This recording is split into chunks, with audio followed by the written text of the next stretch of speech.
Family members, one old and one young, are planning to annihilate the entire Jiang family just to mutate the Azure Sky Vine martial soul.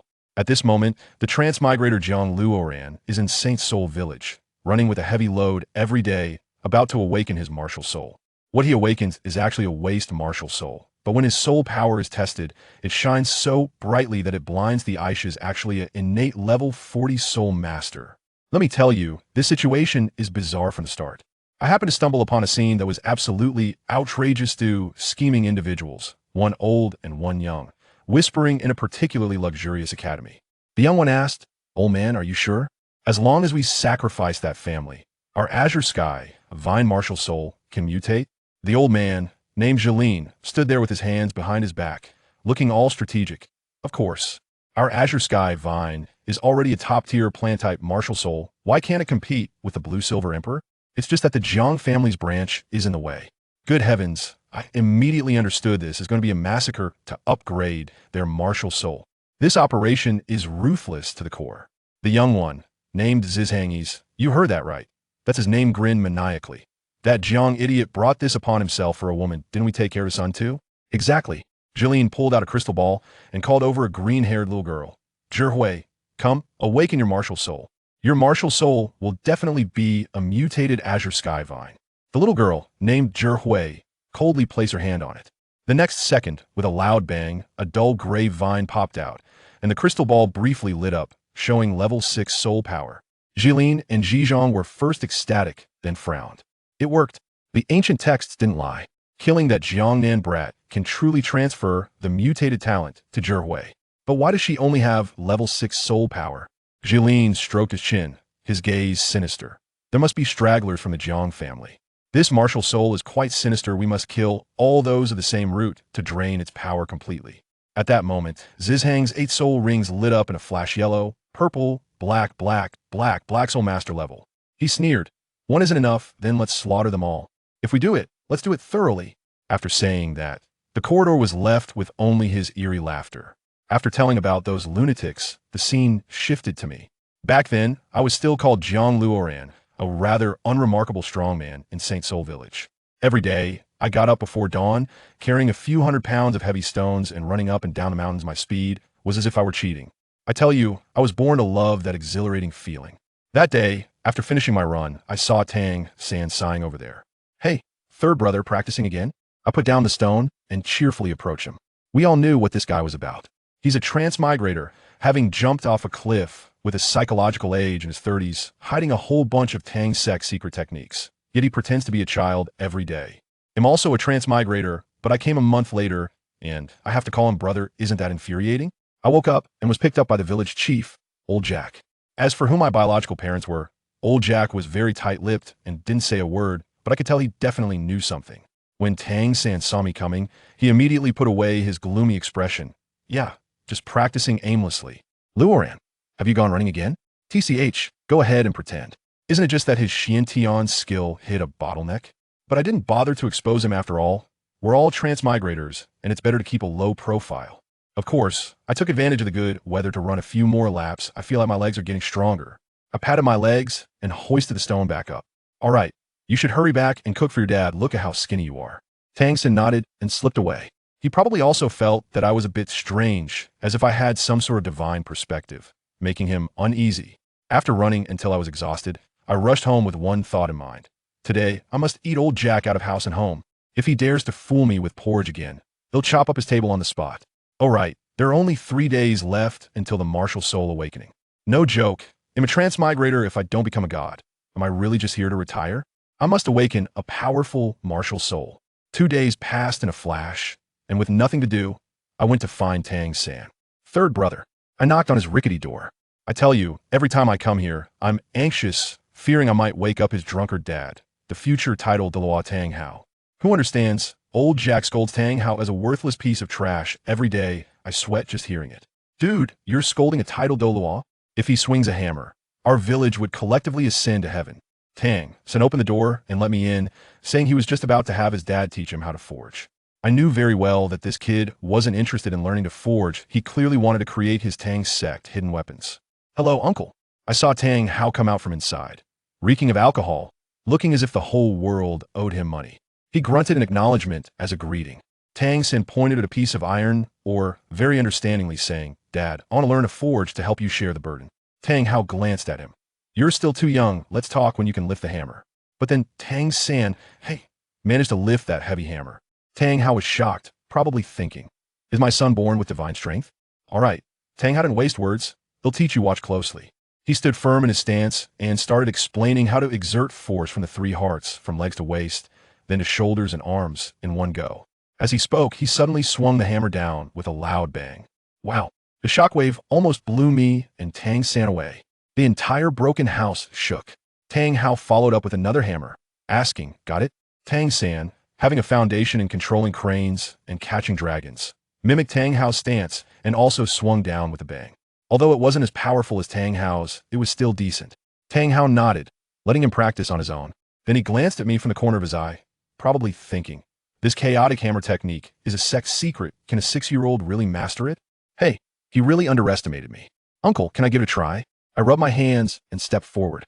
Tang Hao didn't say anything, and Tang San handed the hammer to me. I grabbed the hammer, took a deep breath. After years of running with a heavy load, my heart and my legs were already rock solid. Following Tang Hao's example, power surged from my feet up, legs, waist, shoulders, arms, and with one swing, I struck. Bang! Sparks flew. The indentation in the iron block was deeper than what Tang San had made. Tang San was completely dumbfounded.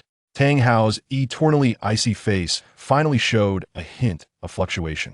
But I didn't stop using the rebound force. I struck again and again. Bang, bang, bang, bang. In one breath, I hammered down 26 times, stopping only when my arms felt like they were about to break. Tang Hao could no longer sit still, staring at me, asking, "What do you usually do?" I wiped my sweat, looking particularly innocent. "I just like running with that old tree at the village entrance. I've been running for 4 years now. Maybe that's how I developed these 3 hearts." That night, I came home and directly interrogated Old Jack. "Old Jack, what exactly are you hiding from me? Who am I?" I stared at him intently. The old man sighed, finally unable to hold back, and told me a ridiculously outrageous story. 6 years ago, on a stormy night, a bloodied man stumbled into Holy Soul Village, holding a baby whose heart had been shattered. That man was an Title Douluo, terrifying beyond measure. Old Jack said that child, which is me, was clearly beyond saving at that time, but that man insisted on pouring all 8 of his shining golden soul rings, along with a soul bone, into my body. A month later, miraculously, I survived. And that man, my father, exhausted and spent, left behind only a phrase, "I want to die in Beiming." Old Jack also said that my father's martial soul was a golden, thorny vine. Tianqing vine. This name flashed through my mind instantly, along with the conversation between those 2 old men at the beginning. It turns out I was the child they thought had already been killed. 3 days later, the martial soul awakening ceremony. A battle spirit master named Su Yuntao arrived, immediately activating his martial soul, a lone wolf, with 2 soul rings, feeling quite pleased with himself, scaring the village kids out of their wits. The first few children either had a hoe or blue silver grass. All were useless martial souls. When it was Tang San's turn, a blue silver grass sprouted from his right hand. I clearly saw he was hiding a small hammer in his left hand, a fleeting glimpse. Another useless martial soul. Su Yuntao shook his head, but when he tested the soul power, he was completely stunned. The crystal ball shone bright enough to blind someone. First innate full soul power. Su Yuntao's jaw almost dropped, then he sighed, "What a pity, it's a useless martial soul." I almost laughed out loud. "Brother, that's Blue Silver Emperor, you can't see it, because your level is too low." "All right, the last one." He waved at me impatiently. I stepped into the center of the formation, and with a bang, a vine appeared in my hand, dull and gray.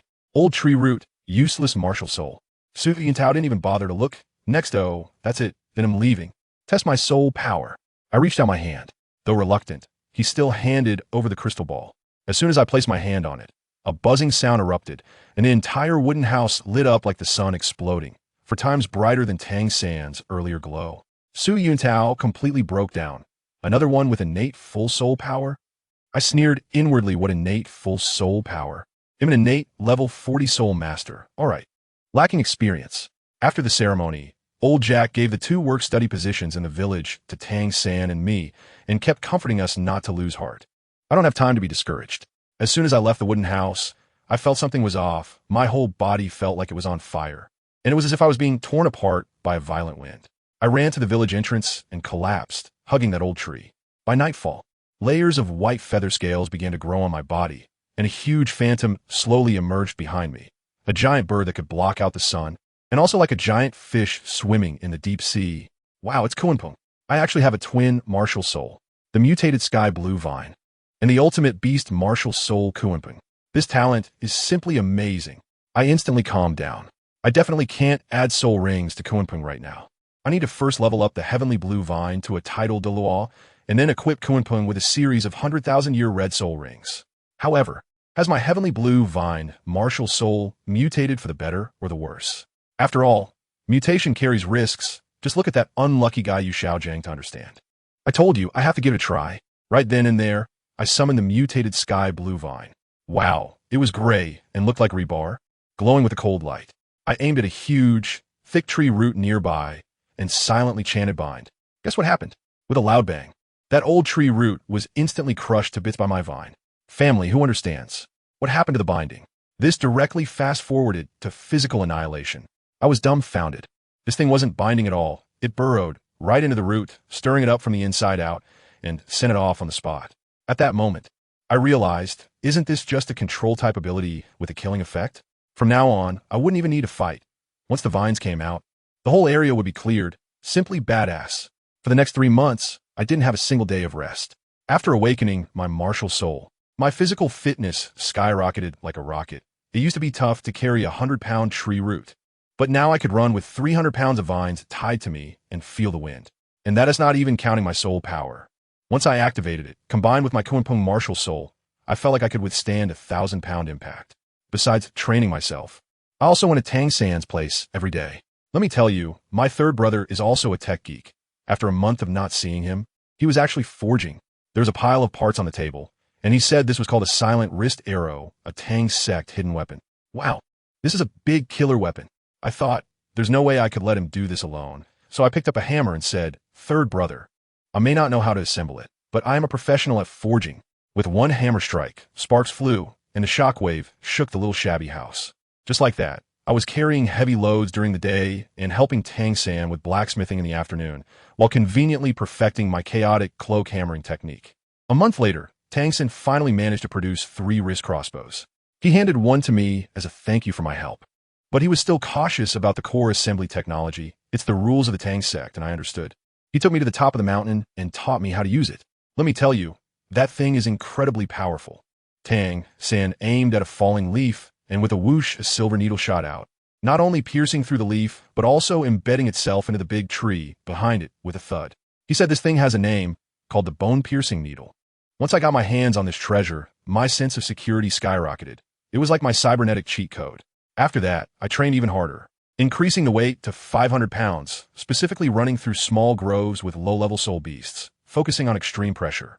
Before I knew it, it was time to report to the Nodding Academy. Tang San, Grandpa Jack, and I headed towards the city. On the way, Grandpa Jack educated us about soul masters, explaining that 10-year soul rings are white and 100-year soul rings are yellow, leaving us both stunned. He earnestly told us that he would be satisfied if we could get 2 white soul rings in the future. I couldn't help but laugh inside. Oh, Grandpa Jack, your vision is still too limited. When we arrived at the entrance of Nodding Academy, wow, the gatekeeper was a complete snob. We took Grandpa Jack's proof and saw it. His face broke into a mocking smile. Ha ha, blue silver grass? Old tree root? 2 innate, full soul powers? I was dying of laughter. He refused to return the proof, and even mocked Grandpa Jack in front of us, making the old man chase after him. I was furious at that moment. How could I, with my bad temper, endure this? Grandpa Jack raised me for 6 years. How could I let a watchdog bully me? I lunged forward and kicked him right in the face. With a loud thud, that guy spewed blood and flew out, rolling several times on ground. I stepped on his face, looking coldly at him. "Were you? Want to die?" That guy still dared to be tough. "Do you dare to hit someone for Nodding Academy?" I applied more force with my foot, directly trampling his words back. "Trash belongs in the trash can, and today I will send you on your way." Just then, a middle-aged man walked over, looking a bit lost, but not simple. He picked up the certificate from the ground, and his expression changed instantly. Grandpa Jack hurried over to explain and begged him not to punish me. This man was Master Yu Xiaojiang. After hearing the explanation, he directly scolded the guard away and led me and Tang San into the academy. He took us aside and got straight to the point. I'm not a teacher here. You can call me master. Then, he looked at Tang San's certificate and said something shocking. Blue silvergrass, innate full soul power. I deduced that you have an extremely powerful martial soul, right? Tang San was shocked. The thing his father had warned him not to reveal was seen through by the master at a glance. There was no way out. He had to show the Hao Ian hammer. When the master saw that hammer, he fell into deep thought, muttering something about the surname Tang. Could it be? Tang San was also clever. He immediately felt that this master had real skills and called him teacher directly. Then the master looked at me. Jiang Luoran, old tree root. Innate full soul power. He asked me to release my martial soul to take a look. Without hesitation, I unleashed the gray steel vine. The master grabbed it, weighed it, and was so shocked that his eyes nearly popped out. What kind of martial soul is this? This hardness, this weight, is definitely not a waste martial soul. I demonstrated it to him on the spot, facing another unfortunate old tree nearby, and with a loud bang, I turned it into fragments. The master CPU was almost overheating. He said my martial soul is simply a combination of control and agility attack systems, with a promising future. I told him that this thing might be a mutation of the sky blue vine, and he was left in a daze. I thought to myself, since we're already at this point, I might as well go all in. I said to him, Teacher, I actually have another martial soul. After saying that, I directly unleashed my Kuanping martial soul. Wow! As soon as the huge Kuanping phantom appeared behind me, the momentum was overwhelming, and the master was left speechless. Kuanping martial soul? An ultimate beast martial soul? Oh my goodness! The master told us to keep the matter of our twin martial souls a secret, and even gave my mutated vine a new name, calling it Bloodfiend Vine. I exchanged a glance with Tang San, and it was clear that we were determined to have him as our teacher. We both prepared to perform a grand bow to him. After the bowing ceremony was done, the master began to plan our future soul rings, saying that it would be best for both of us to have a 100-year soul ring. Tang San nodded in agreement, saying he thought the same. At that moment, I cleared my throat, feeling it was time to give them a little shock. I said, Teacher, I think my first soul ring needs to be a 1,000-year one. Moreover, I need two. The master and Tang San were both stunned, and Tang San even advised me not to be too reckless. I looked at them, smiled slightly, and revealed my true self, because I am a soul master who inherently starts at level 40. Besides the 2,000-year soul rings, I still need two 10,000-year ones. As soon as I said this, the air seemed to freeze. Tang San's jaw almost dropped to the ground, and the master was holding his waist, looking as if he was about to be sent away by me. Their expressions seemed to say, this kid has gone crazy. Full innate level 40? What kind of ultimate luck is this? Feeling the overwhelming fluctuations of my soul power, they believed it, but their worldview also collapsed. The master gasped and said, You have completely shattered my theories. It seems I still have a lot to learn. Tang San also remembered, no wonder the testing crystal ball was so bright back then. After all this time, this guy is clearly way ahead. I explained that most of my soul power had been absorbed by the Kuanping martial soul. So the soul power that the Bloodfiend Vine could utilize was only at the level of about 10. The master then calmed down a bit and thought it was due to the extreme dominance of the beast martial soul. However, he still felt that having my first soul ring be over 1,000 years was too risky. I told him about how I started weight training at the age of 2, and now I can run through the forest carrying 500 pounds without relying on soul power. After hearing this, the master looked at me as if I were a monster. I added, give me a minute, and I can run all over the New Odin Academy. At this point, the master was completely speechless. He knew I wasn't joking. He realized that it wouldn't be possible for him to get us soul rings by himself, so he needed to find an old friend for help. Then, the master took us to the new student registration office. The two young teachers in charge of reception, one surnamed Lu and the other Wang, acted sarcastically when they saw the master. Once he left, their expressions turned even uglier. Oh, you call that waste a teacher? He is in such a mess himself, yet still talks about the top 10 core competencies of martial souls. What a disgrace. Teacher Wang picked up our credentials and laughed even harder. Blue silver grass, old tree root, and innate full soul power? Haha, what a bizarre match of oddities. Tang San tried to stop me, but I couldn't hold back. I retorted directly, what does it matter to you who we take as our teacher? A teacher teaches theory. Is there a necessary relationship with strength? You don't even understand the most basic respect. What kind of good students can you teach? Teacher Lu looked at me as if I were a fool. What does a little brat know? With a teacher who has no strength? Who will take you to hunt soul rings in the future? With your two useless martial souls, You can only manage a 10-year soul ring at most. I sneered and looked at them, saying word by word, "We will have soul rings, and the master will find a way. Just watch, within 20 years. Under the master's guidance, we will become Title Douluo." When the two teachers heard this, they laughed so hard that tears came out. Title Douluo? 2 of them? Kid, are you awake? How many Title Douluo are there on the entire continent? It's simply hilarious, and the two teachers waved us off to leave. Let me tell you, at that moment, my brother and I were at a loss for words. It was like a summer insect trying to talk to an ice.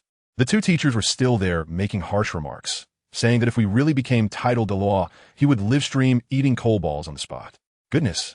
Another one got even more excited, saying he would eat too. All right, I've noted it down for you. We couldn't be bothered to argue with them and turned around to head to the dormitory for work-study students. To put simply, it was a place for students doing odd jobs for the academy, located on the bottom floor for easy cleaning. We lived in Dorm 7, and as soon as we pushed the door open, a guy shot us a sideways glance, clearly thinking, "Are you new here?" He introduced himself as the leader of Dorm 7, named Wang Sheng. Next to him, a little lackey was about to explain their leader's rules, but let me tell you, my brother Luoran has a terrible temper and doesn't tolerate nonsense. Before the lackey could finish his sentence, bam, the one named Liang was sent flying against the wall. We barely caught it. Wang Sheng was furious, wondering how this newcomer could be even more arrogant than them. Another fool tried to introduce their leader as a level 9 soul master with the spirit of a shadow wolf. Bam, another one. He was kicked away by my brother Luoran. My brother coldly said, "You're so chatty. If you want to fight, then fight. If not, get lost." Honestly, everyone in the dorm was confused at that moment, wondering who the real leader was and who was bullying whom. Wang Sheng was probably intimidated by my brother Luoran's aura, as he stood there for a while before asking what our soul spirits were. My brother remained calm, following the master's advice to be low-key, and even lower-key. He said his soul spirit was an old tree root, and my third brother's was blue silvergrass. I tell you, as soon as those words came out, the air was silent for half a second. Then, the entire dormitory erupted in thunderous laughter, just like the reaction of those two teachers in the office earlier. The moment they saw it was two useless martial spirits, their courage instantly grew. That Wang Sheng, with his arrogant attitude back again, came up and slapped my brother Luoran's face, even giving us nicknames, calling my third brother Little Sand and my brother Luoran Dirty Egg.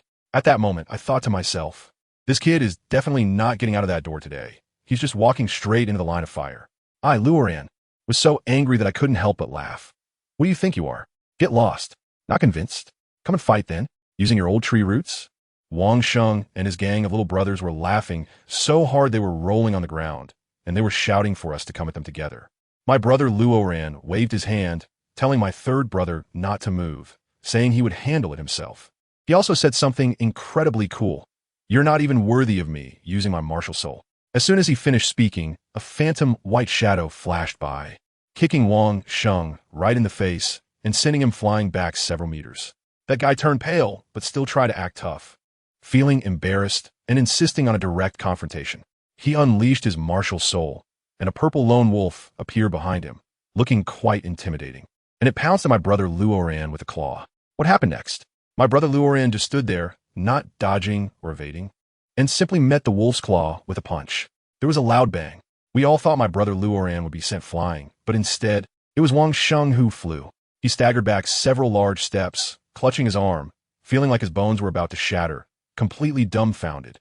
But that wasn't the end. My brother Luoran didn't give him a chance to breathe and kicked again, so fast that there was no way to dodge it. Straight to his face. Wang Sheng spun like a top for over 10 circles, and with a crash, he slammed into the wall in a V shape. Guess what? He actually cried. Tears streamed down his face as he stammered.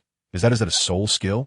At this point, he was completely convinced, crying and shouting that my brother Luoran will be the boss of the 7th dorm from now on. He explained that the work-study students were often bullied, which was why they had such a rule. Whoever was the strongest would be the boss and protect everyone. My brother Luoran immediately declared, "Don't worry, before I graduate, I'll beat up all those bullies for you." Those guys thought my brother was just bragging, and I wanted to tell them they knew nothing about power. Just then, a super cute girl walked in the door, dressed in a pink dress with long rabbit ears on her head, looking like a peach, and said her name was Xiaowu. I was shocked at the sight. Co-ed living? Wang Sheng quickly explained that this was the treatment for work-study students, and there were no special rules. Besides, this world is so realistic. Wang Sheng, lacking awareness, poked my brother Luoran. urging him to follow the rules and have a match with the newcomer Xiao Wu. My brother Luoran nearly kicked him away in fright, directly pushing my third brother forward, and teasingly said, "Third brother, you go. Hitting is caring. Wishing you a lifetime of happiness together." My third brother was completely bewildered, his face turning green. There was no way out. He had to face it. My third brother was still thinking of being gentle, but that Xiao Wu looked sweet, yet when she attacked, she was incredibly fierce. Her movements were as fast as falling leaves, and my third brother's ghostly shadow technique could barely keep up. Just when my third brother tried to dodge, Xiao Wu made an incredible move, swooping in like an eel, and wrapped her legs around his waist. I had just one expression at that moment. The subway old man looking at his phone. JPG. This technique is so smooth. I tell you, it's a critical moment. My brother Luoran instantly saw that Xiao Wu couldn't control her strength with this move. The next move is called waist bow, and if she really uses it, my third brother will die on the spot. He shouted loudly, "Xiao Wu, use waist bow." Then he charged forward with a bang. Xiao Wu was so shocked that she didn't understand why my brother wanted her to continue, but she instinctively executed the move. Then we saw my brother Luoran. With a simple punch, boom, he accurately hit the sole of Xiao Wu's foot just as she was about to kick off my third brother's back, directly stopping that lethal move. Xiao Wu was knocked in the air, spinning 3.5 times before landing steadily, completely dazed. My third brother was really scared, and Xiao Wu looked shocked, staring at my brother Luoran as if he were a monster. My brother Luoran casually commented, "Good agility, specifically counters strength types. But the gap in strength is too big, so it doesn't matter." He was showing off and got shown up again. Then came the most explosive part. Wang Sheng and his group were still curious about why we were so strong. My third brother said, "I have innate full soul power." My brother Luoran followed up with, "So do I." Xiao Wu jumped in and said, "Me too." Wow. The expressions on Wang Sheng and the others' faces were priceless. Their jaws dropped to the ground. 3 people with innate full soul power, all crammed into their work-study dormitory, like wholesale cabbage. Who wouldn't be confused by that? The next day, we went to the teaching building, and sure enough, trouble found us. A group of upperclassmen blocked the classroom door, led by someone named Lu Cheng, who looked down on us and demanded we show our martial souls to see if we were worthy of entering their classroom. My brother Luoran directly asked him who he thought he was. That guy was pretty arrogant, listing off his credentials. A great strength diamond bear. A level 16 soul master. Then things got even worse. 2 other third-year big shots, Qiao Tianjiao and Lu Fengjing, also came over. The 3 of them were all level 16 soul masters, and when they unleashed their martial souls, their aura knocked everyone watching to the ground. They thought my brother Luoran was scared, but he just thought they were too weak. He waved his fingers and said, "Come at me together. If it's not enough, I can let you use one hand." They were cautious and asked what my brother's martial soul was. He grinned and said, "Work-study student from Holy Soul Village. Jiang Luoran, 6 years old, martial soul, old tree root." Ha ha ha. The whole place burst into laughter. They thought they had it in the bag. But then what happened? That guy Lu Cheng was still babbling on, and my brother Luoran got annoyed and kicked. In an instant, only a white shadow was left. Bam! Lu Cheng's martial soul shattered on the spot, and he flew out, fainting with a large footprint on his chest. The place fell silent. Only then did my brother Luoran leisurely say, "But I have innate full soul power. How about that? Is it enough to serve you young masters?" The other 2 big shots, Qiao Tianjiao and Lu Fengjing, turned pale. One kick took out a level 16 soul master without even using a soul ring. This was a total dimensional strike. The 2 weren't convinced and insisted my brother used a soul skill.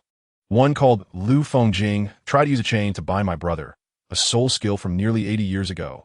Pretty impressive, right? But my brother just tensed his muscles and bang, the chain shattered completely. That guy was dumbfounded and collapsed. The other one, Qiao Tianjiao, charged in with some soul skill called Fist Dominates the World, but my brother jumped higher than him and from above, punched him away, crashing right through the classroom door. I Luoran clapped my hand with a look of disdain. What kind of people are these, overestimating themselves and desperately trying to get closer? Let me tell you, this is how I Luoran handle things, simple and straightforward, but effective. What rules, what consequences, all become insignificant in the face of absolute strength. My third brother was just thinking of coming over to help my brother figure out how to wrap things up, but Xiao Wu was the first to be unhappy. She angrily said, "Luoran, you are too gentle. They are so hateful, and we haven't provoked them at all." I said to her at that time, "Sister, your perspective is too narrow. What I'm doing is to eliminate future troubles." Saying this, I turned to my third brother in Xiaowu and smiled widely. From now on, I will be Range. This is my third brother, Xiaowu, your future. Oh, you know what I mean? I was wildly giving my third brother signals. Goodness, Xiaowu is also a little clever girl. She jumped right next to my third brother, directly linking her arm with his, and sweetly said, okay. Then Range, Sangge, you have to protect me. I quickly stir the pot. Of course. Isn't that right, Brother San? Let me tell you, my Brother San may seem honest and simple on the surface, but deep down, he's an ultimate wife-protecting maniac. For Xiaowu, he would do anything. My third brother also smiled bitterly, which can be considered as tacit approval. He must be thinking in his heart that in his last life, he was a lonely person. But in this life, he suddenly has two relatives, which is quite nice. All right, we've finished acknowledging each other. Now it's time to get down to business. I stepped back onto that guy Lu Fengjing's face and even ground a bit. Useless. How can someone like you still dare to call yourself a control-type soul master? It's simply pathetic. The surrounding students and their families, who understands? Their worldview is almost shattered by me. When did work-study students become this fierce? Those usual bullies who flaunt their power. One was carried away by his little brother, and one I don't know where he flew off to. Now this last one is being stepped on like a dead dog. This guy is also tough-talking, holding his breath, and still threatening. The strongest in our academy is Senior Kai Yao. You work-study students will never have dignity. I was really frustrated at that moment. I said, who the heck is Kai Yao? Didn't I tell you all to bring him along? Seriously, why do I have to deal with this in batches? You bunch of useless people. You can't even keep up with the hot food. With a puff. That guy was so enraged by my words that he spat blood. Probably his brain had short-circuited, thinking to himself, what kind of logic is this? Is this even human speech? Just then, a black-haired punk swaggered over with his hands in his pockets, looking nonchalant, and with a smirk said, let him go, and I might spare your life. The crowd instantly erupted. It's Kai Yao. Kai Yao is here. As soon as I heard that, I laughed. Are you Kai Yao? What are you showing off for? Come on, let's fight. With that, I got even more energized and directly delivered a slow-motion left and right kick to his little brother's face, leaving a complete shoe print. Kai Yao still wanted to act tough, saying something like, if you become my little brother. I interrupted him directly. What's with the nonsense? I told you to come here. As soon as I finished speaking, I kicked the guy under my feet, sending him flying like a cannonball towards Kai Yao. It was on. We were really going for it. I tell you, Kai Yao's cold face instantly changed. He probably never expected a 6-year-old could be that fast. He didn't even have time to block, and with a dull thud, I landed a solid punch on his right cheek. Goodness, he flew up into the air, spinning 3.5 times, landing face first on the ground, completely flat on his back. I walked over, ready to lift him up and throw him into the trash can. Kai Yao, right? Are you still going to fight? You can't hit me, or I'll take action. Wait. He got up from the ground, touched the bruise on his face, and instantly became furious. I want you to know that soul masters must be respected. In the next second, his whole body burst with golden light. His black hair danced wildly, and a fierce tiger phantom slowly emerged behind him. A yellow 10-year soul ring rose from under his feet. Goodness, an 18th level battle soul master. That soul ring was yellow with white. Clearly a top-notch one close to 100 years. His little gang started to cheer again. Brother Kai, this guy's martial soul is the root of an old tree. Without a soul ring, he has no means of attack. He's not worthy of you, so that's how it is. Kai Yao sneered. Then don't blame me. Tiger howl. The golden tiger phantom roared as it charged towards me. And let me tell you, the aura was intense. It felt like the air was as sharp as a knife. But was I afraid? I stepped forward with my right foot, bent my legs, and lowered my waist, 3 hearts pumping with power simultaneously. All my strength instantly twisted into a single rope, and with my arm, I threw a punch. My third brother, seeing my stance, immediately put away the prepared silent dart and said, it's over. Family, who understands this vibe? It's just off the charts. Looking over at Kai Yao, his fierce tiger claw looked as fragile as paper in front of my fist, and with a crack, it shattered. Not just the tiger claw, but his entire right fist, along with the bones, was smashed to pieces. The excruciating pain left him blank, with only my increasingly large fist in his vision, and then he blacked out and fainted. Xiaowu was stunned and ran over to ask me, Luoran, just how strong are you? My third brother understood and said with a smile, I never expected that you could apply the hammer technique to your fists. I got a bit carried away and blurted it out. Third brother, I don't have a hammer martial soul, so I can only make my mark with my fists. However, chaotic wind is still a hammer technique. Using my fist feels a bit lacking. Oh no, the moment I said chaotic wind, I regretted it. My third brother's ears are sharp, and he immediately caught on. What is chaotic wind? Oh no, this is bad. How do I explain this now? 100 excuses flashed through my mind in an instant. Should I say it was something old Jack, the village chief, mentioned? Or that I heard it from his dad? But I'm not good at lying, and as soon as I thought about it, I got stuck, missing the best opportunity to explain. My third brother is so smart. He understood everything just by looking at my reaction. He didn't ask further questions. Just calmly said, Luoran, Xiaowu, let's go to the classroom. I can't help but sigh. Being around someone as intelligent as Tang San is too much pressure. On the contrary, Xiaowu, being silly and oblivious, happily led my brother away. Before my third brother left, he gave a cold glance at that group of little brothers, and the murderous intent in his eyes made them shiver. My third brother spoke. Today's incident was just the four of them sparring with each other, and they got seriously injured because they were too aggressive. Does anyone have any objections? So guess what happened? That group of onlookers were all talented actors, each one more exaggerated than the last, rushing to come up with excuses for us. No, it was just the four of them sparring. They were competing for a spot in the next nodding Soul Master competition, and they couldn't stand each other, so they fought fiercely. Goodness. Even the Oscars owe each of them a little golden statue. My third brother was stunned, probably not expecting these people to cooperate so well. Once we got into the classroom, my third brother clarified his reasoning to me. He said we couldn't cause trouble for our master and the dean. If we directly crippled someone, their family would come looking for us, and it wouldn't end well. So it was better to let them fight among themselves, muddying the waters, leaving no one able to clarify. As long as we are at school, no one would dare to gossip. After a while, when we grow up, we wouldn't be afraid of their retaliation anymore. After listening, I was completely impressed. I said to him, Brother San, with your brain, you should be playing werewolf instead. However, I don't think it's cruel. They wanted to eliminate us first. At that time, you and Xiao Wu couldn't fight back, and if I didn't take decisive action, we would be the ones suffering. I guess if I couldn't win, your silent hidden weapon would have been ready, right? Brother Sin nodded, confirming that it's better to harm others than oneself. Anyway, since that day, we study workers have completely stood up. The campus has become much cleaner. Who would dare to throw garbage around and cause trouble now? That night, the master came, wearing an expression that said he knew everything but wouldn't say a word. He just told us to prepare for tomorrow's trip to the soul hunting forest. He even specifically asked about the future development directions for me and Brother San. After hearing my suggestion, Brother San decided to follow a control-type route, combined with his Tang sect hidden weapons. When it was my turn, the master asked how I planned to train my blood fiend vine. I said, it's simple, I don't play any flashy attack strategies, I just focus on control. I make my vines tougher than steel, so hard that no one can cut through them. The master even asked me why I don't strengthen my attacks, and I couldn't help but leave him speechless. I said, there's no need. I have plenty of attack methods. Why do I need that? I just like to control my opponents so they can't move at all and then slowly torture them. Isn't that more satisfying? After hearing this, the master fell silent for a long time, probably thinking there was a generation gap between us, and after giving a few words of advice, he left. The next day, we set off with the master to the soul hunting forest.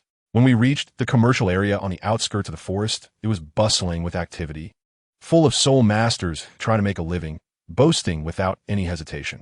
I, a level 29 great soul master, with a sword law as my master, for 3 gold coins, I'll take you to sweep through the soul hunting forest. Then we saw a very stingy old man, wearing big glasses and with a scruffy beard, arguing with the boss over a piece of cured meat, turning red in the face. As a result, when the master approached, he patted the man's shoulder and called out Xiao Gang. Goodness, it turned out to be an acquaintance. This old man is the principal of Shrek Academy, Flender, a soul sage. My third brother was shocked. The soul saint that the village chief talked about every day was like this. Once we entered the forest, the master started assigning tasks, and then he casually said something that dropped Flinder's jaw in disbelief. The master said, Flinder, please go help Lauren hunt a 1,000-year soul beast. Thank you. I tell you, Flinder's eyes were about to pop out. What? What the heck? I didn't hear clearly. Xiao Gang, say it again. The first spirit ring is over 1,000 years? Are you trying to kill him? The master still had that calm demeanor, patting Flinder's shoulder as he walked, and said, Luoran's situation is special. He has a natural full spirit power of level 40 and a very good physical condition. Flinder was completely stunned, his mouth open wide enough to fit an egg, and after sensing the spirit power fluctuations on me, he was utterly shocked. What the hell? Is there really such a monster in the world? No wonder Xiao Gang wanted to bring this spirit saint into play. He still couldn't believe it. Are you sure? Really giving him a 1,000-year spirit ring? The master nodded. It's risky, but we can try. Choose a spirit ring over 1,000 years, be a bit ruthless, and make the spirit beast lose its will to live. This will be beneficial for Luoran. Crazy. They're all crazy. But Flinder is also a madman. 1 second he thought the master was crazy, and the next second he was crazy himself, his eyes shining with excitement. This is a moment to witness the miracle of Douluo continent. He pulled me over and said excitedly, "Luoran, come with me." After saying that, he took me deep into the forest, leaving my third brother and the master behind. Let me tell you, at that time, I was so focused on charging in with that old fox Flander that I had no idea my third brother and the master were putting on quite a show over there as well. Later, my third brother complained to me that the master had brought out his last resort spirit to find a soul beast. Guess what it was? A pig. A blue and white striped pig named Luo Sanpao. Why is it called Sanpao? Because its big move is farting. And it can only do it 3 times every so often. Family, who understands? This spirit is simply a heavyweight abstract. The master himself looked bitter and said it was a typical case of spirit mutation failure. Unlike me, who is a chosen one with a successful mutation. While they were walking, that pig suddenly started making noise. My third brother caught a whiff of a tea fragrance in the air and immediately reacted. "Teacher, it's toxic." When he opened his purple extreme magic eyes, he saw a pair of dark green eyes in the grass, which was quite frightening. It was a triangular snakehead. The master looked both nervous and excited, saying it was a mandala snake and that they were lucky to encounter it, but unlucky too. He originally wanted to get my third brother a 300-year-old one, but this thing was already tough at 100 years. As a result, when the firelight shone, that snake shot out at high speed. The master shouted a spell on the spot. "Fart like thunder, shake the heavens and earth, Luo Sanpao." There was a loud bang, and a shockwave sent that snake flying. But the master took one look, and his eyes nearly popped out. He yelled at my brother, "Xiao San, run." The two turned and fled, with the master chuckling bitterly as he ran, saying they had hit a high-level match and couldn't possibly fight against a 400-year-old one. Just as that snake was about to catch up, my third brother, being a tough guy, leaped. What happened next is another thrilling story. As for me, I directly confronted Flander. I said, "Principal, stop with those hundreds of years. It's pointless. Just take me to do a 1,000-year one." Flander was dumbfounded and said, "Even a 900-year one would break the record. Don't be irrational." I told him, "I'm not being confident. I'm certain. My body is empty. It 1T burst. My goal was the 1,000-year-old armored scale turtle beast." When Flander heard this, his brows furrowed tightly, saying that as some old tough stuff, tough skin and thick meat. "Are you going for a control system?" But seeing my determination, he cursed but eventually accepted. He directly summoned my spirit, grabbed me, and flew deep into the forest. The speed was like the wind slicing my face. Soon, he threw me in front of a huge pit, pointing at it and laughing. "Little monster, your soul ring has found a home." That old thing was indeed here. It was 1,000 years old. When I looked, I was stunned. That wasn't just a pit. It was the armored scale turtle beast. It looked like a dirt turtle, lying there like a small hill. Flander dropped a harsh remark. "If I can't kill it, I'll waste you." After saying that, he lit up his 7 soul rings and charged up with a roar. He started pounding that 1,000-year turtle. But then, something strange happened. Flander, a soul sage, was punching and kicking that turtle, even using soul skills, yet he couldn't break through its shell. His hands were hurting, and he was so angry he shouted, "You damn turtle, why is your skin so thick?" The turtle was also an honest one. When pushed to its limits, it actually tried to fight back. Flander got even more excited, flipping it over with a slap, unleashing a frenzy of attacks on its face, shouting, "I'll take you down today." The scene was like a raging old boy bullying an honest person. When Flander got tired, he jumped down, gasping for breath, and said, "This dirt lump has worn me out. Check if you can do it. If not, I'll throw a few more punches." I smiled and said, "Dean, you rest. I'll take care of the rest." At that moment, I understood clearly that just defeating it halfway wasn't enough. I had to destroy it mentally, making it wish for death but unable to attain it, so that the soul ring would be easier to absorb. I jumped directly onto it and unleashed a frenzied attack on its face until I completely killed it. Flinder beside me was stunned, probably thinking if this was something human would do. As soon as the purple 1,000-year soul ring appeared, without a second thought, I sat cross-legged and began to absorb it. Flinder was still rambling. "You actually came? Don't think I'm being kind. You'll have to pay me later. I won't stop until I've drained you dry." He thought I was just preparing and ran off to eat some cured meat. Little did he know, I had already started the feast. As soon as the energy from the 1,000-year soul ring entered my body, the 8 mysterious golden soul rings began to activate. A cool sensation instantly swept through my entire body, washing away all grievances and pressures. The 1,000-year soul ring melted into my body as if it had seen a ghost. I felt all the cells in my body partying, muscles, bones, and organs all upgrading. My blood fiend vine also changed. The vines became both tougher and more beautiful, with purple flowing light on them, looking absolutely stunning. When Flender returned with the cured meat, ready to mock me about the time running out, I stood up. A purple 1,000-year soul ring slowly rose beneath my feet. The meat in Flender's mouth fell to the ground with a thud, and his eyes widened like copper bells. Good. Good, very good. You really are something. I smiled slightly at him and said, "Thank you, Dean." He looked at me suspiciously and asked what secret I had. How could I tell him? So I made up a lie, saying that there was a mysterious gale helping me. Although he didn't believe it, he didn't press further. At that moment, I felt incredibly powerful and said to him, "Dean, let's go hunt the next one." Flander asked if I still wanted a 1,000-year spirit ring. I shook my head and said, "No, this time I want a 5,000-year one." The illusionary sky demon tree. Flander was completely stunned, looking at me as if I were crazy. Are you sure? Absorbing 2 high-age spirit rings in one day? A 5,000-year one? I nodded and said I wanted to develop comprehensively, to control Title Douluo to the point of doubt in life. Seeing that I wasn't joking, Flander gritted his teeth and led me deep into the swamp. This time's target, the illusionary sky demon tree, was an illusionist. Flander, that old fox, understood the trade. So he deliberately restrained his spirit power, pretending to be a weakling at around level 30, trying to fish for a law enforcement opportunity. We had long agreed that no matter who we saw, we would directly fight upon meeting, with no hesitation. Sure enough, a strong man walked out of the purple mist, his muscles like stone lumps, and shouted, "Flander, what are you doing here?" I focused my gaze and realized, good heavens, isn't that Jiang? But Flander's lips curled up, and we exchanged a glance, understanding each other. This illusion was impressive. It even transformed into Jiang. Flander must have been overjoyed inside, as he owed Jiang several months' salary, and now he could beat up a fake. Wasn't that just perfect? Jiang still had a bewildered expression and asked questions, but Flander ignored him and threw a punch right at his forehead. I reacted swiftly, launching dozens of blood vine tendrils that flew out and directly bound Jiang into a big zongzi. "Dean, hurry! Increase the intensity," I shouted, feeling that this 5,000-year spirit ring had considerable strength. My vines were almost unable to hold him. Jiang was stunned at that moment, probably wondering how the vines of a 6-year-old child could bind him. But he had no time to think. Flander's fists were already raining down on his face. We unleashed a frenzy of attacks on his ghastly face, kicking up dust. Jiang was beaten into a pig's head, still intermittently shouting, "Flander, are you crazy? I'm Jiang. Don't hit my face."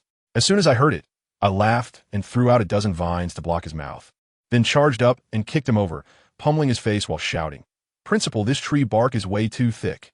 Flander was sweating profusely and said, "Don't worry about it. It's the best at stirring people's hearts. Let's kill it today." I saw Jiang tearing up, and he said with deep emotion, "Principal, look at this acting. I almost want to give him an Oscar." I almost believed it. After saying that, I stuffed a handful of dirt into his mouth. Jiang was completely desperate, sobbing and unable to speak, his eyes filled with helplessness and confusion. He must have been thinking, as the great immovable king, "Am I really going to be crushed to death by these 2 lunatics using an old willow tree today?" He started to struggle wildly and actually broke my vines. Flander became even more excited. "Still want to go to heaven?" Luo ran, quickly pull out the old willow tree. Just then, Master and my 3rd brother suddenly ran out, shouting, "Stop, he is Jiang." Flander, bloodlust in his eyes, turned around and laughed. "Huh, are you addicted to acting? Still imitating Jiang? Today is my lucky day. I've run into 3 heads. I'll kill them all. You can pick." As he spoke, his 3rd soul skill lit up, and the aura of a soul saint erupted instantly. Just as it looked like this brother was about to unleash his ultimate move, let me tell you, JiangLuoran was even faster than him. Jiang was still injured and couldn't be saved in time. In the blink of an eye, JiangLuoran flicked his wrist, and with 2 swift movements, it was like he had activated technology, shooting out 2 almost invisible silver beams. Let me tell you, no one really saw what it was. All we heard were 2 popping sounds, and that old tree spirit fell down like a broken sack. There was a hole in its face and another in its root, and it died so cleanly and decisively. One of the shots was even a cover for Tang's San, The coordination between those two kids was simply incredible. Who understands, family? The whole audience was dumbfounded, and the master's expression was like he had seen a ghost. Flinder's soul skill was even choked back, and his face turned green. He ran over and flipped the corpse for a long time, but still couldn't figure out how it died. The master frowned and came over. Luoran, did you do this? Jiang Luoran was still pretending, looking innocent. Teacher, I don't know. I was scared to death just now. Maybe my first soul skill activated on its own. He had already agreed with Tang, saying that they couldn't reveal anything about the hidden weapon, no matter what. The master's gaze scanned back and forth between the two of them like a scanner, and in the end, he could only be half convinced. First soul skill? What is it? Show me. Jiang Luoran, being quite clever, cleared his throat and began his personal talent showcase. My first soul skill is called creating something from nothing. He pointed to a poor, unfortunate old tree nearby. Suddenly, the purple 1,000-year soul ring around him shone, and the blood vine in his hand disappeared. Immediately after, that innocent old tree was enveloped in a burst of gorgeous purple light. He then clenched his hand in the air and shouted, "Bind." The next second, crack. That big tree was directly twisted into chips by countless blood vines from the inside out. The master and the others had said that this move looked a bit useless, but JiangLuoran's next sentence nearly left them speechless. Teacher, third brother. This move creating something from nothing has a range of 1 mile. As long as my soul power is sufficient, the vines can refill infinitely. Goodness, isn't this just a mobile artillery platform? It's an entire domain unfolding. You can control whoever you want. How can this be called useless? Flinder was dumbfounded, and the master was also shocked. Jiang Luoran even politely bowed to Flinder, saying, "Thank you, principal. I'll repay you with money later." At that moment, I thought to myself, this kid understands the ways of the world. However, what followed was even more explosive. This kid is truly insane. He had just absorbed a millennium-old soul ring and hadn't he even warmed his seat yet before turning around and sitting cross-legged in front of the soul ring of the 5,000-year magical demon tree, directly starting to absorb it. I was dumbfounded at that moment. The master was furious and shouted at Flander, "Are you crazy? He's only 6 years old, absorbing 2,000-year soul rings in one day. Have you ever seen anyone do that? Is he trying to throw his life away?" Zhao Wujia also got up from the ground, his eyes wide open like copper bells, saying that he was going to explode. Flander panicked too, saying that it was JiangLuoran's own request. The master trembled with anger, saying, "What does a child know? Does he understand? His soul power is already full. There's no time for him to adapt. Have you ever seen anyone rush to the spirit hall in one day? You're harming him." Tang Sen was also anxious and asked if they could stop. The master looked desperate and said that once the absorption started, it couldn't be stopped. It all depended on his own fortune. While the atmosphere on site instantly dropped to freezing point, and everyone stared at Jiang Luoran as if they were watching a horror movie, afraid that he would explode into a firework at any moment. Just when everyone thought he was done for, the kid saw his mysterious father in his consciousness again. Just a back figure, saying nothing, but turned around and lightly uttered 2 words, "Beiming." Then boom, it seemed something inside him was activated, and a mysterious power directly swallowed the violent energy of the 5,000-year soul ring. Let me tell you, the purple soul ring that was about to collapse stabilized instantly, firmly fitting onto him. The second the 1,000-year soul ring was done, the master seemed to vaguely see a white gust of wind flash by, leaving everyone dumbfounded. An hour later, Jiang Luoran woke up, still murmuring Beiming. As soon as he opened his eyes, he saw Zhao Wujia's pig-like face with a gaze like a knife, filled with the message, "You'd better watch out." Jiang Luoran, being a little fox himself, first apologized, then shifted the conversation, directly painting a big picture. "Teacher Zhao, I apologize to you. I promise you that within 10 years, I will ensure that you walk sideways in the Tiando Empire, and no one will dare to touch you." At that moment, I thought, wow, this pancake is bigger than my face. But I have to say, Zhao Waoqi really fell for it. He was completely stunned, looking at him with a face full of uncertainty. Just as the pancake wasn't finished, a loud bang echoed, and a massive purple wing appeared in the distance, slapping Flander down from the sky. Turns out this guy was out there helping us deal with a 10,000-year soul beast. "What are you standing there for? Let's go," Flander shouted, spitting blood. Now everything was in chaos. The master grabbed Jiang Luoran and Tang San and ran, and Zhao Waoqi was quite something too, carrying half-dead Flander as he ran, shouting, "Old F, where's your wallet? Hurry up and settle my salary." I can hardly stop laughing. It's already this time, and they're still thinking about their salary. Truly a hard-working person. The 5 of them rushed out of the soul-hunting forest in a messy fashion. The scene was quite chaotic. Flandra and Zhao Wujia didn't stay long either. They invited the 2 little ones to go to Shrek Academy in the future, and then slipped away. As soon as they returned to Nodding Academy, they heard something had happened. Xiao Wu actually arranged a duel with the 6th grade leader, Xiao Qinyu. I exchanged a glance with Tang San, and without saying anything more, Jiang Luoran directly shouted, "Third brother, let's just charge up and fight, no more nonsense." The 2 of us rushed straight to the back mountain. Just as we arrived, we saw a group of people surrounding Xiao Wu and the others. Jiang Luoran, like a god of war descending, kicked out, and bang. A blocking lackey was sent flying. With so many people blocking the way, what was the point? Were they forcing me to act? That little brother of Xiao Laoda, named Lu Long, who had never seen such a scene, rushed up with a stick. Jiang Luoran didn't even activate his martial soul, and just threw a punch. With a loud bang, Lu Long, along with his stick, was sent flying, and his hand was split open. Unwilling to back down, he activated his soul skill and charged again. But Jiang Luoran delivered a flying kick that shattered his stick martial soul, sending him flying dozens of meters and crashing into the ground. Another one tried to sneak attack, but without even turning his head, Jiang Luoran kicked him away, knocking him out on the spot. Now, Xiao Laoda could no longer sit still. With a pale face, he stood up, and behind him appeared a golden lion martial soul. He aggressively began to announce his name. Xiao Qinyu, level 19, first ring battle soul master. Martial soul, symbol lion. Rules are rules, everyone understands. In response, Jiang Luoran sneered and directly revealed his trump card.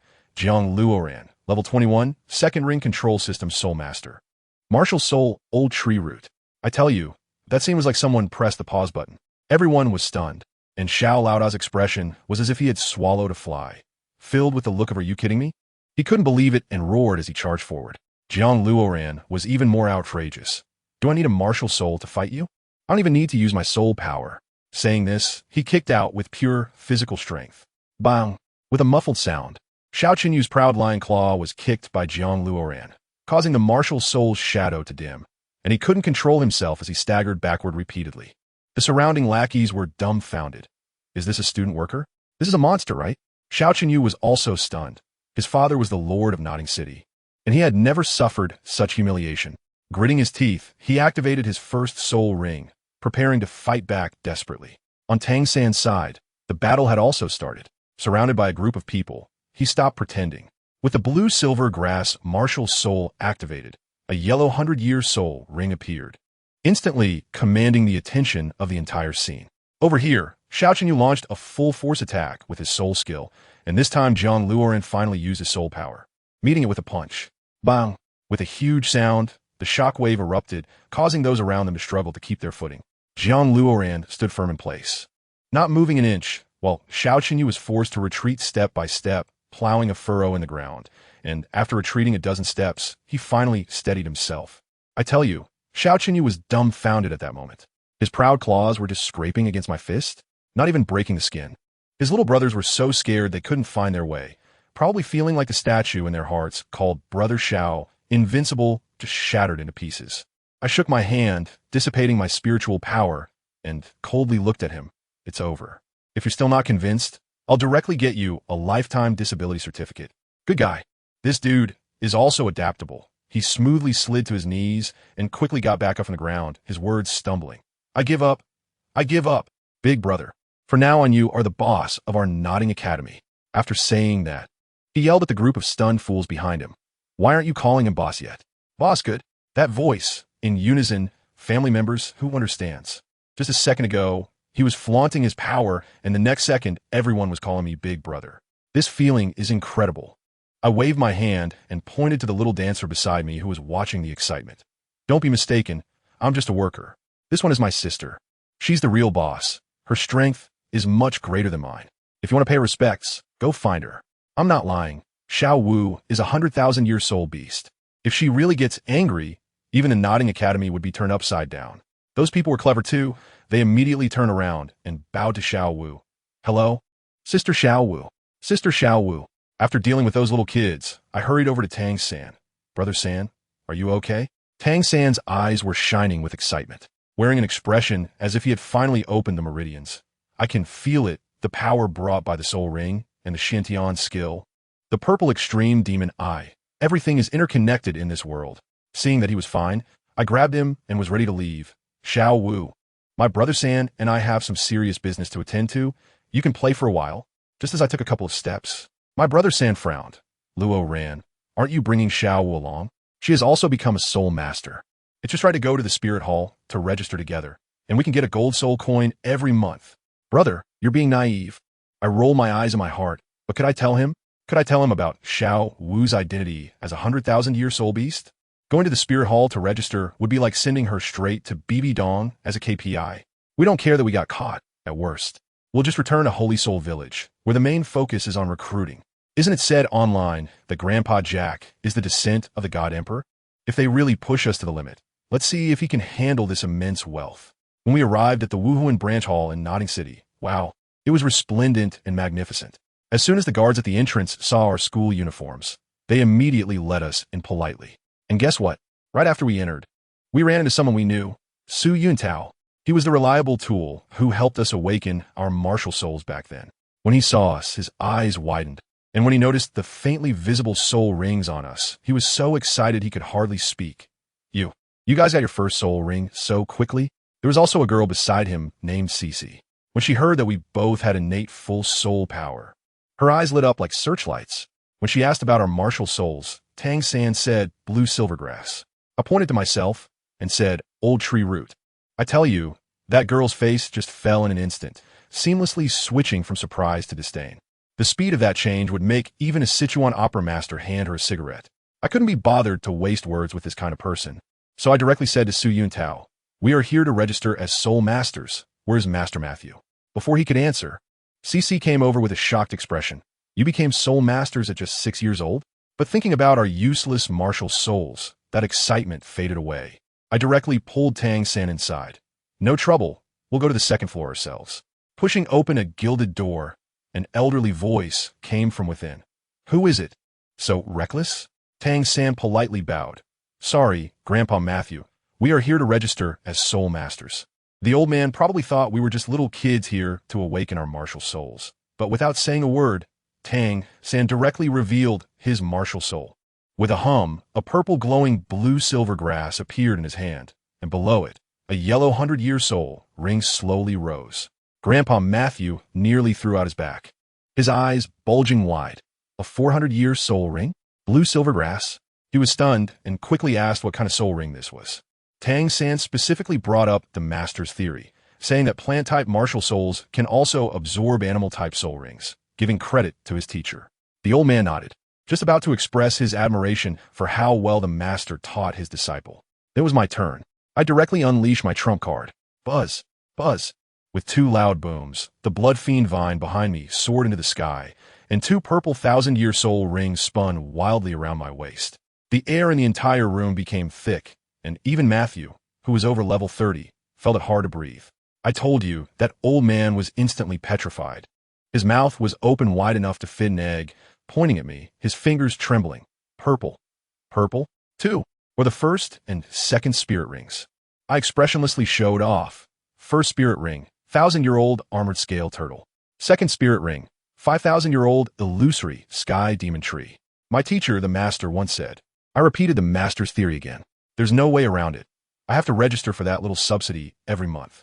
I bet Matthew's CPU is about to overheat as he hurriedly took care of our paperwork. 1 spirit master, 1 great spirit master.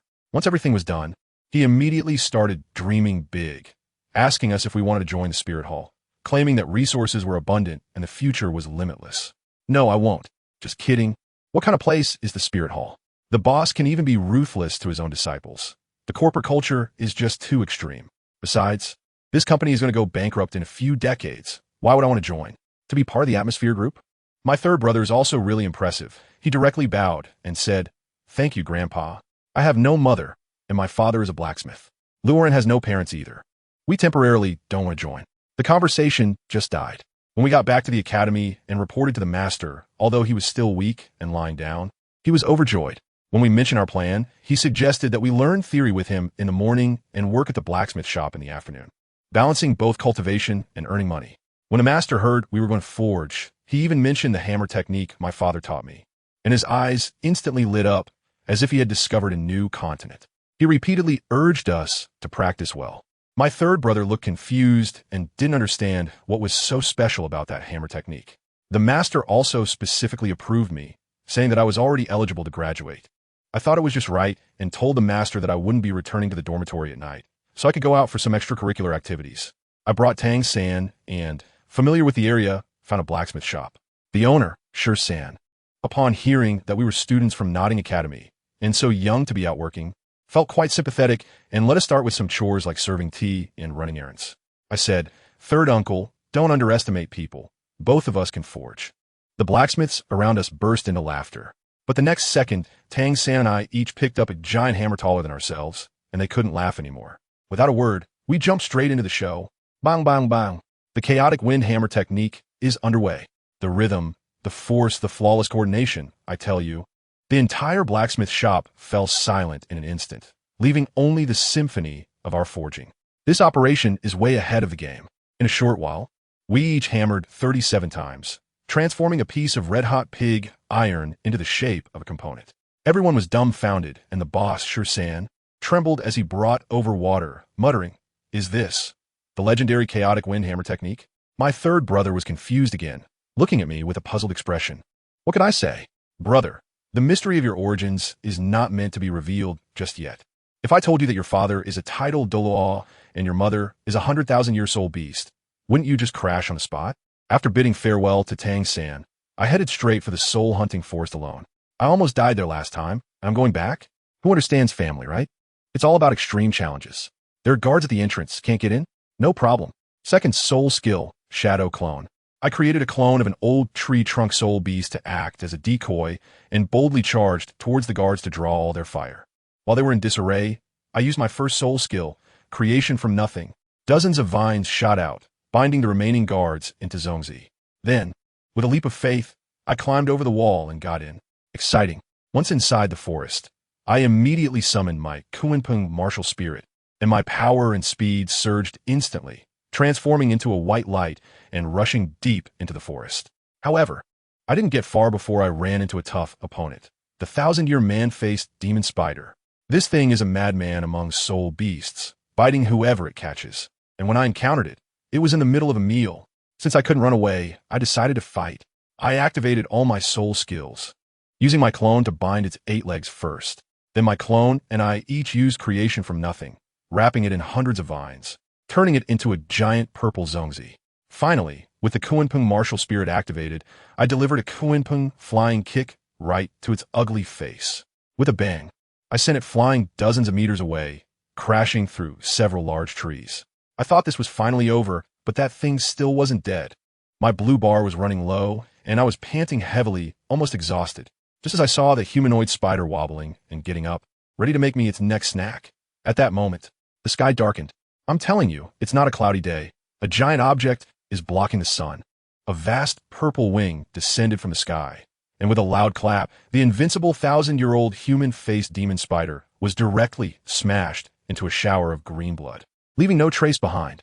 I looked up, and wow, a 5,000-year-old nine-tailed windchime bird, the true ruler of the soul-hunting forest. My legs went weak, and I thought to myself that it was all over. Then, that majestic bird slowly flew to the lakeside, elegantly washed its wings that had just swatted a spider. And then, with a flash of purple light, it transformed into an unparalleled beauty in her 20s, wearing a purple dress, walking towards me step by step. I was so stunned that I hadn't reacted yet when she spoke, her voice ethereal and pleasant. Her first sentence was, "You probably still don't know who your parents are, do you?" I was completely stunned. A 50,000-year soul beast can transform, and it can speak human language? This script is all wrong. Who exactly is she? What's going on? I'll tell you before I could even react. That lady in the purple dress started speaking directly, with a face full of disdain. Her expression practically carved the words, "You're pathetic," right on my face. All right, I know you have a million questions. She walked over, and her aura, wow. It was something else. "My name is Feng Linger, and your mom, Yi Bei, is my mistress." Got it. I was thinking at the time, my mom, Yi Bei. Who are they? She seemed to see through my thoughts, rolled her eyes, and continued, "As for why I turned into human form, look at your size. I'm afraid I might accidentally kick you away while talking, so I reluctantly transformed a bit. Who understands the family struggles? I've never suffered such grievances in my life. After all, I'm also a soul master. How did I end up sounding like an ant in her mouth? I was just about to argue a little, and she suddenly hit me on the head. How stupid. Your mom is so smart. How did she give birth to such a carbon water brain like you? It must be your dad's fault. I was completely stunned. Is it true that spirit beasts are this aggressive now? And they even resort to personal attacks? I suppressed my anger and asked her, Feng Ling, sis, why are you waiting for me here? What else could I do? She had a look that said, what do you expect me to do? Suddenly, she seemed a bit downcast. I was hoping you'd quickly awaken the Kunpeng martial spirit and take me back to our hometown in Beiming. With your current little frame? I don't think that's going to happen. Beiming? That's quite a lot of information. I felt like I had grasped some key clues, so I immediately lowered my stance. Sister Linga, what's going on? Can you tell me about it? She sighed and took out a letter from her pocket, handing it to me. Here, your dad asked me to give this to you. He has already gone to Beiming, and at his current state, I estimate he won't last long on the way. I quickly opened the letter. Let me tell you, my dad wrote it in a way that's really vague. To summarize, there are 3 main points. First, he got into trouble and put the whole family in a difficult situation. Second, he wanted me to become stronger to help my mom. Third, he is planning to walk to Beiming to find my mom and told me not to worry about him, which is basically like preparing for his last wishes. After reading it, I was instantly furious and turned to leave. I'm going to Beiming.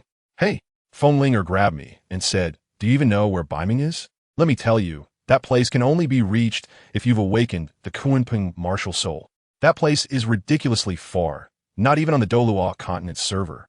If you're not a Kunpeng, you'll never reach it in your lifetime. Otherwise, do you think I've been waiting here in misery for no reason? At that moment, my jaw almost dropped.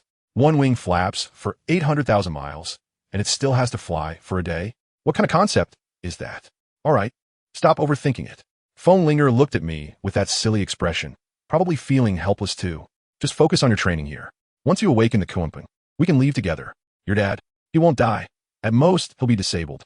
By then, with one flap of your wings, you'll be faster than him after 10 years. Well, it seems there is no other choice. I sat down, and she sat down too, dipping her little feet, as white as jade, into the lake water, and slowly revealed a bit of the truth to me. To put it simply, my mom, Yi Bei Bei, is the leader of the Kunpeng clan, known as the Beiming King. My dad saved her, but later something happened, and they separated. She left Feng Linger here, claiming it was to protect me, but in reality, she was just a training partner and nanny for me. From now on, you can come here to train. Feng Linger splashed in the water while staying with me, and she could give you an experience buff, speeding up your training. I'll teach you a few moves of the Kunpeng technique, so you won't embarrass yourself when you go out. Wow, training with a high-level soul beast can accelerate my progress? This is knowledge even the Master's Haven team mentioned. I immediately agreed. Since it's only a 10-minute walk from the blacksmith shop, convenient. Looking at her worried and homesick expression, I sighed and patted my chest, saying, don't worry, I'll definitely take you home. She glanced at me. Just take care of yourself first. At your current level, you can't even beat me. After saying that, she patted my shoulder and said, all right, let us train. What else can I say? This is a man's promise. Sit cross-legged and start practicing. In the days to come, let me tell you, it will be fulfilling. During the day, I listen to the Master's theoretical lessons and spar with Tang San and Xiao Wu. In the afternoon, I go to the blacksmith shop to swing the hammer.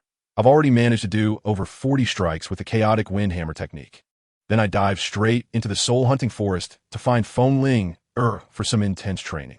That training is truly hellish. On the first day, she made me run through the forest carrying over 600 pounds of an old tree root. I was exhausted like a dead dog, while she, on the other hand, sat by the side, sipping the nectar I brought, leisurely as if on vacation. Hurry up, faster. A man cannot say he can't do it. I ran into shock and fainted, which was a common occurrence. She, on the other hand, was right beside me, timing it with a stopwatch, waiting for me to wake up, and without saying a word, she started practicing sparring. Don't relax after you make a move. Watch your opponent's breathing. Be quick with the follow-up. You've already kicked your leg out. I can tell with my toe what you're going to do next. Bang! I was punched by her and flew away, crashing through a dozen big trees before falling into the river. Keep going. I crawled out of the water, feeling dazed. Sister Linger, do all you soul beasts train like this? Aren't you afraid of training yourselves to death? Our soul beasts can get stronger just by lying down. This set is specially customized for you. Are you touched? I can be moved by you. Goodness, in the blink of an eye, 6 years have passed in this hell. I graduated from Notting Academy, and Tang San and Xiao Wu are always so lovey-dovey. I really don't want to be a third wheel. I said my goodbyes to old village chief Jack, gave him a retirement fund, and moved straight into the soul-hunting forest. Now I'm 7 meters tall, running through the forest with over 500 kilograms on my back, and even 1,000-year-soul beasts have to take a detour when they see me. With the help of Windbell, I got a 10,000-year-soul ring for my third spirit ability, called Blood Demon Fish Scale Head. My Blood Evil Vine is now both hard and tough, and I also gained a group control skill called Blood Evil Demon Prison. After training this day, Windbell and I fought hand-to-hand without relying on soul power. We exchanged blows, and the force of our punches created shockwaves. After 6 years, I finally can hold my own against her. I feinted and tricked her with a side kick, then threw a precise punch straight at her face. She backflipped to dodge it, but a downward kick with a force like a steel blade came straight for the top of my head. I couldn't dodge it. My mind raced. I grounded myself in a horse stance, spread my arms, and used the technique from the chaotic hammer style to borrow strength. I grabbed her calf and yanked it back forcefully, directly taking away her power and slamming her down to the ground. I won, although it was purely a skill. This is the first time I've managed to overpower her. She lay on the ground, her face showing no expression, and calmly asked me, "Where did you learn this move?" "I never taught you." I chuckled and blushed a little. After all, this posture was a bit ambiguous, but I dared not let go. This is called using strength against strength, something I learned from the chaotic windhammer technique. She nodded in approval. "Not bad. You've made progress. Seeing you like this, I can also wait with peace of mind. You said 10 years to take me home." I was just about to say something when suddenly, with a bang, a burst of purple soul power exploded from her, and I felt like a kite with a broken string, directly blown away and crashing through a pile of stones before coming to a stop. She stood up, tidied her clothes, shook her hair, and, "Let us say you won this round. I used soul power just now because I thought it was time to train your body's ability to withstand hits." I lay in a pile of gravel, feeling like my kidneys were about to burst, and could only smile bitterly. "You're amazing. Everything you say is right. By the way, you mentioned wanting to go to Shrek Academy to study?" She asked me while sitting by the lake. "Yeah, once I leave, I probably won't be able to come back to see you until the holidays." I went over and sat down next to her. Rarely, she spoke a bit more, reminding me not to stop training, that there were a lot of people outside, and not to be too arrogant. That feeling was really like an older sister sending her younger brother off on a journey. That night, neither of us spoke again, and we fell asleep by the lake. The next day, after saying goodbye to Feng Linger, I set off alone. Tang San and Xiao Wu, forget it. Those two are so sweet, it's sickening. I don't want to follow behind, eating dog food. Xiao Wu even asked me to help book a couple's hotel, and I could only smile bitterly in agreement. When I arrived at the place, Rose Hotel, wow, it was clearly a place for excitement. I pushed the door in and directly told the front desk, "Give me the best room for one night." The front desk guy was stunned, but still handed me the last key. Just as I got it, the door was pushed open again, and a handsome guy with golden hair walked in, surrounded by girls, with a cocky air about him. "Dai Mubai. Boss, is there a room left?" "No, sir. The last room was booked by this young man." The front desk had a flattering expression. Dai Mubai looked me up and down with a face full of disdain. "You trying to book a room? Has he grown up yet? Kid, give up the room." I couldn't help but laugh at that moment, not expecting to have to fight after all. I directly looked at Dai Mubai and said, "Let's talk. Let's duel, Soul Master." Dai Mubai also became interested and pushed aside the woman next to him, saying, "All right, I'll play with you today." I smirked and said to the trembling receptionist, "I will pay for everything that S broken, including this room fee. I want you to know, woman, that respect is something women deserve." What a bold statement. Dai Mubai's expression immediately turned cold. As soon as my words fell, our auras clashed directly, shattering all the glass and tables in the hall instantly. Dai Mubai's face changed. He sensed that my soul power was far more substantial than his. I said lightly, "I don't need a soul ring." "Okay, I don't need one either. I don't need soul power. I'll just take my stance." "What?" Dai Mubai was completely furious. "Do you look down on me? You were the one who disrespected women first." I clenched my fist. "If you want me to respect you, show me your strength." Before the words could leave my mouth, he threw a punch at me. I didn't dodge or evade, and kicked directly at his fist. With a loud bang, he was sent flying back several steps, carving 2 grooves in the ground, shaking his numb arm, his eyes filled with shock. He couldn't understand. My combat experience and skills were nothing like a child's, but rather like those of a battle-hardened veteran. He didn't dare to be careless, and summoned his soul power for another punch. I did the same as before, kicking to meet it. This time it was even fiercer, and Dai Mubai was sent flying back, crashing into the wall and creating a large hole, his arm dislocated. "Since it's like this, Dai Mubai was completely enraged now and held nothing back, using his second soul skill, White Tiger's Fierce Light Wave. A huge golden sphere of light came roaring towards me, exuding tremendous pressure. My fighting spirit rose as well. Bring it on. Cloak Fist. This was my self-created technique that applied the principle of the cloak to my fists, a hard clash. Crack! With a crisp sound, to Dai Mubai's disbelief. I actually used both fists to forcefully tear apart his White Tiger's Fierce Light Wave. His eyes almost popped out. What kind of fierce person is this? I still wanted to try one last time. Dai Mubai stood up, his body glowing with golden light, using his third soul skill, White Tiger's Diamond Transformation. Instantly, he expanded in size, covered in black tiger stripes, his aura skyrocketing, looking like a humanoid fierce tiger. A level 37 Battle Soul Master, activated Diamond Transformation, doubling all my attributes to fight you. Okay, I will give you dignity. I looked at him calmly and stated my information. Jiang Luoran, level 43 Ring Battle Soul Master. Martial Soul, Old Tree Root, level 40.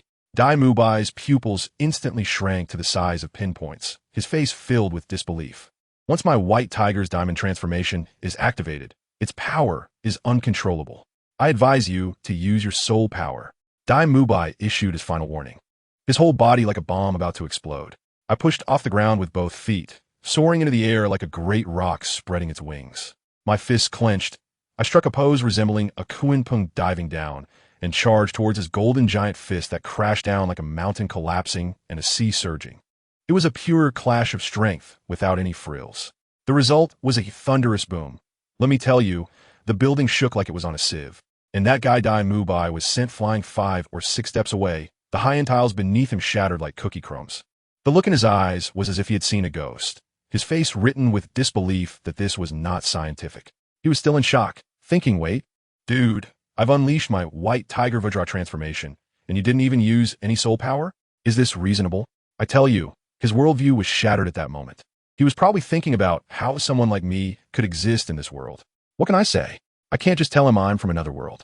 I can only loosen my fist and pretentiously comfort him. Don't doubt life, brother. You're already very talented. My situation is just special. It's inconvenient to reveal my cards, you know? Besides, I just train hard. It's purely muscle memory. You're already strong. As soon as I said this, Dai Mubai was completely convinced. You see, even after winning, he's so humble, taking the initiative to give him a way out. Isn't that opening up the situation? He immediately put away his martial soul and said plainly, all right, I'll admit defeat today. This guy is pretty nice. Before leaving, he insisted on asking me if my martial soul was called Old Tree Root, and I said yes. He then asked me which academy I was from, and I said I'm self-taught, never attended school. His expression was as if he wanted to say our principal has already set his sights on you. Before leaving, he even left me with a riddle-like statement. Brother, let me tell you, some women are not worth respecting. Don't let your softness lead to defeat. I thought to myself that I wouldn't listen to your Sea King theory, but I also couldn't be bothered to argue with him. As soon as he left, the hotel manager and the front desk staff came out like mice seeing a cat, trembling and looking at me, struggling to speak. Of course, Dai Mubai, a 37th level soul honor, was taken down by me barehanded. They must see me as a monster. I originally wanted to say that I would take the blame for this mess, but then the manager nodded and said, Sir, Mr. Dai has already settled the bill. Please enjoy your stay. We have also arranged special services for you. He gestured toward a row of ladies with hearts in their eyes. Family, who understands this? I was completely thrown off by the situation. Just then, Xiao Wu and Tang San arrived, and I quickly shoved the key into Tang San's hand, saying, Bro, the room is yours. I'm just passing by. Then I patted his shoulder and told the manager, this is my big brother. If there's anything, just find him. The manager's eyes nearly popped out. His gaze towards Tang San instantly changed from that of a random passerby to that of a hidden final boss. Xiao Wu wouldn't let this slide either. She waved her little hand and said, Everyone leave. My brother is a serious person. I slipped away long ago and lay on the roof of the city lord's mansion to watch the stars. To be honest, sometimes it feels a bit empty, as if I'm just an unregistered tourist in this world. Forget it. Thinking about this is pointless. I should focus on getting stronger. The fourth soul ring is decided. Will be from you, Many Uzo, the swamp monster. The next day, we followed the address given by the master to find the legendary Shrek Academy. What happened? After winding around, we ended up in a village that's even worse than Holy Soul Village. Xiao Wu exploded on the spot. Rango, are you kidding? Is this the Advanced Academy? This place doesn't even have a signal. I pointed to a dilapidated wooden shed ahead, with a sign that read Shrek Academy Enrollment. Wow. The line was quite long, with about 200 people, all parents with their children. An old man sat there, looking like a security guard, with a wooden box in front of him for the registration fee, 10 gold soul coins, non-refundable. Around us, people were complaining. You graduate and you can become a viscount? In this rundown place? My son is a genius. He can't be delayed here. I knew very well that these people didn't understand Shrek at all. What is Shrek? It's a monster academy. It doesn't want good students. It wants lunatics, freaks, and losers. You ordinary people are destined to be passers-by. Sure enough, the first child who went up, the old man cracked his knuckles and directly shook his head. Too old. Just over 13 next. The father protested, insisting on some leniency.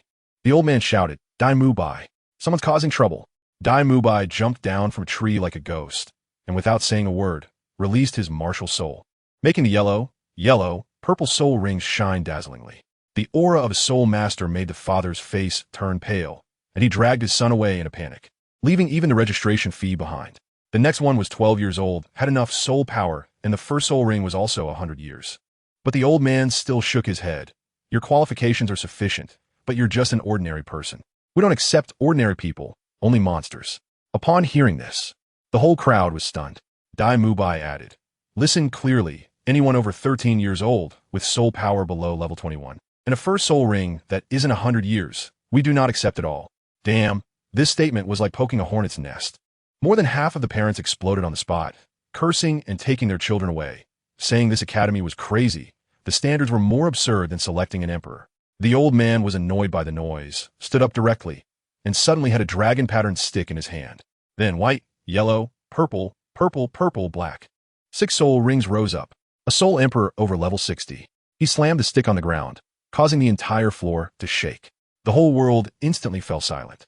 The parents who were still cursing just moments ago now became as quiet as mice, more obedient than elementary school students. Who would dare to provoke a soul emperor? Finally, it was our turn. I directly took out 30 gold soul coins and threw them into the box. Xiao Wu went first. The old man pinched his hand, nodded, and let her release her martial soul. When Xiao Wu's rabbit martial soul appeared, 2 yellow 100-year soul rings emerged, and her soul power shot straight up to 29 level. The old man's eyes lit up. Not bad, go ahead. Next was Tang San. The old man touched his hand, then pinched his leg, his face full of the expression of having found treasure. When Tang San released his blue silvergrass, he also had 200-year soul rings at 29 level. The old man was so excited he almost stood up. Blue silvergrass can be trained to this level? A genius. Hurry up and go in. Finally, it was my turn. I stretched out my hand. As soon as the old man touched my finger, his expression changed. No, this strength doesn't seem like a 12-year-old's. Dai Mubai beside me was sneering. I told you so, but you didn't believe it. The old man asked me to release my martial soul. All right, time to show my cards. As my blood fiend vine emerged, purple, black. 3 soul rings rose up, and the pressure of my 40-level soul power exploded directly, causing several people nearby to kneel down with weak legs. I tell you, at that moment, the whole place fell silent. Dai Mubai had just brought over a cold-faced beauty named Zhu Qing, and the smile on his face froze instantly. His expression was quite something. The old man was even more shocked, his eyes nearly popping out, pointing at me, his lips trembling. "Oh, you.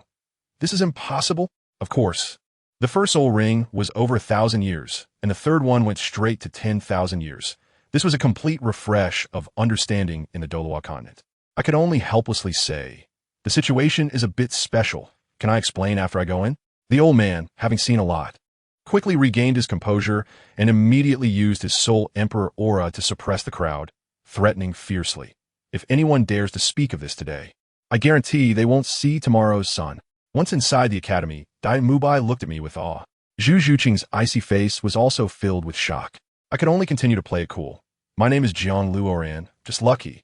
We'll all be classmates from now on." Just a few steps later, I heard a shout, "Selling sausages. Oscar S. Big Sausages." A scruffy-looking uncle pushed a cart over. I was hungry at the time and went over to buy 3, finishing one in just 2 bites. Dai Mubai ran over one and stopped me, but it was too late. I knew what these sausages were. They were just Oscar's soul skill. No big deal. I'd have to get used to it sooner or later. Then, Dai Mubai called us together and said that since our soul power exceeded level 25, We could skip the second and third rounds of testing and go directly to the fourth round. The kids outside who hadn't left were unhappy and started to shout about unfairness. Dai Mubai directly threw the testing crystal over. Ning Rongrong, level 26. Zhu Zhuqing, level 27. Xiao Wu and Tang Sand, both level 29. Finally, when the crystal reached me, I infused my soul power into it, and with a crack the crystal shattered, the light blinding, and it clearly displayed. Level 40. Those little kids completely shut up, looking at us as if we were gods. On the way to the fourth round, Dai Mubai gave us some background on Shrek. He said the academy had only accepted 42 students in 20 years, and counting him, there were only 3 left, with more teachers than students. The graduation requirements were even more insane. You had to reach level 40 before the age of 20, or you would be kicked out. The 14 graduates were all prominent figures on the continent now. Tang Sin then realized that the scruffy uncle who helped me hunt my first soul ring was the headmaster of this academy. As we spoke, we arrived at the fourth round's testing venue. A huge, muscular man with muscles like rocks stepped out. Dai Mubai whispered, "This is teacher Zhao Wujia." But as soon as Zhao saw me, his eyes instantly flared with fire. My heart sank. Oh no, it's a familiar face, and one that I have had issues with before. He directly said, "Let us change the rules, you 5, come at me together." Dai Mubai was stunned. Saying this was against the rules. Zhao Wujia shouted, "In Shrek, I am the rule." Well, this was getting serious. Dai Mubai sympathetically told us that this teacher Zhao, nicknamed the Unmoving King, was a level 76 soul sage. His martial soul was the powerful golden bear, purely a strength type, said to have no weak points. Zhao Wujia stuck an incense stick into the ground. One stick of incense, as long as one of you can still stand when it burns out, you all pass. This was not an exam at all. It was purely personal revenge. There was no choice. Since we were here, we could only brace ourselves and go for it. Tang San immediately gathered us together. There's no time. Let us each introduce our abilities and prepare to team up. I'm Tang San. My martial soul is Blue Silvergrass, level 29, second ring control system soul master. Xiao Wu. My martial soul is a rabbit, level 29, second ring assault system battle soul master. Zhu Zhuqing. My martial soul is the Nether Cat, level 27, second ring agility attack system battle soul master. Ning Rongrong. My martial soul is the 7 treasure glazed tile, level 26, second ring support system soul master. Jiang Luoran. My martial soul is Old Tree Root, level 40, third ring control system soul master. I told you. As soon as those words came out, Tang San's eyes lit up instantly. Fixated on the little rich girl next to him, Ning Rongrong. The teacher said, the 7 treasure glazed tile school, the number 1 support on the battlefield, must be dealt with first. This is a walking mobile spring of water. Ning Rongrong was quite generous and laid it all out. Don't look at me like that. Our 2 soul rings, one increases speed, one increases strength, each boosts by 30%. Wow, 30%. Who understands what that means, family? That's like starting with an extra major item. Who wouldn't want this support? The tactical meeting started at lightning speed, with Tang San as the commander, and Xiao Wu and Zhu Zhuqing responsible for flanking harassment, focusing on being agile. As a result, my new brother Jiang Luoran stepped forward and took on the main attack role. He said he would take responsibility for this matter. Tang San wanted to persuade him, but Jiang Luoran directly said, "Brother San, you're the most suitable to operate the battlefield," and pushed Tang San aside. At that moment, I thought, this guy has a sense of responsibility. Then, the most explosive scene of the entire event came. Jiang Luoran stepped forward, shouted Blood Fiend Vine, and dozens of purple-pink vines shot up from the ground, wrapping around him. Immediately after, buzz. Purple, purple, black. 3 soul rings rose up. I gasped in disbelief. Am I seeing this right?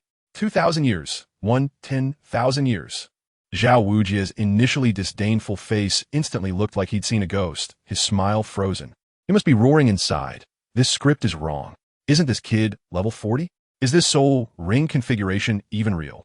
Ning Rongrong's buff light flashed, quickly enveloping the 4 of them, and their power and speed skyrocketed. Seeing the situation, Zhao Wujia got fired up too, roaring that he wanted to see our tactics, and charged straight at Ning Rongrong. Goodness, he showed no martial ethics, trying to take out the support first. I'll block. Jiang Luoran shouted loudly, charging out like a cannonball, and met Zhao Wujia with a punch. That I was nearly stunned. A control-type soul master, facing off against a level 76 battle soul master, trading punches head-on. Bang, bang, bang. The two fists collided, shockwaves exploding outward, cracking the ground beneath them. Zhao Wujia was knocked back several steps before he steadied himself, his face full of disbelief. He must be thinking, are control types this fierce now? How is this power even stronger than Dai Mubai's attack type? This completely enraged Zhao Wujia. And his 7 soul rings, yellow, yellow, purple, purple, black, black, black, lit up all at once. That terrifying pressure felt like the entire academy was about to collapse. Tang San and Jiang Luoran reacted quickly, with blue silvergrass and blood fiend vines striking simultaneously, wrapping Zhao Wujia up tightly like 2 giant pythons. And guess what happened next? A flash of golden light from Zhao Wujia, his first soul skill, immovable king body. With a loud boom, the vines were completely shattered. Next was Xiao Wu's performance.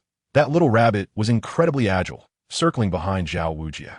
With a waist bow, and under Tang San's blue silvergrass support, she managed to throw the several hundred-pound man, Zhao Wujia, away. Jiang Luoran seized the opportunity, leaping into the air, delivering a punch that slammed Zhao Wujia into the ground, creating a 2-meter-deep pit. Zhu Zhuqing charged in like a ghost, unleashing a furious assault with her phantom claw against Zhao Wujia. But surprisingly, she couldn't break through his defenses. This girl was tough. Seeing she couldn't deal damage, she directed all her attacks to one spot, Zhao Wujia's groin. This is too infuriating. Zhao Wujia's face turned green, and with a loud roar, shockwaves sent Zhu Zhuqing flying. Seeing this, Tang San thought an opportunity.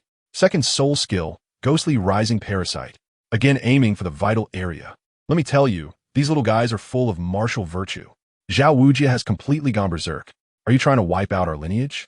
The power of the soul sage erupted fully, slapping Xiao Wu away with one hand, kicking Tang San away with one foot. And after exchanging a few punches with Jiang Luoran, he directly sent him crashing into the building across the street. In the blink of an eye, all the teammates were down. Xiao Wu was unconscious, Tang San was injured, and Zhu Zhuqing was also out cold, just as the incense was about to burn out. We clearly could have passed the level. As a result, Jiang Luoran jumped out from the ruins, saying nothing, walked to the incense burner, and with a stomp, he directly extinguished the half-burnt incense. I was stunned at the time. What does it mean, brother? Since this matter arose because of me, let it fall because of me. Jiang Luoran turned and walked toward Zhao Wujin, saying, I'll take this fight. Wow, he wants to challenge the soul, sane alone. Zhao Wujin laughed in anger, thinking, what's the point of being a hero when a whole group can't win? But Tang San and the others chose to believe in him. With Ning Rongrong being the first to shout, Luoran, you go for it. We are all teammates. The spirit of the team instantly ignited. Jiang Luoran didn't waste words, unleashing his level 40 soul power with 3 soul rings, purple, purple, and black, lighting up again. This momentum was completely different from before, like a swamp that devours everything. Come on. He took a step forward, and the ground cracked inch by inch. Zhao Wujin also became interested, using his first soul skill, immovable king body. He didn't take Jiang Luoran seriously at all, just preparing to stand and watch the fun.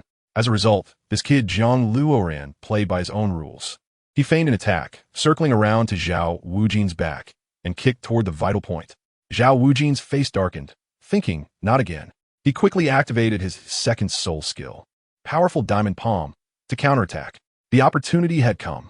Jiang Luoran used his first soul skill, creating something from nothing, and the vines in his hand turned into purple smoke and vanished. The next second, dozens of vines appeared out of thin air, instantly binding Zhao Wujin. Just as Zhao Wujin broke free, Jiang Luoran had already picked up a huge rock and smashed it over. This is too much.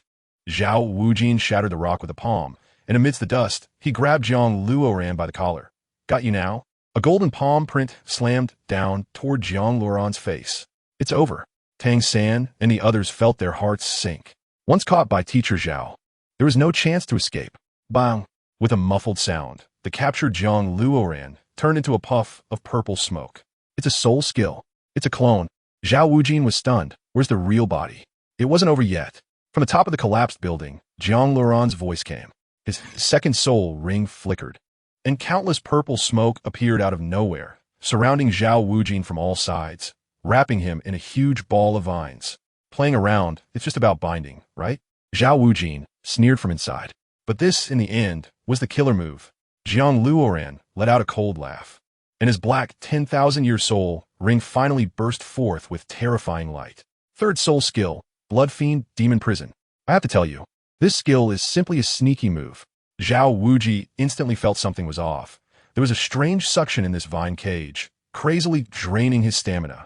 It turned out that from the very beginning, Jiang Luoran had set up a big trap on the ground, just waiting for him to step in. This guy's brain must be overheating. Zhao Wuji wanted to forcefully explode with energy to break free, but suddenly a massive old tree root shot up from the ground, hitting him right in the groin, interrupting all three of his soul skills. Taking advantage of the situation, Jiang Luoran descended from the sky, executing a Kunping kill that directly broke through Zhao Wuji's protective aura. Immediately after, Jiang Luoran unleashed a series of fluid moves, throat locks, leg sweeps, elbow strikes, and then slammed Zhao Wuji down from the sky, creating a 3-meter deep pit. Amidst the flying dust, the sound of flesh hitting flesh echoed. Jiang Luoran was riding on Zhao Wuji, his fist striking like a pile driver. Zhao Wuji was completely stunned by this combo, his face bruised and battered, and he could only mumble, "Enough! Enough!" Only then did Jiang Luoran stop, flipping away. I tell you, Zhao Wuji's face today is like he lost it at his grandma's house. Just as he got up, a sleepy, scruffy-looking handsome guy came over with 2 grilled sausages, and upon seeing Zhao Wuji's miserable state, asked, "Who are you?" Zhao Wuji glared. "Oscar, come to the combat class tomorrow." The guy named Oscar instantly looked dejected. "Teacher Zhao, I'm from a support department. If control systems can fight, why can't supports?" Zhao Wuji snatched a sausage and stuffed it in his mouth, turning to leave. Jiang Luoran also casually grabbed a sausage and shouted at Zhao Wuji's back, "Teacher Zhao, no matter who calls you tonight, don't go out." Zhao Wuji walked away with great flair, a hint of disdain at the corner of his mouth. That guy left, but let me tell you, all of us, one by one, were flattened on the ground, directly knocked out. When I woke up again, I was already in the dormitory, feeling like my bones were falling apart. As soon as I opened my eyes, wow, third brother was standing by my bed like a door god. He pointed to a plate on the table and said, "Xiao Ao left this for you." I looked, and there was a piece of sausage. At that moment, I was so hungry my stomach was touching my back. Without saying a word, I grabbed it and stuffed it in my mouth. Hey, I have to say, this meat-type martial soul is really powerful. After eating it, I felt my stamina recover quite a bit, and the taste was pretty good.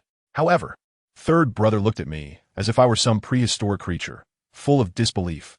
"Luoran, you dare to eat this?" I was puzzled at the time, wondering what there was to be afraid of. It was just a sausage, right? It was then that Sangu told me that the spell for Oscar sausage was I have a big sausage. Who understands this, right? If you hesitate for even a second with this thing, it's disrespect to your stomach. When I'm hungry, I don't care about any spells, even if it's poisonous. I have to take a few bites first. Seeing that I was fine, Sangu started to emo himself, constantly feeling guilty and saying he didn't protect Xiao Wu well today, feeling really upset about it. When I saw his expression, I knew it was bad. This guy was really worked up. I could only advise him, saying, "You're still so young, don't think too much. If it were you in this situation, you could take on Zhao Wuji just the same." But he just couldn't get over that hurdle. I looked up at the window, and suddenly my heart skipped a beat. I thought to myself, third brother, you're here for little Wu's emo. That old bastard Zhao Wuji is really going to be in big trouble tonight. I reminded him during the day. Now it's up to him whether he listens or not. Not listening? Hee. Tonight he will definitely be treated like a punching bag by his father, or rather, by a mysterious expert.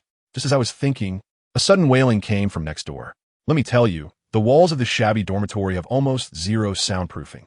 I heard a lewd voice shout, "Boss die. Let's go. Tonight I'll show you something." That figure, that voice, TSK, TSK, TSK. Then came Dai Mubai's hoarse shout, "Fatty, shut up. I'm pure and innocent. Don't talk nonsense." Goodness, that fatty directly replied, all right, the pure and innocent young master Dai, then lend me some money. Suehua is still waiting for me in the village. I was dumbfounded at the time. What kind of time management master is this? Going out to have fun at night, and now having to go to the village entrance to find my girlfriend, Suehua? This network of relationships is more complicated than my soul skills. It's simply love like fire, burning oneself and warming the entire village, isn't it? As soon as I heard Suehua at the village entrance, and remembered that Xiaowu and the others said they were going for a walk in the village, my DNA instantly reacted. Oh no, something's going to happen. I quickly grabbed Sang and said, "Let's go, I'll take you to see a big show." The two of us dashed to the village entrance, and wow, the scene was already quite tense. Xiaowu, like a little hot pepper, had her hands on her hips, protecting a girl named Suihua, and was yelling at that fat guy. You scumbag. Pervert. Bullying girls. That fat guy, Ma Hongjun, shouted in a flustered manner. Don't cause trouble. Suihua loves me. But then the girl, Suihua, weakly said, Hongjun, we really aren't suitable for each other. Please don't harass me anymore. Oh my, isn't this a classic love triangle? Xiao Wu got even more fired up. Did you hear that? They don't want you anymore. And yet you're still clinging on. I'm embarrassed for you. Ma Hongjun got frustrated and directly threatened. So what if you're pretty? Today, I'm taking you to warm my bed. Damn, I can't tolerate this. Third brother's face instantly darkened.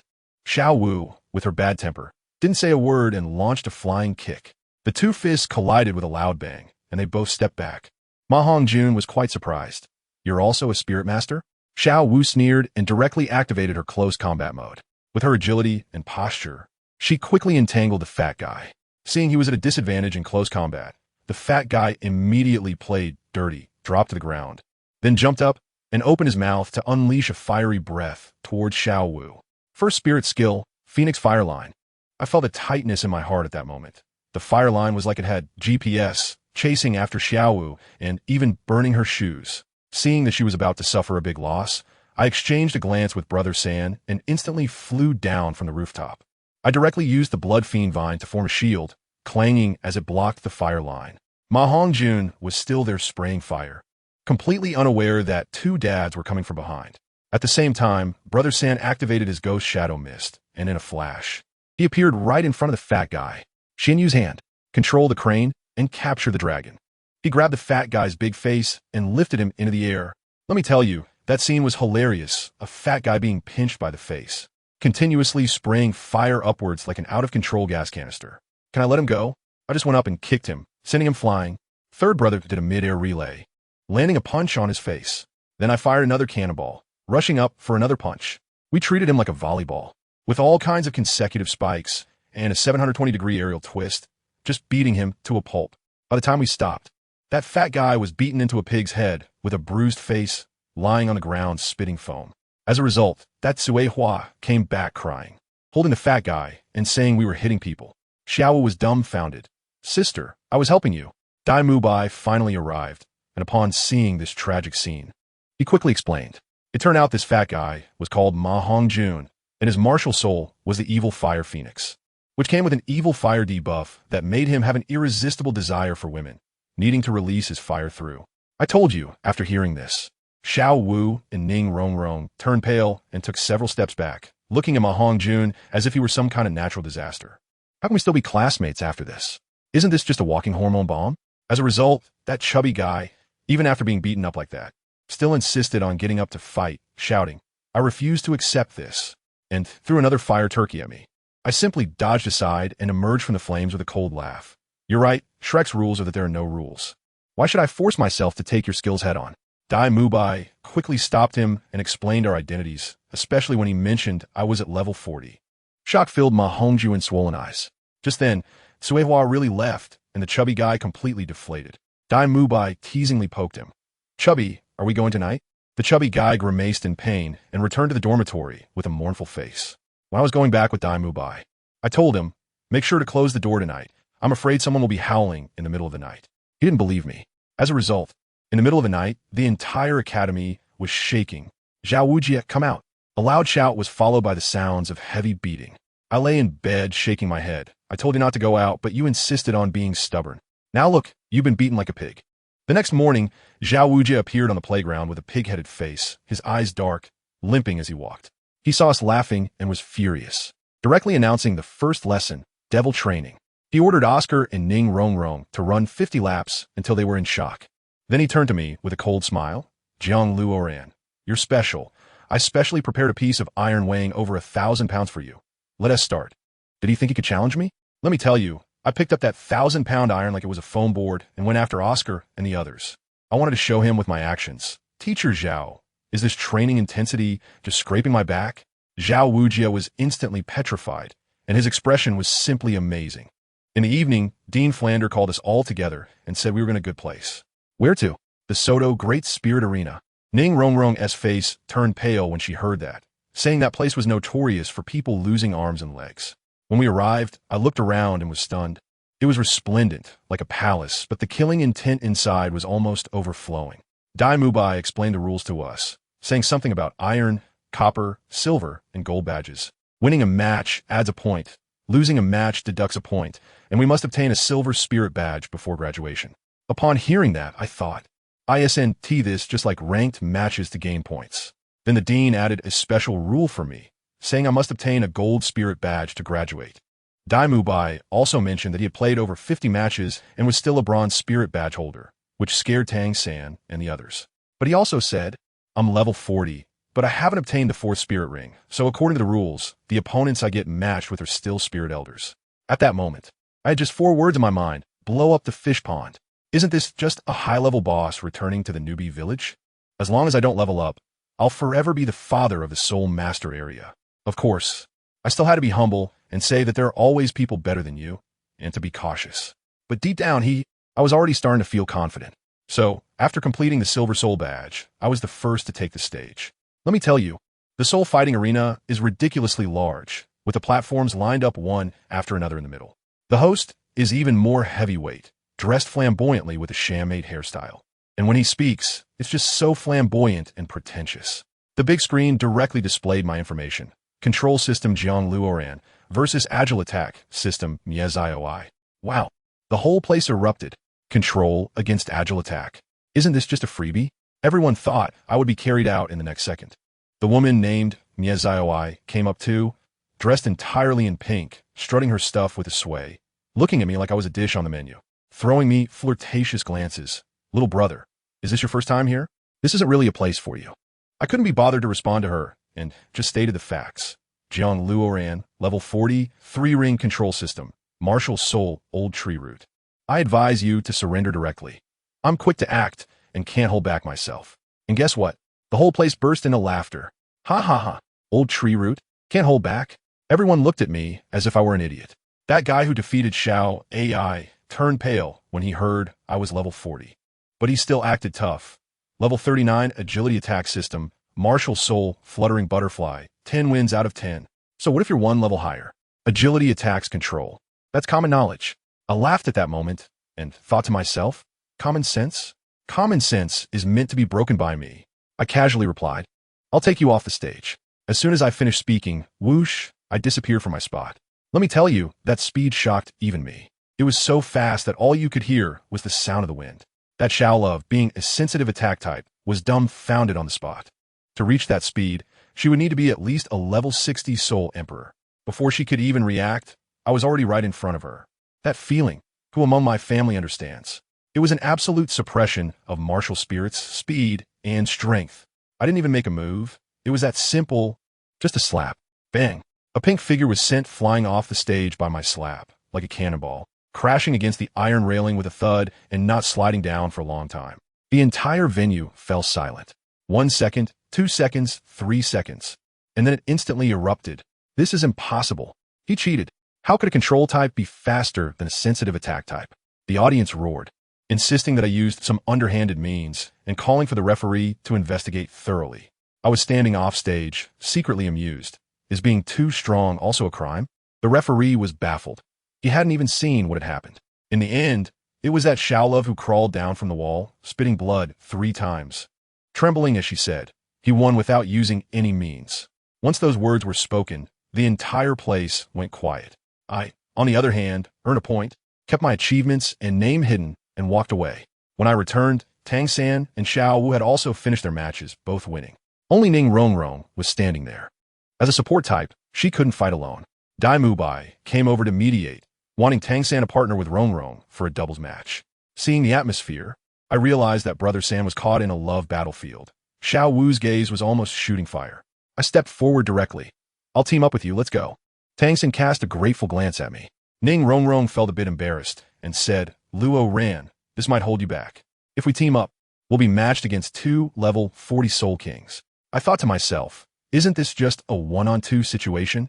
But I still coolly said, you have no better choice. After saying that, I grabbed her and signed up. Team name? She was too shy to come up with one, so I decided, let's call it Northern Darkness Duo. Well, as soon as the doubles match started, the audience on the other side began to mock us again. bringing a level 26 girl to a level 40 doubles match? Is he tired of having too many points? I hope he doesn't end up crying and forfeiting. I haven't heard the sound of bones breaking in a while. Two strong men walked up from the other side, their muscle bulges even more exaggerated than Master Zhao Wujia's. Looking exactly the same, obviously brothers, and their team name was Ironbound Battle Soul Club. They came out swinging, saying, "Kid, don't even think about running. It's been a long time since we broke someone's bones." I stepped directly in front of Ning Rongrong, and the meaning was clear. 1 against 2, bring it on. Ning Rongrong was also very impressive, directly activating her 7-treasure glazed tile martial soul.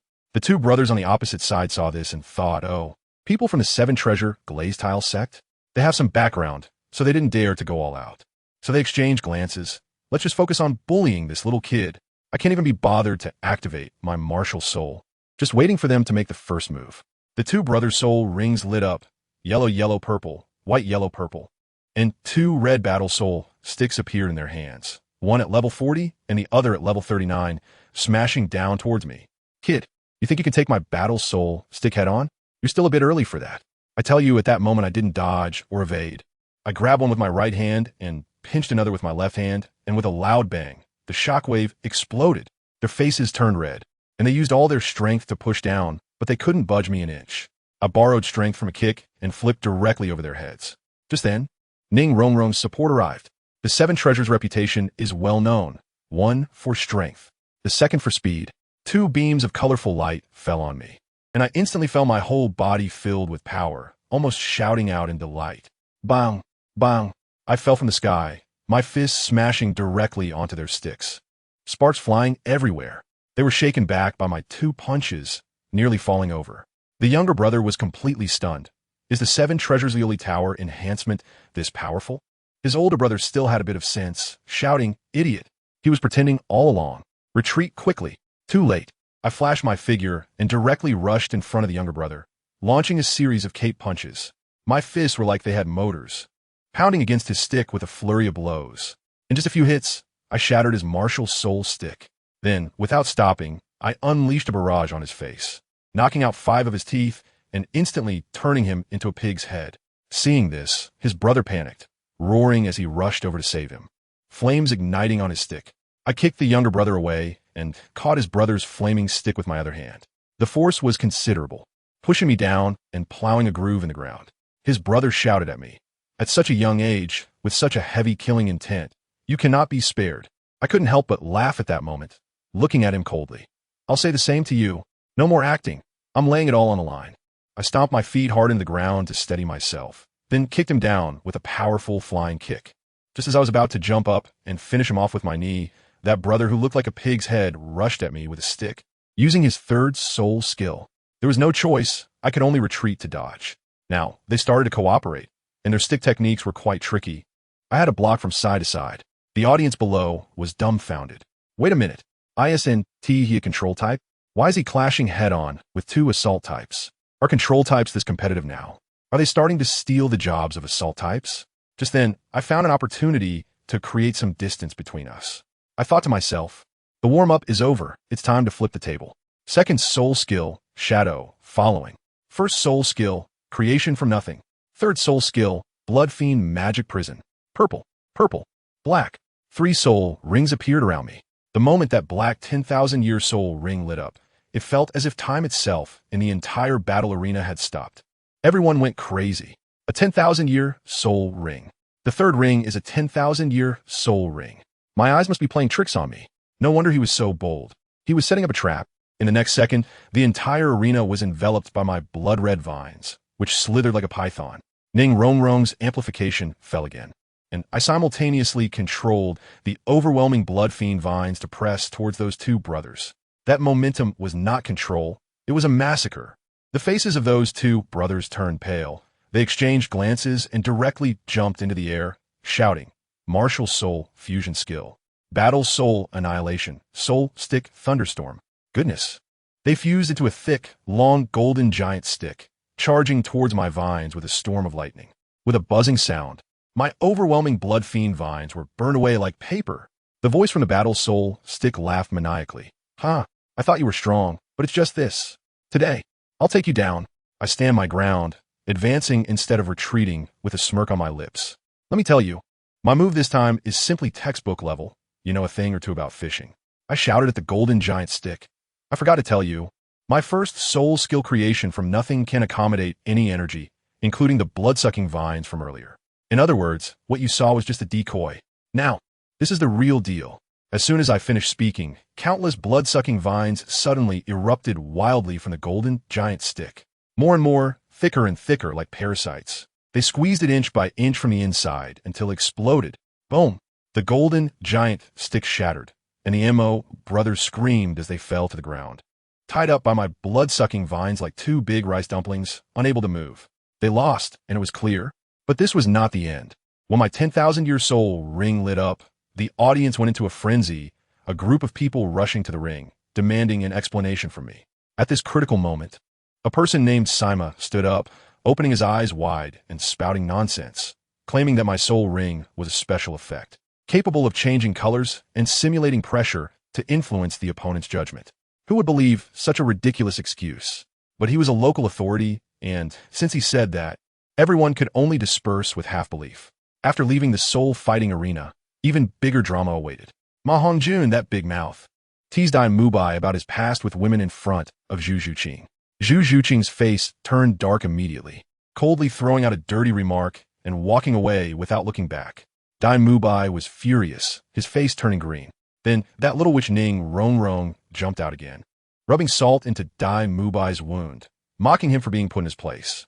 Dai Mubai was already fuming, and this pushed him over the edge. His soul power erupted, and he was really going to attack Ning Rongrong. I and Tang San rushed forward, one grabbing his throat and the other restraining him, managing to hold him down.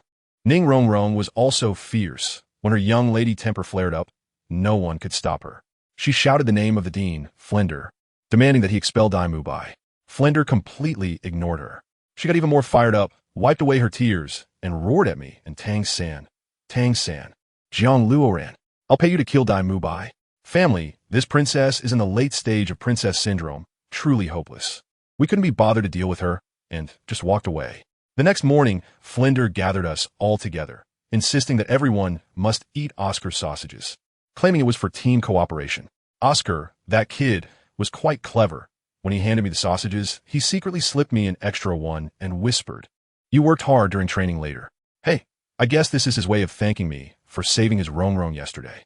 I took the 2 grilled sausages and stuffed one in my mouth. Hey, you wouldn't believe it, but this thing really did refresh my mind. When Flender saw that we all ate, he started ramping up the intensity, saying that Shrek Academy doesn't do anything superficial. There are no theoretical classes, only endless training and real combat, aimed at pushing the limits of the human body. I tell you, his rhetoric made Dai Mubai and Tang San feel incredibly passionate. While I, having long been accustomed to this rhythm, didn't care, the more brutal it was, the more excited I became. The most explosive part was when Flender finished speaking and announced that this afternoon we would go to the Stardow Forest to help Oscar hunt for his 3rd soul ring. Good heavens, that is when I realized Oscar was already level 30. Dai Mubai rushed over and punched him, while Xiao Wu and the others surrounded him, asking how he leveled up so fast. I directly revealed the answer, because he has innate full soul power. As soon as this was said, the whole place fell silent, especially Ning Rongrong. Her mouth was agape enough to fit an egg. Family, who understands? A sausage vendor actually has a unique, innate, full soul power in the food system. You have to know that this little princess of the 7 treasure glazed tile school awakened with only level 9 soul power and was already praised by her father as an unparalleled genius. Now it was clear, there are people beyond people and sausages beyond sausages. Her gaze toward Oscar changed. This talent was simply that of a chosen child of the heavens. Not long after, that old Zhao Wujia came in with a pig's head face, probably still nursing the wounds from being beaten by Tang Sin yesterday, holding a belly full of anger, shouting for us to move at full speed, saying those who couldn't keep up would be left in the wild to feed the wolves. I figure I shouldn't let the support class run too hard, so I directly arranged the formation. I, Tang San, and Dai Mubai were in the front. Zhu Zhuqing was scouting on the flank, while Oscar and Rongrong were protected in the middle, with the fat guy bringing up the rear. To slow down my own speed and ensure they could keep up, I casually carried a giant stone weighing over 1,000 pounds while running and practicing. Zhao Wuji was watching from behind, his face black as a pot bottom, probably thinking I was showing off to him. Then, something happened at the inn that night. While we were eating, a table of B students from Songhui Academy next to us had these disdainful looks, as if they were trying to label us as idiots, constantly provoking us. The fat guy, with his bad temper, started to blow up while chewing on a chicken leg. Dai Mubai, being a battle fanatic, was gripping his chair and asked me and Tang San if we dared to fight. I hadn't even spoken yet when Xiao Wu suddenly darted out, knocking the few weaklings on the opposite side away, with just a few punches and kicks. Now we've stirred up a hornet's nest. They called in reinforcements. And an experienced master showed up, named Yi Zhiqiu. He started acting all high and mighty, asking which obscure academy we were from, and said we must be uninformed since we hadn't heard of their Songhui Academy. Then he unleashed his martial soul, and wow, it was an old turtle, a level 55 soul king. He displayed his 5 soul rings with a look of invincibility, trying to intimidate us. As a result, Ma Hongjun burst out laughing and mockingly said, "Old man, at your age, reaching this level of cultivation is quite impressive, isn't it? Let me tell you, that scene was something else. He took all the bamboo shoots. We were laughing so hard, and that old turtle, after activating its martial soul, had its limbs shrink, paired with its human-like, disdainful expression. It was just too adorable. Oscar, being the boldest, went up and patted its shell. It made a thumping sound as he said, 'Stop messing around. It's not easy being a person.' The old turtle instantly broke down and unleashed its soul power, ready to give us kids a lesson on society. Before it could finish its lecture, I quickly stuffed some dirt into its mouth. No need for talk, let us just fight. Dai Mubai was the first to charge in, and with his evil-eyed white tiger, he hit it right in the face. We all rushed in for a group beatdown. The old turtle, with its shell, charged outside, still looking for a fight. But when we revealed our martial souls, it was stunned. A group of teenagers, all over level 30, when our soul rings lit up, it was like turning on a light, directly frying its CPU while it muttered, 'This is impossible.' Whether it's possible or not, we would find out once we started fighting. It had a layer of ice on its shell, incredibly tough. I threw a punch, and all I did was knock off a chunk of ice. It used its 3rd soul skill, Mystic Water Surge, and instantly froze both me and Dai Mubai into ice sculptures. But that didn't matter. We broke free from the ice in an instant. Tang San's blue silver grass quickly wrapped it up, and Ma Hongjuan's Phoenix Fire line followed up, sticking to its shell and burning it. Zhu Zhuqing moved like a ghost, targeting its weak defensive points. At that moment, I had a flash of inspiration and signaled to Tang San, "Let's not clash head-on with him. Let's boil him into turtle soup instead." Tang San understood immediately. His blue-silver grass, combined with my blood, evil vine, tightly bound him, leaving only his head outside. Then I shouted to the fat guy, "Turn up the heat to the max, unleash both soul skills, and let's stew him." The raging flames instantly engulfed that old turtle. He was first frozen solid by his own ice, then roasted hot by the fat guy's fire. At that moment, I seized the opportunity, dashed forward, gathered all my strength, and landed a heavy punch on his shell. With a crisp crack, his inflated shell shattered like tempered glass. The old man spat out a mouthful of old blood, his face filled with disbelief. I coldly told him, "Do you understand the holy sword of physics? The alternating heat and cold will break even the hardest things. As a strong attack type, you only know how to retract into your shell during a fight, unable to attack or defend. Your positioning is too vague." The old man was tough too. After hearing that, he realized it and said he would discard his soul ring to retrain, then left with his students who didn't dare to make a sound, looking dejected. The next day, we officially entered the Star Dough Forest. Zhao Wujia declared that as long as it wasn't a 10,000-year-soul beast, he wouldn't intervene. As we walked, Tang San, with his overly compassionate heart, said we shouldn't indiscriminately kill weak soul beasts to avoid attracting stronger ones. I thought that made sense, so I used the blood evil vine to clear the path. While resting, a sudden rush of wind came. Zhu Zhuqing climbed a tree to take a look and exclaimed, "Good heavens!" A flying snake with a red crown on its head and a tail like a fan was rapidly flying towards us. Zhao Wujia laughed upon seeing it and said it was a phoenix-tailed coxcomb snake. Tang Sin used his expertise to judge that this snake was about 1,300 years old, just perfect for Oscar's takeout. Without saying a word, I instructed them to support from a spot and transformed into a white light, charging forward. The snake was extremely fast and cunning, trying to take us down together by wrapping its tail tightly around me. I immediately unleashed my ultimate move. My second soul skill shadowed me, and the roots of a 400-year-old tree rose from the ground, pinning it down firmly. Then came Dai Mubai's light wave and Zhu Zhuqing's 100 claws, We unleashed a barrage of concentrated firepower, quickly beating the snake to the brink of death. Just as Oscar was about to collect the kill with his dagger, I suddenly felt something was off, a premonition deep within. I shouted for a stop, telling Dai Mu Bai to hold a half-dead snake and for Oscar to quickly hide in the nearby woods, instructing him not to come out even if the sky fell. As soon as they left, sure enough, an old lady emerged from the woods, leaning on a snake-headed cane, followed by a girl with a snake spear. The aura she exuded was clearly formidable. The old lady's soul rings lit up. Yellow, yellow, purple, purple, black, and black. 6 of them. A soul emperor, Zhao Wujia, being perceptive, instantly revealed his 7 soul rings. Yellow, yellow, purple, purple, black, black, and black. He was a soul sage. The momentum immediately pushed back. The old lady's attitude softened right away, asking if we had seen a wounded phoenix-tailed coxcomb snake, claiming it was her granddaughter's. Zhao Wujia, being an experienced actor, sincerely said that the snake had zoomed past us from behind, but we couldn't catch up because of our short legs.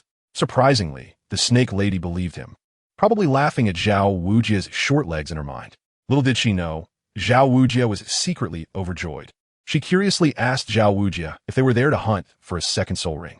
Zhao Wujia's tail practically shot up to the sky in pride as he said, "Sister, you got it wrong. We're here for the 3rd one. Someone is about to get the 4th. Upon hearing this, I can tell you, the old lady named Ko Xiangxiang turned nearly green with anger. As a soul emperor over level 60, her eyes were sharp. She could see at a glance that our group's average age was only in the teens. Who would believe that? The look she gave Zhao Wujia was like that of a con artist spouting nonsense, and her goodwill dropped to minus 10,086. She then forced a smile and said, "Oh, is that so? Then I won't disturb you. Take your time searching." After saying this, she pulled her granddaughter Meng Aran and turned to leave, muttering that the air here was bad. Wow, that was a roundabout insult. Ma Hongjun, who was already filled with anger, almost lost it when he saw Meng Aran smile. Once they were far away, Zhao Wujia finally breathed a sigh of relief and ran over to ask Luoran, "That's amazing. How did you know that Snake Lady was coming?" Tang Sin was also curious. "Teacher Zhao, how could you, as a soul sage, not detect the soul emperor?" Zhao Wujia rubbed his leg, looking fearful as he said, "You don't know, that Snake Lady's martial spirit is like she turned on invisibility in the forest. Not to mention me, even a Contra would struggle." We were chatting when JiangLuoran suddenly pressed her hand to the ground. Her expression changed. "It's too late." Zhao Wujia was still confused. What is too late?" Just as the words fell, bang, bang, bang. The entire Stardow forest seemed to tremble like an earthquake, the noise getting closer and louder, feeling like some colossal creature was charging towards us. Without a word, JiangLuoran summoned her martial soul, and the blood fiend vines instantly spread around us. At that moment, my heart sank. This was bad. Something big was coming. Activate your martial souls. Everyone activate your martial souls. Zhao Wujia also snapped to attention, letting out a roar as a massive brown bear phantom appeared behind him, his soul power skyrocketing to level 76. Even he, a soul sage, felt a lethal danger. Xiao Ao and Dai Mu Bai quickly activated their martial souls in preparation, and the 8 of us immediately formed a circle back-to-back. Jiang Luoran quickly instructed us, "Listen, whatever is coming is terrifying. Focus on staying alive." Suddenly, all the vibrations and noises stopped. The surroundings fell eerily silent. We all knew that whatever it was had arrived, lurking nearby, waiting to ambush us. Just as we were preparing to retreat, a thunderous roar erupted. A gigantic head, resembling a small mountain, suddenly emerged from the woods. Its mouth opened wide, and just one roar blew down the surrounding trees and rocks. We were immediately knocked off balance, unable to stand straight, our hearts racing as if they would leap out of our throats. Who understand, my friends? That creature was covered in thick black skin with bulging muscles, as if it had been pumped full of steroids, and its body was adorned with flowing red totems. Wasn't this the legendary king of the forest? The Titan Giant Ape? Zhao Wujia's mental state collapsed at that moment. We're done for. It's the Titan Giant Ape. Did we anger the king of the forest by killing too many soul beasts?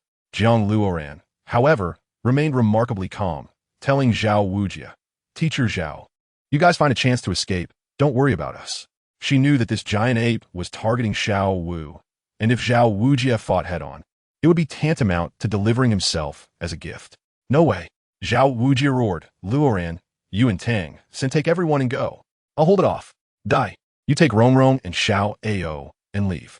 Jiang Luoran and Tang Sen stood directly beside Zhao Wujia, ready to confront it.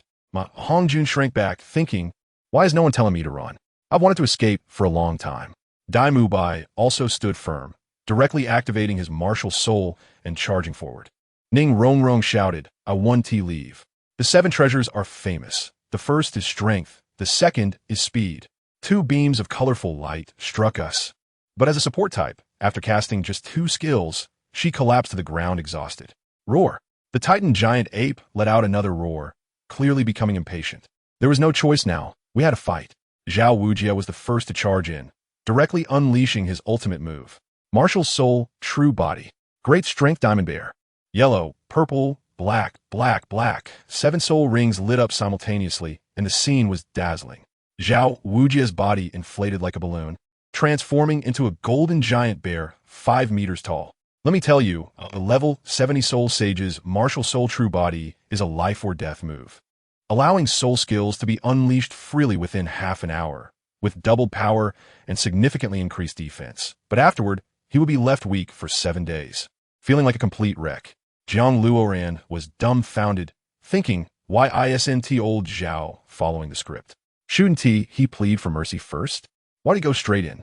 We couldn't care less about everything else. What Demon Vine Parasitism, what White Tiger Fierce Light Wave, what Phoenix Fireline. Everyone's soul skills were all aimed at the Titan giant ape's head. And what was the result? With a loud bang, it just roared, and a shockwave blew all our skills away. To it, we were just a light massage. Only the transformed Zhao Wujia was a real threat. The golden giant bear's punch was casually blocked by the Titan giant ape with one hand. The gap in power was like an ant shaking a tree. Zhao Wujia was forced to retreat step by step. If it weren't for his incredible defense, his martial soul would have shattered on the spot. Quick, use your skills to interfere with it. Tang San's blue-silver grass flew everywhere, but to the Titan giant ape, it was like a few thin threads, completely useless. Ma Hongjun burned its groin for a long time, and not even a hair was singed. Zhu Zhuqing's claws were almost broken, but it was also futile. Jiang Luoran even charged indirectly, unleashing a series of cloak punches towards the giant ape's head, his fists bleeding. But it only made that big guy sway a couple of times. Xiao Ao, what are you doing? Run. Dai Mubai pushed Oscar aside and blocked a flying boulder. Oscar was sweating profusely, muttering, I have a mushroom sausage. Finally, he conjured up a few white sausages, shouting, everyone listen. My 3rd soul skill lets you fly for a minute. Eat it quickly and go. Zhao Wujia's arm was almost broken as he roared at us. You bunch of brats. Why aren't you running? Tang Sen shot out hundreds of piercing needles at the giant ape's eyes, but it merely closed its eyelids and blocked them all. Bang! The Titan giant ape knocked Zhao Wujia down with one punch, then stretched out its long arm and grabbed Xiao Wu, turning to leave. No! Tang San was furious and immediately chased after it. Roar! The Titan giant ape emitted a terrifying sound wave, with black ripples spreading out in circles. Tang San kicked Ma Hongjun down and quickly laid down himself. Dai Mubai pulled Zhu Zhuqing into a large pit. Oscar even directly knocked Ning Rongrong to the ground, using his body to shield her. Jiang Luoran held onto a large rock for dear life, his legs buried in the ground to avoid being blown away. When the sound wave passed, we could only watch helplessly as Xiao Wu was taken away by the Titan giant ape. Xiao Wu! Tang San went mad and chased after it, but beside him, a white light shot past, like a meteor. It was Jiang Luoran. He unleashed the Kunping kill, white energy flowing all over his body, and forcefully caught up with the Titan giant ape. The giant ape turned around and threw a punch. Jiang Luoran met the punch head-on. Bang! With a loud crash, Jiang Luoran was sent flying like he had been hit by a train, disappearing into the sky without a trace. Luoran! Zhao Wujia watched this scene, his heart sinking. Dai Mubai angrily smashed his fist into the ground, hating himself for being too weak. Tang San's eyes turned blood red as he walked over to Oscar. His voice hoarse, Xiao Ao, give me a mushroom sausage. Xiao Sanyu. Oscar looked at his murderous gaze and instantly understood. Zhao Wujia, dragging his heavily injured body, got up with a pale face. Xiao Wu is probably in grave danger. Luoran too. So even if we find him, he will likely be useless. If we find him, let's take him home. Thinking of the mushroom sausage, Xiao Ao, however, firmly conjured up a sausage and handed it to Tang San. Xiao San, I understand you. If Rongrong is taken away, Even if I'm just support, I will rush up. Tang Xin snatched the sausage and swallowed it, wings sprouting from his back. Xiao Wu is the most important person to me. Sorry. Luoran. I'm leaving him to you. Ning Rongrong shot out a beam of light and empowered him. Third brother, be a man. Before her voice faded, Tang San had already disappeared. Teacher Zhao, if there's punishment, punish me alone. Oscar stepped forward.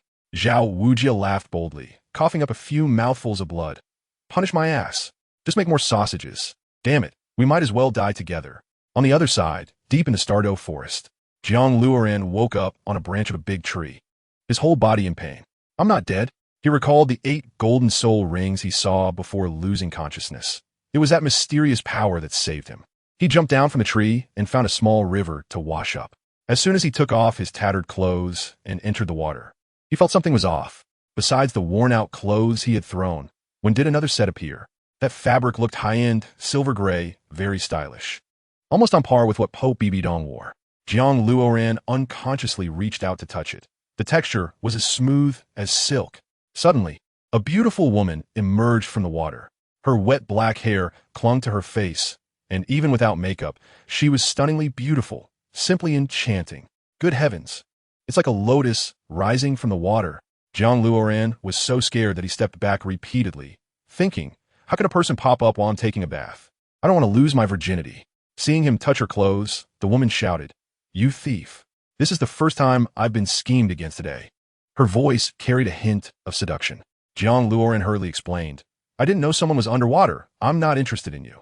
As soon as he said that, he regretted it. Looking at the woman's face, he was shocked. Hulaina? You even know my name? So it was aimed at me. Hulaina leaped out of the water, her soul power instantly drying her body, putting on the silver outfit, and raised her hand to attack Jiang Luoran. Stop. Jiang Luoran saw he couldn't dodge and charged out of the water, meeting her punch head-on. After one exchange, Hulaina was knocked back several steps. She was stunned. How could this person be so strong? Could he also be a level 40 soul master? Come again. Hulaina was unconvinced and kicked at him. If it was leg techniques, Jiang Luoran excelled in that, advancing instead of retreating, and kicked her back. Hulaina's killing intent surged, her yellow and purple soul rings glowing, and the seductive red light on her body intensified. Seeing this dance, Jiang Luoran immediately closed his eyes and casually stuffed 2 leaves into his ears. Physical immunity. That's it, he mumbled, then don't blame me for being rude.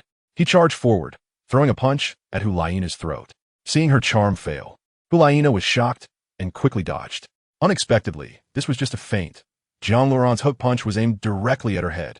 Hulaina didn't have time to use her soul skills, and with a brave heart, kicked at JiangLuoran's lower regions. How did you learn from Mahangjun? Jiang Luoran cursed, jumping aside. Hulaina stopped, her expression serious. Who are you? From the upper 3 sects? She didn't believe that a wild card could be this strong without even unleashing their martial soul. Não eles, no sect, no faction, no identity. Jiang Luoran pulled out the leaves and opened his eyes. He knew she wouldn't attack again. This woman had pride. In terms of combat skills, she had already lost. You exhibitionist. Hulaina walked over and said, I just had a torn shirt. Jiang Luoran replied without changing his expression. Your strength is not bad. If you want to join the spirit hall, come find me. Hulaina dropped a set of white male clothes and turned to disappear. Evil Moon must be crying in the shadows. That was my outfit. Jiang Luoran put on the white clothes, thinking that the spirit hall was too oppressive. He wouldn't go. He prepared to delve deeper into the forest to reunite with Tang San and the others. But as soon as he walked a short distance, he suddenly felt a shadow moving behind him. Puff! A mouthful of colorful venom sprayed onto the rock beside him, instantly melting it and producing white smoke. Jiang Luoran broke out in a cold sweat. This poison was too fierce. He cautiously looked around. You like to play tricks, huh? I'll send you on your way. He swung out a 10-meter-long blood vine, sweeping in all directions without missing a spot. Bang! A gigantic frog, covered in festering sores and draped in colorful skin, jumped out from the air, drooling and looking utterly abstract. It was the 7 Treasures bullfrog. JiangLuoran's anger flared up at the sight of this disgusting creature. This thing, like the face spider demon, feasted on rotten flesh and would never let go of its prey once it set its sights on it. With its 3-meter height, it was at least a 2,000-year-old soul beast. Cloak Fist. Jiang Luoran wrapped himself tightly with blood shackle vines especially around his fists, because this bullfrog was poisonous all over. He smashed down 3 fists, feeling as if he was hitting cotton, soft yet hard. The bullfrog was knocked back 3 meters, its eyes fixated on him, even licking its teeth in a human-like manner. Its gaze was that of someone eyeing a buffet. Kill. Jiang Luoran was infuriated as well, and with both blood shackle vines, he lashed out wildly at the bullfrog. The bullfrog jumped to dodge, opening its huge mouth as if to swallow him whole. First soul skill, creation from nothing. Jiang Luoran unleashed his skill into the bullfrog's mouth, causing countless blood shackle vines to grow wildly inside. Taking the opportunity, he whipped the bullfrog away and sneered. Today, you will undoubtedly die. The bullfrog corroded the vines in its mouth with venom, roaring in fury, its long tongue, dripping with saliva, whipped towards him. Jiang Luoran quickly fashioned armor for himself with blood shackle vines, advancing instead of retreating, grabbing that slippery tongue with his right hand, and with a sharp stone in his left, he exerted all his strength to slice. With a tearing sound, half of the tongue fell to the ground, green blood splattering everywhere. Aya! The bullfrog writhed in pain on the ground. Jiang Luoran half-squatted. Using your tongue to kill? Do you think I'm a fly? Cloak fist. He and the bullfrog exchanged blows madly, each striking in a chaotic flurry. Jiang Luoran's speed surprisingly matched that of this soul beast known for its speed. Second soul skill. Shadow, following. Jiang Luoran's purple soul ring glowed, summoning a root from an old tree over 400 years old, which tightly ensnared the bullfrog. Want to break free? Dream on. Jiang Luoran was now equivalent to hitting a target that wouldn't fight back, getting closer to his dream of defeating a Title Douluo who wouldn't resist. Cloak fist. Jiang Luoran's fists, entwined with blood shackle vines, pumped blood from 3 hearts madly, using force against force, continuously unleashing a torrent of attacks on the immobilized bullfrog. 30 punches weren't enough, then 100 punches. The forest echoed with deafening explosions, green, bloody pieces of flesh scattered everywhere. Finally, Jiang Luoran pierced the 7 treasures bullfrog's head with a sleeve arrow, completely ending its life. After 100 punches by the 95th punch, his strength had reached a terrifying level. 1 punch shattered both the bullfrog's heart and the old tree root behind it. He walked over to the bullfrog's corpse and picked up a moonblade, the weapon of Xiaoyu. He looked into the bullfrog's food hole and, to his surprise, found Xiaoyu tied up inside, unable to speak. It turned out this bullfrog wanted a duo meal. Jiang Luoran dragged Xiaoyu out, pondering whether to kill him to keep his secrets of having twin martial souls and abnormal soul rings from being exposed. As soon as Xiaoyu was freed, he grabbed Jiang Luoran's arm and incoherently began to flatter him. Brother, you are too strong. My name is Xiaoyu, part of the golden generation of the Spear Hall. I have a sister who is incredibly beautiful. I'll introduce her to you, and we'll be family from now on. Watch your attitude, brother Xiaoyu. Jiang Luoran shoved the moon blade back into his hand, saying, Aren't you usually aloof? Why does saving you once cause your persona to crumble? Take your knife and let us go. You don't want to join the Spear Hall? Xiaoyu instantly calmed down, his gaze turning cold. Not friends, then enemies. Although he couldn't win, he could call his sister to use a martial soul fusion technique. Good heavens, this guy flipped instantly. One moment he wanted to recruit me. The next he was ready to draw his sword. I told him I was angry too and shot back. Wait a minute, I just saved you, and you turn around to attack me? Are we acting out the farmer and the snake here? My gaze was even colder than his, and I told him I wasn't afraid of the Spear Hall, just simply found it annoying and didn't want to cause trouble for now. He believed me. Of course, with my combat power, if I really wanted to play dirty, I could take out their so-called golden generation one by one. But this guy was stubborn. Without a word, he activated his 4 soul rings, charging at me with 2 broken blades, shouting something about his self-created soul skill, Round Moon. I laughed at that moment. What wicked month, giving you face, huh? I pushed off with my toes and shot up like a cannonball, not bothering with any fancy tricks. I went straight for his blade with my knee. There was a loud bang, and his self-created soul skill, which he was so proud of, crumbled before me like it was made of paper. I slammed him back down to the ground. He lay there, spitting blood like a broken sack. I stepped on him, looking down from above, and told him I forgot to mention my strongest skill is actually my leg techniques. That earlier fight with the bullfrog was just to practice my fists. He still wouldn't give up, lying on the ground trying to win me over, saying something about a bright future. I was just about to finish him off and eliminate any future trouble when suddenly, suddenly a cold chill shot from the soles of my feet straight to the top of my head. An overwhelmingly strong, killing intent locked onto me. It felt eerie, as if the opponent could crush me with one hand. Ghost Douluo. There was no one else but that old ghost. Without a second thought, I slipped away, turning into a streak of white light, and vanished in an instant. Just as I disappeared, a massive black, ghostly hand shot up from the ground, grabbing the very spot where I had just stood, along with the dirt. That was close. Just 1 second more, and I would have been done for. I rushed forward, running for over 10 miles, just catching my breath when, to my surprise, I saw Teacher Zhao and the others being blocked by two old folks, the Dragon Man and the Snake Woman. They were just about to make a move, and I couldn't just stand by. Without a second thought, I charged into the white tornado created by the Dragon Man bang. I kicked that broken wind apart, landing on my feet as dust exploded around me. I coldly stared at the old man and asked, "What do you want?" The Dragon Man and Snake Woman were both stunned. They knew how much effort they had just put in, only to be shattered by my kick. When Daimou Bai and the others saw me, it was like they had seen a long-lost relative. Zhao Wuji clutched his chest, looking pale, and exclaimed, "Luoran, you're not dead?" I really couldn't believe Zhao's mouth. I don't have time to explain to them, so I just stood up and said, "Leave this to me." Teacher Zhao still wanted to protect me and urged me to run away, but I just laughed. I told him, "Don't worry, Teacher Zhao. If he dares to touch even a hair on us today, do you believe the entire continent will hunt him down tomorrow? His entire family will be wiped out." I'm not bragging. Daimou Bai is a prince. Ning Rongrong is the little princess of the 7-treasure glazed tile school, and Tang San's father is a Title Douluo. Let's see him try to kill someone. The Dragon King was so angry that his mustache stood up, and his granddaughter Meng Iran even directly attacked me with her snake staff. I didn't move at all. When the snake staff was about to hit my face, I raised my leg and kicked it away with a loud bang, sending her weapon flying and using my soul power to push her back. With one move, I took her down, and the whole place went silent. Then, I started my performance. I suddenly tore open my shirt, revealing 5 claw marks still emitting black mist and oozing blood, shouting at the Dragon King. "Dragon King, please look, what is this?" The snake lady was sharp-eyed and immediately recognized it. "This is the work of a Title Douluo?" I nodded and said with a pained expression, "That's right. This is the blow from the Ghost Douluo of the Spear Hall. I rely on my speed, and I was only brushed by the shockwave. If he had really caught me, I wouldn't be here today. Who understands this, my family? This acting is worthy of an Oscar." I continued to deceive. That old guy is out of control and is now killing innocents nearby. If I use a big move now, the noise will alert him immediately. "Dragon Lord, you only care about your face and don't need this soul beast, and your granddaughter can't absorb this 1,000-year-old human face demon spider anyway. This is my teacher, also known as the Master S Theory.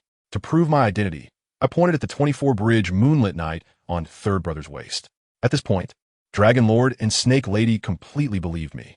They even wanted to recruit us into their sect, but I flatly rejected them. In the end, Teacher Zhao went over to whisper a few words to Dragon Lord, probably revealing all our backgrounds. The two old guys exchanged glances, still somewhat unwilling, exuding soul power to try to intimidate us. I unleashed all my soul power, ready to fight, while saying, "There's no other way. It's a dead end anyway. I can only take a gamble and lure the Ghost Douluo over. It's purely a last resort, sorry." At this, they completely backed down, dragging their reluctant granddaughter away in defeat. As soon as they left, Teacher Zhao hurriedly let Third Brother absorb the soul ring. Daimou Bai and the others surrounded me, looking at me as if I were a ghost, while Oscar and Ma Hongjun were still touching and examining me. I could only make up an excuse. Maybe it's because I'm too weak like a fly. When the big shots swat me, I 1T die. In reality, the injury was real and it hurt like hell, so I quickly sat down to heal. Just then, something even more outrageous happened. Xiao Wu actually came back. She was also thrown by the Titan giant ape and happened to fall next to a dead 1,000-year soul beast, absorbing it effortlessly, and she was already at level 31. Let me tell you, Teacher Zhao's expression at that moment was priceless. His eyes were about to pop out, and he was completely stunned. I healed quickly, and when I stood up, Sanji's side also finished. Suddenly, with a crack, 8 purple spider legs grew out from behind him. Damn, that scene scared Ma Hongjun so much that he jumped up. I quickly explained that this was an external spirit bone, but this visual shock was simply like a live-action version of gods fighting. No, it was more like a god attacking me. We quickly withdrew from the academy. As soon as we got back, we found that the master had arrived. He wanted to personally take over our training. The first thing the master did was reform the cafeteria. Displeased with our poor meals, he directly ordered. All the steamed buns were replaced with beef buns. Pork was swapped for chicken legs, and he insisted on putting more ribs and red dates in the soup. Flander's face turned as green as a cucumber. His heart bleeding. Our eyes lit up. We could finally have a good meal. I told Dai Mubai and the others at that time, "Don't be fooled by how gentle the teacher seems now. Tomorrow you'll know what hell is like." Early the next morning, the master directly called me and Dai Mubai out, saying we were going to have a real battle. The rule was that I couldn't use my second and third spirit abilities, and I could only use my first spirit ability once. Dai Mubai was holding back a lot of energy. He immediately activated his white tiger avatar, protective shield, and diamond transformation, making his muscles bulge like small mountains. As for me, I just played along. I didn't even use any techniques and directly went head-to-head with him, trading punches. After a dozen punches, the entire arena was shattered, and Dai Mubai's fists were red and trembling. Despite being a powerful attack-type spirit master and activating 3 skills, he couldn't defeat me, who was restricted. The master glanced at us, expressionless, and pointed at Ma Hongjun. "You go." Well, it turned into a 2-on-1. Ma Hongjun unleashed a phoenix fire line towards me, and I punched Dai Mubai away, then used bloodthirsty vines to form a shield, charging forward against that extreme flame. Just then, Dai Mubai also recovered and shot a white tiger light wave at me. I shouted loudly, using my right hand with the vine shield to block the fire, while my left hand reached directly for the golden light ball. With a crack, I crushed the light ball, ripping through the light waves with my bare hands. I dare ask if I'm cool or not. The master still had no expression. "Tang San, it's your turn." 3 against 1. Brother San's blue silver grass surged over like a tide, but I was too fast for him to catch me. He had no choice but to use his third soul skill, spiderweb binding. I rolled a dodge and countered with a cloak punch aimed at his face. Brother San tried to use Control Crane C's dragon to grab me, but I directly used Blood Fiend vines to bind our hands together, purely a test of strength. Just when we were in a stalemate, Ma Hongjun charged forward again. The master finally spoke, but his words made my scalp tingle. He said in a cold voice, "All of you, surround Jiang Luoran and defeat him." As soon as he finished speaking, Zhu Zhuqing turned into a shadow and rushed over with the Phantom 100 claws. I kicked her away, but I ended up with 5 claw marks on my leg. Immediately after, Xiao Wu teleported behind me, executed a perfect waist bow, locked me in place, and then with a sudden force, threw me high into the sky. I was in midair, losing my balance, and when I looked down, my heart sank. Ning Rongrong's 7-treasure glazed tile shone brightly, granting buffs to everyone. Tang San, Dai Mubai, Ma Hongjun, Zhu Zhuqing, everyone's soul skills lit up, blue silver grass, white tiger's light wave, phoenix fire. 6 enhanced attacks came rushing at me from all directions, tightly encircling me, the living target. I thought to myself, what's the point of discussing martial ethics? Rules? They don't exist. I immediately unleashed my third soul skill, Blood Prison. 1 blood red cage after another rose from the ground, first cutting off Ning Rongrong's support, and then trapping everyone else along with their skills. But this thing couldn't withstand the ultimate moves of 6 enhanced monsters. They instantly broke through the cages. Just as those colorful skills were about to hit me, my purple soul ring in my waist flashed, and I quickly used my second skill, Shadow Pursuit. With a buzzing sound, I felt like I had activated a flash, disappearing from that pile of skills and suddenly appearing on the other side of the battlefield. Let me tell you, that kid Tang San reacted quickly, somehow pulling out a 400-year-old root, flashing with purple light, directly blocking his own blue-silver grass to buy me some time. The opportunity came. I scanned my surroundings and locked onto Shrek's second strongest fighter, Dai Mubai. Riding on the momentum from my earlier punch, I charged at him like a cannonball. First soul skill, creation from nothing. Guess what? Blood-red vines instantly sprouted all over Dai Mubai, wrapping from his ankles all the way to his head, binding him like a giant mummy. The more he struggled, the tighter the vines constricted. Family members, you know what it's like. Controlling a strong attack type is a professional matchup, focusing on a dimensionality reduction strike. Just as he unleashed his white tiger light wave, I shattered it with a punch, golden light scattering everywhere. I used this momentum to drop from the sky, delivering a solid punch right into his stomach, sending him flying in an elegant parabolic arc. 1 down. Next up, Ma Hongjun. That fat guy must be the first to go. When he saw Dai Mubai was taken out by me, he got scared and turned to run, spewing phoenix flames like they were free. I used the Blood Fiend vines as a shield, bracing against the waves of fire as I charged forward. Just as I was about to get in close, I spun around and delivered a flying kick. using the burning vines on my leg as hidden weapons to break through and escape. But that delay allowed Tang San to recover. His old tree root couldn't hold up and was crushed by his own blue silvergrass. Without a second thought, he executed Control Crane, seizing Dragon along with Xian Yu hand, directly aiming it at my face. I was just about to punch Ma Hongjuan's head off when Tang San's fist, accompanied by a torrent of blue silvergrass, came crashing down. Wow. When the two sides collided, there was a huge bang, and I felt my fist go numb. I staggered back a dozen steps before stabilizing myself, and I got several holes poked in me by the blue silvergrass. Immediately after, the blue silvergrass seemed to come alive, darting around me as if trying to wrap me up like a dumpling. I was furious. Purple, purple, black. The 3 soul rings lit up instantly, and my soul power surged, shattering all that grass. However, that little brat Tang San is truly cunning. Once the big ones were broken, the small ones came again.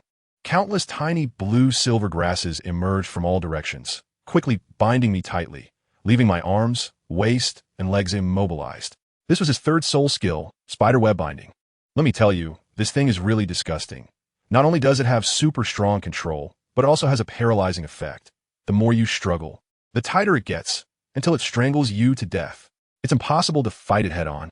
But who am I? I thought quickly and had an idea. Hey, Ma Hongjun, isn't your phoenix fire still burning on the ground? I'll borrow your fire. I didn't care how much it hurt to be bound by the grass, and I dragged my body covered in blue silvergrass and dove straight into that sea of flames. With a sizzling sound, the blue silvergrass was indeed burned away. Of course, my clothes were burned off too, and I got several big blisters on my body, making me grit my teeth in pain. But it was worth it. I jumped out of the fire. Though I was definitely not unscathed, I had already gained the upper hand in momentum. After that series of moves, my claw punch had stacked up to the 95th layer. The power of what was to come was something they couldn't withstand. Without saying a word, I raised my hand and aimed a strike at Tang San's face. As a result, that kid Oscar didn't play fair. Suddenly, he shouted, "I got a mushroom sausage," and pulled out 5 of them, throwing them to Dai Mubai and the others. The next second, wow, the Shrek gang all sprouted wings behind them and took off into the air, lining up in formation. The 5 of them combined their fists, coming down at me like a giant drill. Damn, I could only quickly pull my fists back to block, crossing my arms in front of my face. Boom! An indescribable, terrifying force crashed down on my arms, and I felt both of my arms go numb instantly. I flew back like a kite with a broken string, crashing hard to the ground and landing in a disoriented heap. I coughed up a couple of mouthfuls of mud, got back up from the ground, and felt incredibly frustrated. I never expected that there would be a day when I would be knocked down by someone. The Shrek 7 monsters really are something when they come together. If it weren't for my deep understanding of each of their techniques, and if I hadn't narrowly dodged several times, I would probably have been finished by now. Just then, the master came over, called out that it was enough, and stopped the match. Tang San and the others then dispersed. The master helped me up and asked, "Luoran, let me ask you, why didn't you follow the rules we agreed upon before?" I gasped and said, "On the battlefield, there are no such rules. The enemy doesn't keep their word, so I don't need it either. Even if they do, as long as my strength is enough, I can also disregard it." The master, after hearing this, revealed a smile that was more unpleasant than crying and said, "This is what a monster looks like. However, your temperament is too rigid, and your attacking methods are not mature enough. You still need to refine them." Then he activated the annihilation mode, spraying criticism on Dai Mubai, Ma Hongjun, and the others one by one, ensuring that everyone received equal treatment. No one could escape. Dai Mubai was criticized for not fulfilling his responsibilities as a strong attack system. Ma Hongjun was scolded for wasting soul power by randomly using skills and even indirectly helping me burn the blue silvergrass, making him practically an enemy spy. In the end, even Tang San, the commander, received a reprimand for being too slow in his coordination. After the spraying session, the heavy punishment came. "Today, you will be punished," the master coldly said. "You will go to the village entrance, carry the stone baskets I prepared, run around the village to Nodding City, and then come back. Before dark, run 10 laps. No soul power allowed." We all went dumb. It's only 6 kilometers round trip from the village to Nottingham City, and 10 laps makes 60 kilometers, and it's weighted running. Who understands this intensity? Even special forces would need to light up a cigarette. Ma Hongjuan's face turned green, and Oscar stuttered while asking the master if he was joking. The master shot a sharp look. "What you need to do is execute." Without saying a word, I walked directly to the pile of stone baskets, picked up the heaviest load of iron stones, which must weigh over 1,000 pounds. I ran first out of respect, to give a master some face. Tang San saw this and followed me. Then came Dai Mubai and the others, all with, but they still shouldered the load. Flender and Zhao Wujia watched from the side, clicking their tongues and saying that this punishment was too harsh. We hadn't run far when Dai Mubai was already panting like a bellows and Tang San was covered in sweat. I was running at the front, looked back, and said, "Wait a minute, let's wait for the people behind." Tang San also stopped and said, "We three have the best stamina, completing the task isn't hard. But Xiao Wu and the others definitely can't keep up." I directly finished his words. "We are a team, focusing on helping each other, okay? We can't just run it alone and sit there watching the show. So, let's help them share a bit." Dai Mubai didn't say a word and directly took a big rock from both Ma Hongjun and Zhu Zhuqing's backs. Tang San also helped Xiao Wu with a rock. I went over and shared some of Oscar and Ning Rongrong's rocks too. Just like that, the 8 of us supported each other, moving forward step by step. After completing each lap, the master would prepare salt water for us to drink. By the end, let me tell you, the scene was something else. 8 people, like 8 dead dogs, all collapsed at the finish line with a thud, not even able to unload the heavy rocks from their bodies. Each of us was soaked through, as if we had been pulled out of the water. As a result, that old master came over and said that Tang San and I were the ones at fault the most, and the punishment was the heaviest, 2 more laps. At that moment, my vision went black, and I felt like I was about to faint. Overtraining is self-harm. Dai Mubai and Xiao Wu still wanted to show loyalty, struggling to get up to run with us, but after just a couple of steps, they fainted. The others were worse off. They had already passed out. I exchanged a glance with Tang San, gritted my teeth, and continued running, but I didn't get far before my vision went black, my body went limp, and I collapsed as well. Total wipeout. When I woke up again, I found myself soaking in a large medicinal barrel, and Tang San and Oscar were soaking beside me. The master left a note. Food in the cafeteria? No rest in the dark. Continue to cultivate soul power. I really can't believe it. 3 months have passed just like that. Every day is just heavyweight running and practical training. And then we're dragged by that old stingy Flender to the Soto Great Spirit Arena to compete for extra cash. To avoid exposing our identities, we even prepared a set of disguises, with everyone wearing masks and taking on ridiculously cool titles. I call myself Beiming Douluo, Tang San is Qinsho Shila, and Dai Mubai is Siem Yao Baihu. Anyway, we go with whatever sound impressive. You wouldn't believe it, we haven't lost a single match and have gained quite a reputation. Even the little kids in the city are wearing masks to imitate us. One day, the master surprisingly announced a day of free activity. Just as we cheered, Flender rolled over in his wheelchair, cleared his throat, and said, "Little monsters, there's a big feast tonight. Eat well and drink enough. Then go to the Soto Great Spirit Arena for a team match. If you win, not only will there be a late-night snack, but you'll also get to eat at a high-end hotel in Soto Castle." As soon as Ma Hongjun and Oscar heard this, their eyes turned green, and they howled with excitement. The master then added, "Your opponents are the royal fighting team from the Tiando Royal Academy, and they are very strong." As he spoke, he handed a dossier to me and Tang San. We leaned over to take a look, and wow, the setup on the opposite side was simply luxurious. The vice captain Yu Tianheng had a blue electric Tyrannosaurus Rex martial soul and was level 39. The captain Dugian had a green-scaled serpent and was level 38. The rest were all soul masters above level 35. And over here, we even had a great soul master. How are we supposed to fight this? The master said, "The key to this battle lies in the control of Luo Ran and Xiao San, as well as the martial soul fusion technique of Mu Bai and Zhu Qing." That old fox Flander also came over and said if we win this match, everyone will be rewarded with 1,000 gold soul coins. Ma Hongjun's eyes lit up, probably thinking about where to spend the money. Of course, I had to arrange the tactics. I called everyone over and started laying out the plan. That night, the Grand Soul Arena was packed, and the atmosphere was electric. Our Shrek team had already made quite a name for ourselves, while the opposing Royal Fighting Team was an established powerhouse. Before the match even started, the opposing Captain Dugian came over to provoke me, sneering. "You must be Jiang Luoran? You look like a lucky charm, but your soul rings just change colors. Pretty but useless, right?" Dai Mubai was about to explode, but I held him back. "It's fine." I looked at her and said calmly, "Can we start?"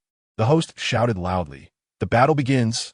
I instantly unleashed my soul power, skyrocketing to level 40. With a flick of the Blood Fiend Vine in my hand, I shot forward like an arrow, rushing straight towards their healer, Yi Lingling. I understand the principle of taking down the leader first, and cutting off the healer in a team fight. Dugu Yin sneered from behind, charging into our team alone. How much do you want to die? I ignored her and continued charging forward. Yu Tianheng descended from the sky, his dragon claw flashing with blue lightning. And with a swipe, it came crashing down towards me. Bang! I threw a punch back at him, hitting him squarely. The shockwave exploded, and we were actually at a stalemate. Yu Tianheng's eyes were filled with shock. After all, he had the blue lightning tyrant dragon spirit. Just then, a muscular man from their team, named Shimo, also swung a punch at my head. I let out a loud shout, lifted my leg, and executed a whip kick, striking his fist with a bang. That guy screamed in agony, feeling like his bones cracked, and he was sent flying backward. Now, everyone in the Imperial fighting team was stunned, finally realizing I wasn't here to joke around. Yu Tianheng, in a panic, roared. First soul skill, Thunder Dragon Claw. His yellow soul rings lit up, and terrifying lightning instantly covered his entire body. I dare not take this move head on. I pushed him away with a sudden shove and continued to rush towards the healer, Yi Lingling. Dugu Yin shouted angrily. Do you think we were just decorations? Of course. I'm not arrogant enough to think one person can take down their entire team. This is strategy. These noble young masters are all so proud. And I want to charge in with the most reckless approach, disrupt their formation, and make them collapse mentally. Sure enough, those two turtle shell brothers from the Sure family were provoked by me and directly threw their shells at me like frisbees. The one called Yu Feng also summoned a hurricane from the sky. Yu Tianheng's Thunder Dragon Claw was fully charged and pounced on me with the force of 1,000 thunderbolts. I looked at the chaotic scene, a smile curling at the corners of my mouth. This was exactly the effect I wanted. I suddenly accelerated, my legs powering forward, with my target not the healer, but the recently threatening Dugu Yin. Don't think I won't hit a girl. Bam! Before Dugu Yin could unleash her soul skill, I delivered a solid kick to her stomach, and she flew out like a shrimp, curling up and crashing to the ground, unable to get up for a while. Yinzi, Yu Tianheng's eyes turned red, directing all his fury at me. I will kill you.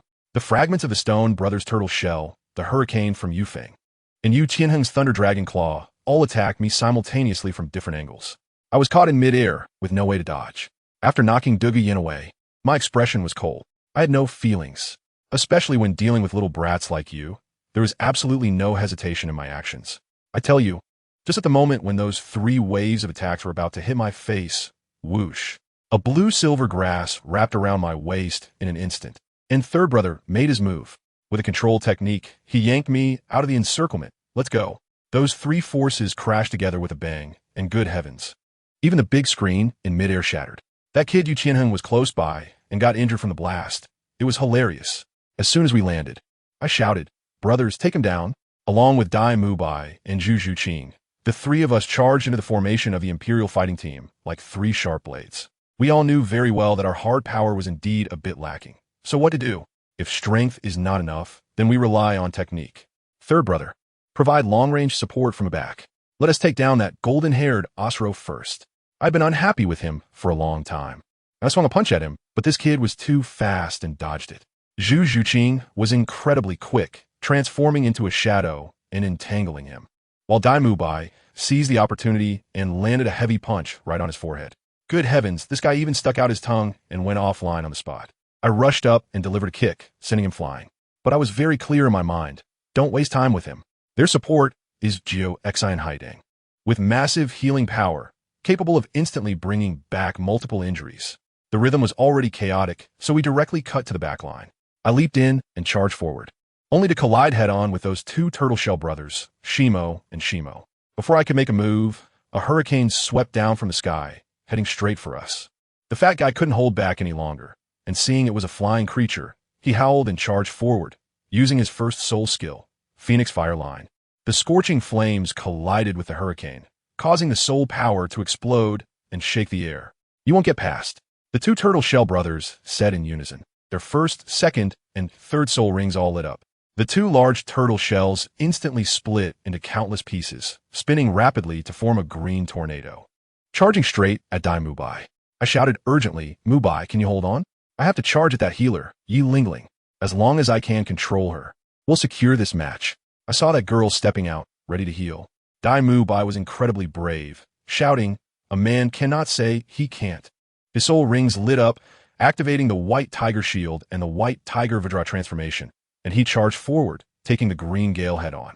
I slid past the two brothers with a sweep, directly circling behind them. Rong Rong, I called out. The 7 treasures are famous. The first is strength. The second is speed. 2 beams of colorful light instantly fell onto Dai Mubai, allowing him to push forward despite the pressure. The healer Yilingling was still reciting her lines. Don't be afraid. Victory and light will always belong to our Imperial fighting team. She pressed her palms together, and a pink 9-heart begonia appeared in her hands. My family, who understands? I wanted to laugh at that moment, as if she was playing the light bearer role. I used a blink to get right in her face, and, with my first soul skill, I created something from nothing. With a hum, my purple soul ring flashed, and countless purple-pink blood-binding vines instantly erupted from her body, wrapping tightly around her thighs. I walked over slowly and said, light and victory are earned through fighting, not just by words. It's over, little sister. No, the one called Yufeng panicked and tried to fly over to save her. But the fat guy let out a phoenix cry, spewing a blast of fire that sent him back. Yu Qianheng's gaze was cold, as if he wanted to devour someone. I completely ignored him, tightening my right hand into a fist, and the blood-binding vines tightened sharply, snapping with a crack as they tore the girl's clothes, leaving bloody marks all over her skin. Her scream was so chilling that it made me. I had no feelings. The members of the Imperial fighting team were stunned, probably wondering if I was insane for being so harsh on a girl. The golden-haired Asro, whom I just kicked away, got up and charged at me with his clone, thinking that a speed type could counter my control type. Dream on. Zhu Zhuqing rushed up to intercept, but the difference in soul power was too great, and she was knocked away in an instant. Third brother reacted quickly, throwing out a blue silver grass to securely pull Zhu Zhuqing back. I don't even look at Asro, and I throw a punch straight at Yilingling's face. What's this called? It's all about companionship, and I'm gonna send you off the stage first. Do you dare? Yu Tianheng's worldview is shattered, and Asro is also anxious, taking a punch from my clone head-on. Let me tell you, Rong Rong's support is simply divine. When 2 beams of light added to me, I felt completely refreshed, and my speed skyrocketed. What is there to be afraid of? I instantly disappeared and appeared behind Asro, delivering a cloak punch that shattered the air. Although he managed to react and block a bit, I still sent him flying with one punch, his heel almost stepping off the edge of the ring, nearly getting eliminated. It's time to end this. I retracted my fist and turned, not giving him a chance to breathe, and landed a solid punch in Yilingling's stomach. She spat out a mouthful of blood, looking at me with tearful eyes, and in the last moment, she weakly called out, 9-heart begonia. Heal. Then I punch her off the stage. But it was too late. Countless petals from a 9-heart begonia fell, showering everyone in the royal fighting team. Goodness, it was like they all resurrected on the spot. Injuries gone, eyes blazing with fury. Yu Tianheng was the first to explode. Jiang Luoran, you're looking for death. Asro charged in again with his clone. I taunted directly. Your healer is gone. This is just your last flicker of light. I delivered a cloak punch, directly shattering one of his clones, then turned and kicked him in the chest. Now I've really stirred up a hornet's nest. Yu Tianheng was surrounded by lightning, looking like a super scion, full of thunder and might. Dai Mubai quickly activated the White Tiger Radiant Wave to support me. Dugian's green-scaled snake poison came pouring in, and Brother San was incredibly calm, tossing out a few bags of medicinal wine, shouting at the fatty. The fatty understood and pressed Yufeng down to rub him on the ground, then spat out a flame of phoenix fire onto the medicinal wine, instantly creating mist that completely neutralized the poison. Dugian was stunned, her mouth wide open. Playing with poison against the Tang sect? Sister, your cultivation is still a bit shallow. The Shijia brothers went crazy, controlling their turtle shell gale to chase after Dai Mubai. Dai Mubai was under immense pressure, calling out to Zhu Zhuqing, and the two of them emitted purple light, starting to rush together. Wuhuan fusion skill. Yu Qianheng panicked, quick, interrupt them. As if my sister Xiao Wu didn't exist, a pink figure suddenly flashed and directly rode on Yu Tianheng, delivering a powerful waist bow that slammed him hard to the ground. It turned out Xiao Wu had been hiding, waiting for this moment. The next second, the most explosive scene unfolded. The nether white tiger, Dai Mubai and Zhu Zhuqing fused into a giant tiger over 3 meters tall, with a body of white and purple. The momentum was unbelievable. With a tiger's roar, the Shijia brothers' turtle shell gale was shattered, and both of them spat out blood on the spot. Just that roar nearly brought the entire Soul Arena down. However, this move consumed a lot of energy as soon as the nether white tiger disappeared. Dai Mubai and Zhu Zhuqing both collapsed from exhaustion. But the battle wasn't over yet.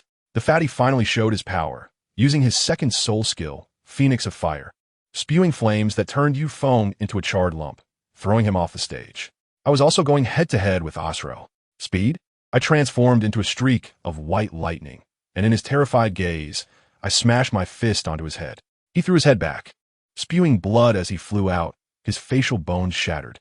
Now only the Shijiao brothers, Yu Qianheng and Duge Yan were left. Brother Sin called for Rongrong to give everyone the final buff, but Ning Rongrong also exhausted her soul power and collapsed. Duge Yan's poisonous snake was bound by the old tree roots summoned by my second soul skill, temporarily posing no threat.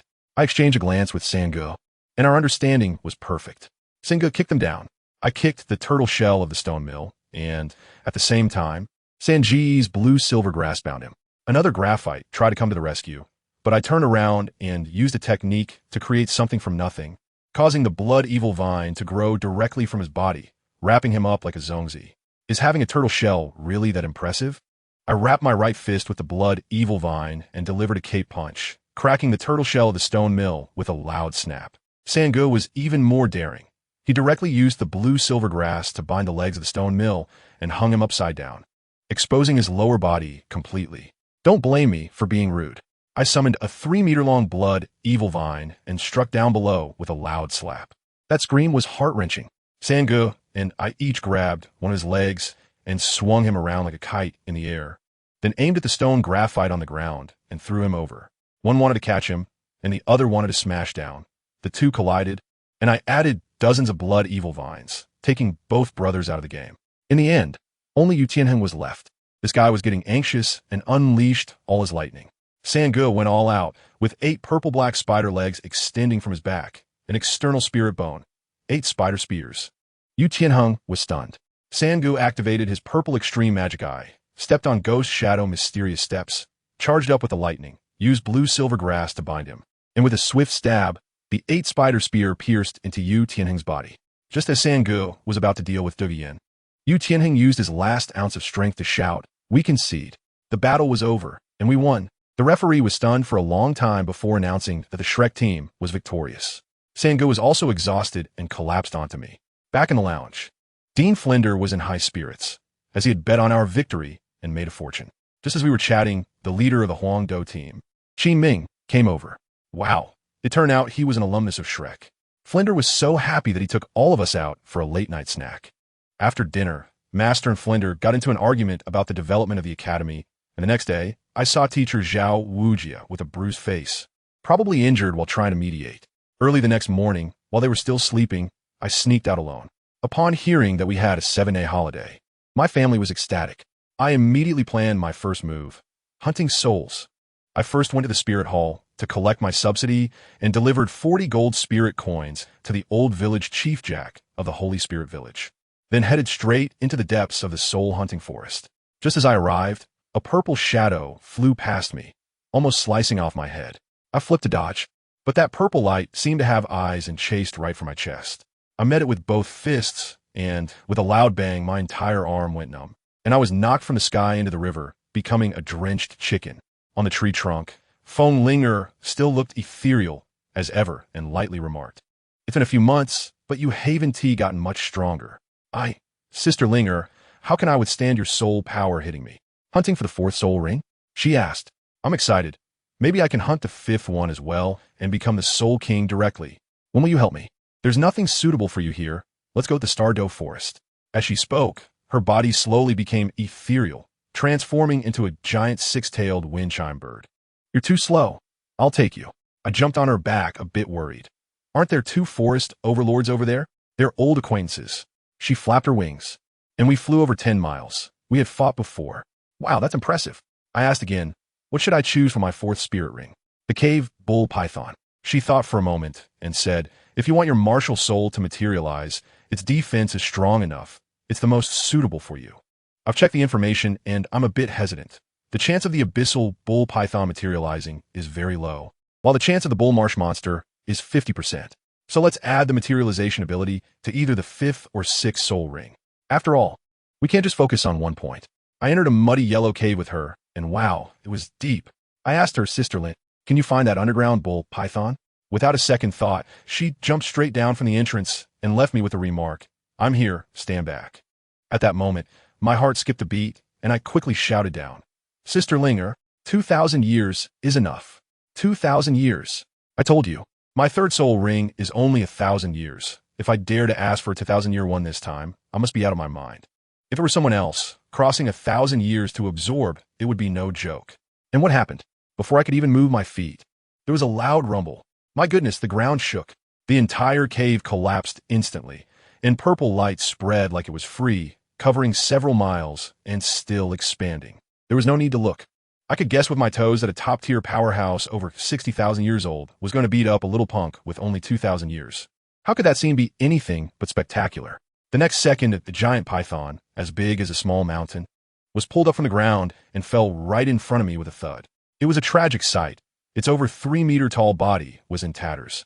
Its horns were broken, and it still had half a rabbit stuffed in its mouth, probably its last meal. My eyes are about to pop out. No way, Sisterling. Is it over already? You have to know that even if Master Zhao Wuji came, he would have to unleash his martial soul, true form, and fight for a long time. But Feng Linger came out like it was nothing with a cold face. After defeating a soul beast that has existed for 20,000 years, you still expect me to unleash my soul skills? Hurry up, absorb it, and see if I can jump straight to level 50. I was stunned at the time. How did she know that my soul power had reached its limit? Even Dean Flinder couldn't figure out. There was no time to think more, so I rushed up and grabbed the throat of that bull python, cracking it and sending it off. With a buzzing sound, a shiny black 10,000-year soul ring floated out. I quickly sat cross-legged, activated my martial soul, and the purple-pink blood fiend vine wrapped around like tentacles, forcefully pulling the soul ring onto me. Bang! The moment the soul power rushed in, wow, it was so intense. I wasn't prepared for it, and it felt like my internal organs were hit, causing me to spit out a mouthful of blood and scream in pain. Guess what? This mouthful of blood actually burst out the hidden injuries and bruises I had accumulated over the past few months. Goodness, this was like an enemy's healing, giving me a boost. Immediately after, the white energy in my body automatically protected its master, erupting instantly and plowing several furrows into the ground, turning the bull python's body into several pieces. The violent energy in the soul ring was suddenly subdued. Success! The purple, and black soul rings lit up. And then the fourth black soul ring steadily settled in. Fusion successful. Before I could even rejoice, the soul power in my body began to surge like a flood that had burst its dam. 41, 43, 46, 48. Oh my, it wouldn't stop. It kept rushing up to level 50. Family, who understands? I went straight from a level 40 soul grandmaster to a level 50 soul king in one go. 7 days. Just 7 days. Who would believe this if I said it? There is probably no one like me in the entire Douluo continent. When Feng Linger saw that I was awake, she asked, "What is this soul skill?"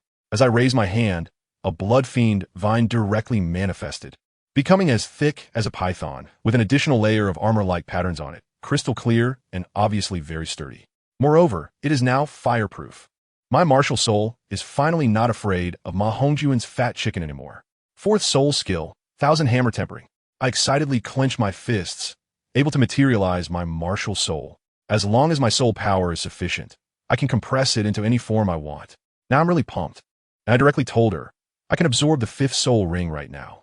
She nodded, casually leading me like she was strolling in her own backyard, taking me into a darker part of the forest, the next one, a 50,000-year soul beast. The Lord of Darkness, the ghost head nether ape. I was shocked at that moment.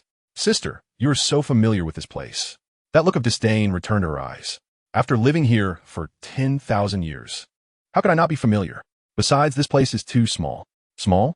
This is the soul fighting great forest. One of the 3 great forests. She actually said it small? I felt like my worldview was being rubbed into the ground by her. Then why do you live in the hunting soul forest?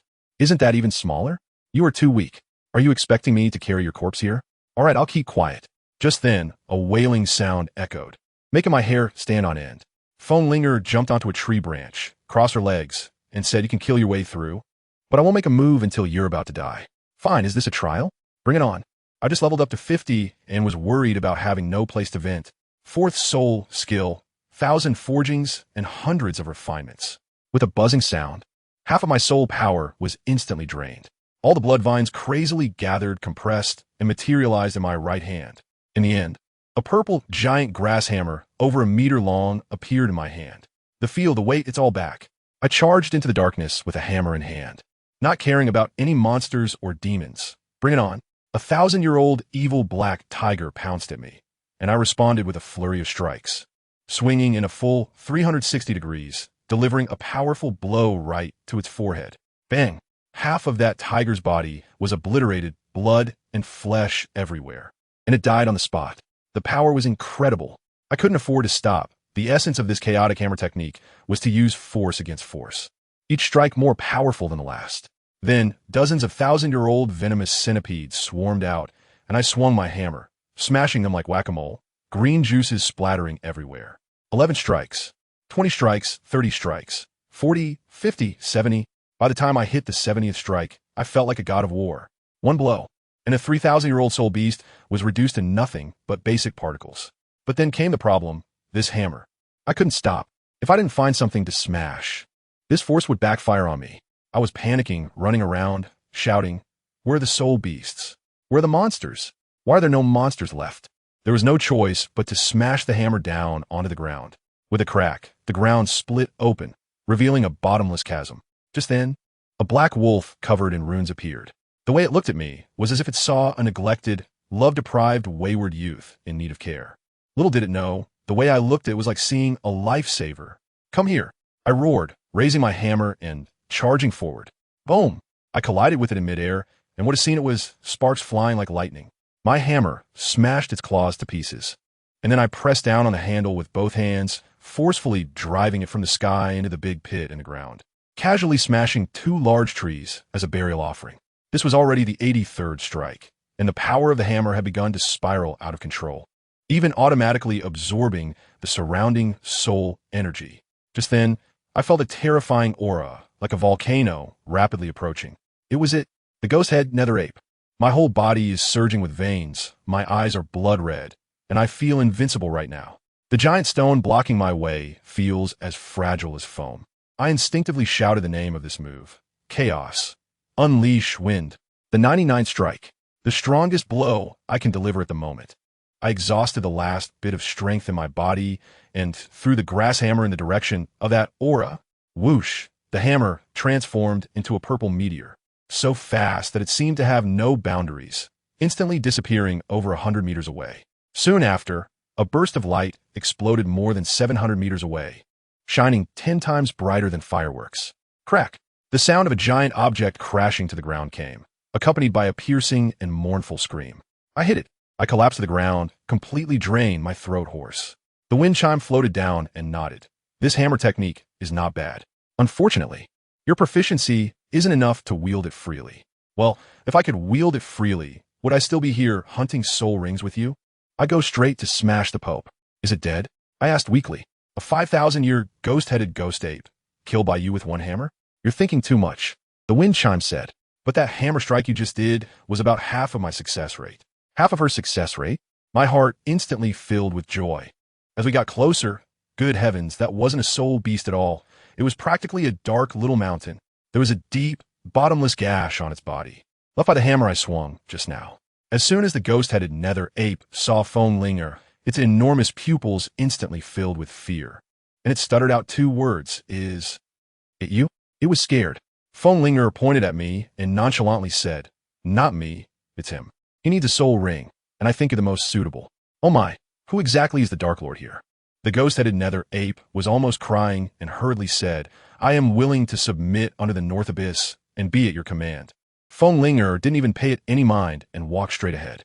I quickly followed. "Sister Linger, how do we handle such a big one?" Just like this. As soon as she finished speaking, her whole body burst with purple light and transformed into a 6-tailed Feng Ling bird with wings that blotted out the sun. With a flap of its wings, the overwhelming force nearly took my breath away. Boom! The entire soul fight great forest shook, and the ground beneath us turned into a giant pit as if it had been struck by a meteor. When the dust settled, Feng Linger had already transformed back into her human form, holding the ghost-headed nether ape's head, which was as hard as stone. She tossed the head to me, saying, "It was just pretending to plead for mercy. It was actually holding back a big move. Remember, never hold back against enemies. Crush them directly. Go absorb it." I smashed the stone with a punch, and a blackened, purplish soul ring, even emitting black gas, burst out and tried to escape. Dozens of blood-red vines instantly pulled it back, forcefully wrapping it around me. Bang! Damn! If a 20,000-year soul ring is like taking a sip of river water, then a 50,000-year soul ring is like the entire Pacific Ocean pouring into my body. I'm in excruciating pain, feeling as if all my blood vessels are about to burst. In my mind, the phantom of the ghostly head underworld ape is gripping my neck, trying to drag me into the endless abyss. Just when I was about to collapse, an unexpected change occurred. Whoosh, whoosh, whoosh. Eight golden soul rings suddenly appeared on me. They radiate a sacred light, and that aura gently sweeps across the entire forest, causing all the soul beasts to prostrate themselves on the ground, trembling in fear. The violent black soul ring, in the presence of these 8 golden soul rings, instantly behaved like a well-behaved child, actively merging with me. Phone Linger watched this scene, her pupils trembling, and finally laughed. So this thing was actually on you? This madman from JiangLuoran. The soul power in my body surged again. 51, 52, 53, 54, 55. I, Jiang Luoran, am now a level 55 soul king. Purple, purple, black. Black, black. 5 soul rings are surrounding me, and an unprecedented feeling of comfort spreads throughout my body. Even better, a soul bone is slowly taking shape on my right foot. Finally, a pitch-black armored boot fits snugly on my right leg. External soul bone. Who told you that the ghost head nether ape is only strongest in its arms? Phone Linger explained that it willingly submitted in the end, and the effect of this soul bone is specially tailored for you according to your physical condition. I felt it out. This soul bone can increase my strength by 50, my speed by 20, and has a chance to trigger a 150 critical hit. I named it the Phantom Boots. My 5th soul skill is incredibly powerful, called Hell Armor. It can provide acceleration and defense buffs to teammates, and also apply weight and pressure debuffs to enemies, making it a perfect combination of offense and defense. Phone Linger waved her hand, saying, "You're already level 55. Why are you still going back to the soul hunting forest? From now on, come to the soul fighting great forest to find me." With that, she led me deep into the forest. We arrived at a huge lake, where the azure bull python was lying in the water, exuding an aura of endless danger. Suddenly, with a loud bang, the titan giant ape charged out of the woods, its fist the size of a cauldron aimed directly at Phone Ling.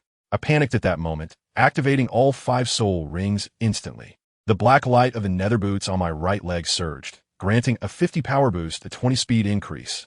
And with the full soul power of a level 55 soul king, it erupted in an instant. I transformed into a bolt of white lightning, arriving before the titan great ape's massive stone fist, and kicked it. With a loud bang, I tell you, my kick gave the earth a heartfelt embrace, creating a big pit right on the spot. To be honest, for a moment there, I felt a bit nervous. After all, I was facing the titan great ape, the heavyweight champion of the spirit beast world. But after that kick, my confidence skyrocketed, even though my leg felt numb like it had been electrified. The gorilla, that Beiming, looked at me with a changed expression, as if he was seeing a new species in the zoo, with a face full of "what is this little thing?" It let out a roar, the wind from it stinging my face, and charged at me again. Just as I was getting ready to clash with it again, Sister Phone Ling directly stopped me. She transformed into a bird with 6 tails, and, in front of that big green bull, lightly waved her hand at the titan great ape. I was stunned at that moment, just like that. With a loud bang, that titan great ape, which was like a small mountain, flew away like a kite with a broken string, crashing down and collapsing a small hill. Family, who understands? That was the titan great ape. It was slapped away, just like that. They're all 60,000 year spirit beasts. The power gap is too outrageous, right? The gorilla clearly couldn't hold its face anymore, howling as it bounced back up from the ruins, like a moving earthquake source. Then that big green bull, Beiming, who had been keeping his eyes shut, finally opened them, shot out a beam of green light, and calmly said, "All right, Beiming, you've shown mercy, and you're still not done, right?" Then he turned to Sister Phone Ling and asked, "Back already?" Sister Phone Ling transformed back into her human form, gracefully lying against a willow tree, saying, "Almost. Here, this is her child." I was standing there like a student being punished, awkward enough to dig a 3-bedroom apartment with my toes. What is going on? From what I hear, do they all know each other? Are they chatting so familiarly? Deming glanced over with a sigh. Kunpung martial spirit. When you guys go back, it might not be a bloodbath. Sister Feng Ling pointed at me, then at the still, sulking Titan giant ape. He has the Kunping treasure, so won't he be a problem to carve out a bloody path? Ming, why not spar with him to practice? After that, Deming plopped down into the water, leaving me alone in the wind, confused. No, sister, are you serious? You want me to spar with this thing? Are you playing some kind of new game with me?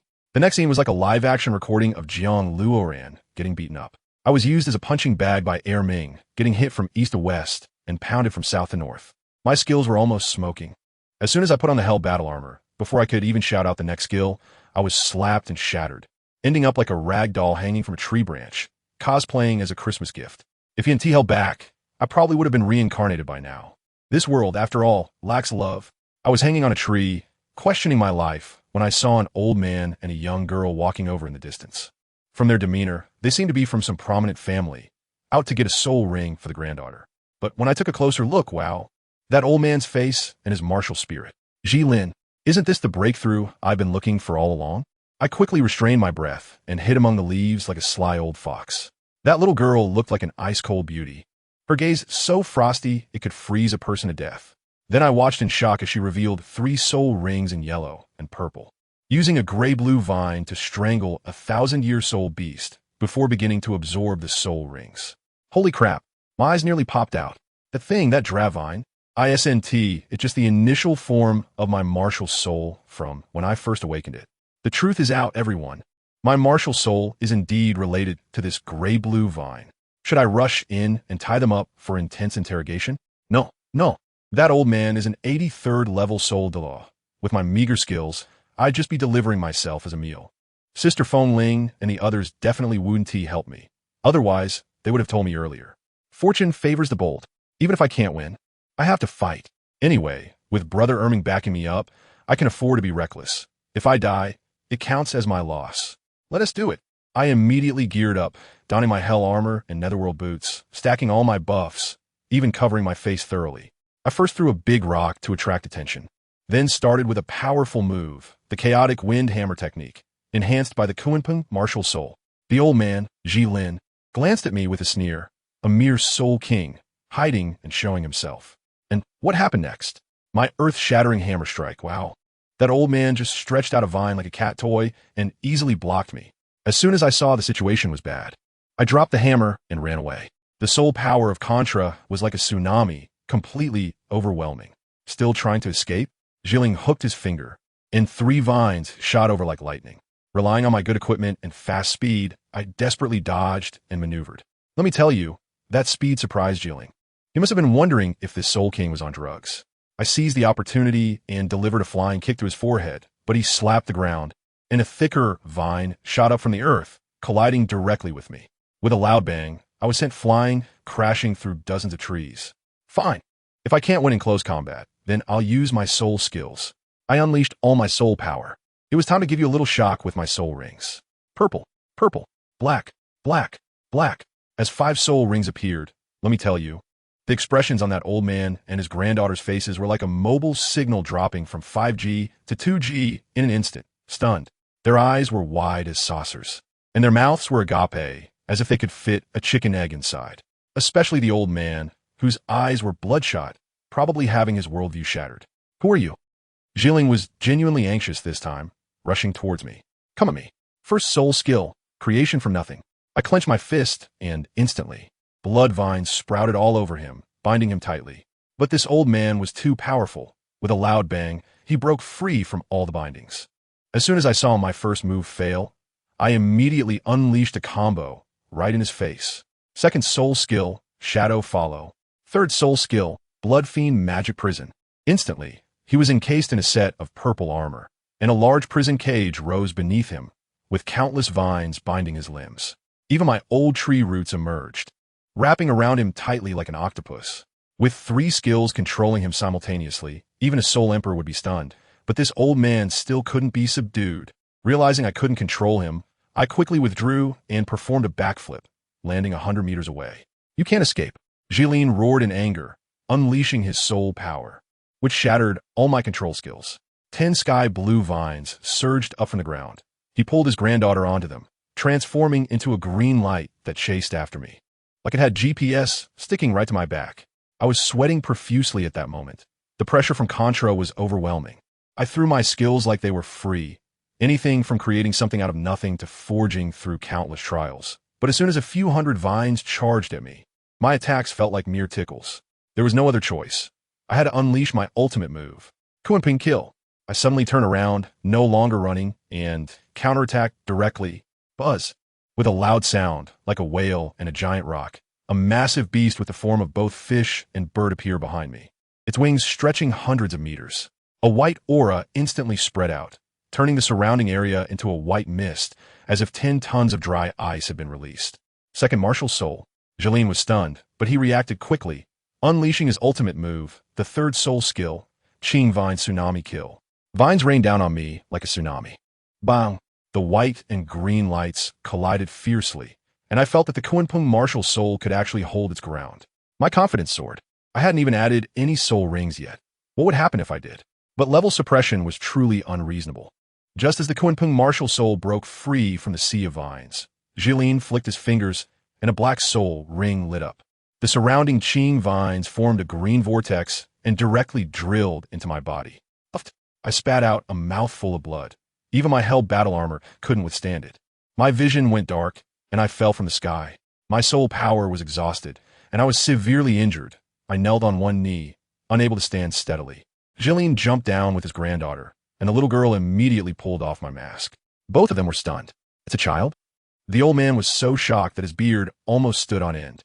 A teenage soul king, dual martial souls, and 3 10,000-year soul rings. This configuration completely overwhelmed their CPU. Who are you? Why did you attack us? Jiang asked coldly. Do you think I can't output damage just because I'm out of mana? I still have physical enhancements. I aimed my silent sleeve arrow at him, and with a bang, a piercing needle shot towards him like lightning. Still not being honest. Jiang tried to block, but the needle pierced through his palm and pinned him to his collar. Grandpa. The little girl turned pale with fright. Jiang looked at his bleeding hand and was completely enraged. He grabbed my neck. What is this thing? Cough, cough. You will find out who I am sooner or later. I felt like I was about to suffocate. Using my last bit of strength to shout at the top of my lungs, Erming held me out. Boom, boom, boom. The earth began to shake, and the forest swayed. In the next second, Erming descended like a moving mountain, landing beside us, the impact nearly knocking me away. Aru. Erming let out a roar at Jiang. The sound wave attack made Jiang unable to stand firm. Titan giant ape. Jiang's face turned green at the sight. He loosened his grip and threw me to the ground, grabbing his granddaughter and fleeing. Before leaving, he unleashed an 8th soul skill, something like a heavenly net. But Erming shattered it with a single punch. Watching them flee in embarrassment, I leaned against my chest and wiped the blood from the corner of my mouth. This battle left me speechless. My family, levels are no joke. I took half a day to recover at the same spot, and only then did my injuries stabilize. But it would take at least a day for my soul power to fully recover. Since I couldn't beat the old one, could I still not defeat the young one? I made up my mind to go to the nearby Tiando Royal Academy and find his granddaughter. I left the forest and entered Soto City, my soul power depleted, so I could only rent a carriage. I found a hotel, first had a big meal, and then directly walked to the counter, took out a bag of gold soul coins, and slammed it on the table. To the capital of the Hilvis Kingdom, I want the fastest carriage. I'll cover all 40 gold soul coins. Now, immediately, let's go. The counter girl, seeing my urgency, didn't dare to delay and immediately contacted the carriage owner. While waiting for the carriage, I stepped outside for a stroll and happened to pass by the Great Soul Arena. Good heavens, isn't that my chubby brother Ma Hongjun? He was being pressed to the ground by a lewd-looking man in black, taking hits to his vulnerable spots, and it looked painful. There was also a little girl nearby, trembling in fear. No need to ask. It was definitely a case of my chubby friend failing at flirting. Rangu, save me. Ma Hongjun's eyes were sharp, and he spotted me immediately. I walked over and said, stop it, even though my soul power hasn't recovered. Dealing with such a small fry is enough with just my fists. The lewd man, still quite arrogant, retorted, another little kid trying to steal women? Is that how you roll over there? The fat guy on the ground cursed, nonsense. My brother is also a soul master. You old cucumber. I couldn't be bothered to waste words and directly activated my soul ring. Purple, black, black. As the true years of pressure emerged, Noel's jaw dropped to the ground, and his legs gave way, causing him to kneel right there, spitting out blood. Ma Hongjun was even more excited, stammering. Rangu, you became a soul king? Or is it a 10,000-year soul ring? You're a monster for Shrek. You bastard. How many good women have you harmed? I walked up to Noel and kicked him hard in the groin. Ah! A scream echoed through the sky, and I made sure he could only be his sister for the rest of his life. Just as I was clearing the field, his two brothers, Long and Foam, arrived. One was called Old Goose, and the other was called Tianya. Tianya was also a soul king. Seeing the situation, he revealed his shabby white, yellow, purple soul rings and charged at me. Is that all? I activated my hellish boots and kicked his fist. Bang! His entire arm was rendered useless, and he was hung up on the tree branch alongside Noel. The remaining Old Goose was also a peculiar character, actually trying to recruit me and boasting about their pillaging and burning. I made up my mind at that moment. Why keep such human garbage around for the new year? I grabbed him by the throat and dragged him and his two brothers away, finding a secluded spot to rid the world of their kind. When I returned, Ma Hongjun looked at me with a hint of reverence in his eyes. Brother, I have to go now. The carriage has arrived. I patted his shoulder. As long as you're okay. I was just about to leave when the girl who had been rescued suddenly approached me, looking as if she was ready to be picked. This Soul King, I am willing to follow you. I was stunned at that moment, hurriedly stepping back and waving my hands like I was rubbing a disc. Hey girl, you mustn't do that. Living your own life is the coolest thing. Don't always think about relying on others. Goodness, this girl must have awakened some kind of submissive tendency. I quickly made my escape. Turning back to the hotel, I saw an old man with white hair, dressed in a very refined suit, looking spirited, like an old lion refusing to admit his age. He walked straight over to me and shook my hand. Hello, esteemed Soul Master. I was completely dumbfounded, thinking to myself that I had concealed my identity so well, and even the front desk hadn't said anything. Guess what he said? He said, "Ha, apart from Soul Masters, who has the guts to directly rent my top-of-the-line carriage? Moreover, looking at your demeanor, you're young, but definitely not an ordinary person." Well, I've encountered a master. I didn't want to waste any more words and directly asked, "Can we leave now?" He smiled and said, "Of course you are the boss. You have the final say." Saying that, he led me to a super luxurious carriage. Without a second thought, I jumped up and slammed the door shut. The old man saw me in such a hurry and understood everything. He raised the whip and shouted, "Go." The carriage immediately sped off. Meanwhile, on the other side at the Ji family mansion, the atmosphere was not so pleasant. An old man named Ji Lin was sitting in a chair, his brows twisted like a twisted donut. What is this kid's background? He can actually command the Titan giant apes in the starry forest. In my whole life, I have never seen such a bizarre person. Next to him, a guy named Ji Zhang, whose name made me want to laugh, also frowned and said, "What you said does sound strange. How about we send someone to kidnap him and interrogate him?" Kidnap? We must kidnap him. Ji Lin slapped the table, his eyes fierce as he said, "I want to see who exactly he is." Then he turned to ask, by the way, "Has the matter with the Jiang family been dealt with?" Ji Zhang looked at his hands with a relaxed expression, full of pride. "Don't worry, it's absolutely clean. I killed my way through, not leaving a single survivor. This matter will just wait to be buried by time. I guarantee no one will be able to overturn the case." Good grief, I'm running for my life here, and they're over there holding a celebration banquet, implying that my whole family was wiped out by them. I don't know how long it took, but the carriage finally stopped. When I got out, wow, this place is called Silvis, right? How to put it, the air was filled with a strange mix of strong liquor, tobacco, and sweat. With soul masters wandering the streets, their eyes dazed and swaying as they walked, and occasionally someone was being carried away, missing arms or legs. Family, who understands? The atmosphere here was simply a large-scale discouragement scene. The old coachman, named Sorosin, jumped down from the horse and elegantly bowed to me. "Young Soul Master, we have arrived in Silvis. My task is complete. I look forward to our next cooperation." I thought to myself that this old man really has seen the world, being polite throughout the journey. His carriage was indeed fast and worth the price. Is this the outer area? I frowned. This place is too chaotic. Soto City is the territory of Soul Masters, and this Silvis is simply a high-end version of the Soul Master scene, without some strength and background. One can't even survive in the outskirts. Sorosin looked at me with a disgusted expression and began his sales pitch again. If you want to experience a civilized society, it's much better inside. However, the people in the inner area, although seemingly cultured and refined, have calculating minds and murderous intent that are no less than those in the outer area. All right, do you need a bodyguard? I do a part-time. I can also cut hair and provide Soul Master training guidance. Not for now. I don't have time to listen to his chatter and directly headed towards the most chaotic depths.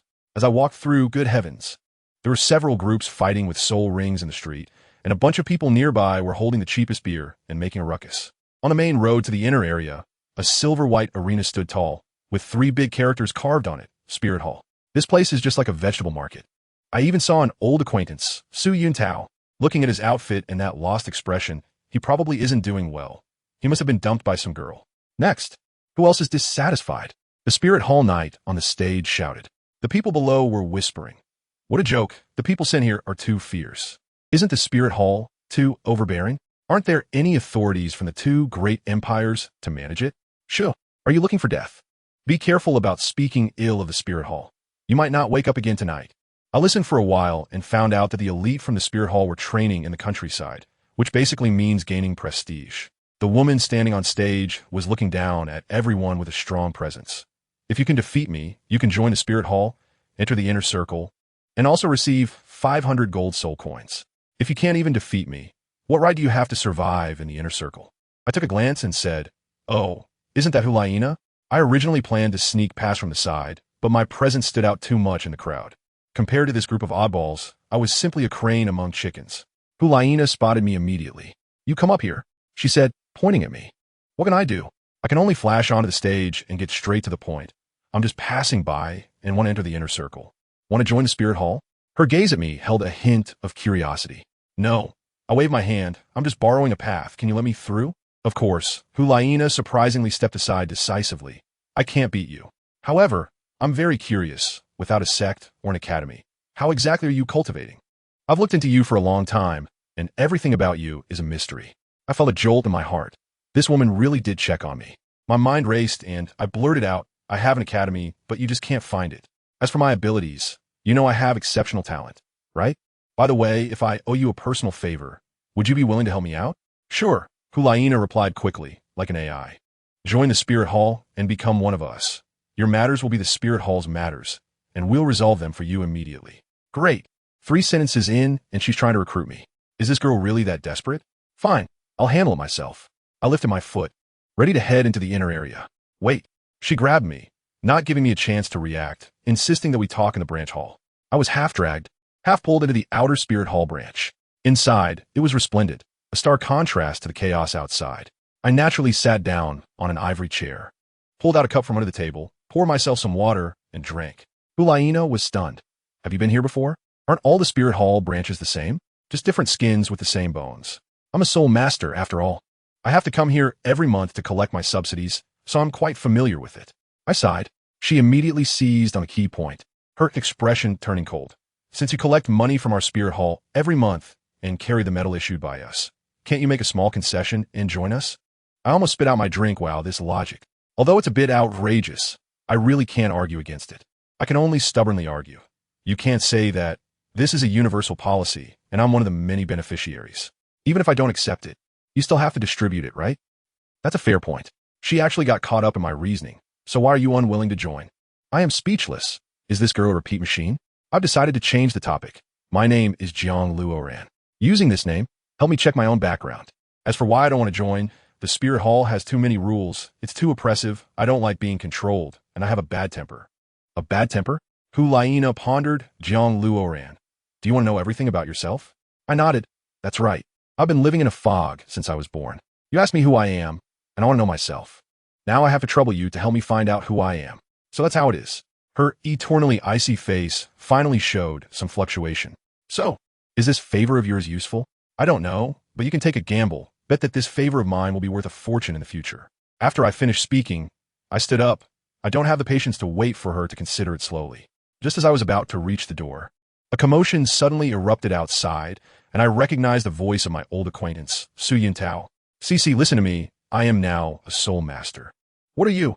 To dare disturb my woman. A brash voice rang out, followed by the sounds of punches and kicks. Doesn't the Spirit Hall care about internal fighting? Do they accept such morally corrupt people? I turned to look at Hulaina. She replied expressionlessly, morally corrupt people can also be useful. At least they are obedient. Of course, we will handle it later. All right, then help me save Su Yuntao and send him back to Notting City. I said this and walked into the inner area without looking back. Although I had asked Hulaina to investigate, I couldn't just sit idle myself. In this place, no one can be fully trusted. What if there are some matters that even the Spirit Hall can't uncover. I must personally visit that Jiling's mansion. I need to capture his granddaughter and ask her some questions. I quickly made my way to the outskirts of the Royal Academy, where the forest was hiding the residents of the Wisdom Forest. With my current strength and the added bonuses for my equipment, sneaking in shouldn't be a problem. Just as I was looking for a place to hide, I was stopped by someone.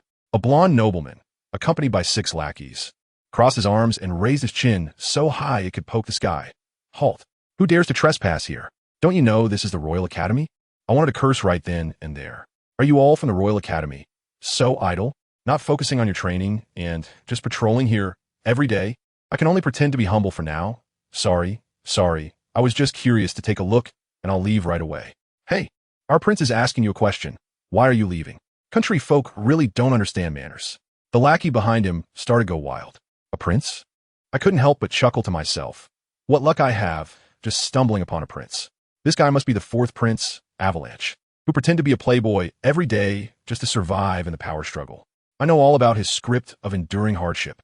Since they were putting on a show, I wanted to disturb them and was about to turn to leave. Did I let you go? Come back. Avalanche was so arrogant, saying, if you take another step, I will go tell the teacher that someone has intruded into the academy. Then we'll see how you get in. I'm really having a headache. This damn prince is really trying to make a scene for himself. With him acting like this, the academy will be on high alert. How am I supposed to infiltrate? So what do you want to do? I asked patiently. What do I want to do? If I don't break one of your legs, how am I supposed to explain it to the teacher? Avalanche and his group of lackeys burst into laughter. Fine. You want to act, huh? I can do that too. I leaned in closer, lowered my voice to a volume only we could hear, and said, living the cracks of power, just play your own role well. Otherwise, I'll tell your good brother about this little matter of yours, and you'll know what to expect next. Avalanche's face turned pale instantly, his eyes filled with bloodshot veins. He suddenly turned around and yelled at his lackeys. Get out of here. Get far away. The lackeys were stunned, but seeing the murderous look in Avalanche's eyes, they all ran away in fear. Once everyone had left, Avalanche's attitude did a complete turnabout, a smile plastered on his face. Brother, let's sit down and talk. Sit down and talk. I'll be straightforward. Don't worry, I'm not interested in participating in your royal power games. I won't help you, nor will I help your brother. He then breathed a sigh of relief, but still wasn't giving up, trying to win me over. Brother, as long as you are willing to help me, I will definitely reward you handsomely in the future. I just laughed. No need. Helping you puts me at risk. It's not worth it. Besides, you can't afford my price because I'm too expensive. After saying that, I ignored him and stealthily made my way towards the Jiling mansion. Are you kidding? In a few years, I'll be a Title Douluo. Help you conquer the world? Dream on. I quickly lurked outside the Jiling mansion, which was heavily guarded, with at least one sole Douluo inside. Taking a deep breath, I started to buff myself. I activated my 1st, 3rd, 4th, and 5th soul skills, instantly setting up various traps and armor. Then, I used my 2nd soul skill to summon a clone to stand by. Once prepared, I turned into a shadow and silently climbed over the high wall. The mansion was like a maze, filled with vines and high walls. But could this stun me? I directly used the simplest and most brute force method, climbing over the wall. No matter what formations you have, I would just fly over them. After climbing over countless walls, I finally reached a lake in the inner court and saw the girl in green, Zhihui. However, I accidentally stepped on one of the vines she had set up with my left foot, instantly exposing myself. Heavenly blue vine, absolute destruction. She reacted extremely quickly, and several spiky vines shot towards me. I'm wearing hellish armor, too lazy to dodge, and I throw a punch. With a loud bang, all the vines are smashed to bits. The difference in soul power levels is just unreasonable. Is it you? Zhihui recognized my armor, her face filled with shock. You'll find out soon enough. I didn't bother with small talk, diving in front of her, hoisting her over my shoulder, and turning to run out. Who's there? Thief, stop. The roars of those 2 old geezers, Zhizhong and Jilin, echoed from the hall. I couldn't hesitate any longer, stepping on the wall and rushing out with all my might. The entire intelligence office was instantly in chaos, with countless people rushing out to try to stop me. A guy in his 20s approached and introduced himself, a level 23 control system spirit master. I didn't even let him finish speaking before I kicked him in the face, sending him flying to the back mountain. At this point, who cares about rules? I'll take down anyone who comes at me. Kuanping, merge with me. I activated my martial soul, instantly doubling my speed, and I moved like a flash of lightning. No way you're escaping. 8th soul skill, Heavenly Net. The wise Lin behind me unleashed a powerful move, with countless vines descending like a green light net. But in front of my extreme speed, these were all in slow motion. With a few quick maneuvers, I broke out of the encirclement and was almost at the gate. However, standing at the entrance was an old man with white hair, as thin as a bamboo pole, with 5 soul rings swirling around him, yellow, purple, and black. Another Soul King, Jiang Luoran, level 55 Control System Soul King, please enlighten me. I charged directly at him, carrying the person. The old man, named Ji Dai, immediately launched a green vine binding, and a vine wrapped around me as if it were alive. I struck down with a hammer. But that vine surprisingly absorbed my strength like jelly, rendering my power useless. Wow, there's such a soul skill. Using softness to overcome hardness, huh? I quickly used my second soul skill to create a clone to block the gunfire, but the clone was instantly tied up like a rice dumpling, giving me a chance to escape. I couldn't delay any longer, so I swung my hefty hammer and used the chaotic wind hammer technique, striking with all my might at the wise old man. However, as soon as he activated his 5th soul skill, 5 more flexible vines appeared in front of him, forcefully blocking my earth-shattering blow. At that moment, I suddenly felt something was off. This old man wasn't even using his full strength. In fact, at the moment I was knocked back, he secretly pushed me with his soul power. I understood in an instant, dropped the hammer, and with that momentum, I flipped over and charged out of the gate of the smart mansion without looking back. But those bastards behind me were really on my tail. I tell you, I just rushed out, and right behind me, the second son of the Ji family called that. Zhizong. Yes, you heard it right. That's his name. What a cultured family. He was shouting behind me, saying something like, thief, don't escape, and wanted to unleash his 5th soul skill. The old man named Ji Lin next to him was also chasing after me. 2 Soul Douluos chasing just one of me. What a scene. Luckily, I had a backup plan. I had buried a landmine in the woods before coming. I slapped the ground, and countless bloodshot vines and old tree roots burst out of the ground, wrapping around Ji Lin like a dumpling in a frenzy. Taking advantage of that, I ran for my life. By the time I reached the entrance of the Royal Academy, I felt like my lungs were about to explode, and my held battle armor was shattered to pieces. Just when I was about to collapse, someone suddenly rushed out and dragged me into a dark cave. I took a closer look. Wasn't that the Avalanche Prince? Before I could catch my breath, I felt a sharp pain in my chest. Looking down, I was shocked to see a gaping wound in my chest, blood soaking my clothes, exposing my white bones, and I could even see my heart beating clearly. Avalanche was also stunned, trembling as he tried to treat my wound while gossiping. Bro, are you charging for love?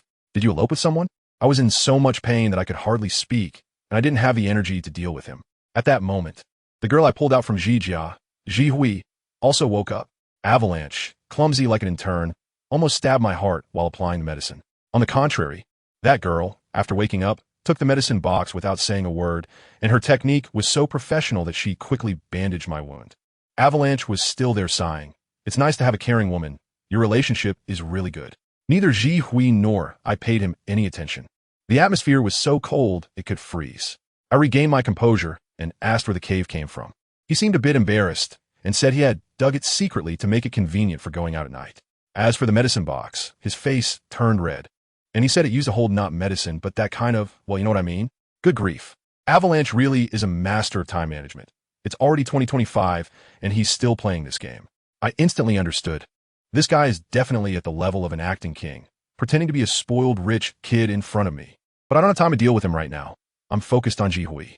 I risked everything to bring her out, not just to watch her bandage me up. I got furious at that moment, disregarding everything, and I turned around and grabbed that woman's neck, slamming her against the wall. Shui Beng, who was nearby, was dumbfounded. Hey, what are you doing, man? She just bandaged you up, and now you want to kill her? I ignored him and shouted at Zhi Hui. Tell me, why is your martial soul a gray sky blue vine? The girl I was gripping turned red in the face, but she still held her ground. I was born this way. I let out a cold laugh and pointed at Avalanche. You'd better come clean, or I won't mind letting him do something to you. You probably don't want to experience his habits, do you? As soon as I said this, Zhi Hui's expression finally changed.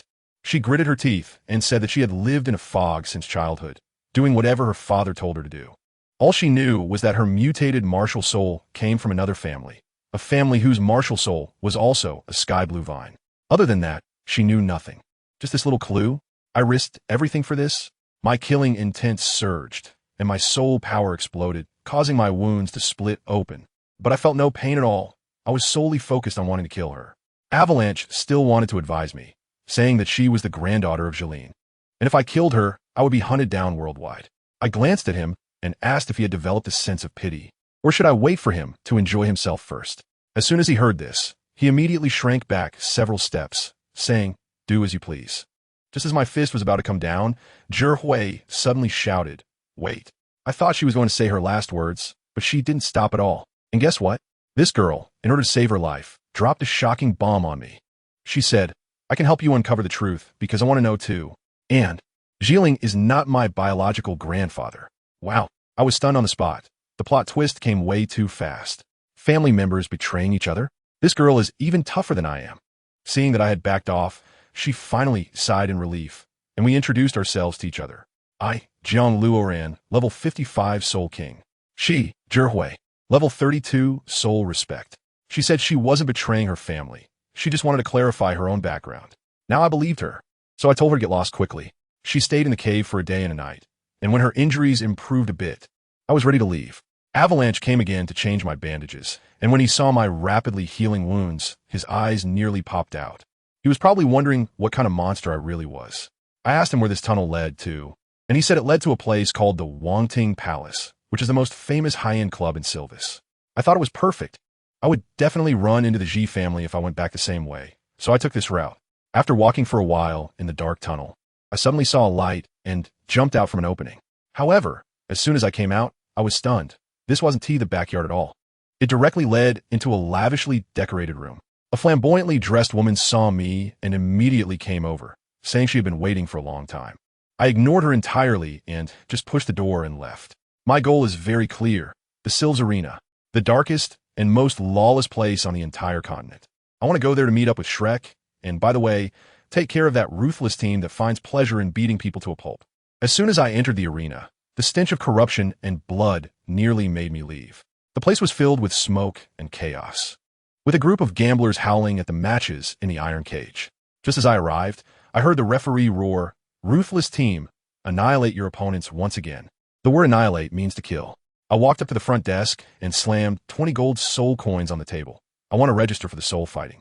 The guy at the counter's eyes lit up at the sight of the gold coins. He glanced at me and greedily smiled, saying, "Little brother, give me 15 coins as a tip, and I'll arrange a weak opponent for you, so you can win all the way." As he spoke, he pulled out a document for me to look at, filled with the names of soul masters who had been crippled by the fierce god team, with severed hands and feet, a sight too horrific to bear. The fire in my heart flared up instantly. I asked him, "These people are all disabled, yet you let them go on stage?" He shrugged indifferently and said, "If they're disabled, they have no value. If they don't fight on stage, how do they support their families?" "Fine, very good." I laughed, and my laughter made that guy uneasy. I directly slammed all my possessions on the table. Over 1,000 gold soul coins. "Listen, the change is your tip, and the remaining 1,000, all bet on me to win." He perked up at once, his eyes shining. "No problem. But the odds for whoever you bet against aren't high. You won't make much." I assured him this money can multiply dozens of times. I stared at him, enunciating every word because no one will bet on me to win. He was taken aback. "Why? Who are you choosing as your opponent?" My finger pressed heavily on the 4 big characters, Fierce God Squad.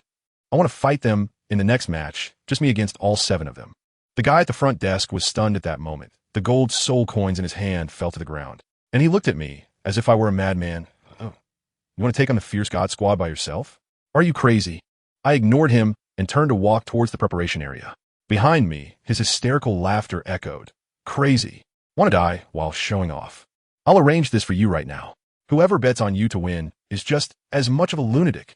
Good grief, a lunatic? Let me tell you, there are only 2 sane people in this whole place. One is me, and the other is that guy who bet on my win. I had just stepped down from the stage when the front desk guy brought over a man in a suit, saying, "Sir, this is one of the only 2 warriors who believe in you." The suited man immediately gave me a bear hug, excited beyond words, saying he had long admired my name.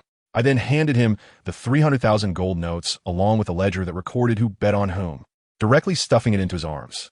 I said, "Brother, you are a smart person. Take this money and distribute it to those brothers who have lost badly, according to the names in the booklet. Don't give too much or too little. Just consider it a New Year's red envelope, focusing on a celebration for all." The guy was stunned on the spot, his eyes wide like brass bells, and said, 300,000? Give it all away? We don't even know each other. And you trust me this much? I waved my hand, knowing that he's better at winning people's hearts than I am. I waved again, keeping my accomplishments and fame to myself, and walked away directly. After finishing my business, I slipped to the entrance of Lamba Academy and waited. The Shrek gang was kicked out by the Royal Academy, and given the master's lofty nature, they would likely come here. As for me, I couldn't be bothered to get involved in their mess. I would just wait for them. Once Flanders arrives with my level, getting a graduation certificate will be a piece of cake, right? By then, I can soar freely, setting a small goal to become a Title Douluo within 6 years. The first stop will be that place called the City of Slaughter to grind some dungeons. Goodness, I was planning my career path for 2025 when suddenly I felt a jolt at the back of my head. An ambush on the street? Seriously, who understands this? There's absolutely no martial ethics. That lightning was ridiculously fast, turning into a giant python and coming straight for the back of my head. I hadn't had time to react when a furious roar suddenly erupted beside me. How dare you? A green light descended from the sky, and an old man appeared in front of me, smashing that lightning big snake to pieces. The guy who had attempted the sneak attack was directly shocked to the ground, spitting out blood. As the green light faded, the old man knelt on one knee and shouted, "Young master." This twist nearly fried my CPU. I thought to myself, isn't this the one who had been following me outside the Royal Academy? I helped him up and pointed to the guy on the ground who was spitting blood, asking, "Who is this?" The old man looked furious and said, "Young master, this is the so-called Lord of the Night from the Sills Arena. You took out his fierce god team, and he couldn't handle the loss, so he came to assassinate you." Oh, I nodded. So he asked the mastermind behind it. Perfect. Let us get rid of him. It's a service to the people. The old man said, "No need to dirty the young master's hands." As soon as he finished speaking, a purple light flashed from his body, and countless vines burst out of the ground, directly binding the guy into a large meat dumpling, tightening more and more until I could hear the sound of bones cracking, which made my teeth ache. Finally, with a thud, both the person and the vines directly burrowed into the ground, burying him alive. This operation was impressively clean and efficient. We found a bench to sit down on, and I said, "Old man, can you elaborate?" Only then did he reveal his true story. It turns out his name is Jiang Luoran, and he is a family servant who has followed my grandfather since childhood. He said that a few years ago, my grandfather predicted that the Jiang family would encounter difficulties and instructed him to go undercover in the rival Ji family. The reason was absurd. He looked exactly like a person from the Ji family named Ji Dai. Isn't this just a real-life version of Infernal Affairs? Borrowing a corpse to return to life, it's quite a show. He ended up eliminating the real Ji Dai and took his place, secretly sending intelligence back to the Jiang family every month. However, a few years ago, the Jiang family suddenly disappeared without a trace, not a single piece of news. He suspected something had gone wrong, but the Ji family kept everything under wraps, implementing strict management and not allowing anyone to go out. He risked everything to become a law elder, which finally gave him a brief opportunity to go out. Who understands, really? Whether this story is true or false. I have my doubts. People's hearts are hard to read, so I couldn't trust him completely. I asked him where the Jiang family was, and he said that even if he told me I couldn't get in, I would have to wait for him to find an opportunity to take me back personally.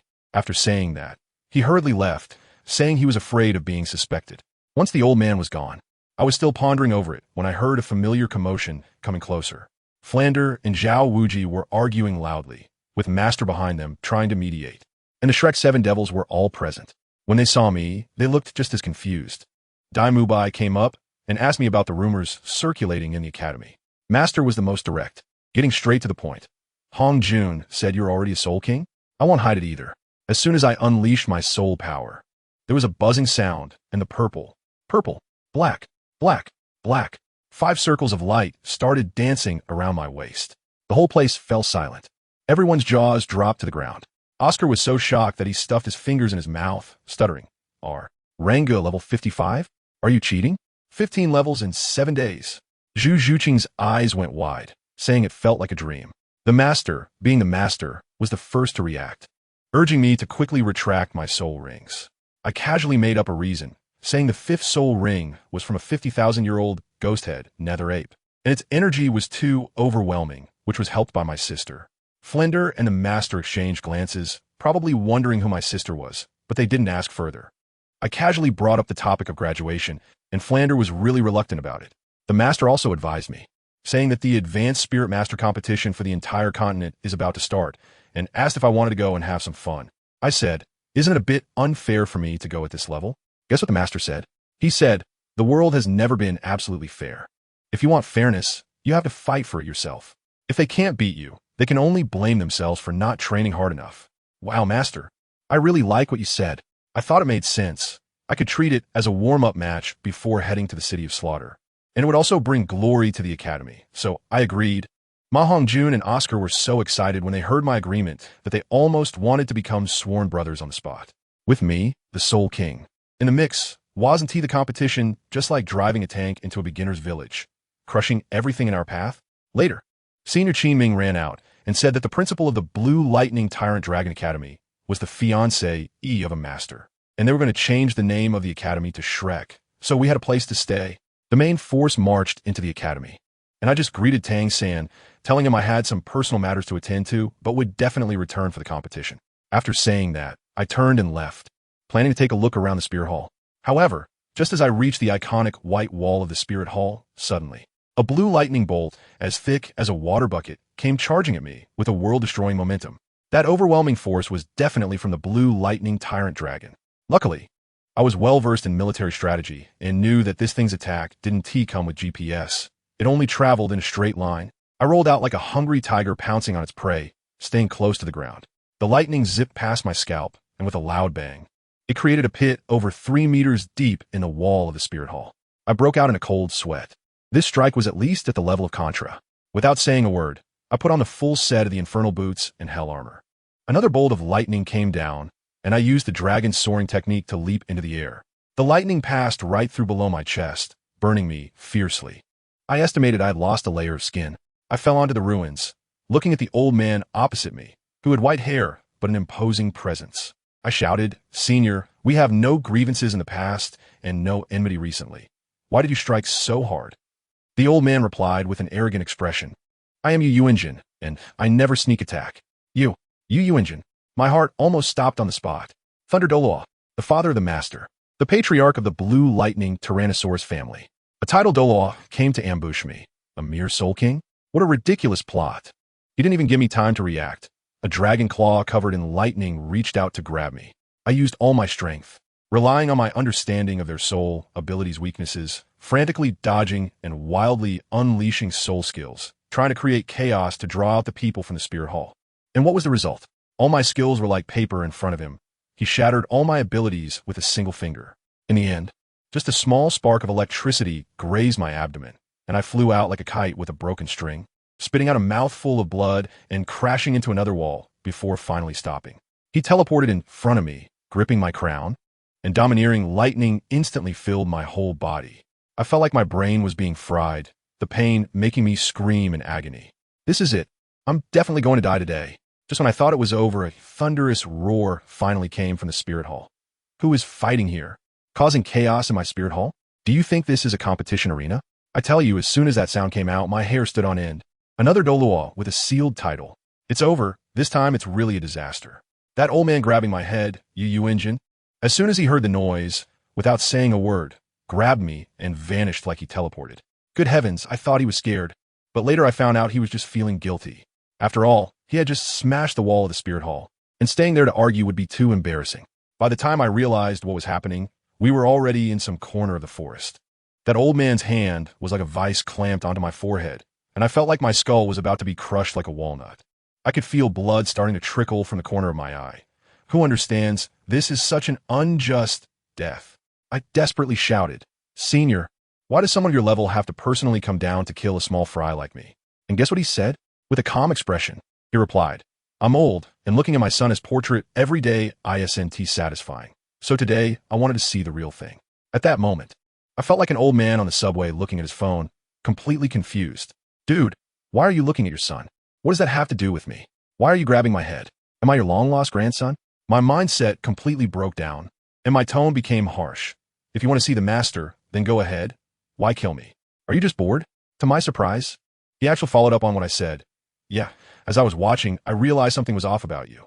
His eyes scanned me like a scanner, and he said, "You've got 1,000 years of history in the front and 10,000 years behind you. No one in the entire Douluo continent has ever stood out like you.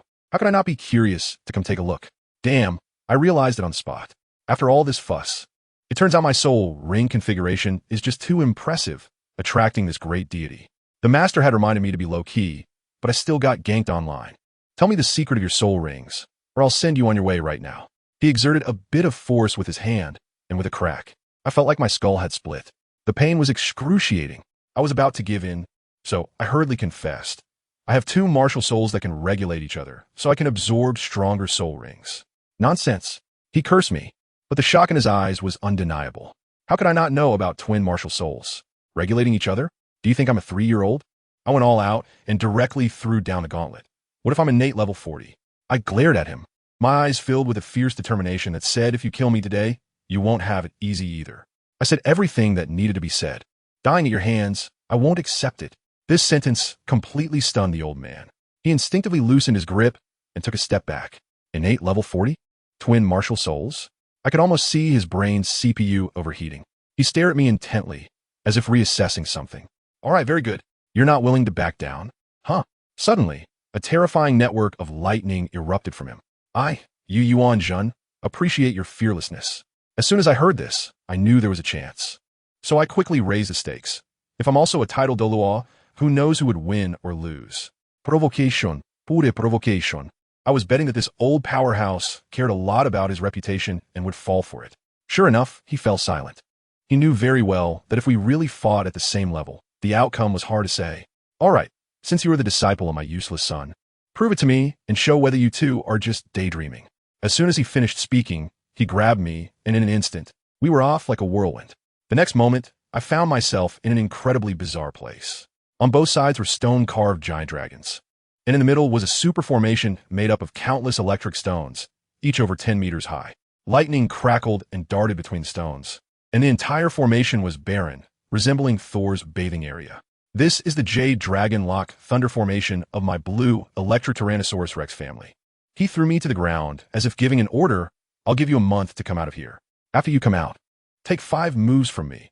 If you survive, I'll let you go. If you don't come out, or if you die inside, then consider it me clearing the way for Shao Gang. I'm completely dumbfounded. Why is this happening to me? First, they ambushed me, and now they've thrown me into this death dungeon, and I have to endure 5 rounds of beatings from him after I get out? 5 full-strength moves. Wouldn't he that just take me out in one hit?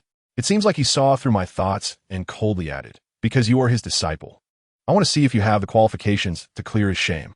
Moreover, you killed that Lord of the Night, who is the illegitimate son of JiangLuoran, and he is out for revenge against you everywhere. I just happened to run into it and helped you solve a bit of trouble. After saying that, without giving me a chance to refute, he kicked me right into the center of the thunder array. My head is buzzing. The amount of information is overwhelming. Another illegitimate son of JiangLuoran? How many sons does he have? And is this Group S intelligence network based on quantum communication from 2025? I kill someone, and they know all about it immediately? As soon as I landed, the entire formation buzzed to life. Those massive electric stones began to move wildly, intertwining at such speed that afterimages appeared. Countless currents zigzagged through the air like snakes, and the oppressive feeling was simply suffocating. I dare say, anyone below the Soul Sage level would just be delivering themselves as food upon entering this place. I still have injuries, and the urgent matter is to recover first. I quickly sat cross-legged and adjusted my breath for 2 days and 2 nights. Just as I just caught my breath, whoosh, a thunderbolt came rushing at me. I performed a carp leap and dodged it at the last moment. Goodness, there's no chance for me to catch my breath. Following that, 3 more thunderclaps erupted from the sky, striking straight at my crown. I swung my right hand, and 3 blood-sucking vines rushed to meet it. With a loud bang, the shock wave from the energy collision sent me flying 3 meters away. The power of this lightning attack is too domineering. I can't confront it head-on. I must charge out. I aimed at a towering piece of carbide and directly smashed it with my 4th soul skill, Thousand Forgings. As soon as my grass hammer touched the stone, there was a loud bang, and the green light was instantly swallowed by lightning. A terrifying force rebounded, numbing my entire arm, and the hammer almost turned back into a grass stick. How is this possible? I then realized that all the carbide in this curse formation was interconnected. Attacking any piece would invoke the full power of the entire array. The damage was off the charts. I quickly changed my strategy. Since I couldn't confront it head-on, I had to rely on speed. I noticed that when the electric stones moved in an interleaved manner, there would be a momentary gap, which was the only breakthrough point. Kumping possessed me. A huge illusory wing spread out behind me, and I transformed into a beam of white light, rushing towards that gap. The closer I got to the gap, the denser the lightning became, resembling a waterfall of lightning. The only technique here was a single word: dodge. If I could avoid it, I absolutely wouldn't take it head on. With my shattered, hellish battle armor, I frantically weaved through the thunderstorm, even summoning the old tree root with my second soul skill to help me bear the damage. The old tree root was cracking and making a whimpering sound, and my heart ached, so I quickly put a layer of hellish battle armor on it as well. With a few milliseconds gained from the old tree root, I made a C-shaped maneuver and narrowly passed through the first electric stone barrier. I looked down, and an old wound on my chest had reopened, blood seeping out. Looking up, there were still 76 such barriers ahead. This was a high-end match. Retreating was not an option. As I charged into the second area, I heard a thunderous roar. Ayu! My heart tightened. Was there a soul beast inside? In the next second, the sky darkened, and a gigantic dragon head made entirely of lightning emerged from the dark clouds, opening its mouth to unleash a lightning wave thicker than my waist. This was not a soul beast at all. It was a monster generated by the formation itself. I raised my blood fiend vine shield to take the hit, but I was pushed to the ground, plowing a trench several meters long, and my equipment shattered instantly. This thing could even resurrect. Killing it was useless. The only way was to charge through. I was completely fired up and directly unleashed the chaotic cloak hammer technique, dodging the dragon's claw while forcefully breaking a path through the thunder dragon with my hammer. Under extreme pressure, my soul power unexpectedly began to break through, climbing from 51 to 52, all the way up to 56. I felt the hammer in my hand becoming heavier and heavier, with seemingly endless power. With one final strike, I smashed the thunder dragon's head to pieces. Taking advantage of its revival interval, I charged forward with all my might. Along the way, I didn't know how many times I'd been struck by lightning, but my movement technique became increasingly elusive, with my speed surpassing the speed of sound. And even the phantom boots beneath my feet evolved from being tempered by lightning. I don't know how many days passed, but I finally reached the last few layers. Here, the lightning was no longer just single strikes, but a vast sea of thunder with no place to land. And that thunder dragon had revived, becoming even stronger than before.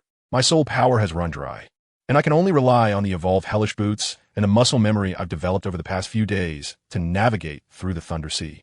I discovered that I could even step on the lightning to gain momentum and fly. This move is simply akin to transcending the tribulation. With only 5 days left in the 1-month deadline, I decided to charge out in one go. I poured all my soul power into the hellish battle armor, bracing against the electric current, and shot out like a bullet from the Jade Dragon Lock Thunder Array. The cold night wind outside blew against me, and I was still a bit unaccustomed to it. The feeling of escaping to safety is truly exhilarating. But before I could catch my breath, a loud roar erupted from the side. Dare to kill my son, Jiang Luoran. Prepare to die. An old man surrounded by electric light, Luoran, had been lying in ambush here all along. Without saying a word, he charged at me. The month of grueling training wasn't in vain. My danger perception ability was maxed out, and I almost reflexively raised my grass hammer to clash with him. With a loud bang, the shockwave shattered the surrounding trees. Luoran had a look of disbelief on his face. He probably couldn't comprehend how I, a soul king who had just emerged from the thunder array, could withstand his ambush as a Title Douluo. I was furious, thinking, your son brought this upon himself. Why should I care? Just as we were about to start fighting again, Yuenjin's figure suddenly appeared and separated us with a single palm. He killed Shepi. Luoran pointed at me, trembling with anger. Yuenjin, however, didn't even look at him and instead glared at him, scolding. A person with such ill intentions isn't worthy of joining my blue electric Tyrannosaurus family. It's all your fault for causing trouble outside. He deserved to die. As soon as I heard it, I understood instantly. This old man never intended to kill me. He was testing me and also protecting me. Luoran was left speechless by his father's reprimand and could only snort coldly before leaving in disgrace. Being able to come out of this proves I didn't misjudge you. Yuenjin turned his head, his soul power unchanged, and said, now, take my 5 moves. Before his words fell, 2 gigantic blue electric dragon claws reached out from above and below to grab me. I sneered in a lightning field. I had dodged such attacks no less than 8,000 times. My figure flickered like a leaf and accurately stopped in the gap between the 2 dragon claws. With the electric current less than a millimeter from my skin, this kind of attack is useless against me. I shouted loudly. Instead of retreating, I charged forward and counterattacked. 4th soul skill, 1,000 forgings. You want me to be a target? No way. I activated my second soul skill simultaneously. An old tree root burst out from the ground beneath Yu Yuanjin's feet, interrupting his soul power. At the same time, the grass hammer in my hand had already swung around, crashing down on his crown. With a muffled thud, the hammer struck his head like hitting a steel plate. He felt nothing. The blue electricity on him surged and sent me flying. It was then that I truly realized that in front of a Title Douluo, my attack power was no different than a mere scratch. One move down. Yu Yuanjin's expression revealed no joy or anger. Next, I would get serious. The pressure from his body suddenly surged, and I felt as if a massive mountain was pressing down on me, causing me to kneel on one knee, my organs almost shattering. Immediately after, a terrifying lightning ball, over 10 meters in diameter, with a long tail flame, rolled towards me. I know clearly that hiding is useless in the face of thunder and lightning. I let out a loud roar, invoking the spirit of the Kunpeng, and with a powerful push from my feet, a blood-sucking vine shot out from beneath me, propelling me upwards like a cannonball, aiming to surpass that enormous thunderball. Just at the moment I reached the highest point, Yu Yuanjin lightly tapped his finger, and the soul power pressure in the air suddenly intensified several times. Let me tell you, it felt like the tightening spell on Sun Wukong's head suddenly cranked up to the max. I was slammed down to the ground with a bang, and a lightning ball scorched my shoulder, making me wince in pain. Goodness, this old man wasn't even using his full strength. It felt like he was just playing with a cat. But in the next second, I was dumbfounded. Behind him, 9 blue lightning dragons erupted, and that momentum, who understands? It felt like the sky was collapsing. A shiny black soul ring was swirling around his waist, and I was like, wow, this is the true strength of a Title Douluo. The previous attacks were just child's play. I was pinned to the ground by that overwhelming pressure, unable to move, just watching helplessly. The protective barrier of my Kunpeng martial soul shattered with a bang, and I hurriedly shouted out my ultimate 5th soul skill, held battle armor. Purple and black, 5 soul rings exploded, and a new skin instantly enveloped me. But to be honest, I felt extremely anxious inside. In the face of such devastating attacks, any defense was as useless as paper. The only way to survive was to rely on speed. That old man, Yu Yuanjin, was still acting all high and mighty, disdainfully saying, "You can choose not to take it. Of course, the price would be your little life, which would then belong to our blue electric Tyrannosaurus Rex family." I spit. I was cursing in my heart, feeling like the abacus beads were about to burst on my face. You want me to be your worker? Dream on. At that moment, I was all in, shouting at the top of my lungs. I, Jiang Luoran, will stand and live, and I will stand and die. Even if you scatter my ashes, those ashes will still have 2 words engraved on them. Not convinced. Oh, killing me is not an option. Yu Yuanjin's eyebrows almost turned into dragon whiskers, as if he was a bit interested. No way.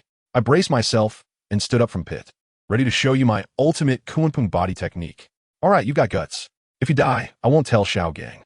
With a wave of his hand, those 9 thunder dragons, thicker than buildings, came crashing down on me. Let me tell you, in that scene, apart from the blue electric light, I couldn't see a single gap, feeling as small as a pixel. But my mind was racing. Although this thing was huge, as long as I didn't get hit head-on, there was a way to survive. I directly went against it, pushing off the ground with my feet, and my whole body shot forward like a cannonball, charging straight at those 9 thunder dragons. Arrogant. Yu Yuanjin was dumbfounded, probably cursing me as a madman in his heart. He even calculated that he would pull back at the last moment, afraid of really knocking me out. In the instant of nearing, the terrifying pressure made my bones creak, and my hellish armor and ghostly boots shattered into pieces on the spot. I was covered in blood, looking like a blood gourd. But I didn't stop. Just before the collision, I poured all my soul power in, and the final hellish armor shone like a purple garlic, covering my entire body again. I seized the opportunity and firmly grabbed one of the thunder dragon's horns with both hands. With a sizzling sound, I felt my whole body frying, and my battle armor instantly evaporated. But that was enough. Using this force, I suddenly pushed hard and did a somersault, darting behind them. Boom! The 9 dragons crashed to the ground, and the entire world turned white. The explosion was indescribable. It felt like my ears weren't even my own anymore. As the light dissipated and everything quieted down, I fell from the air like a kite with a broken string. Just before I lost consciousness, I saw Yu Yuanjin standing there with his hands behind his back, casually saying, "Just 2 more moves." When I woke up again, it was the sun that brought me back. I wondered, where am I? Am I dead? Can I still bask in the sun after death? While I was in a daze, a guy in a Thunder Academy uniform squatted coolly in front of me and said, "Dead people shouldn't be able to see the sun, right? Goodness, this guy was quite handsome, but his face was full of that "I'm so cool" vibe. I struggled to sit up and found that I was still lying in that big pit, but someone had bandaged me up, looking like a mummy. I asked him, "Did Senior you not kill me? I'm Yu Tianxin. That day, I saw the battle between you and my family as master." He replied with a blank expression. "The bandages were done by my little sister. I admire you. How about a match?" I was speechless at the time. What a bunch of battle maniacs. I waved my hand. "I'm not dead. Why can't you arrange a bed for me? Just let me lie here in this pit." The head of the family said that unless you're a member of our family, you can't stay here. Unless you're willing to marry into the family. The head of the family will personally approve a big villa for you. Letting you lie on our land is already his last act of mercy.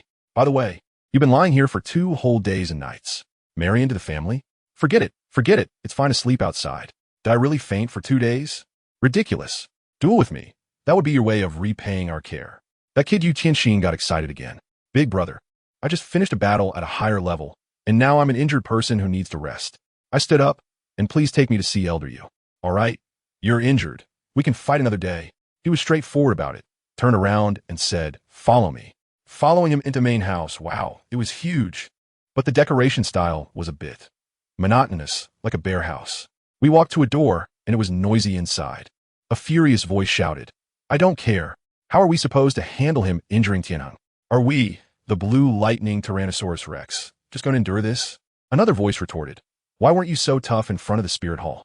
If Tianheng can't handle it himself, who can he blame? I think this kid is not bad. Why not let him marry in?" With a bang, the door opened, and an angry middle-aged man walked out. When he saw me, a mummy, his eyes were like daggers. "I'm not afraid of trouble. The head of the family is protecting me, so why shouldn't I show off a bit?" I immediately made a smug and mocking expression at him. "Unt." He cursed and stormed off. I closed the door and said to Yu Engine inside, "Senior, with such a temper, it's easy to affect your cultivation." Then the old man started checking my identity, asking who I was, where I came from, and what my relationship was with the master. I half-truthfully pulled him along, telling him my name was Jiang Luoran, that I was with the master, and that my senior brother was Tang San, whose theories were quite impressive. Upon hearing this, the old man's face finally showed a bit of a smile. Then he asked me why I was going to the spirit hall, wondering if I was an undercover agent. I said no. I was there to ask their Sanus a few questions. To my surprise, the old man told me that the spirit hall was planning something big. An unprecedented storm was coming, and I should protect the master. I couldn't help but feel amused. I already knew about this. Did he really need to tell me? I advised him that a true man should be adaptable, as rigidity leads to breakage, but he completely ignored my advice. In the end, he finally let me go and allowed me to train in their training ground. What a rare opportunity. I followed Yu Tianxin towards the back mountain, feeling more and more refreshed as we walked. Just as we reached the training ground, a little brat suddenly jumped out, aiming a thunder spear at me while shouting, "How dare an outsider enter our training ground?" Seeking death. At that moment, I was too lazy to move. With a flash of my right foot's ghostly boots, I kicked his thunder spear into pieces, and with the same momentum, I kicked him so hard that he spat out blood and fell to the ground, unable to get up. I put my hands on my hips and started to yell, "Who are you? Sneaking up on me?" I was personally invited by the head of the family. "If you stop me, you're to find the head of the family." That kid lying on the ground still acted tough. "My dad is Yulomian. Do you dare to hit me?" As soon as I heard it, I was like, wow, another illegitimate child? How many romantic debts has Yulomian racked up outside? Yu Tianxin couldn't stand it anymore and directly lashed out at that kid. "You Fengxin, put away your act. You're just someone brought back from outside. If you keep being so arrogant, you'll be kicked out sooner or later." Great, another family drama unfolding. I couldn't be bothered, so I found a beautiful spot in the mountains and sat down cross-legged to heal. I sat there for over 10 days, my injuries completely healed, and my soul power solidified to level 56, with a breakthrough to level 57 on the horizon. During this time, Yu Qianxin's little sister, Yu Lingjiao, brought me meals every day, and her intentions couldn't be more obvious. One day, she came again, insisting on dragging me to fight some evil spirit cult, saying a group of young masters from big families were teaming up to grind for experience. At that moment, I had only one expression: what does it have to do with me? I had worked hard to cultivate in peace, so why bother joining in the chaos? When she saw that I was unmoved, she started to play the victim and said she was scared. I thought to myself, if you're scared, then don't go. As a result, she casually mentioned, this time, the Spirit Hall has also sent people to participate. I sat up straight with a start, my eyes brightening. Are you saying the Spirit Hall is going too? Yeah, it's said to promote their talents. Will Hulaina go? Who? Oh, that Saintess? It said that this time it's prepared for her, so she will definitely be there.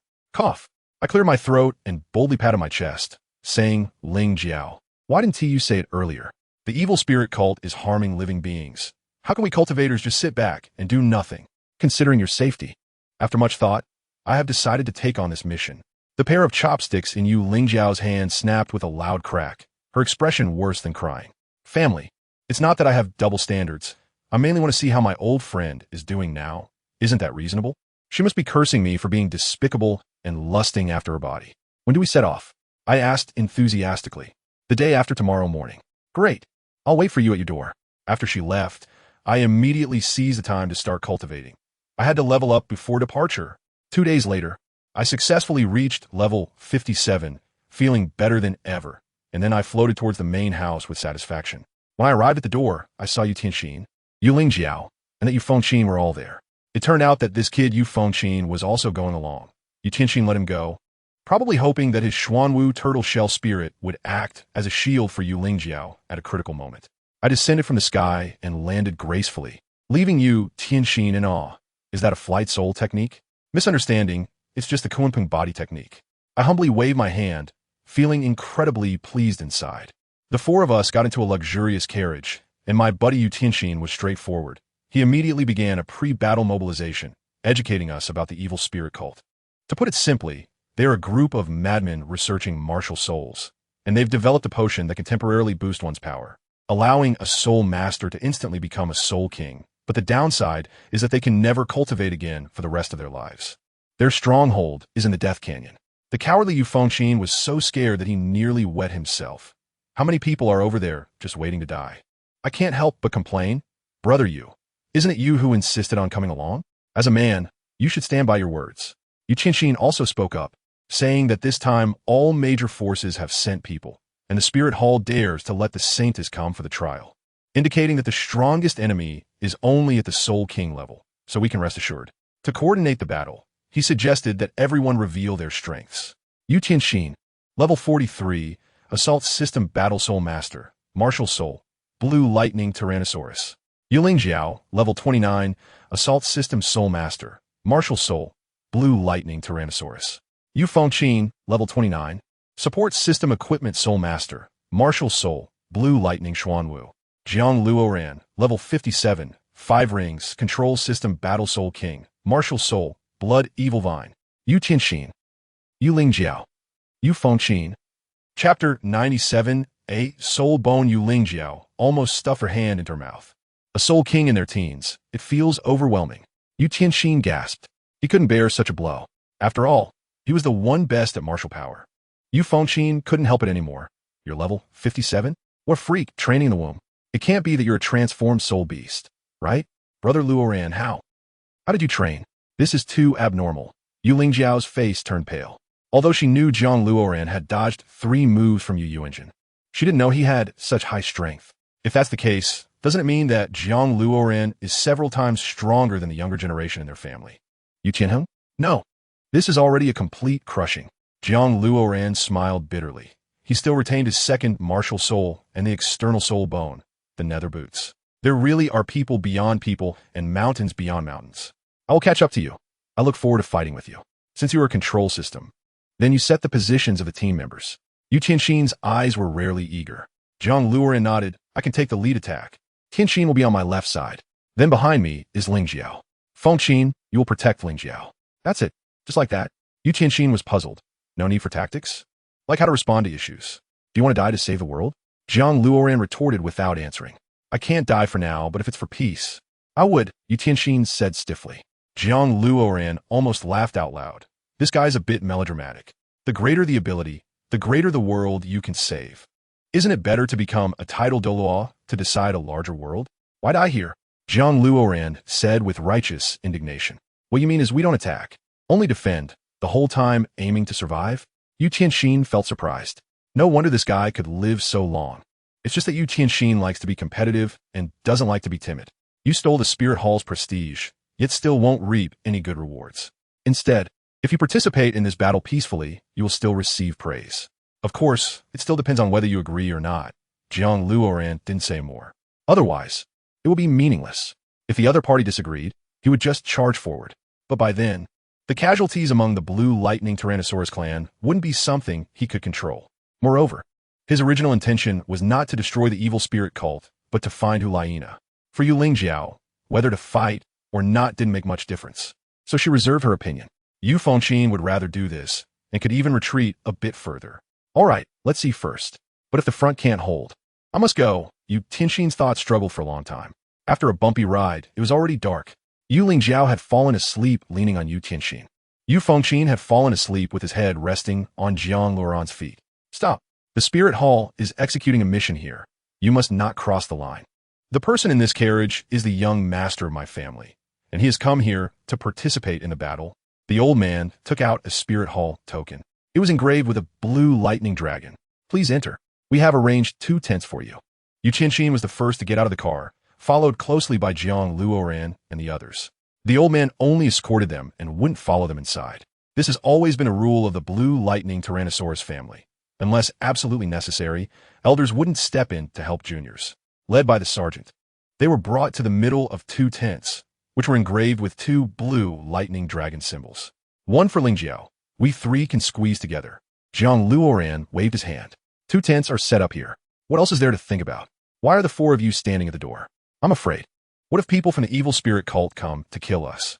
Moreover, you squeezing together will definitely affect your rest, Yu Lingjiao said weakly. Tianxin, how about? Jiang Luoran hadn't finished speaking. Yes, although this is an area managed by the Spirit Hall, there may still be danger. Since I am tasked with protecting Lingjiao, let me go. Yu Fengqin's expression was very serious. It made people think he was some kind of self-sacrificing hero. You all handle it. I'm going to sleep first. Jiang Luoran walked towards the boys' tent. The people of the Blue Lightning Tyrannosaurus clan are all based on decisiveness and resilience, right? Why is there so much fuss about just sleeping? In fact, Jiang Luoran wasn't tired at all. He planned to find Hulaina tonight. But before that, he had to wait for the others to fall asleep. After a moment, Yu Fengqin walked in, unwilling and slightly angry, and laid down beside Jiang Luoran. In the dead of night, Jiang Luoran had just taken a nap, while Yu Fengqin was already sound asleep without a care. When Yu Fengqin came in, Jiang Luoran was a bit excited, because if it were Yu Tianxin who walked in, he wouldn't be able to leave. You have to know that this guy has a tough personality and would inevitably leave a thought in Jiang Luoran's mind. Whoosh! Jiang Luoran used his Kunpeng martial soul, transforming into a white arc and disappearing from the bed. The area was lush green, and the high wall opposite was clearly just built. And opposite the high wall should be the Death Canyon, which could be seen tomorrow. The financial resources of the Spirit Hall are not simple. Jiang Luoran lowered his head and headed towards the main tent of the Spirit Hall. Young man ahead, wearing the Spirit Hall's white uniform, walking steadily and vigorously. Although he couldn't see the front face, he could clearly distinguish the other's profile. Xieyu? Jiang Luoran saw Xieyu walking deeper and followed him. If he could encounter Xieyu, he could also find the tent of the Spirit Hall. Even more so, he could discover Hulaina. Sure enough, Jiang Luoran arrived at the tent area of the Spirit Hall. But as soon as he looked, there were so many white tents. How should he proceed? What if he accidentally lifted the tent of the Chrysanthemum Douluo and the other party was sleeping naked? That enchanting face. Jiang Luoran could hardly imagine. You've come? A charming voice sounded. I've already checked. I found their location, but approaching will require a fight, Xieyu murmured. Come in and say. Following Xieyu, Jiang Luoran saw Hulaina. It was quite right.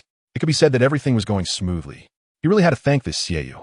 Jiang Luoran sneaked over and crouched outside Hulaina's tent, and as soon as he looked inside, he was stunned. That was Bai Dong?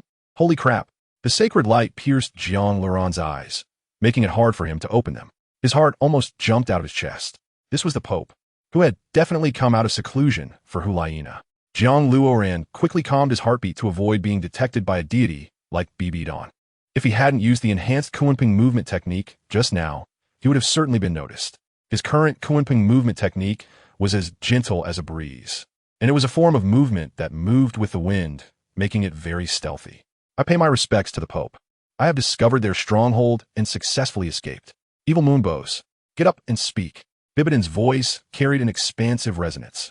Jiang Luoran could only see Bibidin's profile from a tiny crack. It was indescribably beautiful, yet very sacred. But from this profile, Anyone would not refuse to look at her face if she were a man. Master is truly fortunate. To enter the stronghold of the evil spirit sect, we still need to resolve the troubles ahead. They have practically occupied the Death Canyon.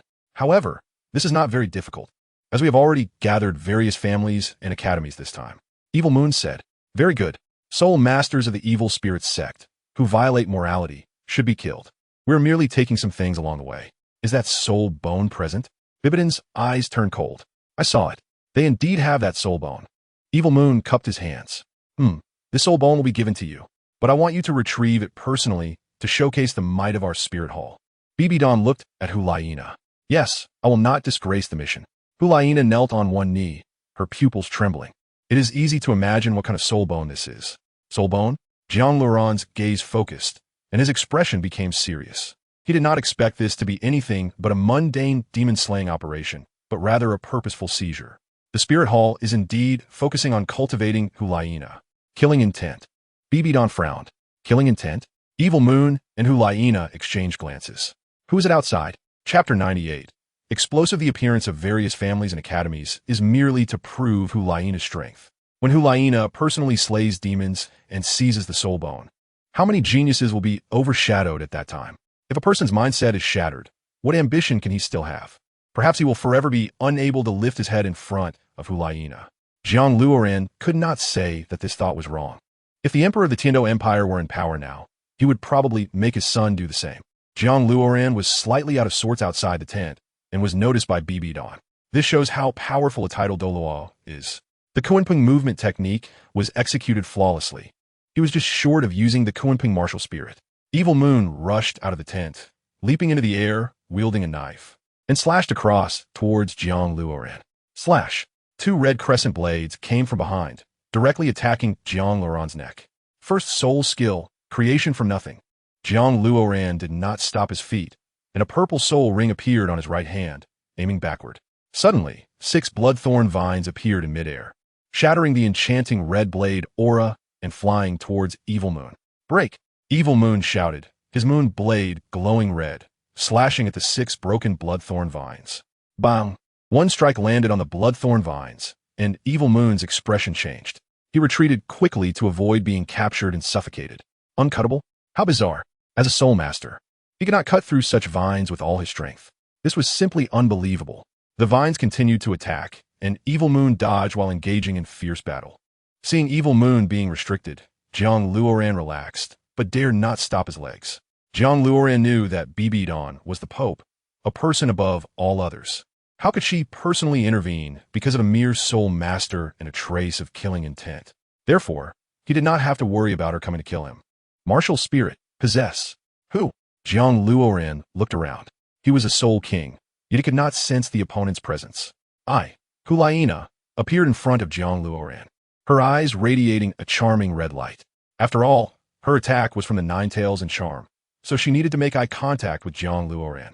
Jiang Luoran turned his head and made eye contact with Hulaina, inadvertently falling into her trap. He never expected the opponent to be Hulaina. Now he felt a tingling sensation all over his body, his heartbeat quickening, with an urge that was infinitely amplified. "Why is it you?" Hulaina withdrew her charm and asked in confusion. Realizing it was Jiang Luoran, she was still very shocked, because, judging from the feeling just now, Jiang Luoran's strength was unfathomable, and there was a clear gap between them. That was why she had used all her skills from the very beginning, activating all 4 soul skills. I fell for it. Jiang Luoran squatted on the ground, gasping for breath. "If you had killed me just now, I would have been undoubtedly dead. Did you come find me?" Even Hulaina, no matter how foolish, understood the situation. "Of course, hurry and come with me." Jiang Luoran pulled Hulaina and prepared to run towards the Death Canyon. "Someone actually broke into my spirit hall's territory. How noisy." Although Bibidon's voice was not loud, it had a unique, amplifying quality that directly covered the entire Death Canyon. If Bibidon knew that Jiang Luoran still wanted to abduct her saintess, would she be so angry that she would laugh? "You should leave quickly. We can talk later." Hulaina kicked Jiang Luoran away and turned back towards Evil Moon. Jiang Luoran sighed. After all this, he only met her once and hadn't even asked a question. Evil Moon and Hulaina opened the Nine Tails to help Evil Moon jointly fight against the 6 bloodthorn vines. What kind of martial spirit is this? Moreover, The user is definitely about 10 levels higher than us. Otherwise, it wouldn't be so hard to kill. Evil Moon said while being cut in the chest by the bloodthorn vines. Whoosh! A petal from a chrysanthemum flew in, directly shattering all the bloodthorn vines. Did you see that person just now? The chrysanthemum Douluo radiated a golden holy light, looking enchantingly at Hulaina.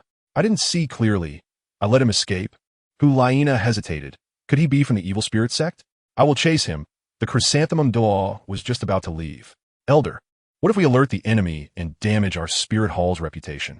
Hulaina timely stopped him. If the chrysanthemum Douluo went to chase JiangLuoran, then JiangLuoran would not have enough lives even if he had 10. Do you know that person just now? The chrysanthemum Douluo's gaze was sharp. A voice came from the spirit hall tent. Such matters need not be pursued. Just a small character, let him go. JiangLuoran executed the Kuanping movement technique, drifting in the area of the Tianshui Academy. If it weren't for Hulaina blocking a few times, the chrysanthemum Douluo would have had the opportunity to catch up to JiangLuoran and kill him on the spot. First, he broke into the intelligence mansion, then the blue lightning tyrant dragon, and now the spirit hall. JiangLuoran did not want to court death, but his background did not allow it.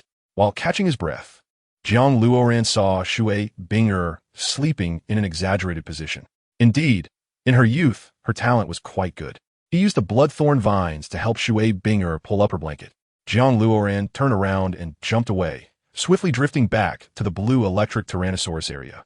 You Fengqin, what are you doing? If you keep this up, I'll call someone. You know my brother's temper, Yu Lingjiao shouted. She had slept too much during the day and planned to find JiangLuoran to hang out, but unexpectedly provoked Yu Fengqin. Lingjiao, you know I like you. This is my only chance, Yu Fengqin said boldly, even touching his own hairstyle. Yu Lingjiao was astonished, thinking she had misheard, and paused for a moment. You beast. We share the same roots, both surnamed you. We're all from the blue electric Tyrannosaurus sect, and you actually. I regarded you as a brother. You're insane. If Yu Lingjiao could beat Yu Fengqin, she would definitely strangle him. No, strangle this beast. How can you think like that? I never regarded you as a sister. I'm my father's illegitimate son. I don't count as a member of the blue electric Tyrannosaurus sect, Yu Fengqin said with righteous indignation. Yu Lingjiao was speechless, so angry that she laughed and staggered back. The other party was simply unreasonable. When using the blue electric Tyrannosaurus sect, he was one of them. If not, he would be discarded. Earlier, she had wondered why Yu Fengqin kept bothering her, and he seemed to see through her. Because their bloodline was sibling-related, she and T thought much about it. Who knew he hid such beastly thoughts? Get lost. I find you disgusting. Yu Lingjiao raised her hand and struck at Yu Fengqin. Yu Fengqin, stop Yu Lingjiao. You need to hear me out. I haven't done anything to you. Yu Fengqin was still afraid of Yu Qianxin. If he found out he was bullying his little sister, he would probably ruin him. Yu Lingjiao shouted. Hey! Yu Fengqin covered her mouth. The two of them started fighting on the ground. JiangLuoran had just returned and saw this scene, his eyes nearly popping out. What is this? This isn't normal. This should not be normal. Madman? Yu Luomian really raised a good son. Indeed, like father, like son. This is too explosive. Hey, what's going on? What is happening here? JiangLuoran sensed the seriousness of the situation and rushed over. Chapter 99, Evil Spirits Sekbang. JiangLuoran kicked Yu Fengqin away and helped Yu Lingjiao up. I say, young master you. Can't you control your desires? There's no need to lay hands on your own people, right? Does your father's character have no bottom line? Yu Fengqin was kicked away by JiangLuoran, flying through the air like a piece of paper, crashing into an old tree root before he stopped. Now, his whole body ached, feeling as if he was about to pass out. He hadn't intended to do this, but when he had overwhelmed Yu Lingjiao earlier, he was dizzy from her aura and just went with the flow. He didn't expect JiangLuoran to arrive at such an inopportune time. Cough, cough. Yu Fengqin spat out 3 mouthfuls of blood, clutching his waist as he sat up, looking as if he was about to run out of breath. In this situation, JiangLuoran only needed to say one thing. There was no need to say more. Saying too much would tarnish Yu Lingjiao's purity. Not saying anything would seem a bit ungrateful. One sentence was just right. Yu Lingjiao tightly grasped JiangLuoran's coarse cloth sleeve, explaining everything that had just happened. She was afraid JiangLuoran would think she was willing, and once that misunderstanding formed, he might think she was an unchaste woman. That would be a huge blow for Yu Lingjiao. JiangLuoran understood the situation and smiled wryly, shaking his head. This matter was also partly Yu Fengqin's fault. Saying he liked Yu Lingjiao was one thing, but he had to resort to violence. He could have just run back to his tent. Yu Lingjiao, Certainly Wu Ti chase him to his tent and shout, "How stupid could this person be? Luoran, I really didn't know he was such a beast. Do you believe me?" Yu Lingjiao started to cry. I believe you, of course, Jiang Luoran said helplessly. What is the use of asking if I believe you? You just need to believe yourself. Don't fool yourself. Besides, judging by this girl's temperament, she probably wouldn't be too bold. Moreover, being outside. Fengqin, are you okay? If not, I'll carry you back. Don't cause trouble again, Jiang Luoran said coldly. The other party was just a rascal, and he didn't have much courage. Just play with him like a child. After all, it wasn't often they encountered someone like this. This time was over. They might not meet again in the future. Jiang Luoran, I remember this. Kick. Yu Fengqin said reluctantly, as if someone was squeezing his throat.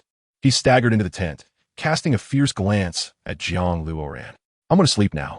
You should sleep early too, Jiang Luoran said disinterestedly. He asked like that, and you still dare to sleep with him?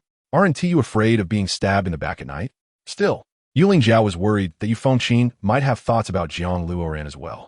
Otherwise, a girl should not overthink. How about you go out with me for a walk? It should be night now. What's so good about walking? The moonlight is beautiful. I saw a lake when I came over. Let us go there. What is so good about a lake? It's more comfortable to sleep. Are you made of wood? Do I have to beg you? I'm really tired, Jiang Luoran said listlessly. I don't care, Yu Lingjiao insisted, pulling Jiang Luoran to leave. The moonlight was bright, and the lake water rippled. A few owls perched on the trees, watching Jiang Luoran and Yu Lingjiao sitting by the lake. This scene reminded Jiang Luoran of the time Xiao Wu went on a date with Tang San. What's it like to fight against the Title Douluo? Yu Lingjiao suddenly blurted out. Huh? Title Douluo? Jiang Luoran was surprised, his eyes twitching. What kind of feeling? It feels like you're about to die. Does that count as a feeling? Do you think Title Douluo is a joke? The damage is simply overwhelming, overturning the sun, moon, and stars.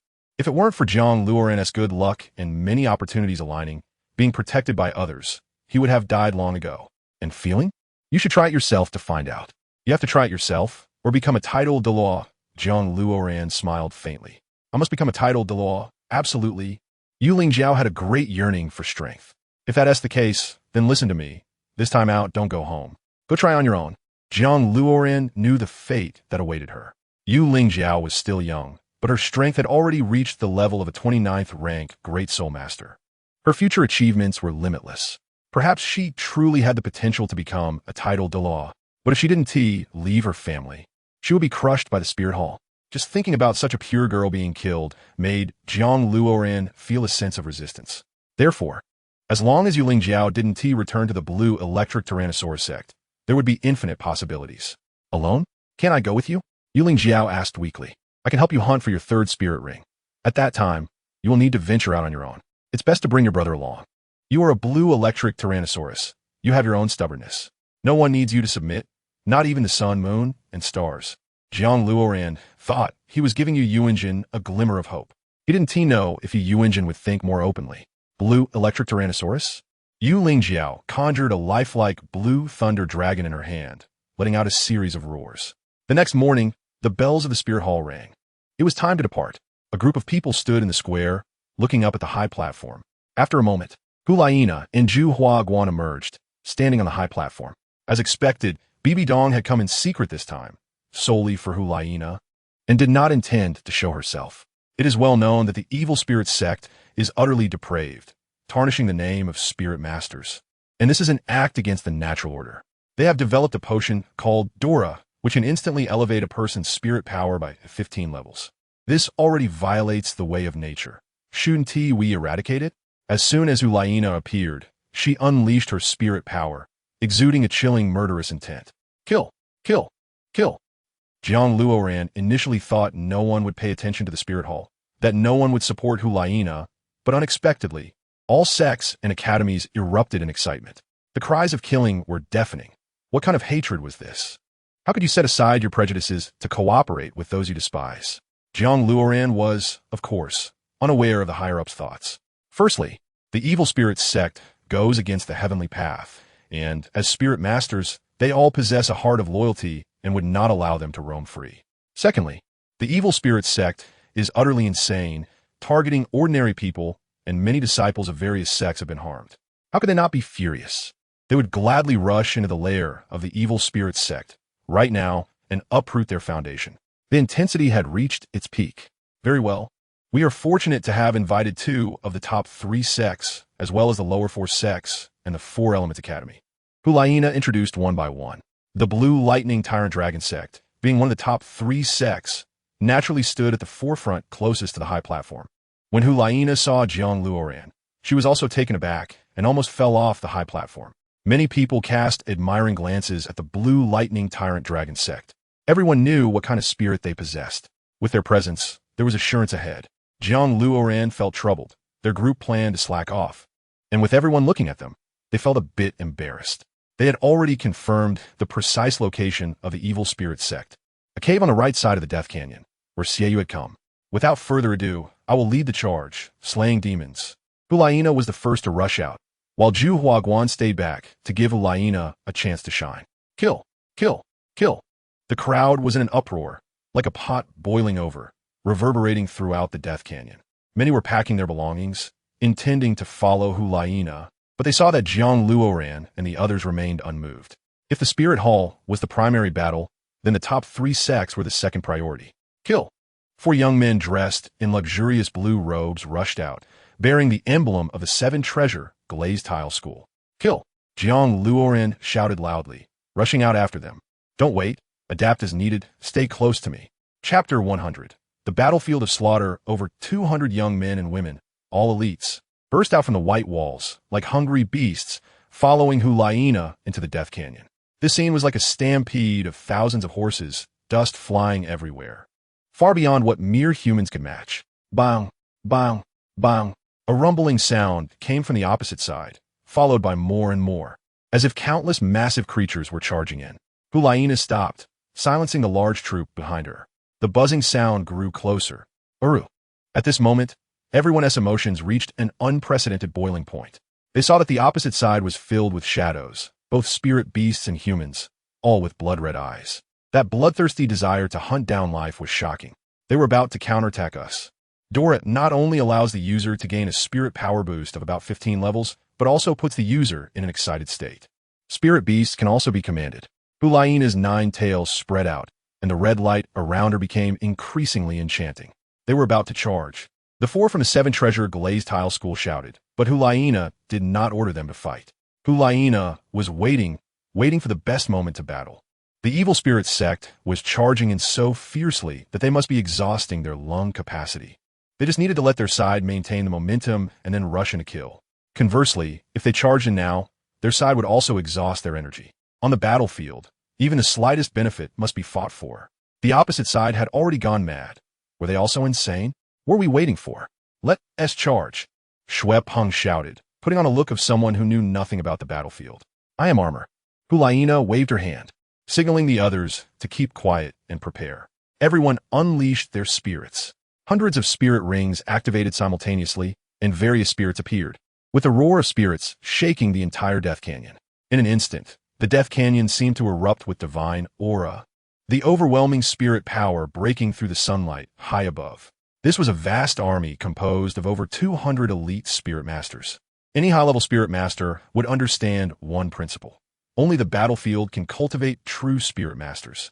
Their elders and teachers had also undergone great ideological struggles to send them here.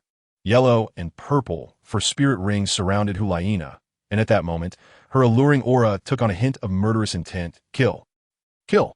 The crowd surged, shaking the ground, and just the spirit power made the surroundings pockmarked. The 2 groups of people seemed to have agreed to battle beforehand, and as soon as they met, they started fighting. It was extremely brutal. Various spirit techniques flew around chaotically, like a hellish battlefield, with energy woven from spirit power filling the sky. The evil spirit sect side resembled packs of mad dogs. Some had already had their hearts pierced but still wanted to bite a young spirit master to death. It was simply maddening. Jiang Luoran's side released spirit techniques, although chaotic. They were clearly much more precise than those of the evil spirit sect. It should be known that these young elites had all undergone formal training, placing great emphasis on the release and preservation of spirit power. Some even unleashed spirit fusion techniques to fight against several uncontrollable spirit beasts. Neither side knew who the leader was, as they had started fighting as soon as they entered the field, and the scene was utterly chaotic. Do not go too deep. Pay attention to coordinating with teammates to avoid being singled out. Hold the rear. They can't hold on much longer. Hulaina charged alone into the enemy S ranks. She was like a strange ghost, claiming lives wherever she went, blood splattering 3 feet. And as soon as the evil spirit sect saw Hulaina's eyes, it was as if they were under control. The raised giant axes suddenly halted. Follow me. Xiaoyu jumped 3 meters high, wildly slashing with the red blade aura in his hand, clearing the way for everyone and going to support Hulaina. Everyone surged forward, filled with fighting spirit. Yu Fengqin was already injured and could not adapt to such a scene, so she had to activate her spirit for self-protection. Yu Qianxin remained calm, having only killed a few evil spirit masters trying to pounce on Yu Lingjiao with blood on her hands. Jiang Luoran, as the main force, led their small team, standing safely in the middle of the battlefield. During this time, Jiang Luoran also killed 3 crazed spirit beasts and 5 evil spirit masters. First spirit technique, Thunder Dragon descends. The yellow spirit ring swirled around Yu Lingjiao. A terrifying thunder dragon appeared behind her, spewing lightning beads from its mouth, directly killing a soul master who attempted to charge forward. Jiang Luoran was taken aback, as expected of the blue electric Tyrannosaurus Rex. It could instantly kill an opponent with a 3-level difference in soul power. With such qualifications, it was hard not to be proud. It could protect the surrounding soul masters. But pay attention to its own soul power, Jiang Luoran whispered. Tianxin, clear the way.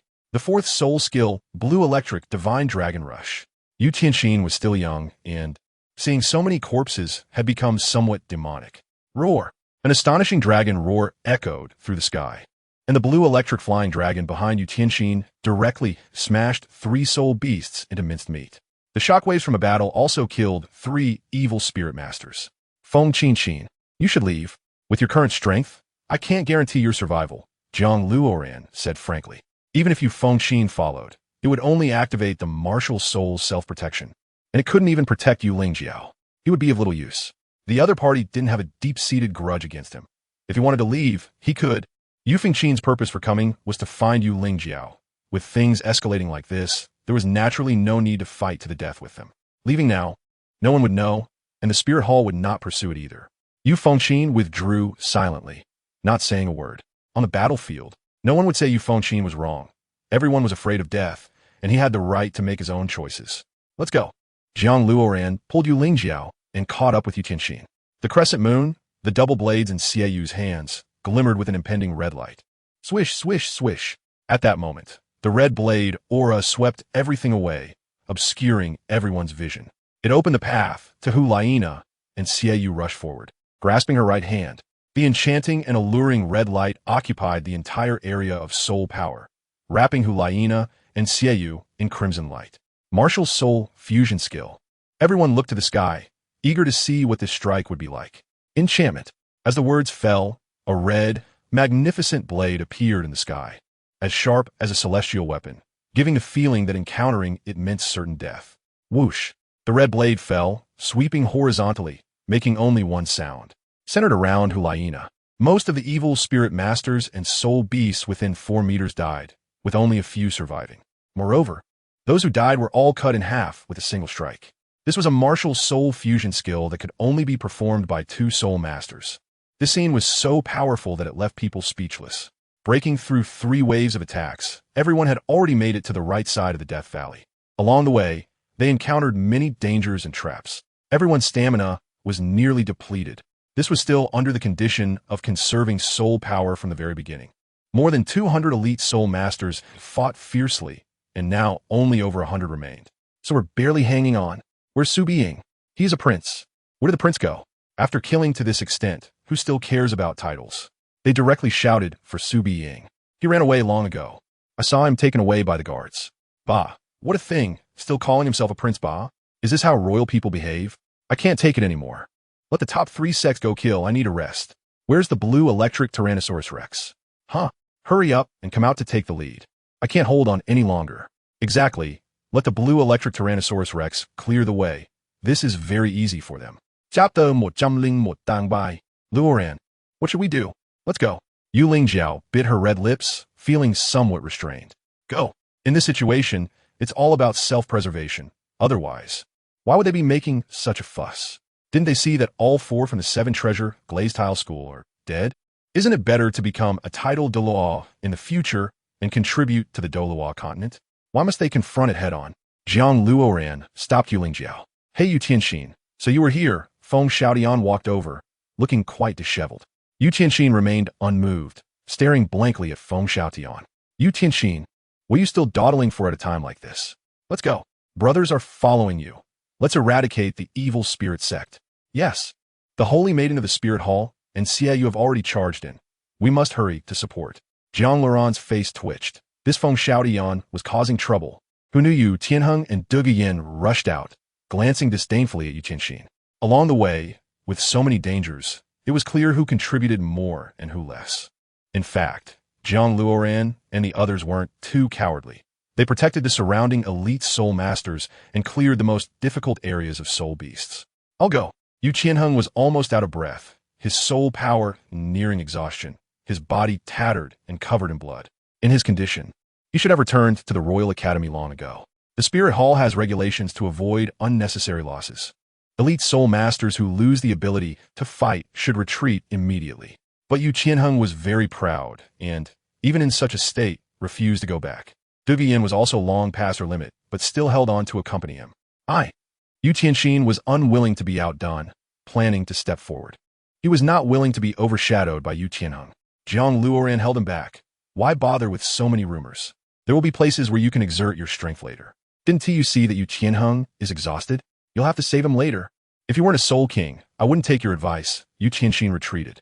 Yu Tianheng sneered. Coward, when did you become so cowardly? Tianheng, stop fighting. Let's go back. Duguyan's eyes were becoming dazed. No way. Yu Tianheng aimed at layer upon layer of giant rocks. Using his fourth soul skill, Thunder, 10,000 June. Whoosh. Roar.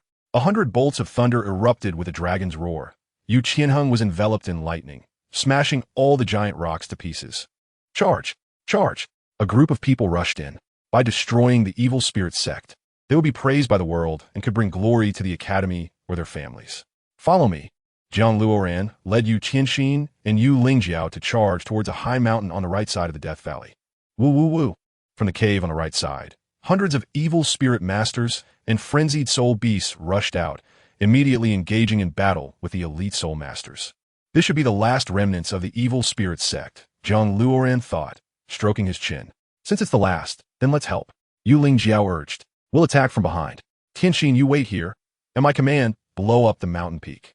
You blue electric Tyrannosaurus Rex are best suited for such tasks. Jiang Luoran charged down with Yu Lingjiao. Are you crazy? Our people are still down there. They are all from prominent families. What if something happens and it's traced back? Yu Tianxin shouted at Jiang Luoran. However, Jiang Luoran had already run far. Second soul skill, Shadow Phantom. Jiang Luoran's left hand was adorned with a purple soul ring as he struck the ground. Woo woo woo. The nearly 2,000-year-old roots of an ancient tree rose from the ground, meeting the rampaging soul beasts.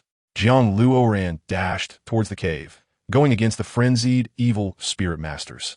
As expected, when Jiang Luoran approached the cave, the evil spirit masters and soul beasts went after him like they had lost their minds, even ignoring the enemy's attacks. The old tree roots stretched out with hundreds of thick vines to block the advance of these evil spirit masters. The elite disciples from various families were confused, momentarily stunned. Just a moment ago, they were in a fierce battle, and now everything suddenly calmed down. Come on, fourth soul skill, 1,000 forgings. Jiang Luoran raised his purple grass hammer. First soul skill, Thunder Dragon descends. Yu Lingjiao released a Thunder Dragon that struck into the evil spirit masters team. Bang, bang, bang. Jiang Luoran's grass hammer danced wildly, crazily striking at the evil spirit masters, creating chaos. The chaos was perfect for mass battles, and with one swing, Jiang Luoran could knock down 4 people. Yu Lingjiao had never seen such a brutal fighting style before. She followed Jiang Luoran closely. Go help. Although the elite soul masters didn't understand Jiang Luoran's fighting style, it was definitely not the time to just watch. Blow it up, Jiang Luoran shouted, not stopping the swing of his grass hammer.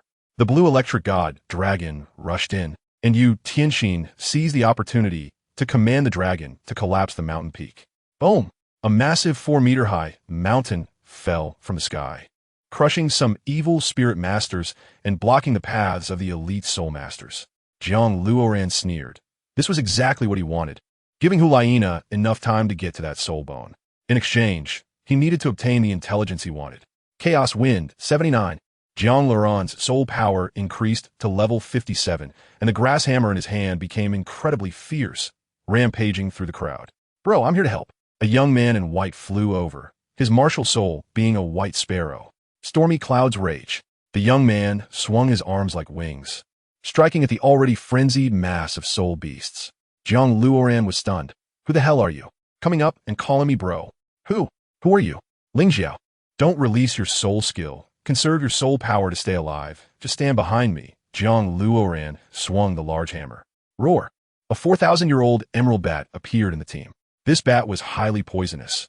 A single droplet of its saliva could dissolve stone and cut gold, and its entire body radiated an irresistible emerald hue. This emerald bat could be considered the strongest soul beast here. Jiang Luoran had Yu Lingjiao hold on to him, then charged through the surrounding soul beasts towards the emerald bat.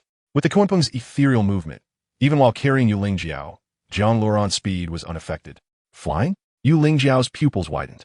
As the grass hammer swung down, the emerald bat spread its wings to block. This is the 80th strike.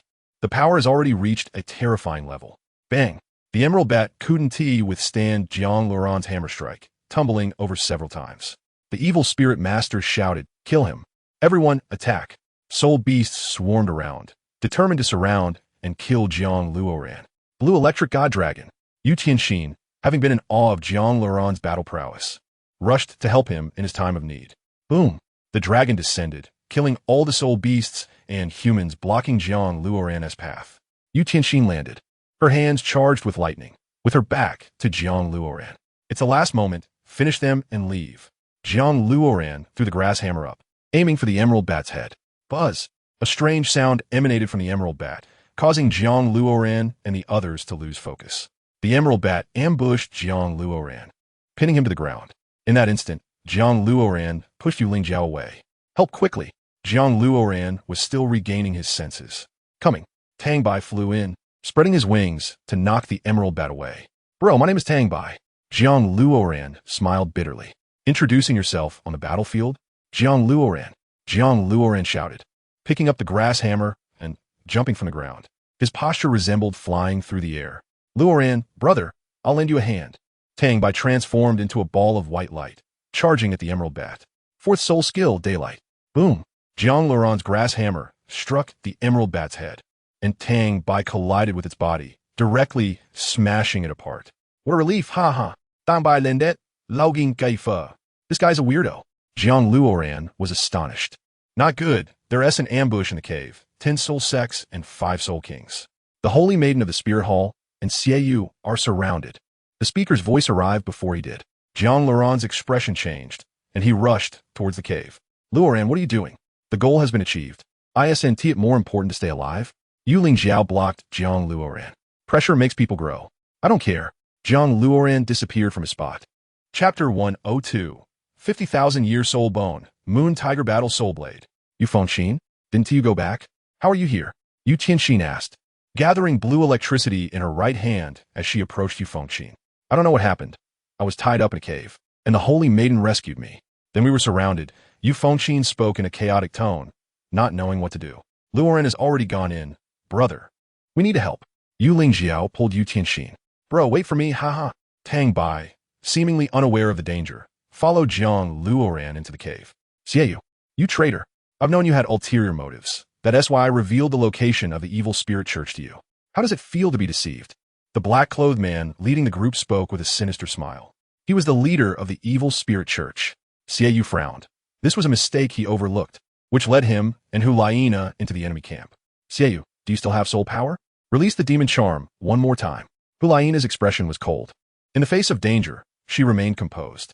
It's useless. The 5 soul kings aren't greatly affected by the demon charm. You are the future of the spear hall. Go first. Xie gripped his dual blades and confronted the black-clothed man. Ghost Eye, I will chop you up. Ghost Eye drew a bright, large knife from his sleeve. The blade gleamed with a chilling light, and the craftsmanship was exquisite, with the handle engraved with a lifelike golden tiger, as if it were naturally formed.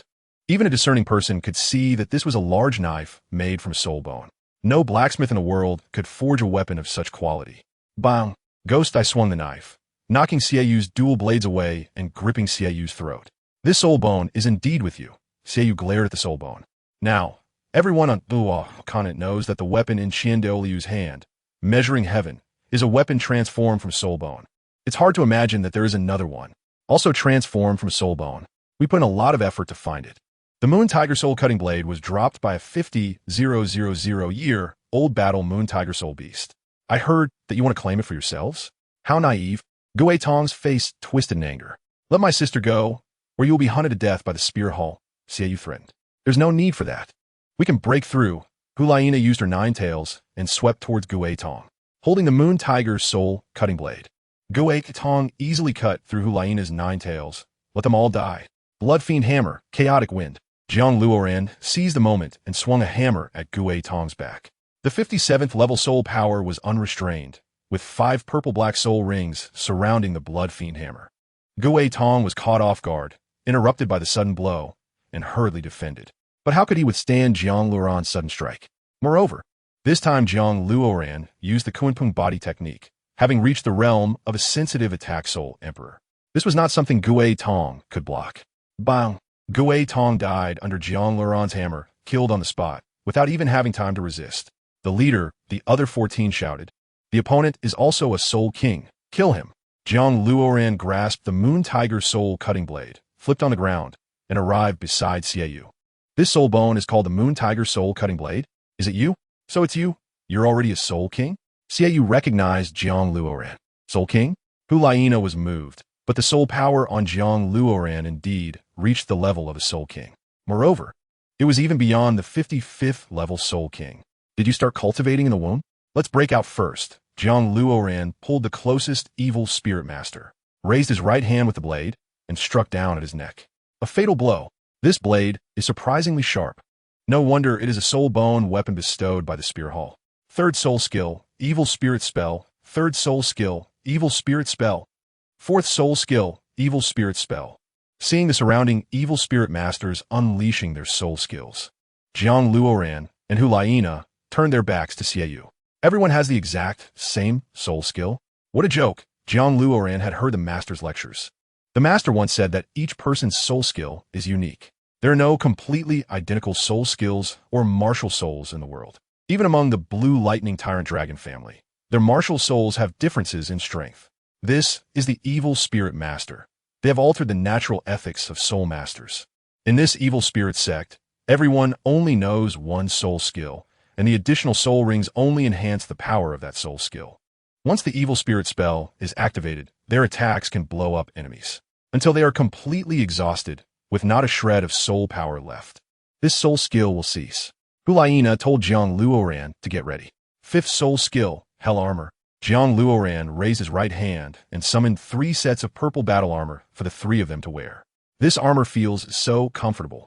It gives me a desire to fight, and my physical quality is also being enhanced. Xieiyu picked up a moon blade from the ground. Bang, bang, bang. Countless black gas surged in, densely wrapping the 3 without any blind spots. Faced with such danger, Jiang Luoran dared not hold back. Kunpeng possession. A white feathered Kunpeng appeared behind Jiang Luoran, sweeping in with a powerful aura. He held the Moon Tiger Soul Cutting Blade and charged forward first. The opponent's attack had no blind spots. Jiang Luoran was completely occupied. Saving Xieiyu was already Jiang Luoran's greatest kindness. The Hell Armor had already been given to them. Each must fight desperately. Twin martial souls. Hulaina's eyes twitched, and moreover, the opponent's beast martial soul gave her a strange feeling. Buzz. Jiang Luoran smashed through several black gases, intending to take out a few evil spirit masters first. But unexpectedly, the black gas could explode, blowing him back to his original position. Bang, bang, bang, endless black gas engulfed the 3, and Xieiyu was already injured. Hold on, don't panic. Look for an opportunity. Jiang Luoran blocked a few black gas attacks for Xieiyu. There's no way. This is the evil spirit spell. We'll be trapped to death. Even someone as calm as Xieiyu began to give up. Swish, swish, swish from both sides. Dozens of streams of black gas shot over. Xieiyu suffered a serious injury to her abdomen. Jiang Luoran blocked the left, and Hulaina blocked the right. Bang, after both of them finished blocking, they retreated back to their original position, feeling somewhat strained. Especially Hulaina, facing the power of a Soul King. Being able to withstand it relied on her extraordinary talent. Jiang Luoran was doing fine, not only possessing the strength of a soul king, but also wielding the Moon Tiger soul cutting blade. Unable to break through, Hulaina's chest heaved, her confidence had plummeted. If we can get out, we can defend against the enemy. Take this blade. Jiang Luoran handed the Moon Tiger soul cutting blade to Hulaina. This way, their strength would be balanced, and their chances of survival would be greater. Moreover, if Hulaina had clarified things from the beginning, JiangLuoran's speed would not have given the opponent a chance to encircle him. It's regrettable that it was already too late. This is a 50,000-year-old soul bone. Are you sure you want to give it to me? Hulaina was surprised. Is there someone who doesn't T1 in front of soul bone? Her thoughts were in disarray, because throughout her life, she had only known training and ruthless trials. It was hard to imagine someone as carefree as Jiang Luoran. Chapter 103. The crazy upgrades stop wasting time. I'll leave the rest to you. Jiang Luoran put on the nether boots. Third soul skill, Storm Rage. Fourth soul skill, Sunday. Tang Baifei came, attacking the evil spirit masters from outside. A flash of white light. Two soul skills appeared simultaneously, killing 3 soul sects in an instant. Third soul skill, Rage of the Thunder God. Yu Qianxin roared, clenching his hands. The blue lightning killed 2 soul sections. Second soul skill, Thunder and Lightning. Yu Lingjiao struck, killing a soul venerable. Jiang Luoran and Hulaina felt a significant reduction in pressure, overjoyed. Meanwhile, Xiaoyu also saw a glimmer of hope for survival, suddenly invigorating. Dare to trap me in a predicament? Want to kill me? Xiaoyu struggled to rise, wildly slashing with the blade aura. The evil spirit sect has lost all morals. The killers are rewarded, not leaving a single one. A layer of enchanting red mist appeared on Hulaina, wielding the Moon Tiger soul cutting blade and charging out. Hulaina's meaning was very clear. Anyone who helped her kill the evil spirit sect would be rewarded, which would encourage everyone to work hard. Little did they know, they were all here to help Jiang Luoran. Furthermore, the remaining large group of elite soul masters had already been blocked by Duanshan, fearing that by the time they finished fighting, they wouldn't be able to come over. First soul skill, Creation from Nothing. Jiang Luoran's left hand swirled with a purple soul ring, targeting a soul king. The blood fiend vine shot up from the ground. The sharp vine tip pierced the soul king's body, directly killing him. The evil spirit masters saw the situation was dire and huddled together, pouring potions into their mouths. They were drinking potions, and Hulaina pursued. All soul skills, released together, Jiang Luoran shouted, knowing the terror of this potion. Fourth soul skill, tempered 1,000 times.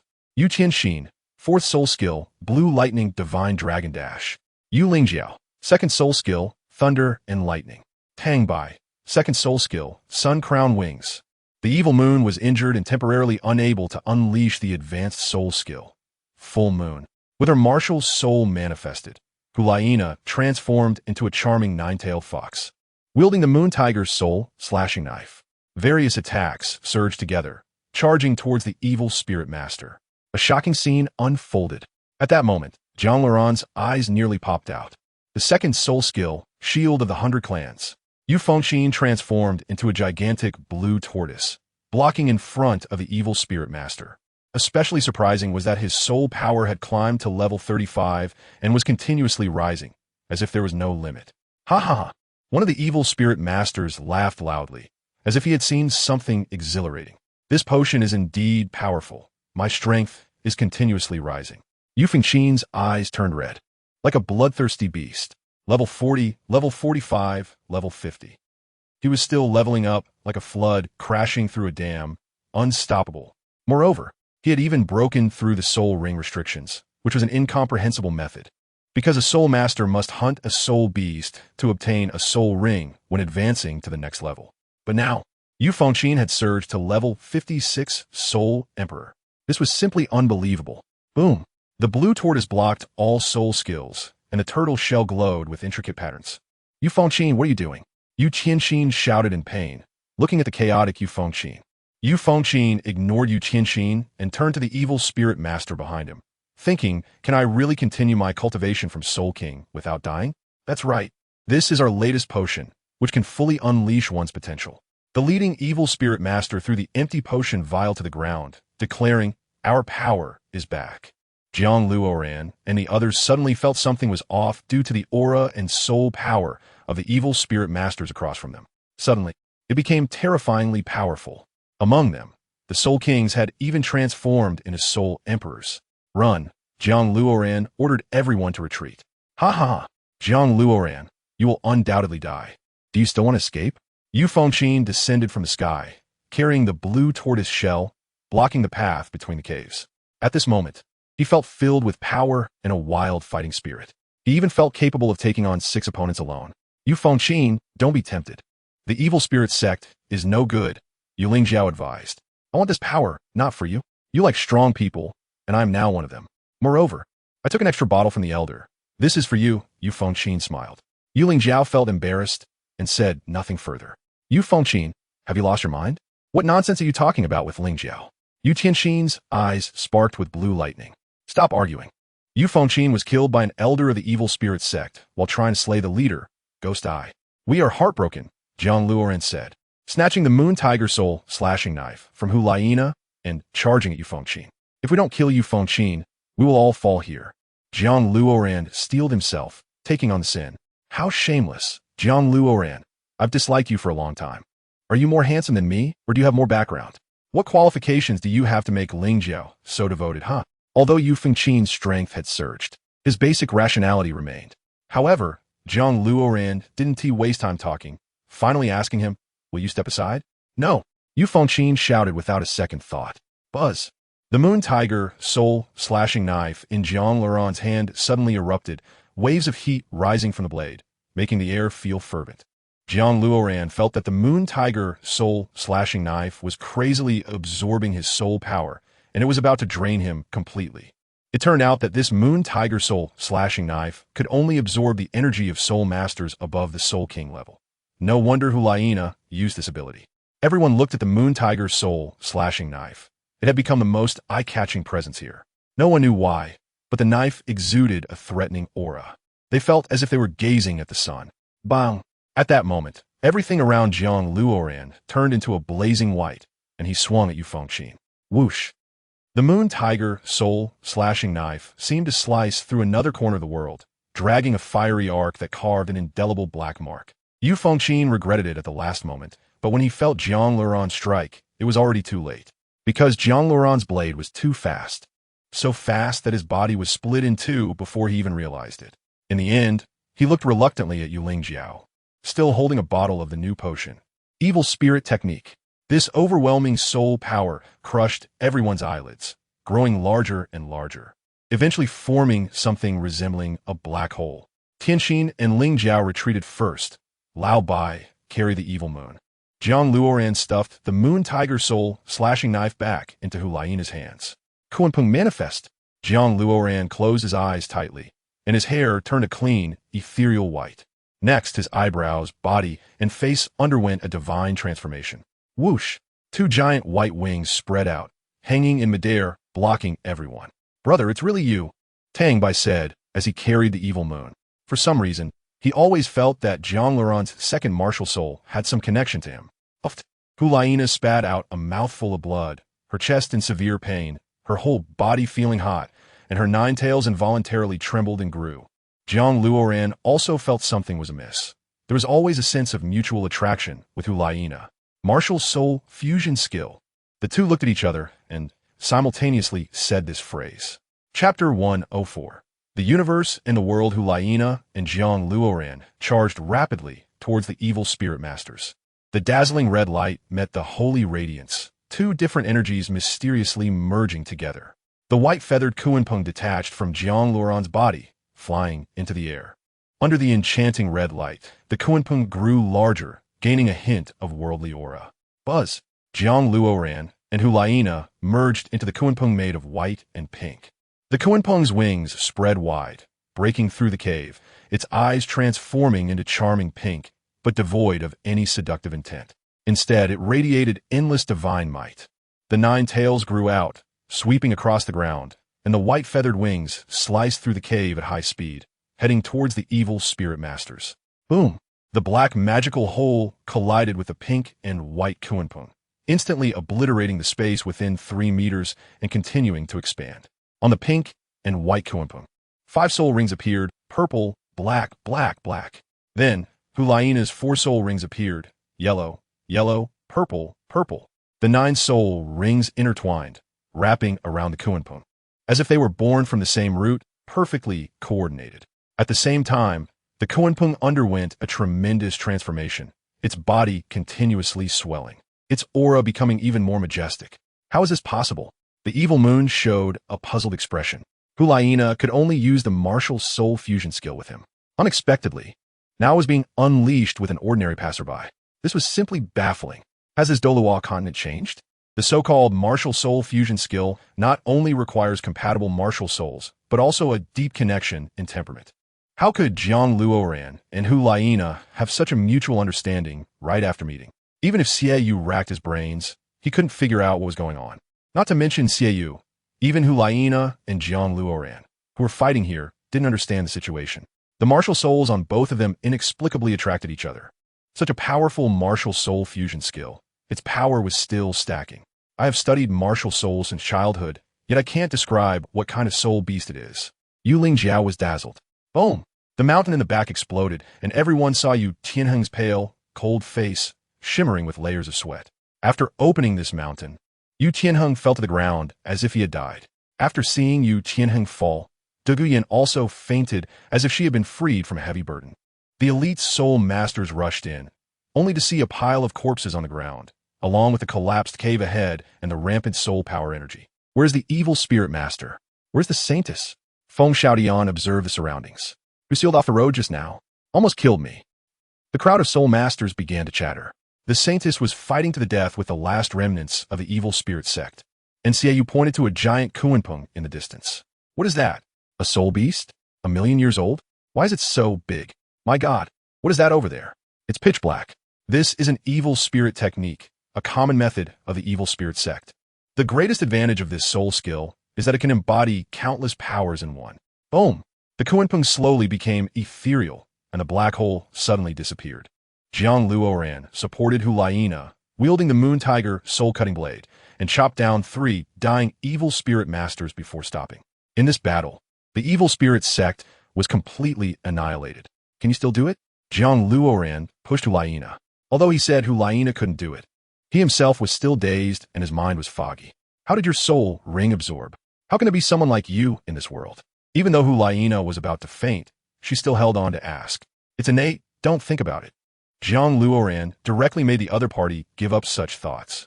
If one day Hulaina wanted to imitate Jiang Luoran and blew herself up, it would be too late for him to regret. Then I won't ask. Hulaina held her chest. What is the name of your second martial soul? Kunpeng. Jiang Luoran saw Hulaina's confused expression and knew she hadn't heard of it.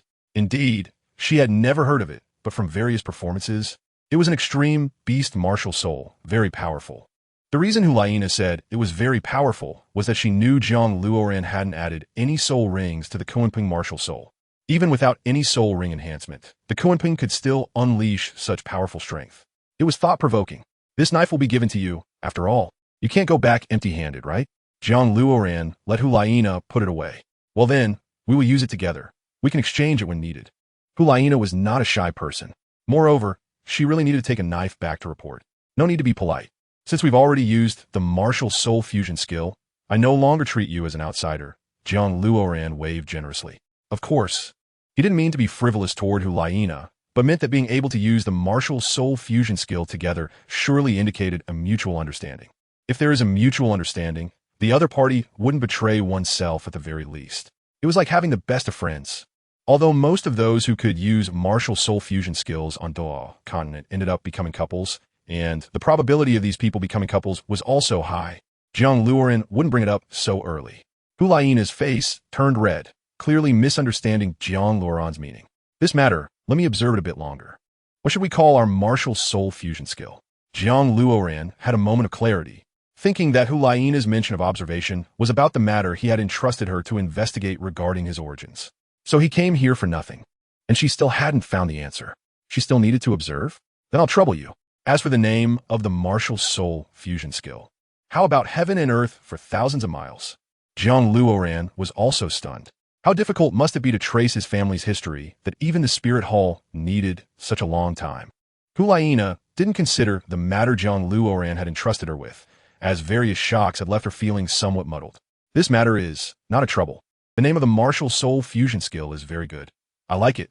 Hulaina suddenly felt that Jiang Luoran was also quite good. Given how he rushed in to save her, Hulaina felt she should also say thank you. Calm, indecisive, though not very handsome. Buzz. A petal of chrysanthemum floated in, landing beside Jiang Luoran, from which a golden chrysanthemum elder emerged. Elder? Hulaina stood up. Have you got the things? The chrysanthemum elder did not look at Jiang Luoran. Hulaina hesitated for a moment. It was already in hand. Great, let's go. The chrysanthemum elder transformed into a flurry of chrysanthemum petals, enveloping Hulaina, and then disappeared. Jiang Luoran tore off his tattered hellish armor and staggered toward the elite soul masters. This brother, let me support you. Hearing the voice, Jiang Luoran saw a white-faced man in golden clothes walking over. He had golden hair and a delicate and exquisite face. With a smiling expression, he felt so approachable. Shueqing had Jiang Luoran exclaimed. Chapter 105. The unaccountable start of battle. This brother knows me? Shueqing has suddenly frowned. They seemed to have never met before. Jiang Luoran's eyelids jumped. Not only did he know her, he was almost familiar with her background. Just thinking about the fact that the person was female, but was now putting on a male voice and face, made Jiang Luoran feel uncomfortable. Qianrenxue, you are trying too hard to disguise. However, Jiang Luoran had previously stated that whether it was the spirit hall or the royal family, there existed an absolute relationship of interests. No one is the best nor the worst. It can only be said to be a matter of perspective. Just like Ning Fengji. He himself was a person with a great pattern, so he despised fighting against the younger generation. But if he encountered the spirit hall, he would still use means to resist, even if it was very sinister. In the power struggle, there is no good or bad, only human feelings. Only those who are willing to help each other. So, Qianrenxue did not expose it herself. Let them make a fuss, as they please. The Crown Prince Xue Qinghe, the next successor of the Tiando Empire. How could I not know? Jiang Luoran smiled bitterly. However, at this moment, he was indeed quite miserable. His clothes were tattered, and there were several wounds on his body. Regardless of how noble the identity was, he was still human. Brother, if you don't mind, let's become sworn brothers. Shueqing's mouth curled up. He had clearly seen everything that had just happened. Jiang Luoran was a person who must be brought under her command. Such a talent cannot be left unclaimed, otherwise she wouldn't feel at ease.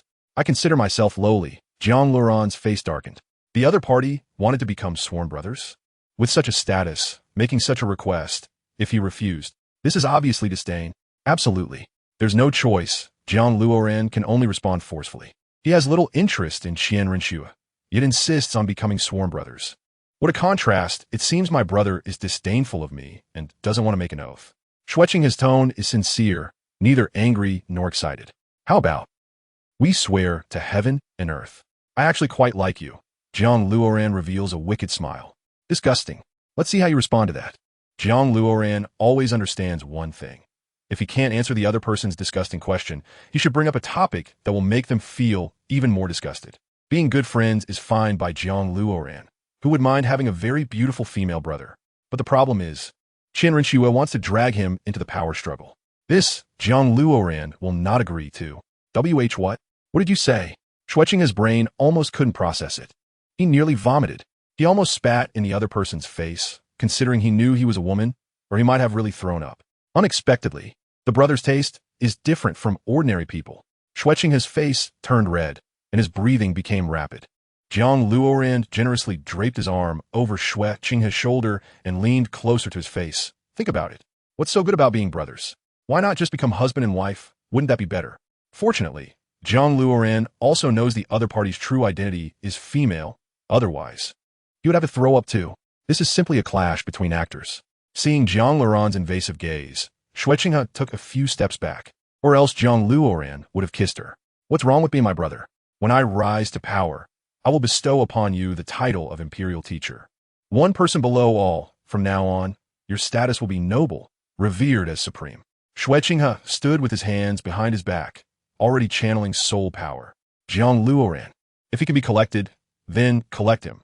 If he can't be collected, then take the opportunity to kill him while he's severely injured. That's worldly common sense. Why care about the identities of the world? As the Soul King, even when severely injured, Jiang Luoran could feel Shueqing gathering soul power. Nonsense. If Jiang Luoran were an ordinary Soul King, he would have died countless times already. This Soul King can even rival a Soul Emperor, especially in speed. It's simply unfathomable. So, brother, do you have a bigger goal? Xueqing frowned. I absolutely will not participate in your power games. Save your energy. Jiang Luoran waved his hand. Then I can only avoid you and join another team. Xueqing waved his hand and shot out a golden light ball towards Jiang Luoran. Can't hold back anymore. Jiang Luoran transformed into a ghostly shadow, gliding past the golden ball and reaching Xueqing. So fast. Xueqing didn't even see Jiang Luoran clearly before he was in front of her. Does this person have wings? During the previous fight, he didn't seem to move this quickly. With this kind of speed, not to mention if she is Soul Sec could withstand it, even a Soul Emperor might not be able to match it. Could it be that the other party is a sensitive attack-type Soul Master? There was no time to think further. Xueqing only knew one thing now. That is, she must fight Jiang Luoran with all her might and not hold back. Even if the other party is already severely injured, he is definitely not someone she can defeat. But thinking about how Jiang Luoran is so gay yet possesses such strength, it really makes one feel uncomfortable. Go die. Xueqing wielded a golden light sword and slashed towards Jiang Luoran's crown. Even a soul sect wants to kill me? Train a little longer. Jiang Luoran jumped up and kicked Xueqing away using soul power. PFF, the gap is too great. Even though Jiang Luoran is injured, he is not someone Xueqing can compare to. She fell to the ground, spitting out a mouthful of blood, looking at Jiang Luoran with unwillingness. Qianren, if I use my martial soul, just a single vine could kill you. I made it very clear. I don't want to get involved in the power struggle, Jiang Luoran said leisurely. What did you call me? Xueqing looked as if she heard the most terrifying ghost story in the world, revealing an incredulous expression. Qianren, since you've already tried to kill me, I won't beat around the bush. Jiang Luoran indeed does not intend to kill Qianren. This killing, not to mention the number of people it would implicate. Could I withstand the pursuit of the Tiando Empire and the Wuhuan Temple? Regardless of how you found out my identity, today you will undoubtedly die. Xueqing radiated golden light all over. Bang! The golden light exploded, and two large, thick angelic wings burst forth, followed by the beautiful appearance of a female angel. Qianren. She revealed her true form to battle Jiang Luoran. Second soul skill, Void Wings. The wings on Qianren trembled, and the golden light surged, resembling a golden war god descending. Useless, you can't kill me. I don't want to provoke you. If you're smart, just leave. Jiang Luoran appeared indifferent. First soul skill, Angel Assault.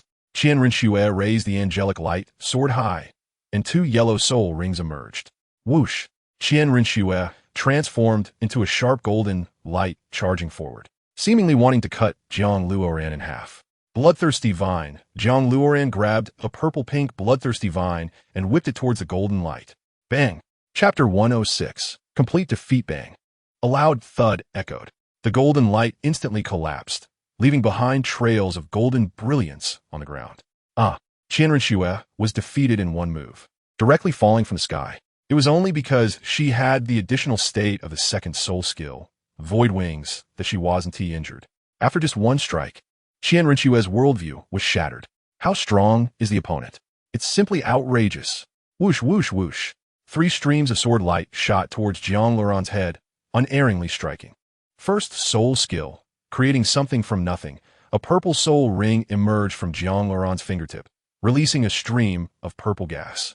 Suddenly, bloodthirsty vines grew on the three streams of sword light, becoming thicker and crushing the sword light. Qianren flapped the wings on her back and teleported in front of Jiang Luoran. She looked like a judgment angel, gripping the sword and stabbing down forcefully. Whoosh! Jiang Luoran's feet seemed to be slippery. His figure flashed to behind Qianren. This was still without Jiang Luoran using his soul bones and armor. Otherwise, he could kill Qianren in just a few seconds. Qianren's pupils trembled, although she was on guard, knowing the opponent's speed surpassed normal people. She still didn't expect it to be to this extreme. Qianren's hands obviously did not use her full strength, and she forcefully swung her sword towards Jiang Luoran behind her. Jiang Luoran was incredibly quick, using soul power to peel away the sword edge. His two fingers pressed against the sword surface, sending Qianren crashing back into the ground. All these actions were completed within 5 seconds. So fast that it was impossible to see the intricacies. This speed? You're not human? Even if Qianren committed suicide, She wouldn't know that there was someone like Jiang Luoran in the world. A person who has undergone brutal training, Jiang Luoran said. Actually, he was quite anxious in his heart. Shouldn't Tian Rinxue be leaving by now? Having been beaten like this, could it be that they still have to fight? Do you really have to hold the other person's head and then relentlessly punch their abdomen? That's just too unappealing, and there's no need for that. Fine, you've won. Although Qian Rinxue hasn't used her killing move yet, even if she does, so what? She might not even get to unleash it before being smashed by Jiang Luoran's punch. As expected, Jiang Luoran let his guard down, and Qian Rinxue was just a sword's distance away from him. Whoosh! The golden long sword swept over, aiming to slice off Jiang Luoran's leg. With the nether boots, Jiang Luoran stood still, allowing Qian Rinxue's golden sword to strike. Bang! The golden sword shattered upon hitting the nether boots, turning into a pile of gold fragments that fell to the ground. If you don't teach you a lesson, you won. Settle down. Jiang Luoran hated underhanded tactics the most, and he kicked Qian Rinxue in the abdomen. Qian Rinxue flew over 10 meters, crashing into a massive rock before coming to a stop. Jiang Luoran, with incredible speed, rushed over and punched Qian Rinxue in the head. Bang! Qian Rinxue was beaten to a pulp, tumbling far before finally stopping, her wings behind her too weak to fly. Jiang Luoran grabbed Qian Rinxue by the collar and said, I made myself very clear earlier. You just had to keep talking. What do you want from me? Submitting to the Spirit Hall is your best choice. Just kill me. There will still be elders from the Spirit Hall hunting you down. You'll definitely die. Qian Rinxue said stubbornly, looking very disheveled. No one had ever been able to injure her to this extent. She was furious beyond measure. The only time she had been hit was by Jiang Luoran. I'm just a lone wanderer.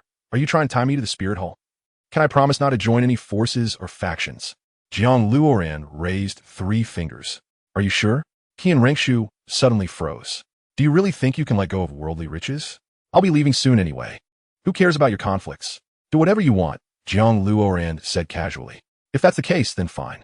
I hope you're not someone who changes easily. Otherwise, I'll command all the Title Douluo of the Spirit Hall to kill you, Qian Rinxue said seriously. Don't worry, even if a snowstorm kneels and begs me. I won't get involved in this conflict. I'm simply not interested, Jiang Luoran said as he pulled Qian Rinxue up and then patted her skirt. This scene looked like a boyfriend helping his girlfriend up and brushing off the dirt, creating a warm atmosphere. It's hard to believe that these two had just fought for their lives. Qian Rinxue also felt it was inappropriate, but since the other party just claimed to be gay, she thought it was not a big deal. How did you know that the Spirit Hall is going to contend with the 2 great empires? Qian Rinxue wiped the blood from her forehead. At this point, Jiang Luoran didn't need to say anything. Qian Rinxue could guess that he knew everything. Moreover, Jiang Luoran was not hiding anything. You don't need to worry about that. I can also give you a suggestion, Jiang Luoran smiled. What suggestion? Qian Rinxue was puzzled. It's better for the prince to become the emperor sooner, to avoid long nights filled with dreams, Jiang Luoran smiled. At this point, if he said any more, he would be breaking his own rules. As expected, Qian Rinxue was shocked beyond measure, nodding repeatedly. I'll ask one last time. Are you really not considering joining the Spirit Hall? If you're willing, I can teach you. There are no men without talent. Jiang Luoran had originally been smiling, but suddenly hearing Qian Rinxue say this, and seeing her shyly looking at him, made him furious, and his expression darkened.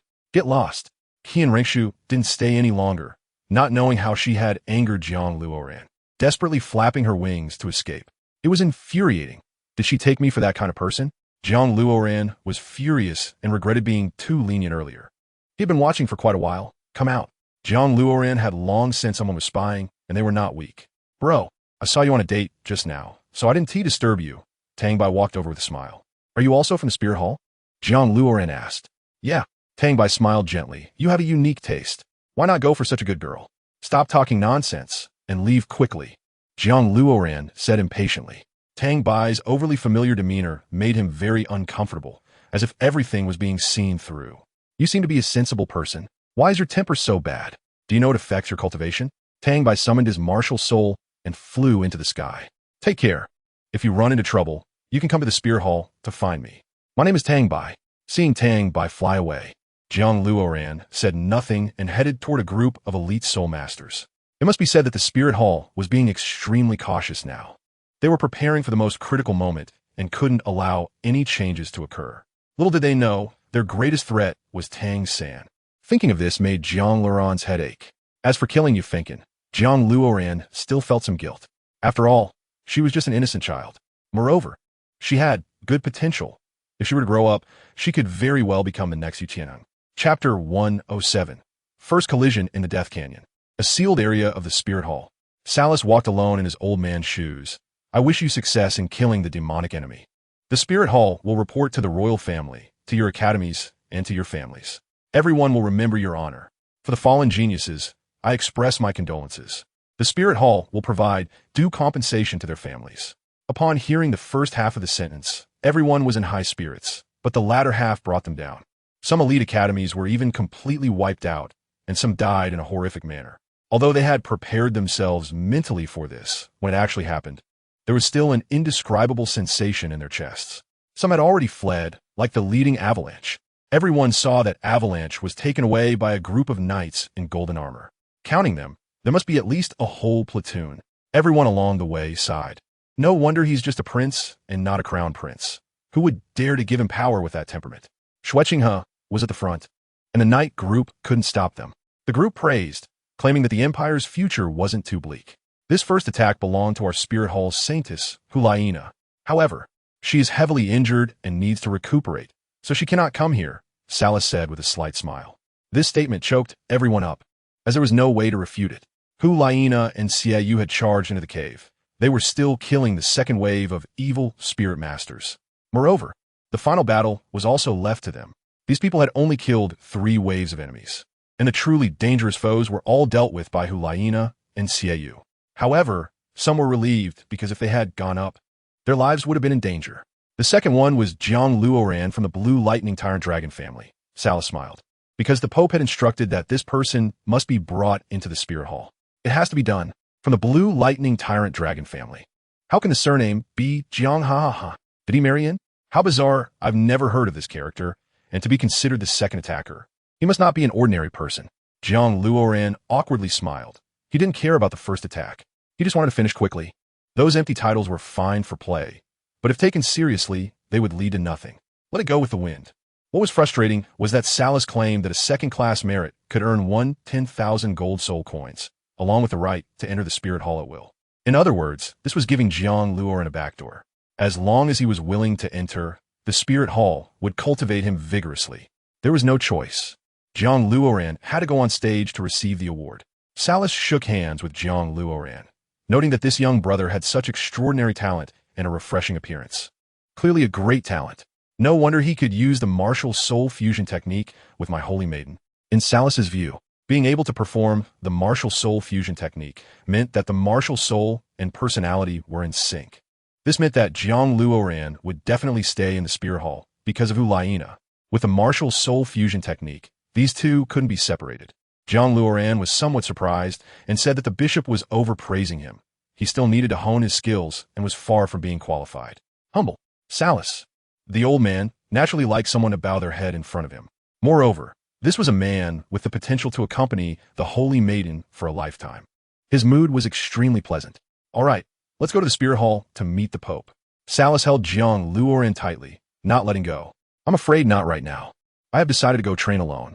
Jiang Luoran generously stated that he wanted to travel to various places for trials, seeking to become stronger and not wanting to be limited to victory. Enter the Spirit Hall? Nonsense. What if I run into Qianren? We'll fight again. Are there not a few hidden Title Douluos inside? Don't they have a sense of the situation? Salus was surprised. However, he didn't think about Jiang Luoran not going to the Spirit Hall, because he had an unbreakable relationship with Hulaina. But the Pope had specifically asked Jiang Luoran to visit the Spirit Hall, which made things difficult for him. No, he must enter the Spirit Hall. Before he could speak, he heard Shueqinghe's voice from behind. Bishop Salus, it's fine for Brother Luoran to go for trials. Why keep him constrained in the Spirit Hall? Salus's body jolted. How could he not know that Shueqinghe's true identity was Qianren, the daughter of Pope Beiming Douluo? Her words would definitely not affect the development of the Spirit Hall. He could only consider it from a broader perspective. Was there something wrong with Jiang Luoran? Let's try again. This probably isn't appropriate. Jiang Luoran is someone my Spirit Hall elder specifically wants to meet. Salus felt, I can't say it's Beiming Douluo, because if Jiang Luoran ultimately didn't go to the Spirit Hall, it would be the elder who would be embarrassed, not the Pope. What in my Heaven Do Empire's territory? I can't make decisions. Shueqinghe pretended to be very angry. At this moment, Jiang Luoran really wanted to cover his head. These two actors were truly skilled. Clearly, they were family, but they acted like mortal enemies. Still in a tense standoff, Jiang Luoran was very clear that Xue Qinghe was doing this for show for the current emperor of the Heaven Do Empire to see. What a good technique, they're arguing again. I heard that the Heaven Do Empire and the Spirit Hall are at odds. It was tense. The Crown Prince, Xue Qinghe, was indeed tough, worthy of being the next heir. The Spirit Hall was too strong, supporting the Crown Prince. The Crown Prince's character was much better than Xue Lang's. I estimated Xue Lang would have to surrender to the Spirit Hall. Less whispering, don't let them hear. Nonsense, the Spirit Hall recruits people. Isn't it the Crown Prince who calls the shots? Salas pretended to be furious. What? Are my words useless? Xue Qinghe frowned, pointing ahead. There stood rows of royal knights in silver armor, holding long spears, ready for battle. Our Heaven Do Empire has no intention of contending with the Spirit Hall. We just think Brother Luoran should have his own path. Xue Qinghe dared not diminish the Spirit Hall's reputation. Keeping the act under control was just right. Humph. We're leaving. Salas waved his sleeve and walked away, disappearing with the Spirit Hall's knights. Jiang Luoran held a golden card worth 10,000 gold soul coins. Unsure how to spend it. Please everyone return home to recuperate. Not just the Spirit Hall. The Heaven Do Empire will also reward you. Await good news. Xue Qinghe glanced at Jiang Luoran as she left, her head still hurting. Jiang Luoran did not expose them, which also proved that he indeed had no desire to participate in this battle. Luoran, let's go. Yu Lingjiao didn't care about money. In the Blue Lightning Tyrant Dragon family, money was the most useless thing. They didn't accept the gold soul coins handed out every month. Tianxin, what are your plans next? Jiang Luoran looked at the dispersing crowd. Chapter 108. Yijiqiu Yu Tianxin was a bit confused upon hearing Jiang Luoran's words. He originally did not want to go home, but he couldn't wander the seas just yet, because in a few days, the Continental Advanced Elite Soul Master Competition would begin. I need to return to Thunder Academy. Wait to participate in the Advanced Soul Master Competition, and then go out for trials. Yu Tianxin frowned tightly. Then we will probably meet on the battlefield. Jiang Luoran smiled faintly. Oh, I haven't asked you. Which academy are you from? Yu Tianxin realized. Shrek Academy. Jiang Luoran smiled bitterly. My teammates are all fierce opponents, each more ferocious than the last. Although he didn't know this academy, he could imagine what kind of people they were. Yu Tianxin implied that Jiang Luoran was so extraordinary. The remaining few must also be no ordinary existence. You'll see when the time comes, Jiang Luoran was not worried about Yu Tianxin. Because when the Spirit Hall slaughtered the Blue Lightning Tyrant Dragon family, Yu Tianxin had already escaped, so he wasn't dead. Lingjiao, let's go. We've said everything we need to. Yu Tianxin saw no need to linger. Luoran said, I can temporarily stay by his side. He will help me hunt for the third soul ring. Yu Lingjiao waved at Yu Tianxin. Get her back safely. Yu Tianxin knew Jiang Luoran was stronger than him. All right, your teammates are looking for you. Jiang Luoran pointed to the teammates in Thunder Academy uniforms. Congratulations, congratulations, a sarcastic voice came, and Jiang Luoran involuntarily looked back. He saw 7 people in front of him, students from Sanghui Academy, looking like naive youths. Let's go. Jiang Luoran pulled Yu Lingjiao, intending to leave. He was an adult now. He couldn't just banter with these younger brothers. That would be too undignified. Hey, why are you leaving? Weren't you quite arrogant last time? Are you scared seeing our 7? Ha ha ha. So you're just a bully. The Sanghui Academy student shouted. These 7 were definitely the few people Yijiqiu had brought before, and now seeing Jiang Luoran alone, having received the second-place award that everyone dreamed of, how could they not be envious? Thinking of this, the 7 spoke in unison, ready to settle old and new scores. First soul skill. Yu Lingjiao was furious. How dare these little minions act so provocatively? Get down. Yijiqiu angrily rushed over and struck a few students on the head. Yijiqiu? Jiang Luoran noticed his soul power fluctuation was coordinated, and he had a faint air of the ancient tortoise. Little brother Luoran, I'm truly sorry. I haven't been strict enough. Yijiqiu's current achievements could be said to be thanks to Jiang Luoran. What level are you at now? Jiang Luoran found he couldn't see through Yijiqiu's level and soul power. I'm not very talented, but thanks to Brother Luoran's guidance, I'm now at level 63. A 6-ring defensive system soul emperor. Because of his current achievements, he could say he was one of the main teachers at Sanghui Academy. Although Yijiqiu was holding back, Jiang Luoran could still see the satisfied smile on his face. Indeed, Yijiqiu had previously worried about leveling up. However, after this round of training, He unexpectedly entered the Soul Emperor realm smoothly. He felt like bowing down to Jiang Luoran. This was not just saving his life. It was giving him a path towards a brighter future. Now he could enter the royal family of the Tiando Empire, participating in various important events. I see. I have to congratulate you. Jiang Luoran patted Yi Zhiqiu on the shoulder. I'm so ashamed. I, Yi Zhiqiu, would be willing to go through fire and water for Brother Luoran. You are like my reborn parents. Yi Zhiqiu even took off his glasses. With the increase in soul power, his nearsightedness had improved. He looked very impressive, like an ancient tortoise about to awaken, very steady. Hey, what era is it? Let us not say such things. If you can listen to my advice, it proves you still have potential. Jiang Luoran nodded. You need to work hard as a student at the academy. If this continues, you will inevitably be eliminated. They are young and don't understand. You're young too? Jiang Luoran talked to Yi Zhiqiu like an elder. Yi Zhiqiu was furious and completely believed what Jiang Luoran said. He immediately grabbed the 7 people and started hitting them, leaving them bruised and battered like a clown. If you don't practice properly and keep showing off, I'll break your legs. Do you understand what it means to have great virtue? Yi Zhiqiu kept kicking them. The few students dared not express their anger. After all, Yi Zhiqiu was a main teacher at Songhui Academy. Now he had also become a guest of the royal family, and his reputation had risen with time. You can't mess with him. Now, not to mention Songhui Academy, even the Lord of Nodding City would smile a few times upon seeing Yi Zhiqiu. Well, I want to interrupt your lesson for the students, Jiang Luoran said as he left. Hey, little brother Luoran. I was planning to invite you to my humble home for dinner. My wife knows I'm coming back today. Yi Zhiqiu hurriedly stopped Jiang Luoran, his face full of flattery. Wife. Jiang Luoran smiled bitterly. He had only pointed Yi Zhiqiu a few times, and he had climbed so high. Now, he had even married a wife. What a change. You're impressive.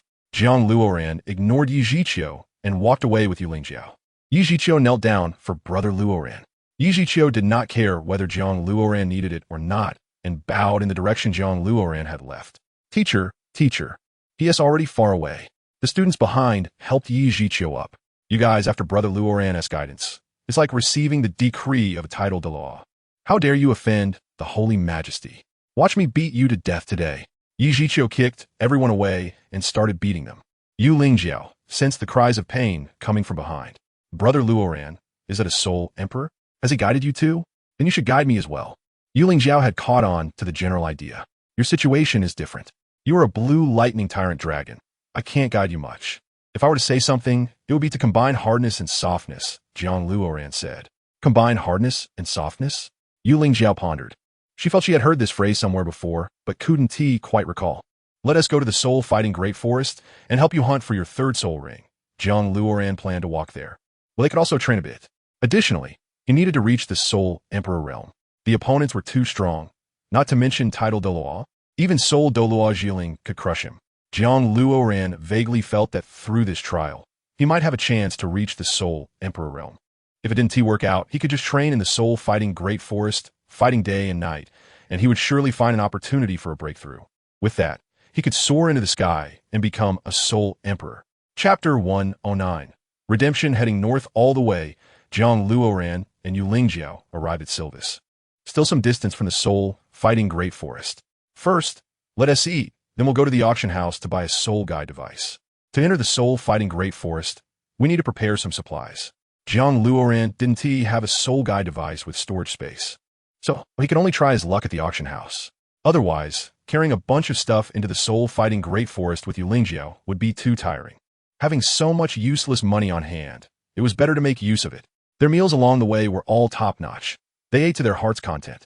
As for clothes, who wouldn't want to wear a few nice pieces when they had money? Who would want to be sloppy every day? Jiang Luoran and Yulingjiao each changed into better outfits. Cleanliness was the main priority. The two of them wandered around like they were on vacation until they finally reached Silvis. They ordered a bowl of clear soup noodles, as they had eaten too much meat in the past few days and were feeling sick of it. I don't often leave home. The head of the family said I'm still young. Yulingjiao said, rarely going out. So, she was full of curiosity about various things along the way. Did they see your family crest? Have you taken it off? Jiang Luoran asked. Yulingjiao forced a smile. Previously, someone on the road recognized the family crest on Yulingjiao and pointed at her as if they were watching a deity descend. Some even wanted to invite the two of them to their homes. After finishing the noodles, Jiang Luoran paid 10 copper soul coins and left. Open the door. What right do you have to catch me? Open the door. Be honest, or do you want me to knock you out again? Robbers? Yu Lingjiao looked at Jiang Luoran, questioning how they could dare to do this in broad daylight. Follow me. Jiang Luoran skillfully crossed several blocks and saw a cat demon trapped in a golden cage. This cat demon wasn't very old and wouldn't provide much of a soul ring if killed. Why were they capturing her? Yu Lingjiao was puzzled. You don't need to worry about that. I was planning to rescue her from the auction house, but I didn't expect to run into her now. That saves me some money. Jiang Luoran casually took out a white mask from his sleeve. I've never seen you wear that mask before. Yu Lingjiao became excited. Because Jiang Luoran was doing this, it meant he was going to rob someone. The thrill of robbing in broad daylight with Jiang Luoran gave her a sudden sense of exhilaration. Actually, I have another title called Beiming Douluo. Jiang Luoran tore off a corner of his clothing to cover Yu Lingjiao's face.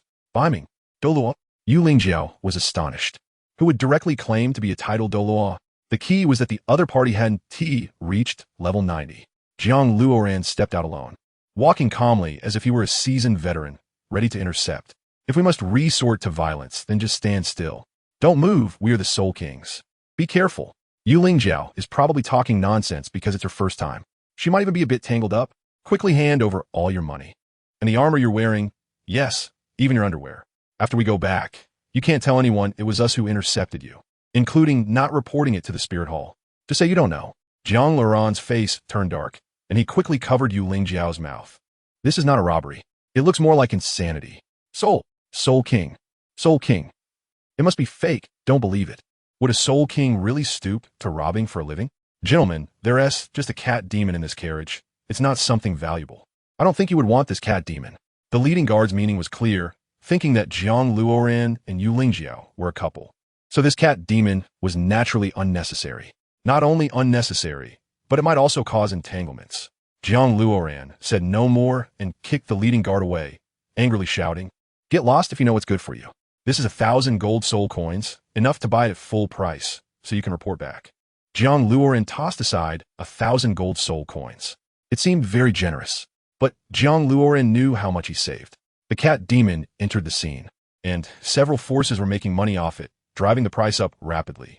Seeing that things were not right, the few people hurriedly fled, with the leader kicked away. What were they still doing there? Brother Luoran, you look so domineering, it doesn't seem like your first time. Yu Lingjiao smiled. When one has strength, everything they do appears coordinated. Jiang Luoran barbarically pried open the iron cage. The cat demon couldn't speak yet, just cowardly crouching on the ground, occasionally looking up at Jiang Luoran. You're going to save her. Yu Lingjiao patted the cat demon. Can you stand up? She was still too weak to walk back by herself and might get caught again on the way, Jiang Luoran thought. Aren't we going to the soul fighting forest? Let's take her with us. Yu Lingjiao pulled out the cat demon. All right, Jiang Luoran nodded. Looking at the cat demon, we will take you back. Just follow us for now. The two didn't know what the cat demon was thinking, but she didn't cause any trouble, just peacefully followed behind Jiang Luoran. Brother Luoran. The symbol on this carriage is, although Yu Lingjiao didn't know what this symbol was, at least she understood the rules of Douluo continent. If one wasn't of noble status or a necessary existence, who would dare to have a self-appointed badge? It was indeed the emblem of the Silvis auction house. Jiang Luoran waved his hand nonchalantly. We intercepted their goods. This is so exciting, Brother Luoran. Don't you still need a soul guide device? We can just charge in and steal it back, Yu Lingjiao said, her face flushed with excitement as she clenched her small fist. Robbery is a disease. It needs to be treated. Jiang Luoran knocked her on the head. It's over. This girl has already gone further down the path of robbery. Would Elder Yu Yuanjin blame himself for teaching his granddaughter wrong? However, judging by Yu Yuanjin's temper, Jiang Luoran felt he probably wouldn't, because he himself was a very barbaric existence. Why would he care about a little arrogance from the younger generation? But if it was something utterly immoral, Yu Yuanjin would definitely stop it. Where are you going? Yu Lingjiao saw Jiang Luoran about to return the same way. This cat demon is probably starving. Let's buy her a few pounds of meat to eat first, and we'll set off after she's full. The three returned to the restaurant again. Without much hesitation, they directly ordered a few bowls of beast meat. Jiang Luoran still underestimated the cat demon's appetite. An hour later, the cat demon hadn't stopped eating, bowl after bowl, leaving the owner dumbfounded. With such an appetite, Yu Lingjiao felt her eyelids twitching. Could her stomach handle it? She's a soul beast with eternal life. So there's no need to worry, Jiang Luoran took the opportunity to have the owner pack a few pounds of beast meat, planning to keep it for the trip to the soul-fighting forest. However, he had to wait until he auctioned off a soul guide device before coming back for it. In fact, it didn't matter whether Jiang Luoran ate or not. The main concern was for the cat demon and Yu Lingjiao. Chapter 110. The incident occurs suddenly after finishing the meal. The cat demon's condition improved, and she looked much more spirited. After a moment, the soldiers outside suddenly increased in number, and some elegantly dressed merchants approached. They had one common feature. They were all very anxious. It was clear that Jiang Luoran's interception of the cat demon had caused them to be in a hurry. Such an important item, and you lost her? What are you good for? The leading merchant scolded a man in armor. The opponent is a soul king. We are no match. Yes, he was too strong. Kicked our leader away in one blow, and is now seriously injured. I don't care. I only know that I hired you with money to provide protection. Also, what level of person is a soul king? Would he stoop to robbery? Huh? The merchant was furious. Fine, get her back for me. I want to report him to the spirit hall. The merchant clenched his hands tightly. This is the 1,000 gold soul coins left by the opponent. The man handed the coins to the merchant, and then the group disappeared. Brother Luoran, that fat man is all gold. Yu Lingjiao pointed at the merchant. Don't mind him. Let us go into the auction house. Jiang Luoran put his mask on the cat demon's face. What if we get discovered? Yu Lingjiao realized how crazy Jiang Luoran was. They robbed someone else's things and still wanted to go into their store to buy stuff. How strong must one's heart be? If we get discovered, then we fight. The Silvis auction house was indeed impressive, not to mention the gold embellishments. Just the few luminous pearls on the ceiling were worth a fortune. The maid at the entrance stopped Jiang Luoran and the others. Gentlemen, non-members of this auction house are not allowed to enter. Jiang Luoran had long anticipated her response and took out the gold card given to him by the spirit hall. Would this work? This is the spirit hall's gold card? The maid was so frightened her legs went weak. This was clearly a natural reaction, without any pretense. One could imagine how great the spirit hall's deterrence was to all soul masters on the continent. Please lead the way, Jiang Luoran smiled. He didn't need to say much to the maid. The spirit hall's gold card was a pass to all places on this continent. All right, esteemed sirs, please follow me. The maid, pale-faced, led them inside. The maid found the person in charge of the auction house and whispered a few words in his ear before leaving. The person in charge came over enthusiastically, so with a few esteemed guests arriving. May I ask what you would like to purchase? Hello. We need a soul guide device for storing things. Jiang Luoran shook hands with the person in charge. Do you have one here? Yes. There's a very suitable soul guide device for you, and it will be auctioned today. The person in charge thought for a moment. However, the auction house's rules are not determined by me alone. This item cannot be sold directly to you. I have no expectation of you selling it to me cheaply. I just need to know that it exists. Jiang Luoran was not the type to be greedy for a bargain. Okay, thank you for your understanding. I will have someone take you to your seat now. The person in charge is quite pleased. This important figure is indeed different. At least they do not use power to oppress the weak. They are reasonable. As soon as Jiang Luoran entered the auction area of the auction house, he heard a commotion and arguments. They promised the cat demon would be auctioned. So why the sudden change? When did the auction house become so untrustworthy? Ugh, what a disappointment, just for a moment of excitement. Do you believe I could tear this place down? No matter. I came here today for the cat demon, and if it's not brought out, we want to leave. This scene could be described as grand, almost like the arena competition in Silvis. Although Jiang Luoran did not catch all the details, he vaguely understood it was about the cat demon. No wonder the merchants were so flustered earlier. They must be under pressure. The person in charge came out to mediate the atmosphere. Speaking earnestly, the highest decision of this auction house is that all items in this auction will be discounted by 70. Please remain calm and do not disturb the auction of other items. It is unclear who interrupted, but Ning Fengji glanced at Jian Qinshin with a calm expression, hoping it wasn't someone heinous. With so much life and death in Douluo continent, the sect leader cannot keep up with everything. There is no need to worry about such matters. Jian Qinshin still looked indifferent. Uncle Jian is right. I was being overly sentimental. Ning Fengji continued to hold his staff. Ning, what are you doing here? Yu Lingjiao saw Ning Fengji and Jian Qinshin. Lingjiao? Ning Fengji scanned the area, observing Jiang Luoran and the cat demon. He knew that members of the Blue Lightning Tyrant Dragon sect generally did not travel. Besides being with strangers, it's easy to imagine that these two individuals are certainly not ordinary. At the very least, their strength must warrant the Blue Lightning Tyrant Dragon's attention. They're definitely not mediocre. So it's Lingjiao. Aren't you usually not want to go out? Jian Qinshin smiled. Jian Qinshin kept a close watch in case Jiang Luoran turned out to be some illegal figure that he would have to deal with. I came out with Brother Luoran for trials. I didn't expect to run into you here, Yu Lingjiao said respectfully, cupping his hands. Hello, young brother. My name is Ning Fengji, and I am Lingjiao's uncle. Thank you for your consideration. Ning Fengji shook hands with Jiang Luoran. Sect leader Ning, you're being too formal. Lingjiao is also my friend. I will naturally look after her, Jiang Luoran replied. I haven't seen your grandfather in days. Is he well? Ning Fengji asked Yu Lingjiao about Yu Engine, since they came out together from home. If Yu Lingjiao said he met Jiang Luoran halfway, Ning Fengji would definitely take action and control Jiang Luoran. The head of the family is doing well. He just has a bit more worry on his face. Lingjiao and Luoran are designated from home to exterminate the evil spirit cult, Yu Lingjiao said. Oh, I've heard that the Blue Lightning Tyrant Dragon sect has a second-class achievement in this extermination of the evil spirit cult, and the key figure is an outsider. Young brother, that must be Jiang Luoran, right? Ning Fengji regarded Jiang Luoran with appreciation. The evil spirit cult has committed heinous crimes. I cannot coexist with them, Jiang Luoran said with a look of anger. How hateful. My 7-treasure glazed tile school has lost everyone, Jian Qinshin showed anger. Uncle Jian, calm down.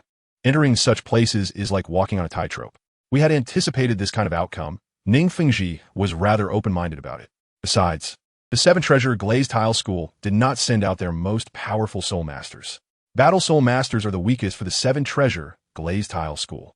If the 7-treasure glazed tile school sent out a soul master like Ning Rongrong, that would be a significant investment.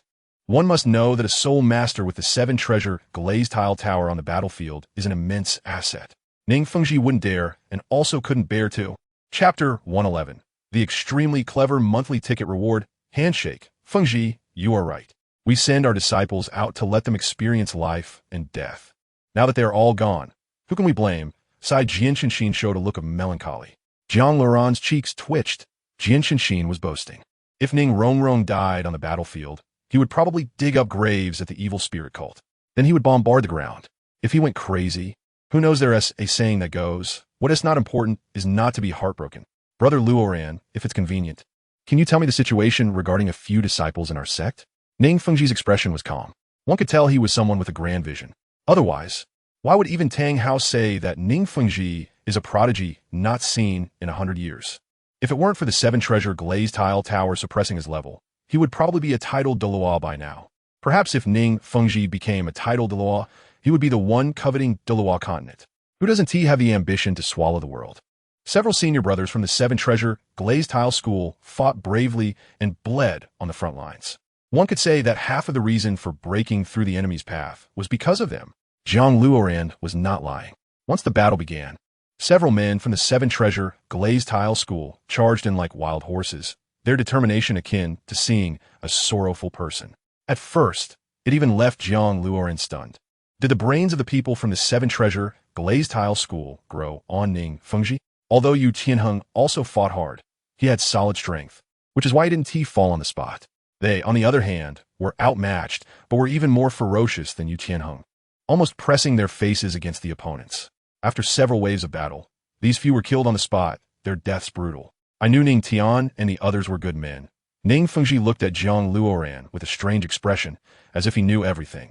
Jiang Luoran suddenly realized he had fallen into a trap, because Ning Fengji had never declared he was the sect leader of the 7-treasure glazed tile school. But Jiang Luoran's words revealed that he was already aware of the other S identity. Indeed, an old fox, Jiang Luoran was greatly astonished. This person was simply too clever. It seems this young brother is definitely not an unknown figure. His experience is vast, and he can be regarded as a young hero. Why not come visit my 7-treasure glazed tile school this time?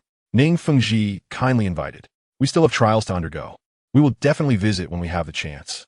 Jiang Luoran did not want to enter the 7-treasure glazed tile school right after leaving the Blue Lightning Tyrant Dragon sect.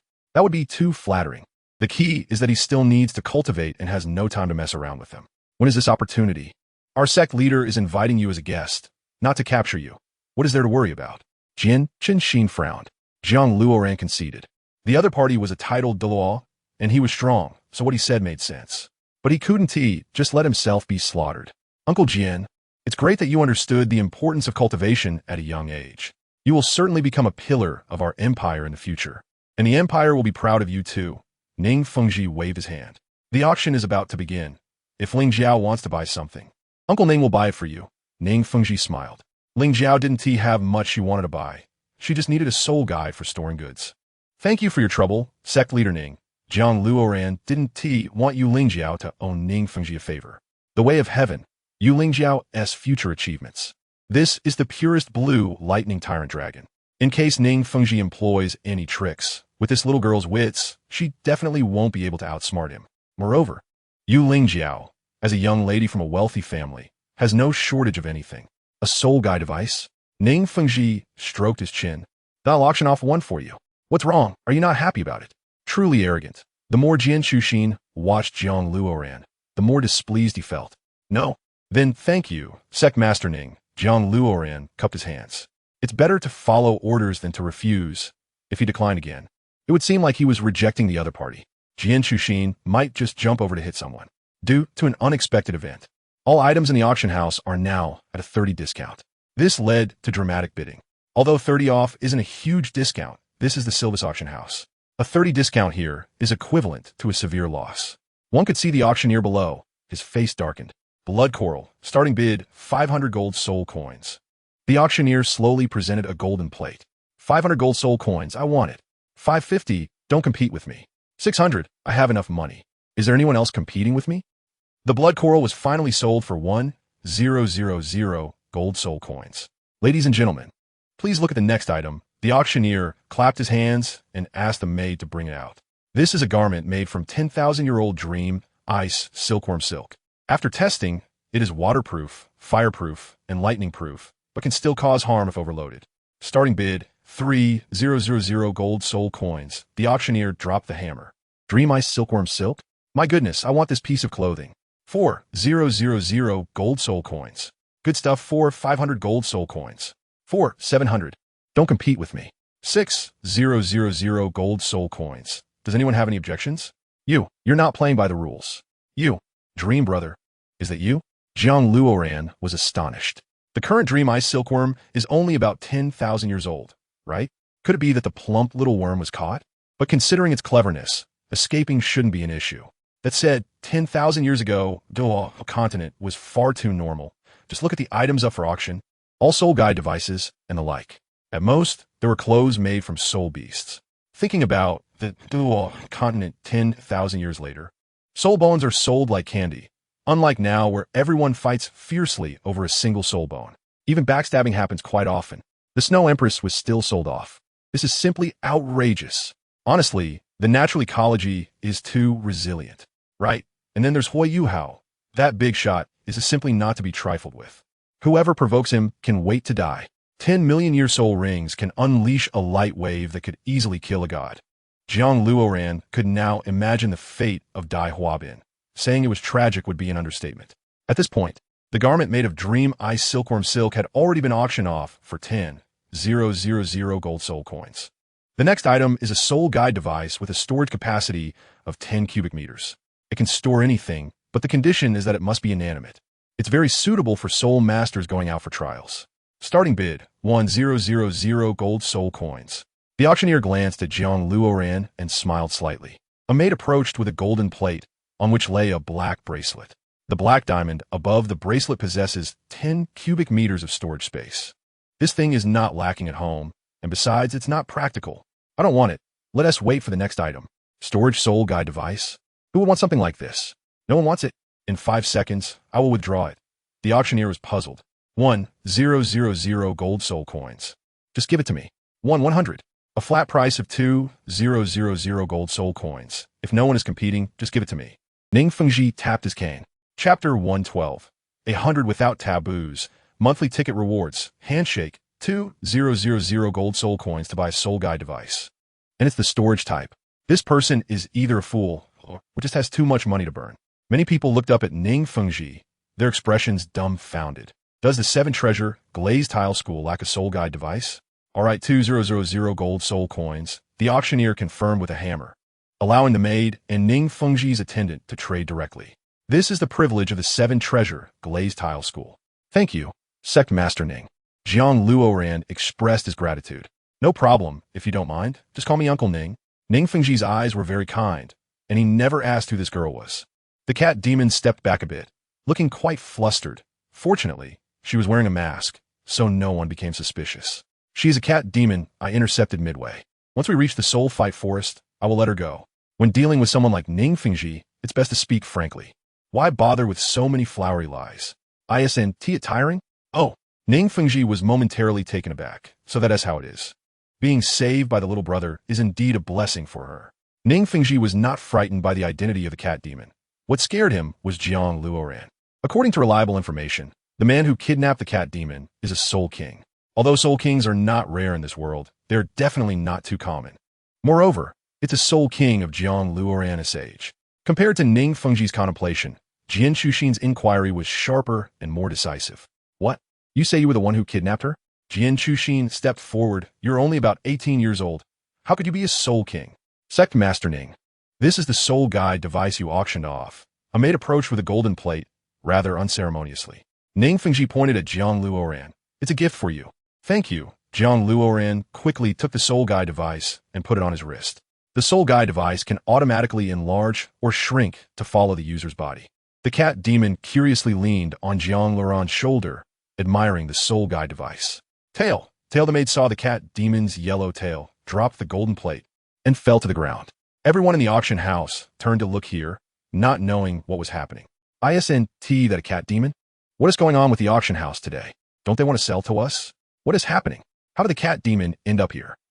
It's you? A merchant rushed in from outside. Recognizing the cat demon, quickly shouted, "Come, someone catch it!"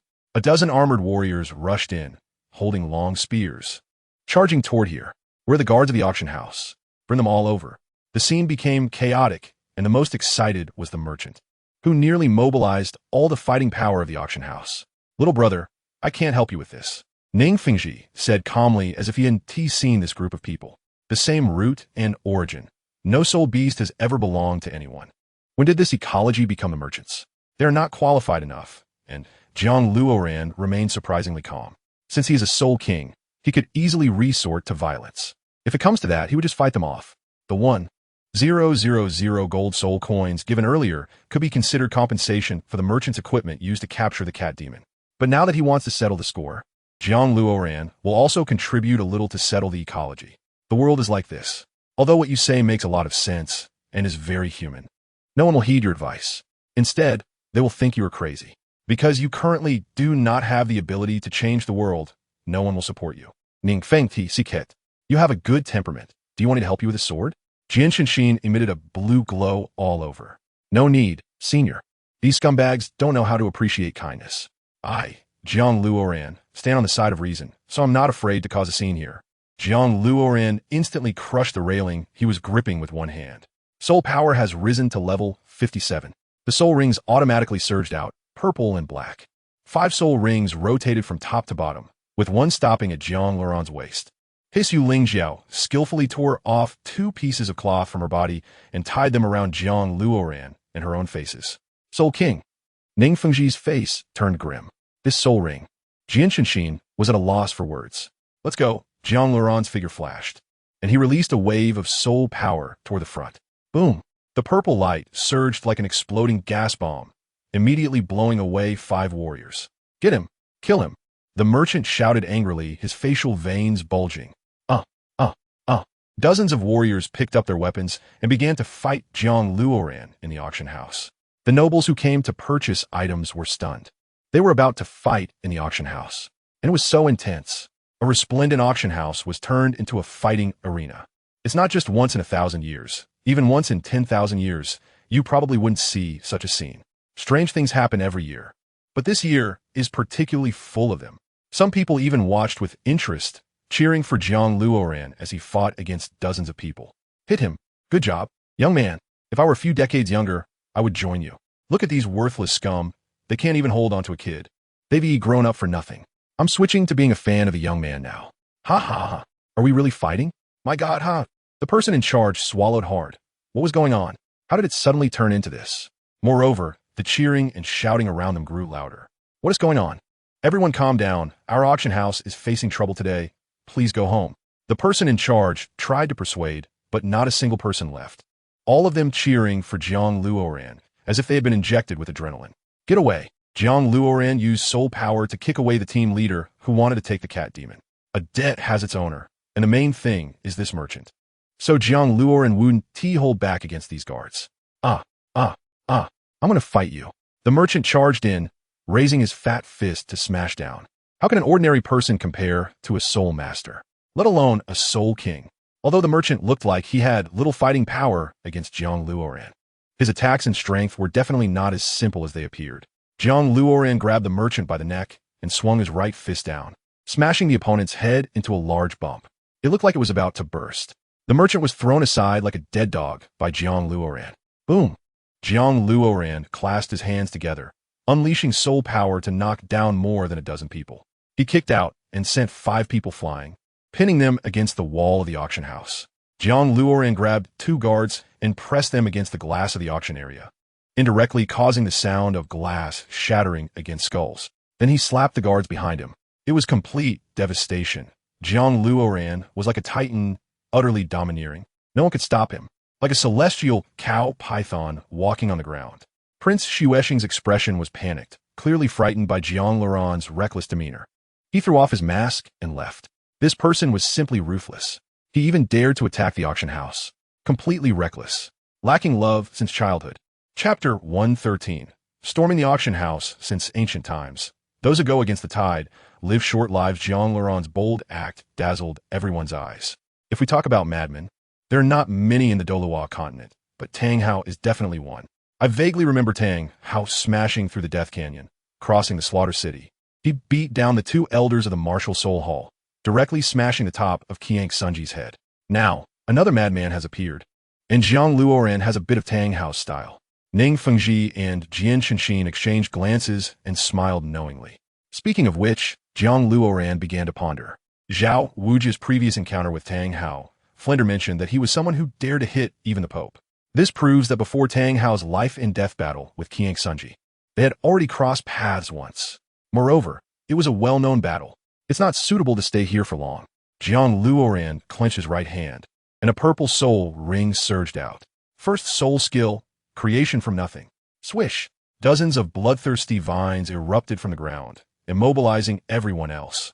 Although Jiang Luoran was ruthless, he was not bloodthirsty. Moreover, killing them would not benefit him. Fourth soul skill, refined 1,000 times.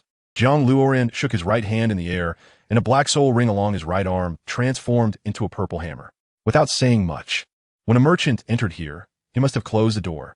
Jiang Luoran had to forcefully break it open. Open! Jiang Luoran held the hammer in his right hand, sweeping it across.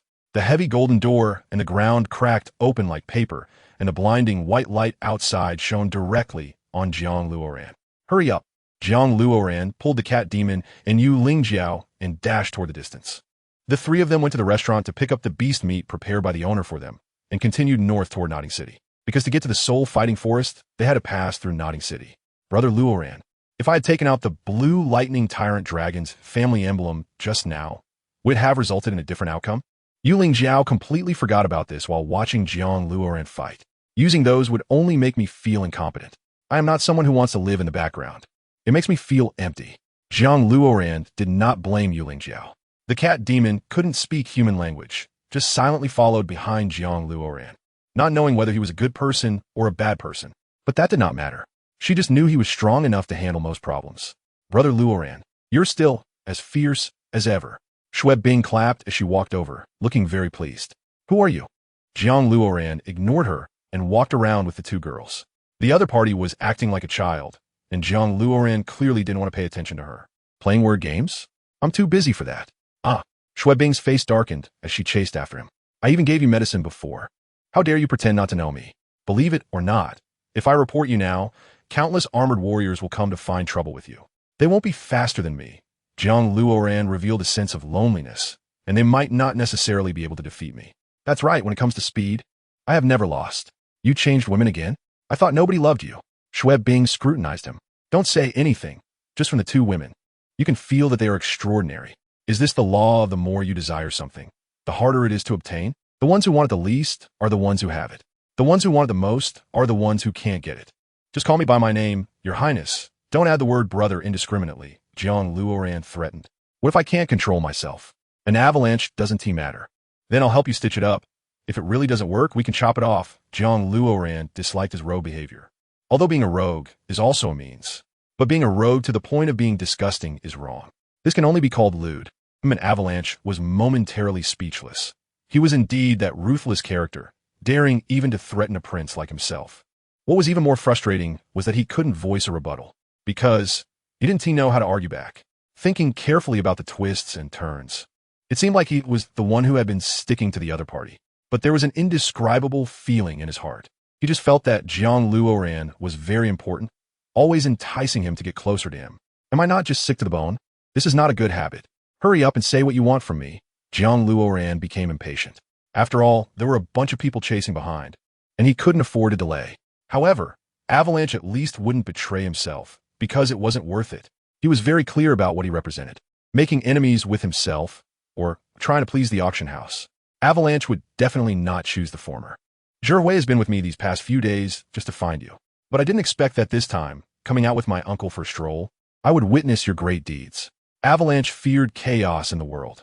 You are truly a madman. This is your country? I caused trouble, and you can still smile?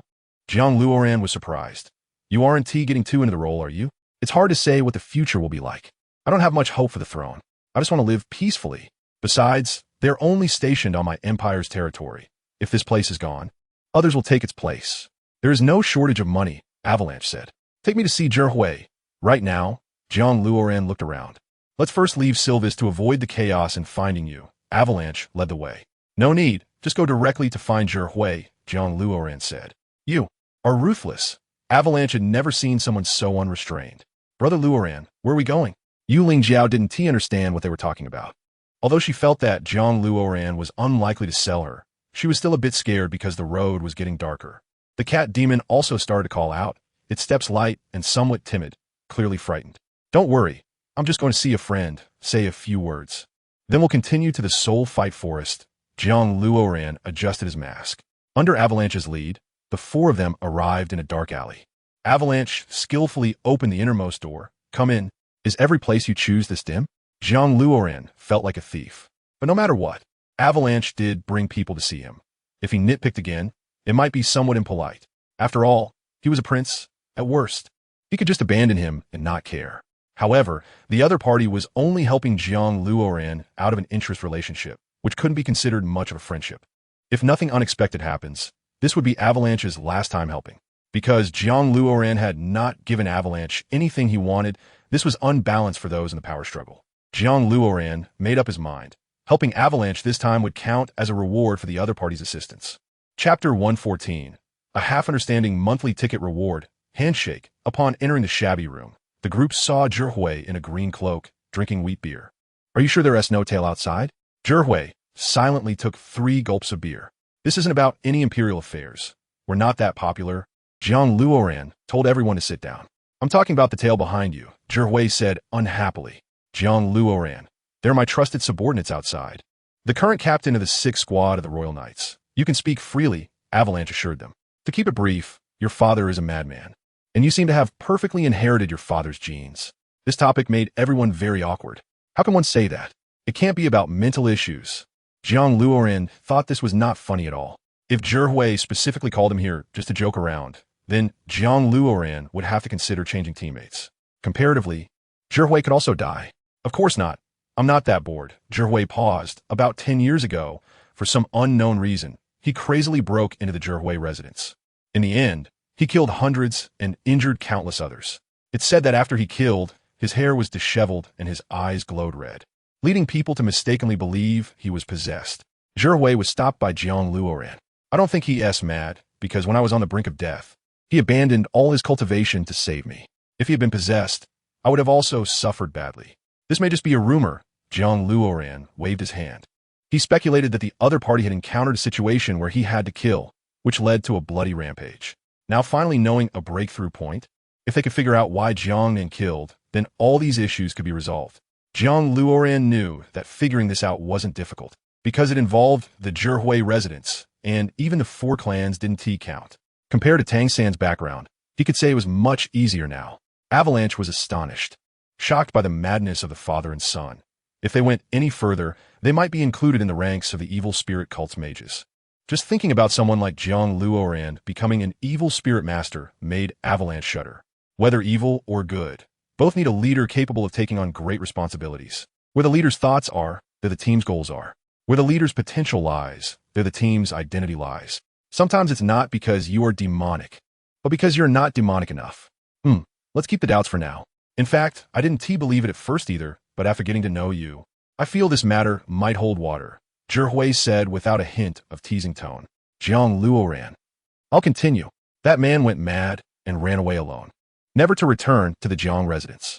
Moreover, the head of the Jiang family no longer recognized this biological son and directly announced his expulsion from the family. I noticed a very strange phenomenon. My grandfather did not go to the Jiang residence to settle accounts for the deceased. Instead, he vanished without a trace. Zhihui fell into thought. Jiang Luoran couldn't figure out the reason. Zhihui stopped at this point, surely because she only knew this much.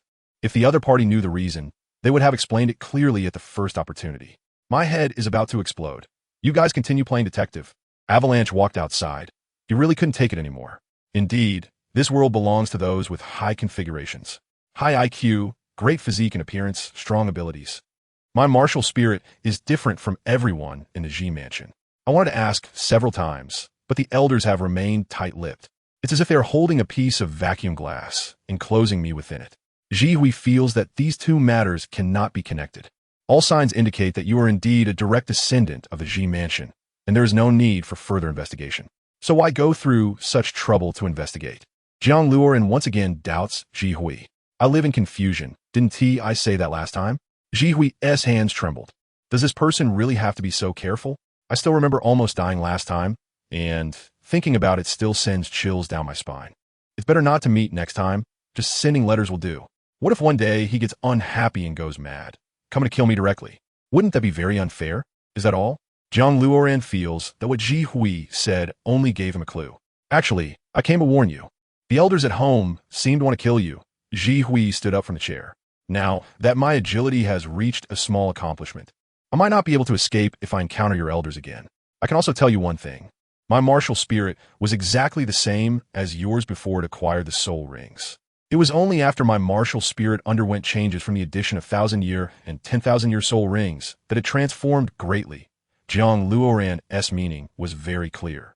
So that's how it is. It seems that 10,000-year soul rings are really impressive, even changing the quality of your martial spirit. Zhihui felt envious. Jiang Luoran was speechless. This is not just one 10,000-year soul ring, but 3. I have found a breakthrough. I believe the matter can be resolved quickly. Zhihui said confidently. If it can be resolved quickly, you would have lived so long without knowing who you are. Observe a person for me. His name is Ji Dai. Jiang Luoran whispered. The chief enforcer of the Ji mansion?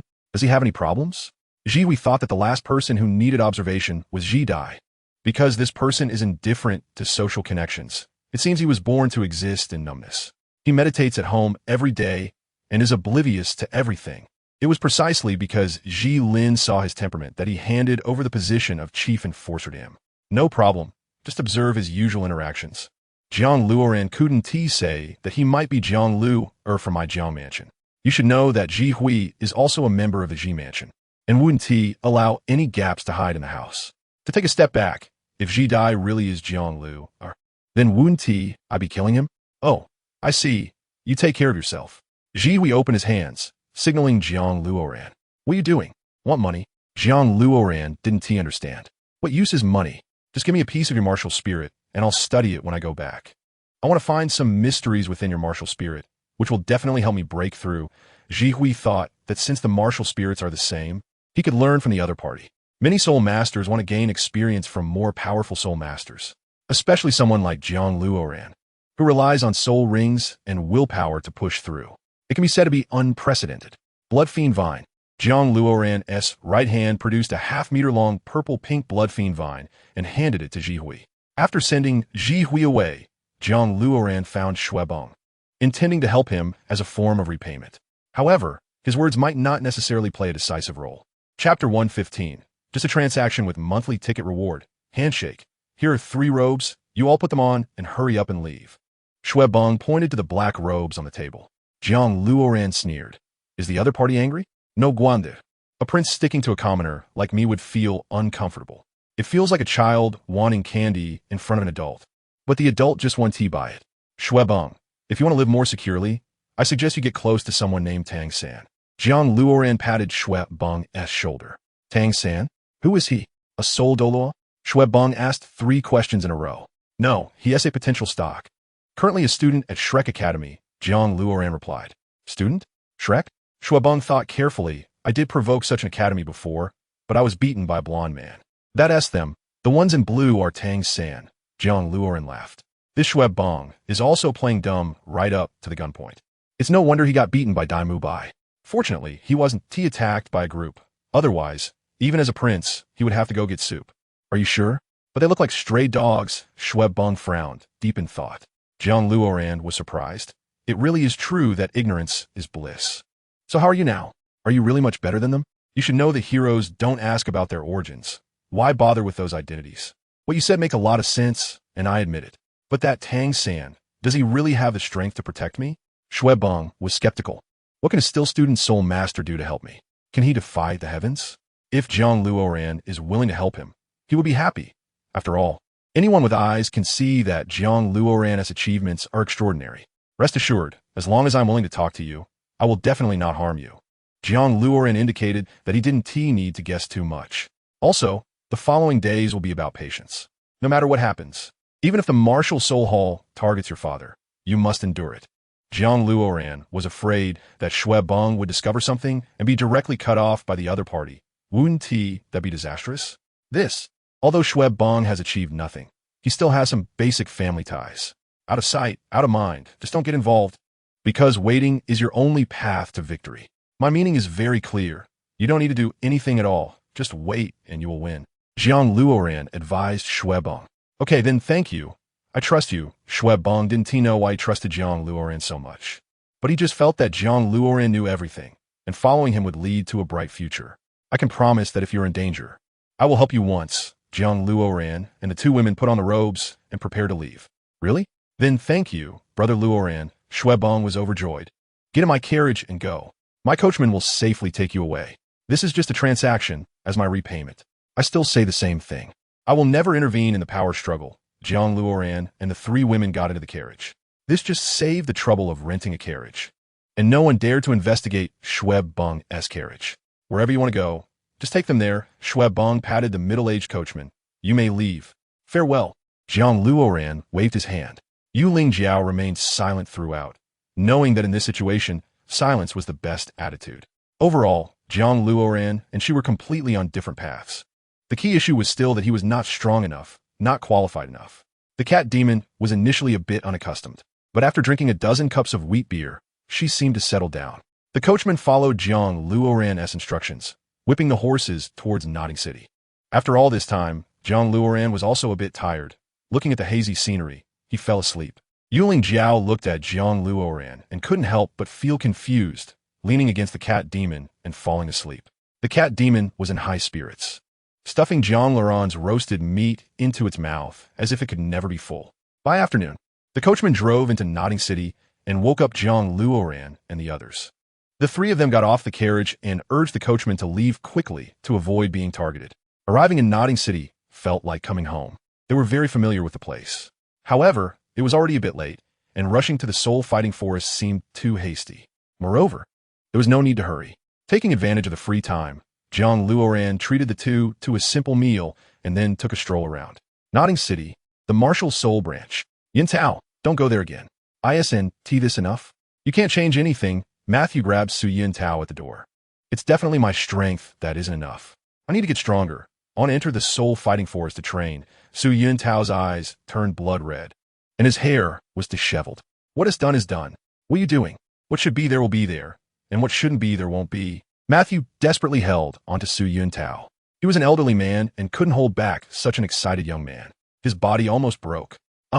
I want to accept this. Someone, hold Su Yin Tao for me. Jiang Luoran suddenly remembered that when he first arrived in Silvis, he saw Su Yin Tao.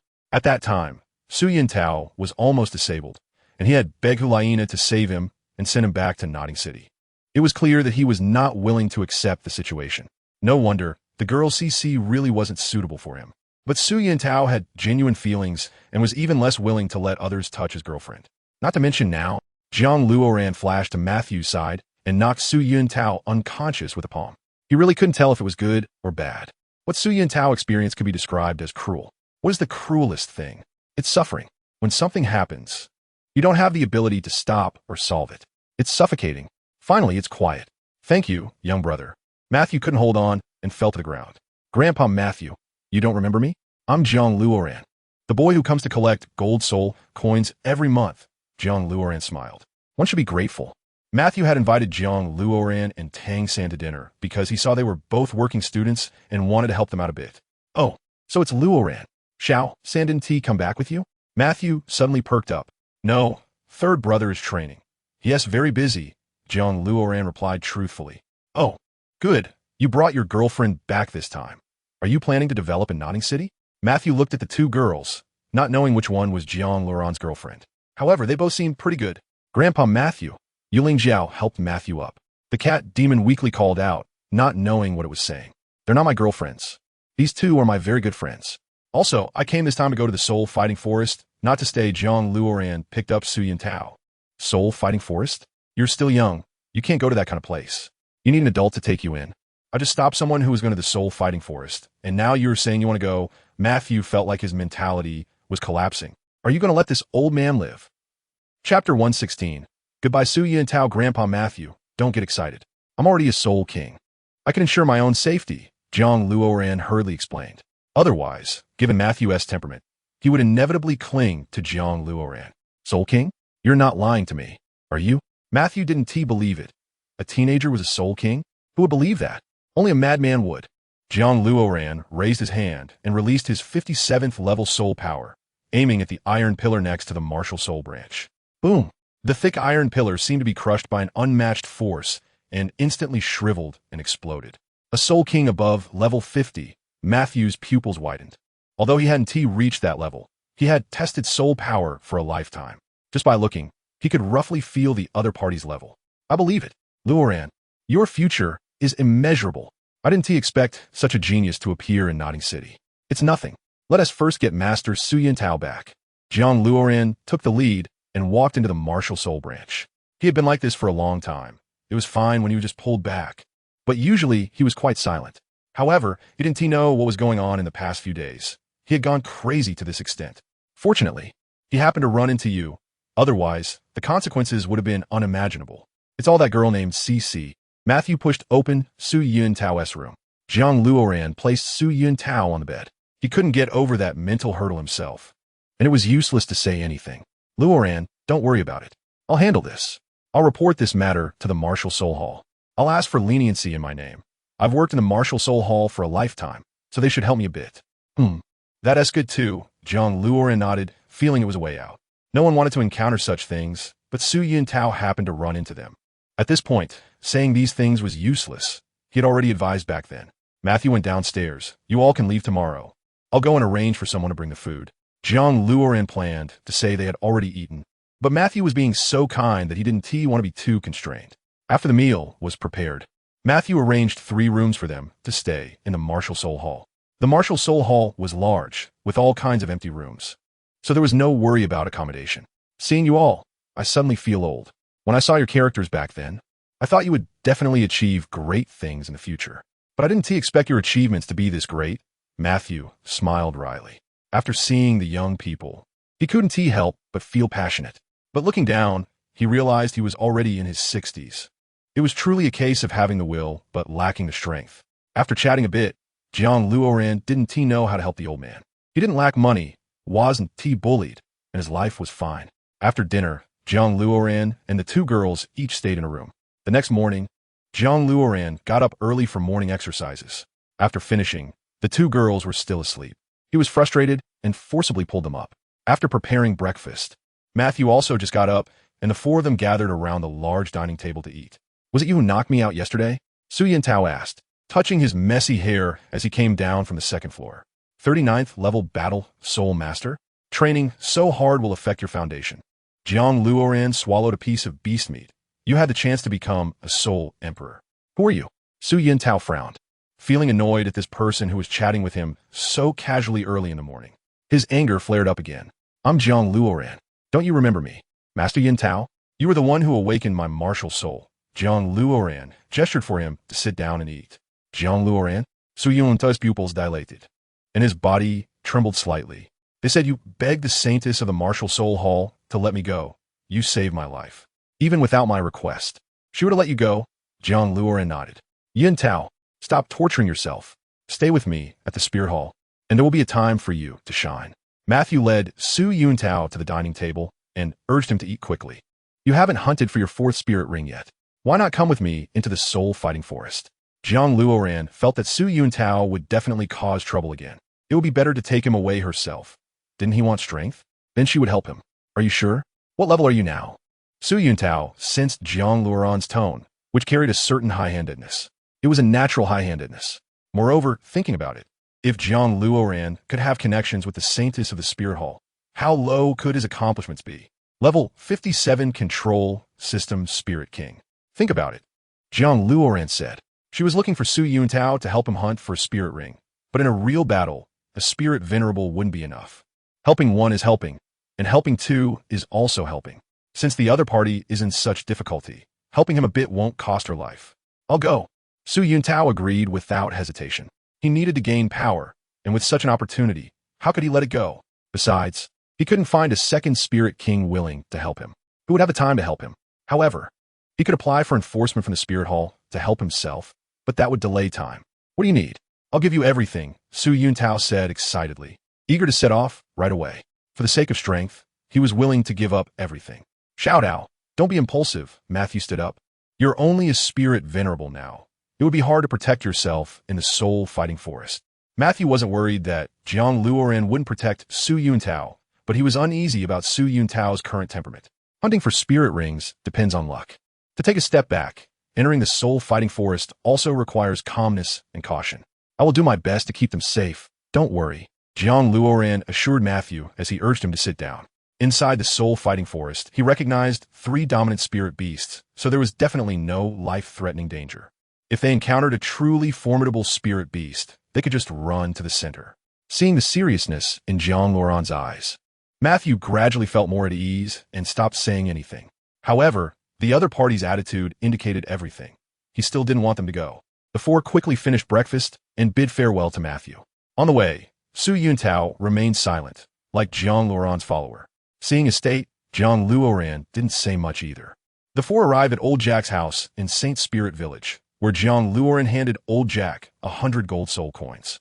They chatted for a little while, and then Jiang Luoran led the group to set off again toward the soul-fighting forest. In less than half a day, they reached the outskirts of the soul-fighting forest, which was still chaotic, with shouts from vendors everywhere. Is this your first time here, Ling Jiao? Jiang Luoran asked as he saw her looking around. It's not my first time. I got all my spirit rings here, but there weren't this many vendors last time. Ling Jiao said, puzzled. Jiang Luoran's expression darkened. Could the people outside not disperse when the blue lightning tyrant dragon entered the soul-fighting forest to hunt for spirit rings? Chapter 117. Black Pearl Centipede's monthly ticket reward. Cupping hands. Young lady, do you know the blue lightning tyrant dragon? A man rushed over, possibly thinking that Jiang Luoran and his group looked wealthy. Ling Jiao also appeared very easy to deceive. I know. Ling Jiao was taken aback when someone suddenly rushed out and asked what was going on. I'll tell you secretly.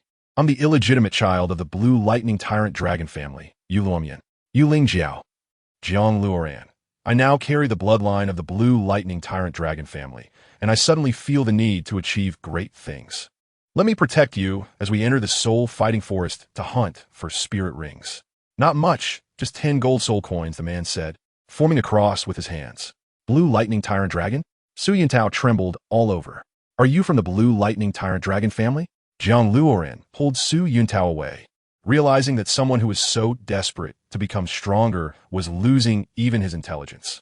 Just think about it. As a member of the blue lightning tyrant dragon family, could he come out to take a job for 10 gold coins? Just the other illegitimate child of Yin, the Lord of the Night, had dominated the soul fighting platform in Sylvis. Thinking from another angle, if he were really a member of the blue lightning tyrant dragon family, Coming out to take such a low-paying job would indicate that his achievements weren't much better and could be considered useless. The dense forest in front was lush and green, with a strong breeze blowing through. Yet all that could be seen was a sea of greenery. One could imagine what kind of forest this was. It would be hard to describe its vastness. Su Yintao on my left, Ling Jiao on my right, and Cat Demon at the back. The formation must not be chaotic. I will take care of everything. Although Jiang Luoran had entered here many times, he couldn't let his guard down. As a human, one must never be arrogant. Once they become arrogant, danger will come crashing down. Being cautious in everything is never wrong. The four entered the outskirts of the soul-fighting forest, where the spirit beasts were all 10 or 100 years old. When they were about to approach a 1,000-year spirit beast, Jiang Luoran stopped.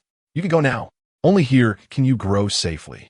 The cat demon didn't understand why Jiang Luoran suddenly turned around and said a bunch of nonsensical things.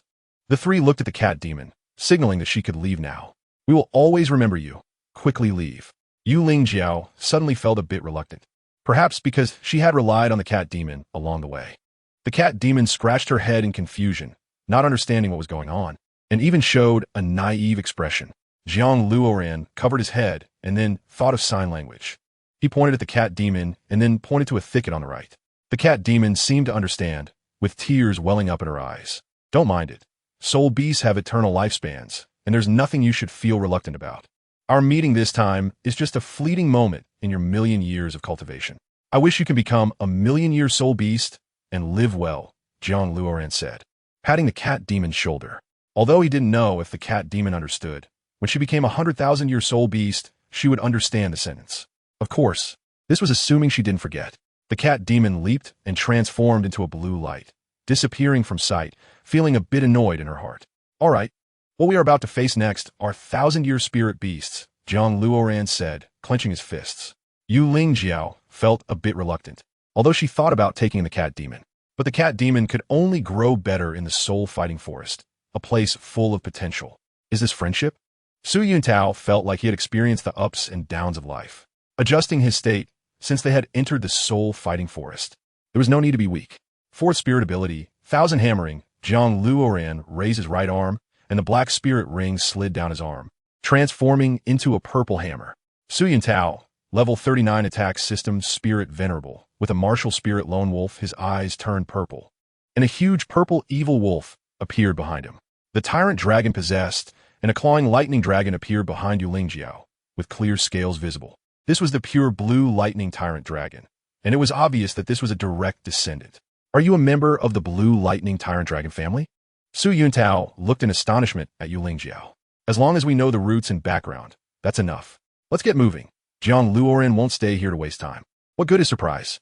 The way to survive is to get out alive. The three of them had been moving for over half an hour, and apart from encountering a Millennium Soul Beast, they hadn't seen any other soul beasts. It was as if the area had been cleared out. However, the more empty it felt, the more cautious Jiang Luoran became. Do you feel it? Su Yintao stared at the surroundings, sensing something approaching. Observing the area, Jiang Luoran released his strongest soul skill at the first opportunity, tightly gripping the purple hammer. Fifth soul skill, Held Battle Armor. The black soul rings released 3 streams of green energy, enveloping the 3 of them in a layer of thick yet lightweight purple armor. Heavens, what soul skill is this? Su Yintao exclaimed, suddenly feeling a surge of power filling his body, a warm sensation spreading throughout. Hiss, a black centipede, over 10 meters long and 2 meters wide, rushed in. Unlike other soul beasts that would roar, it dashed toward the weakest, Yu Ling Jiao, like a ghost. 5,000 years old black pearl centipede? Jiang Luoran instantly recognized its age. It was seeking death, with the power of a level 57 soul king unleashed. Jiang Luoran pulled Yu Ling Jiao aside and swung the purple hammer forward. With that swing, the air was sucked away. Bang! The head of the black pearl centipede was struck heavily, losing balance and rolling on the ground, breaking several massive stones before coming to a stop. First soul skill, Thunder Dragon, descend. Yu Ling Jiao spread her hands, presenting a yellow soul ring. Roar! A massive thunder dragon spiraled out, engulfing the area in a furious storm of thunder. Its roars sounded like thunder echoing through its nostrils. One could see a ball of electricity swirling in the dragon's mouth. Following Yu Ling Jiao's command, the thunder dragon dove toward the centipede. In the next second, the scene before everyone transformed into a continuous stream of blue. The Black Pearl centipede might have been severely injured. It hadn't expected that just 2 simple strikes could harm it to this extent. A hint of retreat began to form in its mind. Not dead yet, Jiang Luoran executed a movement technique, leaping 3 meters into the air, gripping the purple hammer with both hands for a landing strike. Bang! The Black Pearl centipede, unable to evade, could only defend itself with a black armor that emanated a gloomy light, shielding its head. To the naked eye, JiangLuoran's purple hammer shattered the centipede's defense and struck directly at its head. Buzz! The ground appeared hollow, forming a 3-meter deep indentation that continued to deepen. Jiang Luoran had intended to deliver a fatal blow, but suddenly realized this old beast was just right for Su Yuntao, so he quickly held back. Chapter 118. Demon Wolf Poison Claw. Reward Monthly Ticket. Bang. The head of the Black Pearl centipede was struck flat, and visible toxins erupted in an instant. It was about to unleash its final strike of life. Second soul skill, Shadow following. Jiang Luoran raised a purple soul ring with his left hand and struck the ground. Old tree roots sprang up from the earth, blocking the 3 of them and keeping all the toxins at bay. Several pungent smells erupted, as the toxins clung to the old roots like fireballs, eroding the entire roots. Brother Yuntao, act now, Jiang Luoran shouted angrily, urging him to seize the opportunity. Weren't you saying this centipede has 5,000 years of cultivation? I can't do it, Su Yuntao frowned. Are you kidding? Asking a soul sovereign to absorb a 5,000-year Black Pearl centipede? That's too much to expect of him. It's practically a death wish. If it were a lower-level soul beast, I might consider it. Whether you can do it or not is for you to decide. Think it through. Once the toxins dissipate, this old beast will be mine to kill, Jiang Luoran sighed. If Su Yuntao couldn't even take this step, then even if he wanted to help him, it would be difficult. Soul masters most despise timidity and cowardice. Of course, there are times to be weak, but to say that a soul sovereign couldn't absorb a 5,000-year soul beast, or even lack the confidence to do so, would mean that person is a waste. All right, I'll give it a try. Su Yuntao also decided to go all out, swiftly turning to confront the spewing toxins. Jiang Luoran used his soul power to clear a path for Su Yuntao, preventing the toxins from eroding him. Su Yuntao raised his wolf claw and struck downward, piercing the flesh of the Black Pearl centipede. Bang! The Black Pearl centipede died completely, as if a film being played suddenly froze and the toxins immediately stopped spewing. A small purple soul ring floated up, resting on the centipede's body. Absorb it boldly. We will protect you. Jiang Luoran and Yuling Jiao each guarded the sides. Thanks. Su Yuntao sat cross-legged, focusing on his martial soul. The purple soul ring entwined around his lone wolf's arm and then settled at his waist. Have some. Jiang Luoran handed a piece of previously packed beast meat to Yuling Jiao, knowing his aptitude wasn't great and that it would take him some time to absorb the soul ring. Did you know each other before? Yuling Jiao was not shy. In such a place, every bite counted, and she directly took it to gnaw on. He is my awakening soul master. I guess he could be considered my guide. Jiang Luoran replied sheepishly. So that's how it is. Perhaps I can help him, Yuling Jiao said. Too late. It's already past that. Besides, with one less enforcer from the spirit hall, there will always be another high-ranking noble. Jiang Luoran squatted on the ground, inserting the purple hammer into the earth. I've been wanting to ask you, is that hammer technique called chaotic wind? Yuling Jiao had long wanted to inquire. She remembered the first time she saw Jiang Luoran use chaotic wind was just outside the entrance of the Death Canyon.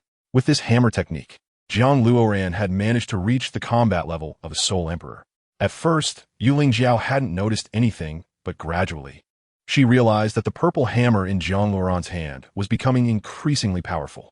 This isn't chaotic wind. Then what is it? Yes, this is chaotic wind. Because of this hammer technique, I've saved my life several times. Jiang Luoran wasn't good at lying and didn't need to. That's impossible. Chaotic wind. Chaotic wind is the direct transmission hammer technique of the Haotian sect. It can't be in the hands of outsiders. I only learned it because I borrowed it from a friend. That person is Tang San, the son of Tang Hao. Jiang Luoran felt there was no harm in telling Yuling Jiao. Tang Hao, that Haotian Douluo who disappeared many years ago? Yuling Jiao was astonished, wondering just how much Jiang Luoran knew. In other words, is there anything he doesn't know? That's right, it's Haotian Douluo. He originally lived in the same village as me. The only blacksmith in that village. I learned chaotic wind from him.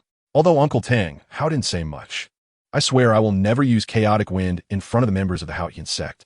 Furthermore, I will never oppose the Haotian sect. Jiang Luoran knew what he had to do.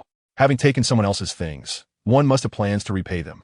Although Jiang Luoran only learned chaotic wind, the value of this set of hammer techniques is immeasurable. From the very beginning, Jiang Luoran had never coveted the treasures on Tang San, because he understood the basic rules. Some things simply cannot be crossed. Is that the Holy Soul Village? Hearing Jiang Luoran's words, one can imagine what kind of person he is. There's a saying, it starts with looks, falls in love with talent, and remains loyal to character. Jiang Luoran stroked his chin, thinking carefully. The soul ring of the blue lightning tyrant dragon has quite high requirements. I remember there's a millennium-level flying claw Linjiao beast in this millennium area, which should be very suitable for you. That's too exaggerated, brother Luoran. Yu Lingjiao almost spat out a mouthful of blood. You should know that even the third soul ring set by the family head for her is just a flying illusion fish. Jiang Luoran directly wants her to kill a flying claw Linjiao. The two are simply not on the same level. The flying claw Linjiao is close to a dragon type. Even a millennium one is enough to frown at a 5,000-year flying illusion fish. Rest assured, I will handle it. If it's about letting Su Yuntao absorb that kind of soul ring, Jiang Luoran wouldn't feel at ease. But letting Yu Lingjiao absorb, it is definitely fine. Howl! A wolf howl rang out, and Su Yuntao's eyes sparkled with purple light as he stood up from the ground, looking at his hands in disbelief. Is this the difference between soul rings? I suddenly feel that the amplification of this soul ring is terrifying. Su Yuntao's voice trembled slightly. What is your fourth soul skill? Jiang Luoran approached him after he finished absorbing. I almost died during the process. Su Yuntao wiped the sweat off his forehead. Fortunately, I held on. My fourth soul skill is called Demonic Wolf Poison Claw. Sure enough, Jiang Luoran nodded. Obtaining the soul ring of the Black Pearl Centipede will definitely enhance the poison of the martial soul. Su Yuntao's lone wolf combined with the centipede's poison is a great support. Earlier, Su Yuntao gave Jiang Luoran the impression of being weak and fragile, but now, at least he has a somewhat cold aura. Su Yuntao pulled his hands down, and the purple soul ring enveloped his wolf claws. Fourth soul skill, Demonic Wolf Poison Claw. Whoosh! A deadly poison immediately appeared on the wolf claw, and the two hands left 8 claw marks, transforming into a cross-shaped green claw aura. Buzz! The poisonous claw aura sliced through dozens of old tree roots like cutting tofu before dissipating.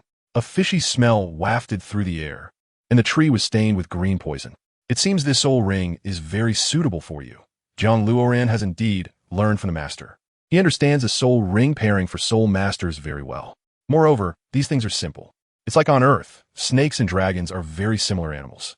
From this, it's not difficult to figure out which martial soul corresponds to which soul beast. Thank you.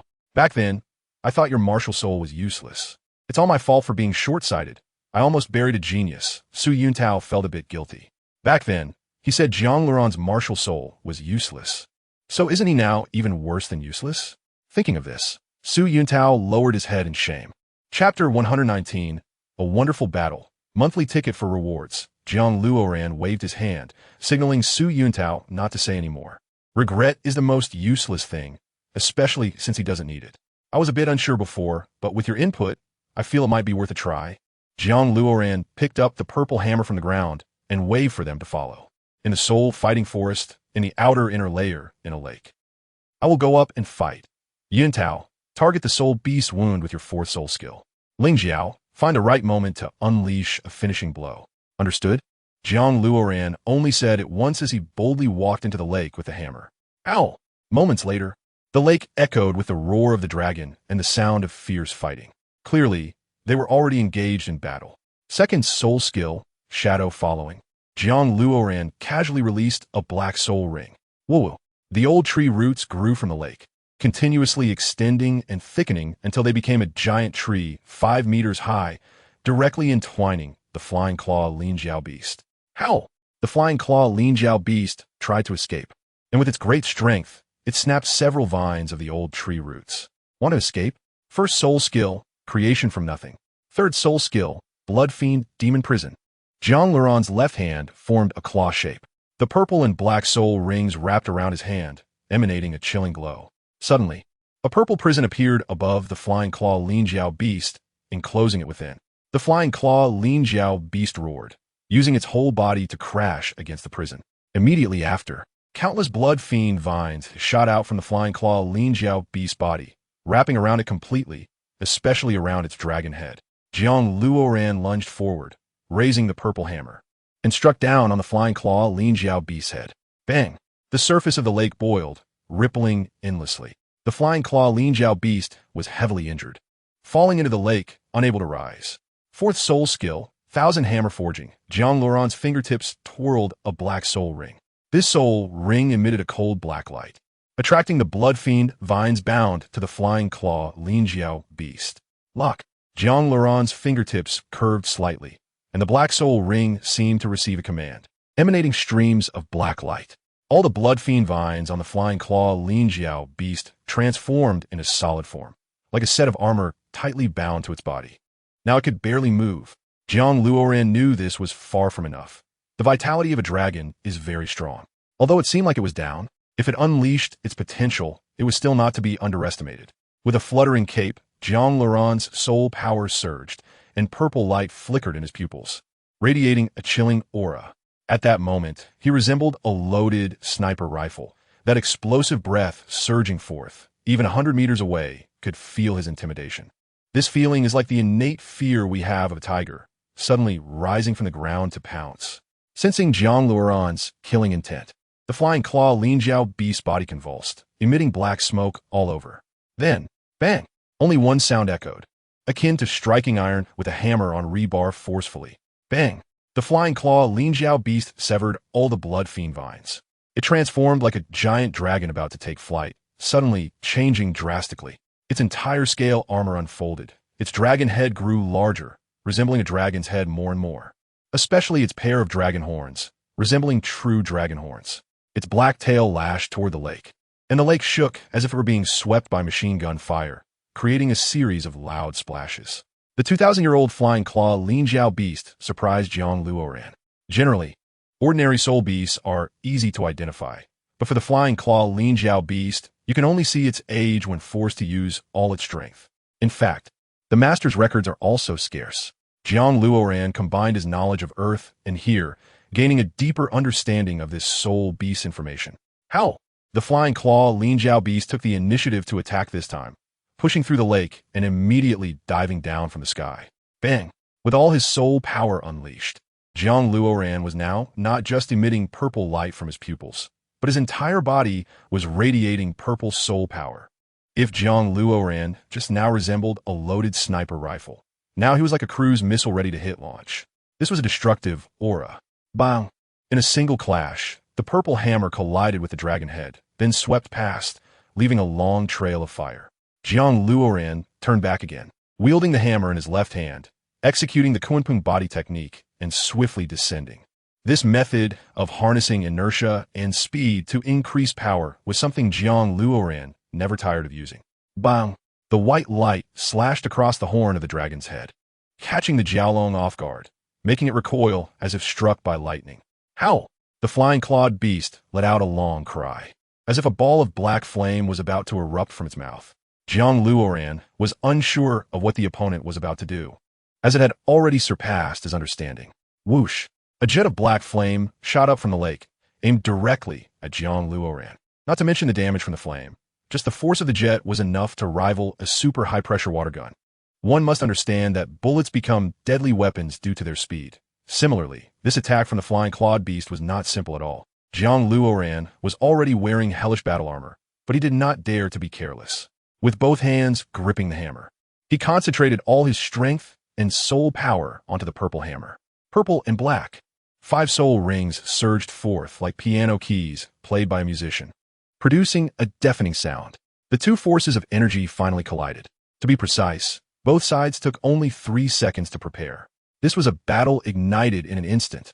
Boom! The black flames surged against the purple light, clearly being intercepted. Jiang Luoran felt a surge of shock.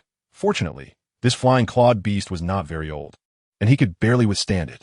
If the opponent had been 3,000 years old, he would have had no choice but to flee. The purple hammer in Jiang Luoran's hands was being worn down continuously, and his entire body felt as if it were being blown skyward by a 12-level typhoon. It was merely passive, if not for the enhancement of soul power. The purple hammer might have dissipated like a leaf at the moment of impact. Feeling the fiery lines emerging from all around, JiangLuoran's entire body was subjected to a scorching burn. This fire was remarkably close to the extreme fire of black flames. Jiang Luoran exerted force with both hands, and the 5 soul rings swirling around his waist made loud sounds, traveling from his waist to his hands. His entire body's strength suddenly increased, and not just by a factor of 1. The 5 soul rings spun madly, like frenzied piano keys, wrapping around Jiang Luoran's hands. Bang! Jiang Luoran, like a boulder resisting, dove down towards the black flames, then hooked the hammerhead with his right hand and pulled the hammer's tail with his left. With a forceful tug, the black flames were torn apart like cut cloth by Jiang Luoran, scattering black flames everywhere in the sky. The flying clawed beast was startled and shot up into the clouds. If such a deadly move could not kill Jiang Luoran, continuing the fight would be meaningless. Why are you still dawdling? Kill! Jiang Luoran surged forward like a tracking projectile, breaking through the lake's surface and soaring upward. Chapter 120. Farewell, Kirin Tulip. Unbeknownst to them, Su Yuntao and Yu Lingjiao had already been stunned by Jiang Luoran's magnificent battle. Just a soul king, yet capable of achieving such a combat state. They were captivated. The 4th soul skill, Magic Wolf Poison Claw, caused a lone wolf behind Su Yuntao to radiate purple light, with a purple soul ring encircling its 10 fingers. Whoosh! The combined claw marks swiftly grazed the side of Jiang Luoran, striking the wound of the flying clawed beast. Blood Poison Vine. Jiang Luoran summoned a blood poison vine and tied it to the purple hammer. Then, with a flick of his body, the grass hammer, bound by the blood poison vine, formed a complete circle of 360 degrees, striking the head of the flying clawed beast. Hao the Jiaolong was already fatigued and was accidentally knocked into the lake. With a flowing cape, Jiang Luoran paused in the air like a war god, raising his hammer. It was visible to the naked eye that purple soul power and blood poison vine continuously surged into the purple hammer. The purple hammer, as large as a cart, swung down, completely submerging the upper half of the beast. 1st soul skill, Thunder Dragon descends. 2nd soul skill, Thunder and Lightning. Yu Lingjiao had a yellow soul ring appear in each hand, radiating a yellow glow. In an instant, lightning erupted, accompanied by the sound of dragon roars. A yellow soul ring floated up, encircling Yu Lingjiao's body, transforming into a dragon of lightning. Another yellow soul ring enveloped the thunder dragon, summoning the heavens roar and unleashing hundreds of bolts of lightning. Howl! The sky darkened as the thunder dragon swept through hundreds of lightning bolts, crashing into the beast. The water's surface rippled, filling the entire lake with thunder and lightning. Jiang Luoran quickly jumped up to avoid being affected. The flying clawed beast was killed instantly, leaving no chance for survival. Even from afar, the scent of roasted meat could be detected. Once the lightning dissipated, Jiang Luoran descended into the lake to retrieve the flying clawed beast. Yu Lingjiao sat cross-legged beside the beast, maintaining her martial spirit, as a dignified thunder dragon appeared beside her. A purple soul ring flew out from the beast's head, and the thunder dragon raised its tail, directly encircling the soul ring around itself.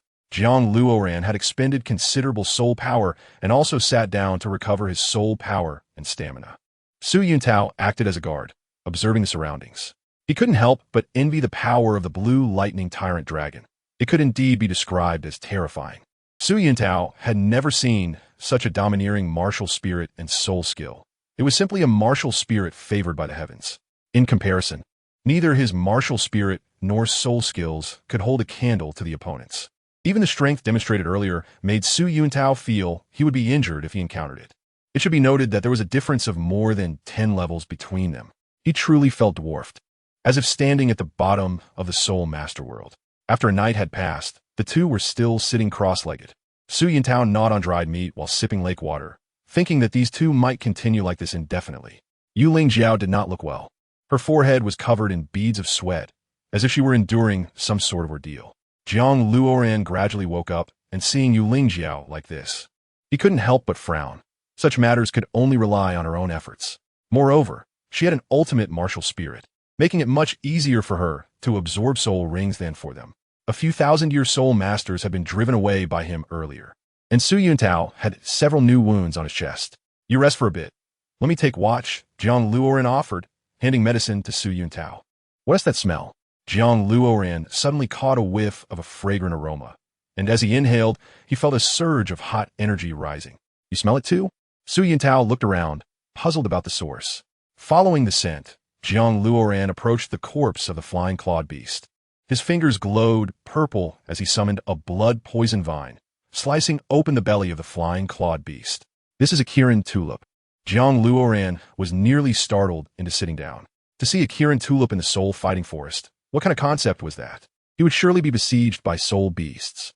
It was one thing if it were under 4,000 years. If it exceeded that age and in greater numbers, Jiang Luoran would not be able to handle it.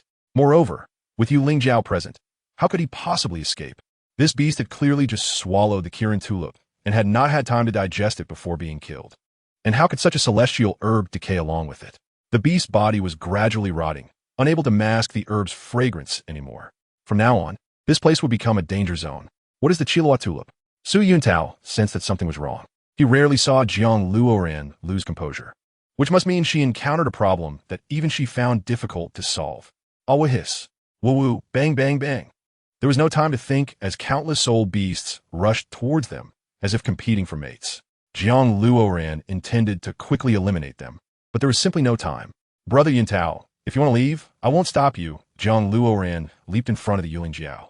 Don't worry, I won't leave. Su Yuntao spread his arms wide, wolf spirit possessed. All his soul power surged forth. A purple lone wolf appeared, adorned with 4 yellow and purple soul rings, letting out a chilling howl. I can only give it my all. Jiang Luoran's left, I turned white. And his right, I turned purple. Kunping, possessed. Blood vines, unleash. Dozens of blood vines, coiling around Jiang Luoran like pythons, erupted from him. White feathered kunpings descended from the sky, landing behind Jiang Luoran.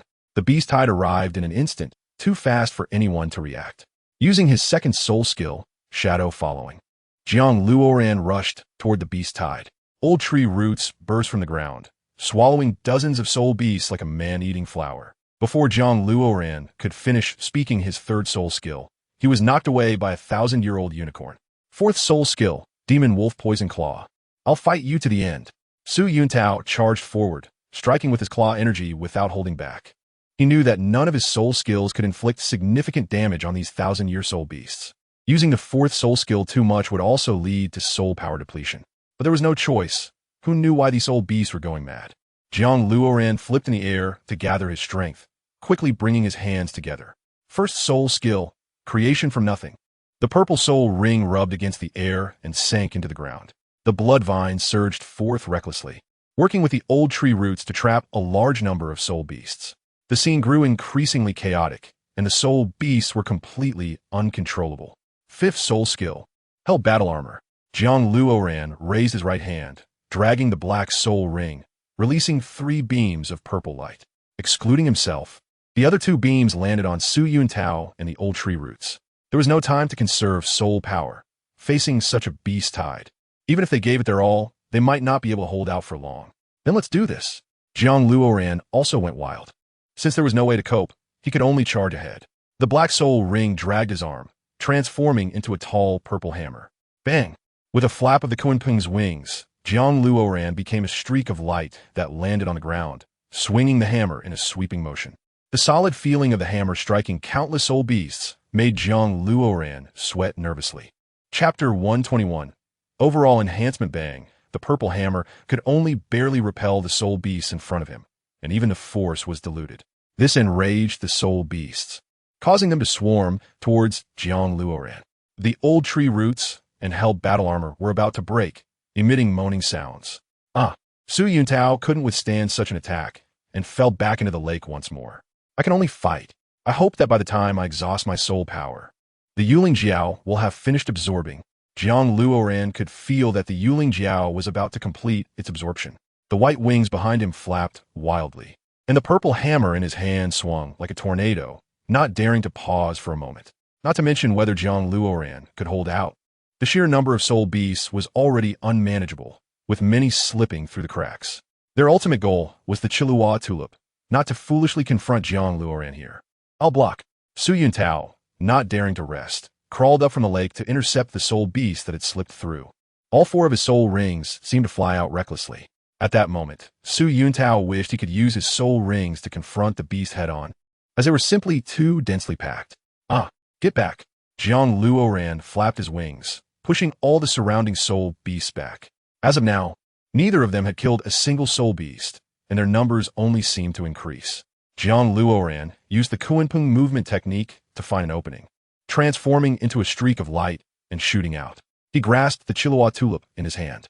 This was Jiang Luoran's last resort, to take the Chilua tulip away from the Yuling Jiao and draw all the soul beasts away. This way, he could at least ensure that the Yuling Jiao could safely absorb the soul rings. I'm with you. Su Yuntao, now disheveled and covered in blood, looked like a wreck. Jiang Luoran was no better. He had over a dozen claw marks on his abdomen, still bleeding. Don't come near. Jiang Luoran leaped into the pack of soul beasts, all of them going wild at the sight of such a delicious treat. Giant heads blocked Jiang Luoran completely, and behind those massive heads were more beast heads trying to squeeze in. Jiang Luoran held onto his belief of not giving up until the last moment. He now resembled a caretaker, preparing to distribute feed to these hungry children. Except these children wanted to eat him too. Third soul skill, explosive nebula tornado. The Yuling Jiao descended from the sky, the purple soul ring wrapping around her head like a halo. She held a yellow soul ring in each hand, her delicate fingers forming claw shapes, as the three soul rings attracted each other and spun wildly. A dragon's roar came from nowhere, exerting a heavy pressure that briefly stunned all the soul beasts. Dark clouds obscured the sky, and the wind carrying thunder grew louder, as if gathering into a river. Whoosh, whoosh, whoosh. At this moment, the sky was filled only with rain and a storm carrying countless bolts of lightning. The Yuling Jiao landed beside Jiang Luoran, and centered around her. The tornado expanded dramatically, unleashing all its energy. Boom! Soul beasts, with their innate bloodline fears, were now being pushed back by such overwhelming pressure. An opportunity to escape. Using the Kuanping movement technique to its fullest, Jiang Luoran shot forward like a white arc, scooping up the Yuling Jiao and instantly disappearing from the spot where Su Yuntao had also lifted her. When the soul beasts opened their eyes, they found Jiang Luoran was already gone. Moments later, for reasons unknown, the ground shook violently, as if it were about to collapse, cracking with deep fissures. In the center of the soul fighting forest by the inner lake, Jiang Luoran stopped there, placing the two on the ground. How are you? The Yuling Jiao opened her soul guide device and took out a potion to treat Jiang Luoran's wounds. Now, even if the Chilua tulip were placed here, they wouldn't dare pursue. Jiang Luoran and the sky blue bull python were just a hair's breadth away. The Yuling Jiao treated them with medicine and bandages before collapsing exhausted onto the ground. After enduring the immense pressure just now in the previous battle with the dragon, Jiang Luoran's soul power showed signs of a breakthrough. After a day and a night, Jiang Luoran rose from the ground, having broken through to level 58, and his injuries had healed significantly. This was all thanks to the scent of the Chilua tulip, which allowed for such a smooth process. The Yuling Jiao's spirit and body were also invigorated, looking at the flower with disbelief. Su Yuntao, needless to say, had miraculously healed from his injuries and even showed signs of a breakthrough. This flower will be shared among us. Jiang Luoran doesn't like to procrastinate. Sharing is the fairest way. Besides, he never considered monopolizing this flower because it was unnecessary. No need, you eat it. Brother Luoran, you hunted the soul ring for us. Without you, our survival would be a problem. Yuling Jiao decisively pushed it forward. That's right, your contribution is the greatest. This flower is yours. Su Yuntao didn't snatch it either.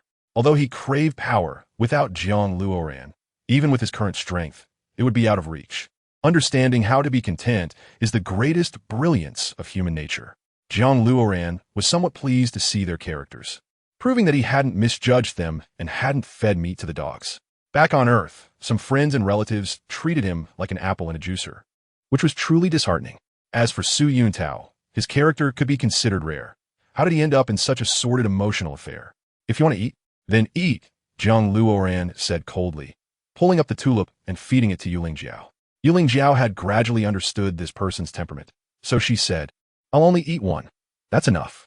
She picked a delicate flower and stuffed it into her mouth. Me too. One is enough. Su Yuntao thought just one was perfect, not wanting to oppose the other's intentions, and he could eat as well. The two each picked one. Jiang Luoran was no slouch either. He picked the three largest flowers and placed them back into the soul guide. Crunch, they were indeed delicious. The three exchanged glances. It wasn't hard to eat, but rather sweet, and soon they began to chew. Jiang Luoran swallowed the remaining entire branch, and suddenly felt an unbearable heat throughout his body, as if all his organs and blood were jumping wildly. The three of them sat cross-legged on the ground, focusing on their martial souls. After a day and a night, Su Yuntao stood up, invigorated. He had actually leveled up 4 times, now at level 44 Soul Master. At the same time, he felt as if some shackles on his body had been unlocked, feeling extremely refreshed. After another day and night, Yu Lingjiao suddenly opened her eyes. A blue lightning-like beam shot out from her eyes. Level 35, Assault System Soul Master. At her age, becoming a Soul Master meant she would definitely be praised by Yu Yuanjin upon her return. Yu Lingjiao couldn't get out of the joy of leveling up 5 times right after obtaining the Soul Ring. She now felt that she had become more than double her previous strength. JiangLuoran's purple soul power became denser, the blood devil vine spreading layer by layer. As if worshipping something, the two didn't disturb Jiang Luoran, but they knew one thing. Jiang Luoran would definitely become a soul emperor this time.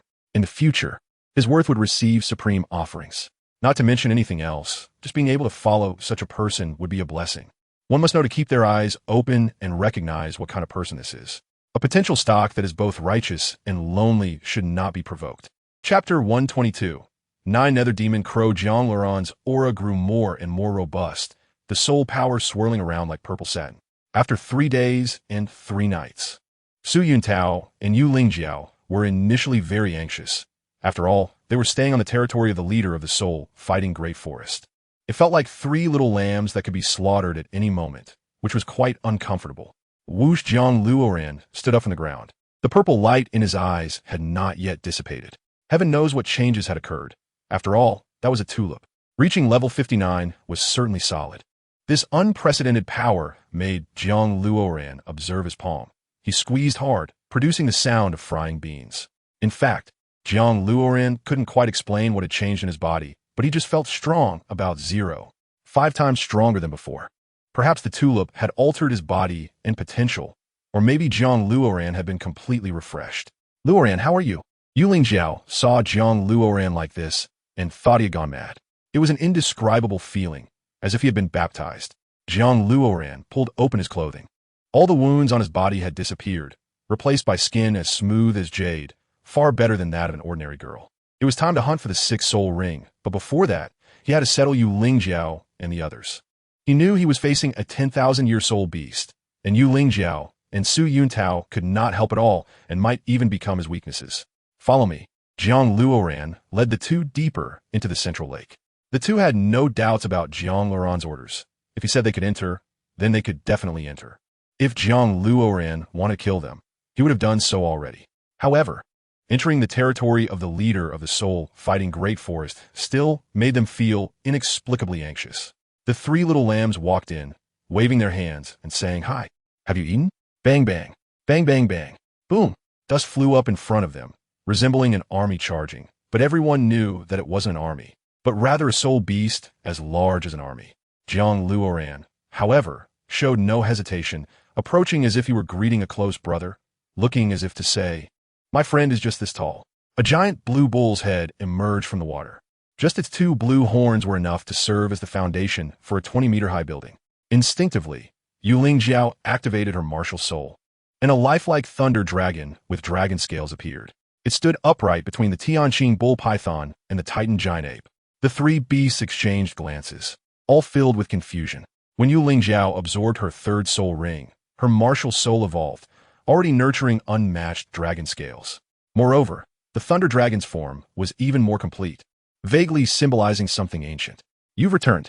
Looking over at the sound, they saw an ethereal and pure woman approaching, exuding a feeling that was more like that of a celestial being than a human. "These are my friends," Jiang Luoran smiled. "No one here will harm you, Lingjiao. Rest assured." Yu Lingjiao weakly nodded and retracted her martial soul. Indeed, if she had made a move, she might have already been in the belly of the Tianqing bull python. The rules remain the same. I injure, you catch. Feng Linger flashed to Jiang Luoran's side. Jiang Luoran covered his face. Don't make it sound as simple as robbing a bank. Facing such terrifying pressure, Su Yuntao's legs shook like a machine gun. This uncontrollable feeling was something no one could understand. Yu Lingjiao was fine. She naturally possessed noble blood, so facing the pressure from high-level soul beasts was not too strenuous. This time I have gifts for you. For you 10,000-year-soul beasts, more celestial herbs aren't of much use. So, Jiang Luoran took out 3 equally sized tulip flowers from the soul guide, one for each, enough for you to experience the essence. The 3 flowers floated towards them and merged into their bellies. Let's go. Feng Linger took the lead, for her no matter the scene. It wouldn't affect her absorption of the flowers. My friends, Jiang Luoran smiled wryly. They will safely wait for your arrival. The giant tail of the Tianqing bull python pulled a tuft of grass from the lake and handed it to Yu Lingjiao and Su Yuntao. Then I can rest easy. Once I become a soul emperor, I'll take you away. Jiang Luoran patted Su Yuntao's shoulder, signaling him not to shake anymore. Humans, you don't need to be afraid. Although we despise you, you pose no threat to me at the moment, and the azure bull python seems rather bland. Upon hearing this, Su Yuntao, for some reason, felt his legs trembling even more, almost to the point of madness. Inside a purple cypress forest in the soul fighting great forest. Do you see it? That white crow, over 60,000 years old, taking a bath. Feng Linger looks like she's saying we aren't avian. It's been nearly 70,000 years, Sister Ling, you. Jiang Luoran didn't know if he should speak or not. No need to worry, I have the bloodline of the Kuanpeng, and I can face the azure bull python without any problem. The white crow is merely a soul beast close to 70,000 years, Feng Linger nodded. Then I'll go. Jiang Luoran cleared his throat and stepped forward. Hey, become my soul ring. Quack! The white crow flapped its wings, shooting out 10 feathers as large as pillars. Jiang Luoran didn't know what was happening. His Kunpeng body technique was involuntarily activated, and he actually met the 10 white feathers head-on. With a grip and a flip, Jiang Luoran pushed off with his feet and approached the white crow once more. The white crow thought it had dealt with this weak human, but upon seeing Jiang Luoran, it suddenly showed a human-like expression of emotion. Facing such a powerful soul beast, Jiang Luoran opened with his strongest soul skill, dark purple and black. 5 soul rings simultaneously circled outside his hands, from which spewed forth purple weapons transformed from blood vines. Bang, bang, bang. Countless purple weapons drowned the white crow and even the entire lake. Of course, if the opponent was drinking water, they might even choke to death this way. At that moment, Jiang Luoran suddenly understood the state of an earthling picking up a Gatling gun, because the sweeping feeling was truly wonderful. Whoosh, whoosh, whoosh. The white feathers clashed with the purple weapons, one in the sky and the other on the ground, creating sparks that made one's blood boil. Quack, quack. The white crow flapped its wings and soared from the ground, seemingly ready to engage Jiang Luoran in close combat.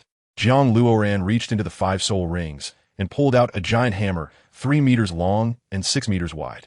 To deal with a big fellow, one must use a big fellow.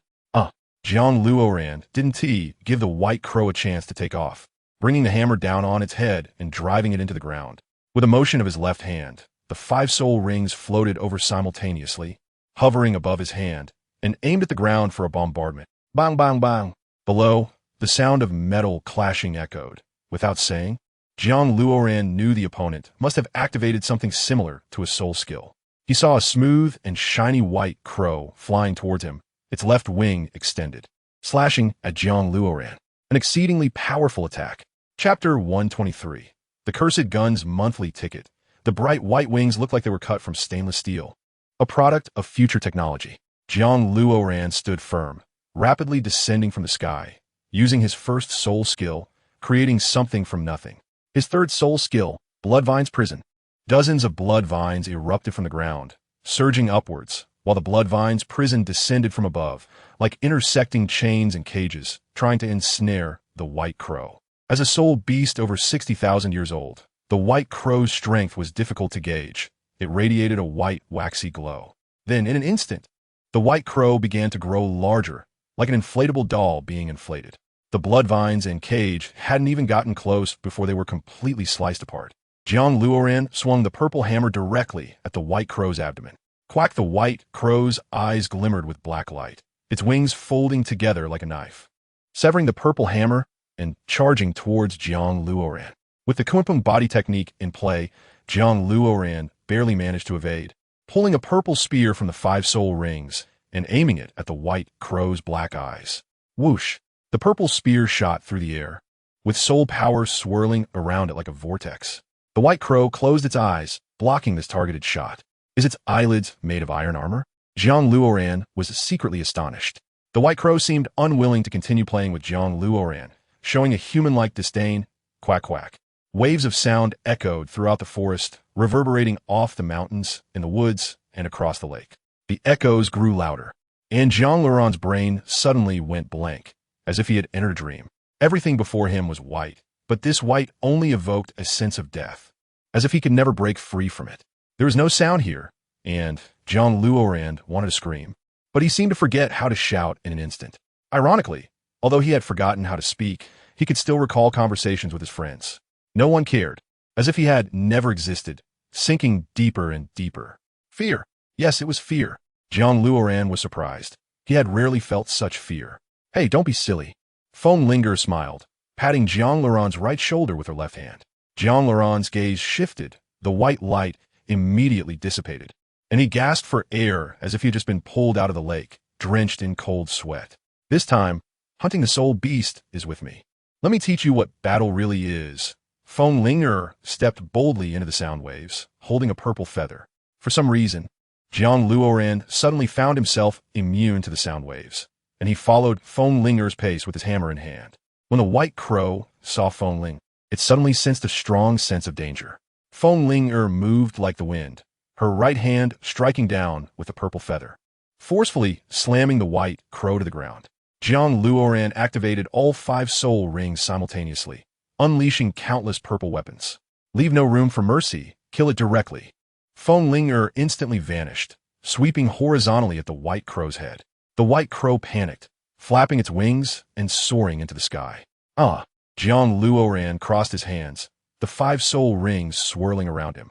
He glowed with purple light, his soul power reaching a boiling point. Within the soul rings, it seemed as if endless waves were about to surge forth. The white crow dispelled the sound waves, flapping its wings and flying towards Jiang Luoran amidst the barrage of weapons.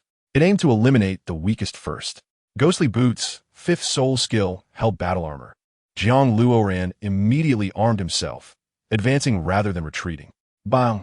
The white light shattered like glass, forcibly sending Jiang Luoran flying.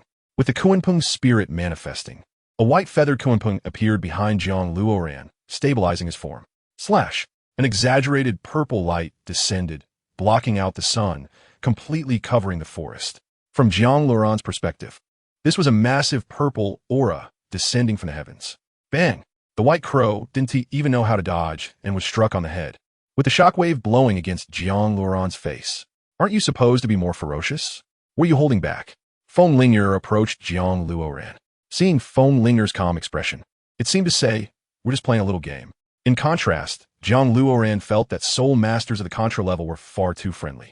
At least they would battle the white crow for a while. Go ahead, absorb the soul ring, Feng Linger said before disappearing. The 4th soul skill, 1000 Forgings. Jiang Luoran aimed at the back wound of the white crow, holding a sharp spear, and thrust it down. Whoosh! The white crow was instantly killed, closing its black eyes. Jiang Luoran quickly sat cross-legged on the ground, drawing in the black soul ring from it. Bang, bang, bang. The blood fiend vine broke through the ground, with dozens of them pulling at the black soul ring on Jiang Luoran. At first, Jiang Luoran showed no signs of discomfort, perhaps due to the effect of the Kirin tulip. Or maybe, after being tempered by various high-level soul rings, his body had already adapted to this level of energy. Days passed, and Jiang Luoran continued to absorb the soul rings. In fact, he had almost absorbed enough, but Jiang Luoran was still using this opportunity to level up. After all, becoming a soul saint and then participating in the Continental Elite competition would be more secure. Jiang Luoran thought to himself. 5 days and nights passed, and Jiang Luoran was surrounded by 6 purple-black soul rings, firmly as Soul Emperor. He continued to sit cross-legged, as the effect of the Kirin tulip was still present, especially since he had just absorbed a soul ring. His level continued to rise. 60, 61, 63 levels. Jiang Luoran opened his eyes, and the purple light in them made the surrounding soul beasts faintly retreat. He slowly stood up, his whole body crackling like frying beans, especially his heartbeat, deep and powerful, thumping loudly. The feeling of being a soul emperor was different. If a soul king was a river, then a soul emperor was a lake. This feeling was like he could easily defeat all soul kings in the world. His previous strength was simply incomparable. Jiang Luoran raised his hand, and layers of ancient gray appeared on the blood fiend vine, making his martial soul even harder. For the sixth soul skill, Jiang Luoran arched his body. Black soul rings swirling with black energy around his right arm, transforming into a black-gray spear. This spear felt extremely cold, not in terms of temperature, but in the chilling sensation of approaching death. The cursed spear, Jiang Luoran, mimicked the pose of an earth javelin athlete, sprinting a dozen steps and using all his strength to throw the spear. Whoosh, the gray spear shot out like a released tiger, fast as lightning, flashing before people's eyes. Boom! A mountain on the opposite side seemed to be struck by divine punishment, instantly breaking apart and shattering. Black energy spread above, which was the cursed power of the cursed spear, capable of rendering someone unable to use soul power for an hour. Moreover, their body would be extremely weak. Jiang Luoran was very satisfied with this soul skill. He vaguely wanted to spar with Zhao Wuji. When Jiang Luoran sensed another fluctuation of soul power, he turned his head to see a soul bone. Chapter 124. The end of the show, this was a right arm soul bone emitting white light, and one could imagine the immense power contained within. A heavenly treasure. Jiang Luoran hesitated no longer, grabbing the soul bone with his right hand, preparing to absorb it. Although the arm soul bone was more suitable for power-type users, the right arm bone of the White Crow was tailored for speed. It was just right for Jiang Luoran. Although it increased speed, it didn't mean it wouldn't enhance strength. Strength is best in moderation. What Jiang Luoran needed was hand speed. Soul bones are comprehensive, just with a larger focus on one aspect. This was similar to the right arm bone of the Titan giant ape. While it had great strength, it also increased speed. Now, Jiang Luoran estimated he could kill without a trace. His hand speed might allow him to swing a hammer in an instant. Day and night, Jiang Luoran felt the soul bone. The absorption went smoothly, and the 9 nether white bone was successfully grafted onto Jiang Luoran's right hand. This violent feeling made Jiang Luoran even think that he could crush a small mountain with one hand, even hold down a flying missile. Especially regarding speed, Jiang Luoran gained a deeper understanding. He raised his jade-like right arm, which had a faint white light swirling around it. Approaching a giant rock, Jiang Luoran grabbed with his right hand. Bang! The rock crumbled like dough under Jiang Luoran's grip. In fact, it felt like he was squeezing tofu. It was no challenge at all.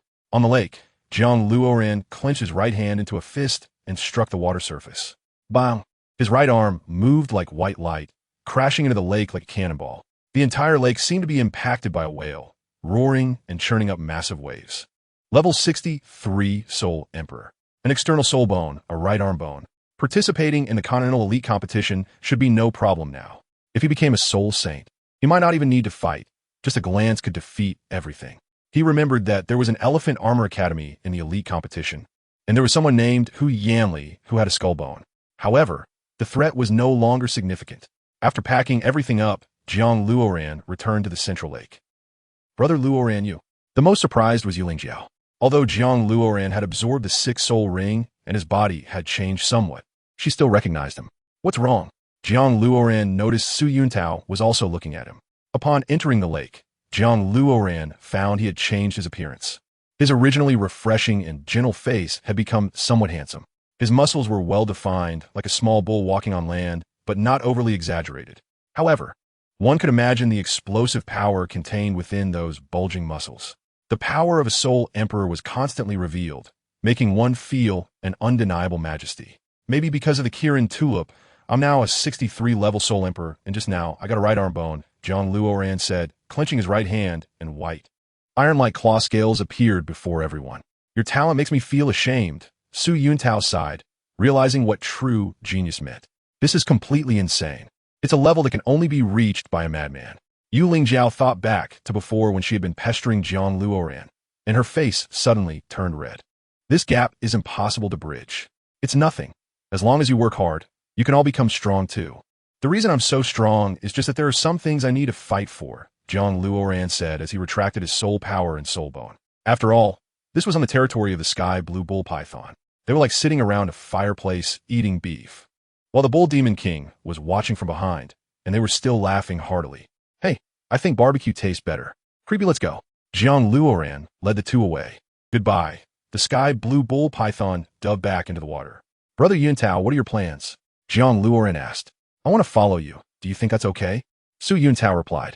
He didn't think following Jiang Luoran had prospects, but the other party's character was considered very good in Douluo continent. Besides that, he didn't know what to do next. You want to follow me? Jiang Luoran pondered. He was used to being independent and having another person. I also think it's good. Why not join us? Yuling Jiao quickly chimed in. No, you're too young. You must stick with your brother to stay safe. Jiang Luoran firmly rejected. Yuling Jiao had to be sent to the Thunder Academy. How about this? Brother Yintao, you go back to Notting City to train first. If you need anything, you can come find me. I still have to return to the academy for classes. I can't take anyone with me. Isn't it better to adventure together? Why does it have to be so difficult? Yuling Jiao said bitterly. You will have plenty of opportunities to come out in the future, Jiang Luoran said, pulling the two of them and quickly flying toward the edge of the forest like a streak of light. After becoming a Soul Emperor, Jiang Luoran's speed and agility had improved significantly, fast enough to reach the level of a Soul Sage in agility. Upon arriving at Notting City, Su Yintao waved goodbye, knowing he couldn't help Jiang Luoran much. After driving all the way, they returned to the Thunder Academy in Silvis. What? You still want to participate in the elite competition? Yu Lingjiao's exaggerated expression was like seeing a ghost. Well, consider it contributing to the academy. It's not like I'm over the age limit, right? Jiang Luoran said naturally. A Soul Emperor participating in the elite competition was an indescribable feeling for Yu Lingjiao. It was like Tang Yuanjin descending from the sky, smirking at a group of Soul Douluo and saying, come on. This level of contribution was overwhelming enough to guarantee victory. Jiang Luoran was also aware that his current strength was indeed sufficient to handle any issues, but there was still the obstacle of Ju Douluo on the way. Becoming a Soul Sage was the safest measure. Then you do well. If you encounter my brother, take it easy. Yu Lingjiao wished him well. I will be careful. Tianxin is also my friend, Jiang Luoran said with a bitter smile. Although he said this, once the academy teachers learned about his current condition, they would definitely not allow him to fight directly. Instead, they would keep him for last, to act as a trump card or to handle any dangerous situations. Jiang Luoran would not say sentimental words, decisively waving his hand to leave, then I'm off. They all understood very well, especially Jiang Luoran, that this might be their last meeting. If you want to become stronger, then I wish you to become a Title Douluo soon. Yu Lingjiao could only say this. After all, Jiang Luoran behaved like a statue among flowers. Beautiful flowers falling on him would be a waste. Farewell, Jiang Luoran disappeared, like a man who fled after getting something for free. Silvis Shrek Academy. The current Blue Tyrant Academy had already been renamed to Shrek Academy. Soul Emperor. The original Shrek teachers and students in the classroom all said in unison, why not add a teacher to battle? Let Brother Ran fight against their teacher to show off. It'll be more impressive, Ma Hongjun said with a mischievous smile. Fatty, stop joking. There's never been such a thing in history, Dai Mubai frowned. But there's never been a Brother Ran like this. Ma Hongjun raised his voice.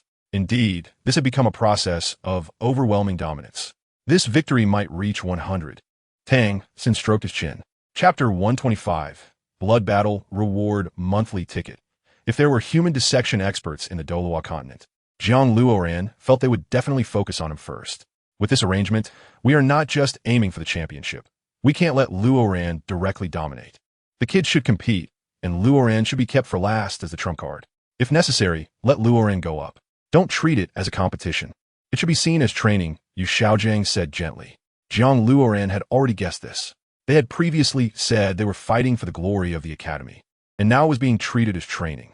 Indeed, once there was assurance they could have fun. Yes, let's do it as Xiaojiang said. Flinda nodded. Luoran, do you have any discomfort in your body, or has anything bad happened with your martial soul? Yu Xiaojiang always felt something was off. Jiang Luoran felt a headache and repeatedly said no. Moreover, he didn't mention the soul bone matter, as it was unnecessary. In the current Douluo continent, soul bones were more important than life itself. To avoid complications, Jiang Luoran kept silent. After a round of exchanges, Jiang Luoran became a lonely figure. From coming back to going out, and then back again, waiting, Jiang Luoran felt he could make a trip to the city of slaughter, become a soul sage, and return just in time for the academy's needs. After becoming a soul emperor, only Ma Hongjun would occasionally chatter in his ear. Everyone else was busy with their own things. However, when they saw him, they were all polite. Perhaps they felt their strength was mismatched, the gap was too far. Every day, he discussed battles with Zhao Wujin, and they had sparred quite a bit. There was also Qin Ming, and now he could tie with Qin Ming. If using soul bones to unleash soul skills, Qin Ming would also lose. As for the master's fiancée, Lu Erlong, Jiang Luoran did not dare to fight her because her strikes were too fierce, not something an ordinary Soul Emperor could compare to, let alone Jiang Luoran. Even other Shrek teachers did not dare to provoke Lu Erlong. That gaze, perhaps if the 8 of them from Shrek joined forces. Jiang Luoran charging and could battle Lu Erlong. In fact, the fighting styles between Soul Masters were indeed important. Someone like Lu Erlong belonged to the Berserk type. Coupled with the blue lightning tyrant dragon martial soul, she would have an easy time fighting anyone. Even Flinder probably couldn't withstand it. Jiang Luoran practiced in the morning and sparred with Qin Ming and Zhao Wujin in the afternoon. Sometimes the master would come out to provide some pointers. However, it was all things Jiang Luoran already knew. Seeing that JiangLuoran's training was smooth and there was nothing to teach, the master soon felt relieved. Besides that, when Jiang Luoran fought against teachers, the 7 members of Shrek had to observe and feel the battles between high-level Soul Masters. After more than 10 days, it was time for the competition. The master specially approved for everyone to battle Lu Erlong for warm-up before the competition. Third brother on the right wing, Mu Bai on the left wing, Zhu Qing and Xiao Wu as agile attackers, Fatty with Oscar, and Ning Rongrong behind me. Jiang Luoran completed the formation and charged forward first. Of course, if he didn't charge, who else could withstand Lu Erlong's first punch? Boom! The Soul Emperor's soul power erupted, like a blazing sun splitting the air. Jiang Luoran temporarily didn't want to reveal his right arm soul bone, but could he hold back against the soul sage of Lu Erlong's level? Holding back was tantamount to waiting for death. JiangLuoran's right arm emitted a gentle white light, and a white claw with scales and feathers appeared above it. Only Lu Erlong could see it, but she wasn't in a hurry at all. What did a soul bone matter? With one punch, she could crush him. Lu Erlong shouted, rolling up her sleeves and throwing a straight punch at Jiang Luoran. Boom! The white soul power clashed with the blue lightning, creating a surge of soul power around them, almost strong enough to blow down big trees. JiangLuoran's pupils contracted, even with his right arm possessing a soul bone. He couldn't withstand such immense power from Lu Erlong at once. It wasn't pain. After having the right arm bone, it was hard to feel pain again, even when he single-handedly crushed Qin Ming's soul skill. It was just a bit strenuous, as he was being pushed back by Lu Erlong's strength. It was hard to imagine how such a slender-waisted and long-legged Lu Erlong could possess such tremendous strength, rivaling 10 bulls. Jiang Luoran retreated continuously, looking somewhat disheveled. First soul skill, blue-silver grass binding. Fourth soul skill, blue-silver prison. Tang San on the side waved his elbow, yellow and black soul rings swirling out. Control system Soul Masters observe the changes in the battlefield and must always take control at the first moment to tilt the balance of the battle in their favor. A black cage flew out from Lu Erlong's feet, accompanied by countless black blue-silver grasses, each as thick as a python. Third soul skill, Phoenix Wing Sky. Ma Hongjun leaped into the air, 2 wings sprouted behind him, and he directed flames at Lu Erlong. Fourth soul skill, White Tiger Meteor Shower. Dai Mu Bai punched like flowing water. Countless fist imprints appeared, transforming into meteor-like attacks that fell upon Lu Erlong. Third soul skill, Blood Fiend Demon Prison. Jiang Luoran extended his palm with a black soul ring, summoning a black cage that pressed down towards Lu Erlong's head. Fourth soul skill, Thousand Forgings. Jiang Luoran squeezed hard, and dozens of blood fiend vines wrapped around the cage, turning it into a solid form.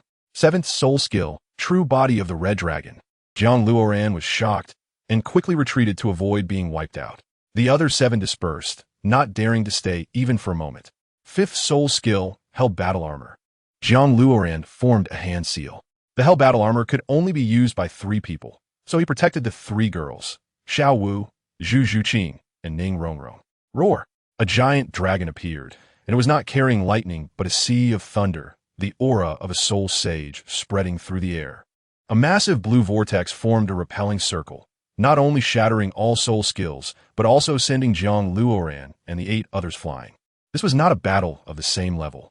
Ma Hongjun exaggeratedly looked like he was about to eat his own fingers. Fatty, don't talk nonsense. Listen to Xiao San and Luoran's commands. Dai Mu Bai, with an injured right arm, said in pain. Roar!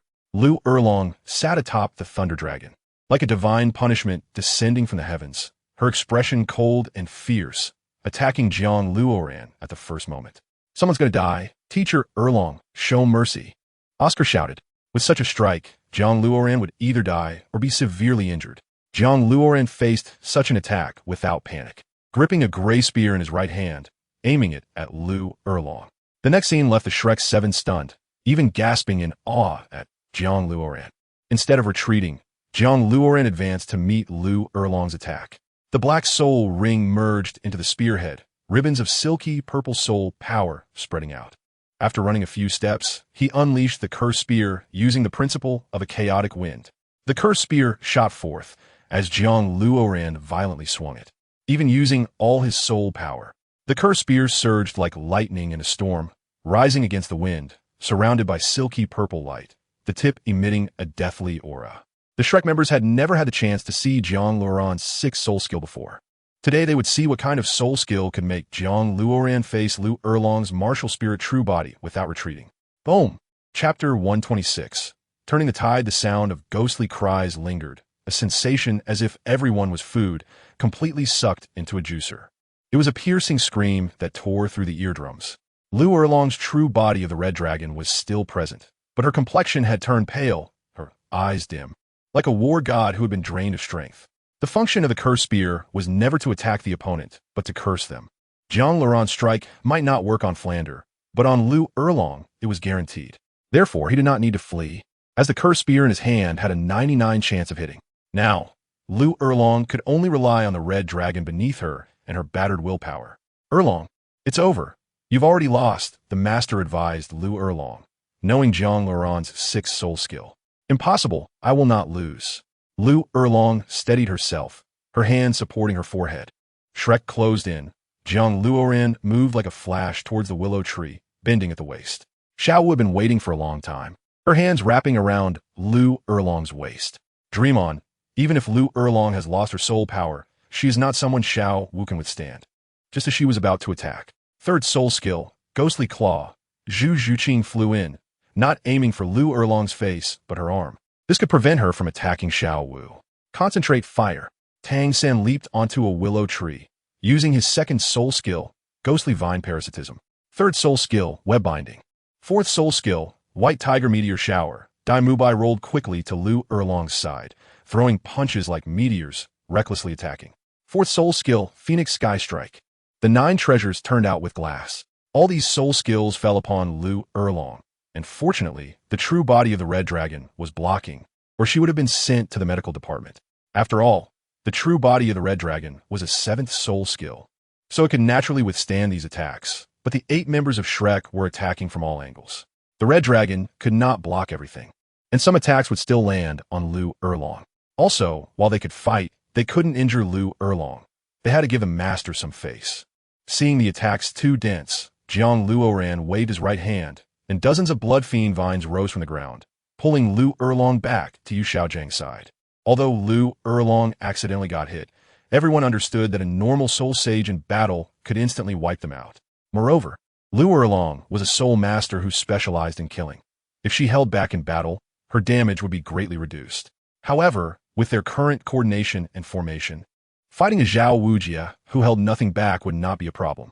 Come to me again. Lu Erlong sat on the ground, recovering her soul power. Let's rest for a night. Everyone is exhausted. The master rarely helped Lu Erlong up and walked towards the teacher's dormitory. Junior brothers and sisters, rest early. Qi Ming quickly left. Who released such a soul skill with such a strong sense of death? A green, ghostly figure flew in, bringing a large amount of poison that descended among them. Seeing this great figure, everyone involuntarily took 3 steps back, including Jiang Luoran. He indeed had impressive talents among his peers, but he still could not compare to the older generation of Title Douluo. Acting tough in front of Title Douluo was simply seeking death. When it was time to be humble, one must be humble. However, thinking about how Dugabo had promised Tang Sen never to harm any Shrek teachers or students, Jiang Luoran suppressed the fear in his heart. I am your senior. Named Curse Spear, Jiang Luoran cupped his hands. Soul Emperors would always be Soul Emperors, and Title Douluos would always be Title Douluos. Unless a Soul Emperor became a Title Douluo. Is it you? Dugabo's tone was like the sound of a whetstone being sharpened on the roadside. That's right, senior. Do you have any advice? Jiang Luoran asked in confusion. What? As a Title Douluo, is there anything you haven't seen? It was just a curse that carried a sense of death, right? Indeed, Jiang Luoran admitted that this kind of soul skill was rare and rarely seen. But rarity did not mean strength. It was just a means of attack. From a feeling just now, that strike had the power of about level 67. Douluo nearly spat out, "What level are you?" In fact, Douluo had long been dealing with poison and liked to interact with various deadly substances. Before coming here, he only sensed the aura of death and thought it was some new type of poison, which piqued his interest. Only upon entering did he realize it was a type of soul skill. JiangLuoran released his soul power, not daring to deceive the elder. Level 63? Douluo steadied his mind and suddenly had an insight into a type of poison. Release your soul skill one more time. All right. JiangLuoran pulled out a soul ring from his right arm. The surrounding Shrek Academy students all dispersed, creating a large space for JiangLuoran. Sixth soul skill, Curse Spear. JiangLuoran twisted at his waist, flinging the gray spear from his right arm. The aura of death spread across the ground, and at that moment, everyone felt as if they had fallen into the sea. That suffocating feeling. No, it was more like the sensation of falling into outer space. There was no gravity, no shackles, no framework, nothing at all. Sounds could not travel out, and water could not drip in. Temperature, especially temperature, made you feel very cold, yet also very hot. Is this the feeling of death? When this sensation vanished, the cursed spear had already shattered a small hill across from them. Ma Hongjun could not withstand this feeling and collapsed to the ground, crying out. If it happened again, he might even break down. Poof! Oscar spat out blood and fainted on the ground. This was merely a residual wave of the curse, and they could not bear it. It wasn't too hard to understand. This was equivalent to a strike from a Soul Emperor, and how could they, as Soul Ancestors, withstand it? Moreover, this feeling of death was only momentary, and would dissipate immediately, but they would mistakenly believe this was eternal, and those with weak wills would deceive themselves. Remember when Oscar returned with his 7th soul ring? He didn't even dare to face Ning Rongrong. He was still too fragile inside. The others were also struggling, clutching their chests, and gasping for air. Yes, this feeling. Yes, Douluo seemed to be pointing at a pile of poisonous mushrooms. Yes, that's right. You are the dessert I'm looking for after a meal. Goo. This is the kind of goo. Douluo savored it, as if tasting aged vinegar from years past. Old monster, what kind of poison are you going to develop this time? Tang San approached with a pale face. Have you heard of goo? Douluo's face showed some excitement. Goo. Tang San looked slightly lethargic. After all these years in the Tang sect, what poison hadn't he encountered, let alone goo? Although he hadn't dealt with goo much, he certainly knew about it. But even knowing just a little bit was enough to make him more experienced than Douluo. The rest of the Shrek members were confused. They didn't understand goo or poison, let alone how to use them. JiangLuoran had heard of goo on Earth, but he found this mysterious thing completely uninteresting. You, release it for me one more time. Douluo pointed at JiangLuoran, his eyes and attitude leaving no room for refusal. This feeling was like, if you refused, something terrible would suddenly leap out and send you to meet true hell. Chapter 127. The Strike of the Title Douluo. After hearing Douluo's words, JiangLuoran covered his head with his hands, bitterly smiling. This old guy treats him like a glowing light bulb. But what could he do? The other was a Title Douluo. If he didn't comply, he might end up being used as a specimen for goo. 6th soul skill, Curse Spear. 6th soul skill, Curse Spear. After consecutively releasing the Curse Spear 5 times, JiangLuoran had already exhausted his soul power. Is that all you can do? You're quite the useless Soul Emperor. Douluo. For some reason, Douluo just didn't like JiangLuoran. JiangLuoran almost spat out blood. Which Soul Emperor could continuously use their 6th soul skill? Wasn't he afraid of exhausting himself? What exactly did this old guy want? After the first experiment, Shrek and the others already knew the terror of this spear and retreated one after another. The only one left nearby was Tang San. Elder, do you think it's enough? JiangLuoran struggled to stand up. In fact, Douluo hadn't touched JiangLuoran's bottom line. He just wanted the other to experience the feeling of death. If he really crossed JiangLuoran's bottom line, they could always fight later. Barely acceptable. Hurry up and cultivate. I will come looking for you again. Douluo also knew JiangLuoran was having a hard time releasing anymore. Why push so hard? It felt like he was looking for trouble himself. Old monster, I think it's enough. Let Luoran rest. Tang San came over and patted Douluo's shoulder, signaling him not to go too far. Don't worry, he won't be exhausted to death. In fact, it's good for him. A 19-year-old Soul Emperor. If he doesn't get bullied now, he won't be able to later, Douluo said with a teasing tone. As a Title Douluo, His vision was the sharpest. Hearing this, Tang San was also speechless. If this were in the Tang sect, Jiang Luoran would probably be dissected.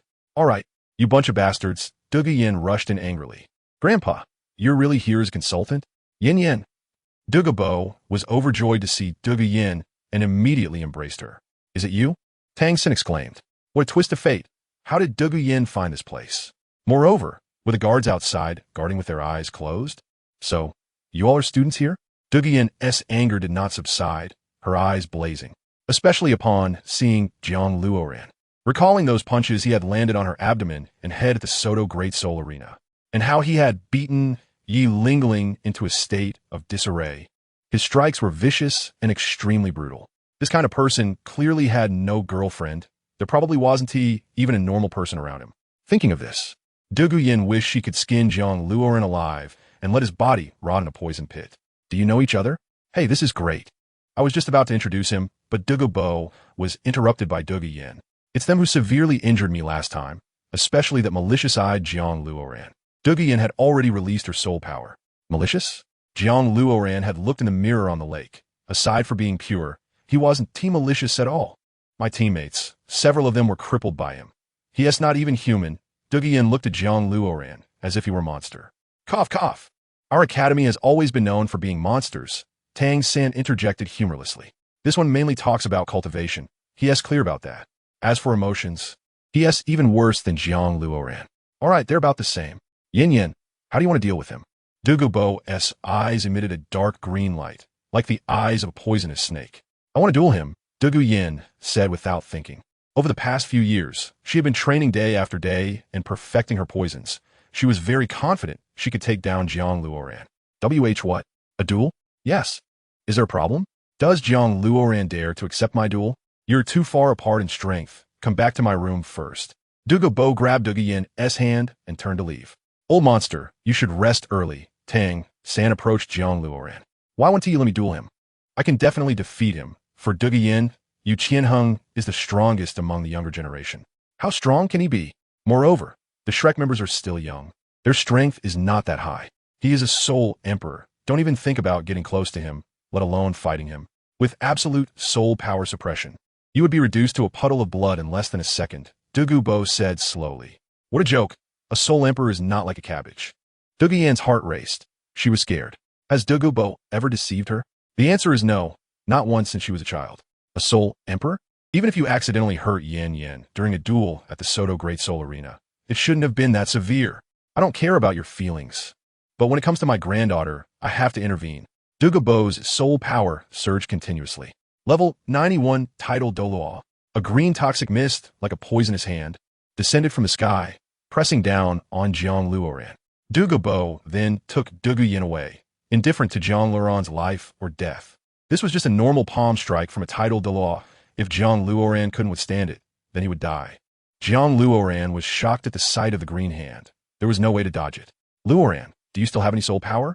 Tang San clasped his hands together, and countless blue-silver grasses shot up from the ground. Having recovered a bit, Jiang Luoran had managed to regain some soul power while Dugu Yin was speaking. He initially thought of just playfully sparring with Dugu Yin, but he didn't expect Dugu Bo to unleash a palm strike. Jiang Luoran intended to let Tang San escape, but once they were in this toxic circle, leaving became difficult. The only way to save them was to withstand this attack. First soul skill, second soul skill, third soul skill, fourth soul skill, fifth soul skill, sixth soul skill. Jiang Luoran raised his hands high, unleashing all his soul rings and soul skills. Purple, purple, black, black, black, black. 6 soul rings violently swirled around him. Countless rays of light clashing with the poisonous hand. First soul skill, second soul skill, third soul skill, fourth soul skill. Tang San was also giving it his all. He couldn't just abandon Jiang Luoran to escape. He wasn't that kind of person. Boom! The poisonous hand was blocked by 2 forces of energy. But it was evident that these 2 forces were on the verge of shattering as they met the poisonous hand. Oh no, Jiang Luoran overestimated himself. He didn't expect this ordinary strike from a Title Douluo to be so powerful. 8 spider lances. Tang San extended 8 purple-black spider legs upward. Netherworld boots. 9 ghost bones. 2 soul bones appeared on Jiang Luoran, erupting with a chilling aura. Kuanping possessed. This could be said to be JiangLuoran's last resort. Both of them had exhausted all their trump cards. Tang San even took out hidden weapons aimed to shoot out. Boom! The poisonous hand pressed down, shattering the ground and sending surging toxic smoke scattering. Chapter 128. The supplementary team members' monthly vote. Jiang Luoran crawled and sat on the ground, gasping for breath, nearly losing his life. Tang San had already fainted beside him, sleeping soundly, like a child just rescued from the water. A level 91 Title Douluo like Douluo could inflict hellish damage with a casual strike, which Jiang Luoran simply couldn't endure. Compared to his spar with Yu Engine, there was still a significant gap. Yu Engine was a blue lightning tyrant dragon, and above level 93, his strength was undoubtedly far greater than Douluo's. Yet even so, it didn't match the power of Douluo's strike. Moreover, Jiang Luoran was now a Soul Emperor, while he was previously a Soul King. From this, it could be inferred that the palm strike Douluo unleashed was at least 70 of its power. It might even be stronger. By luck, thanks to Tang San beside him, summoning the 8 spider lances cleared the toxic attack from the poisonous hand. Otherwise, even if he managed to block it, he would have been severely poisoned. Regaining his composure, Jiang Luoran carried Tang San towards the boys' dormitory. When they returned to the dormitory, Dai Mubai and the others rushed over. Thinking that robbers had attacked them, Jiang Luoran looked in a mirror and saw himself covered in dirt, his hair a mess, as if he had just exploded a gas canister. Ha ha ha! Maon Bujun laughed shamelessly. After Jiang Luoran explained, they finally relaxed. Jiang Luoran simply said that they couldn't help much, and it wouldn't be appropriate for the two sides to escalate things further. It should be noted that Dai Mubai's white tiger meteor fist, when hitting Douluo, will be like a mere tickle. After placing Tang San on the bed, Jiang Luoran also lay down. He had exhausted too much energy today. 3 days later, the list of participants was announced. Tang San, Dai Mubai, Ma Hongjun, Oscar, Talon, Jingling Huang Yuan, Ning Rongrong, Zhu Zhuqing, Xiaowu Zhangzhu. The last supplementary team member, Jiang Luoran. A total of 12 team members. All of them were the best talents currently in Shrek Academy. The supplementary team member Jiang Luoran could be a spectator, usually just watching, probably wouldn't even get to play. As for how useful he would be, that would depend on how strong this supplementary member was. However, who would have much interest in a supplementary member? After Flender finished reading the list and stepped down from the stage, the master took his place. The Continental Advanced Elite Soul Master Competition. Every participant was among the strongest. Similarly, being able to compete here was a dream for every Soul Master. Fame, status, funding, strength, etc. could all be gained here. Young heroes, this is where heroes are made. The master said solemnly. One could guess that he also wanted to participate back in the day, but due to issues with his martial soul. Not just the master, but everyone in the continent wanted to participate. This was the best way to prove oneself. It's like studying hard for 10 years and then going to the capital for the exam. The students were very excited, enthusiastically applauding, as if countless mice were jumping around in their hearts. Buzz, a dark green, ghostly figure floated over, looking at Tang San and Jiang Luoran. Douluo dissipated the ghostly figure and pulled Douluo out. Little monster, I'm going to send my granddaughter off. We'll meet again if fate allows. Old monster, take care on your way, Tang San said with a reluctant gaze. Safe travels, Jiang Luoran nodded. Jiang Luoran was polite to the other party because after receiving his palm strike, he suddenly felt that his meridians had been opened up again. It felt like countless powers were coursing through his organs. Within that poisonous palm, there were actually herbs that aided cultivation, allowing Jiang Luoran to become a level 64 Soul Emperor. Are you also a participant? Or a supplementary member? Douluo's voice was like someone had stuffed a cotton candy in his throat. Yes, Senior Douluo, the master came over and stood in front of Jiang Luoran, saying that this arrangement was more secure. Everyone fell silent to show their respect for the Title Douluo. Douluo almost laughed in anger. I don't care about others. But little monster, and what's her name, Luoran? You two must not harm Yin Yin. Otherwise, next time, it won't be about helping you level up, but sending you to hell. Rest assured, Senior, this is a competition, not a battlefield, Jiang Luoran said earnestly, and besides, I'm a supplementary member this time, so I definitely won't have a chance to fight Douluo. Douluo's eyes flared with anger. You still want a chance to fight Yin Yin? Don't worry, old monster, we have our limits. Tang San threw out a reassuring glance. Okay, I trust you. Douluo nodded slightly at Tang San and then looked at Jiang Luoran, but I don't trust him. Without further communication, Douluo took Douluo away, but looked at Jiang Luoran with confusion. This man indeed has the capital to be ruthless. It's just that he's too comprehensive in his ruthlessness. He probably doesn't even have a girlfriend. No, probably could be removed. He definitely doesn't have one. Since Yi Lingling was beaten up last time, she has been scared of men, especially when she sees muscular men like Shimo and Shimo. She could be said to be trembling with fear. Next, I will explain some rules for the competition. The preliminary rounds will be conducted in the team battle format you are most familiar with. It will be a single round-robin system, with the team that accumulates the highest points in each preliminary division advancing to the qualifying rounds. The qualifying rounds will be conducted in a special way. Although the participating teams will still send out 7 contestants, they will face each other one by one.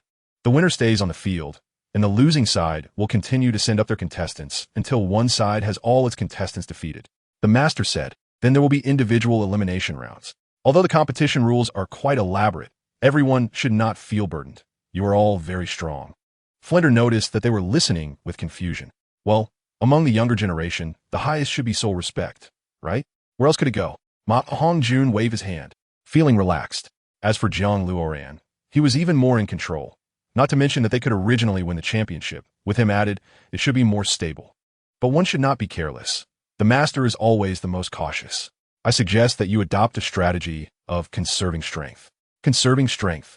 Tang San looked at Talon and the others, and without needing to say more, he understood the master's meaning. That's right. You can't directly challenge with your strongest stance. Wouldn't that completely expose you? Although this is a major competition, some tactics must be employed. The master thought for a moment and arranged for Luoran and Xiao-san. You are all control type, so communicate with each other. Okay, Jiang Luoran agreed readily. The coordination between team members is very important. Moreover, Talon and the others are new additions, so they inevitably lag behind the pace of the Shrek 8. After more than 10 people continuously communicated and coordinated for 5 days, they gradually developed a vague sense of familiarity. As for Jiang Luoran, he mostly acted as the commander, helping them with their training. JiangLuoran's rapid advancement led the master to advise him to take this time to settle down and minimize his training. Although it is unclear what level Jiang Luoran is, and he was also specifically named by various teachers to teach. However, Jiang Zhu and the others could feel that this Jiang Luoran, whom they had never met before, was very strong. Perhaps he was close to reaching the Soul Emperor level. This backup should not be underestimated. Chapter 129, The Heaven-Do Empire. After discussion, Shrek decided that Tang San, Dai Mubai, Oscar, and Xiao Wu could take the stage. Ma Hongjun, Zhu Zhuqing, and Ning Rongrong would be directly kept in reserve for later use. The backup Jiang Luoran would handle any unconventional situations. 3 days later, in the capital of the Heaven-Do Empire, Heaven-Do City, the opening ceremony of the elite competition of advanced Soul Master Academies across the continent was grandly held in Heaven-Do City. The citizens of Heaven-Do City treated this competition as a festival. Tickets for the event were instantly sold out, including VIP seats. It was crowded. However, the arrangement of the Fighting Spirit Arena was also not simple. It was made of the most expensive metal materials all around, from top to bottom. It could be said that every inch of land was precious. Here, not only is it a place for young soul masters to shine, but it is also a place of aspiration for young girls. One must know that the rules of Douluo continent have always remained unchanged. Everyone hopes to have a powerful soul master as a lifelong companion.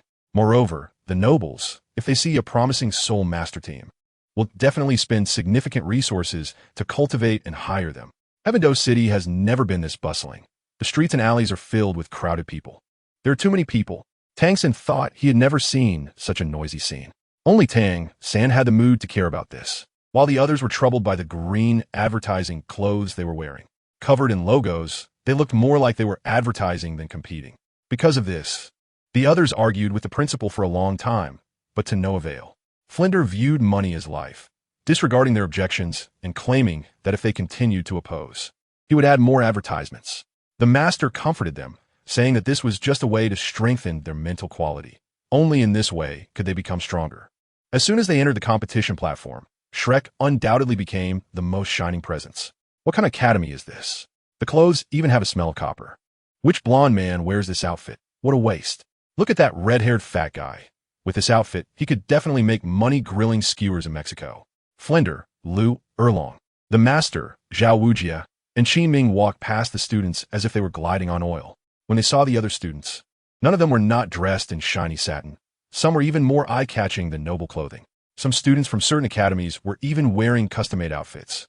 Finally, Shrek and the others entered the fighting spirit arena, eagerly hiding in a corner. It felt like a summer retreat here. Hey, get your spirits up. Why do you all look like you haven't eaten enough?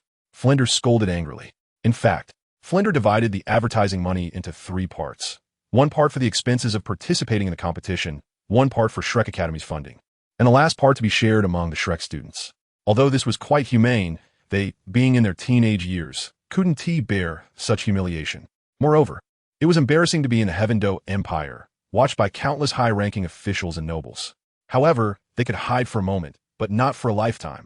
They would eventually have to go on stage to compete with others, and at that time, everyone would see them. Principal, please let me go. Maongjun ugid flenderese ankol. Saying that someone had just invited him to grill skewers in Mexico. The others echoed in unison, all sighing and claiming they wouldn't want to wear them, even if they weren't paid. Do you know how much it costs to advertise? Well, let me tell you. It's enough for your food expenses for a month. Flinder rambled on. Don't worry. Think positively. With more than a dozen of us wearing this outfit together, it's not too lonely, JiangLuoran thought. In his past life on Earth, to promote products, he even wore a snow-white costume on the street. Now that he has become a Soul Emperor, he no longer cares about such face issues. Luoran, what gives you such a good mindset? Jiang Zhu covered her head with both hands. Is this the demeanor of a master? Even that group of losers from Tsanghui Academy next door dresses better than we do. Oscar pointed at the Tsanghui Academy. He saw 2 teachers from Tsanghui Academy leading a group over. They were Xinyan and Yijiqiu. Luoran, brother. I knew I would see you again. Yijiqiu hugged Jiang Luoran and smiled contentedly. Xinyan led the other students and walked straight away, harboring resentment toward Yijiqiu. Yijiqiu, be mindful of your mentor's identity. What? Yijiqiu's expression turned cold. What does teacher Xinyan want to say? It's fine. See you at the competition. Jiang Luoran and Yijiqiu shook hands and then looked at Xinyan's back.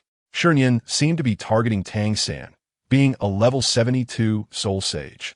As a substitute, it was necessary to consider the safety of the teammates. Finding an opportunity to assassinate him would be a good idea. Jiang Luoran understood all about Xinyan's martial soul and soul skills. A sneak attack from behind would likely finish him off, and a few more blows would bring him close to death. Oh, I almost forgot an important thing. Xinyan has a skull on him. Jiang Luoran had already set his sights on him, looking for a chance to take him down. To be safe, he could collude with Yijiqiu. If it came to it, he could also involve Yu Qianxin. Jiang Luoran felt no pressure about killing someone with malicious intent. Everyone was discussing how to confront the enemy, completely unaware that Jiang Luoran was thinking about how to kill. Along the way, various academies greeted Jiang Luoran, as if engaging in some diplomatic policy. After previously eliminating the evil spirit cult, Jiang Luoran had gained second-class merit, making it hard for anyone not to recognize him. Be careful. I sent something off about that old man Xinyan, Flinders said seriously. Director, is he the soul sage you mentioned? What's wrong with him? Dai Mubai had never seen Flinders so serious. This person holds grudges. Anyone he targets ends up with a bad fate. Just try not to separate, Flinders said, then sat with Master and the others. Brother, you're here. Hearing the voice, Jiang Luoran looked up and saw a fair-skinned face that looked annoying. Tangbai. This guy appeared to be a gentleman, but was actually a confirmed killer. By the way, they could join forces to kill Xinyan. However, what if the soul bone fell out and they had conflicts? Yijiqiu definitely wouldn't compete with him, and with Yu Qianxin's temperament and family background, she would only say she'd return the favor. But Tangbai was a different story. Tangbai noticed the cold light in the corner of Jiang Luoran's eye, and Jiang Luoran also saw the cold light in Tangbai's eye. They were both killers among killers, and a single glance could convey what each was thinking. Jiang Luoran pretended to look around. Stop looking. The Holy Maiden isn't here. Tangbai patted Jiang Luoran's shoulder, wearing an expression that said they both enjoyed killing. Brother, feel free to speak up if you have something to say. Don't be polite. How did you come here? Jiang Luoran asked, puzzled. I'm not from the Academy's golden generation and don't have the qualifications to compete. I'm not one of those useless people in the Academy. So, I have the right to watch with Salis. Tangbai glanced at the Shrek students. I will cheer for you. Thank you very much, Jiang Luoran said. Unless absolutely necessary. He wouldn't cooperate with this killer. Tangbai felt chaotic inside. Jiang Luoran's innocent expression was like a little girl hanging laundry in winter. They stopped talking and shook hands before parting ways. Suddenly, the 3 viewing chairs were filled with people. In the center sat His Majesty the Emperor. To the right was Ning Fengji, and to the left was Salis. Young soul masters, you're the pride of the empire. I hope you can fully showcase your strength. For the glory of the empire, show your brilliance. The emperor of the empire solemnly declared. The emperor undoubtedly wanted to strengthen the empire's power more than anyone else. No one understood the ambitions of the spirit hall better than he did. Seeing so many young, passionate soul masters again, I too am inspired by you. I hope you bring glory to the empire, and the empire will honor you.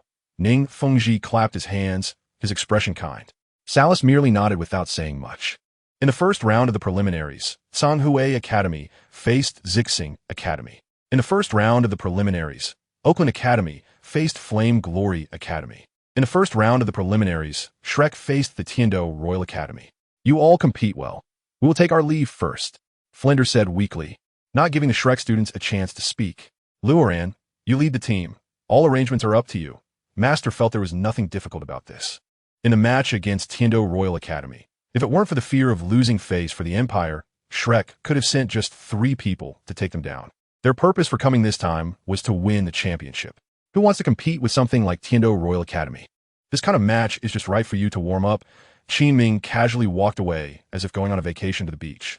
With the teachers gone and responsibilities left on him, Jiang Luoran felt he was just doing their work.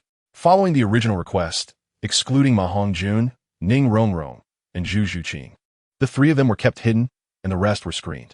Jiang Luoran sat in the teacher's seat, watching the stage below. This is really pointless. Let's in good take them down. Oscar sat cross-legged in his chair. The necessary processes still needed to be followed. We should bring all the support-type soul masters to better hide our strength, Tang San said, suggesting to bring all support types. It was evident how little they thought of competing with Tiendo Royal Academy. Finally, they summed up the numbers. Oscar, Jiangzhu, Jingling, Dai Mubai Xiao Wu Tang San. Dalun. If Xiao Wu hadn't consumed the Heartbreak Red and become a soul sovereign, she would have been the primary candidate for hiding. We need to finish the battle in a minute. Get on stage, activate martial souls, then get off stage just like that, Tang San said, gathering everyone. Indeed, Master had worked hard to develop their potential. This was like growing vegetables without using any pesticides. Purely handcrafted and meticulously trained. He hoped they could sell for a good price, shining brightly and outperforming all other products. How could he look down on such crude and shoddy work? Master didn't even have the mood to appreciate it. No, you can finish it in half a minute, Jiang Luoran waved his hand. I suddenly look forward to seeing their expressions when they see your soul rings. All right, let's go, Tang San led the team, and a group of people followed him into the competition venue. The emperor saw the awkwardness among them and believed this was a war without conflict. No matter how useless Tiendo Royal Academy was, they shouldn't lose to the offspring of a second-rate academy. Ning Fengji was quite excited, as if it didn't matter what these people wore in front of him. Suddenly, he saw Jiang Luoran, who was also wearing Shrek's uniform, leisurely drinking water at a table. Hi, Jiang Luoran waved politely at Ning Fengji and sat up straight. So you're also from Shrek. No wonder you're all so outstanding. Ning Fengji returned a courtesy to Jiang Luoran. The opening round was simply dull. Salas pursed his lips. Ha ha! Wearing such clothes? Are you begging? Xue Beng led the laughter, and the nobles beside him also laughed along. Clowns, trying to win this match through performance won't work. Puffed. Ha ha ha, they couldn't help but laugh upon seeing Tang San and the others. Most of the flowers were thrown towards Tiendo Royal Academy. In contrast, Shrek looked bleak like frozen ground in winter. However, they didn't care about that. What use were flowers? As long as they kept winning, that was all that mattered. The players on both sides are ready. Please begin the battle. The chief referee slashes his right hand, signaling the start. Come on, let them see what true strength looks like. Ha ha! The 7 nobles on Avalanche's side have activated their martial souls and soul rings. All of them are 3-ring soul masters. Avalanche clasps his hands across his chest, revealing a disdainful smile. Activating the martial soul, the white tiger manifests, and Dai Mubai spreads his arms. With 4 soul rings descending simultaneously, spinning so fast it seems like he might take off into the air. Bang, bang, bang. The 7 from Shrek have all activated their soul rings. Except for Xiao Wu, who is a 3-ring. The others are all 4-ring soul ancestors. The most dazzling of them all is Tang San, whose 4th soul ring is actually 10,000 years old. This made everyone break out in a cold sweat. The emperor naturally noticed the black soul ring, and he even blinked in disbelief, looking again. Salas had never seen a black 4-soul ring before and couldn't help but take a second look. Only Ning Fengji knew the difficulty. Absorbing a 10,000-year soul ring with a 5,000-year difference requires incredible willpower. No, this person must be won over. He is an excellent match for Ning Rongrong. Thinking of this, Ning Fengji involuntarily glanced at Jiang Luoran, knowing he was also a madman. Mad enough to be inscrutable, because last time, Jiang Luoran left with 2,000-year soul rings and 3 10,000-year soul rings, not even giving Ning Fengji time to converse. That purple hammer broke through the Silvis auction house like a curtain rod. This matter must be investigated to see if it's true. Ning Fengji maintained his composure because his rational mind told him this was unrealistic. Additionally, the opponent's soul rings could very well be virtual soul rings. Anyway, this is a significant matter that must be clarified. Oh, Avalanche's eyes are about to pop out. At the moment, Tang San and the others activated their martial souls. The expressions on Avalanche and his companions' faces changed rapidly, as if they were exploring a haunted house. If they could concede at that moment, they would definitely do so immediately. But for some reason, there was an unsettling energy flooding into their bodies, filling their mouths like honey. Go down. Talon was the first to rush up. With such a large gap in strength, it was hard to take it seriously. Talon punched one after another, sending them all flying. Tang San was worried that Avalanche and the others' bones might break, so he diligently pulled them back with blue silvergrass. Dai Mubai leaped and didn't even activate his martial soul, just raised his hand to smash. Bang, bang, bang. 7 sounds rang out simultaneously, and the 7 from Avalanche fell into a daze, breathing slowly through their nostrils. Chapter 131. Conspiracy to Seize Bones. The preliminaries were utterly meaningless. Shrek and the others almost wiped out the opposition in seconds. It was like 7 level 100 people fighting 7 level 10s. So far, Tang San's 4th soul skill hadn't even had a chance to be used. Shrek, Shrek, Shrek. Now, everyone in the battle arena knows about the Shrek team. They are unmatched, crushing everything in their path, even disdainful of changing formations. Indeed, with a full soul ancestor lineup, they have already reached the standard of the first team from the Tiendo Royal Academy. They are exempt from the preliminaries.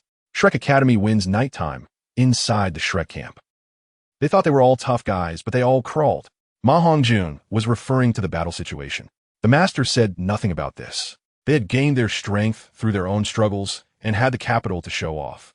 Our goal has always been the championship. There is nothing to be proud of, Flinders said, holding a bottle of beer. Indeed, for those with foresight, even if they achieve what is beyond human capability, they will view it with indifference. No need for pretentiousness, as they don't care to observe such lowly honors. Jiang Luoran lay silently on the rooftop. He had inexplicably arrived at the Douluo continent and had been confusedly cultivating. Of course, no one said he should rest. Then suddenly someone said, "You are the young master of Beiming. Hurry up and finish your cultivation and go home. Your mother is waiting to give you a familial hug. Perhaps there is also a battle you need to fight. Maybe one where you lead countless birds." All right. Everyone fought hard during the day, eat, and go to bed early. The master is always so rational. Perhaps as Flinders said, the master had already exhausted all irrationality when he was young. Luoran, although you need to moderate your cultivation, sparring is unavoidable. Remember, especially with a soul master suited for you. The master pointed at Jiang Luoran with a serious face. Teacher, you said during the day to let me take it easy. Jiang Luoran seemed to guess what the master was going to say. Ere long, spar with Luoran. Try to let him feel the fighting style of a soul sage and the killing intent. The master crossed his arms. Will I die? Jiang Luoran asked suspiciously. It's just a dislocation at most. Flinder took 3 gulps of beer. After Erlong is done, I'll play with you. Just a dislocation? In their minds. Dislocation seemed like a trivial scratch. Shrek Academy wins again. They are now on a 16-game winning streak with no defeats. The chief referee shouted passionately. Jiang Luoran walked over slowly with a white bandage tied around his right arm, his pale face adorned with countless fist and palm prints. Ha ha! Ma Hongjun couldn't help but snicker. Rangu, when you become a soul sage, you won't get hurt this badly. How was today? Jiang Luoran sat down in a chair. Not in a good mood. 16 wins in a row, still winning, and they haven't even changed formations. I feel like this group today is even worse than yesterday's. Ma Hongjun said disappointingly. It was as if they were not fighting humans, but robots programmed for their training. At this rate, they should be fighting the Tsanghui Academy soon. Jiang Luoran fell into thought. Tang San was targeted by Xinyan only after defeating Tsanghui Academy. They've already started. Look at the other side. Ma Hongjun pointed at the arena. Shrek and Tsanghui Academy. Oh, in that case, Jiang Luoran tore off the bandage and handed it to Ma Hongjun. Keep an eye on the battle situation for me. I'll step out for a bit. All right. Ma Hongjun didn't care where Jiang Luoran was going because the battle situation was simply unnecessary to watch. Senior Yi, JiangLuoran approached Yiziyu. Luoran brother, Yi Zhiqiu stood up, observing Jiang Luoran. You are also a Soul Emperor now? That day, Yi Zhiqiu had sensed Jiang Luoran's aura, and it was definitely that of a Soul Emperor, no doubt about it. Although he wasn't as powerful as himself, who had ever seen a Soul Emperor in their teens. That's right.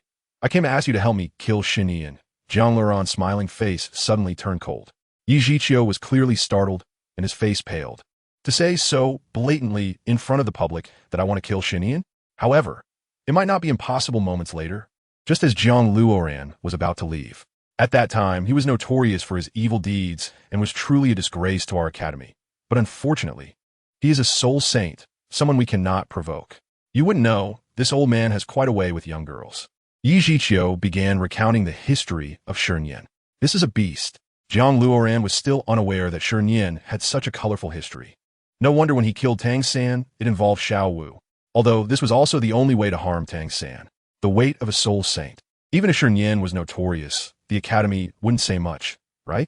Jiang Luoran instead calmed down. Otherwise, how could he have survived until now? To be honest, I have no need to kill him to resolve our issues. But hearing you say that he is targeting your academy students, I am willing to help you. Yi Zhiqiu actually wasn't very confident either. Two soul emperors discussing how to kill a 73rd level soul saint? This is akin to two junior high students trying to challenge a kickboxer in the arena. With you around, it's enough. Don't worry, you will undoubtedly die. Jiang Luoran, as a killer, was still a very responsible one. Planning was certainly not a challenge for him. For example, shoving a willow branch into Xinyan's mouth to suffocate him, or using his agility to bombard him with soul skills. However, none of these were as practical as using a beauty trap. And Yi Zhiqiu was that beauty. You just charge indirectly, and leave the rest to me. Jiang Luoran patted Yi Zhiqiu's shoulder. Charge indirectly? If it weren't for Yi Zhiqiu knowing Jiang Luoran's character, he would think the other party was joking. Do I need to bring a weapon? The opponent is a soul saint, and Jiang Luoran said to charge directly. Shouldn't he have a terrifyingly powerful soul tool? Just pick some fresh flowers by the roadside, or strike a charming pose.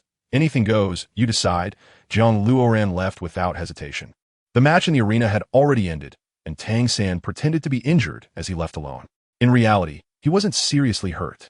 He had merely used a glance to take down his opponent.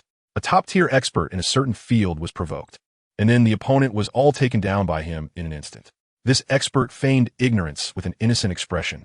Anyone would want to slap him a few times with their slippers. However, the rest of the Shrek team had indeed suffered real injuries. Qi Ming brought people to receive them. Yi Ziyu. Xinyan stood on the streets of Heavendo City, having spotted Yi Zhiqiu. Xinyan, tell me, what are you doing here?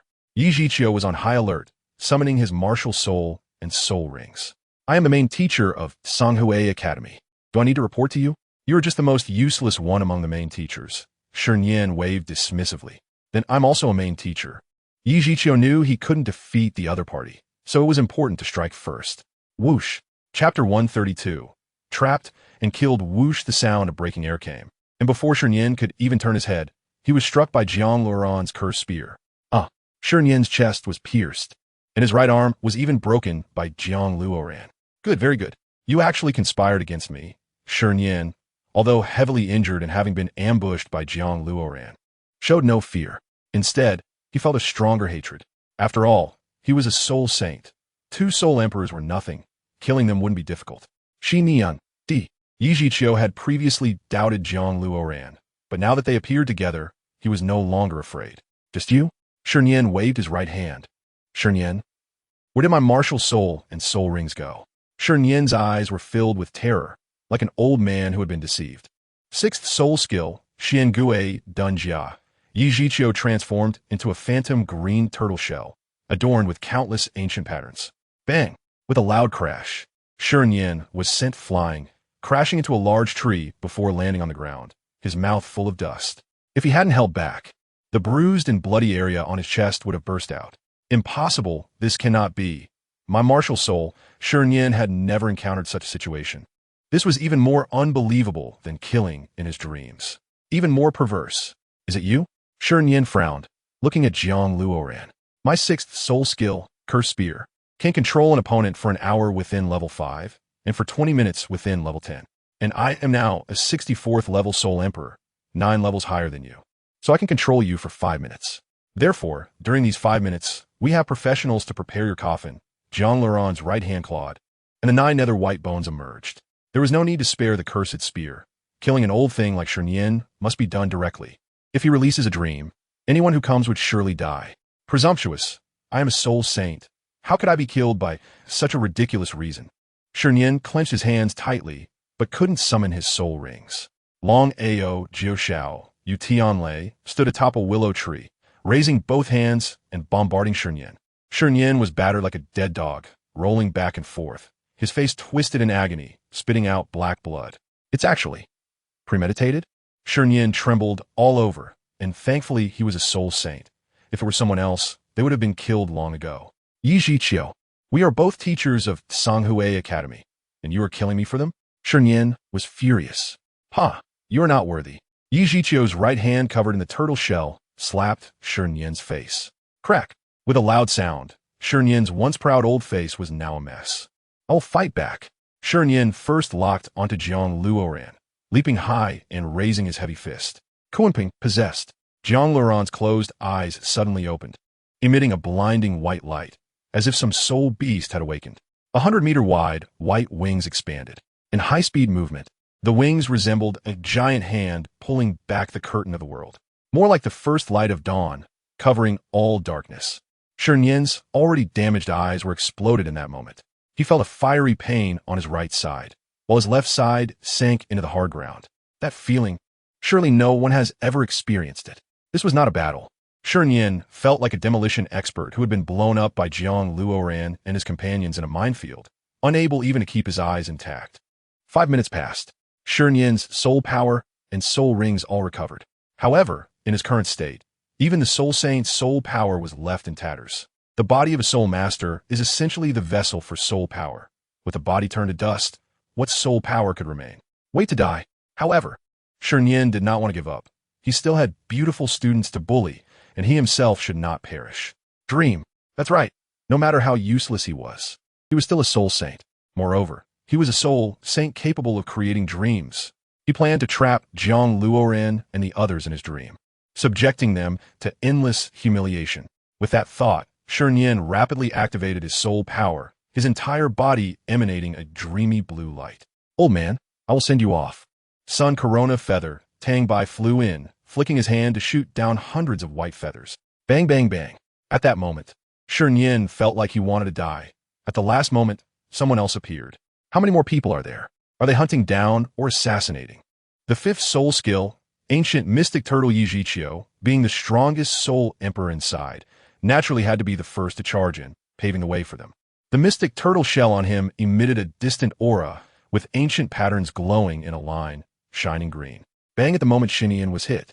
It felt as if he was crushed by a compactor or bulldozer, a sensation of being smashed into his flesh. This painful feeling made him doubt what was left of his body. The Sword of Angels, Xue Qinghe raised his right hand, summoning a 3-meter-long golden sword. Still in that judgmental pose, he stabbed down at Shernyin's head. Puffed. Blood splattered on the spot, and the remnants of Shernyin's eyes seemed to express disbelief at how there were still people like this. A soul saint was thus killed outright, without even having the chance to use a soul skill.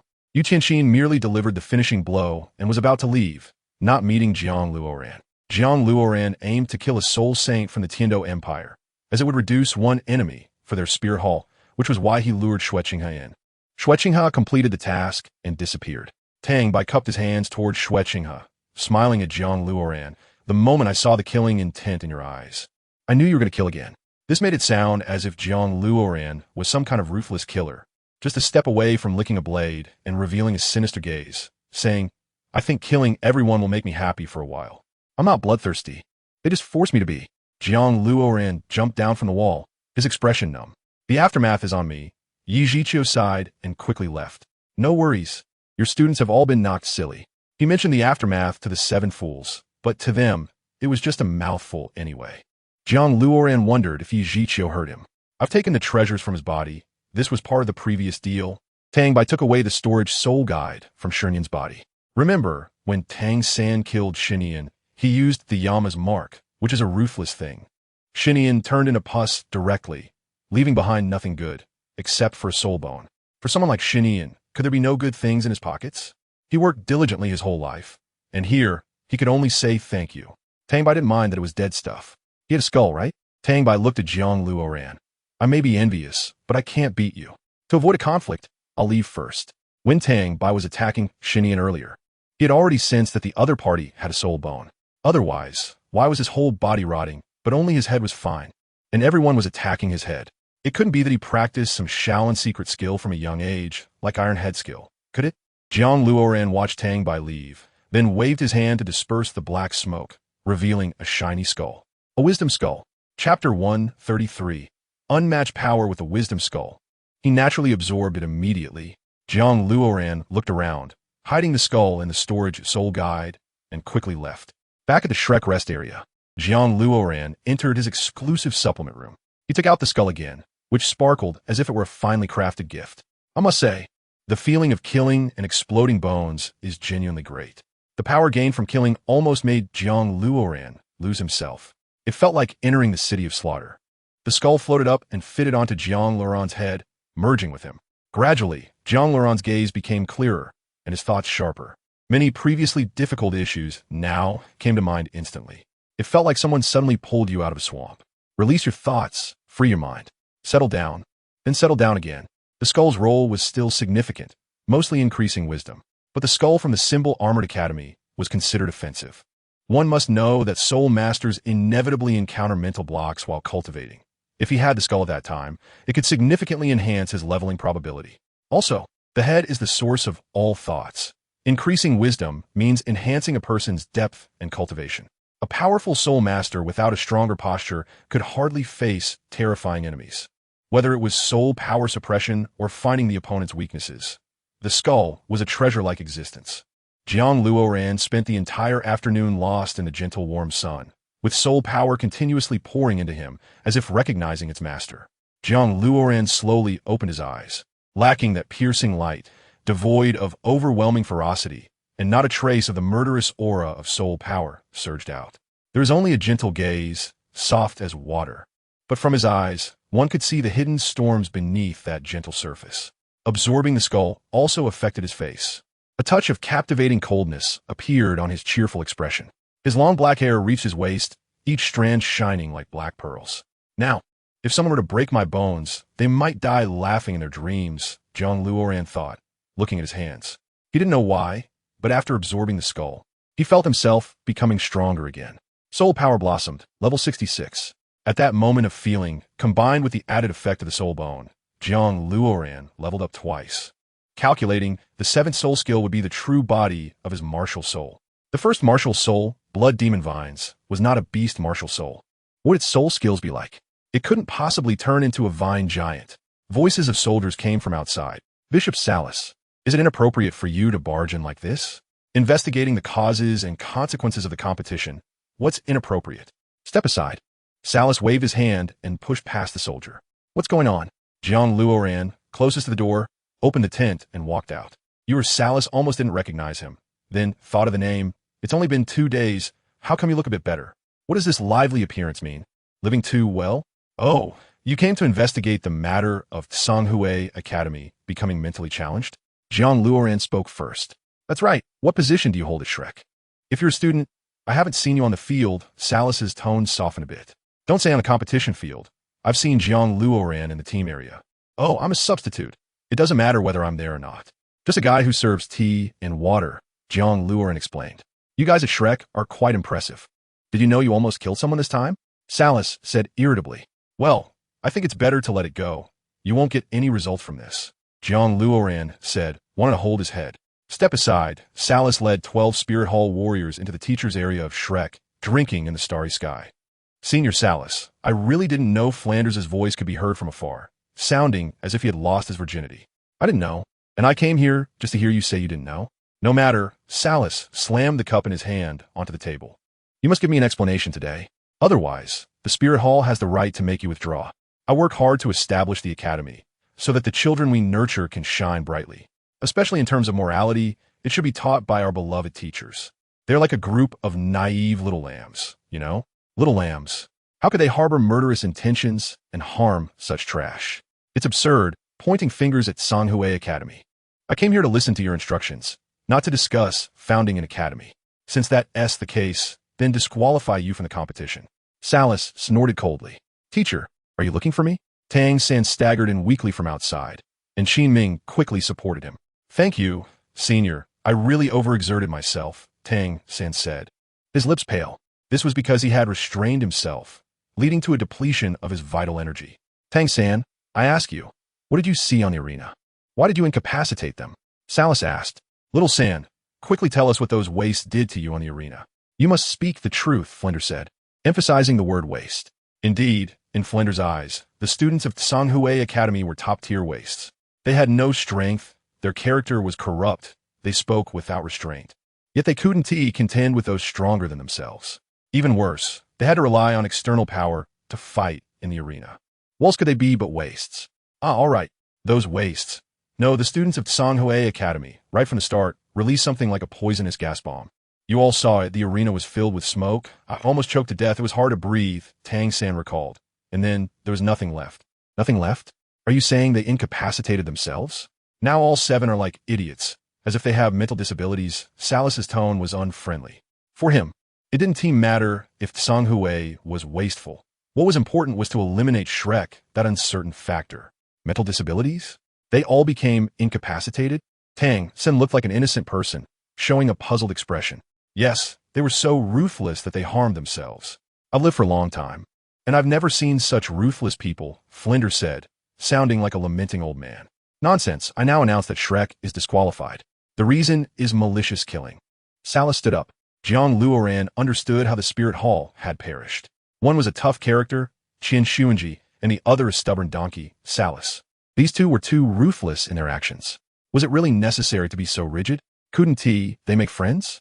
If they weren't targeting Shrek Academy, they could probably fight against the 2 great empires. Because in this battle, it was mainly Shrek's students who were obstructing. First of all, if it weren't for Qian Xuanji's interest in Tang San's mother. No, let me correct that. His interest in Tang San's mother's 100,000-year spirit ring. Tang Hao had no enmity with the Spirit Hall. He was just idly looking for trouble with Qian Xuanji. Moreover, Tang Hao was truly crazy. He was just overly passionate. What mess. If it had been Bibi Dong, who still had her purity, managing things from the beginning, it would have been an entirely different scene.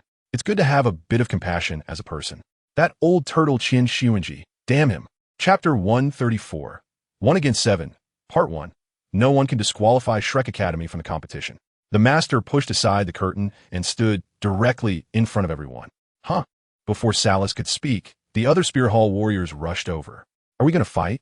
We're not afraid. Jiang Luoran unleashed his 66th level spirit power, blocking all the warriors. As if receiving an order, Lu Erlong and Zhao Wujin also stepped forward. It was a standoff. This could really escalate into a fight. But Jiang Luoran knew that the master had an elder token, and the 2 sides couldn't actually fight. Everyone stepped back. The master is still rational. He knows very well that the position of the Spirit Hall is not something these few people can provoke. Please leave. The master raised the elder token, pointing it at Salas. Elder token? Salas looked around, not daring to stay any longer, and quickly left. Xiao Gang, with something like this, couldn't you have taken it out earlier? We almost won a war. Flender dropped his wooden stick. Let's just fight. Flender, what are you afraid of? Lu Erlong brushed aside his hair. Zhao Wujin smiled bitterly, touched his head, and turned to leave. Since coming to the Blue Tyrant Academy, Zhao Wujin's temperament had improved a lot, and he had become much steadier. The rest of Shrek came over. Although they claimed to be heavily injured, they were most lightly injured and would not affect the competition tomorrow. Those like Dai Mubai, who were in good health, were already full of energy. All right, you all need to rest early to prepare for tomorrow's first round of matches, the master said, as if he had something to do, and quickly left. Have you organized the order of participation? Flender reclined in his chair. Tang San, Dai Mubai, Oscar, Talon, Jing Ling, Huang Yuan, Jiang Zhu, Jiang Luoran reported. Okay, then who is our opponent tomorrow? Elephant Armor Academy. Flender couldn't help but laugh. Good, this is great. Third brother has already set up the perfect meteor hammer strategy. It's a sure win.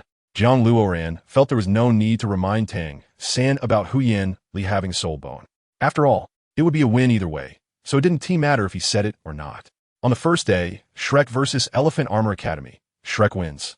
Then against Water Academy, then against Flame Radiance Academy. Shrek surged forward, sweeping away numerous enemies. Although they sometimes encountered difficulties, Shrek repeatedly refreshed everyone's perception, filling their hearts with admiration. No one dared to underestimate this Shrek Academy, which was covered in logos. The first round of the competition ended, and Shrek did its utmost to preserve its strength, making it hard for others to discern their depth. In the second round, it was an individual competition. The Academy only needed to send out one student to participate in a 1v1 challenge. If this student defeated their opponent, they could choose to proceed to the next round until they had eliminated all the opposing Academy's participants. Alternatively, they could choose to withdraw first or be defeated. In the Battle Soul arena, Flender, a burly young man, shouted provocatively, "Get lost, don't provoke me." Flender looked impatient, as if the two had some old grudge. "I heard you entered Blue Tyrant Academy and were kept by a woman. Haha, how is it? ISN eating soft rice quite nice." The young man sneered. The crowd was astonished. This person appeared to be a four-ringed spirit ancestor. How dare he insult the Academy head? Did he eat a bear's heart and a leopard's gall? "That's my business, mind your own." Flender acted disinterested, allowing the young man to shout. Looking for death? Dai Mubai, with a bad temper, was the first to rush up. The members of the Balak team naturally stepped forward to help, while all members of Shrek stood aside. "Remember, we are the Balak team, your opponents for a while." The young man glared with red eyes. "Sorry, as a small character, we haven't even bothered to remember you. Dai Mubai's target is the championship." "Balak? What is that?" "Say it again." The members of the Balak team spoke in unison. "Looking for death, stop the nonsense." Jiang Luoran raised his hand to slap them. "Don't make a scene. You'll be impeached if you do." "The master isn't in a good mood," he said. "Flander, wait." The man led the Balak team away. Luoran was momentarily confused, not knowing what was happening, so he just watched in silence. "It's all my fault. Back then, due to the Academy's financial crisis, I had no choice but to seek funding from the Balak Kingdom. But they demanded that all our graduates pledge allegiance to Balak. Bah! So many good students, pledging allegiance to such a spineless king?" Flander's eyes showed a hint of fatigue. "Too much bullying." Luoran forcibly broke a steel column. "While I was still in school, I could have represented the Academy in the elite competition, but because the Balak Kingdom took our qualification." Qiming also wanted to stand on the stage looking brilliant. No matter how tired or close to death he felt, at least he had showcased his strength and effort. Even if he sweated profusely and felt like his lungs were going to burst, he didn't regret stepping onto the stage once. Because countless people, or soul masters, could see your hard work, you were no longer anonymous. "Insulting me is one thing, but you can't insult my profession," Flander said angrily. "It's not your fault. You just wanted to do well for the Academy. Although Shrek isn't that great, you did your best," the master said, patting Flander's shoulder. Everyone sighed. Shrek Academy was really short on funds. Flander felt completely empty, cautious at every step, saving money every day. Advertisers opening shops, selling dragon beer needles. Within the Empire's allowance, he pushed his body to the limit. Now, he still looked like a poor man. Everyone felt they're ugly. Dirty clothes covered in logos suddenly didn't look so bad. Just as Balak mocked, Flander, a dignified soul sage, had lived like a farmer. In the match against the Balak Kingdom, Luoran, you go up. Remember, this is the first match of the second round. Show our Shrek spirit. Flander smiled immediately. Jiang Luoran had no objections. If they needed him, he would step up. It didn't matter. He was just here to clear the field. It doesn't matter if you go all out, the master nodded, but no soul rings or martial spirits. Luoran, it's up to you. Scare them. Ma Hongjun had never been on stage and was itching to pull Jiang Luoran up. Luoran, make sure to slap them. Dai Mubai suggested. The girls laughed. Hearing Dai Mubai say that made the opponent seem like a pig's head. No one cheered for Jiang Luoran because it was unnecessary. Cheering for him in front of him would be like looking down on him. The Balak team sent out their captain. Meanwhile, Shrek sent out a substitute who had never appeared before, Jiang Luoran. The match began. "So it's you," the man said, hands crossed over his chest, mocking. Chapter 135. 1 against 7. Jiang Luoran was calm as a statue. The only difference was that he breathed. The captain of the Balak team spoke rapidly, like a venomous woman. Bang, the purple curved soul power struck down at the man's feet, shattering the platform beneath him. The man was baffled, unable to comprehend what was happening. A large hand came down, smashing half of the man's face, sending him flying out of the ring, embedding him in the stone wall. Sorry, didn't control my strength well. Next, Jiang Luoran had a look of how careless on his face. This voice reached everyone's ears like a butcher at a slaughterhouse, calling out for the next cow to be slaughtered. Next too much bullying, I'm coming. A member of the Balak team jumped down from the high platform, aiming for Jiang Luoran's toes. The frustrating thing was that no matter how the Balak member tried to dodge, he couldn't escape Jiang Luoran's toes. It was like a shadow. Exactly. A shadow. This was merely a difference in speed. Jiang Luoran's rapid movements followed the team member's every move, making the team member think that Jiang Luoran's toe was right behind him. Bang! Before the team member landed, Jiang Luoran kicked him out, sending him crashing into the resting area of the Balak team. Watching the scene, it seemed like no one would come again. They were probably done for. What's happening? Shouted a man with red stripes on his right arm. Ha ha ha. Ma Hongjun laughed loudly against the white wall. Look at their dumbfounded expressions. Ha ha ha. Oscar laughed along. The two pointing and laughing. Not just the Balak team. Even the other 4 elemental academies were bewildered. This kind of battle was strangely puzzling. It was like suddenly someone hit you, and you could never find them again. Don't worry, the opponent is just a fake. You opened your martial spirit, and soul rings outside the ring. All right, another Balak team member stepped up, directly activating 2 yellow and 2 purple soul rings. A blazing flower blooming. 4th soul skill. Boom. Everyone saw a dark red flash, and when they opened their eyes again, they were shocked to find a crack pattern all over the ring. It wasn't just one crack. The entire platform was part of this pattern, as if it had been meticulously carved. In the center of the ring, Jiang Luoran stretched out his big hand and slapped the Balak team member's face. Finally, noticing the dumbfounded looks from everyone, Jiang Luoran threw it out again. To follow the competition rules and avoid being scolded by everyone for being arrogant, Jiang Luoran held back, letting the other party unleash all their insults. In fact, he thought it wasn't necessary to be too aggressive. Just quietly knocking the opponent down would be enough. He would feel good, and the enemy wouldn't be able to get angry. If they were weak, who could they blame? All right, time to continue humiliating them. Ha ha ha. In the Shrek resting area, cheers erupted. They were the only ones who could still laugh at the scene. The master felt disinterested, leaving with his hands behind his back, but not before telling Flander to make the food more exquisite for dinner. This Shrek substitute student really is hiding his strength. As for now, who will be the next member from the Balak team? After the chief referee spoke, he regretted it. He had said something on the edge of a knife, which was equivalent to saying that the Balak team was all useless. Moreover, their opponent, Jiang Luoran, didn't even open his martial spirit or soul rings. What's going on? What is happening? This battle isn't right. It was all so strange. Either the opponent was strong, surpassing us by 10 levels, or they were cheating. 10 levels? What a joke. The current peerless genius, Yu Qianheng, was only at level 45. A substitute player from the opponent's side was supposed to be 10 levels higher than us? Soul Master? No. What I mean is that the opponent must at least be 10 levels higher than us, or even more. There's no need to discuss this. He definitely cheated. The Barak team is in chaos, and the injured have already been taken away by the medical team. Barak has really gone too far this time, encountering a mysterious and ghostly character. Don't you think it's frightening? What do you want to say? I don't understand. A person who is always an unknown variable, hiding in the darkness, yet making us believe he is basking in the sunlight. We thought that was all there was to him, but in reality, behind him lies an unimaginable presence. Suddenly getting philosophical is making me shiver a bit. May I ask, where's my opponent? Are you going to continue? Jiang Luoran waited for quite a while, almost thinking the opponent was going to concede. How outrageous. I'm going. Martial soul possession. A few minutes later, the Barak team has been completely wiped out, and there are no participants left to compete. This round has been won by Shrek Academy.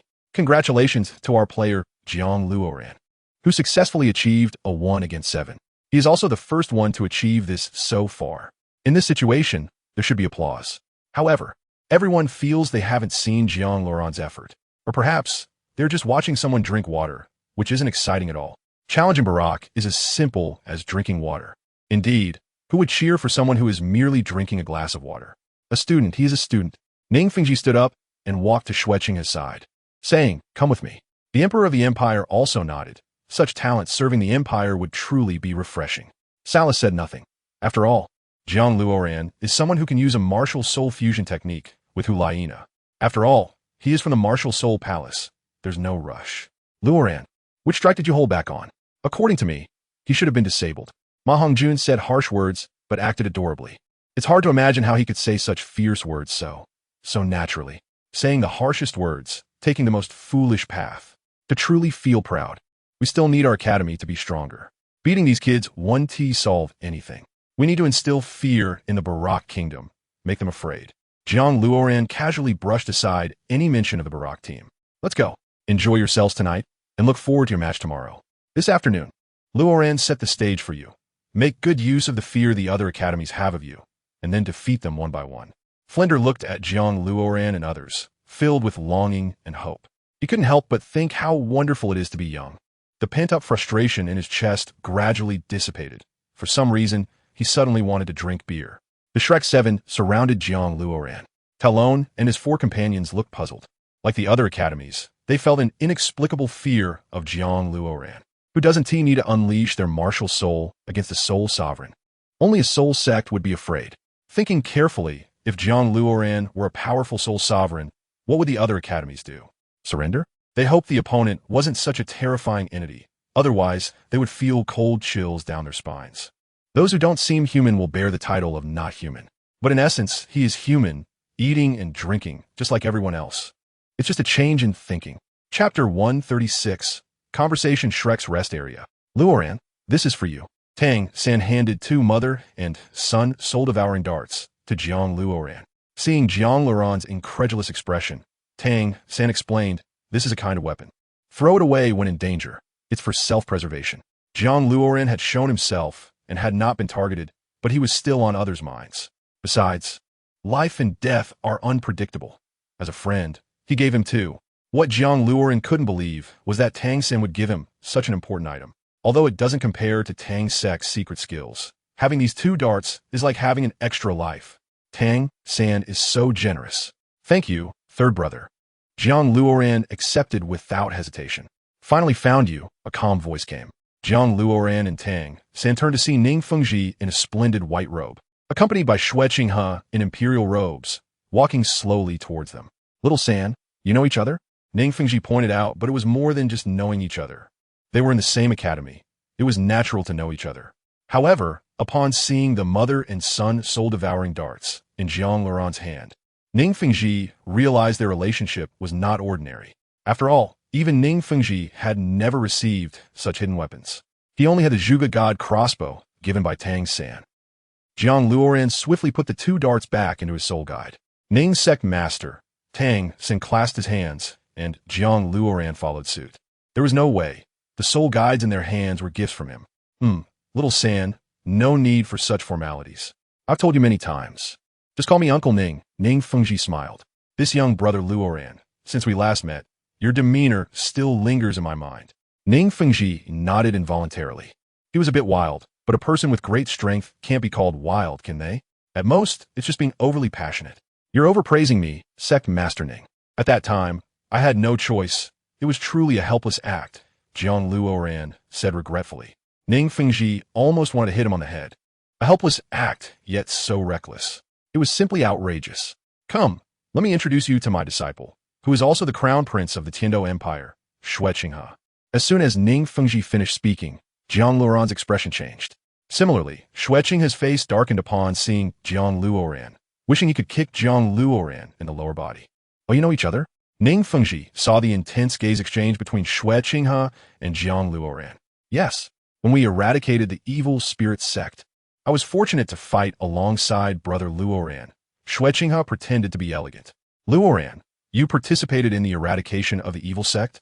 Tang San and the others had never heard of this matter. Yes, as a soul master, it's my duty, Jiang Luoran replied reluctantly. He was eager to return and spar with Lu Erlong. Is that so? Then tell us how you achieved second place, young brother Luoran. Ning Fengji observed Jiang Luoran, noting his good aptitude and strength. He should have contributed significantly during the fight against the evil sect. Otherwise, how could he have the honor of second place? Now, discussing this would also help strengthen their relationship. Little did they know, when the battle began, Jiang Luoran had sneaked into the middle of the team, even unwilling to use his soul power. Xue Qinghe didn't know how to describe it. The scene was too chaotic. But quite a few evil spirits had indeed died at Brother Luoran's hands, especially when Brother Luoran became furious for a beautiful woman. What kind of beauty is that? Ning Fengji thought, try to win Jiang Luoran over. But since the other party already has someone they like, the Blue Lightning Tyrant Dragon family's Yu Lingjiao, their relationship is quite good. Xueqinghe didn't mention Hu Laina, as it posed an inexplicable threat to the martial soul palace. No wonder the last time I saw you, you were also together. Ling Jiao is a good child, with a good personality, but still too young. Rongrong is the same age as you. Ning Fengji gently tapped the diamond scepter with his left hand. He had made his decision to choose between Jiang Luoran and Tang San. He had seen countless geniuses, and very few could match them. Aside from their strength, he also needed to observe their character. As for Tang San, he was mature and steady, with high strength, a twin martial soul, and a direct descendant of the Haotian sect. Jiang Luoran, on the other hand, had a carefree personality, and his extreme passion could be seen from how he saved the cat demon. Although he had no sect or backing, that was not a problem. He could even become a son-in-law and serve as a guardian of the 7 treasure glazed tile school. There was no need to worry about family obligations or other external factors. Wasn't the sect master here to find Rongrong? Tang San planned to take the initiative and call Ning Rongrong for Ning Fengji. No, I want to bring the crown prince of the empire to meet you.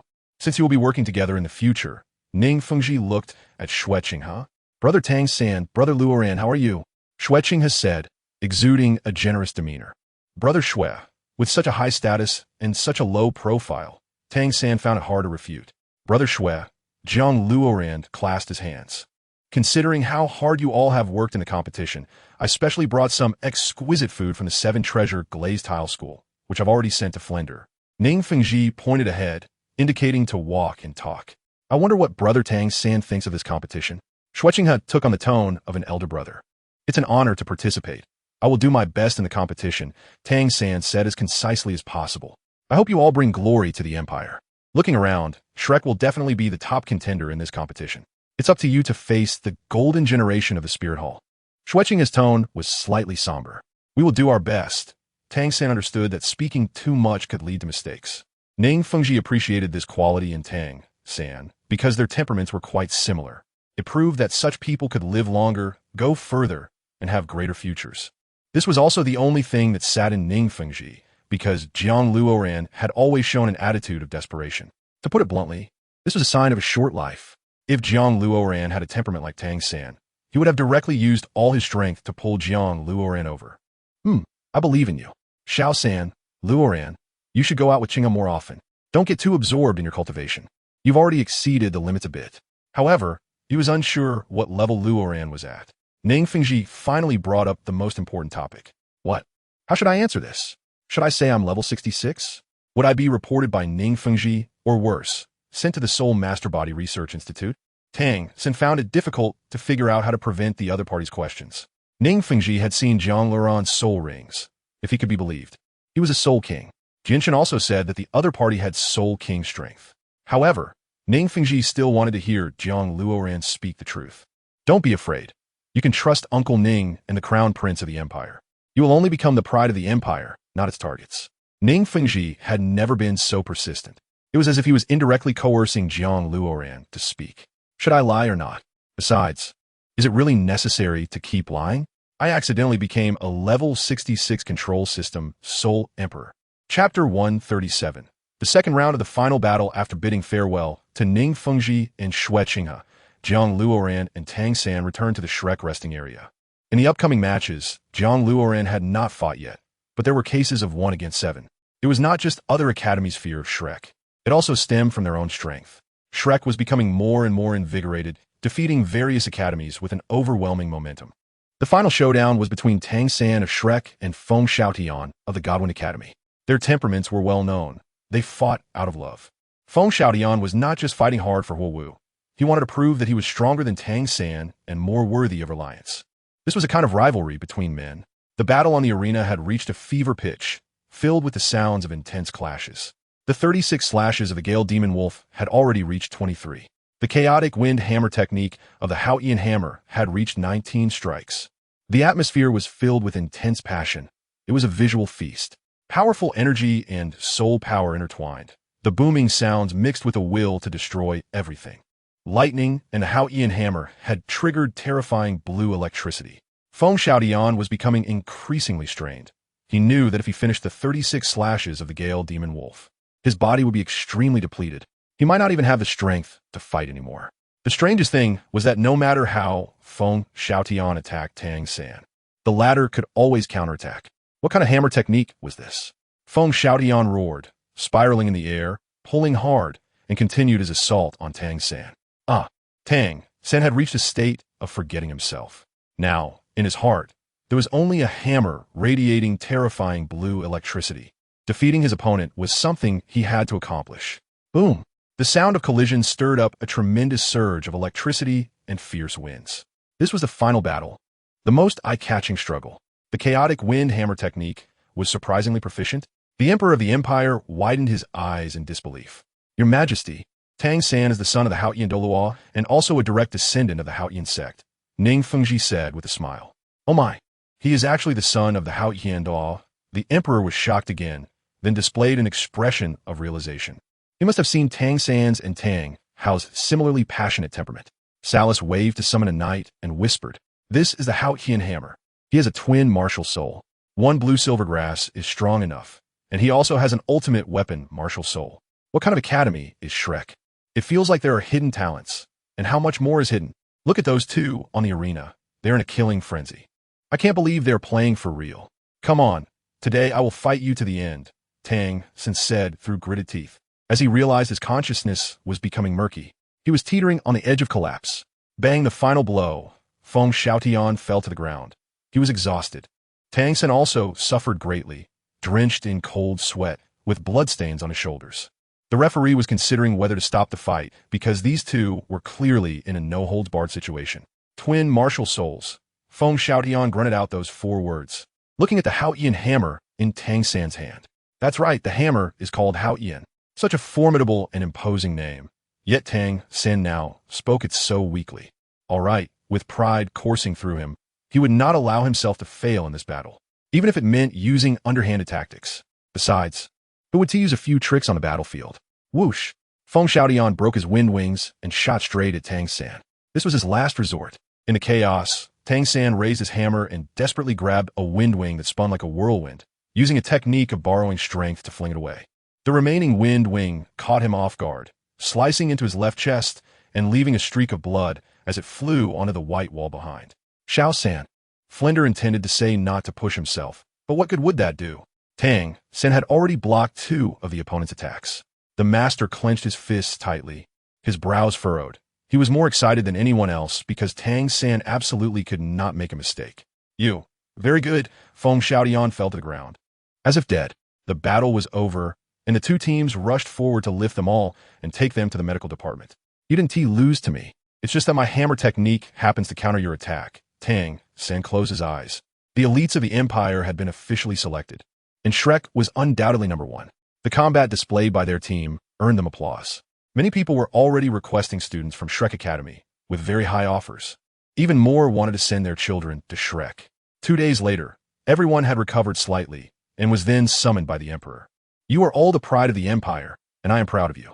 Here, a special congratulations to Shrek Academy for achieving a remarkable record of 16 consecutive victories. The Emperor of the Empire looked deeply at Tang San. Limitless future, limitless future. Applause erupted, and the surrounding academies were applauding Shrek, admiring the sweat and effort they had displayed on the arena. Even some wished to become a part of them. Impressive, really impressive, the praises echoed, as they were the focus of attention this time, and indeed the strongest in the area. Furthermore, once the competition ended, the Empire would grant you the title of Knight. You fought for the Empire, and the Empire would not let you work for nothing. The Emperor smiled. A Knight's title? That might be too much, Your Majesty. If everyone here is a Knight, territorial issues will arise, Saras said coldly. It was hard to imagine that Saras would openly criticize the Emperor in front of everyone. What did this equate to? The Emperor was the highest authority of the Tiando Empire, above all others. To say he was wrong in front of everyone was a bold move. If Saras were not an elder of the Spirit Hall, he would likely be treated as a madman and executed for treason. This was also what the Emperor worried about. He indeed could not punish Saras in public. He did not dare bear the wrath of the Spirit Hall. It should be known that the Spirit Hall had 4 Title Douluos on the surface, and even the extreme Douluo, Dalu, was still present. No one could guarantee that the Spirit Hall would not suddenly produce dozens of Title Douluos. At that time, the emperor of the Tiando Empire would be the fuse for this war. Saras was indeed thick-headed. The emperor wanted to dilute the territories, so let him dilute them. To publicly display the pressure of the Spirit Hall was not inciting hatred. There are countless ways to fight, but words cannot be spoken recklessly. One must know that once a foot is stepped out, the other cannot act recklessly. I don't think there's anything wrong with that.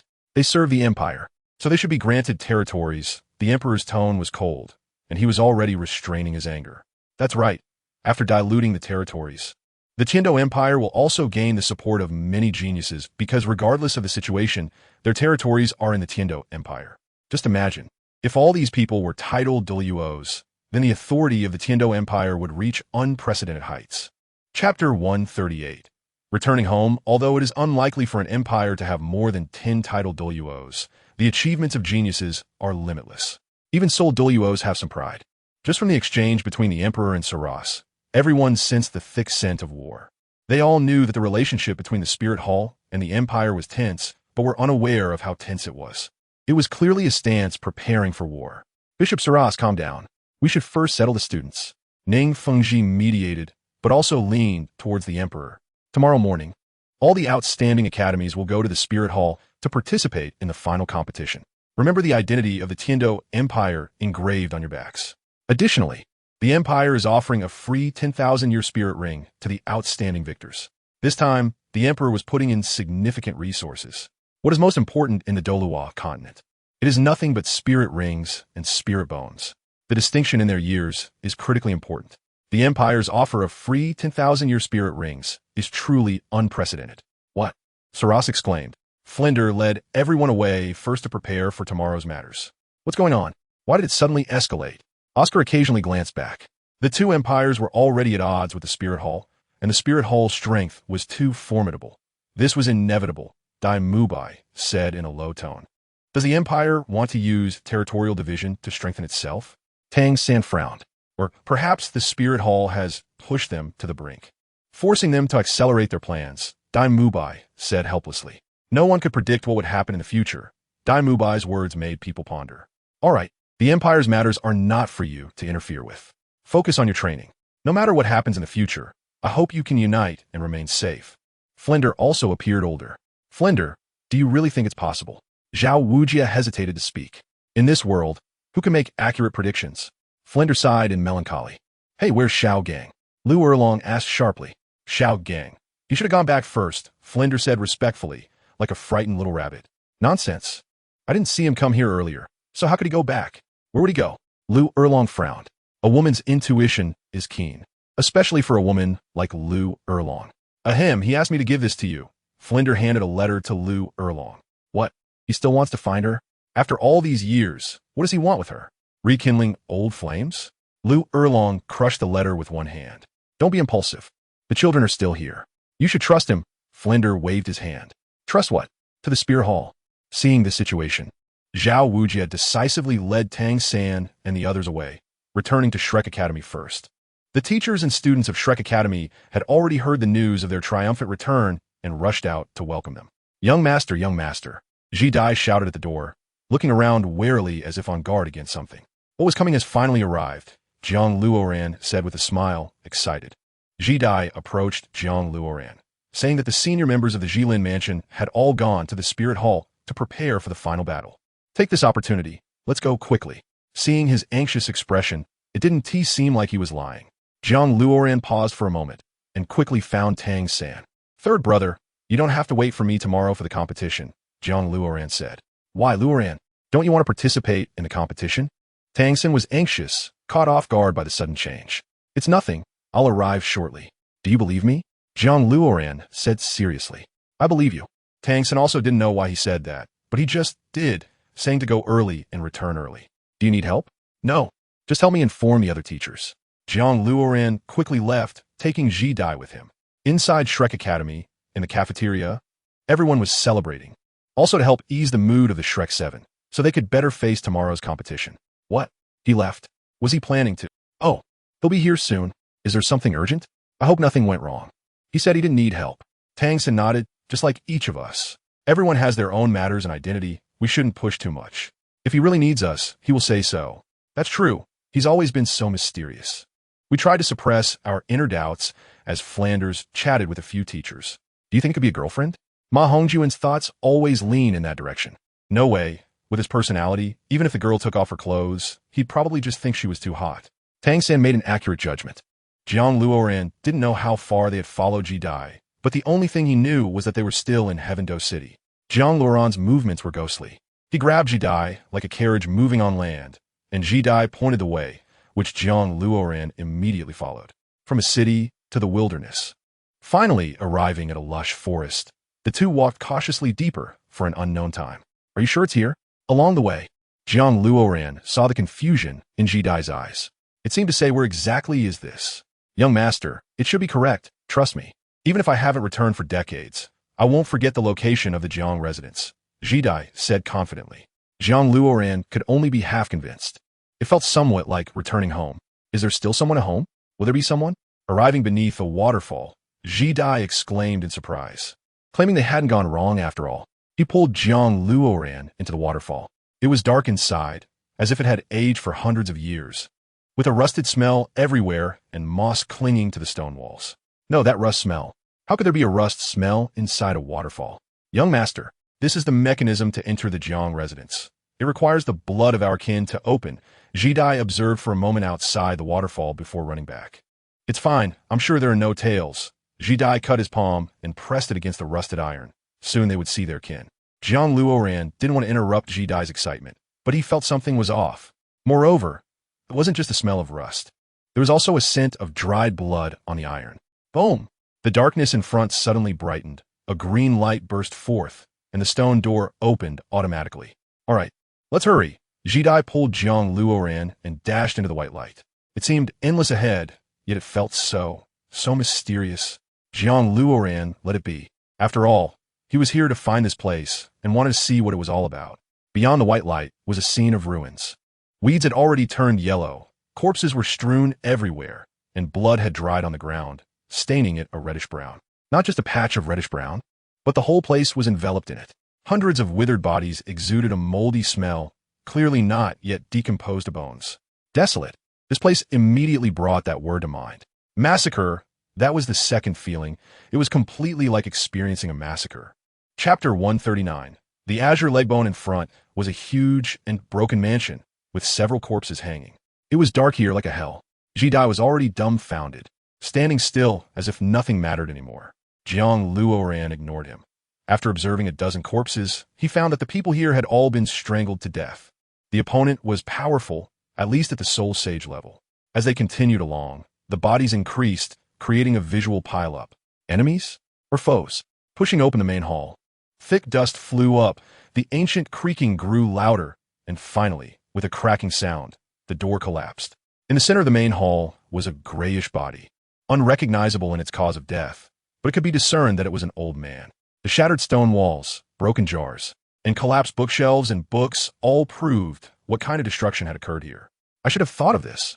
I came prepared for the worst outcome. Ji Dai's eyes were vacant, like a widower. It was hard to imagine how someone could be so sorrowful after not returning home for over a decade. Jiang Luoran, on the other hand, viewed it lightly because he essentially didn't know the people here and had no connection with them. Who would mourn for someone they had no connection with? Unless they were a saint. You mean to say, all these people were done by the Jiang family? Jiang Luoran flipped through the ancient books. Was this really all he had been investigating all along? A pile of corpses, an abandoned place. However, as time passed, Jiang Luoran felt a strange, suffocating pressure in his chest. It was as if he was being called, or perhaps hoped for. Devils, they are devils. It must be the work of the foolish. Ji Dai's eyes turned blood red, like a bloodthirsty beast. Though not to the point of sorrow. Jiang Luoran's mood was very gloomy in this situation. He slowly walked toward the main seat, where he saw the old man clutching the only green object tightly. It was a piece of azure vine. Was it unwilling? Jiang Luoran lifted a bloodthirsty vine with his right hand. What about this martial soul? The green azure vine struck like lightning, slicing open Jiang Luoran's palm and drawing blood back to the main seat. Strange things began to happen. The azure vine emitted a series of trembling sounds, ripples rising, as if awakening something. But this ancient and dilapidated main hall made it hard to imagine what it could awaken. A rat or a bat? Jiang Luoran suddenly realized that the bloodthirsty vine could not be retracted into his body. It seemed to be drawn by something. The call of blood relatives. The green light surged, not just one, but dozens, hundreds. More and more. It was hard to imagine that each corpse contained a segment of azure vine, as if it had anticipated Jiang Luoran's return today. Welcome home. This message suddenly pierced into his mind.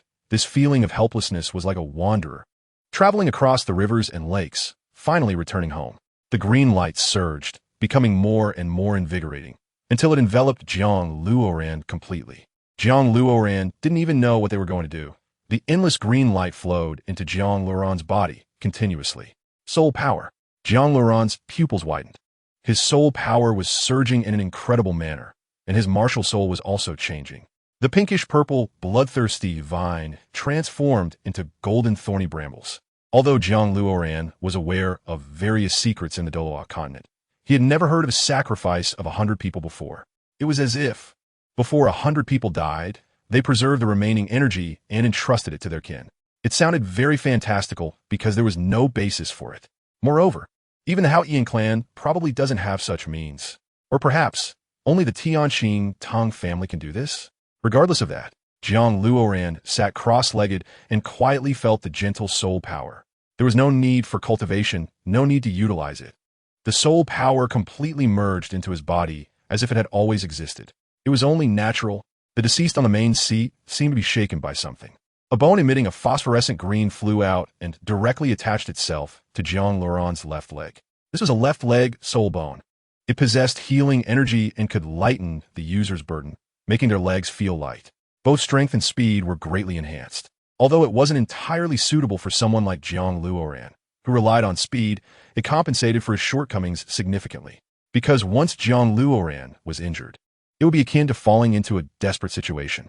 This soul bone's healing effect would provide assurance. Level 68, 69, the soul bone fusion was complete. The green energy continued to seep into Jiang Luoran's body, clearing his physical channels and meridians. Finally, it returned to nothingness. Was this a gift from the family? Jiang Luoran observed his palm. His strength had increased again. He could even say he had reached a terrifying state. At level 69, he not only had 4 soul bones, but also possessed remarkably high-age soul rings. Furthermore, the bloodthirsty vine had mutated into golden thorns, achieving the peak of damage and control for control-type abilities.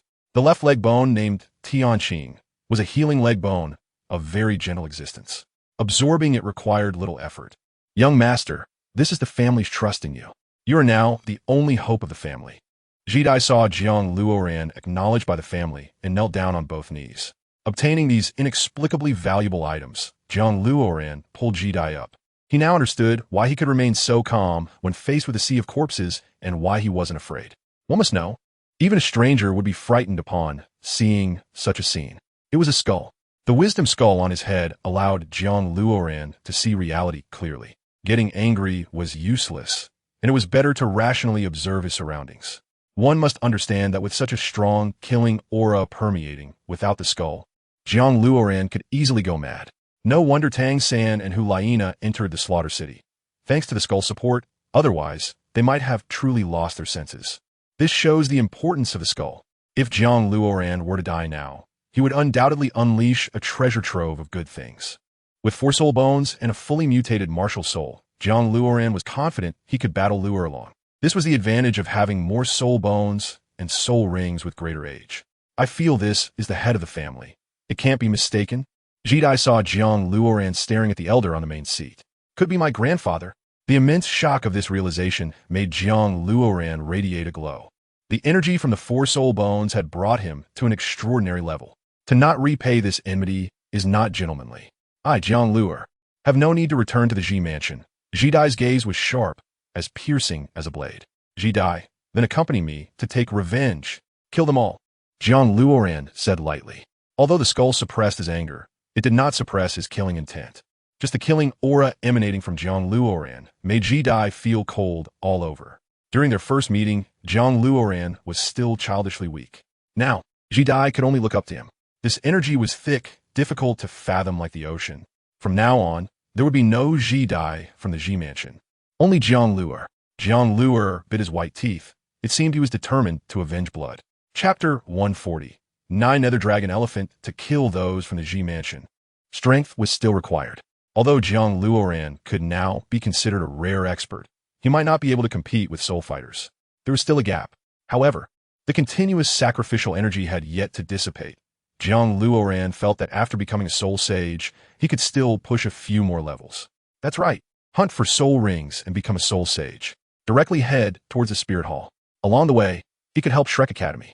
After acquiring the skull, JiangLuoran's analysis was clear. He could weigh the pros and cons. Time was limited. Shrek Academy would be threatened by the Chrysanthemum Pass in the afternoon. So he had to hurry. Rest in peace, Jiang Luoran stared at Jiang Luoran, not allowing them to dry out there. Of course, Jiang Luoran's current strength was no longer comparable to the past. With a wave of his hand, the golden, bloodthirsty vine sank into the ground, and hundreds of bloodthirsty vines excavated a hole large enough for a person to fit into. Jidai used the Tianqing vine to pull the family members into the grave one by one and buried the old relics as well. Jiang Luoran turned his hand to seal the entrance tightly. After all, they were family, and moreover, he had received a gift. Jiang Luoran knelt before the grave, bowed 3 times, and then stood up to leave. Jiang Luoran wiped away a tear and followed Jiang Luoran. Kunping, possess me. Jiang Luoran's eyes emitted a swirling white mist, and a massive white-feathered Kunping appeared behind him. That's right. This is my second martial soul. Seeing Jiang Luoran's confused expression, he knew that seeking revenge wasn't just about fighting hard. If I could obtain the 7th soul ring and become a soul sage, that would truly be revenge. Right now, if I activate the Kunpeng martial soul, my speed might even be supersonic or faster. You have to hold on to me. Never let go. Okay, young master. Your talent truly makes the family proud. Jiang Luoran seemed to see hope. So powerful, it was also a gift from the family. There was no need to talk about pride. Jiang Luoran didn't like flattery. Could this change anything? The goal is the Stardow Forest. This was also based on distance, as they were in Heavendow City, very close to the Stardow Forest. If they headed for the Souldow Forest, it would be too late. Moreover, in his current state, asking Fenglinger for help to hunt for soul rings would seem too pathetic. For soul bones, a fully awakened, mutated martial soul, super standard soul ring configuration, chaotic cloak hammer method, dual martial souls. With all this, did he still need to ask others for help to hunt for soul rings? If he did, then the matter of revenge would merely be a thought. The ultimate goal was a 60,000-year soul beast in the Stardow Forest. No matter how strong, Jiang Luoran couldn't defeat it. His 6th soul ring was from 70,000-year soul beast. The 7th soul ring should be even more. However, once you reach the 70,000-year mark, high-level soul beasts become rare. Even if you encounter them, they are hard to defeat. Red soul rings are a rare find. 100,000 years are not so easily obtained. After consideration, the next soul beast Jiang Luoran aimed to hunt was a 9 nether dragon elephant. Any soul master would know this as a power-type soul beast, comparable to the Titan giant ape, with little difference. Jiang Luoran effectively aimed to hunt a soul beast of the Titan giant ape level. Of course, the gap was still significant. Before the 6th soul ring, Jiang Luoran wouldn't have dared to think about hunting such a soul beast. But after the 6th soul ring, Jiang Luoran dared to say he had a 60 chance of killing it. Even if he couldn't, he could still escape. In battle, sometimes what matters isn't just overwhelming strength, but also the timing. Absolute deadlock, absolute opportunity, which can make a powerful enemy reveal flaws. Just this one flaw can shatter the opponent. Indeed, the 6th soul skill, Curse Spear, is the opportunity that Jiang Luoran has seized. After thinking it over, Jiang Luoran has only 10 seconds. Within these 10 seconds, the 9 nether dragon elephant cannot use any skills against Jiang Luoran. Moreover, Jiang Luoran has seen the location of the 9 nether dragon elephant in books. Bursting into the depths of the Stardow Forest, Jiang Luoran arrived at a mountainous area. And strangely, the soil here was all red. You wait for me outside to avoid getting hurt. Jiang Luoran knew that Jiang Luoran wouldn't be of much help, so he asked him to stay outside. Young master, this is the interior of the Stardow Forest. Don't be impulsive. Jiang Luoran thought he was joking. Wasn't he the seeking death? Almost all soul masters find powerful individuals to team up with when hunting for soul rings. And only then do they work together to kill powerful soul beasts. But Jiang Luoran charged in alone. Isn't that a joke? Don't worry. I'm not at the point of wanting to die yet. Jiang Luoran's white wings spread open, flying into the mountains with the wind. Jiang Luoran's Kunpeng martial soul naturally couldn't fly. He was just using Kunpeng's body technique to reach high speeds. The role of the white wings was merely that of a glider. Jiang Luoran concealed himself atop the mountain and saw the 9 nether dragon elephant devouring flesh, hungrily feeding. This might be your last meal. Jiang Luoran's voice was low as he drew back his right hand. All soul power, 6 soul skill, cursed spear. Whoosh! The furious cursed spear shot out like black lightning, even creating a dazzling sensation. Bang! By the time the 9 nether dragon elephant sensed danger, it was already too late. Its head was struck by the cursed spear, shattering its frontal bone. Jiang Luoran almost shot out the cursed spear and followed it up. Because he only had 10 seconds. Controlling his speed, Jiang Luoran flew alongside the cursed spear to save at least 0.5 seconds. With the hellish boots, hell armor, chaos cloak hammer method, 9 nether white bones, and Kunpeng martial soul sweeping through, he desperately stabbed at the 9 nether dragon elephant with blood fiend vines. In other words, he used the control type martial soul as a sensitive attack type. All his trump cards were laid bare, bombarding with reckless abandon. In these 10 seconds, Jiang Luoran was like a raging output machine, because once this 10 seconds passed, all his methods would lose their effectiveness. If you remember correctly, the 9 nether dragon elephant skill should be in an invincible state, so within these 10 seconds, it must be killed. It must. Roar! The 9 nether dragon elephant should be fierce because it realized its skills were unusable. Now, it was even bombarded to the point of not being able to fight back. Could this be a fatal strike? Not good. Although the 9 nether dragon elephant was being beaten to shed skin, beneath its skin, there was still a layer of bright red iron armor. Jiang Luoran regretted it now. He forgot to consider the 9 nether dragon elephant's final trump card before overestimating himself. This meant that, at the last moment of crisis, the 9 nether dragon elephant would have a chance for a final flare of strength. If it could escape, it could survive. If he had brought Hu Liena to use the Qian Kuan Wan Li martial soul fusion technique, it would probably deliver a strike that could bring death to the 9 nether dragon elephant. It was too late for regrets now. He could only rely on himself. 6 soul rings flew up simultaneously, crazily outputting around the 9 nether dragon elephant's armor. The 9 nether dragon elephant, as a soul beast, had no weaknesses. There were no flaws anywhere on its body. So Jiang Luoran had no better target to aim for, but he also had a clumsy method. That was to attack the same spot, just like he did with the cursed spear, hitting it on the head. At this point, he could only go all out. The 10 seconds were almost up. First soul skill, creation from nothing. It could infinitely teleport blood fiend vines, provided it was within the soul master's load limit. What if it was combined with a 6th soul skill, cursed spear? What scene that would be? Chapter 141. The surge in strength from the monthly ticket. The purple soul ring and black soul ring intertwined, while the other soul rings circled around the two, providing soul power. Suddenly, the sky was filled with a golden halo.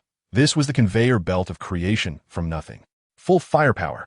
Hundreds of cursed spears covered the entire body of the 9 nether dragon elephant. The golden light surged more and more, and the explosion sounds gradually drowned out the 9 nether dragon elephant's cries, submerging the mountains below. Jiang Luoran had now fainted, collapsing directly to the ground. If the 9 nether dragon elephant wasn't killed by him, then Jiang Luoran would be killed in retaliation. The left leg bone, the sky blue, emitted a green glow, healing Jiang Luoran's injuries and quickly restoring lost soul power. Jiang Luoran's heartbeat quickened, between life and death. Even his skull couldn't bring him absolute calmness. A black soul ring floated up, circling around Jiang Luoran. 10 seconds. In 10 seconds to hunt a 60,000-year soul beast. This was an unprecedented act. The golden blood fiend vines, like man-eating flowers, bound the black soul ring. Jiang Luoran sat quietly on the ground, focusing on his martial soul. With the additional effect of the sky blue leg bone, he didn't have to worry about the consumption needed for absorbing the soul ring. Moreover, after absorbing the 10,000-year soul ring, Jiang Luoran's body had long since adapted to absorbing high-level soul rings. Plus, with his second martial soul, although his 6th soul ring was 70,000 years, the essence of the 60,000-year 9 nether dragon elephant was not to be underestimated. Preparing everything, Jiang Luoran began to absorb the soul ring. However, at the very beginning, Jiang Luoran could already feel the heavy pressure brought by the 9 nether dragon elephant. If the pressure from the white crow was like a bone-chilling cold wind, then the pressure from the dragon elephant was like furious TNT, determined to obliterate everything in will and ability. The sky blue leg bone regulated the soothing energy. infusing it into Jiang Luoran's entire body, reducing his burden and enhancing Jiang Luoran's physique. The nine-nether dragon elephant attacked Jiang Luoran's will, but Jiang Luoran had the wise skull. If it attacked Jiang Luoran's body, there were 3 other soul bones. As for soul power, there was also the support of the sky blue. If it were the completely mutated martial soul blood fiend vines, it would also be helpless against the 9-nether dragon elephant. Furthermore, the Kunpeng martial soul appeared, fiercely drawing the energy from the 9-nether dragon elephant. Throughout, the second martial soul had absorbed who knows how much soul power energy. It was unimaginable how powerful it would be when adding a soul ring to the second martial soul. The black soul ring was drained, slowly rotating around Jiang Luoran's waist. The other 6 soul rings appeared, intersecting with the 7th soul ring, producing a rhythmic vibrating sound. Soul Sage. Level 74 Control System Soul Sage. Leaping to level 74. Thanks to the energy contribution of the 9-nether dragon elephant and the residual energy from a sacrifice. It was also thanks to the other soul bones and martial souls sharing the burden that Jiang Luoran minimized the damage from the 9-nether dragon elephant. But a bright scale glimmered in the sunlight, dazzling Jiang Luoran's eyes. Jiang Luoran immediately frowned, holding the golden spear transformed from the 4th soul ring. After several digs, iron-silver bones were unearthed by Jiang Luoran and fell to the ground. Indeed, a 60,000 Year 9 nether dragon elephant would certainly produce soul bones. Jiang Luoran examined them closely. This is a soul bone from the inner right leg, and the power goes without saying. The right leg bone of the dragon elephant is definitely the overlord of the power realm. The speed will also see a significant increase, as this soul beast has bloodlines close to that of dragons and elephants. Starting to absorb it, Jiang Luoran pressed the right leg bone against his right leg, silently feeling the energy. Now that he has absorbed the dragon elephant soul rings, absorbing the soul bone is naturally not difficult. Power, once again enhanced. It can be said that this power enhancement has reached a sublimation stage. Jiang Luoran has a sense of illusion that he can challenge a Soul Douluo. Indeed, with so many extraordinary conditions, there is no reason for him not to surpass levels. A soul bone is like a chasm, and now, with 5 soul bones gathered, any soul master who sees him would be extremely eager. Even a Title Douluo, golden particles were swirling around Jiang Luoran, making him look very dreamy, almost unreal. The increase in soul bones will certainly change a person's inner and outer appearance. Now, Jiang Luoran resembles a crawling dragon, explosive yet heavy. There's a sense of danger just from looking at him. After absorbing the soul bone, Jiang Luoran shook his leg, forcefully leaving a dent in the ground. With the addition of 2 leg bones and the support of an external leg bone, along with the Kunpeng body technique, Jiang Luoran wondered what kind of extreme speed he could achieve. It might even surpass a Soul Douluo and reach the speed of a Title Douluo. Regardless, Jiang Luoran only knew one thing. With all these enhancements, once he activated the Kunpeng martial soul, he would definitely reach the speed of a Title Douluo. This powerful feeling intoxicated Jiang Luoran. Power and authority. Jiang Luoran had truly become a strongman. As long as he wished, he could charge into the intelligence house, and no one could stop him. This overwhelming feeling even made Jiang Luoran want to spar with Yu Engine again. The right leg bone was named Dragon Elephant Heaven. After absorbing it, Jiang Luoran realized that this soul bone also had a triggering skill. That skill is Flying Blood. This skill requires the soul master to pay a price in blood, infusing it into the Dragon Elephant Heaven bone.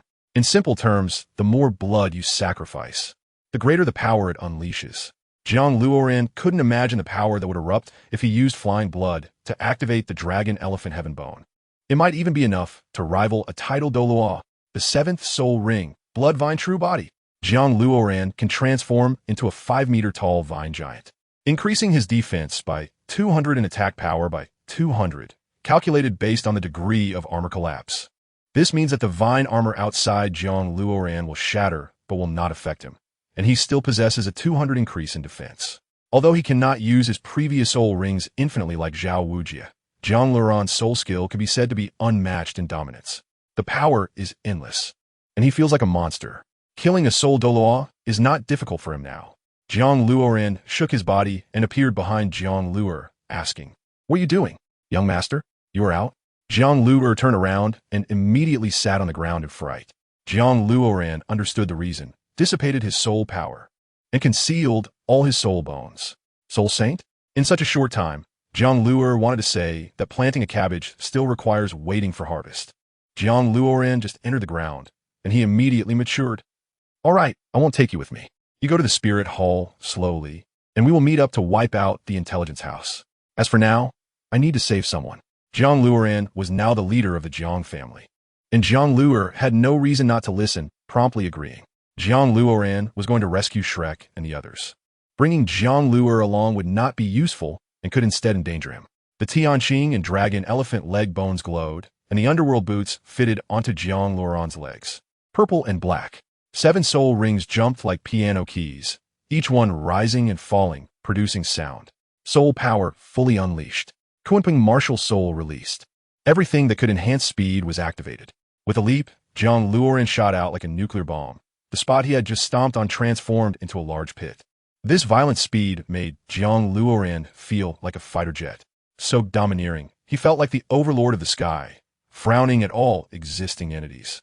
As long as he thought of a place to reach, he would arrive immediately. In the blink of an eye, he reached Heavendoe City and quickly shot towards the direction where Shrek and the others had left. Chapter 142.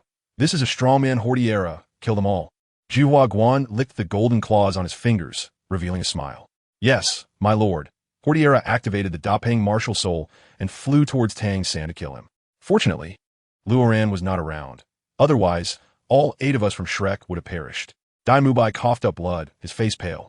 Iran's talent will surely avenge us. Ma Hongjun was delirious and had become disoriented. No one touches him. Lu Erlong summoned the Red Dragon to block Hordiera's lethal strike. However, after a long battle and considering her injuries, Lu Erlong was insufficient to completely withstand it. Lu Erlong's abdomen was pierced by Hordiera, blood gushing out.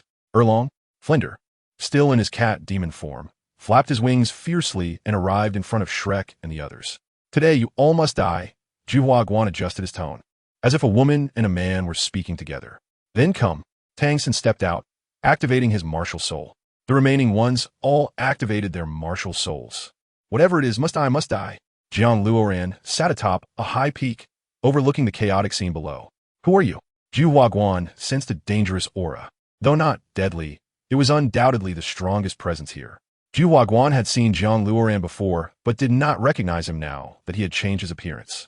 Is it Luoran? Run, don't come over. Tang San shouted. Whoever can run, run. Little brat, at this critical moment, you're still charging forward. Are you insane? Get lost. Flinder lay on the ground, looking at Jiang Luoran with bloodshot eyes. No, his power. Lu Erlong had an indescribable feeling, as if Jiang Luoran could completely look down on them. This was an absolute disparity in power. Looking at his figure, he resembled a crawling giant dragon, making it hard to imagine what kind of existence he was now. Stop fooling around. Hordiera, kill him first. Zhuhua Guan waved his hand dismissively, not taking Jiang Luoran seriously.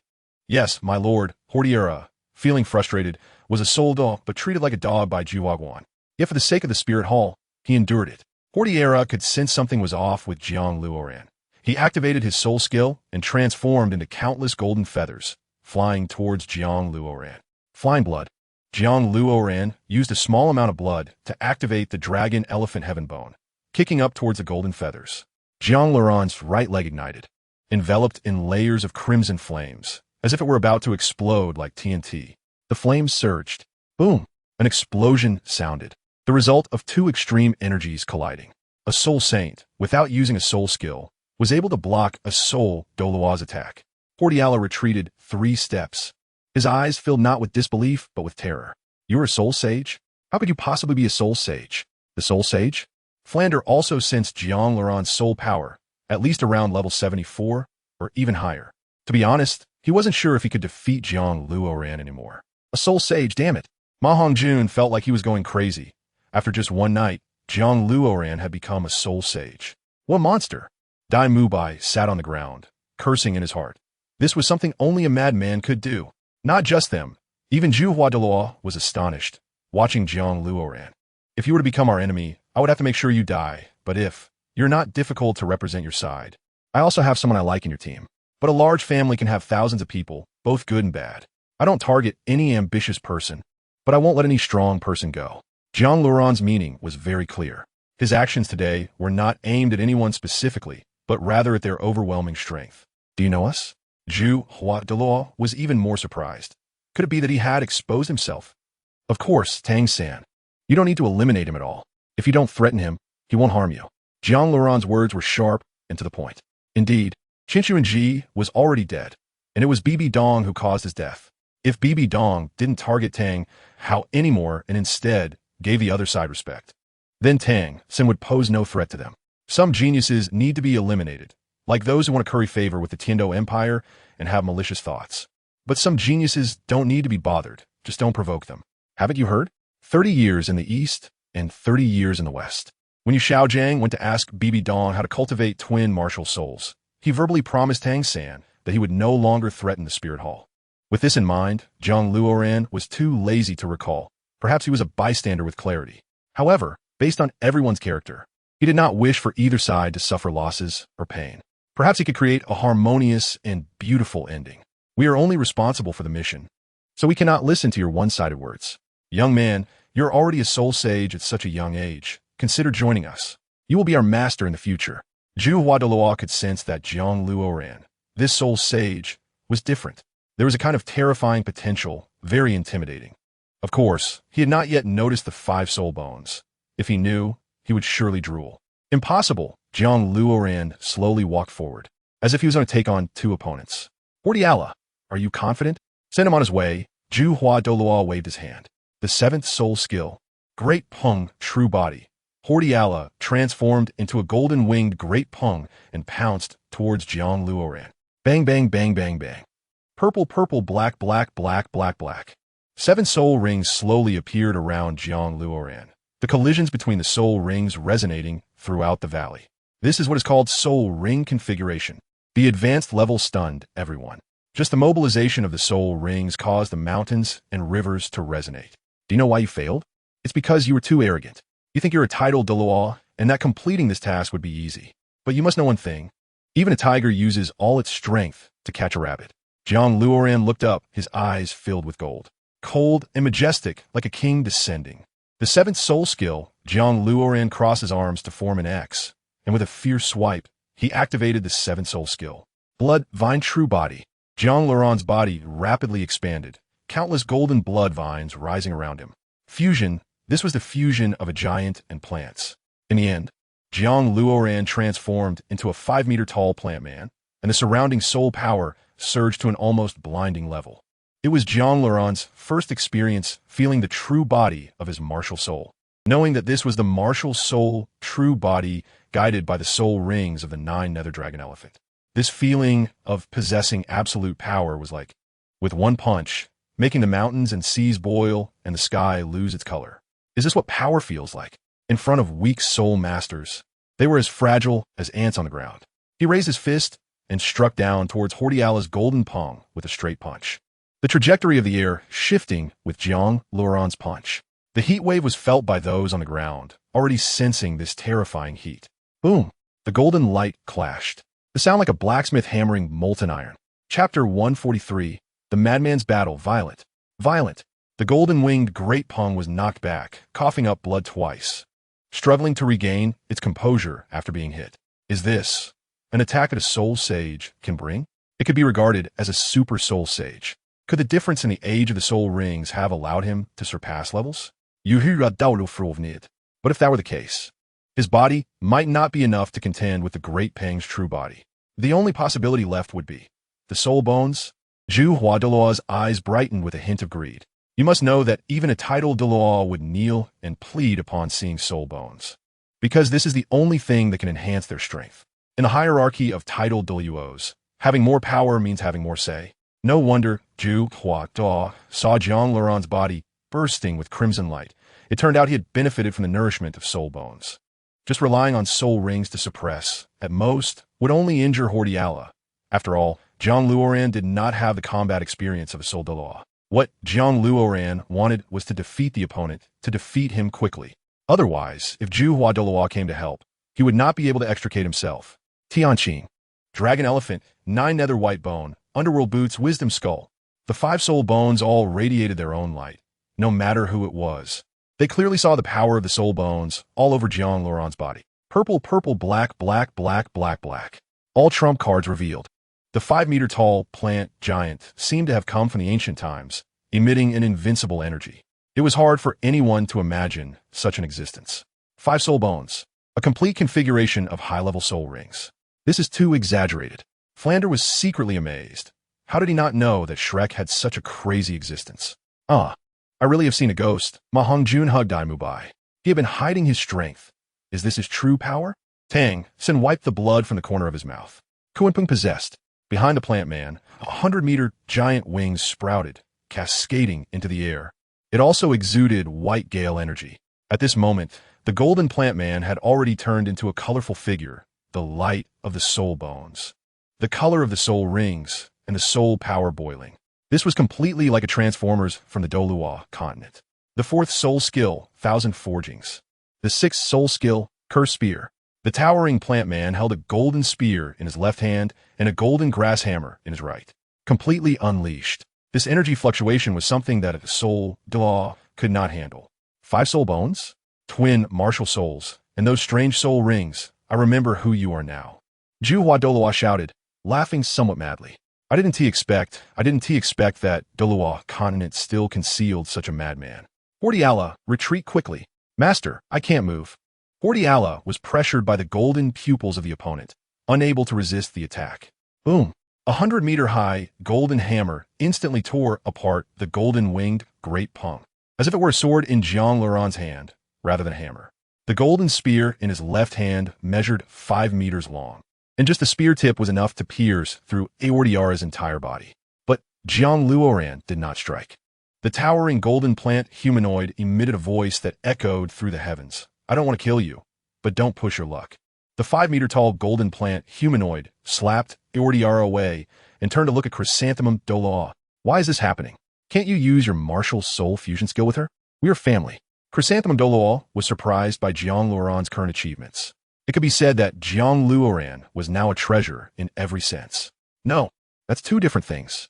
I will try to work with her, but you are different. The golden plant humanoid raised its long spear, pointing at Chrysanthemum Douluo. Chrysanthemum Douluo was a bit taken aback. Since you want to protect the target, let's see what happens. To be honest, Chrysanthemum Douluo felt a bit excited. He had never fought someone with 5 soul bones before. It should be thrilling. Soul power fully unleashed. JiangLuoran gestured with both hands. Green, red, white, purple, gold, and black. Various soul power energies spread out everywhere. Level 74 soul, sage strength, full power, martial, soul, true form.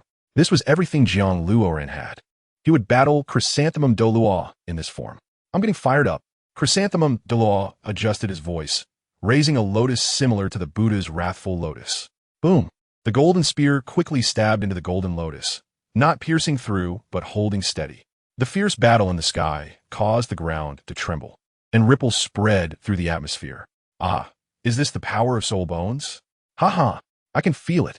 Chrysanthemum Douluo looked very pleased. JiangLuoran sneered with indifference, looking at Chrysanthemum Douluo as if he were a clown.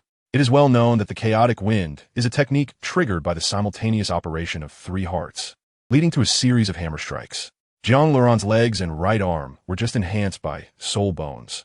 Not to mention, he had an external soul bone on his right leg. Now that JiangLuoran used the chaotic wind, it would not just be 100 times stronger. It could even be 100-fold. The golden grass hammer continued to grow larger, transforming into a 5-meter-long giant hammer, still increasing in size. With his 5-meter giant hammer, combined with all the enhancements and driven by the 7th soul skill, Bloodvine True Form, this terrifying power could easily tear apart anything, even instantaneously kill a soul Douluo. Have you ever seen a chaotic wind wielded by a 5-meter giant? JiangLuoran laughed heartily. Witness the stormy world. 7 soul rings flew from the golden plant humanoid's waist to its right giant arm, enhancing the power of the chaotic wind. After all, the opponent was a Title Douluo, and a level 93 one at that. JiangLuoran was determined to go all out. Indeed, the plant humanoid raised its hammer, stirring up a furious tornado, attracting the entire mountainside with the ever-growing giant hammer. Such power. Only great power can describe this battle. They seem to be using the heavens and earth to fight. Bang! Bang, bang. The sounds of battle echoed as if they were coming from beyond the heavens, growing increasingly intense, even making one think it was divine beings clashing. In fact, it was almost that. The battle of Title Douluos was indeed like divine beings fighting. However, the opponent was only a soul sage. How awkward that sounds. The raging sandstorm obscured everyone on the ground, and no one could see what was happening outside, only hearing the imminent sounds of forging. The plant humanoid let out a beast-like roar, and within the sea of sand, its overwhelming aura seemed to devour everything. So powerful, so strong. Chrysanthemum Douluo's chest heaved. He was too excited. Within the Soul Sage level, I would call you the strongest. I really look forward to you becoming a Title Douluo. You better shut up. I hate your androgynous tone. Don't worry, I'll 1T kill you.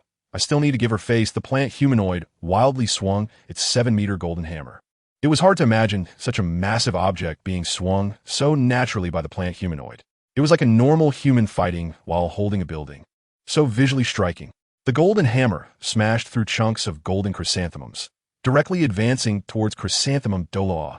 The chaotic wind hammer technique was indeed getting stronger. Chrysanthemum Douluo felt the pressure and had to retaliate. 7th soul skill, martial soul, true form. Chrysanthemum Douluo transformed into a gigantic golden lotus that continued to expand, eventually shooting countless chrysanthemum petals towards the plant humanoid's body. The plant humanoid went mad, an unmatched kingly aura spreading. Jiang Luoran understood that this was the soul ring of the 9 nether dragon elephant, combined with the terrifying energy emitted by the plant humanoid. The 9 nether dragon elephant was an unmatched existence, and the soul ring it brought naturally had an overpowering aura. What a madman! The golden lotus of Chrysanthemum Douluo spun faster and faster. Storm, storm, storm, let rage. The plant humanoid swung its 8-meter golden hammer, smashing the golden chrysanthemum petals apart. The golden hammer, under the plant humanoid's swing, shimmered like a golden light surrounding its entire body. Chapter 144. The battle comes to an end. Boom, boom. The metallic collisions produced eerie yet graceful echoes. The Shrek team hoped this sound would never fade away, because no matter how strong a soul sage was, they could not compare to a Title Douluo. And when the echoes faded, it might be the moment of JiangLuoran's downfall. At that time, they would surely be killed in the first instant. He is the strongest student since our academy was established, Flinders said, his hands buried deep in the ground. He was preparing to mourn. Ma Hongjun wanted to say that running away now would be pointless, with Jiang Luoran entangled with that Title Douluo in the sky. But seeing everyone downcast, ready to live or die with Jiang Luoran, he gave up on saying such things. In fact, he was thinking of escaping first, waiting until he became stronger, and then avenging Jiang Luoran. It wasn't such a despicable escape. With the 55th hammer, the golden light on the plant humanoid had already merged with the wind and sand. Raising the giant hammer, it delivered a powerful strike that severed all the chrysanthemum petals. Tang San unleashed the purple extreme magic eye, taking the entire battlefield. Perhaps everyone did not know that there was a type of hammer technique in this world. It was called chaotic wind. As long as you have enough time to use it and quickly stack the number of strikes, it can become increasingly powerful. The power is the limit of the Soul Master, which means countless times. Unlimited possibilities. No lower limit. The Shrek teachers and students were a bit confused, but people like Lu Erlong and Flinder, who had seen much, could understand what Tang San was saying. Indeed, JiangLuoran's use of the chaotic wind hammer technique could completely match a Title Douluo. However, it was absolutely impossible to defeat a Title Douluo. The gap is the gap. Some things cannot be quickly made up for. Moreover, there was one crucial point. Chrysanthemum Douluo seemed not to have used all his strength, and JiangLuoran's full throttle stance could not be sustained for long. Come, Gale. Chrysanthemum Douluo's martial soul, true form, radiated golden light, like a giant tooth of heaven, slicing towards the plant humanoid's head. Jiang Luoran was unable to keep up with this madman, but as he charged forward, Jiang Luoran had no choice but to take it hard. The golden hammer struck the golden lotus. Whoosh! The golden hammer was instantly split apart and shattered. The enormous plant being couldn't withstand such force and was pushed back repeatedly, its giant feet plowing deep furrows into the ground. Falling flowers have intentions, but the flowing water has no feelings. The chrysanthemum leisurely recited a poem. The plant being raised its cursed spear and shot it towards the golden chrysanthemum. Zing, the swift cursed spear sliced through the air, landing on the chrysanthemum. Boom! The golden chrysanthemum shook. Although it lost some of its power, it was not pushed back. Bang! The golden giant hammer was sliced into dozens of pieces and was torn apart by the true form of the chrysanthemum. The level of cutting was as if nothing could withstand it. It was hard to find any material in the world that could resist being sliced by the chrysanthemum. Jiang Luoran did not expect the opponent to attack. He underestimated the combat style of the Title Douluo. All the soul rings, the plant being clasped its hands together, gathering 7 soul rings to aim at the true form of the chrysanthemum. Countless massive weapons burst forth from the soul rings, splattering on the true form of the chrysanthemum and pushing it back. Jiang Luoran was very clear that it was not his soul skills that pushed the opponent back, but rather the chrysanthemum Douluo retreated of its own accord. The plant being withdrew its hands, and the 7 soul rings dispersed, falling onto its palms or ankles. It was not that Jiang Luoran did not want to take the opportunity to attack the chrysanthemum Douluo, but rather that he had no strength left. His left leg bone, Tianqing, was currently healing and restoring him. In the presence of such a powerful opponent, retaining even a little strength meant more escape routes. The chrysanthemum Douluo dispersed its martial soul true form, clapping its hands up and down. Good, good, good. As the spouse of the saintess, you are qualified. The plant being knelt on one knee, spitting blood. The recently sliced area was poisoned. However, Tianqing could detoxify it, so there was no need to worry. What Jiang Luoran needed now was time. The plant being paused, and the wind and sand immediately dispersed because it was the one in control of this storm. Stop fighting. Take the iron shield and escape.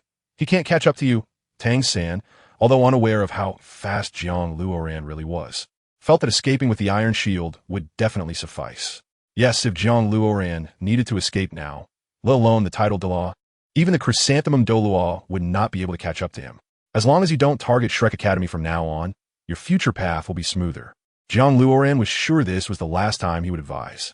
I came here for mission 2. The chrysanthemum Douluo brushed its golden hair. Come with me. Our master will be very happy to see you. Then come on. Let's see if I can fight you with all my might. The plant being stood up, its right leg bone radiating red light, growing increasingly intense. Blood flight. This was Jiang Luoran's last trump card. He was unsure how strong it really was, and this soul bone had just been added to him, so he had not fully mastered it yet. The ability from the soul bone? The chrysanthemum Douluo looked enviously at it. This soul bone is at least 10,000 years old. Truly a rare treasure. Blood flight. Once Jiang Luoran made up his mind, he immediately acted. His wings flapped behind him, and he appeared in front of the chrysanthemum Douluo. He raised his foot and stomped down. Boom! The entire cliff was kicked apart, collapsing like paper. The plant being gasped for breath. The effect of blood flight was indeed impressive, but the cost was too great. Just one kick, and he was already struggling to hold on. Wow!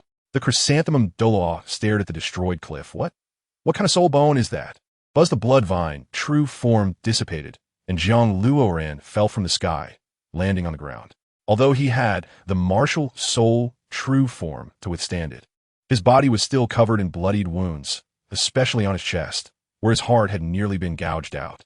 You should know, the reason I haven't killed you outright is because you might become one of us. A person like you, with a saintess, can absolutely reign supreme. Nothing will be able to stop you. Why? Do we still have to fight? To be honest, the chrysanthemum Douluo was already anxious. Killing Jiang Luoran was an enticing prospect. It was too tempting. He almost couldn't resist killing Jiang Luoran.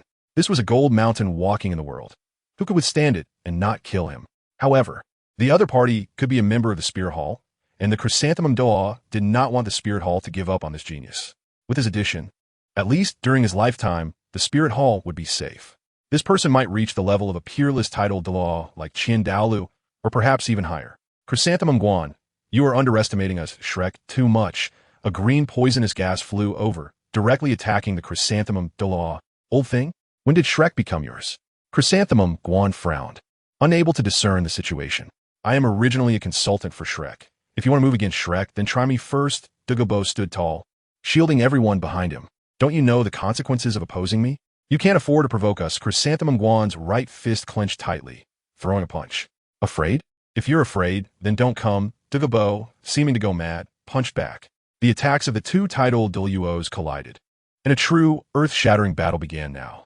Chapter 145. Survival and Desperation. Dugobo and the chrysanthemum Douluo engaged in fierce combat, and the spirits of Shrek and the others stabilized considerably. Seeing that the situation could be revived with a bit of luck, no one might even have to die. In the sky, a turquoise snake and a golden chrysanthemum clashed. Now we have hope. With Mr. Douluo here, we will likely be fine. Flender had previously harbored deep resentment towards Douluo, but now, with him coming to their rescue, that hatred began to fade. I'll heal everyone. Jiang Zhu raised her green staff, extending green light to envelop them all. Healing so many people at once was still quite taxing for her. Moreover, there were 3 high-level soul saints. In the first moment of treating them, Jiang Zhu's soul power was drained significantly. A wave of weakness quickly hit her. JiangLuoran did not dare to be careless. He seized the opportunity to use Tianqing, quickly restoring his body, because soon the ghost Douluo would arrive. Oscar and Ning Rongrong had not fought from the beginning, so they were naturally excluded. The 9-treasure glazed tile pagoda could now only enhance combat power and status, but could not help them recover.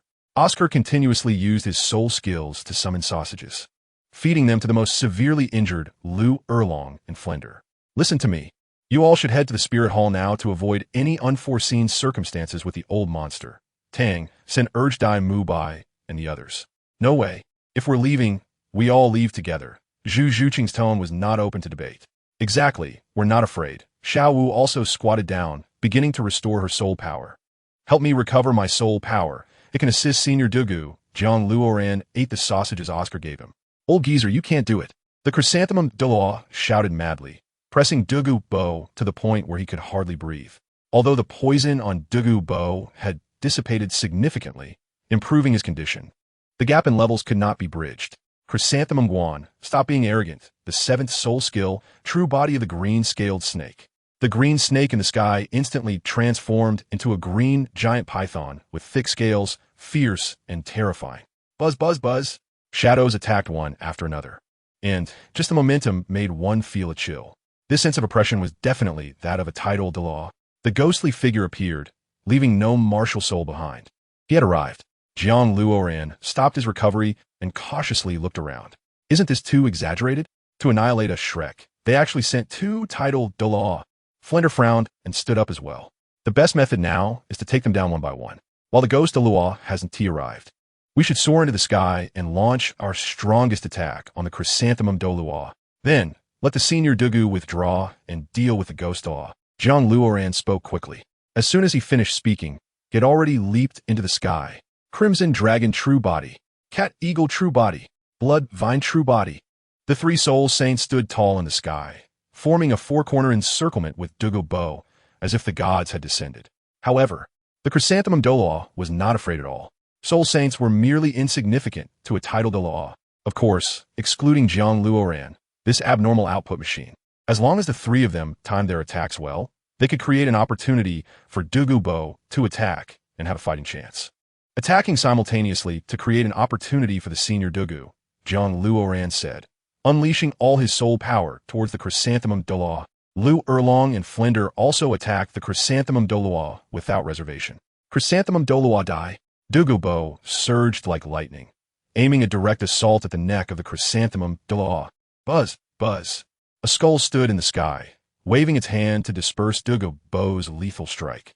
And 3 ghostly figures appeared to block Jiang Luoran and the others' attacks. Douluo could not hide his fear. How could he deal with 2 Title Douluo? Was he destined to fall today as well? Are you here to urge the mission? It's almost complete, the chrysanthemum Douluo said impatiently. Let us finish this together. We can't delay any longer. The ghost Douluo's voice was hoarse. Leave the ghost Douluo to us, the plant man shouted, activating his 2nd martial soul and all his soul bones, lunging at the ghost Douluo. To be honest, JiangLuoran's soul power had not recovered much. He now had at most a quarter of his soul power left. Lu Erlong and Flender were not optimistic either. Their remaining soul power was even less than JiangLuoran's. Bang, bang, bang. Jiang Luoran seemed to have gone mad, raising his golden spear and attacking the ghost Douluo with rapid strikes. He could not give the opponent a chance to resist. Jiang Luoran restrained the ghost Douluo, while Lu Erlong and Flender provided soul power support from the side. The 3 of them looked awkward working together, but it was their greatest fighting force at the moment. Old monster, you should leave quickly. Just being able to help us is already a blessing. Tang, Sen urged Douluo to leave quickly. I've had enough of life, if it comes to it. I'll go to hell with this thing. Douluo clenched his fists tightly. We still have a grudge to settle. 9th soul skill by a phosphorus snake emperor poison. Douluo used his ultimate move. He had already revealed all his trump cards. Ninth soul skill, chrysanthemum remains, wounds everywhere. Flowers fall and hearts break. The chrysanthemum doll also unleashed his ultimate move. The sky was filled with starlight, all petals from the chrysanthemum Douluo, and it was about to form an endless golden storm. The two energies collided like ancient beasts, creating a tremendous wave of energy.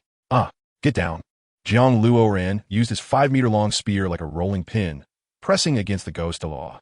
The ghost Douluo spat out a murky breath, directly rotting Jiang Luoran's spear.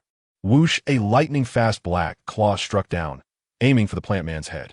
Jiang Luoran could not dodge in time and could only brace himself for the hit. No way. Flinder flapped his wings and dove down, slashing at the ghost Douluo's body with his claws. He did not dare to collide with the opponent's black claws. Otherwise, he would die immediately, but he could disturb the continuous attack. No one can touch him. Luoran raised his dragon tail and swung it towards the ghost Douluo's head. Would the ghost Douluo consider these attacks a threat? He simply flickered and dodged all the attacks, the black claw tearing through Jiang Luoran's entire chest. Jiang Luoran was still somewhat unresponsive when he was injured. His whole body convulsed, his eyes becoming dull. The blood from his chest could not be stopped, pouring out frantically. If it weren't for the soul bones and the increase from the 7th soul skill, Jiang Luoran might have been completely pierced through. As the plant man dissipated, Jiang Luoran let out discordant convulsions, like an old tree that had withered. The ghost Douluo was astonished, although he had not used his full strength with that claw. It was not something a soul saint could compare to. He must have something strange about him. Jiang Luoran fell rapidly, plummeting from the clouds, feeling a sudden release throughout his body. It felt refreshing, yet he was unwilling. Bang bang bang zang nun isauding sudali appa. Each one resonating like a pulse.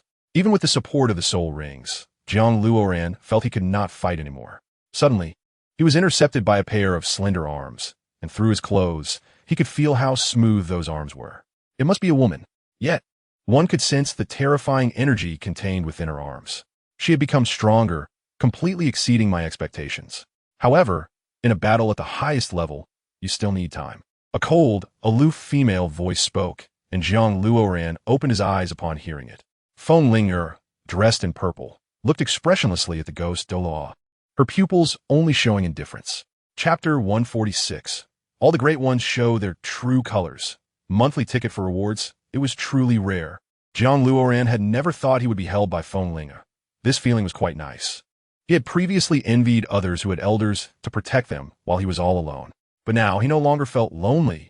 There were others willing to stand up for him against enemies he could not defeat. Jiang Luoran suddenly thought about just falling asleep. He was too tired and could hardly fight anymore. Boom! An unmatched bolt of lightning descended, blue light illuminating the entire sky, standing beside Jiang Luoran. The true body had watched for a long time, and if he didn't show up now, it would be too disrespectful. You brat, how did you cultivate? You engine, good fellow. He had been lurking here all along, watching his own joke. However, one could not blame the other. After all, he was a Title Douluo, and it was not appropriate to act recklessly. Moreover, he had learned a lot of combat experience while fighting against Title Douluo. Senior Yu, Jiang Luoran lazily cupped his hands. Yu Engine recognized that Feng Linger was a top-notch soul beast, and seeing this posture, he knew everything. It turned out that he already had a beautiful woman. No wonder he didn't interact with Yu Lingjiao. But this taste is unique. A love-hate relationship that transcends species. One could consider him the first person in history. But the muffled sound was intermittent. At this moment, blue mist swirled, and a figure walked with an extremely overbearing gait, clearly someone who feared nothing. He held a hammer in his right hand, resting it on his shoulder, and walked out slowly. Dang Hao. Good fellow. Just now, it was a disadvantageous situation. But now this combat power immediately increased significantly. A qualitative leap. So these few great beings were all hiding to watch the show. They really liked to give people a thrill, not to mention everyone coming out together. Even just Yu Engine alone would be enough to take on 2 Title Douluo. Not just Yu Engine, but the 3 who came are enough to take on all the opponents. Standing above the clouds are Tang Hao, Yu Engine, and the Wind Chime Linger in purple attire. Dugabo is still battling with the Chrysanthemum Douluo. Flinder and Lu Erlong fell to the ground, heavily injured. However, the ghost Douluo can hardly move forward, as the pressure from these 3 deities is about to crush even him. A Title Douluo. Below the clouds, Shrek and others can't see what is happening above and can only feel anxious. Tang Hao, like a wakened lion, holds the Hao-Ian hammer and strikes at the ghost Douluo. The ghost Douluo can't withstand it. As soon as his hand touches Tang Hao's blue electric hammer, he is forced back dozens of steps. The purity of the lightning is insufficient. I will lend you a hand. Youngster, the infinite thunder is at your disposal. The black soul rings on you. Yuanjin's body appear, and with a casual wave, he sends endless lightning into Tang Hao's hammer. Such an attack could be called divine punishment. This exaggerated lightning perfectly combines with power, merging the attacks of two Title Douluos. The ghost Douluo uses all his soul rings, and countless black ghost shadows spread towards Tang Hao. Under the Hao-Ian hammer and endless lightning, these shadows crumble like glass, instantly crushed. Indeed, these are the two most domineering martial souls in the world. When they intersect, even Shinshu and Jide would be instantly killed. The ghost Douluo doesn't scream, but instead spits out a mouthful of black blood, heading towards the chrysanthemum Douluo. Wanna run? Linger radiates a soft purple light, and with a flick of her right hand, she conjures a phantom purple wing. The ghost Douluo senses the danger. This is a fatal strike, and he decisively uses his ninth soul skill to tear through space and prepare to escape. Who would have thought that the purple wing is too fast, tearing off his left arm and shredding space? What? The chrysanthemum Douluo naturally feels the presence of powerful beings, and not just one. But the exchange of attacks is only in an instant. Before he has time to escape, the three have closed in. The chrysanthemum Douluo transforms into a golden chrysanthemum, enveloping the ghost Douluo and fleeing into the distance. He runs quite fast, and Yu Yuanjin snorts coldly, looking forward to fighting you in the future. With that, Yu Yuanjin leaves without turning his head. Tang Hao and Jiang Luoran are not familiar. Glancing at Tang San below the clouds, they quickly depart as well. Dugabo is injured this time and cannot stay for long. Thanks to the arrival of these three deities, otherwise they would all have died. They all left, and this battle was earth-shattering, almost causing the sea to dry up and the rocks to crumble. Unexpectedly, they could still save their lives. Jiang Luoran suddenly felt melancholy.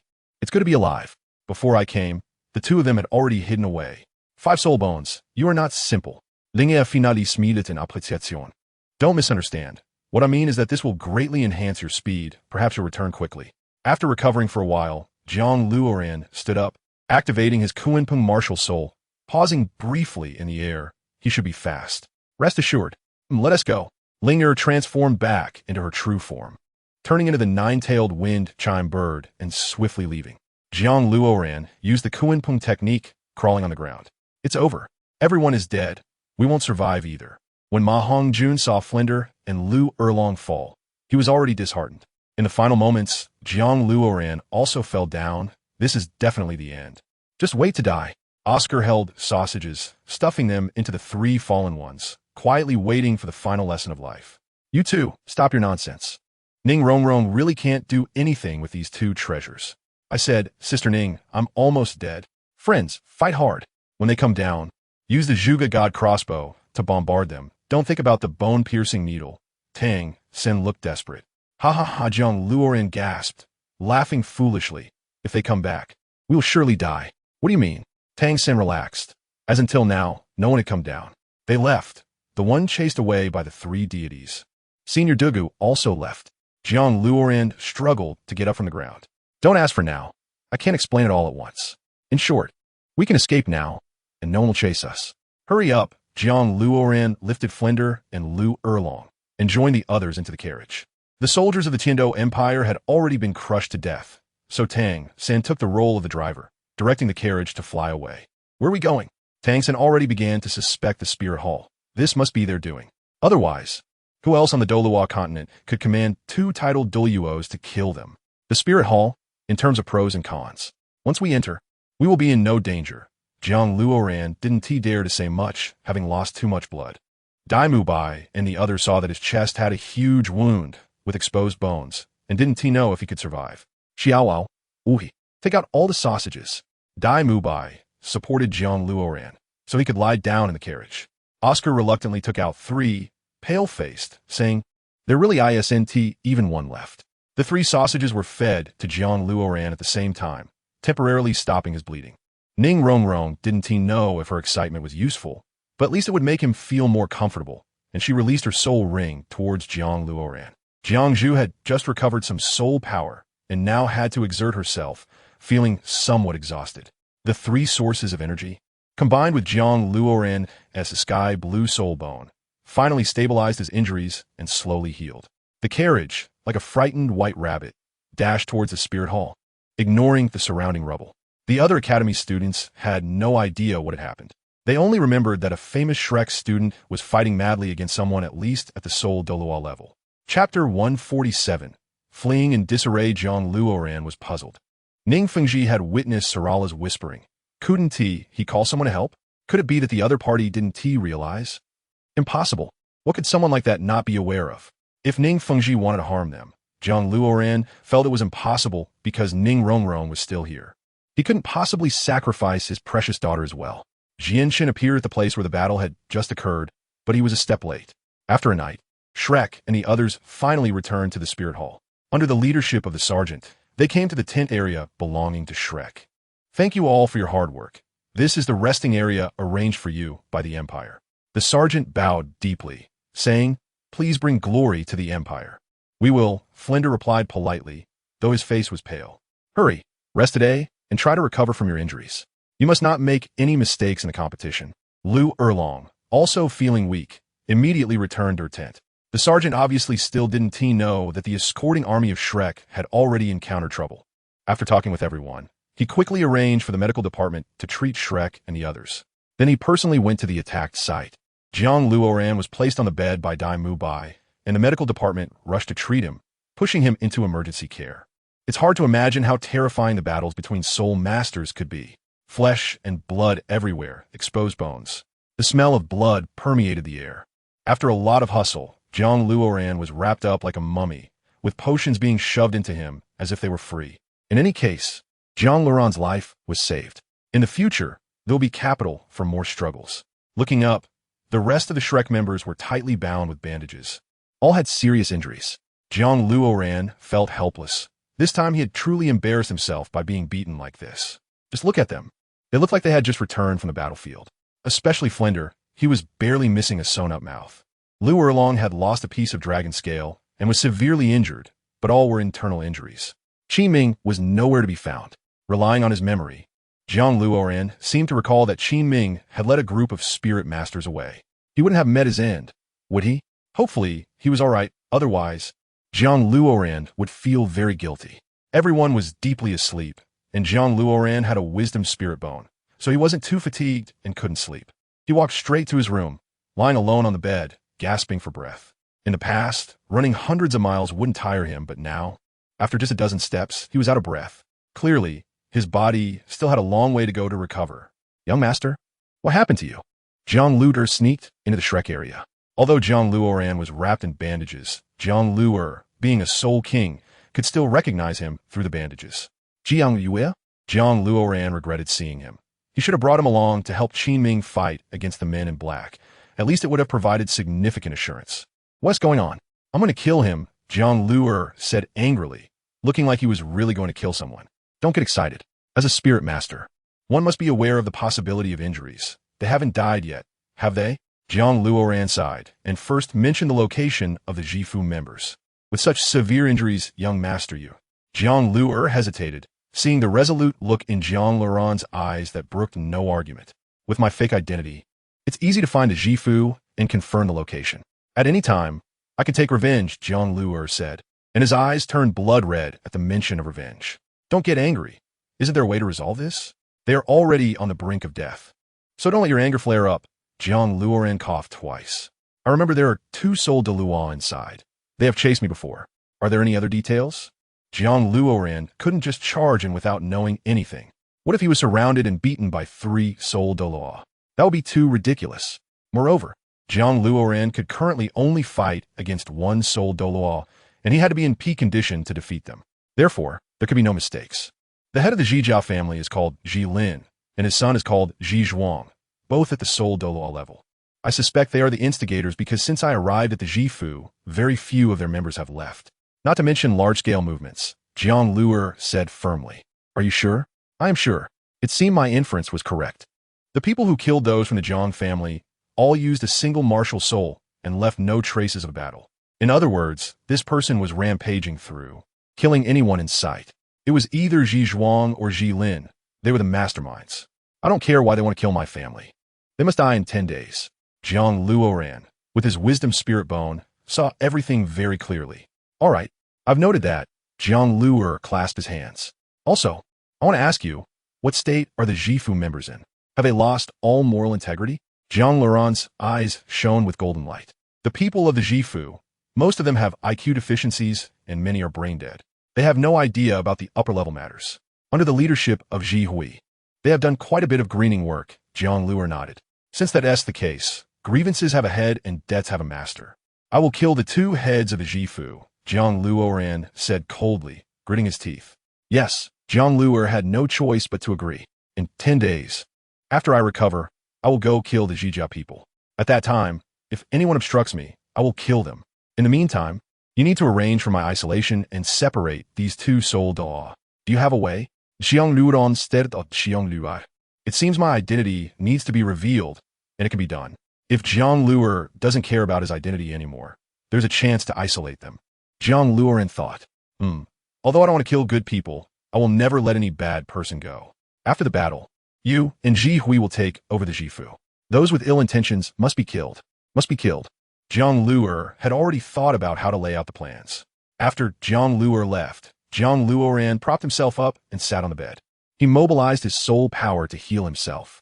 The left leg's bone, Tianqing, was very useful at this moment, allowing Jiang Luoran to heal quickly. It could even be said that without Tianqing, Jiang Luoran would have been finished. After being immersed in healing for a day and night, the white sheets were stained red with congealed blood that had not been cleaned away. If this blood were to remain in Jiang Luoran's body, it would easily affect his cultivation and potential. The pain of rejoining bones was almost unbearable, but the wisdom spirit bone shared a lot of pressure for Jiang Luoran and subtly blocked his pain receptors. Gradually, his injuries improved and time passed day by day. It is said that injuries to muscles and bones take 100 days to heal. Jiang Luoran's injuries were even more exaggerated. To recover to his peak condition, it would take at least a month. But the opportunity would only come once. If missed, it would be hard to come by again. Jiang Luoran still had to take a risk this time. 6 days later, Jiang Luoran could walk freely and had removed all the troublesome bandages, leaving only the bandage on his chest.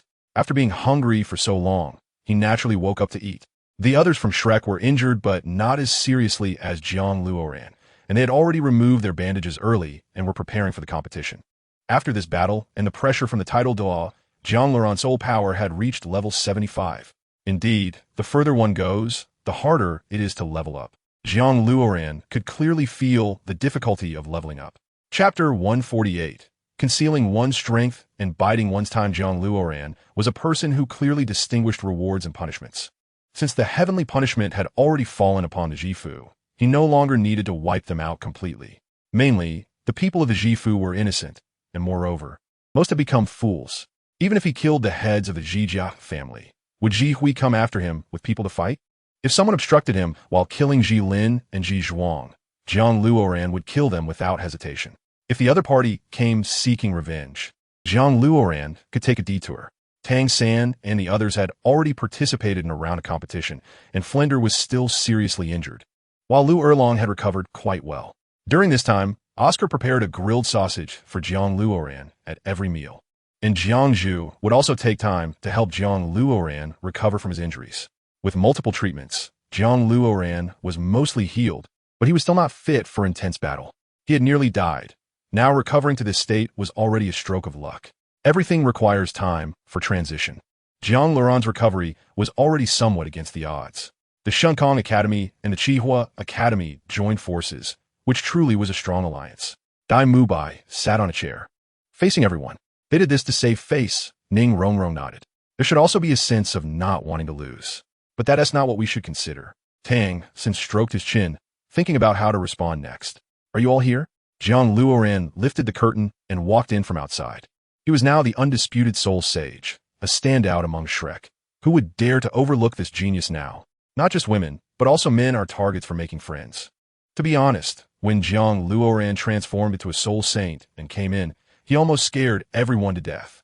It turns out the brother who has been lying next to him day and night is a low-key soul saint.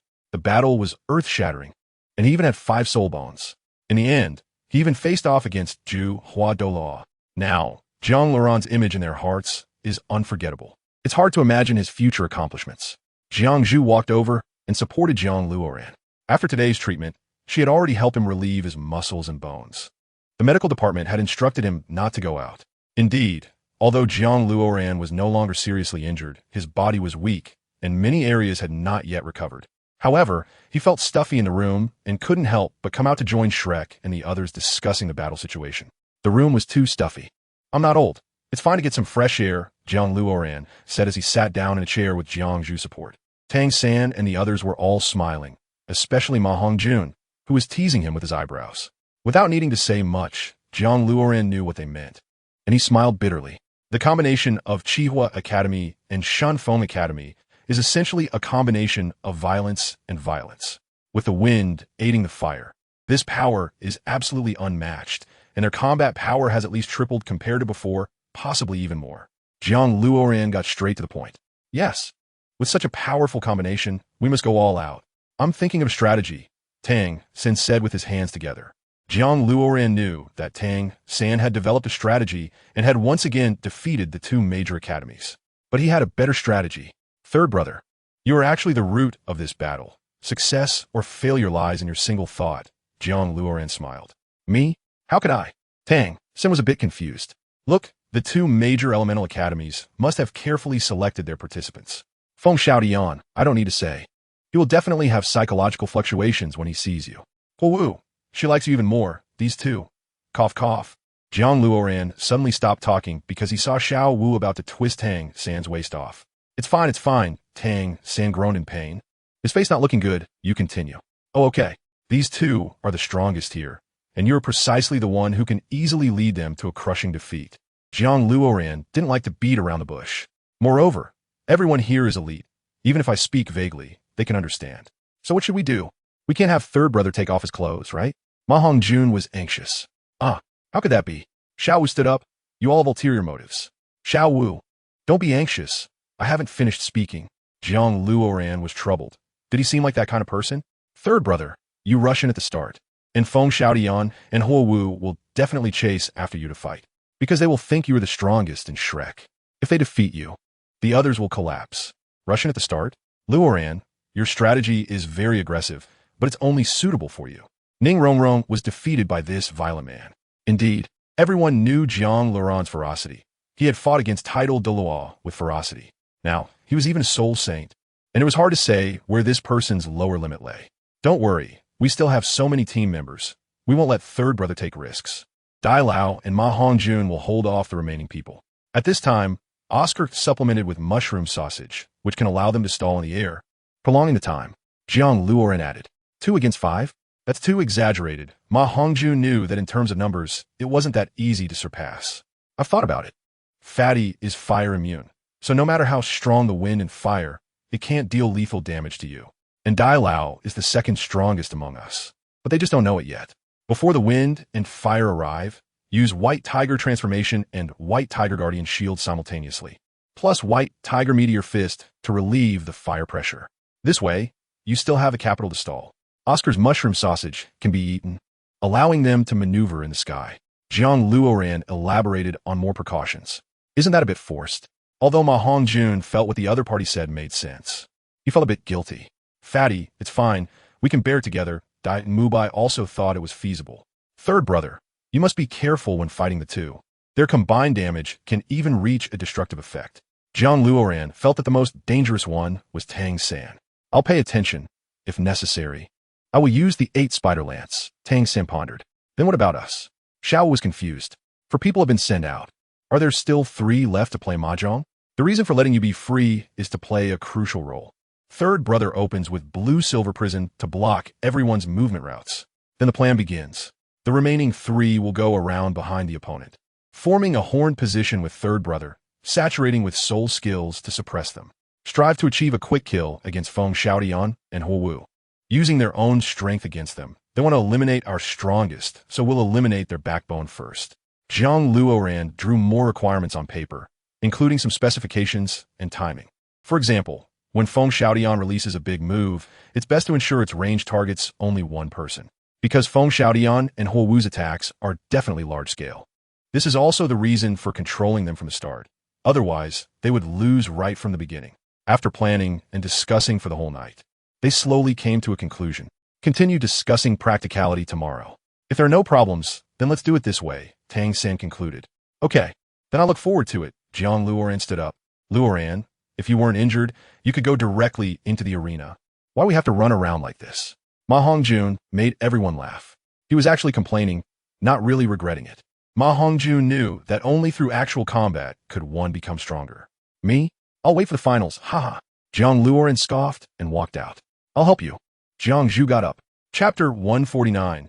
Night assassination. 10 days had passed, and when night fell, it was time for Jiang Luoran to move. He had already coordinated with Jiang Luoran, and the knight would personally lead him into the Ji family area to kill. Outside, the noise was getting louder and deafening, as if there was some great celebration. Ha ha ha. Feng Xiaoyan's expression just now was distorted. It was hilarious. Oscar made a funny face. This move is too harmful. It doesn't give anyone a chance to resist. Dai Mubai supported his forehead. This is also because our strength is strong that we weren't eliminated immediately. If it were someone else, this plan couldn't be realized, Zhu Zhuqing observed clearly. Of course, this was thought up by our two control system members. Is the most suitable combat method for us. Dai Mubai looked at Zhu Zhuqing in a flattering manner. Little monsters, come over and lend a hand. We're having a night picnic, Flinders said with a face full of black lines. By the way, Luoran, how's your injury? Flinders' right arm was still wrapped in bandages, already gradually recovering. It's just the wound and bones left, Jiang Luoran said. With Tianqing's leg bone repairing himself day and night, his recovery was naturally quick. Who would have thought? As the dean, I can't even beat my students now. I even need students to protect me, Flinders said as he picked up a piece of roasted meat and handed it to Jiang Luoran. I also leveled up relying on my foundation. There's nothing to be proud of, Jiang Luoran said with a bitter smile. Hey, I say, third brother, why is that fire dance always clinging to you today? Is there something? Ma Hongjun blurted out, unable to stop himself. Tang Sin naturally wouldn't blame him for such a trivial matter. Everyone, take your time eating. I'll head back first, Jiang Luoran said as he walked back to the tent, glancing back. The others looked at each other, not knowing what to say. Night had fallen, and a green, ghostly figure shot over, bypassing the guards and arriving at Jiang Luoran's room. Jiang Luoran had already heard the movement and jumped down from the bed. He had actually long since stopped limping. The reason he pretended his leg wasn't healed was to let everyone lower their guard. Young master, everything is ready. Jiang Luoran knelt on one knee, resembling a death servant. You lead the way, we're leaving. Jiang Luoran clenched his fists and followed Jiang Luoran out. In the spirit hall area, at the Ji family's resting area. Before him stood a large mansion made of granite castings. As spectators, they naturally couldn't compare to the participants. Ji Baiji was probably busy rolling in bed with someone right now. Can I get the first kill on Jilin? Jiang Luoran asked. Very well. I'll try to kill him in one blow. You help me eliminate the other distractions, Jiang Luoran said as 7 soul rings appeared before him, growing larger. The 7 soul rings stood up simultaneously, large enough for a person to pass through. Jiang Luoran walked through the soul rings as if stepping through a teleportation portal. When he emerged, he had transformed into a plant humanoid over a meter tall, holding a hammer in his right hand and a gun in his left, with 5 shining soul bones on his body. 2 white wings hung behind him, the wind howling fiercely. He couldn't grow too large, lest the commotion attract the attention of the spirit hall. This wasn't a monster entering a village, but rather an assassination for revenge. JiangLuoran's right, I was golden. In his left, I was white, with killing intent boiling within, like a sharp spear. Whoosh! Jiang Luoran took off the ground and entered the mansion. With his current skills, slipping into the opponent's main residence was incredibly easy. Regardless, the opponent was a Title Douluo. A starving camel is still bigger than a horse. So Jiang Luoran didn't dare to be careless. He wielded the cursed gun and aimed it at Jilin. An assassin? Jilin suddenly sprang up from his desk, dodging Jiang Luoran's cursed gun. Perhaps it was due to the aura of the sky blue vine, or maybe it was a perception based on realm and age. But Jiang Luoran's attack missed. Jiang Luoran smashed through the glass and charged into the main residence, swinging his hammer at Jilin. Jilin could dodge the cursed gun, which only indicated his agility, but he couldn't withstand the overwhelming force of Jiang Luoran's attack. With a sweep, Jiang Luoran caused a large area of the main residence to collapse, as if it were made of paper. It was another hammer strike. The golden grass hammer swept through with waves of energy, charging towards Jilin. Impudent. As a soul, Douluo, Jilin certainly sensed the danger. But he had no idea who wanted to kill him. There was something even more audacious. With a gesture of his left hand, Jiang Luoran stacked 7 soul rings behind Jilin. A pincer attack. Countless weapons flew towards Jilin from behind, while Jiang Luoran's deadly hammer struck from the front. Third soul skill. Jiang Luoran slammed the hammer into Jilin's chest, stopping him in his tracks. Immediately after, the weapons released by the 7 soul rings overwhelmed Jilin. The commotion was so great that it naturally alerted the Ji family members. Jiang Luoran fought to buy time for Jiang Luoran, even resorting to physical confrontation. The main priority was to block Ji Baiji. Jilin got up from the ground, multiple injuries visible on his body, his skin torn. "Who are you?" "The one who wants your life," Jiang Luoran said, not daring to relax since Ji Baiji hadn't been killed yet. Jilin was also waiting for Ji Baiji to come to his aid. 7th soul skill. True body of the sky blue vine. Jilin directly activated his martial soul, transforming into a blue tree, with hundreds of blue vines extending to attack Jiang Luoran from all angles. "It seems you still don't know." Jiang Luoran sneered. 6th soul skill curse gun. The golden spear was flung out by Jiang Luoran. 5 blue vines intercepted, blocking the curse gun. What Jiang Luoran wanted was a large target, making it easier to aim. Based on levels, Jilin would have no soul power for at least a minute. In that minute, it was enough for Jiang Luoran to unleash all his killing moves. Sensing the encroachment of death, Jilin panicked. He didn't understand why he couldn't muster any strength. The plant humanoid tightly gripped the golden hammer. The power of the 5 soul bones combined, slashing towards the blue tree.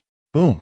The blue tree collapsed, flying backward, and the plant humanoid quickened his pace, lifting the nether boots to kick down. The blue tree retreated, and Jilin fell out from within. The power of that kick was comparable to an explosion. Blood debts must be repaid. Jiang Luoran reached into the soul ring with his left hand and pulled out a giant axe. "Wait, who exactly are you?" "We have no grievances or grudges." Jilin panicked, feeling that his opponent was indeed a soul saint, yet he couldn't resist. "Is this a fake soul saint?" "No grievances or grudges." "Let me ask you, do you know the Jiang family?" Jiang Luoran said coldly, sneering. "Who are you?" "Impossible. He is already dead. Killed by Ji Baiji himself." Jilin's pupils widened, as if he had seen a ghost. "That's right. After piecing together various aspects, I've already understood many things. It just hasn't been confirmed yet." Jiang Luoran stepped on Jilin's head. Jilin saw the soul rings on Jiang Luoran's body and realized it was you from the very beginning. Sure enough, everything made sense once this was said. "Go to hell." 8th soul skill, Heavenly Net. Jilin would never allow Jiang Luoran to kill him. The 8th soul skill was his last resort. "You're getting old. Stop struggling." Jiang Luoran summoned the roots of an ancient tree over 10,000 years old to rush towards the Heavenly Net. Now, the roots had become over 10,000 years old due to Jiang Luoran's increased realm. This meant that Jiang Luoran could command a permanent spirit beast of 10,000 years. Bang! The golden light and green glow collided, creating a tremendous sound, causing the main residence to collapse indirectly. "You have no chance left," the plant humanoid shouted, gripping the hammer handle as he charged into the Heavenly Net, striking Jilin. Jilin's abdomen was injured, as if millions of snakes had crashed into him, penetrating his stomach. Boom! Jilin's body could no longer hold itself. He was pulled backward by the immense force, shattering 10 walls and carving out a massive pit. The body of Soul Douluo was surprisingly sturdy. Jiang Luoran had exerted all his strength with that strike, enough to collapse a 10-meter-high building. Cough, cough! Jilin tried multiple times to get up from the ground, but couldn't manage it. His breathing was chaotic, like an old man suffering from a long-term illness. "Anything else you want to say?" Jiang Luoran raised the battle axe high, aiming for Jilin's head. "The mutated sky blue vine needs to hunt its kin to grow stronger. Your sky blue vine has surely evolved into its complete form, wherever it might be." Thud! The giant axe fell, cleaving Jilin's head in two. Next, Jiang Luoran lifted the golden axe and walked outside. He saw Jiang Luoran being surrounded and beaten by dozens of soul masters, already worn out, having nearly faced defeat several times. "Get lost!" Jiang Luoran swung his giant axe, and the shockwave from the golden axe sent all the spirit masters flying. Young master, did you succeed? Jiang Luoran's face was covered in blood. He had heard the commotion from the battle behind him, but didn't know how the situation was. After all, this was a fight between a soul sage and a soul Douluo. Take me to see the idiot, Jiang Luoran said, and then he saw a green light rushing towards him with great momentum, stained with blood. He has already come. Jiang Luoran was prepared for death. It was you who destroyed the Jiang family. Jiang Luoran summoned his spirit ring and once again used his martial spirit true form. The idiot was momentarily stunned. The mutated sky blue vine. You can't be. I killed you with my own hands. I'll ask you one more time. Was it you who destroyed the Jiang family? Jiang Luoran hung the golden axe and golden hammer on his back, drawing 2 cursed spears from his spirit ring with both hands. A mere soul sage dares to be arrogant, thinking he is invincible? The idiot's principle was to say as little as possible when he could act. Since that's the case, violence is the only option. Jiang Luoran activated his Kunping identity, and with a flap of his white wings, he appeared in front of the idiot, stabbing with both guns. Fast and accurate. The idiot drew a sky blue vine to block in front of his face, avoiding being stabbed to death. I killed them, all of them. What can you do? Let me tell you, revenge also requires. At this point, the idiot suddenly felt something was off with Jiang Luoran. His power was like a wild bull. No, it was even greater, and it was still increasing. Logically speaking, he should be stronger than Jiang Luoran. So why was he being overwhelmed? Second soul skill, shadow clones. Right beside Jiang Luoran, a 10,000-year-old tree root burst from the ground, swinging towards the idiot's body. Third soul skill, blood fiend magic prison. Jiang Luoran pointed the tip of the spear in his left hand, and a black spirit ring burst forth with golden light, creating a cage that trapped the idiot inside. First soul skill, creating something from nothing. Countless golden thorns wrapped around the idiot's body and reinforced the golden cage. Fifth soul skill, tempered by 1,000 hammer strikes. Jiang Luoran pressed the tip of the spear in his right hand hard, and the black spirit ring rotated, controlling all the blood fiend vines to become substantial, locking the idiot inside. The old tree roots took the opportunity to pounce, growing larger as if reproducing, blocking all possible escape routes. Bang, bang, bang. The sound of hammering came from inside, very rapid, but such a hard prison truly confined the idiot. The idiot couldn't believe it. How could a soul sage's prison trap him? This was simply impossible. He struck with all his might, trying to break the cage quickly. But the air here became thin, and there was a feeling that made him want to commit suicide. It was too terrifying. If he continued to stay here, he would definitely go mad. Jiang Luoran walked over, inserting the cursed spears into the ground to let the idiot suffocate himself. Sure enough, the aura of death grew heavier, and the idiot was almost driven mad. He felt like he had fallen into deep water, or perhaps into some desolate place devoid of life. This death aura gradually eroded his body and mind, making him fall endlessly, until forever. If he weren't a soul Douluo, he would have probably died by now. Third soul skill, Sky Vine, Thrust Array. Relying on his willpower, the idiot unleashed his soul skill to strike the cage. Although it was somewhat effective, the results weren't optimistic. Fourth soul skill, Sky Vine Rush to the Clouds. Seventh soul skill, Sky Vine True Form. Eighth soul skill. The cage was torn apart, and the idiot rushed out, throwing a punch at Jiang Luoran. Jiang Luoran drew the cursed spear from the ground and charged forward. The two clashed, and Jiang Luoran was knocked back, his martial spirit true form dissipating. The idiot was pierced in the right arm by Jiang Luoran's spear. Looks like you're not so great either. The idiot hadn't yet felt the cursed spear turn into golden light and enter his body. Fifth soul skill, Jiang Luoran rushed in, standing in front of Jiang Luoran. The idiot casually swatted Jiang Luoran away. You dare to show your face after raising a white-eyed wolf for so many years? Just lie there. Young master, run. He can't catch up to your speed. Jiang Luoran spat blood. A soul Douluo strike was enough to take his life. Today, you must die. Jiang Luoran rose from the ground. I keep my word. 8th soul skill. The idiot raised both hands but felt no spirit power. 8th soul skill. 8th soul skill? Let me introduce you. The 6th soul skill, Cursed Spear, can affect a spirit master's spirit power. Jiang Luoran held the hammer in his right hand. Using the chaotic wind to bury you is not a disgrace. Bang! Jiang Luoran brought down the hammer, and in an instant, countless thunderbolts erupted, releasing an astonishing power that turned the entire residence into mud. The idiot's right arm was severed, and he was on the brink of death, wavering between breathing and hell. Tell me everything, Jiang Luoran grasped the idiot's neck. You go find out for yourself, the idiot said before biting his tongue and committing suicide.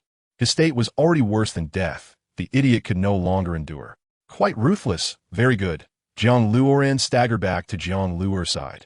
They're all dead. The great revenge has been avenged. Dead? Jiang Luoran, in a daze, sat up confused. Dead. The Jiang residents will have only you as the leader from now on. Jiang Luoran took a deep breath. I might not live much longer, either. Jiang Luoran pulled out. That strike from the Douluo almost obliterated me. After watching so many high-level battles, haven't you noticed some flaws? Jiang Luoran asked in confusion. How foolish can Jiang Luoran be? Just these battles alone should have been enough for him to level up twice. I'm old. I'm not as clever as the young master. Even if I notice some combat methods, my level won't increase. Jiang Luoran sighed. Take care of yourself. The rest is up to you to manage. This matter has come to a conclusion. Jiang Luoran needs to resolve the issue on the other side. The key issue was a lack of strength. His current power was still too weak and needed to be stronger. Without being a Title Douluo at level 95, Jiang Luoran felt he couldn't ensure his own safety. This time, it was mainly about ambushing. Only through collaboration could he settle the great revenge. Otherwise, if he rushed in alone, he would definitely be killed. As for the elite spirit master competition across the continent, whether he was there or not wasn't a big problem. Chapter 151, The Origin of Mu Bei's Hooking.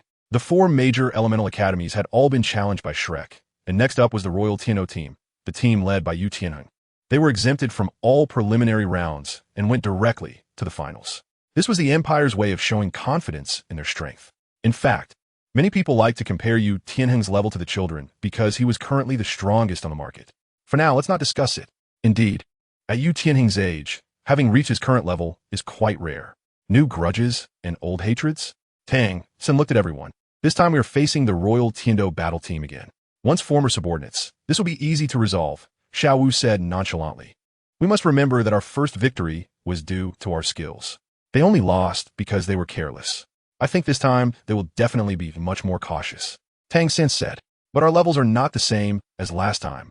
Now all of Shrek are above level 40 Spirit Masters. The Royal Heaven Do Academy is still around level 40, and we should win more easily, Ma Hongjun wondered.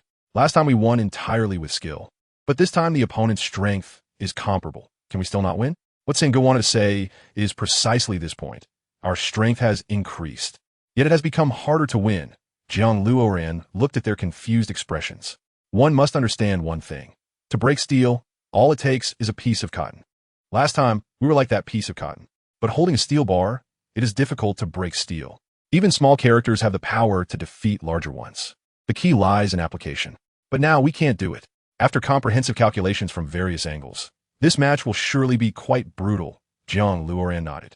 Tang Sin said, yes, this is all-encompassing. Let me give you an example. First, the arrangement of personnel. We cannot deploy everyone. Secondly, there's a mindset issue. We are too arrogant. Since we participated, we have never lost. Thirdly, there is a tactical issue. We have no way to come up with better cooperative strategies in a short time. Moreover, it requires training. There are many other factors. In contrast, the Royal Heaven Do Academy must have made a rigorous plan and better combat methods. This round will either end in a draw, or the opponent will wash away their previous shame. Because they have someone like Yu Tianheng who is a madman.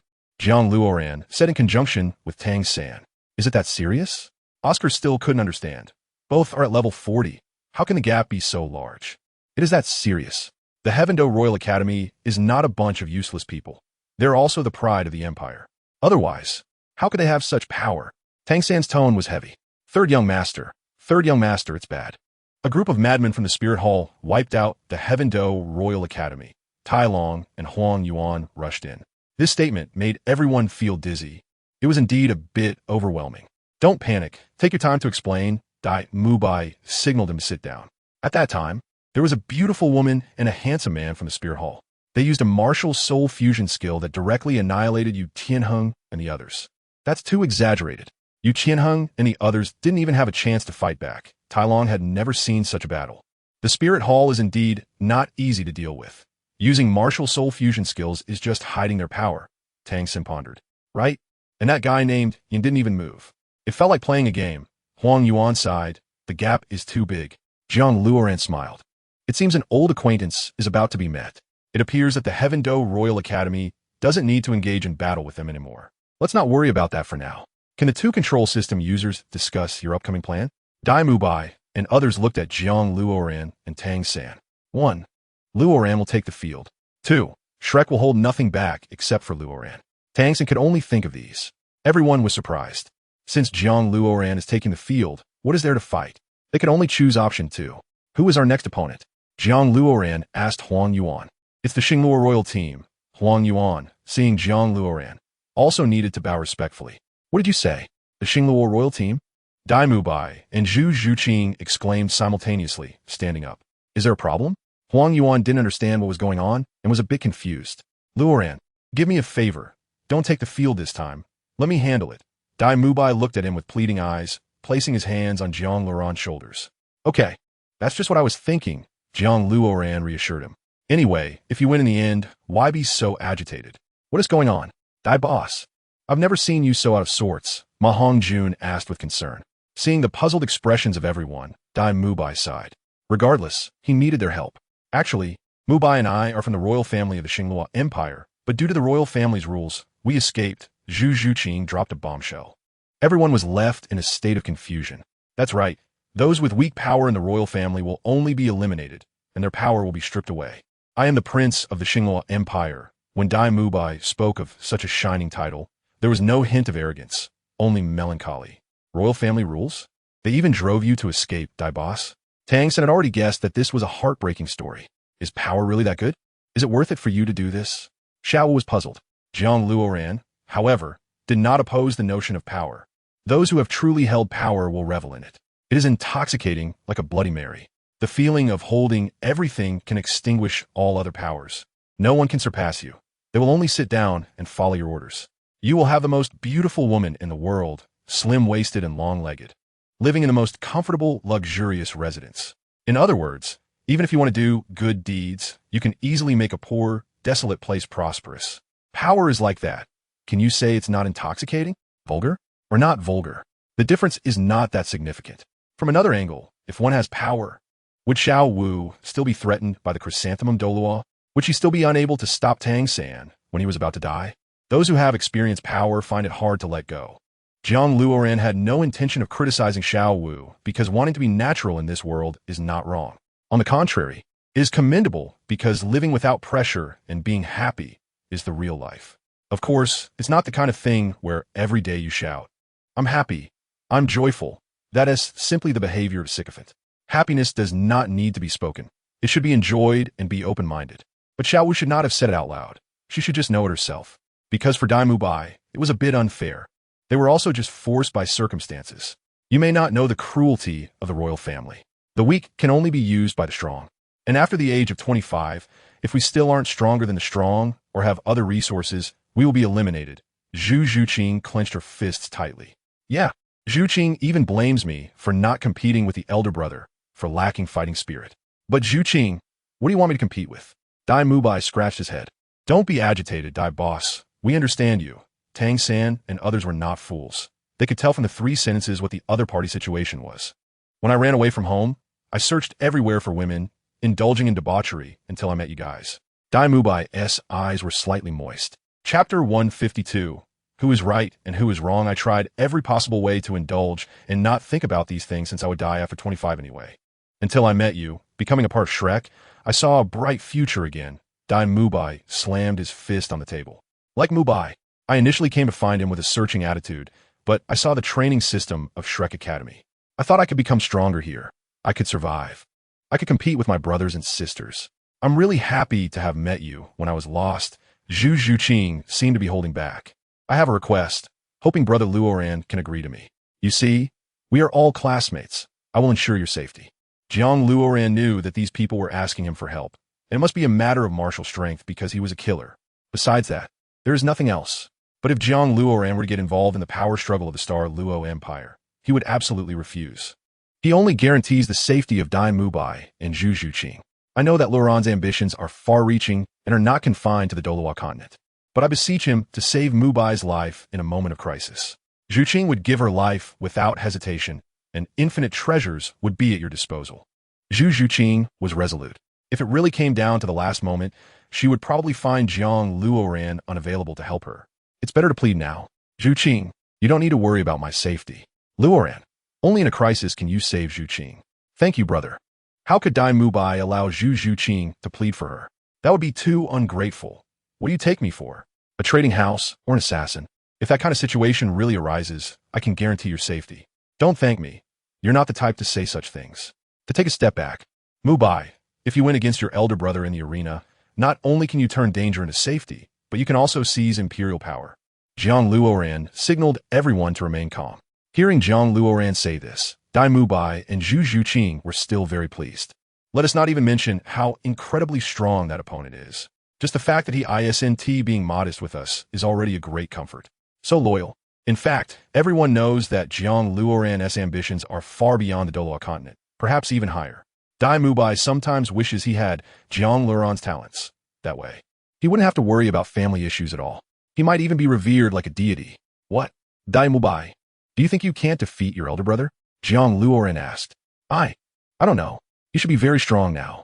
I will give it my all, but I don't know if it will work. Dai Mubai looked at his own hands.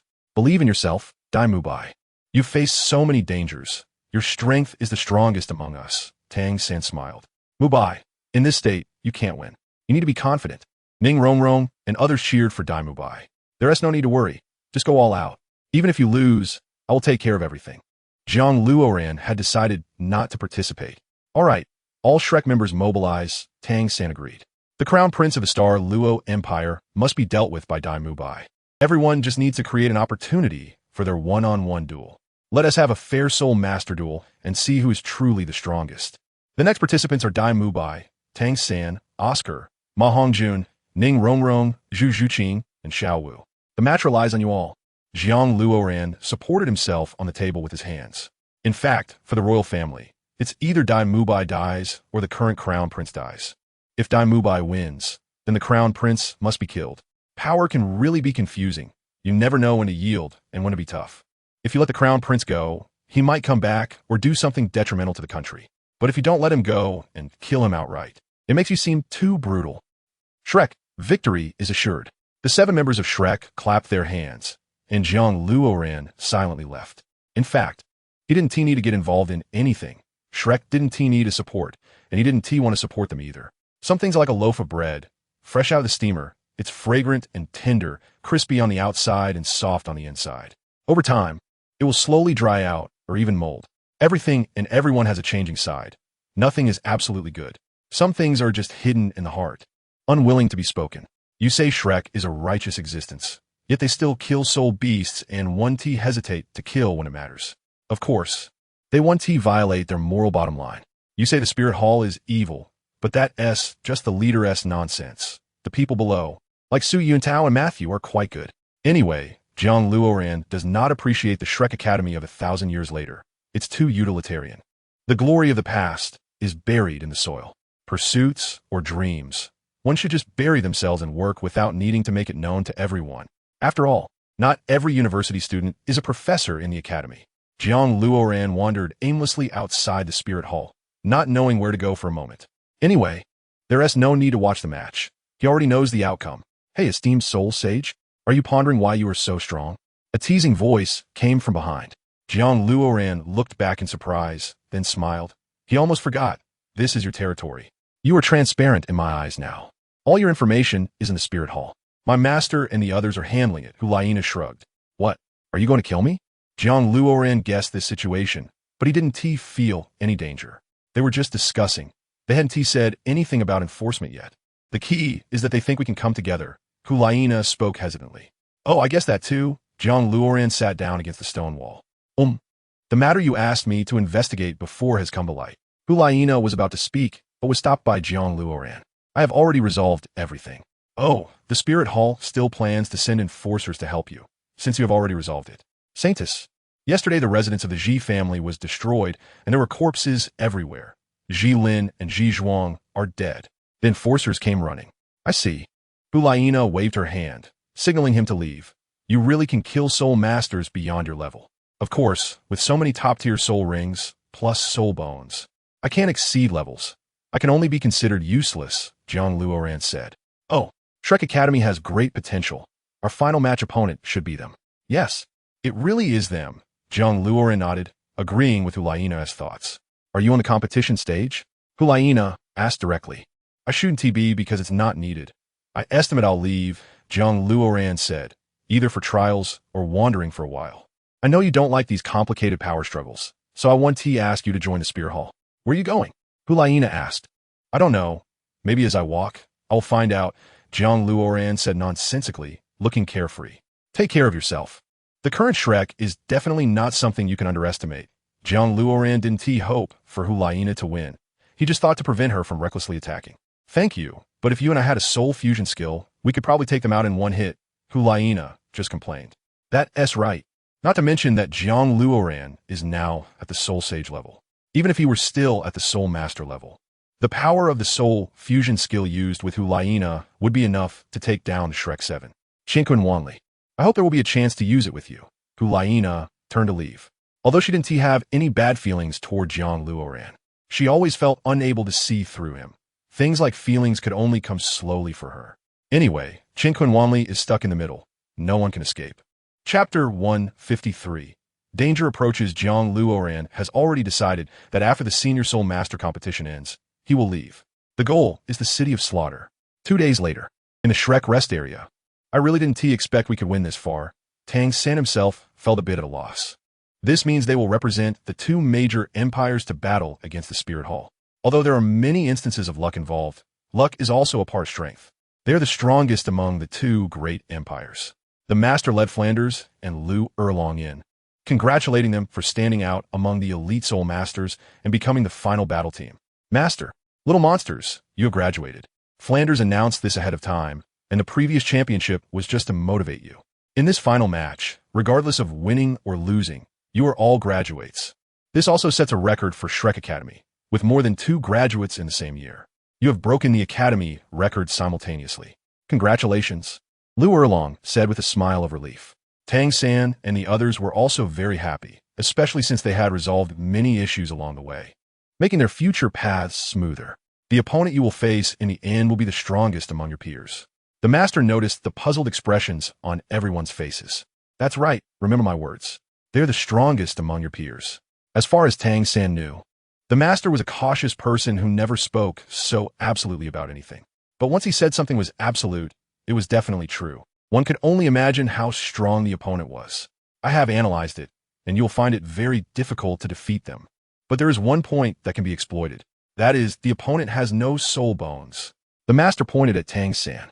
Are you saying I should use soul bones to fight them? Tang San asked. From the very beginning, you need to use all your means to launch a strong attack on their main force, Hulaina. The remaining students will play a supporting role, with the main pressure resting solely on you, Tang San. Otherwise, it would definitely be a disastrous defeat. I will reveal one more terrifying thing. The opponent is almost entirely made up of Soul Kings. The Master was laying out the tactics. Soul Kings. As expected, the Shrek teachers and students were all terrified. If the opponent is made up of Soul Kings, then what is there to fight for? This is simply a perverse version of crushing Yu Tianheng, even surpassing Shrek. How strong there is hard to gauge. The opponent is very well hidden. However, at the moment of the final battle, they will surely unleash their full power, the Master said heavily, in the face of absolute strength. The Master also found it difficult to assess all the pros and cons teacher. Perhaps there is still a glimmer of hope. Tang San exchanged glances with the Master, a cold light flashing in the corner of his eye. Without needing to say much, everyone understood that Tang San's backup plan was definitely hidden weapons or new types of items. At such a time, it was inconvenient for Tang San to disclose this. You and your Master discussed the plan. We will step out, Flanders said as he led Dai Mubai and others away. What did you say? A glimmer of hope? The things that everyone can guess, the Master can guess as well. I have a hidden weapon called Bat Reincarnation, which can turn any object into my hidden weapon. I can use 36 of them against Soul Kings. I think it shouldn't be a problem, Tang San said quickly. Do you mean we can design our battle methods accordingly? The Master sighed. I do not doubt the attack strength of your hidden weapons. That's right. With this, we essentially have a guaranteed killing blow. What needs to be done is to make it more comprehensive. Tang San did not comment. The Master thought for a moment and then sighed, saying, It's time for your hidden weapons to come to light. Tang San and the Master talked all night. The next morning, All the teachers and students of Shrek, as well as those from various academies, rushed to the arena area. Today will be the day the champion is born. In this match, Jiang Luoran was indeed not present. Shrek maintained its original lineup and directly faced off against the golden generation of the Spirit Hall. The match was about to start, and Tang San charged forward alone. According to the previous agreement, he would restrain Hulaina. But how could the gap between a Soul Zone and a Soul King be so easily bridged? Tang San was at a disadvantage. Dai Mubai and the others were not in a good position either, being knocked back. On the Spirit Hall's side, Yan's temperament was quite high, clearly looking down on the opponents, which allowed Shrek and the others to find an opportunity. The 8 spider lances were directly activated, and Tang San was waiting to use them as hidden weapons. With Yin as the breakthrough point, the Shrek 7 prepared their attack positions according to the rules. Such an exciting battle, both sides being the strongest among their peers, naturally drew cheers from everyone present. BB Dong from the Spirit Hall announced that the winner would receive 3 soul bones. Such a reward is simply generous, not to mention 3 soul bones. Even 1 soul bone is something for family members to harm each other over, or that enemies would dig graves for. The fact that such precious items were willing to be put out shows the depth of the Spirit Hall's strength. Of course, this is also inseparable from BB Dong's determination and courage to cultivate the next generation of Pope. Soul King teams versus Soul Zones. Unless the opponent has hacks, they can't win. BB Dong thought that these soul bones would ultimately be used on the golden generation. JiangLuoran va glisser à dangereux aura approché, a powerful presence that made it difficult to gauge its location. The battle became increasingly intense. Both sides started off with all their strength, except for that Yin guy. Xiaoyu unleashed his self-created sword technique, Full Moon, and bombarded Tang San fiercely. Hulaina, under Tang San's gaze, found that her charm was no longer effective, so she couldn't defeat her opponent directly. Tang San used Ghost Shadow Perplexing Track, control the crane, and capture the dragon, Xinyu Hand, and the 8 spider lances to confront Xiaoyu. For them, this was a day to bring glory to the academy, and it was also a chance to prove their existence. They absolutely could not afford to lose. Jiang Luoran looked around the spectator area and finally saw Tang Hao on the building above. He stood there, unmoving, exuding a regal air. He really came. He had no reason not to care about his son. Moreover, Tang San was now participating in the Soul Master competition. The battle ended. It was extremely brutal. Tang San used 16 fragments of the 8 spider lances as hidden weapons and shot them at Xiaoyu. In the final moment, Shrek emerged victorious. They were the strongest in the Continental Elite Soul Master competition. After a period of recovery, Tang San helped everyone up. BB Dong was obviously struck. How could the Soul Zone defeat the Soul King? This was a bit beyond her understanding. Boom! With a loud bang, the ground shook, and the entire Spirit Hall was rocked. Everyone didn't know what was happening, followed by the roar of soul beasts, echoing through the heavens and earth, deafening. The opponent seemed to be bringing rolling thunder with them. A giant blackbird descended, its size even blocking out the sun. No one had seen such a soul beast. It was entirely black, covered in black scales, with an eagle's head and 4 claws like blades. Its eyes, especially those eyes, caused anyone below the Soul Saint level to nearly be overwhelmed by its killing intent. What is this? What is it?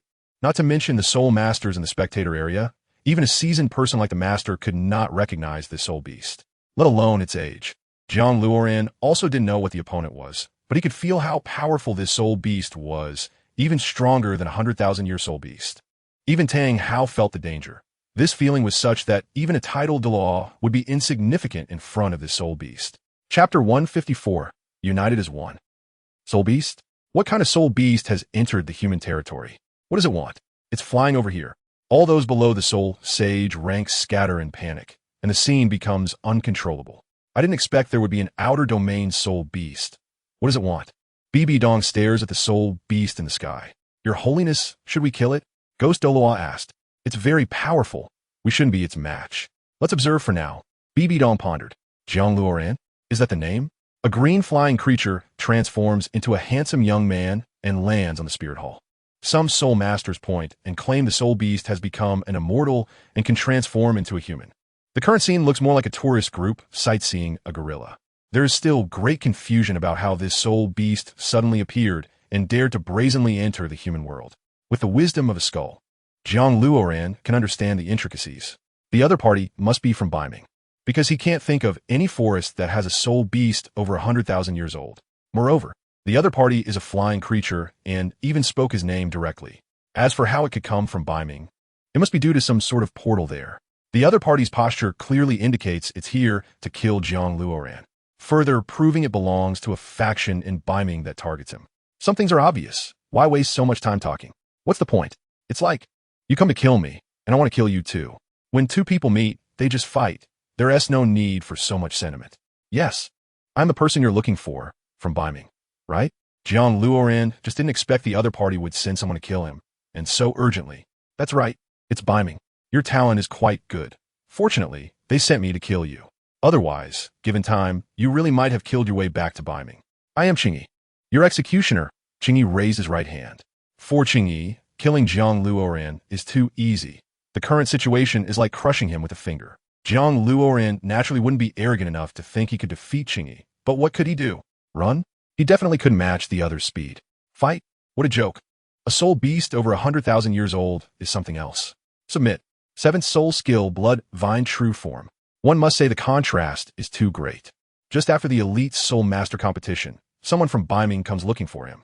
Previously, Feng Ling had mentioned this kind of thing, but Jiang Luoran didn't take it to heart, not expecting to encounter it now. However, it's not all bad. At least it suppresses the fighting between Tang, Hao, and the Spirit Hall. Jiang Luoran passed through 7 soul rings, transforming into a plant-like figure over a meter tall, holding a spear in his left hand and a hammer in his right. His large white wings spread out behind him, ready for battle. Ha ha ha! You still want to fight me? You overestimate yourself. I can crush you with just one finger. Qingyi showed a teasing gaze. You could have become strong, but now, you're going to be killed by me. No, I need to feel it. Qingyi sighed like a madman.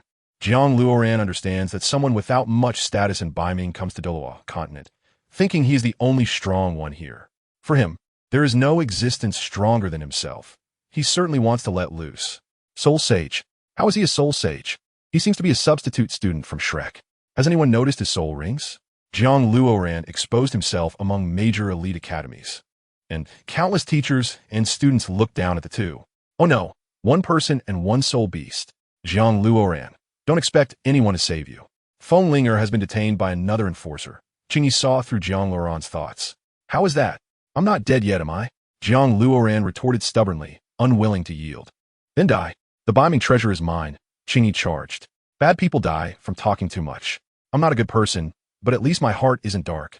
Jiang Luoran rushed forward. Suddenly, Qingyi's blue iron claws grew larger, like a mountain pressing down.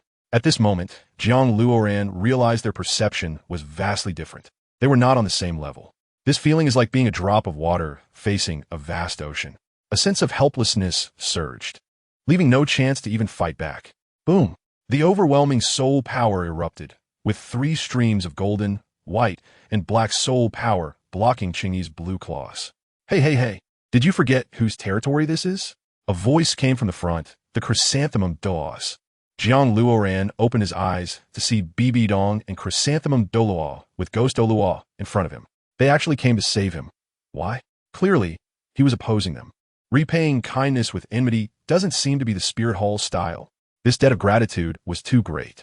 So this is what they call a strong person? Qingyi's soul power shook, pushing back Beiming Douluo and the others. With this kind of strength, you dare to stand in front of me. Qingyi laughed arrogantly, casually waving his hand, causing the sky to change color. Whoosh! A bolt of lightning struck down toward Qingyi. Qingyi raised his right fist to strike at the blue lightning. The two collided, causing the arena to shatter. Don't be too arrogant. This is Douluo continent, Yu Yuanjun said coldly, preparing to strike. Everyone knows that Qingyi cannot be a soul beast from Douluo continent, because history has no records of such a soul beast or its age. The other party must come from afar, even from that secret realm. The world is vast. Such things do not refresh their worldview. You're not bad. You're someone worth my effort. Qingyi's arrogant laughter did not stop, but grew even more intense. The mission is urgent. I must kill the bastard first. Just as Qingyi took off, he was intercepted by a hammer. This overwhelming momentum was unmistakably Tang Hao. Bang! Qingyi was knocked back to the ground, shattering a large area beneath him, looking up in shock. Besides astonishment, there was also anger. He had almost succeeded several times, but the other party had intercepted him. Wasn't this a provocation? This was clearly an insult to a Beiming enforcer. Who else? Come on, bastards, do you dare to stop my enforcement? Looking for death? Qingyi shouted angrily. Poison gas spread around as Douluo appeared before Qingyi. Matters concerning the entire Douluo continent require someone of status to step forward. Who are you? So reckless, Hulaina, leading the Golden Generation, approached, with Tang Bai and other enforcers following behind. The Shrek teachers and students stood firmly in front of Jiang Luoran. Old Jack led the villagers, armed with shovels, surrounding them, looking unafraid of a fight. Xuebeng and Xue Qinghe, rarely righteous, led the Tiando royal enforcers to block Qingyi's retreat. Bastard, you dare to be so overbearing? Get out of my way. I'll kill the target and then deal with you. Qingyi looked down on them. You seem to not understand the situation. This is our territory. Ning Fengji, with the Bone Douluo and Sword Douluo behind him, spoke in a very firm tone. Leave now. We won't kill. 8 Title Douluos, plus the Title Douluo brought by Dai Mubai from home, a total of 9. There are countless Contra and Soul Saints. Even the weakest Soul King is the most experienced in actual combat among the younger generation. Each one is capable of fighting 10 enemies. However, in battles of this level, Soul Masters below the Title Douluo rank are not very significant. But they are not useless either, because there are many of them. In a fight, who knows what might happen? Young Master, I'm late, JiangLuoran said, standing fearlessly next to Jiang Luoran with the remaining members from the intelligence house. The situation on site was extremely intense, with tensions running high, and a fight could break out at any moment. With so many people surrounding a soul beast that has existed for hundreds of thousands of years, it felt like a dungeon raid. In fact, within the Spear Hall, there were still over a dozen Title Douluo ready to spring into action, just waiting for BB Dawn's command to immediately slay this arrogant flying beast. Besides, there was also that old guy Qianao Lu, who would definitely step in if things got out of hand. A 99-level limit Douluo, although he relied on resources, is not something ordinary people can compare to. Moreover, he possesses the legendary sword, Liang Tian. Jiang Luoran was stunned. He didn't realize how good he was until he encountered this situation. Now he felt a bit flustered and more confused. Chapter 155. Massacre. The current situation was more than just tense. It felt like an explosion was about to happen at any second. If we leave now, we won't stop you. Yu Yuanjin's voice boomed like rolling thunder. Those who don't know how to appreciate themselves will die.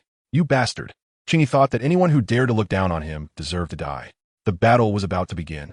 With hundreds of people beating down on a single soul beast, countless soul skills unleashed, and the blue beast was being overwhelmed. A massive blue flying creature appeared, with multiple cracks on its body, but it wasn't too affected. The Rakshasa blue sky claw, as wide as over 10 meters, struck down, targeting Jiang Luoran. The cursed spear, as the plant man unleashed 10 cursed spears, shot towards the mountainous blue claw. The blue claw was unshaken, only producing a series of loud bangs. 7th soul skill, Divine Dragon Incarnation. Yu Yuanjin soared into the air, transforming into a 100-meter-long divine dragon, swooping down to knock the blue claw away. Roar.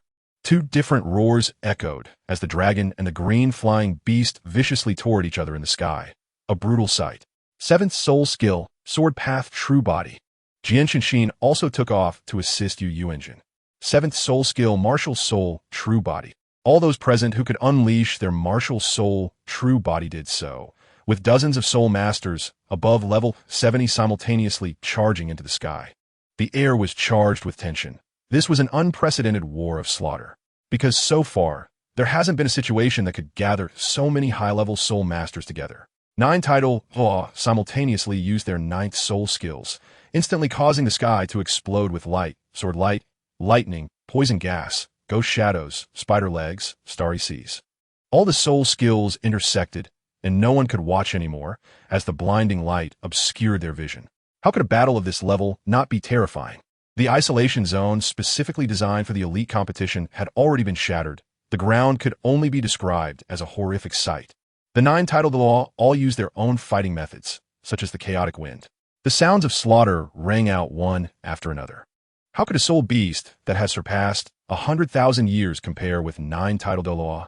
Undoubtedly, it was close to a 500,000-year soul beast. And the other party claimed to be the law enforcer of the North Sea, which means he was equivalent to Jiang Luoran of the intelligence house in the North Sea. One can imagine how many million-year soul beasts their faction possesses. Boom! The battle ended, and the blue flying beast fell to the ground, no matter how defiant it was. It couldn't match the 9 Title Douluo who had unleashed their martial soul true bodies in a frenzied fight. Those who witnessed this battle would likely never forget it. The blue flying beast planned to leave. It was frightened. Since it had come to this point, it might as well leave behind its soul rings. Bibi Dong blocked the retreat of the blue flying beast.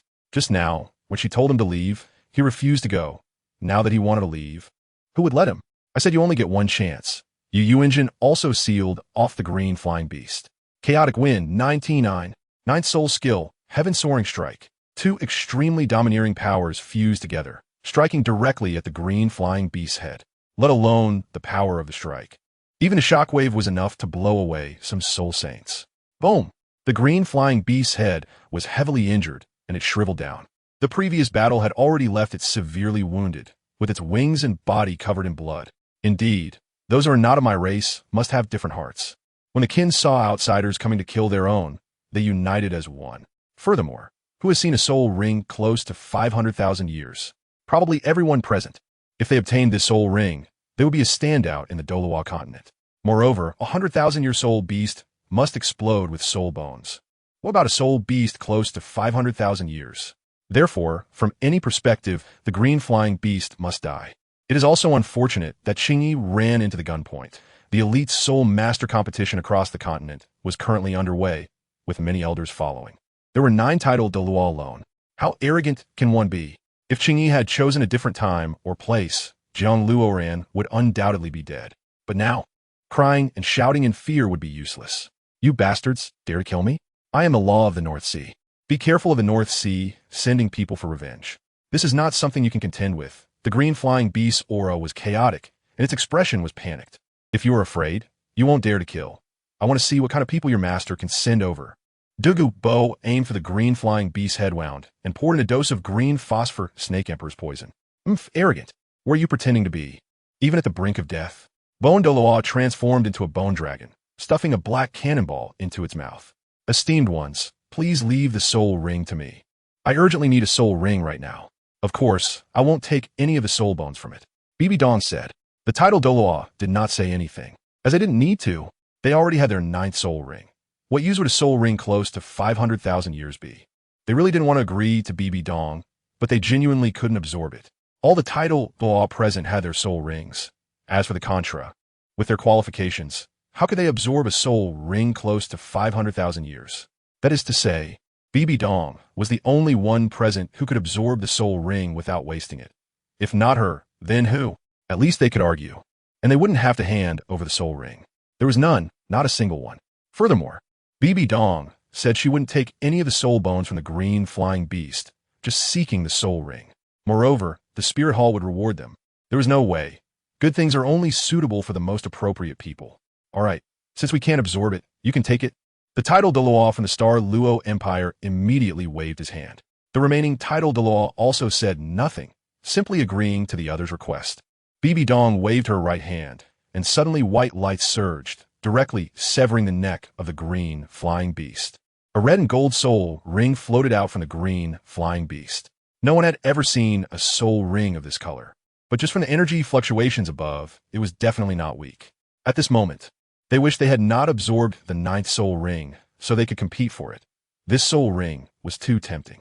Bibi Dong sat cross-legged, unafraid of anyone obstructing her from absorbing the soul ring, because if anyone dared to interfere, they would have acted against her earlier. The red gold soul ring circled around Bibi Dong, radiating a brilliant light. Soul bones, it was indeed soul bones. Even someone as seasoned as Dugu Bo couldn't help but be astonished. 3 green soul bones fell from behind the flying beast, the green color giving off a somewhat crisp feeling. It was that pure turquoise color, truly majestic. Top-grade soul bones, absolutely top-grade soul bones. One was a skull, one was a left leg bone, and one was a right arm bone. To ensure fairness, Yu Engine took one of the right arm bones.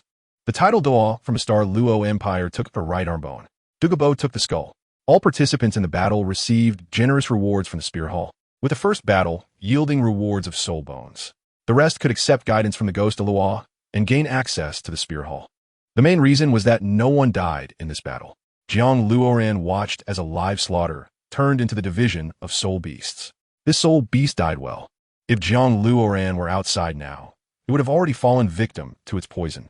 The Spirit Hall awarded Shrek and others with the soul bones they deserved. Thus, The elite soul master competition across the continent came to an end. Chapter 156. Divine Bone hearing that Qingyi had another companion who had gone to Fenglinger. Jiang Luoran felt uneasy. One should know that as Qingyi's companion, they should also be close to a 500,000-year soul beast. Fenglinger herself had not yet reached 100,000 years. Even with the addition of the Tianqing Yomang and the Titan Great Ape, it would still not be enough. Thinking of this, Jiang Luoran fully unleashed his Kunpeng body technique and rushed towards the soul-fighting great forest. He traveled the path with ease, as if entering his own home. Howl! The cries of soul beasts echoed from afar within the soul-fighting great forest, mixed with despair and helplessness. Additionally, there was soul power. Although Jiang Luoran was on the outskirts, he was still affected by the soul power. This kind of soul power was simply beyond human capability. From a distance, he saw the Tianqing Yomang covered in blood, charging downward. One could imagine how brutal this battle was. The blood vine true form on Jiang Luoran did not retreat at all. He flapped his white wings behind him and charged in with the cursed spear in hand. He saw a blue flying beast teetering, and without hesitation, Jiang Luoran shot out the cursed spear. Boom! The plant humanoid transformed into 5 meters tall, or even taller, wielding a golden grass hammer, and struck at the blue flying beast body. Bang! The blue flying beast fell into the central lake. And Jiang Luoran was unwilling to let it go, wielding the chaotic cloak to strike fiercely. Bang, bang, bang! Golden soul power surged, and the white wings behind him frantically hammered down, pinning the blue flying beast firmly in the water. Although he did not know why, this soul beast appeared to possess little strength, but facing such a ferocious soul beast, Jiang Luoran dared not be careless. Fenglinger, the Tianqing Yomang, and the Titan Great Ape were nowhere to be found. He had just seen them. A blue flying beast as tall as a mountain stood in front of him, and Jiang Luoran had no time to think of anything else. He had to eliminate it first. Third soul skill, Blood Fiend Magic Prison. Jiang Luoran raised his right hand, and a golden cage woven from blood vines descended upon the blue flying beast. Chaotic Cloak. Jiang Luoran hammered one after another, not caring whether the opponent was dead. Because of the fear from before, Jiang Luoran would not give the opponent any chance. What was puzzling was that the blue flying beast did not resist him at all, merely enduring the blows. 50 hammers, 70 hammers, 99 hammers. The entire soul-fighting great forest was stirred, and the dull sounds grew increasingly terrifying. The central lake had already collapsed, with blue flying beast limbs scattered everywhere. Jiang Luoran's eyes turned blood red, having already unleashed his killing intent. After all, he was also a 75th level soul sage, with various soul bone enhancements. Using the 99 hammer chaotic cloak should yield such effects. Boom! With the final 100th hammer down, the blue flying beast could no longer stand. Jiang Luoran shed his blood vine true form and dropped the golden hammer from his hands. He was already exhausted. The last 100 hammers had drained all his stamina. He was not the same as before, although he could previously strike hundreds of chaotic cloak hits. That was purely relying on the accumulation of chaotic cloak damage. Now, with the first strike of chaotic cloak, he could reach the power of what used to be his 30th strike. Precision. Yes, it was precision, using quality to ensure damage rather than quantity. In this way, he could shorten time and opportunities while avoiding many unnecessary injuries. Moreover, if he could resolve it with one hammer, why would Jiang Luoran need to use 30 or more? Sister Ling? Jiang Luoran saw 3 soul beasts walking from distance. Where have you been? Now, I admit that this hammer technique is a rare and excellent hammer technique. Fenglinger nodded. Hammer technique? Jiang Luoran scoffed at himself. Yes, without this hammer technique, I wouldn't be that powerful either. Countless times and perilous moments. This hammer technique has saved me. Just now, this soul beast attacked. Fenglinger used a secret treasure against it, allowing us to resist. I didn't expect the soul beast from outside to be so powerful. After injuring it, I plan to let you pick up the scraps and face off against a 500,000-year soul beast. How do you feel? The Tianqing Yomang spoke in a calm tone, as if the opponent were not a 500,000-year soul beast, but rather a 1,000-year one. The pressure was immense. Even if the opponent was just enduring the blows, I could feel the mental pressure from a single strike. If it happened again, I would definitely not be able to handle it. I was just eager to save someone this time. Jiang Luoran took a deep breath. This is the official law enforcement from Beiming. He said another law enforcer wouldn't find you. Fenglinger inquired. That's right. just in time for the entire continent's high-level elite soul master competition. Jiang Luoran said they died surrounded by 9 Title Douluos. Since they have acted against you, it means they are anxious and ready to turn hostile. Your time is limited. You must level up quickly and activate the Beiming treasure. Fenglinger's gaze was sharp. Just those 8 golden soul rings? Jiang Luoran possessed the skull and instantly thought of many things. In his view, the only items that could connect with the treasure were those 8 golden soul rings. Not entirely is a trunk bone. The trunk bone from a million-year soul beast like Yi Bei. Fenglinger began to reveal the truth. Yi Bei should be my mother, right? Also, shouldn't a million-year soul beast have already ascended to godhood? Jiang Luoran became confused. It should have ascended. Beiming is a territory of the gods. She was originally a god, and the trunk bone left by her as a god has surpassed all soul bone limits. One could even say this is a divine bone. Fenglinger spoke of this soul bone with fervor in her eyes. Even with the wisdom skull, Jiang Luoran could not fathom such matters. It was my father who gave me the soul bone, right? He probably thought he would die and left this soul bone for you, Fenglinger said. You only have 1 month to reach level 90. Then return here, absorb this 500,000-year soul beast, and become a Title Douluo. Activate the soul bone. Take me back to Beiming.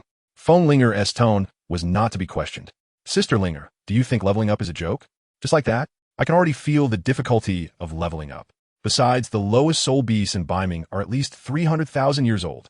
How am I supposed to fight? At this point, Jiang Luoran suddenly fell silent. Could it be that by activating the divine bone left by my mother, I could obtain 800,000-year soul rings?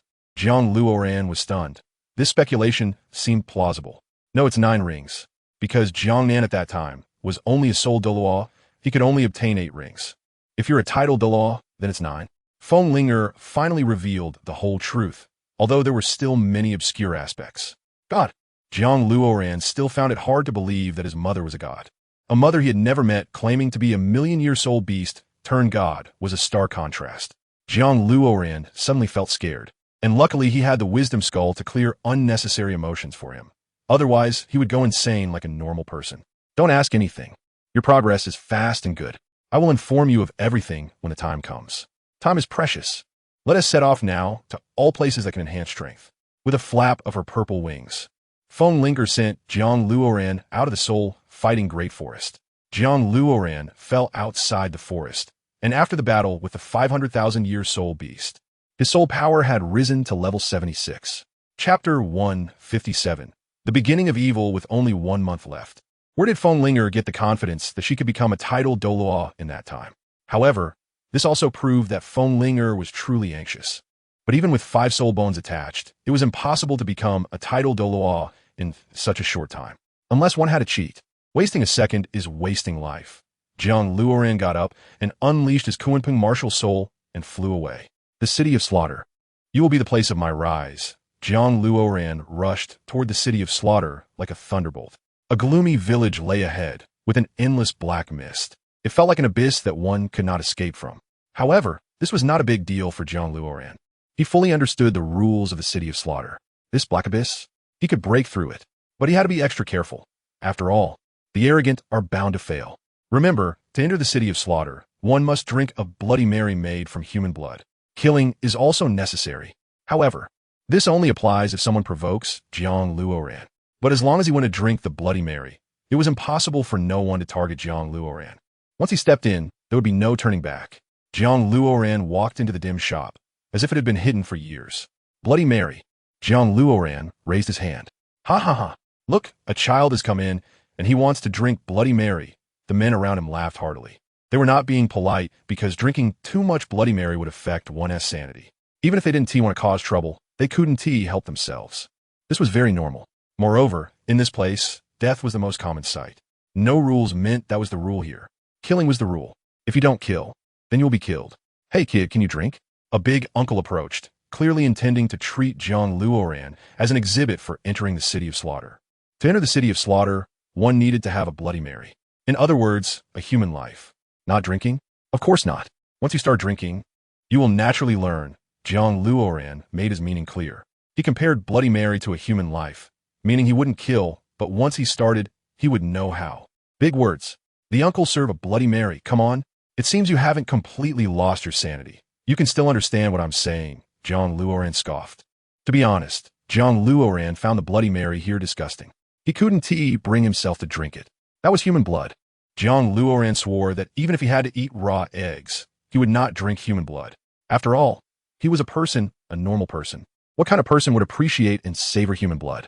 Drink it. Consider my treat. The uncle looked at Jiang Luoran coldly, and the dozen or so men behind him surrounded Jiang Luoran. Drink, drink, drink. Ha ha, ha ha. Jiang Luoran suddenly crawled onto the table and laughed. His laugh was fierce, as if mocking something. Everyone thought he had gone mad, crazier than themselves. To defeat madness, one must become even more mad. Did I say I would drink one? Give me 10 cups. In an instant, the air froze, and everyone felt the killing intent. You have quite the appetite. Here, have 10 cups. If you can't finish, we'll drink your fresh blood. I imagine fresh blood should be delicious, right? Look at his childish appearance. Jiang Luoran felt he was getting a bit crazy. He might be changing with the atmosphere here. Really, this place could drive people mad. It was a place without limits. Everything felt so hollow.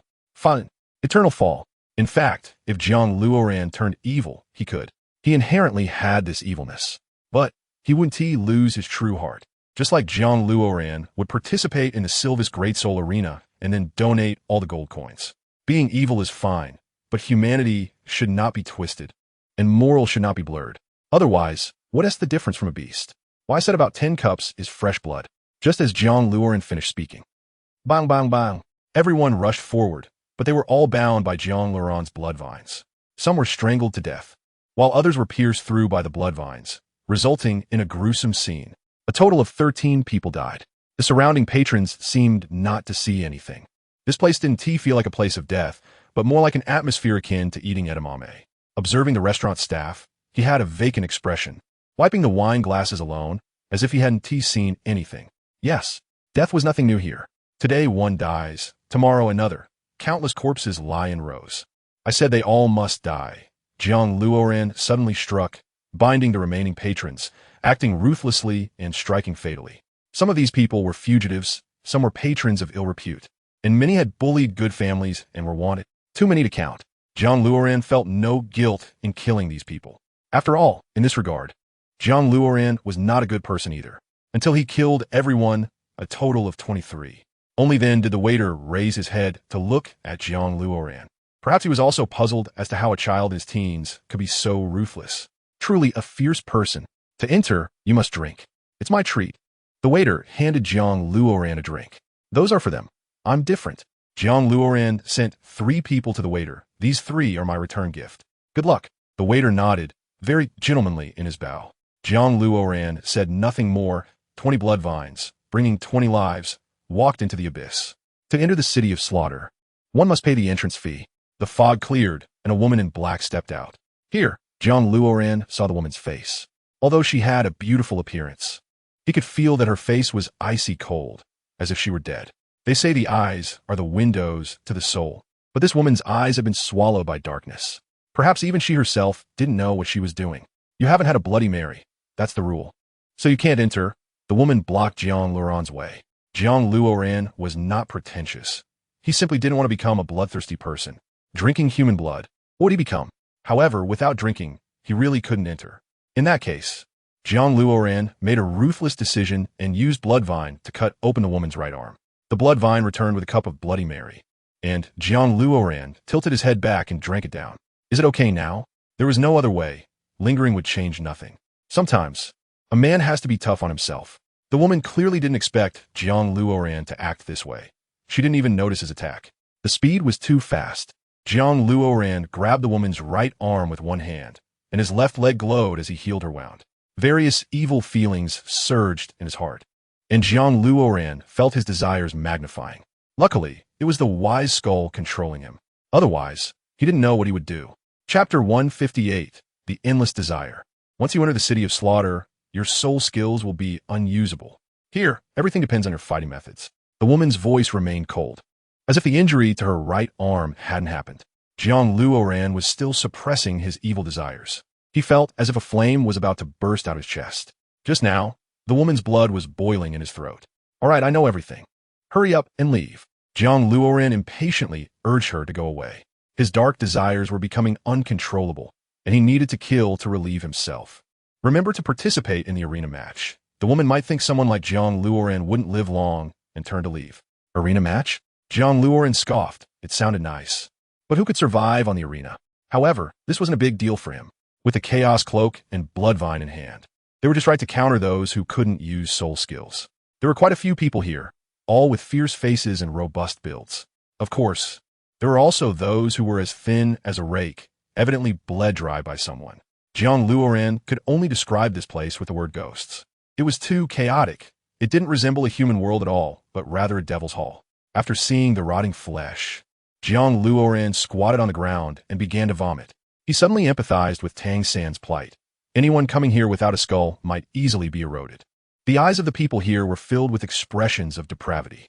Only Jiang Luoran's eyes remained relatively bright. Fresh Bloody Marys appeared as 3 women, resembling women, approached. They were scantily clad and still carried a strange smell. Oh, still a child. Look, he's vomiting. Must be new here. Jiang Luoran felt like he was about to vomit out a millennium's worth of meals. Damn it, how disgusting could this place be? One of the women, heavily made up, approached Jiang Luoran with a dagger, craving young and fresh blood. Ah, I can already taste the deliciousness. I'll send you to your freedom. Jiang Luoran clenched his right fist, and 3 blood vines shot up from the ground, piercing through the 3 women. Living like this, death is a relief for you.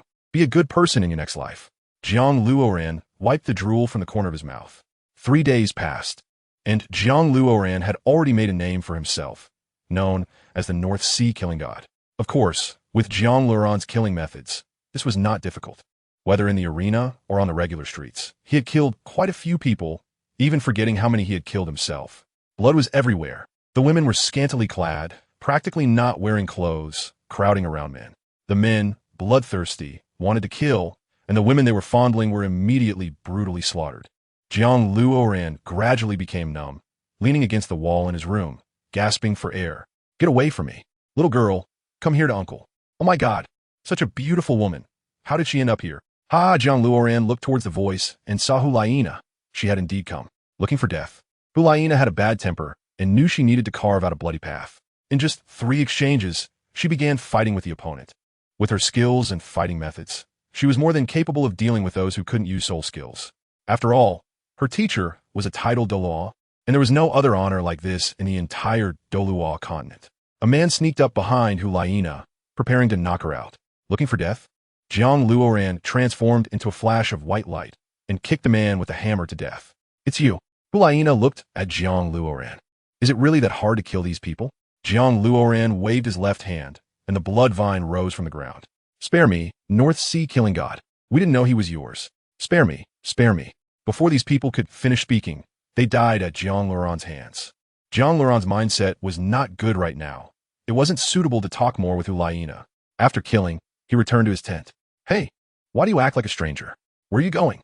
Hulaina, seeing Jiang Luoran ignore her, had no choice but to adapt to this place. 10 days passed. Jiang Luoran stood on the slaughter stage, facing the attacks of 8 people. He stood firm, wielding a golden spear and sweeping it forcefully. The heads of the 8 men fell from the sky, dropping to the ground. North Sea Killing God, North Sea Killing God. The people here seemed to go mad, shouting Jiang Luoran's name. Currently, Jiang Luoran's record was 40 battles, 40 victories. He had watched Hulaina fight. She had won almost every match and currently had a record of 36 battles, 36 victories. Now Hulaina also had a title, the Killing Queen. Huff, huff. Every night, Jiang Luoran was eroded by desire. Although he could mobilize soul power to calm himself, if he lost control, it would be disastrous. He didn't have Tang San's Xiantian skill or the antidote pills made by him. As for why the desire was so great, it was because Jiang Luoran never drank the Bloody Marys here. He had been suppressing it all along. But the air and blood were filled with toxins that harmed the spirit, and without an antidote, he was still holding on. The desire within him had surged like a volcanic eruption. Jiang Luoran had entered without sufficient preparation. Otherwise, he wouldn't be facing such a predicament. He had been careless. However, he couldn't bring himself to relieve his desires with women from outside. He would rather die than do that. It was too filthy. Knock, knock. A knock at the door sounded, accompanied by a charming voice. Can I come in? Damn it, Jiang Luoran cursed inwardly. At this time, hearing a woman's voice would magnify that sound countless times in his heart. desire would also be magnified countless times. Is there something? Jiang Luoran replied coldly. But in reality, she was already burning with desire, like dry firewood set ablaze. Hulaina walked in directly, holding a Bloody Mary. I'm here to seek your cooperation. With those deadly red lips, Jiang Luoran was already falling deep into it. He slightly maintained his composure. I know what you want to say, and I agree. Let's work together to go to the depths of the city of slaughter and obtain the slaughter domain. How did you know? Hulaina was clearly surprised. How did this guy know everything? At first, Hulaina thought Jiang Luoran was also a fallen person, but after a long period of observation, she realized that Jiang Luoran was just like her. They both wanted to get out, both wanted to make a name for themselves in the outside world. Hulaina felt that this seemingly refreshing and capable boy was full of the charm of a responsible man. Not bad, I have some good feelings. With goals, not fallen. And with strength, his level of awareness was also good, his combat performance excellent, and he could also showcase his martial soul fusion skill with her. This was already enough. Hulaina felt that the other party was what she had been hoping for. In her impression, she admired only her elder brother, with Tang San being the second. Now there was one more, Jiang Luoran. Moreover, they both held a moon tiger soul-cutting blade. Chapter 159, a match made in heaven. I knew it, otherwise why would I come here? The slaughter domain is our ultimate goal, but the road is difficult. We must unite. When Jiang Luoran spoke of the slaughter domain, he had to speak with respect. That's right. It is said that the slaughter domain can be compared to the ninth soul skill, similar to a domain. You have to know that even the ninth soul skill rarely has a soul skill of the domain type. Hulaina nodded. You should quickly win 100 battles. The time gap between us shouldn't be too large. You'll naturally know when the time comes. Jiang Luoran reminded Hulaina to hurry, because the king of slaughter would organize them to enter the abyss to obtain the slaughter domain. If Jiang Luoran forcibly entered, Hulaina would be left alone. She remembered that originally it was Tang San and Hulaina who had connections, and the king of slaughter didn't dare to obstruct them. But without a backing, she would have to fight alone. It was said that the slaughter domain was left behind by a Title Douluo who had surpassed 100 levels. It was most likely the god of slaughter. Such a precious domain. How could Jiang Luoran let it go? If obtained, JiangLuoran's strength would undergo a qualitative leap. All right, I believe you. I will speed up, Hulaina said as she sat next to Jiang Luoran. Also, don't drink the Bloody Mary. It's toxic here. Jiang Luoran noticed that Hulaina's eyes were slightly red.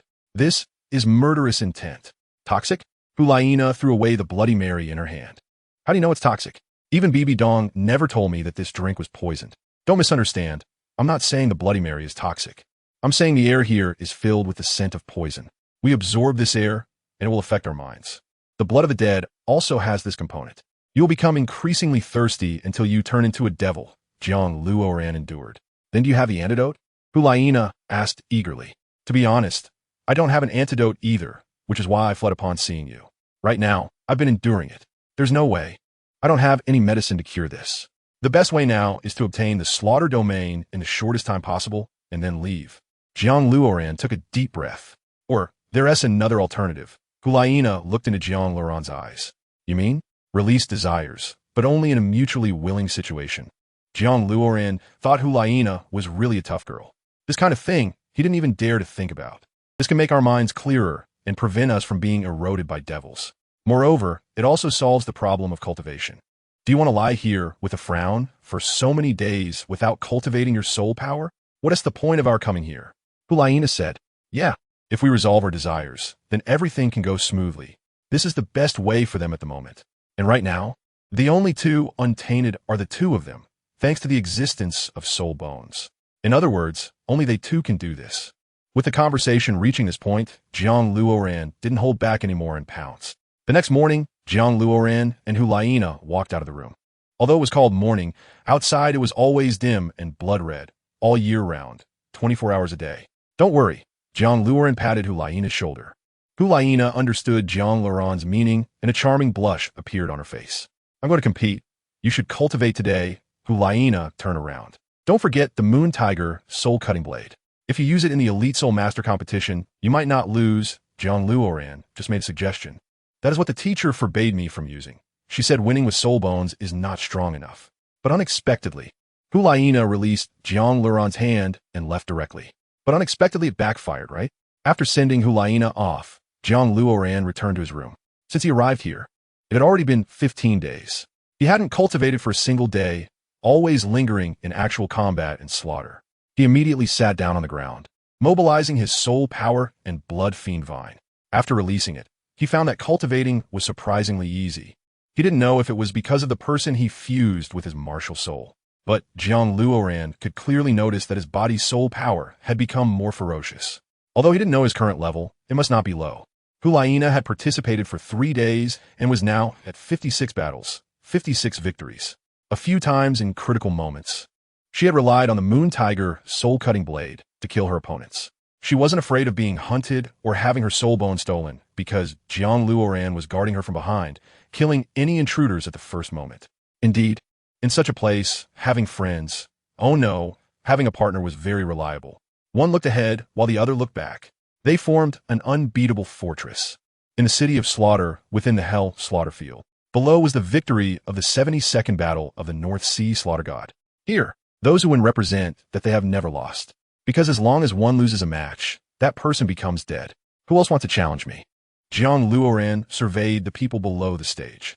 Most people, upon seeing Jiang Luoran's eyes, couldn't help but lower their heads. Why not join together? If I lose, each of you gets 1 point. If I win, what happens? Jiang Luoran knew this was a mad place, and they only liked madness. Sure enough, when they heard Jiang Luoran say this, everyone erupted in excitement, shouting Jiang Luoran's code name and title. 007. Are you sure you want to do this? A woman asked. Is that okay? Is there such a rule? Jiang Luoran countered. 10 people, limited to 10 people. Everyone hurry up. The woman jumped down from the stage. Upon hearing this, the crowd went wild. 10 people surrounding one. What a huge advantage. If 10 couldn't kill one person, weren't they just useless? On the contrary, they can exchange the minimum effort for a single point. Suddenly, 10 people surged onto the arena, all pushing forward with fierce expressions, gritting their teeth, wishing they could tear Jiang Luoran apart. Please, Jiang Luoran had already returned to his original state after training and releasing, no longer so violent. Violence naturally brings terrifying lethality, but as long as you encounter someone who can exploit your weaknesses, you will be struck down in one blow. The current Jiang Luoran is more awake and more lethal. The 10 people charged forward, and Jiang Luoran drew the Moon Tiger soul-cutting blade from his waist. 3 hearts operated simultaneously, his hips supporting his waist pulling his chest muscles, and his shoulders forming a straight line. Whoosh! A red-black streak appeared on the ground, standing neatly at the waist of the 10 people. Perhaps they didn't understand what was happening, their bodies suddenly unable to move, pupils dilated, eyes filled with blood. All 10 people were cut in half, one strike. One fatal blow. Everyone watching the match couldn't believe their eyes. One blade severed 10 people. What incredible power this is. 007. The North Underworld killing god. 82 consecutive victories.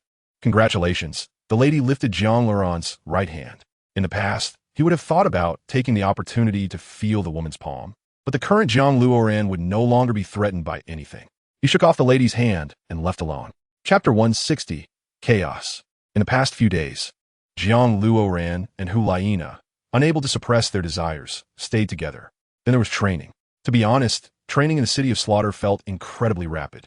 Hulaina fought against others on the arena. Holding the Moon Tiger soul-cutting blade, she struck down at the woman in front of her. Congratulations, King of Slaughter. You have achieved 98 consecutive victories, the lady said before leaving. Jiang Luoran noticed her panic. What could make someone who doesn't care about life and death panic? It must be something about the land of slaughter. It seems the lady is looking for the Lord of Slaughter. But it doesn't matter if the Lord of Slaughter obstructs. Jiang Luoran will have to kill him too. It's important to know that Jiang Luoran's consecutive victories are not solely due to combat skills and speed. The most important point is the soul bones. In this place, soul bones are incredibly powerful. Coupled with the Moon Tiger soul-cutting blade in Hulaina's hands, he has 6 soul bones and a full body. He was able to face the Chrysanthemum Douluo before, let alone now. Although there are soul rings enhancing him, Jiang Luoran also has a second martial soul to unleash. He can still fight the Lord of Slaughter. However, it seems the Lord of Slaughter is Tang Hao's father, which complicates things for Jiang Luoran. His chaotic windhammer technique is still from the other party. How can he have the face to kill him? Also, Tang Hao's father is only temporarily unconscious. By then, the Lord of Slaughter will not just be a lord, but a god of slaughter. Even Tang, San with the sea god, Trident couldn't withstand the opponent's frenzied attacks. King of Slaughter, North Underworld, killing god.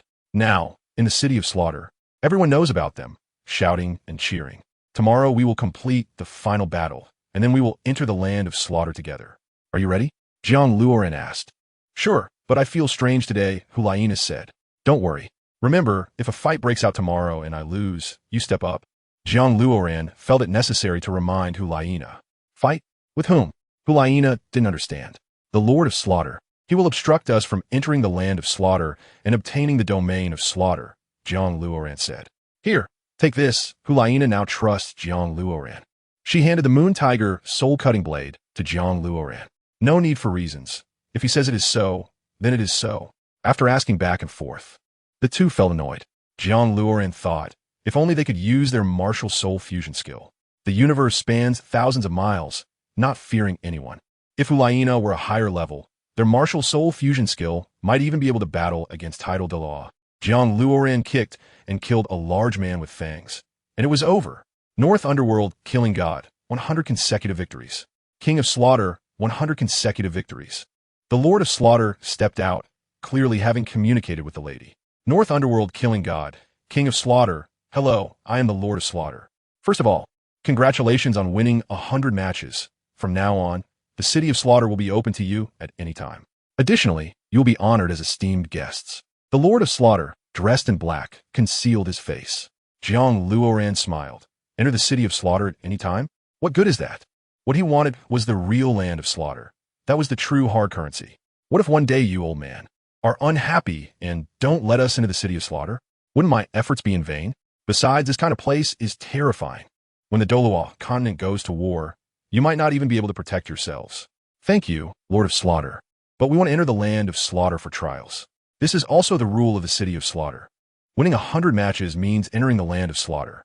We can't break the rules because of us, Jiang Luoran held back. If it comes to it, fight? The Lord of Slaughter was clearly angry, his gaze suddenly turning sharp. That's right, if we break the rules, wouldn't that be unfair to others? Hulaina also retorted. Everyone present looked at each other, all becoming indignant. Jiang Luoran could not allow the domain skill to be lost. He was already prepared to draw his knife. Whoever blocks his path to godhood, he will fight to the death. How reckless! Do you not cherish your lives? The Lord of Slaughter became anxious and shouted angrily. Lord of Slaughter, are you talking to me about life? Jiang Luoran was almost amused by the other party. A person who organized the City of Slaughter. A madman whose subordinates don't care about their lives, built a domain. This place is dark and full of death and mating. Such a person actually discusses life with him? There is nothing more ridiculous than this in the world. Utilizing the surrounding audience was Jiang Luoran's last resort. These people are all killing maniacs who don't blink at the sight of blood. They might even dare to revolt. Give them a reason, and they would dare to storm the Lord of Slaughter's residence and chop him up. Then let me test you and see if you qualify to enter the land of slaughter. The Lord of Slaughter leaped towards Jiang Luoran. Compete in speed? Jiang Luoran activated his second Kunpeng martial soul, transforming into a flash and brushing past the Lord of Slaughter. It turns out he has dual martial souls. The Lord of Slaughter was shocked. This kid is so fast. Moon Tiger, soul-cutting blade, nether boots, Jiang Luoran charged forward to defeat the opponent. He must first dare to meet the opponent's gaze. In this situation, soul skills cannot be activated. The knife in his hand is his greatest reliance. The Lord of Slaughter punched towards the big knife and reached out his left hand to attack Jiang Luoran. Slash! Jiang Luoran pulled the knife and slashed toward the Lord of Slaughter's head. Bang! The Lord of Slaughter's head sounded like iron, producing a deafening tremor. Meanwhile, Jiang Luoran was injured in the abdomen and fell to the ground. The Lord of Slaughter stroked his head and retreated repeatedly. 007. You dare to harm the great Lord of Slaughter? I command all of you now, kill 007. The woman shouted. Jiang Luoran slammed his right palm on the ground, and a blood vine shot up from the earth, strangling the woman directly. The people around were restless, unsure whether to follow orders, as there was no threat from either side. Again, the Lord of Slaughter threw a right punch. Jiang Luoran blocked with his sword and countered with a slash. After one move, Jiang Luoran fell to the edge of the ring. He tightly gripped the Moon Tiger Soul slashing blade, compressing again. All the soul power in his body surged into the blade, achieving a perfect fusion of strength and soul power. This move Jiang Luoran had used before, and its power was formidable. It possibly possessed the strength to cut through everything. The moon tiger's soul-slashing blade gleamed coldly, with crimson mist emanating from the side of the blade, exuding a furious aura. This feeling was more like releasing a ferocious beast. 3 hearts operated simultaneously, exerting maximum power. His hips forcefully drove his waist, the twist of his waist pulling his chest, followed by his arms. Jiang Luoran knew very well that when facing someone like the Lord of Slaughter, not using all his strength was simply not an option. Since he had a killing move, he would release it first to see. If that didn't work, he would consider other methods. Whoosh. Chapter 161, Bloodbath. The moon tiger's soul-slashing blade transformed into a crimson fire line as Jiang Luoran pulled this fire line, plowing towards the Lord of Slaughter. Everyone could feel the heat wave coming, almost suffocating. The Lord of Slaughter's consciousness had not yet returned, so he could not use the Hao-Ian hammer to defend. Bang! He still used his fist, but wrapped it in soul power. The entire ring shattered in an instant, with collapsed buildings everywhere. True powerful strength is not like a raging tide. Rather, it is concentrated at a single point. Gathering all one's strength in one place for a fatal strike is like collecting countless flames and instantly finding an outlet for release. However, nothing is absolute. Even with chaotic winds, one cannot concentrate all their strength together. Seeking death, the Lord of Slaughter's right hand was actually cut open. How long had it been since he had bled? So long that he almost forgot he could bleed. Wait, Hulaina rushed out. Respected Lord of Slaughter, we haven't done anything wrong. The Lord of Slaughter was truly wary of the opponent's backing, and he forced himself to suppress his anger. Fine. Don't blame me for not reminding you. The land of slaughter is open to you. Life and death depend on your fate. The Lord of Slaughter turned and left. Let's go, Jiang Luoran said, taking Hulaina with him into the land of slaughter. Now I will start to recover my strength. Otherwise, I won't have a chance later. Have you been here before? Hulaina asked. I've seen the information about this place. It's south, also called Hell Road, Jiang Luoran said, using his left leg bone, Tianqing. As a green light rose slowly. Hulaina also took the opportunity to recover a bit to avoid any unforeseen events. 2 full hours passed, and Jiang Luoran stood up. That's enough. It should be enough to pass. Kill. Hulaina drew 2 silver short blades. Suddenly, a red-eyed bat flew towards them, bearing its fangs and claws. Attacking Jiang Luoran. Buzz. Jiang Luoran slashed down, obliterating the bat, revealing a sneer. However, as Jiang Luoran looked up, his laughter abruptly stopped. A vast swarm of blood-red bats flew in, numbering in the thousands. This was already a bat tide, blocking out the sun. The wind, generated by the flapping of the bat wings, howled like a tornado. Lie down. Jiang Luoran summoned a 10-meter golden hammer, standing firm in place to block the fierce wind. As the storm passed, if Jiang Luoran hadn't pulled Hulaina firmly, she would have likely been blown away. Kill. Jiang Luoran dissipated the golden hammer, holding the moon tiger's soul-slashing blade in his right hand and a golden spear in his left. As Jiang Luoran slashed down, the swarm of bats dodged. They relied on sound to navigate, so their speed was incredibly fast. Not only that, but they were also proficient in attacks. The blood bats were masters of assassination. Jiang Luoran wondered if these bats were poisonous. Otherwise, he wouldn't know how to strike. However, the left leg bone Tianqing could heal, but time was tight, and there was no room for delay. Therefore, he needed a lethal strike. Who's faster? Jiang Luoran had never lost before. In the realm of speed, he would not allow himself to be outdone by anyone. Not even a Title Douluo. Whoosh! Jiang Luoran wielded the moon tiger's soul-slashing blade with all his might, slashing upward. Blood rain flew out, and the bat's limbs fell to the ground. I'll help you. Hulaina couldn't just watch, rushing forward with her twin blades. However, she couldn't keep up with Jiang Luoran's speed and could only clear the external bats. Hurry! Jiang Luoran pulled Hulaina and charged forward. So many bats, of course, were not enough to kill them all. Therefore, after killing most of them, they could retreat. The bats behind were still chasing. Jiang Luoran raised his right hand, summoning the blood vine to block them. They were cornered at the cliff's edge. This distance meant nothing to Jiang Luoran, but Hulaina couldn't get across. Take the detour. There's a path over there, Hulaina suggested. No, we jump across from here. Jiang Luoran said seriously. Jump? Are you trying to get us killed? How can we jump? Hulaina was puzzled. Jiang Luoran lifted the golden spear in his hand and shot it at the pursuing bats. Just as Hulaina hesitated, Jiang Luoran hugged her and jumped off the cliff. Crazy. Hulaina had never seen such a madman. However, she liked this thrill.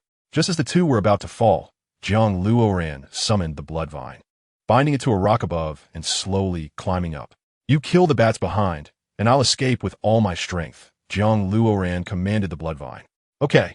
Without needing Jiang Luoran to say more, Hulaina knew what to do. Bang, bang, bang. One by one, the blood bats behind were slain by Hulaina. Chasing relentlessly? Good. Wait until you gather together, and I'll do something big. Jiang Luoran harbored a grudge against the blood bats. Hulaina's soul power grew stronger and stronger, proving that she needed a lot of soul power to fight the blood bats. Remember, once we go up, don't worry about anything and just keep running forward. And don't get any bat blood on you, Jiang Luoran said, pulling hard with his right arm, flying up from the cliff. Hulaina was pushed away by Jiang Luoran. "All of you go die."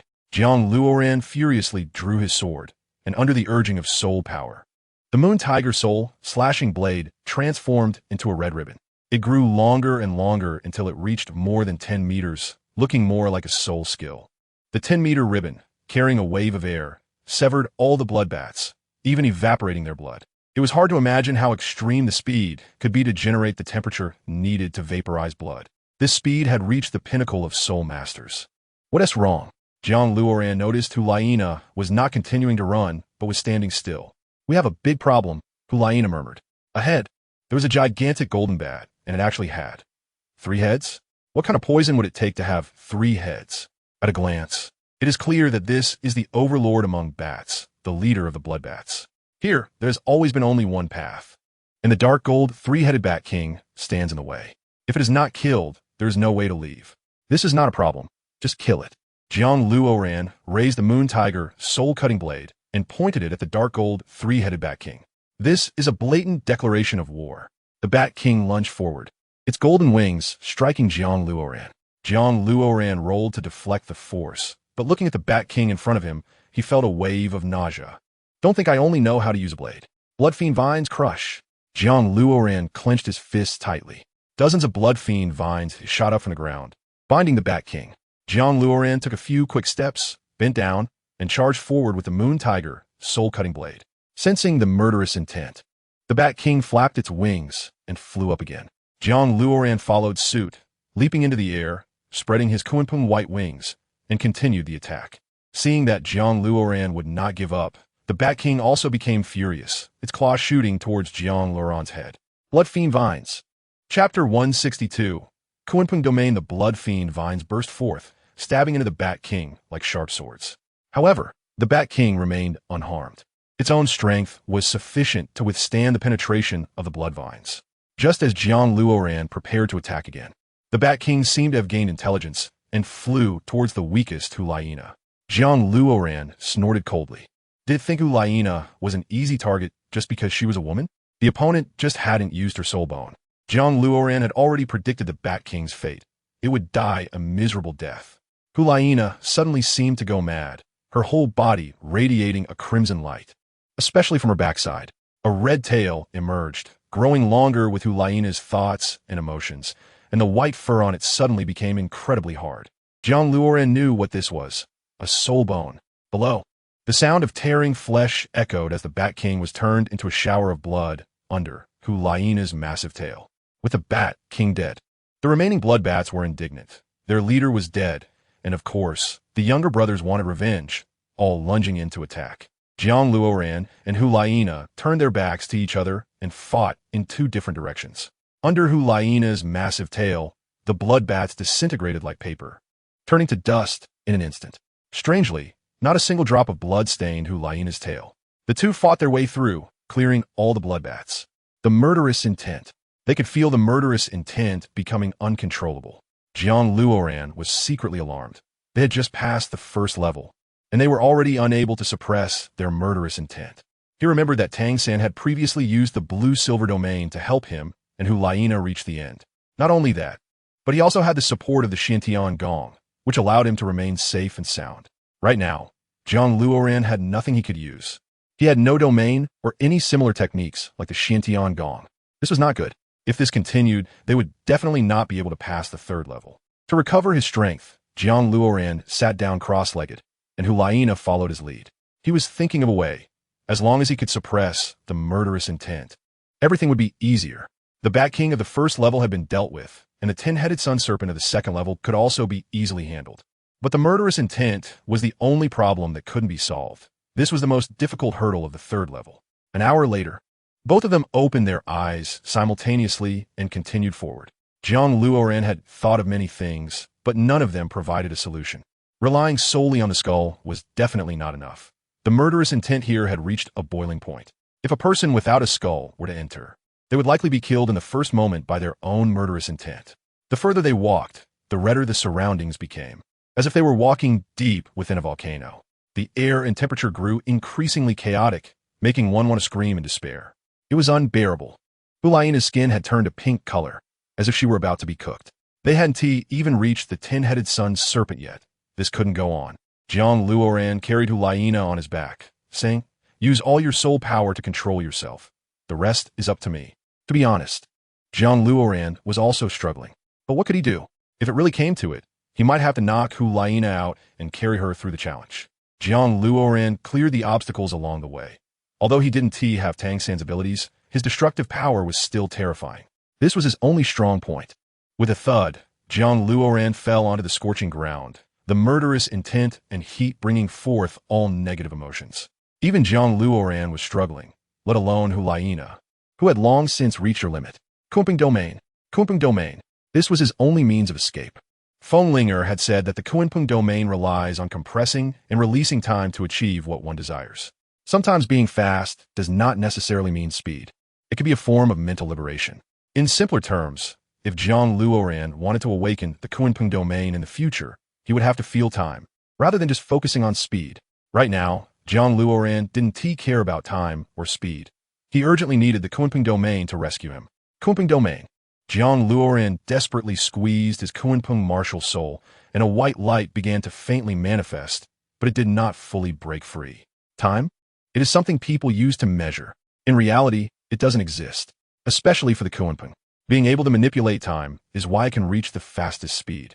Jiang Luoran was unclear about what he had realized, but recalling his past experiences, he felt an ethereal sensation. White mist rose, enveloping Jiang Luoran and Hulaina. Kunpeng Domain, Jiang Luoran shouted. The one thing he lacked was soul power, and compared to Tang San before, his soul power was even more abundant. Within this white mist, the time for Jiang Luoran and Hulaina even seemed to freeze at zero. For them, the time required to go anywhere was now zero. This meant that the murderous intent within this white mist would also be reduced to zero. There would be nothing to affect them. This was an absolute domain, impenetrable. Hulaina and Jiang Luoran suddenly felt a weight lifted off their shoulders. They didn't know how much pressure had been released. Their overheated bodies and the murderous intent gradually cooled down, replaced by a soft and pleasant sensation. The domain. So you can use a domain, Hulaina exclaimed. What else does this man have that I don't know? Is this the domain? Kunpeng Domain. Jiang Luoran stared at his hands, feeling the sensation of manipulating time. If that's the case, he wouldn't have to fear the 10-headed Sun Serpent later. This domain would prevent its poison from invading. The two continued forward, and with the support of the Kunpeng Domain, their progress was much easier. Although they still felt some discomfort as they delved deeper in comparison, it felt like being in paradise. The 10-headed Sun Serpent? Jiang Luoran murmured softly. Ahead, the serpent had 9 heads, its entire body bright red, covered in tumors. It looked fierce and terrifying, clearly not a good creature. The serpent coiled on the path ahead, 9 heads flicking their tongues, bearing bloody fangs. A red poisonous mist drifted over, spreading towards Jiang Luoran. Can your domain hold up? Hulaina is already prepared for battle. She can't just rely on Jiang Luoran. She can contribute to the fight as well. After all, she is part of the golden generation of the Spirit Hall, far stronger than her peers. So, she expanded her domain to over 30 meters. Jiang Luoran waved his hand, and white mist quickly covered the area, transforming everything within 30 meters into his domain. The poison was instantly dispelled, and the 10-headed blaze serpent was also contained within, unable to move. Except for Hulaina, whom Jiang Luoran designated as allowed to act. Everything else, every blade of grass, every drop of water, became lifeless. Chapter 163. Passing the test, Jiang Luoran mimicked Tang San and leaped above the 10-headed blaze serpent. As he soared, his right hand wielded the golden hammer, spinning around his body. Hulaina was secretly astonished. How much control was required to achieve such coordination? not to mention swinging a hammer in midair. But what puzzled Hulaina even more was that Jiang Luoran was not attacking the serpent's body, but its head. The golden vortex grew larger, surrounding Jiang Luoran, compressing, spinning, changing. The 10-headed blaze serpent was restricted by Jiang Luoran's golden hammer, as if a force was preventing it from struggling. Just as Jiang Luoran was about to succeed, the 10-headed blaze serpent unleashed its final move to strike Jiang Luoran. It probably never expected that Jiang Luoran could not only unleash a domain, but also control time. This death was a disgrace for such an ancient beast. No matter what, it should at least take them down together. Whoosh! Hulaina transformed into a pink lightning bolt, drawing her moon tiger soul slaying blade to intercept this deadly blow for Jiang Luoran. Jiang Luoran suddenly released the giant hammer and, with Hulaina in his arms, down. The 10-headed blaze serpent was caught in the golden vortex, and Jiang Luoran could even hear the sound of it being ground to pieces inside. I have never seen such a skill. Hulaina was genuinely curious about how one person could perform such a feat after all. Soul skills were not allowed to be unleashed here. It was the hammer technique, the chaotic 9-9 return to 1. Jiang Luoran waved his hand, picked up a fallen head of the 10-headed blaze serpent, and ran toward the third trial. If it weren't for Hulaina just now, Jiang Luoran would have undoubtedly died. In other words, if Jiang Luoran hadn't activated the Kunpeng domain, Hulaina would have certainly died. What do you need the serpent's head for? It's highly toxic. Hulaina was confused. Jiang Luoran did not respond, but continued running. Finally, he spotted a river ahead. If he remembered correctly, the people in the city of slaughter needed to drink this water. Without any mercy, he threw the serpent's head into the water. He remembered Tang San had done this before, and it had indeed destroyed the city of slaughter. This move was truly vicious. However, Tang San had also hated that place deeply, almost to the point of wanting it dead. Jiang Luoran felt the same. The city of slaughter deserved to die. It was a place filled with filth and the corruption of the Lord of Slaughter. Everyone present bore cases of murder or violation on their backs. To defeat evil, one must use evil. To overcome evil, one must become more evil. As they moved forward, the air grew increasingly oppressive.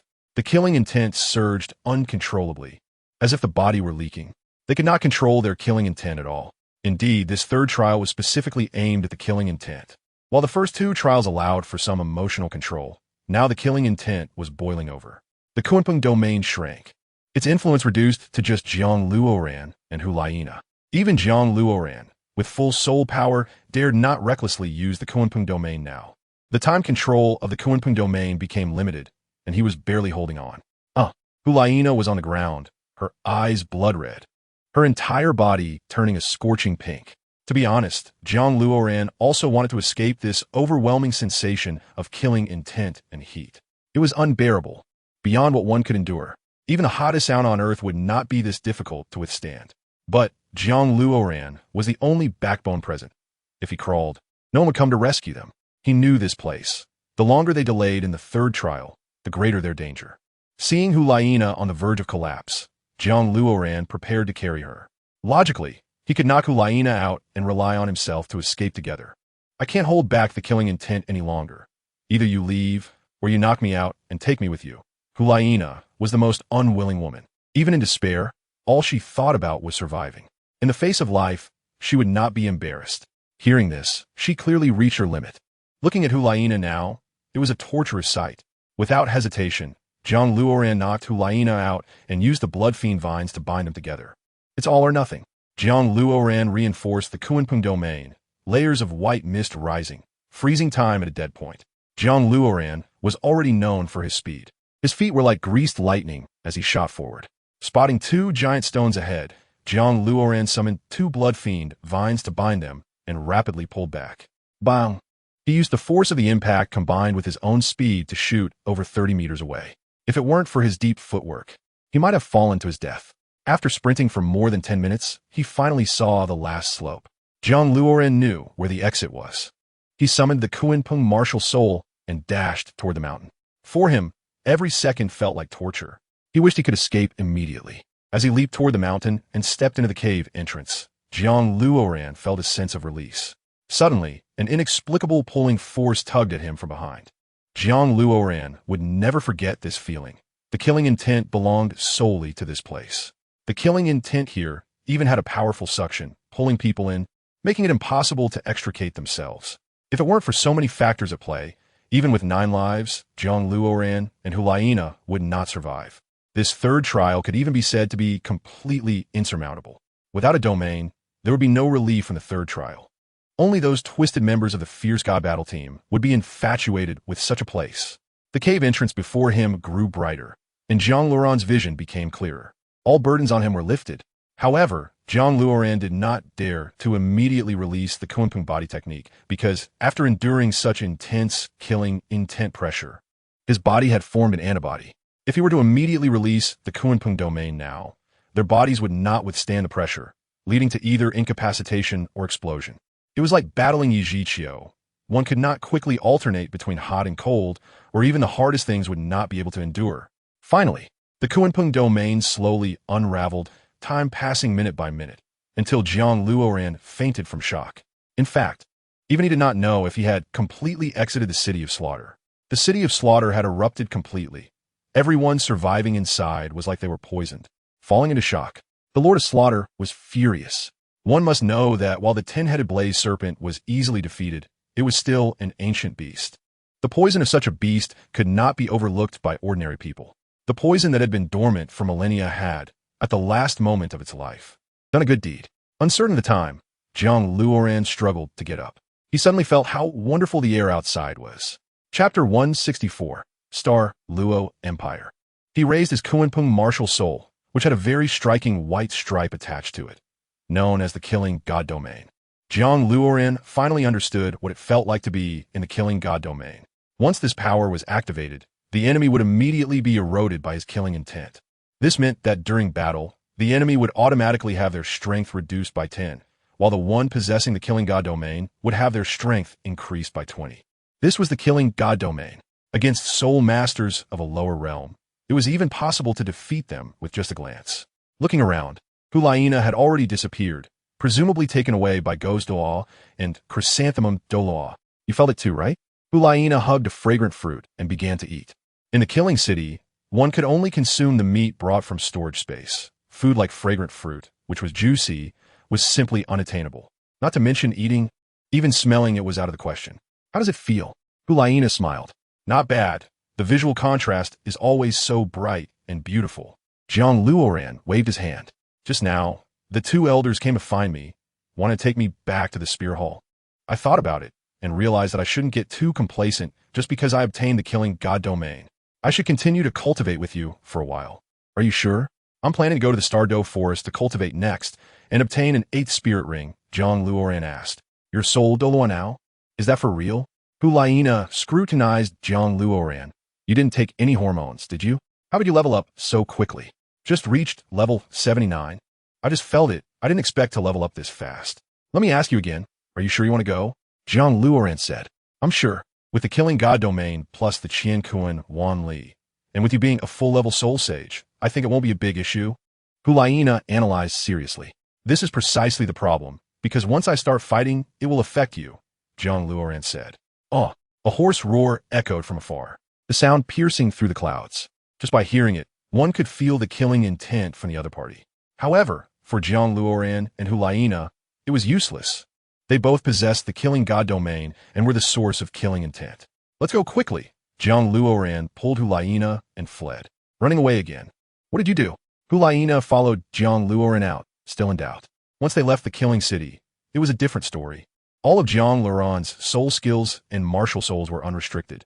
He directly activated his Bloodvine true body and used the Kunpeng wings to dash away. In the blink of an eye, they reached the capital of Sylves. Of course, while using his movement technique, Jiang Luoran also activated the Kunpeng domain. He was now like a rocket running on the ground, covering an incredible distance in an instant. The 2 great empires, one on the left and one on the right, meant they were not far from the Star Luo Empire once they reached the capital. Soon, when passing through the Spear Hall area, it would depend on you. Even I wouldn't dare to barge in. Jiang Luoran dispersed his plant man and white wings. Don't worry, just keep going. The Spear Hall won't stop us. Hulaina hadn't yet returned to her senses from the high speed. You want to ask about my speed, right? Jiang Luoran noticed Hulaina didn't believe this was Sylves. Even the elders from the academy couldn't have such speed. This was a complete qualitative leap, Hulaina was convinced this was indeed Sylve's. The combination of my second martial soul with my movement technique, plus the enhancement for my soul bone and the output of soul power, allowed me to reach such a high speed. And most importantly, the Kunping domain can control time, Jiang Luoran said. Probably. No Title Douluo in the Douluo continent can surpass your speed now, Hulaina murmured. The Star Luo Empire values power and position, and is relatively full of conflicts. We should act discreetly and seek experience. Jiang Luoran went straight ahead. They found a carriage and a coachman to head towards the Star Luo Empire. The distance between the two countries would take at least a day. Jiang Luoran bought supplies and rested with Hulaina in the carriage. I actually had no choice. Both I and Xie Yu were raised by the Spirit Hall. I can't repay their kindness. So if you think it's not acceptable, then forget it, Hulaina said. Did I ever say for you to leave the Spirit Hall? I just wanted to say that the Spirit Hall could act a bit more gently. If this continues, there will inevitably be unpredictable events. Can you understand? Jiang Luoran frowned. I'm only responsible for obeying orders, becoming a high-level soul master, and dedicating my life to the Spirit Hall. As for how they do things, I don't care and can't interfere. You said that continuing like this could pose a risk. Perhaps I could prevent a disaster if I intervene. Think about it. If it were you, would you have the face to intervene? Hulaina hit the nail on the head, and Jiang Luoran fell silent. As they passed the Spirit Hall, they saw the entire city celebrating, saying that the Holy Maiden of the Spirit Hall had returned from the Killing City and obtained the Killing God domain. However, Hulaina didn't seem that happy. Although she should be the protagonist here, she felt even more tightly bound.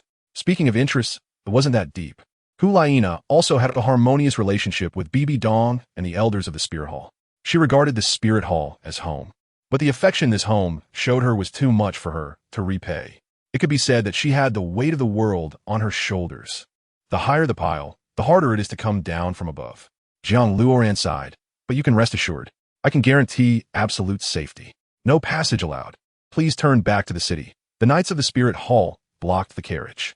Currently, it is the time of the Spirit Hall's holy ceremony, and all vehicles are prohibited from passing. It's me. Let the carriage go to the Star Luo Empire. Hulaina opened her cloak. Holy Maiden? The knights were momentarily confused, then saw the man inside the carriage. To the people of the Spirit Hall, anything was suspicious. They regarded Jiang Luoran as someone who had kidnapped the Holy Maiden, and immediately raised their long spears, stabbing at Jiang Luoran. Hulaina hadn't had time to stop them. Jiang Luoran dodged and said with a wry smile, "Don't get excited. There's no kidnapping. She wants to go for trials herself. If you don't believe it, let the Holy Maiden get off the carriage. I won't stop her." Chapter 165. What Vegetables and Leaves. Hulaina got off the carriage. It's okay. Let's leave. After all, they were concerned about her well-being, and Hulaina couldn't lose her temper. Yes, the Saintess is allowed to pass. The Knights of the Spirit Hall lined up to let the carriage through. The old coachman trembled in fear upon hearing it was the Saintess of the Spirit Hall. No wonder he received 20 gold soul coins. As it turned out to be a big shot, his previously carefree sitting posture immediately changed to a respectful standing position. The carriage passed through the Spirit Hall and headed towards Xingluo City in the Xingluo Empire.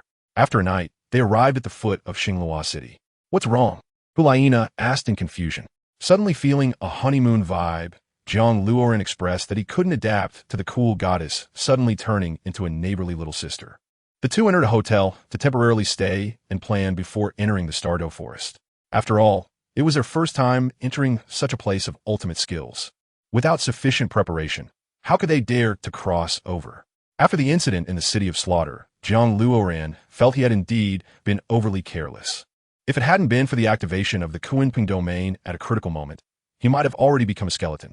While eating at Wilson Hotel, they suddenly saw crowds of people rushing toward a certain place, as if something significant was happening. "Excuse me, what's going on?"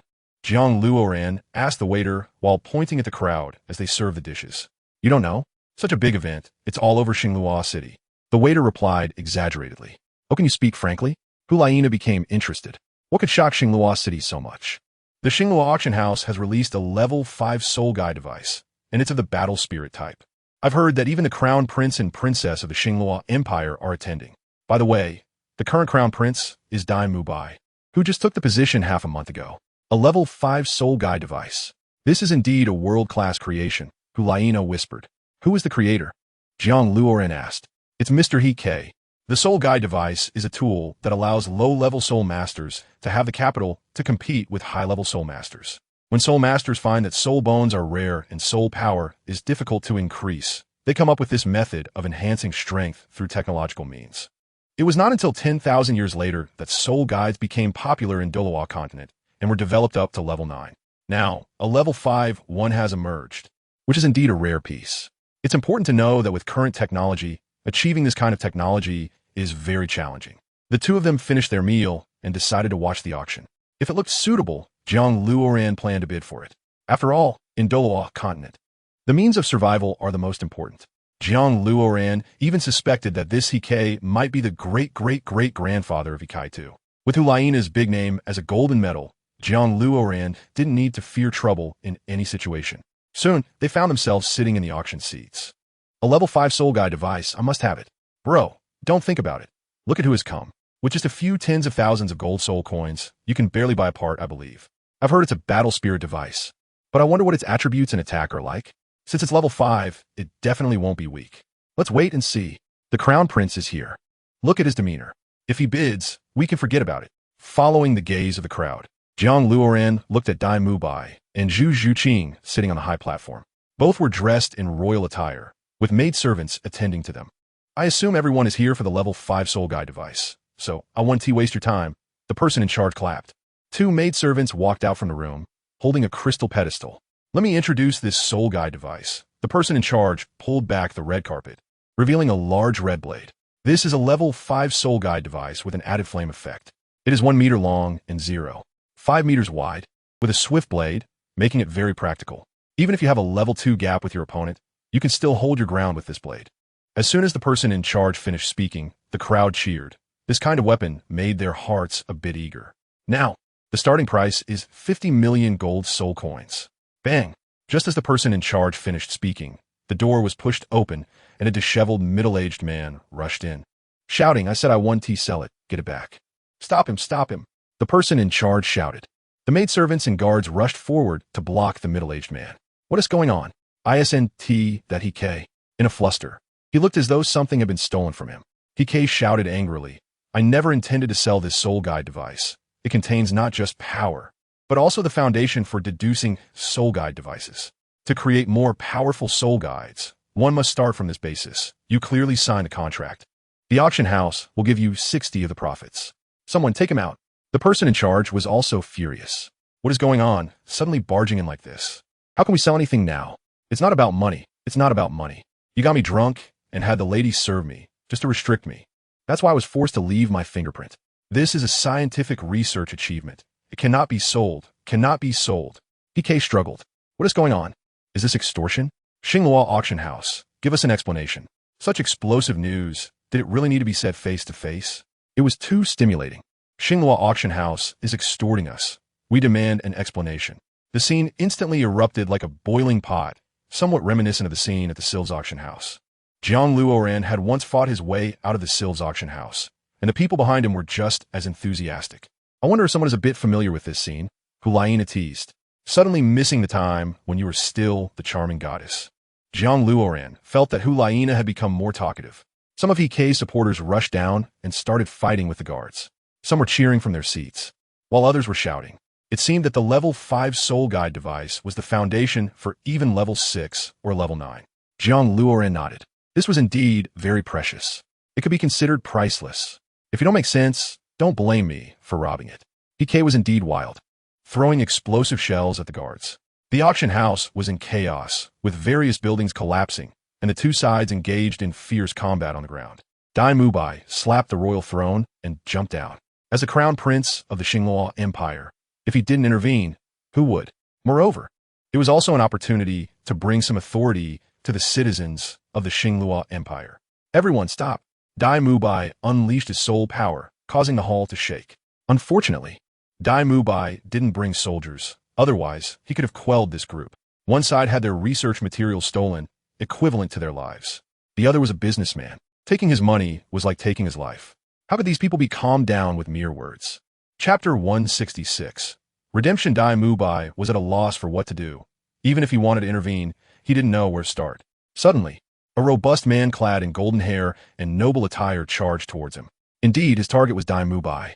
Caught off guard, Dai Mubai was struck in the head by the opponent's punch and fell to the ground. There was another woman with an incredibly hot figure resembling Zhu Zhuqing. She dove down and slashed Dai Mubai's throat with her claws. You dodged quickly. Otherwise, you would have died from this strike.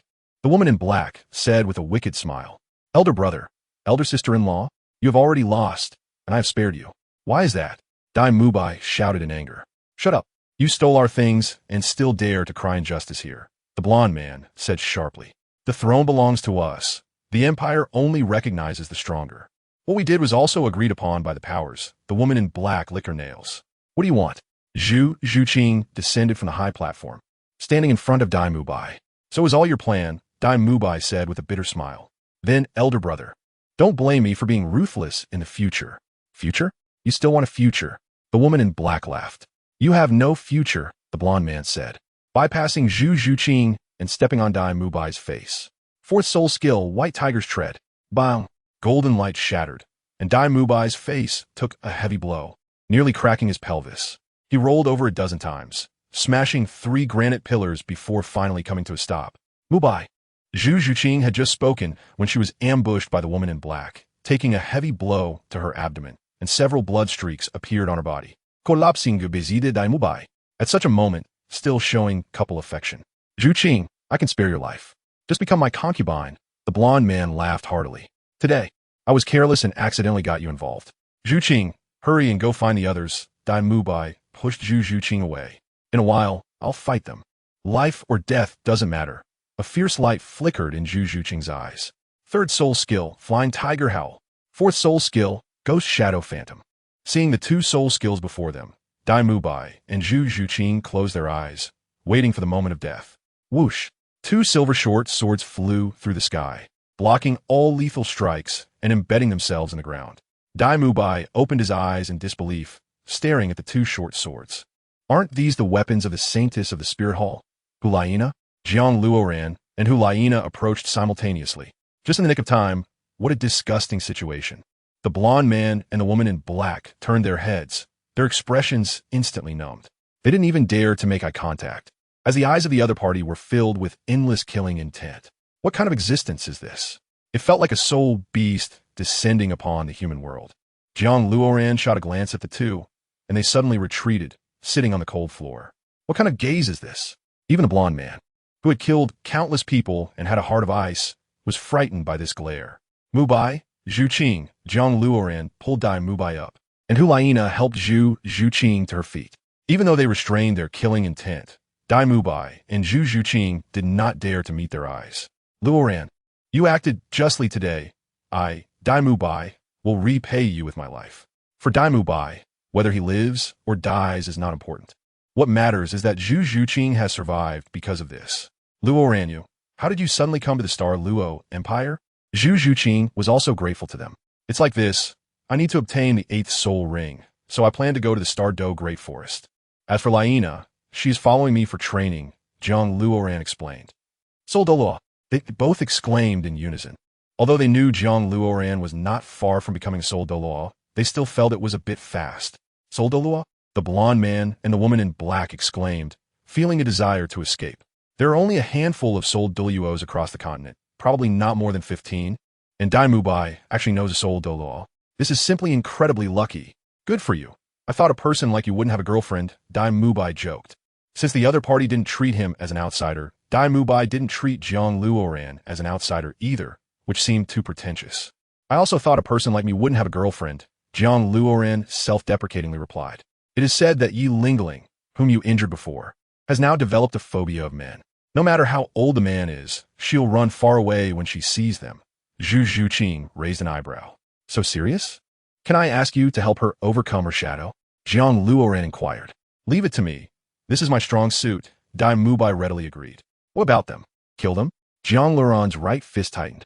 Right now, with one punch, they would definitely turn a blood mist. Leave it to me. I was too kind before. This time, I want to cripple them in front of all the ministers. Dai Mubai expressed his hatred. If it weren't for Jiang Luoran and the others today, Zhu Zhuqing might have died. Such things will never be allowed to happen. The Star Do Great Forest is fraught with danger. I'll have a Title Douluo accompany you. Zhu Zhuqing invested heavily on Douluo continent. Nothing is more valuable than a Title Douluo. Yes, let old Luo accompany you. Dai Mubai agreed as well. We were originally going for training. How can we train with a Title Douluo along? Thank you for your kindness. Jiang Luoran held Hulaina back, preparing to leave. Here, take this knife with you. Dai Mubai drew out a 5th-level soul guide and handed it to Hulaina. This is too precious. We can't accept it. Hulaina waved her hand, but Dai Mubai forcefully stuffed it into her arms. It's okay. This is all a trap set by my elder brother for me. Don't say it's a 5-star soul guide. Even if it were an ancestral weapon, I would have the right to give it to you, Dai Mubai said seriously. Exactly. We have the right to decide this farce. Not to mention that if it weren't for you, we would have died. Zhu Zhuqing also refused to let Hulaina return it. If we push any further, it might take until next year. Then we'll accept it. Jiang Luoran gestured for Hulaina to take back the storage soul guide. Farewell. Zhu Zhuqing cupped her hands. Farewell. Jiang Luoran and Hulaina waved as they left. Who would have thought they could walk together? I really don't know whether it is good or bad, Dai Mubai sighed. What's there to be good or bad about? Emotions are inherently hard to control. Just like us, Zhu Zhuqing walked past the woman in black. I'm afraid Luoran will become a member of the Spirit Hall and will be an enemy in the future, Dai Mubai said with worry. If you don't try, how will you know? Zhu Zhuqing suddenly grabbed the woman in black by the throat, choking her to death. Mubai, don't kill me. It's all this bitch's fault. It's all her, the blonde man shouted. Not even caring for your own woman. It shows you're not a good person either. Elder brother, safe travels. Dai Mubai's eyes turned cold. Chapter 167. Nine-tailed demon fox, stop using your dual swords. Take the moon tiger slashing soul blade and the 5th-level crimson flame blade. Moreover, Jiang Luoran waved her right hand, and 2 black soul rings appeared. 5th soul skill, Hell War armor. 7th soul skill, Blood Vine True Body. A set of plant armor made of golden vines appeared on Hulaina. She examined her entire body and felt no encumbrance. Instead, she felt an unprecedented sense of comfort, as if she had been nurtured by the 9-treasure glazed tile pagoda all along. Speed, strength, agility, wisdom, defense. An all-around increase in attributes. Coupled with 2 astonishing weapons, Hulaina is now capable of battling a fully leveled Soul Emperor. She might even be stronger, because Hulaina herself has a trump card. Is it necessary? The Stardow Forest is similar to the Soul Dough Forest. I haven't seen you this excited before. Hulaina felt that this person was being overly conservative. Knowing shame breeds courage. Last time was a fluke. This time I will not have any accidents. Jiang Luoran can obviously escape on his own, but if Hulaina is added into the mix, the outcome becomes uncertain. Moreover, Jiang Luoran knows the 3 Overlord Soul Beasts inside the Soul Dough Forest, so there is always a way to avoid danger. Defeated by you. Hulaina transformed into a red flash and shot into the Stardow Forest. In fact, Jiang Luoran was afraid of the important people being in danger. After an hour of exploration, Jiang Luoran understood the structure of the Stardow Forest. It is divided into an outer and an inner area, just like other forests in the outside world. Relatively speaking, the inner area has better air quality and training grounds, and one is not disturbed by low-level soul masters. The outer area is filled with 100-year and 1,000-year soul beasts. Soul beasts are also divided into strengths. The weak can only be driven to the outer area. This creates the distinction between the outer and inner areas. Passing through the soul beast territory, how could one not be ambushed by soul beasts? Hulaina told Jiang Luoran to wait in the trees and not to help her unless he encountered a 10,000-year soul beast. Even if he did encounter one, he had to wait until Hulaina was unable to handle it before stepping in. This is why Jiang Luoran admired Hulaina. She is mature and steady, understands the importance of self-improvement, and is ambitious. She is simply the perfect mate in his mind. At this moment, Hulaina was fighting a 5,000-year Scarlet Flame Star Frog. They had been battling for half an hour, and Hulaina had already gained the upper hand. It is known that a Soul King can fight a 5,000-year Soul Beast and still gain the upper hand. Even with all these factors combined, it is not guaranteed. Hulaina's talent is indeed exceptional. She is an absolute strong woman. If it weren't for Jiang Luoran having a cheat, he wouldn't dare to claim he could compete with Hulaina. Hulaina spun her twin blades fiercely and slashed, severing the Scarlet Flame Star Frog's antennae. Her speed was incredibly fast. The Scarlet Flame Star Frog howled in pain, slamming its palms toward Hulaina, but she was clad in plant armor, her speed surpassing the speed of sound. Whoosh! Hulaina used her speed to strike at the Scarlet Flame Star Frog. quickly changing her attack and plunging her twin blades into the frog's body with a powerful slash. Boom! A 5,000-year-old beast was directly killed by Hulayina, collapsing in a pool of blood. This was still because Hulayina did not use her killing god domain. Now, roughly calculating Hulayina's strength, she could currently battle against soul beasts over 6,000 years old. Should they continue forward or take a break? Jiang Luoran landed on the ground. Hulayina looked at Jiang Luoran with surprise, saying, "I think I also need a soul ring." Level 59, Jiang Luoran observed Hulayina's soul power. In this trial, you have leaped to become a soul emperor. When we return to the spirit hall, you will surely be sought after by everyone. I didn't expect it to happen so quickly. However, becoming stronger to serve the spirit hall is also good, Hulayina said. Let's go.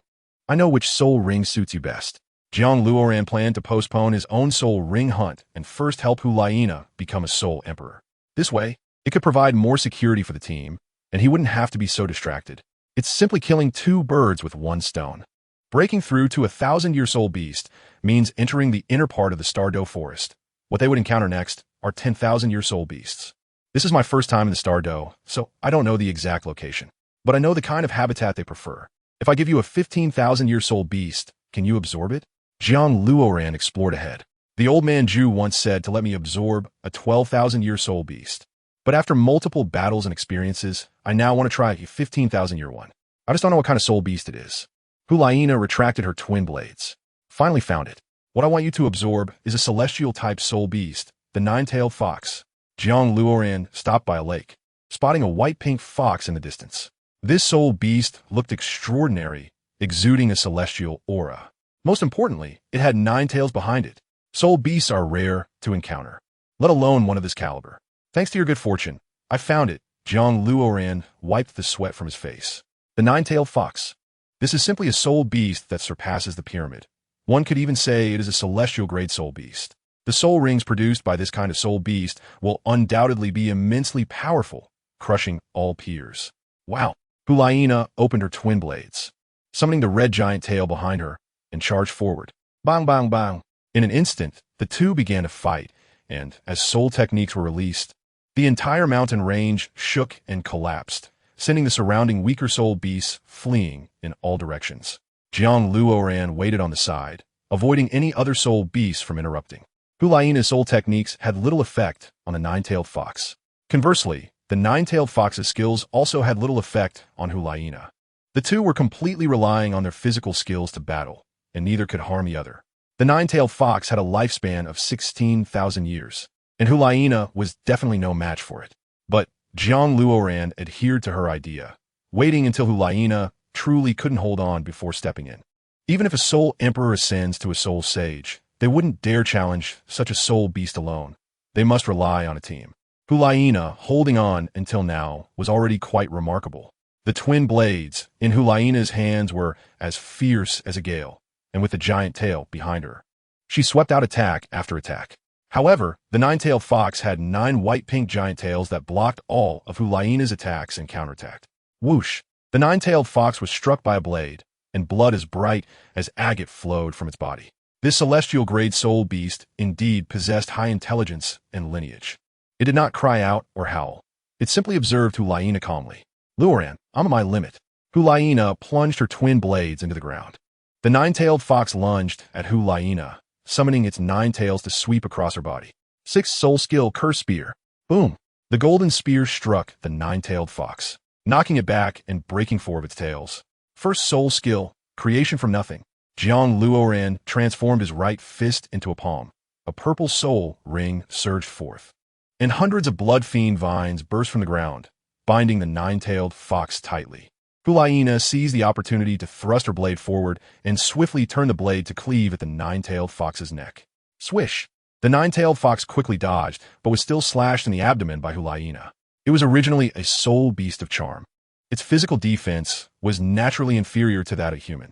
But in front of Hulayina, its divine skills could not be used at all. Sometimes, even a glance from a 9-tailed fox could control a 50,000-year soul beast or kill one. Encountering Hulayina was its misfortune.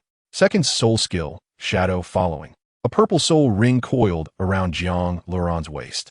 The ancient tree roots, over 40,000 years old, rose from behind the 9-tailed fox, unleashing countless willow branches towards it. The nine-tailed fox, being exceptionally clever, chose to flee instead of confronting the two directly. Hulaina took the lead in the chase, while Jiang Luoran utilized the Kunpeng movement technique, lifting Hulaina and flying towards a nine-tailed fox. This celestial-grade soul beast possessed high intelligence, with speed and agility that were unparalleled. Only by employing the Kunpeng movement technique could Jiang Luoran keep up. The nine-tailed fox's eyes emitted a red glow as it targeted a 50,000-year-old Shura stone man ahead. The Shura stone man's eyes suddenly turned red, wielding a death scythe and slashing towards Jiang Luoran. With a command, Jiang Luoran summoned the old tree roots to leap forward and engage in battle with the Shura stone man. The 40,000-year-old tree roots could not match the 50,000-year-old Shura stone man, but they could hold on for a while. Suddenly, the nine-tailed fox radiated a bright red light, summoning another 50,000-year-old star armor descending dragon. Following that was a 50,000-year-old golden green python. This was bad. It seemed they needed help, and Hulaina became alert. Jiang Luoran also had summoning abilities. He formed claws with both hands, and two purple soul rings emerged. The first soul skill, creation from nothing. The second soul skill, shadowing. By combining shadowing with creation from nothing, he maximized the summoning of the old tree roots. Suddenly, 10 40,000-year-old tree roots appeared on the scene, rising from the ground and howling towards the sky. The nine-tailed fox was clearly shocked. The opponent had such a trump card. Charge! Jiang Luoran waved his hand. The 10 tree roots grouped in threes, attacking the surrounding soul beasts and quickly retaliating. The third soul skill, Blood Fiend Magic Prison. Jiang Luoran invoked his third soul skill, integrating it into his first soul skill to control the nine-tailed fox. If the nine-tailed fox managed to escape into the depths, enchanting soul beasts of 80,000 or even 100,000 years, Jiang Luoran would have no place to cry. Boom! Boom! Boom! Blood Fiend magic prisons rapidly descended, but the nine-tailed fox evaded them, not getting trapped. Taking advantage of the moment, the nine-tailed fox turned, its eyes glowing red, attempting to charm Jiang Luoran. Hulaina quickly dispelled the charm for Jiang Luoran and drew out her crimson flame blade for a powerful slash. The nine-tailed fox exhaled a puff of red mist, severing the flame strike. The old tree roots seemed to go mad, launching frenzied attacks against the three soul beasts. Trees splintered, rocks shattered, and the ground collapsed. The current scene was no less than a chaotic battle. It was akin to a massive brawl among soul beasts. The 40,000-year-old tree roots, aside from their time limitation, were not much different from 40,000-year-old soul beasts. Kunpeng possessed. Jiang Luoran clearly did not expect that a nine-tailed fox would be so difficult to capture, even harder than a 70,000-year-old soul beast to kill. Boom! The Kunpeng's white wings unfurled, and the white gale swept like a tornado in all directions. Jiang Luoran, holding Hulaina, leaped out. Sensing the extreme speed, the nine-tailed fox did not dare to be careless, charging purposefully towards the deepest part of the Stardow forest. It seemed it intended to charm the overlord of the Stardow forest for protection. No one knew how many years the overlord of the Stardow forest had, perhaps even tens of thousands. Jiang Luoran would never allow this to happen and lunge for the nine-tailed fox. Sixth soul skill, Curse Spear. Jiang Luoran's right arm erupted with golden light as he pulled forcefully. Boom, boom, boom. The golden light resonated, and golden long spears shot out. Yet they failed to hit the nine-tailed fox. It seemed to be coated in oil. Moreover, Jiang Luoran's previous strike had clearly hit the nine-tailed fox, but it could still use its soul power. This left Jiang Luoran even more astonished. Fifth soul skill, Tempered Steel. Jiang Luoran aimed at the position where the nine-tailed fox would land, swiftly attacking to keep it in place. Hit! After all, Jiang Luoran was a control-type soul master. If he couldn't even control it, he might as well not be one. The nine-tailed fox's hind leg was bound, but it directly severed its own calf to continue escaping. This celestial-grade soul beast had reached its maximum intelligence. One could imagine the effects of absorbing its soul ring. As long as there was a slight opening, Jiang Luoran would have a chance. He immediately used Blood Fiend Magic Prison to trap the nine-tailed fox. Without hesitation, Jiang Luoran reinforced the defenses, creating a chance for Hulaina to deliver a fatal blow. Without waiting for Jiang Luoran to speak, Hulaina swiftly killed the nine-tailed fox with a single slash. Jiang Luoran dispersed the prison and crouched on the ground, not expecting the opponent to be so difficult to deal with. It was truly terrifying. Clearly, The bloodline of soul beasts was also a very important factor. Hulaina focused on her martial soul, sitting cross-legged. A black and red soul ring floated from the nine-tailed fox. The quality of this soul ring was evidently extraordinary. With this soul ring, Hulaina's potential and aptitude would far exceed before, even reaching Shrek-level cultivation. Jiang Luoran kept watch around them, knowing they were deep within the inner territory. Even the appearance of a 70,000-year-old soul beast would not be surprising. The black-red soul ring encircled Hulaina's waist, slowly coiling around her. This soul ring even attempted to seize Hulaina's body. This showed just how high-grade it was. It already had intelligence. Hulaina felt pressure immediately, forcing herself to resist using killing intent. The god of death domain activated, significantly alleviating her burden. After all, it was a domain skill. The strongest soul skill in the world, useful in many situations. Jiang Luoran noticed that the nine-tailed fox's body had not decayed. It remained so full of spirit. This celestial-grade soul beast was truly invincible. If it were to grow into a 100,000-year soul beast, it would stand proudly among all soul beasts, unmatched. The nine-tailed fox's body also emitted a pinkish-white glow, which Jiang Luoran focused on. It turned out to be a soul bone. Chapter 169, Unmatched Potential. The soul bone was a trunk bone. This soul bone was crystal clear, radiating a rosy, gem-like light, exuding an enchanting aura that even Jiang Luoran found somewhat entranced. Hulaina's martial soul matched this soul ring, and with the addition of a tailbone and the support of the god of death domain, her absorption was quite smooth. However, she struggled to contain such energy. If not controlled well, it could explode. Jiang Luoran utilized the Kunpeng domain, applying it to Hulaina, which would undoubtedly increase her chances of absorbing the soul ring by 50. With the intersection of the two domains, Hulaina's furrowed brow eased a bit, but a mouthful of stagnant blood she had been holding back burst forth uncontrollably. Jiang Luoran realized that all along, his ability to absorb high-level soul rings was not solely due to his own willpower, but rather the Kunpeng domain. The Kunpeng domain would help Jiang Luoran alleviate a portion of soul power at the most dangerous moments. Absorbing soul rings depended solely on Hulaina herself. Jiang Luoran could only assist with the domain and could not help her too much. The crimson light on Hulaina's body was nearing a berserk state, and this fluctuation of soul power was approaching that of a high-level soul emperor. It was about to explode. Sure enough, how could a celestial-grade soul ring be so easily absorbed? The 7 soul rings on Jiang Luoran's body surged simultaneously, all attaching to his right arm. The Kunpeng domain increased several times, forcefully locking the soul ring energy at 0 point, which is to say, at the moment when the soul ring emits the weakest soul power, slowly resolving the energy.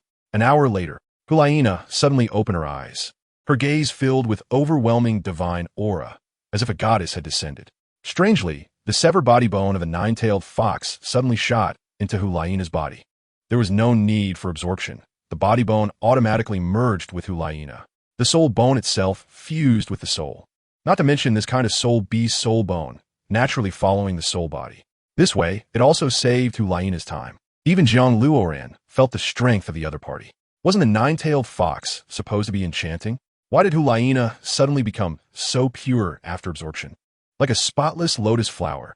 Seeing Jiang Luoran's puzzled expression, she retracted the Kunpeng domain. The strongest enchantment should be something that cannot be touched. In other words, using enchantment in the purest state is a qualitative change. It can be said that this is the highest means of enchantment. Hulaina said, "You misunderstand.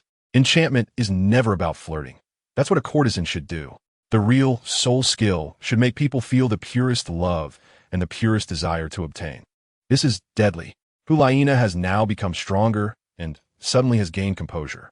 Unlike before, when Jiang Luoran was stronger than her, she always had little say. This reasoning makes sense, but what is your soul skill? Jiang Luoran suddenly became curious. Suddenly, Hulaina's black-red soul ring emerged, and her eyes abruptly turned white. Yes, it was shaped like a lotus formed by 9 white foxtails. From that white lotus, one could not see a trace of dirt, nor feel any disgust. Jiang Luoran was deeply immersed. His mind went blank, and he didn't even know what he was doing. Or, rather, he forgot who he was and why he came here. Suddenly, his heart was infected, in a state eroded by countless love stories. He suddenly awakened and even willingly wanted to serve Hulaina. It should be noted that Jiang Luoran had ambitions greater than that of the Douluo continent.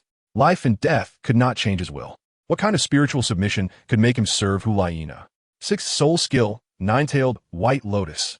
Once this soul skill is released, even an old monk would involuntarily fantasize about himself as a young man pursuing a noble love, ignoring levels, ignoring defenses, ignoring everything. Even if I remove the soul skill, this person will probably find it hard to be my enemy for life. In severe cases, they may even abandon their beliefs and follow me. The only flaw is that it cannot cause harm to others. JiangLuoran gave a thumbs up, strong, too strong. To conquer without fighting, to attack without words. Ignoring everything. What a complete disregard. I'm completely stunned. Just think of it as my sovereignty being in your hands. It should gradually lessen. Hulaina pointed to her chest. The body bone? Jiang Luoran inquired. This body bone is called White Lotus, which can elevate my own temperament. If I activate it, even mountains and seas cannot block my divinity. Simply put, it is a range attack. Anyone within the attack range cannot strike at me, only trapped in their own thoughts. The user is limited to level 20 and below, Hulaina said. Terrifying. You are now invincible in the world. The more people there are, the stronger you become. Even with fewer people, you 1T even need to make a move. Jiang Luoran felt it was too terrifying. This soul bone and soul skill are too crazy, achieving an invincible effect. However, both consume a lot of soul power, so I can't use them frequently. Hulaina was also very happy. Wanted to jump up and shout. Once you become stronger, the number of uses will increase. By then, there will be few who can stop you. Unless it's a god, Jiang Luoran asserted. To gain this power, I must thank you. I know how rare this soul ring is. It not only gives me strength, but also increases my potential. I have completely understood my future cultivation and goals. Within 5 years, I will definitely become a Title Douluo, Hulaina said. Jiang Luoran gasped, observing Hulaina's soul power. If I'm not mistaken, your current soul power should be between 65 and 66. Now, at soul power level 65, you think level 66 is just a further quantification of my soul power. Hulaina smiled. Just after obtaining the soul ring, you leveled up 5 levels. How abnormal. How strong is this aptitude? It's simply unmatched. No, wait. Qianren Xue and Bibi Dong ultimately became dual gods. They teamed up to fight Tang San. In the end, Tang San used the tear of Guanyin to defeat the dual gods. What if we added one more? Wouldn't the outcome be very precarious? Looking at Hulaina's momentum, she can definitely keep up with the speed of Shrek and others, or even surpass them. If she also becomes a god, then Jiang Luoran feels there's no need to fight. Having one more god is not just adding one more person. This is a complete crushing. However, Tang San cannot die. Not to mention, he learned his family's chaotic cloak. Just from childhood to adulthood, I can't be unfeeling and ungrateful. Let us see when the time comes, no one can die. I have already guessed your situation when you return to the Spirit Hall. Perhaps they will use all resources to cultivate you. Jiang Luoran's eyes were somewhat moved. Chapter 170. Saber-toothed Bone Dragon King cultivation or not, it no longer matters. Hulaina sighed. Yes, that's right. Hulaina was already receiving key cultivation. Some things were just beyond her level. Now that she has become a soul emperor, this resource will likely be fully invested. Your enchantment is the limit for tens of thousands of years of soul beasts. Jiang Luoran walked into the depths. 60,000 years. Any higher would not work. If I am not stingy with soul power plus the power of the soul bone, it can reach 70,000 years, Hulaina said. It's simply terrifying. You'd better not use it, Jiang Luoran said. Breaking through the lush forest, one could see a brilliant place deep in the Stardow forest. Here, gems are everywhere, as if it were a place inlaid with holy gold. The open golden land under the setting sun looked as magnificent and beautiful as an ancient palace. Killing intent, such a strong, dangerous aura. Jiang Luoran waved his hand, signaling Hulaina to hide. This should be the deepest part of the Stardow forest. What lies here must be soul beasts of astonishing power. No, this is an illusion. How could there be gems arranged in the depths of the Stardow forest? Even if there were gems, they would probably rot. Jiang Luoran gazed around. It would be great if I had the purple extreme demon eye. I could see through the mysteries at a glance. In the realm of killing gods and the realm of Kuanpeng, 2 streams of white energy rose from Jiang Luoran, sweeping the surroundings. Indeed, with the rejection of the 2 great realms, the dazzling illusion dissipated, replaced by a dim sea of corpses and bones. A massive soul beast sat directly in front, devouring a 10,000-year-old ice rhinoceros beast. Its eating was extremely ferocious. This soul beast had a mouth full of fangs, black eyes, and a dragon-like form. Its entire body appeared to be nothing but dark bones, as if it had no flesh. This kind of soul beast resembled the true form of the Beiming Douluo from the Seven Treasure Glazed Tile School, the saber-toothed bone dragon king. Judging by its body and massive tail, it must have at least 90,000 years of strength. Jiang Luoran stared at it, while the saber-toothed bone dragon king continued to eat, seemingly looking down on Jiang Luoran, considering this human to be dispensable. The blood and water from the food flowed onto the ground as the saber-toothed bone dragon king ate rapidly. 7th soul skill, blood, vine, true body. Jiang Luoran transformed into a 5-meter-tall plant humanoid, standing tall before the opponent. 5th soul skill, held battle armor. The 5-meter-tall plant humanoid donned a shimmering golden armor, giving an impression of being nearly indestructible.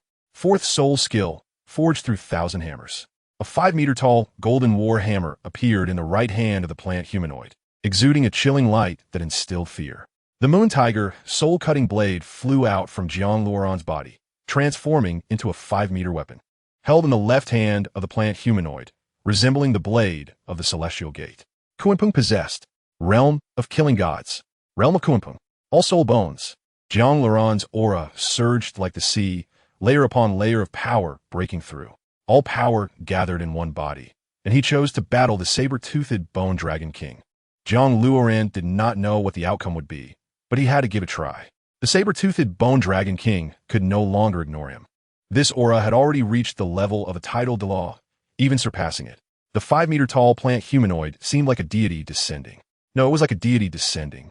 It had white wings as wide as a guillotine on its back, holding a massive golden war hammer and a white battle knife. The cold light from the nether boots on its right foot gleamed. All the soul bones on its body emitted harmonious melodies and colors. Behind its head, there were 7 soul rings vibrating, crushing everything around them. This was completely a war god. The war god descended. The saber-toothed bone dragon king tossed aside the scraps of meat in its hands and stared at the plant humanoid, which was about the same size as itself. Feeling something strange about its aura, the plant humanoid raised the moon tiger soul-cutting blade, pointing it at the saber-toothed bone dragon king. Come on.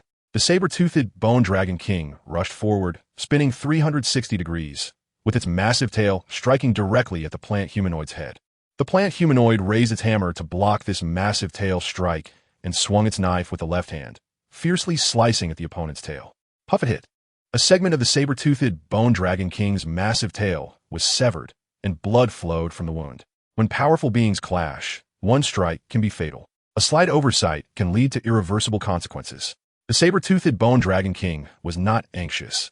It had just been testing Jiang Luoran, not expecting the opponent to be quite impressive. A strange phenomenon occurred. The wound behind the saber-toothed bone dragon king healed rapidly, and the massive tail grew back. If the plant humanoid were not under the influence of the 2 great realms, it would have likely been defeated by the speed and majesty of the saber-toothed bone dragon king long ago. The realm of killing gods blocked the opponent's ferocity and murderous aura. The realm of Kunpeng blocked the opponent's speed and strength. This time, it was the plant humanoid that charged forward, raising the golden war hammer to strike down on the saber-toothed bone dragon king's skull. The saber-toothed bone dragon king clawed with its hands, releasing a black gas to block the golden war hammer, and bit towards the plant humanoid's skull. The plant humanoid swung its knife with the left hand, cutting into the opponent's mouth. The two were locked in a stalemate, where power and speed were paramount. It was like Ultraman fighting. The saber-toothed bone dragon king suddenly opened its mouth wide. It seemed that a black gas was brewing in its throat. Jiang Luoran realized this was black flame. This kind of flame could only be released by soul beasts with bloodlines very close to that of true dragons. Furthermore, this flame not only had strong burning properties, but also significant corrosiveness. The plant humanoid could not just wait. It waved its Kunpeng wings behind it, slamming the saber-toothed bone dragon king to the ground. The plant humanoid raised its right leg, wearing the nether boots, and stomped down on the saber-toothed bone dragon king's skull. Boom! Half of the saber-toothed bone dragon king's body was buried in the ground, sinking deep into the earth. The ground cracked rapidly and began to collapse. Hulaina watched closely. Jiang Luoran had become immensely powerful, just as abilities alone were sufficient to contend with a 90,000-year soul beast. It was hard to imagine how he would be after becoming a soul Douluo. Moreover, this battle was of a very high level. Ordinary people would not be able to witness it. not to mention the exquisite combat techniques. Just the level and posture of this battle could be said to be unparalleled on the Douluo continent. Hulaina had to admit that she had greatly benefited. She had just understood her development direction when she witnessed this extraordinary battle. This would allow her to predict her future strategies in combat, making her even stronger. However, Jiang Luoran still felt the pressure.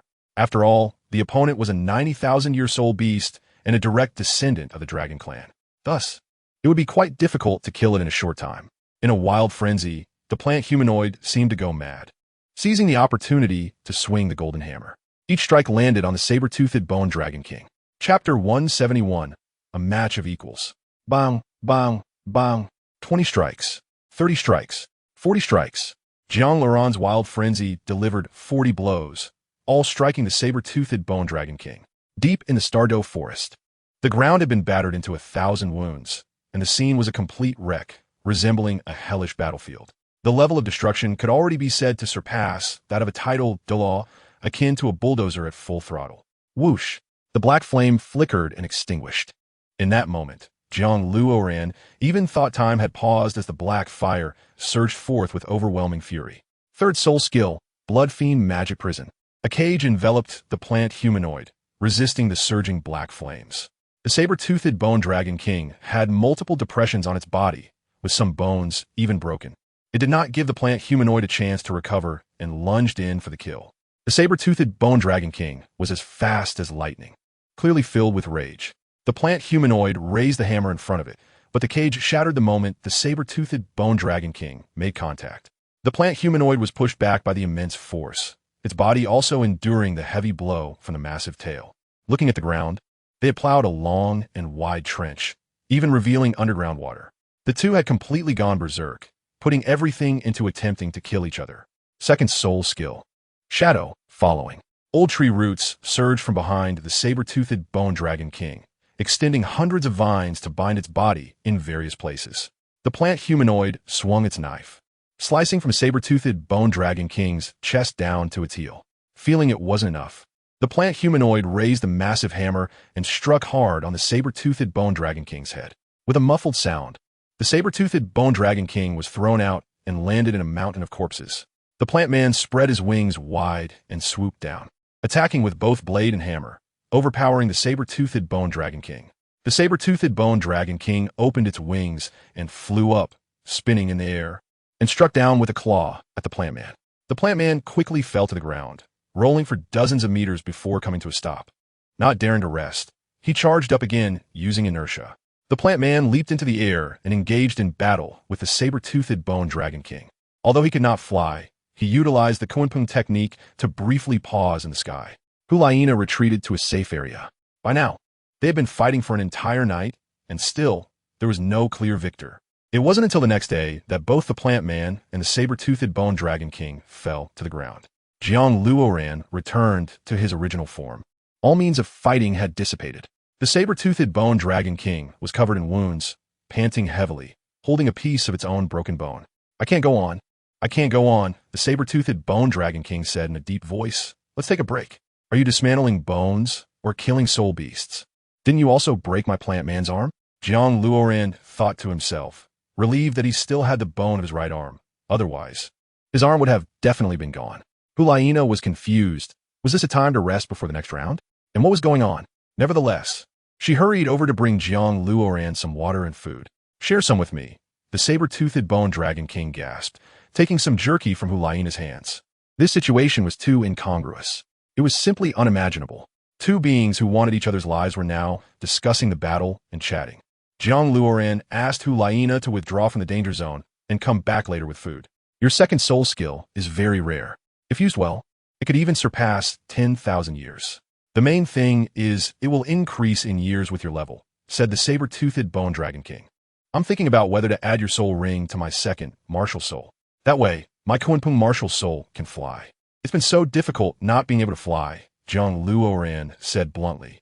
"Is it really okay to say that in front of me? I still want to taste what you are like." The saber-toothed bone Dragon King quickly launched an attack, striking with deadly moves. 7 soul rings surged simultaneously, and Jiang Luoran returned to his peak plant man state, engaging in fierce combat with the saber-toothed bone Dragon King once again. Boom! This collision shook the heavens and the earth. 2 days later, Hulayina quietly practiced in the Stardow forest, occasionally gathering some herbs to brew nectar. The plant man and the saber-toothed bone dragon king were still battling fiercely in the sky. Sometimes, the soul beasts wished they would fight during the day and rest at night, because when the night fighting began, the loud explosions made it hard to sleep. Some soul beasts even looked at the two with disdain and cursed, saying they should die. Hulayina's level was rising quickly. She was now at level 68. At this rate, she might become a soul sage and return to the martial soul hall. Mainly, she had been observing the highest level of combat and was inspired. Moreover, her current spiritual intelligence was nearly fully developed. Her speed had completely surpassed that of Shrek and the others. Hurry up and die. How can you not be dead yet? JiangLuoran gasped, feeling like he was about to collapse. How difficult is it to kill this dragon? I want to ask you the same. Why do you recover so quickly? No way. I have to tire you out before I can eat you, said the saber-toothed bone dragon king. I'm hungry. Why hasn't that girl brought food yet? She's bringing me food, not you. Just I already freeloading, Jiang Luoran said irritably. He never expected the dragon to be so shameless. It was truly showing signs of intelligence. Absorbing its soul ring would definitely be good. Maybe his strength could increase significantly. I'm giving you time to rest. Otherwise, you would have been killed by me long ago. Next time, you will definitely die, the saber-toothed bone dragon king said angrily. I'll be waiting for you to hunt for my soul ring. Jiang Luoran lay on the ground. The saber-toothed bone dragon king was also exhausted, lying on the ground, keeping a safe distance from Jiang Luoran. Hey, what does being so cautious mean? I haven't plotted against you. In fact, you ambushed me while I was resting last night, Jiang Luoran spat. One must always be on guard. The saber-toothed bone dragon king closed its eyes. An hour later. Bang, bang, bang. The 10,000-year soul beasts in the Stardow forest had gotten used to it. Some 10,000-year flower spirits were even leisurely watching. Hurry up and die. I know you're done for. The saber-toothed bone dragon king's eyes turned red. I think it's you who is done for, said the plant man as he held the saber-toothed bone dragon king and fell into the lake, creating a deep pit. The two were clearly desperate, having fought continuously for 3 days, practically without rest. A 60,000-year glazed rhinoceros wiped the lake water off its face and disdainfully left the area. Don't hold on to me, let go. The saber-toothed bone dragon king shouted. Who is biting my left leg now? Jiang Luoran gripped even tighter. A day later. You're done for. Wait until I catch my breath, then you can just wait to die. Today I'm going to hunt for your soul ring. Jiang Luoran's eyes were turning white. Catch your breath? You've been lying down for a few minutes already. Isn't that enough for a breath? The saber-toothed bone dragon king suddenly felt that the situation had changed. Chapter 172. The flying eagle, a cry of an eagle came. In both Jiang Luoran and the saber-toothed bone dragon king looked up at the sky simultaneously. It was a gray flying eagle, with eyes that seemed to frown at the world, flying this way. The third person from Beiming? Jiang Luoran frowned. Your enemy? The saber-toothed bone dragon king asked hoarsely. Both of them could sense each other's strength and realized they were not a match for it. Can I ally with it to kill you? The saber-toothed bone dragon king asked. You can ask, I don't mind, Jiang Luoran said, enveloped in the Kunpeng domain and technique. In his peak state, he could reach the Stardow forest in 3 seconds, entering where no one could harm him. Bang! Black flames shot out towards the flying eagle. And the 8 bone kings from the saber-toothed bone dragon king all spiraled out to intercept the eagle. What are you waiting for? If you don't want to die, then attack together. The saber-toothed bone dragon king shouted.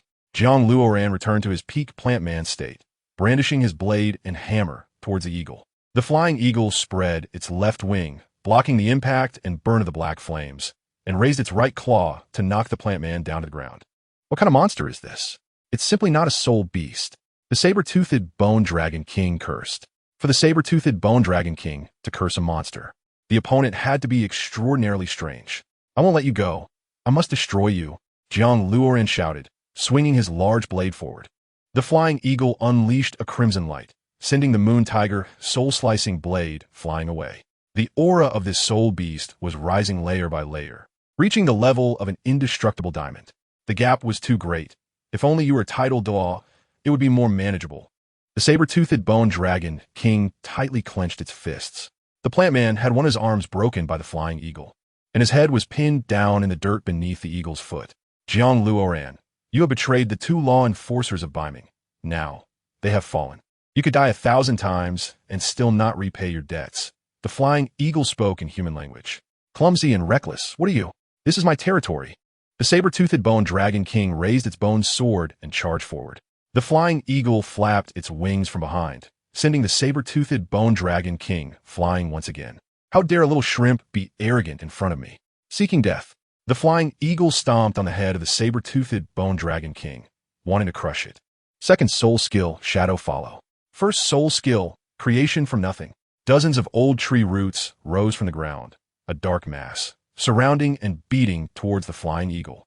Jiang Luoran and the saber-toothed bone dragon king were heavily exhausted and could not retaliate quickly. After releasing his soul skills, Jiang Luoran had already reached a state of shock. The head of the saber-toothed bone dragon king was stomped flat. Sixth soul skill, nine-tailed white lotus. Hulaina rushed in, lifting her gaze towards the flying eagle. The flying eagle's eyes were cold, forcing back her charm. Puffed. Hulaina drained all her soul power at once and suffered backlash, collapsing to the ground. The flying eagle stomped down on her face, and the saber-toothed bone dragon king felt like it was about to explode. Die, you disgrace of Beiming. I will kill all of you.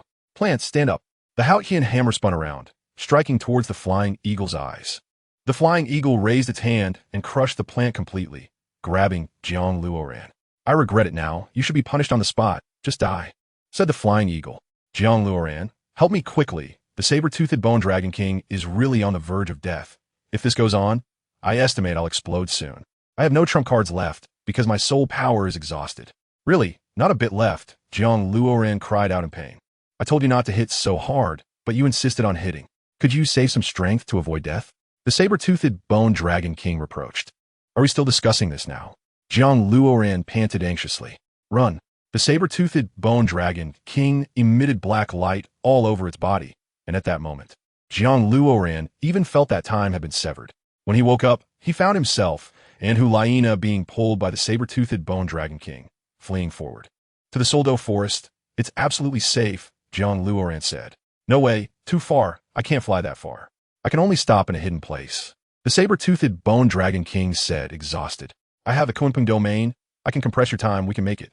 Think about it. The opponent is at least a 500,000-year soul beast. Hiding at the ends of the earth is useless, Jiang Luoran shouted angrily. Plus, I really have no soul power left. Buy me some time to recover a bit. Then I can activate the Kunpeng domain. Bang! A stream of white light shot from behind, making it impossible to evade. Fine, I trust you.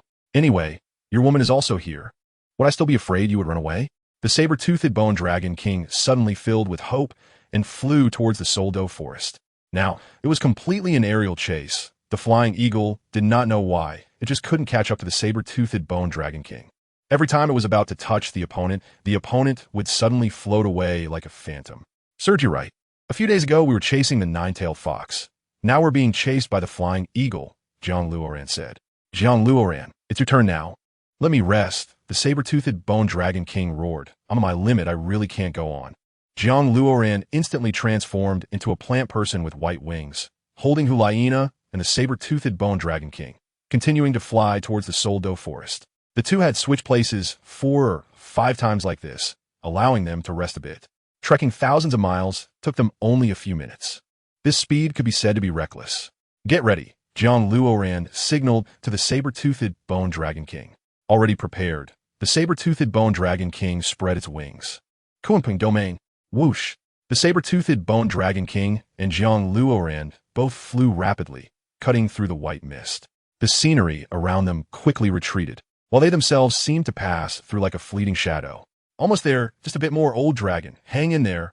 To be honest, Jiang Luoran was struggling to hold on. I'm still okay. The saber-toothed bone dragon king had just finished speaking when it was struck down by a white light beam. Jiang Luoran was also pulled out of the Kunpeng domain. They really don't treat people like people. If you have the guts, give me a quick end. Hulaina grabbed her twin daggers and charged at the flying eagle. I can't do it anymore. My wings are broken, the saber-toothed bone dragon king said. I don't even know how I managed to fly all this way. The last 1,000 meters, just a bit more, Jiang Luoran was unwilling. He was so close. This damn thing is hard to kill. Even if you become a Title Douluo, you might not win. Help me take revenge in the future. The saber-toothed bone dragon king said. If I must die today, then why not leave something behind, so at least someone can remember me? Damn, still hoping to become a million-year soul beast. It's all because of you, this unlucky child. The black light on the saber-toothed bone dragon king became more and more violent. What do you want to do? It's not the last moment yet. We can still fight. Jiang Luoran shouted. Fight? Do you know how much burden your body can take? You're out of ammo and food. Stop spouting nonsense. Chapter 173, Sacrifice. The saber-toothed bone dragon king took the initiative to sacrifice itself. Jiang Luoran, if I say if, there's a chance to become a god, you can release me. This is akin to being suddenly killed, leaving nothing behind, not even a will. Damn it, I still fell into your trap. The saber-toothed bone dragon king said unwillingly. Jiang Luoran slumped to the ground. Hulaina was knocked away by the flying eagle, falling beside Jiang Luoran. Damn it, it's the first time I've been hunted down. Is it necessary? The saber-toothed bone dragon king gritted its teeth, emitting a surging red light, crashing towards the flying eagle. Boom! Such a terrifying explosion blew a hole in the ground for 100 meters. Flames surged up, piercing the clouds. A red soul ring slowly floated over. Yes, after the sacrifice, the saber-toothed bone dragon king forcibly broke through the limit of 100,000 years. It became a genuine 100,000 year soul beast. The red soul ring showed no rejection, landing on Jiang Luoran, surrounding him with a dazzling red light. A piece of red right arm bone rested on Hulaina's shoulder and merged into her. These gifts were simply embarrassing for the two of them. This dragon, for no reason, made a sacrifice. For no reason, it gifted them precious items. One could even say it was the most precious thing in the world. Everything goes without saying. Jiang Luoran clenched his fist tightly. His soul power surged wildly. 80, 82, 83, 84, 87. Level 87 Soul Douluo. JiangLuoran's eyes were furious. His left eye white, his right eye gold. With the addition of the soul bone, Hulaina's soul power was directly restored, and she became a level 69 Soul Emperor. Just one more soul ring, and she would become a soul saint. This was a soul bone dropped by a 100,000 year soul beast. The effects cannot be described in words. The flying eagle roared, ah! Even if it was just a 100,000 year sacrifice, it still wounded it. The fire had not yet dissipated. At least 1,000 miles away, this place could still be seen. Hulaina and Jiang Luoran exchanged glances. Today we will slaughter the eagle. Qian Kuan, 10,000 miles. The two returned to their strongest state, completely disregarding soul power reserves. The Kuanping martial soul merged with a nine-tailed fox, transforming into a nine-tailed Kuanping, pink and white intermingling. Thunder and lightning roll, soul power energy, soul rings, and soul skills. The power of soul bones. They used everything they had. Boom! This explosion was no less than the sacrifice of the saber-toothed bone dragon king just now. Even stronger, like divine punishment. Jiang Luoran, Hulaina, and Fei Ying rolled on the ground. This attack had surpassed the worldview of the Douluo continent. The chaotic wind hammer method. 9-9 return to 1. Amidst the swirling smoke, a crack of golden light appeared. Bang, bang, bang. Following that, the golden light exploded inch by inch, shaking the earth. Fei Ying was hit hard, almost losing consciousness. Another flash of pink light appeared. It was Hulaina's tailbone, coordinating with the hammer attack. Whoosh! 9-9 returned to 1 appeared, and the final hammer completely obliterated the entire world, leaving only golden light. Fei Ying grabbed JiangLuoran's hammer and sneered, so strong. But still not enough. You still need blood fury, maximum power. Jiang Luoran kicked towards Fei Ying's head. On JiangLuoran's right leg, a layer of blood-swirled hurricane was forming, getting faster and faster. With the enhancement of the nether boots, the damage of blood fury had reached JiangLuoran's current limit. As the red hurricane kicked towards Fei Ying, the surrounding area for hundreds of miles was filled with red. Fei Ying was sent flying, its head kicked askew and bleeding. The 8th soul skill, Blood Fiend Celestial Star Flowing Cloud Destruction. The sky, the ground, and all around surged with golden blood fiend vines, shaped like dragons. Golden energy flooded the surroundings like bombs. Boom, boom, boom. This scene could truly be said to be the destruction of flowing clouds. The celestial star annihilating the flowing clouds. Indeed, a soul skill of unmatched violence. Damn it, Fei Ying swayed precariously, its body in tatters, covered in blood. Who would have thought that a 500,000-year soul beast could be injured by a soul Douluo? This was a humiliation. A tremendous humiliation. Niyuan break. Hulaina didn't give the opponent a chance to breathe, just as they hadn't given her a chance. Her right arm bones glowed. A black cloud hand appeared. gripping Fei Ying tightly as if wanting to crush it immediately. That's enough.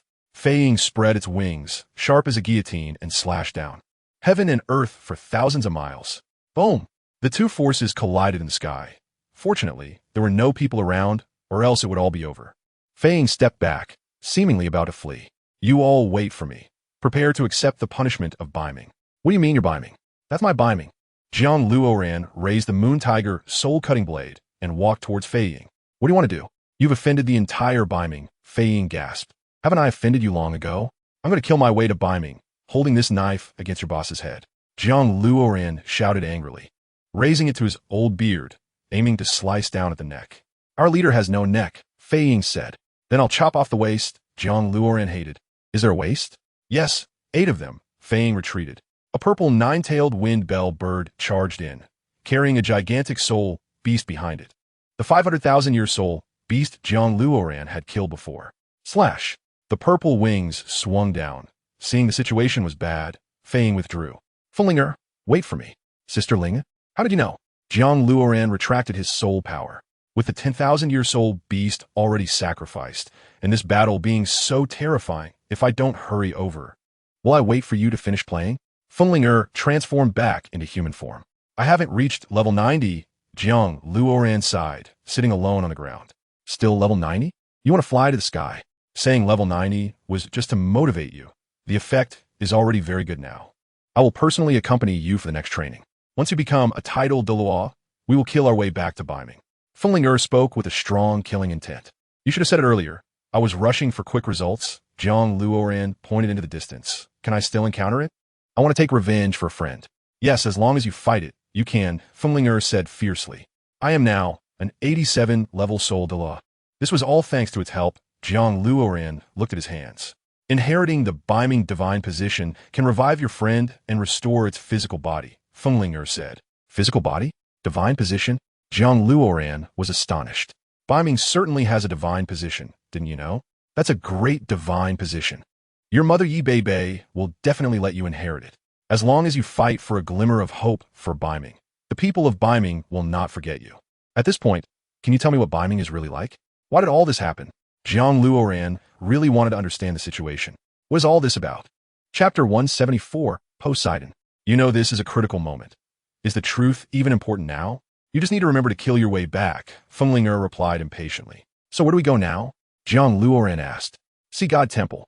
On this journey, I will train with you. Moreover, if you want to go to Beiming, you have to pass by the Sea God Temple. Passing by the Sea God Temple? Are you saying the ocean opposite it is Beiming? JiangLuoran's eyes lit up. Have you been to the Sea God Temple? That's right. Beyond the boundless ocean is Beiming, Fullinger agreed. This completely refreshes my worldview. All this time it turns out that is Beiming, Jiang Luoran smiled wryly. He thought he had to fly into outer space. Or some secret realm. Let's go. It's time to hit the road. Fullinger put down the 500,000-year soul beast. You carry it all the way until you absorb the soul ring. No way. I have to carry it to Beiming too. Jiang Luoran suddenly raised his head, demanding accountability. Fullinger looked at Hulaina, signaling Jiang Luoran to resolve it himself. Which one is leaving? The matter is over. I will come back to find you. Jiang Luoran wasn't good at farewells. His face remained cold and expressionless. The soul beasts you want to kill are all at that level, like just now? Hulaina asked. Even stronger. Who can say for sure? Jiang Luoran nodded. Can you kill them? How to kill? I don't know. Just kill hard. Kill until you're done. Jiang Luoran sneered. All right, if you don't finish the kill, I'll kill for you later. Hulaina left directly. She was a decisive woman. Swift. Resolute. Jiang Luoran admired her, watching her back for a long time. Let's hit the road. There's really nothing to wait for. In the Heaven Do Empire, the capital of Sylves, Jiang Luoran walked in place, carrying a several-meter-high soul beast like a law enforcement officer escorting a prisoner. As for now, they had already traveled hundreds of kilometers. After passing Sylves, they would reach the location of the Sea God Temple. The meaning of the God of Killing domain is not to control time, but to master it. According to what you said, you only controlled time, not mastered it. Fullinger led the way ahead. What's the difference? How should I master it? Jiang Luoran asked. Of course there's a difference. One is control, the other is mastering it like a fish in water. The power and freedom of light are quite different. Mastering it depends on you. After all, I'm not a Kunping soul beast, Fullinger thought. So should we go to the Sea God Temple? I heard it can also enhance one's strength, Jiang Luoran asked in confusion. No need. That place is for inheriting the sea god's divine position. Are you going there to inherit someone else's divine position? If it's for training, the other party's time is too long. By the time you come out, the flowers will have withered. All right, I understand. Jiang Luoran and Feng Linger crossed the cliff outside the sea god temple, and the sea view ahead became increasingly magnificent and extravagant. As the two approached, they saw the stone pillars inside the sea god temple, which could determine the sea god's assessments. Sister Linger, where are you going? Jiang Luoran asked as he saw Feng Linger planning to enter the sea god temple. Not letting you take the test doesn't mean you can't try it out. If you have a sea god assessment spot, I would let you practice. Feng Linger flew over from this side of the river. Jiang Luoran couldn't fly and could only use the Kunpeng body technique to paddle over. He remembered there was a whale in the river. If it got startled, it would be over. Upon entering the sea god temple, there was a feeling of emptiness. Jiang Luoran knew that unless it was for the sea god assessment, no one would appear, and even then, they would be quite polite. Put your hand on it. Feng Linger pointed at the stone pillar. Jiang Luoran hesitantly placed his hand on it, and the stone pillar began to tremble and shake. No assessment? Jiang Luoran released his hand. Let's go. Indeed, there was no assessment. Feng Linger placed her hand on the stone pillar, which also shook but did not assess. Neither of us has it, Jiang Luoran said. The two walked to the beach below the sea god temple. Let's do it here. You activate the Kunpeng domain to practice. The previous training was too fast and rushed. You need to settle down. For these last two levels, just feel it out yourself. Feng Linger walked into the sea god temple, as if to visit an old friend. Sometimes Jiang Luoran was really surprised. Feng Linger didn't seem like a 70,000 year soul beast, but more like a 700,000 year soul beast, because she truly seemed to know everything, as if she had experienced countless years of vicissitudes. None of this was pretended. It was an inner radiance. Not thinking too much, Jiang Luoran sat cross-legged, focusing on his martial soul. The Kunpeng domain was released. Compressing his time limits, a strange scene appeared as Feng Linger stepped into the sea god temple. Those sea horse Douluo and blood shark Douluo all made way for her like old acquaintances. Even the maidservants bowed warmly to Feng Linger. She seemed like the mistress of this place. Linger is here. Poseidon, dressed in a luxurious blue dress, had a face and figure that would definitely score over 95. Poseidon, Feng Linger smiled. I'll be brief. Is there a way to go directly to the North Sea? You know it's impossible. Only if your prince inherits the divine bone and awakens the Kunpeng martial soul can it be done. Poseidon clearly knew something. Then why were there 3,500,000 year soul beasts flying over? Feng Linger sat down on a chair. Treasure. I can feel it's the energy of a treasure. Also, we had no ability to stop them from passing. Poseidon apologized. It's fine. After all, 2 of them died, and 1 was injured. Feng Linger spoke about the 500,000 year soul beasts as if they were children. Did you take action? Poseidon asked. No, you know my situation. My decades of cultivation were sealed by Yidong. Only when I return to the North Sea can my 700,000 years of cultivation be unsealed by Yi Beibei. Feng Linger sighed. Her tone was very weary. I can't see why you are in such a hurry, putting in so much effort. The Kunpeng clan owes you. After all, Poseidon scoffed. They've owed for a long time. What's 1 or 2 more times? It's just that Yidong's heavy injury nearly killed me. But since I didn't die and have recovered, I will destroy him. Feng Linger's eyes emitted a cold light of resentment. Yidong is probably the only one who can kill him. Poseidon pointed at Jiang Luoran outside the temple. I can't wait to see what the super god's power is like. Feng Linger clenched her hands tightly. 10 red gold soul rings. The myriad seas bow down. The mountains boil and the clouds change. If that's the case, you might really be able to kill your way back. I'm sorry. Even someone like you can't have a solid plan. I can't help you with anything, Poseidon said apologetically. Chapter 175. Seahorse Douluo. Living for a long time. You'll find that life and death are just like that. Sometimes you hope to die, but after dying, you don't know what to do. Feng Linger said. That's because you haven't reached the peak moment. After the ordinary comes the extraordinarily brilliant. Just wait. There will be busy moments for you. Poseidon poured 2 cups of tea. Has the sea god trial been tested? Poseidon seemed to suddenly remember. Neither of us can. Because the sea god knows that neither of us can inherit the sea god position. Feng Linger lamented. That's true. If it were possible, I would help a little with strength. But now it seems there is no opportunity. Poseidon teased. What level is he now? 87 what? Poseidon looked at the temple in shock. Super god. Is it all like this? No, Jiang Luoran can't practice for a long time. He's the kind of person who levels up in battle, and he can't just sit here comfortably. By the way, this is the Sea God Temple. Even if I can't take the trial, I can at least have a spar, right? Who to find? Seahorse Douluo? Or Little Shark? Seahorse Douluo then. It's just right to test my own depth. Because Seahorse Douluo is very fast, Jiang Luoran himself also likes speed. This way, it can better showcase who has the advantage in speed. Jiang Luoran transformed into a plant-like figure over a meter tall, fully armed, and charged into the Sea God Temple in his strongest posture. Sure enough, Seahorse Douluo appeared immediately, wielding a bone spear that struck quickly. The spear was so fast it created illusions, fast enough to cut through time. You must know that Seahorse Douluo is a Title Douluo above level 97, considered an ultimate Douluo. An existence of this level, if placed in Douluo continent, is a force to be reckoned with. Not to mention blocking Jiang Luoran. Bang! Jiang Luoran stepped back 2 paces, discovering that the hammer in his right hand had been pierced. So strong. Seahorse Douluo was as fast as lightning, flashing in front of Jiang Luoran and thrusting the spear again.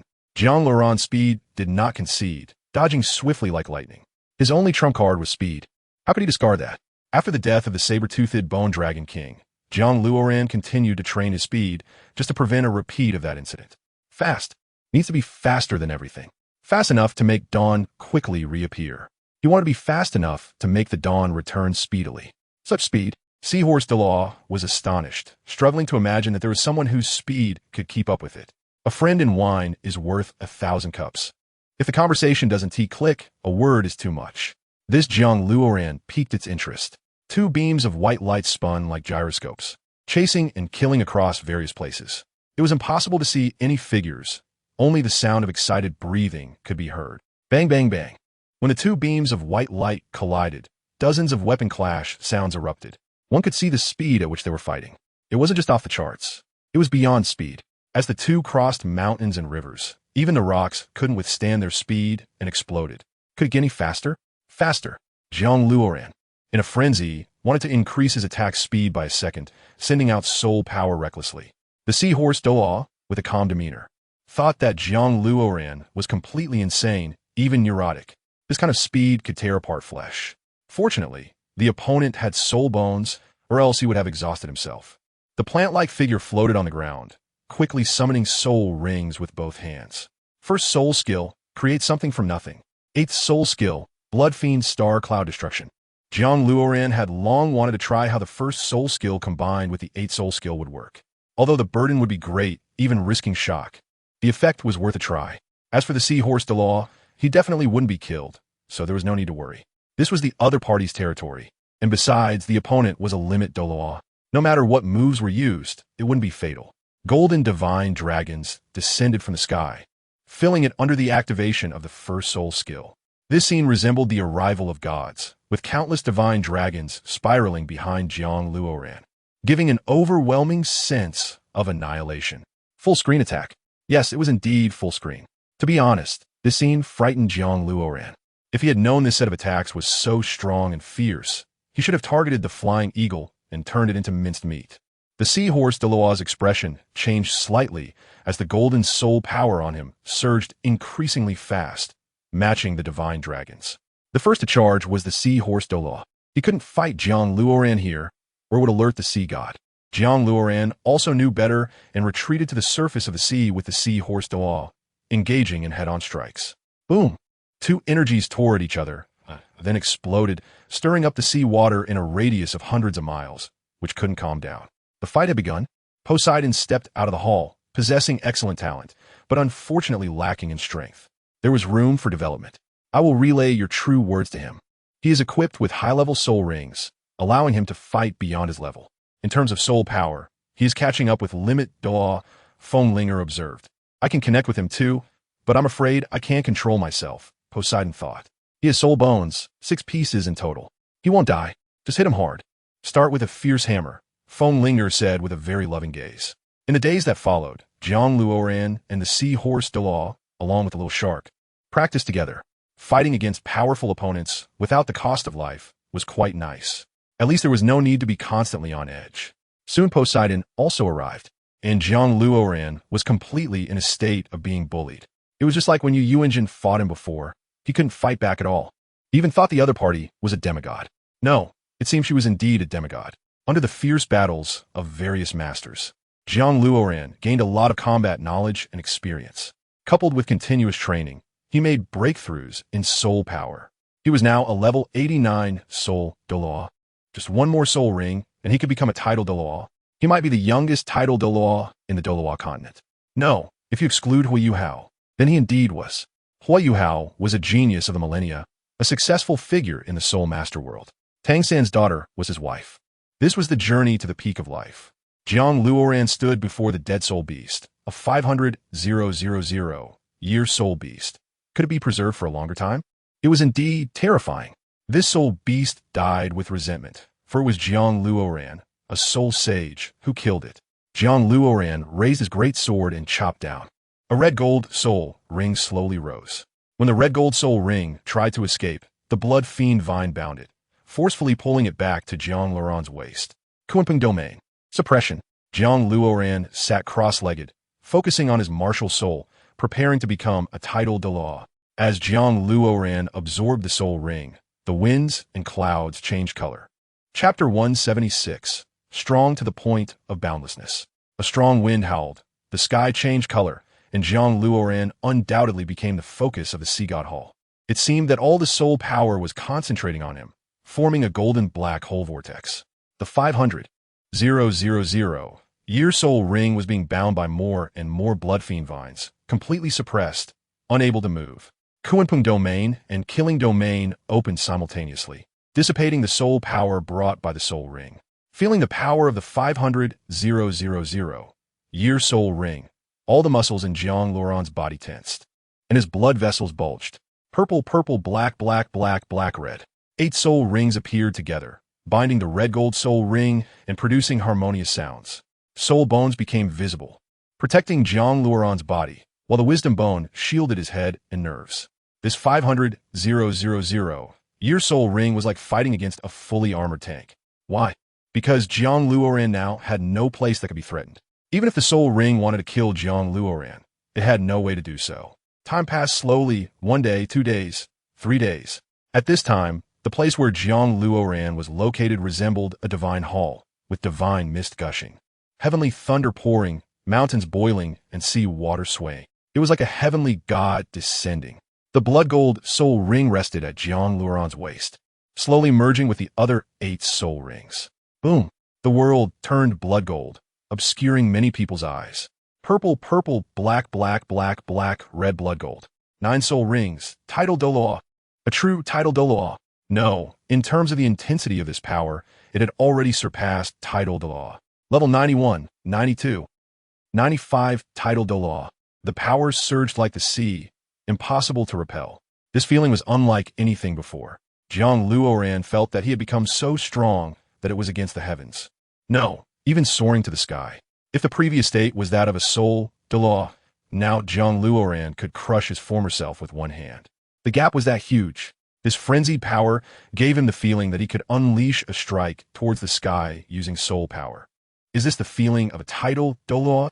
A blue soul bone surged from the body of the dead 500,000-year soul beast, which was actually an external soul bone.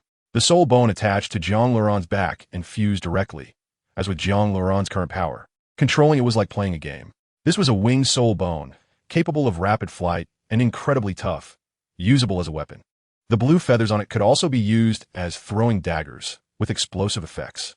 A great harvest. This was definitely a great harvest. Unprecedented strength.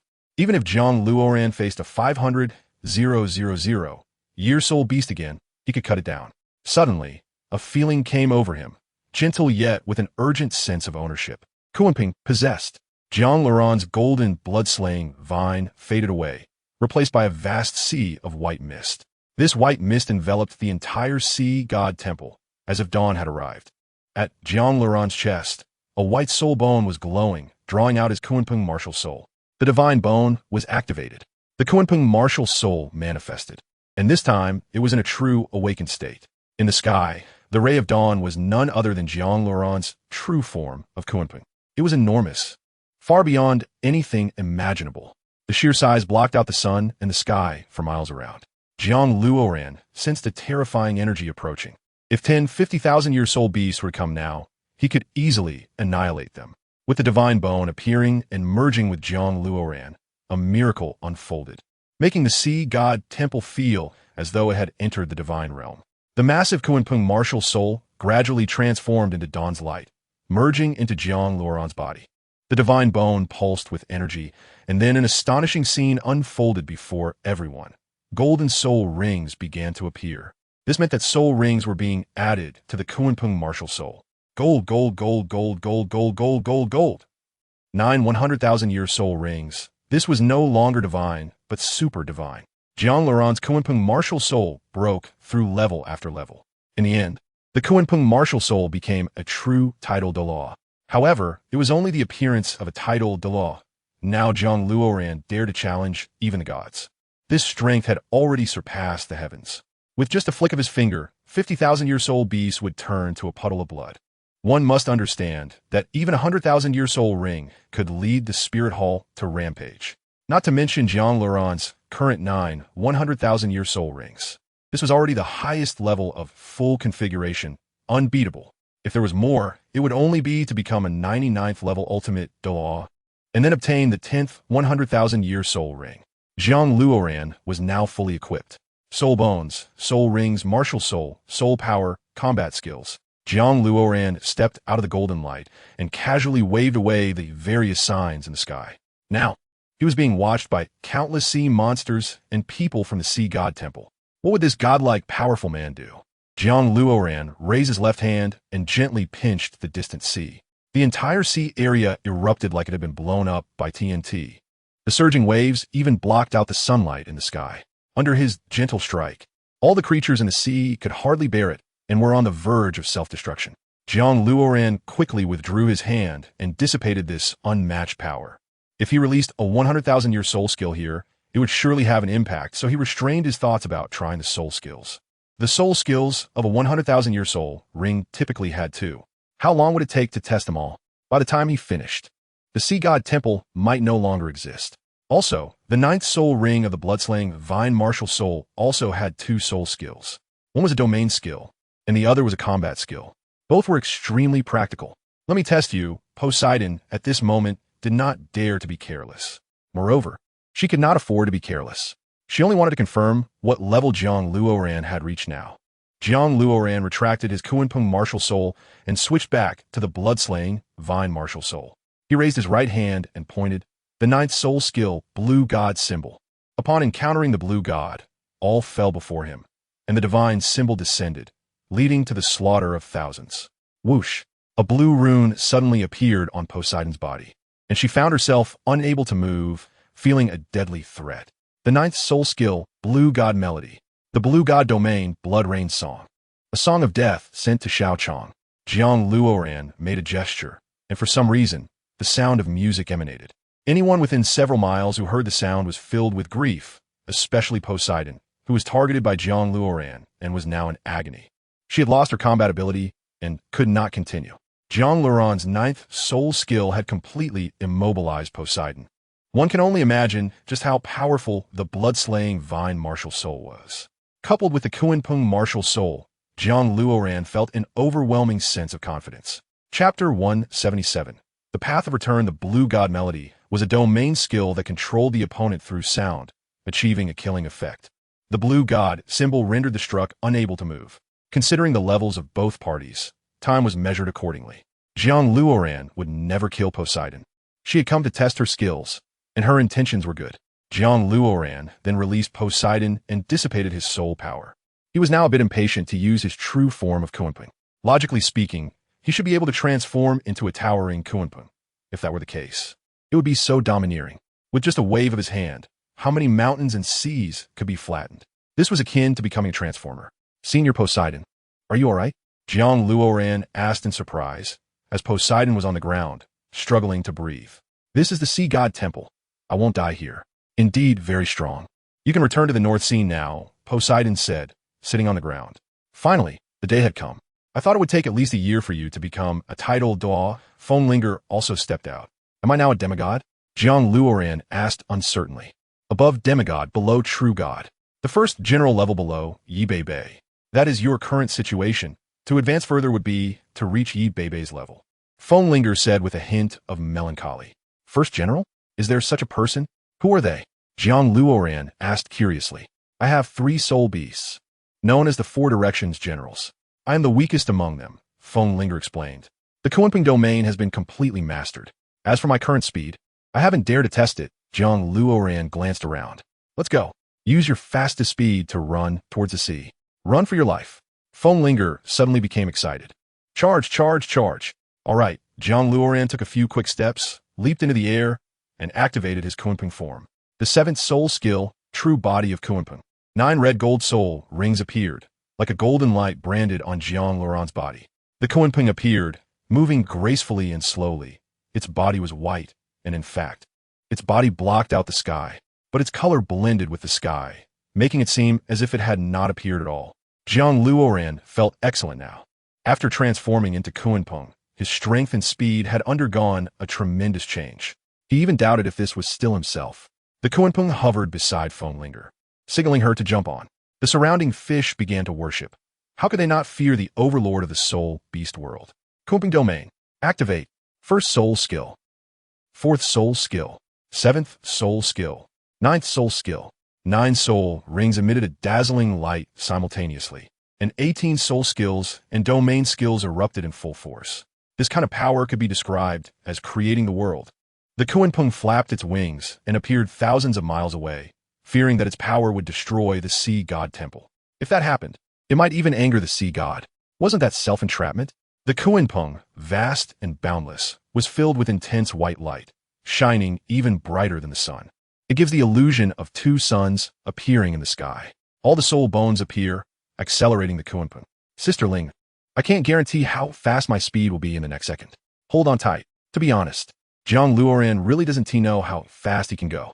But with this momentum, reaching the edge of Douluo continent in 1 second is definitely enough.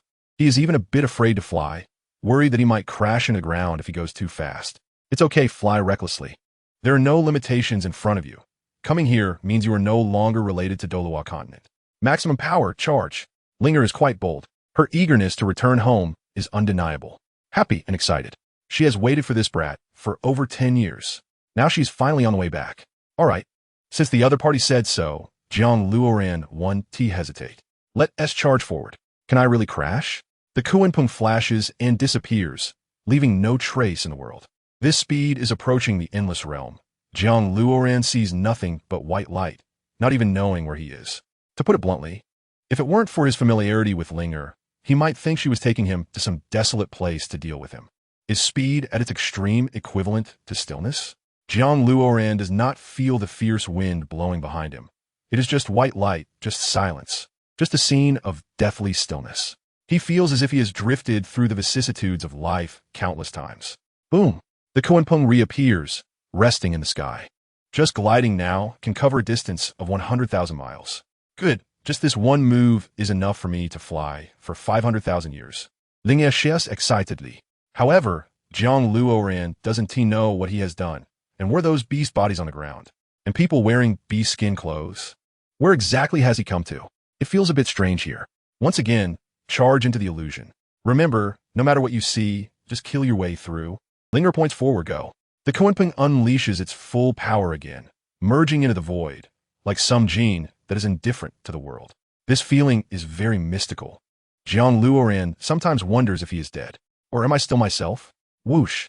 The Kunping appears again. They're confronted by a white mist vortex ahead. Good. You made it here from Sea Goddess Palace in less than a second. Truly the fastest divine beast in the world. You accomplished what has tormented me for tens of thousands of years in less than a second. This journey is equivalent to me traveling for 1,000,000 years. Or even more. Linger is excited. Less than a second?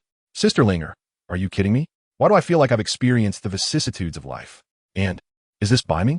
The Kunping twists its head left and right, observing the surroundings. It seems to be suspended in the air. There is nothing here. No sea, no mountains, no land, no sky. Everything is non-existent, void, dreamlike. Jiang Luoran really can't imagine coming to such a strange place. If he weren't a twin martial soul and a 95-level Title Douluo, he might have been scared away long ago. You are afraid because it is unfamiliar. Moreover, after this illusion, it will be Beiming. It is full of soul beasts that have existed for hundreds of thousands of years. The energy they emit is enough for the outside world to sense. Don't say anything, just crash in. You are the navigator. You decide. The Kuanping closes its eyes and braces itself to crash into the illusion. The Kuanping's vision becomes darker, as if falling into an abyss. If he hadn't experienced it personally, JiangLuoran couldn't have imagined that a person could have such a feeling. Am I not in outer space? Why does this place feel like the universe? A black hole? The Kuanping blinks its big eyes. What is the universe? What is a black hole? Lingerisch Buchelt. Chapter 178. The land of Beiming shadows of black warriors appear, wielding long spears like dragon knights. Following Linger's instructions, the Kuanping charges in and along the way. The Black Knight army is continuously shattered. Jiang Luoran is secretly astonished. How tough is this Kuanping's head? First soul skill, Kuanping 9 Heavens Cloud Kill. Waves of white energy burst forth from the Kuanping, slicing all the approaching Black Knights in half. Kuanping Domain. Jiang Luoran pauses all the knights around him. First soul skill. Strike from heaven. A palm print as large as the sky sweeps past, shattering all the surrounding Black Knights. Boom! Jiang Luoran passes through the black area and arrives in a place filled with white mist. Don't be careless. We haven't reached Beiming yet. This is an illusion. Don't be surprised by what you see. Linger gradually becomes blurry. Is there danger? Sister Linger, you have become ethereal. Jiang Luoran tries to grab Linger. This proves that we have fallen into an illusion, Linger says before disappearing. Illusion? Or have we fallen into it? When Jiang Luoran turns his head again, he sees himself lying on a bed. Home. My home. Jiang Luoran touches his face. So real. Luoran, hurry up and go to work. You're usually not this lazy. Jiang Luoran is startled. Is this a dream? Is Douluo caught in a dream? I told you. Why aren't you getting up? Your supervisor called me and told you to hurry up. A middle-aged man comes over and pulls Jiang Luoran up. Jiang Luoran puts on that cheap suit and rushes to the company. Busy white-collar workers, the sea of people, the heavy traffic, the crowded subway, the luxurious skyscrapers. Everything feels so long-standing and familiar. Luoran, why are you late today? The supervisor is waiting for you in the office. Hurry up. Jiang Luoran, you dare to be late? You'll lose your performance for this month. Look at the arrangement you made. Are you trying to get yourself killed? Didn't T sleep well? A woman walks over, scolding angrily. All right, we misjudged Jiang Luoran in the last incident. He is a meritorious employee of our company. As an employee, he possesses the abilities of a president. The supervisor waves impatiently. That's right. We're going to promote and raise your salary. We misjudged you in the last incident. Let us work together. Your future is limitless. The supervisor smiles. Jiang Luoran holds his head, feeling that something is wrong. Shouldn't be here? Haha, of course. You shouldn't be here. The office has already been arranged for you. The supervisor laughs heartily. Scenes from Douluo continent appear in Jiang Luoran's mind, happening so vividly. Definitely not fake. What's wrong with you? The supervisor gathers around, supporting Jiang Luoran. Take a day off. Go home and rest. No. I shouldn't be here. I shouldn't be here. I want to go back. Jiang Luoran falls to the ground. Go back. Where to? Jiang Luoran, the supervisor has arranged an office for you. Are you not satisfied? The woman yells. Jiang Luoran waves his hand, shakes off the supervisor's hand, and rushes out of the office. Hello, Deputy Director. A female intern named Tian said. Do we know each other? JiangLuoran's thoughts drifted, but she couldn't recognize the woman at all. Deputy Director, you are my senior from university, and you recommended me to join the company. Have you forgotten? Oh, I haven't forgotten. It's you. Just call me Luoran. Deputy Director feels too distant. Luoran? Luoran. Memories replayed vividly in JiangLuoran's mind. Too real for her to believe they were false. Deputy Director, how are you? Deputy Director? Jiang Luoran pushed the woman's hand away and ran out of the building, desperately heading toward the tall building across the street. An hour later, Luoran, I wronged you before and will give you the Deputy Director position. What more do you want? Come down from the top. The director shouted. I shouldn't belong to this world anymore. I just want to go back, Jiang Luoran yelled. Where do you want to go? Come down. Bloodthirsty vine, bloodthirsty vine. Jiang Luoran couldn't summon the bloodthirsty vine. Kuanping possessed. The Kuanping martial soul didn't appear either. Perhaps it didn't even exist anymore. However, Jiang Luoran still believed this wasn't a dream. If she jumped from here, she could return to that world. Jiang Luoran, come down. The company wronged you. Let the company compensate you. The director frowned. Goodbye. That world, someone is still waiting for me. Jiang Luoran leaped down, limbs spread wide, feeling the power surge through her. The director and others rushed up the building, looking at the towering ground below. This building was 19 stories high. Jumping from here would surely mean certain death. Jiang Luoran returned to her true Kunpeng form, rapidly opening her eyes, only to find herself surrounded by a white legion. Beside her was Feng Ling, who had been calling for her. Kunpeng placed Feng Ling ear on its back. Ninth soul skill, 10,000 volumes cloud, unfolding Kunpeng kill. Mountains and seas bow for 9,000 miles. Kunpeng's anger can break all. A white light burst from within Kunpeng, expanding to infinity, turning everything into nothingness, cutting it apart. Even the illusion was severed. This energy was unmatched, surpassing the limits of heaven and earth. Ninth soul skill, Kunpeng divine form. All ancestors return to their roots, bloodlines connected. Above and below, feed me Kunpeng. Absolute. Something unknown surged forth, centering around Kunpeng, revealing one Kunpeng after another, each with different appearances yet sharing similarities. Slaughter. A complete massacre. This terrifying power had reached the point of tearing everything apart, shattering the dream. Kunpeng charged out, leaping from the broken illusion. Before her was a vast expanse of white, lined with palace feathers and white walls, resembling a temple. It was massive, so large that even Kunpeng felt small here. This place gave Jiang Luoran a feeling of being at the edge of the world, leaving her bewildered. Alone, with no one around, not even a soul beast in sight. Beiming, I'm back, Feng Linger exclaimed excitedly. Is this Beiming? Kunpeng continued flying, and they simultaneously spotted a grand palace in the distance. It was so tall and wide that it was unclear how large it truly was, big enough to house millions of Kunpengs. That's it, your home. That's your home. Kunpeng Temple. Bei is right here, Feng Linger urged, and Kunpeng nodded foolishly, charging inside. Jiang Luoran felt a bit anxious. Her mother? Surely she wasn't a Kunpeng, right? Wouldn't that be awkward? This was simply something unheard of. Stop. Who allowed you to barge into Beiming? A group of soul beasts rushed over, all flying creatures, standing around Kunpeng. He is the Beiming prince. Are your eyes blind? Even if you can't recognize him, you can see the bloodline on him. Feng Linger looked down on these soul beasts. Prince? Ha ha ha. He's just a bastard. So, the bastard is back. I thought it was something serious. This kid is only in his teens. Look at his little eyes. He doesn't understand anything, still calling himself a prince. Kunpeng tilted its head in confusion. Feeling rejected? Prince. A flying creature slapped Kunpeng's large face. Come, kill him. You want to die? Kunpeng roared. Ninth soul skill, martial soul, true body. Kunpeng's true form grew larger, transforming with a weight of several tons.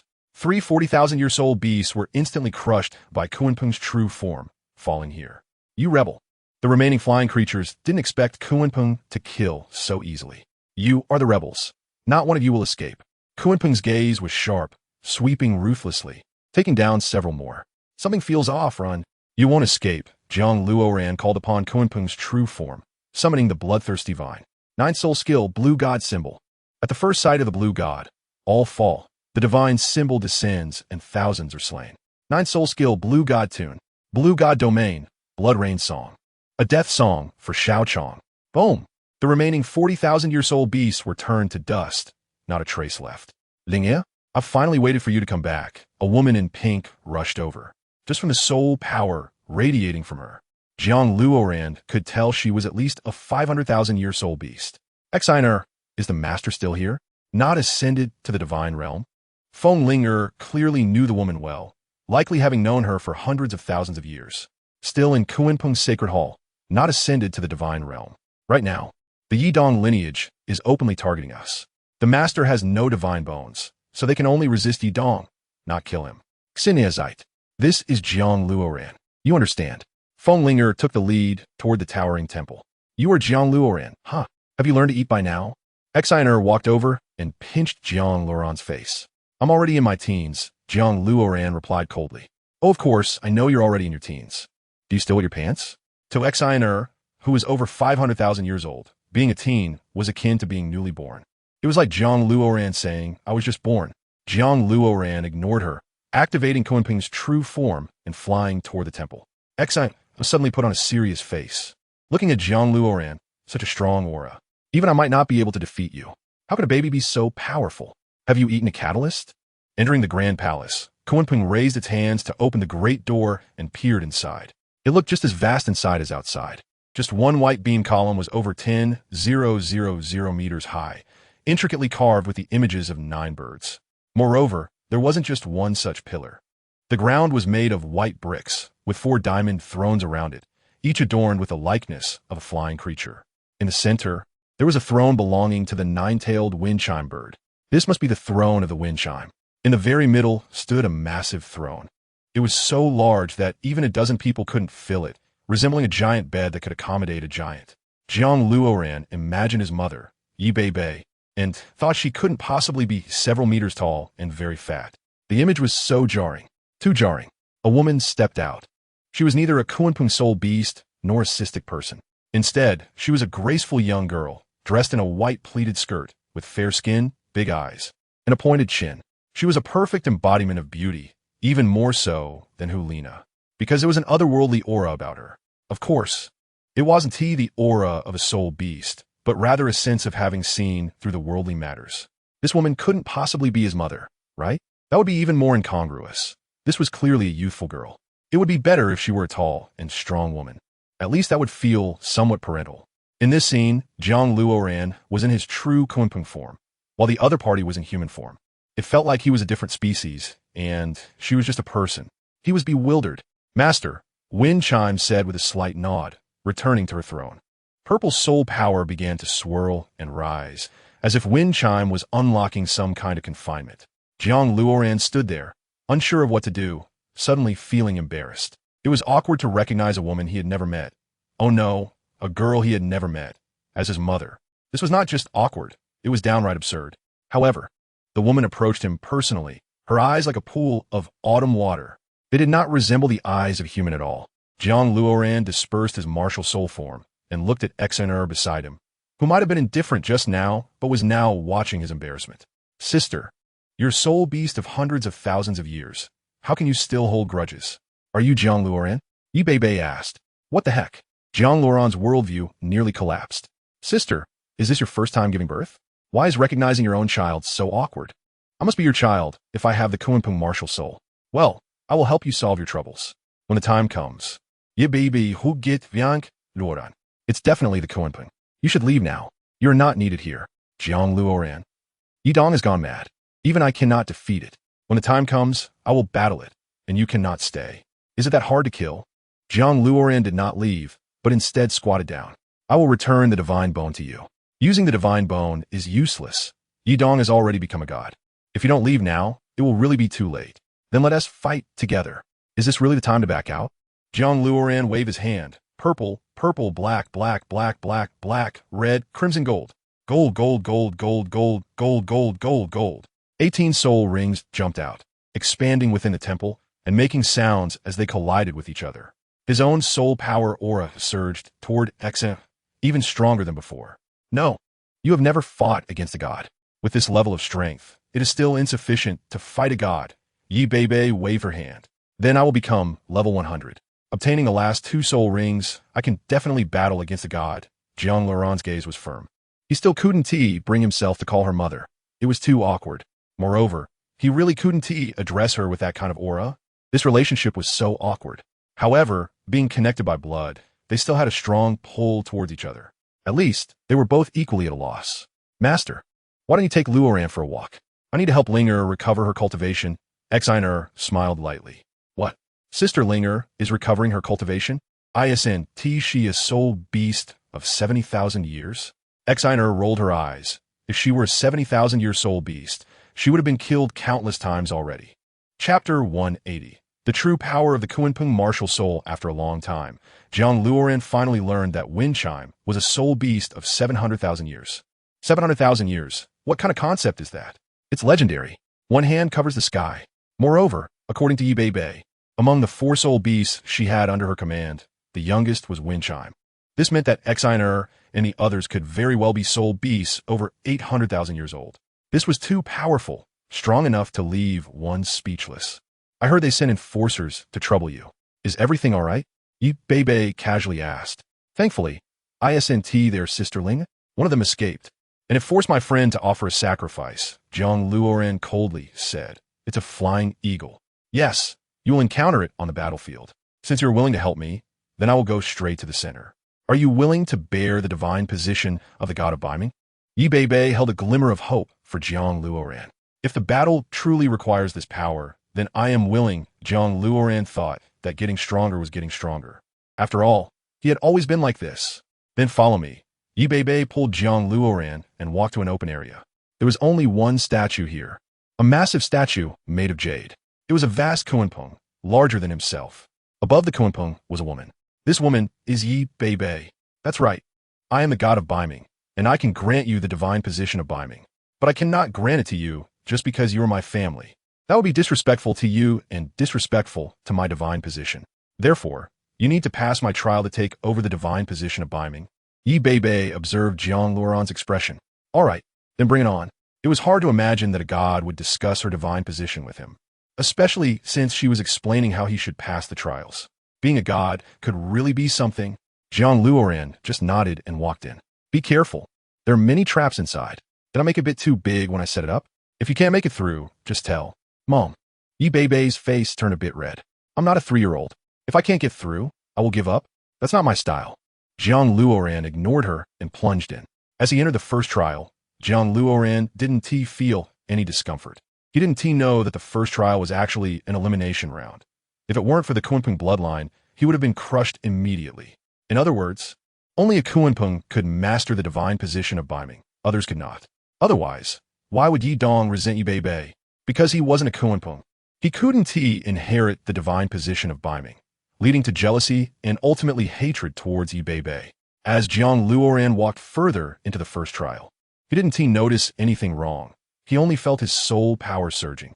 His body began to change involuntarily, and Jiang Luoran slowly floated up, ultimately transforming naturally into a Kunpeng.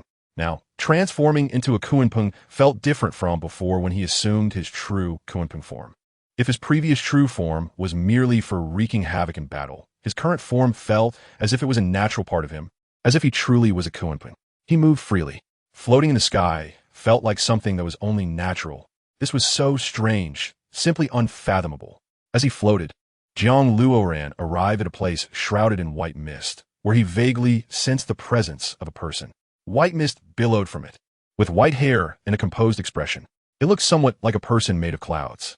I have been here for a long time, the old man suddenly spoke, but it felt like not much time had passed. Jiang Luoran was surprised. With such a calm demeanor, you must have been sitting for at least a few million years. All these realms exist specifically for the Kunpeng. In other words, if you're not a Kunpeng soul beast, you have no right to enter and come this far. The old man sighed. Jiang Luoran, now in Kunpeng form, could only nod. What I need to do for the first test? Fight. The old man smiled lightly. In your current state, you haven't even unleashed 50 of the Kunpeng's power. How are you going to fight me? Not even 50? I thought I was pretty strong. Jiang Luoran was bewildered. So you have skills, but don't know how to use them? You mean up until now, I've only used less than 50 of my power? Strong? For the Kunpeng, holding the sun and moon and plucking the stars is possible. Right now, you're like a child still struggling with the mountains and seas. This is all childish. The old man couldn't help but mock. So what should I do? Jiang Luoran became serious. With your near-divine strength and potential, you surprisingly lack the fierce aura of a king. Why would you still use your hands against an opponent that can be defeated with a breath? Jiang Luoran was astonished. How can a sentence from you sound so enjoyable? Strike at the soul power, hit precisely. Don't bite like a mad dog. You need to know what should be used and what shouldn't. Is there a difference between using and not using? Jiang Luoran felt that he had an abundance of soul power that he couldn't exhaust. There's a huge difference. How can a king not freely allocate his subordinates? How could a wise king not know the principle of breaking a point to shatter the surface? Just learning this will increase your power by 20. Breaking a point to shatter the surface? Jiang Luoran seemed to understand the old man's meaning. The power that spreads out can only be called a tsunami, while the power that strikes with precision is a sword aimed at a person. This is akin to his chaotic hammer technique, which now requires precision and strength. In other words, strike at one point to break the whole body of the enemy. There is no need for flashy movements. Truly powerful individuals always appear understated and conduct their affairs with great flair. A fierce tiger must crouch to pounce. A divine dragon must meet the clouds. Both a fierce tiger and a divine dragon need to be low-key before battle, not to mention Jiang Luoran, who is yet to become a god. This lesson from the old man was something Jiang Luoran took seriously. If you can solve it with a hand, don't use your elbow. When attacking a specific point, don't sweep with a heavy blow, because it's unnecessary. Let's go. I'm just giving you a piece of advice. You are Kunpeng and have the right to enter this divine realm. Is passing the first test already? This seemed a bit unusual. I am willing to follow the senior to learn and listen to the teachings of the true God, Jiang Luoran nodded. If someone is strong, as you can take his advice and modify your practice over the years, you might become even stronger. He knew that having practiced the blood fiend, vine martial soul for many years, he had no understanding of the Kunpeng martial soul. If he had to say he understood, it was only that it was unmatched in strength, capable of slaying ghosts. As for the rest, Jiang Luoran truly didn't know how to utilize the Kunpeng martial soul. He originally planned to consult Yi Bei, but the other party didn't say anything, probably wanting him to dig deeper himself. Chapter 181, Yi Dong, True God's Teaching. Only a god can understand divine oracles, but if you become a god, there's no need to listen to another god's oracle. I take my leave. The Kunpeng nodded and floated away. Is the opponent Yi Dong? The old man suddenly asked. That's right, perhaps even more. Jiang Luoran pondered and replied. Then I'll teach you a move. It's the only move I know. The old man firmly grasped the Kunpeng's hand. The 9 golden soul rings on the Kunpeng's body began to shimmer involuntarily. Strange, it was simply unbelievable, because Jiang Luoran had not activated the soul rings at all. This old man could manipulate them just by holding him? He was truly a loss for words. The old man's left hand was erratic, and his index finger suddenly glowed, pointing at a crystal in the sky, shooting towards it. The golden light was like tiny meteors, shimmering with flowing clouds. Bang! The crystal didn't shatter. It was just pierced by the tiny meteors, followed by a dozen crystals being opened up. Just like that, breaking a point to shatter the surface. The old man let go of the Kunpeng's hand and smiled. His power. Moreover, he actually felt the depletion of soul power. Since Jiang Luoran inherited the Kunpeng martial soul, he rarely felt the loss of soul power. There was also one thing. No matter how he unleashed his big moves, it just didn't feel satisfying. Not satisfying at all. There was none of that exhilarating feeling, only a sense of soul power that couldn't be released. Jiang Luoran originally thought this was because he had reached a certain level and no longer needed to consider soul power issues. But now it seemed otherwise. His previous state was just a facade. To put it bluntly, it was just an appearance, not practical. A true expert strikes at a point to kill directly. Who would play with explosions? That's something only a brute would do. As a Kunpeng, to still play with explosions is to do a disservice to his own strength. Can I also do that? The Kunpeng murmured. If you said that, then you must practice until you can do it. Otherwise, you won't pass the first test. Can I also unleash that strike from earlier? The Kunpeng dissipated, transforming into Jiang Luoran's true form. I don't know. Practice it yourself. No matter what Jiang Luoran asked, the old man only had one reply. I don't know. Practice it yourself. But Jiang Luoran truly had many questions. How should he practice by himself? Jiang Luoran clenched his right hand. Bang, bang, bang. Gold, gold, gold, gold, gold, gold, gold, gold, gold. 9 soul rings appeared simultaneously in his hand. Jiang Luoran raised his right hand and pointed with his index finger. Bang! A beam of light appeared, incredibly magnificent, with energy soaring to the sky. The beam swept across, directly turning all the crystals into dust, almost tearing apart this space. However, after unleashing this strike, Jiang Luoran did not feel the depletion of soul power. Instead, it felt as inconsequential as releasing a small move. Yet, Jiang Luoran could clearly feel that if this strike and the previous strike hit Yi Dong simultaneously, the first strike would definitely be more deadly. Targeting is the strongest and sharpest weapon in this world. A loose sand is utterly useless. Attacking one point while neglecting the rest. Attacking one point to catch the enemy off guard. Naturally, you're not about to fight Yi Dong, the old man scolded. Second strike failed. Third strike failed. The 1,856 strike failed. Jiang Luoran's soul power was almost exhausted, yet he still failed. He gasped for breath, feeling somewhat tired. 3 days passed. Jiang Luoran was still training, but he just couldn't manage to release a single strike properly. Now, when he released energy, he even lost his breath. Just think of yourself as a wine barrel. Don't spray out water and foam. What the client needs is just the wine in your belly, released appropriately, compressed and squeezed. Feel the pulse of the soul power. Strike to defeat the enemy. The old man was indifferent, not caring how Jiang Luoran was doing. It seemed nothing could make him angry. Strike to defeat the enemy. Strike to defeat the enemy. feel the soul power? He was full of soul power. How could he feel it? Isn't using soul skills, just calling upon one's own soul power? Keep practicing. Leave when it's over. Otherwise, even if you go out, you'll just be a side dish for Yidong. 17,852 strikes. 18,467 strikes. 30,000. Whoosh. Golden light pierced through, breaking open a gap in the sky. Not enough. Why don't you use your soul power when it's your turn? Jiang Luoran was overjoyed. No matter what, he had now learned to a remarkable degree. Use soul power? Then he would squeeze all his soul power at once and see if it would work. Jiang Luoran gathered strength in his right hand. The 9 golden soul rings tightened again, and during this time of gathering strength, everything around him turned dark. It felt like some dark energy was gathering, giving a very dangerous sense of the field. It was as if Jiang Luoran had taken control of this space. Whoosh! Golden light burst upwards, bouncing off the ground, smashing into the sky, exploding into a dazzling display, causing the entire space to tremble. Practice makes perfect. Keep going. Jiang Luoran collapsed to the ground, his soul power depleted.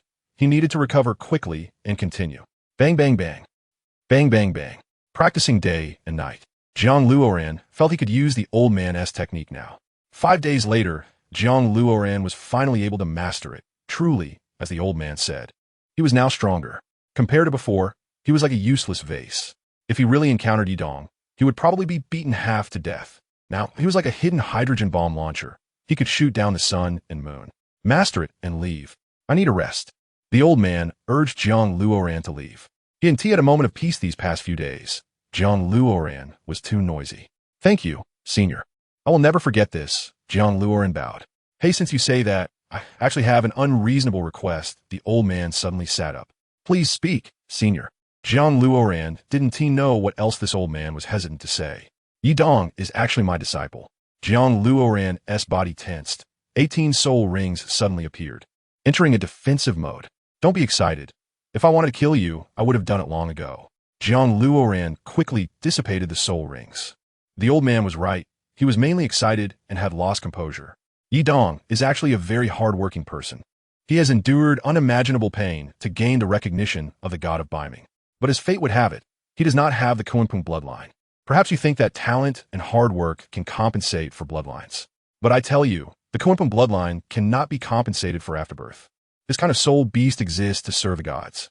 They say hard work surpasses talent, but the true value of a bloodline cannot be surpassed, unless the one who possesses the bloodline is a person devoid of conscience who invites enemies.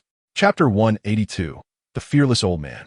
It previously loved peace and helped many soul beasts in matters. But in the end, it didn't even have the qualification to enter the Beiming god's estate.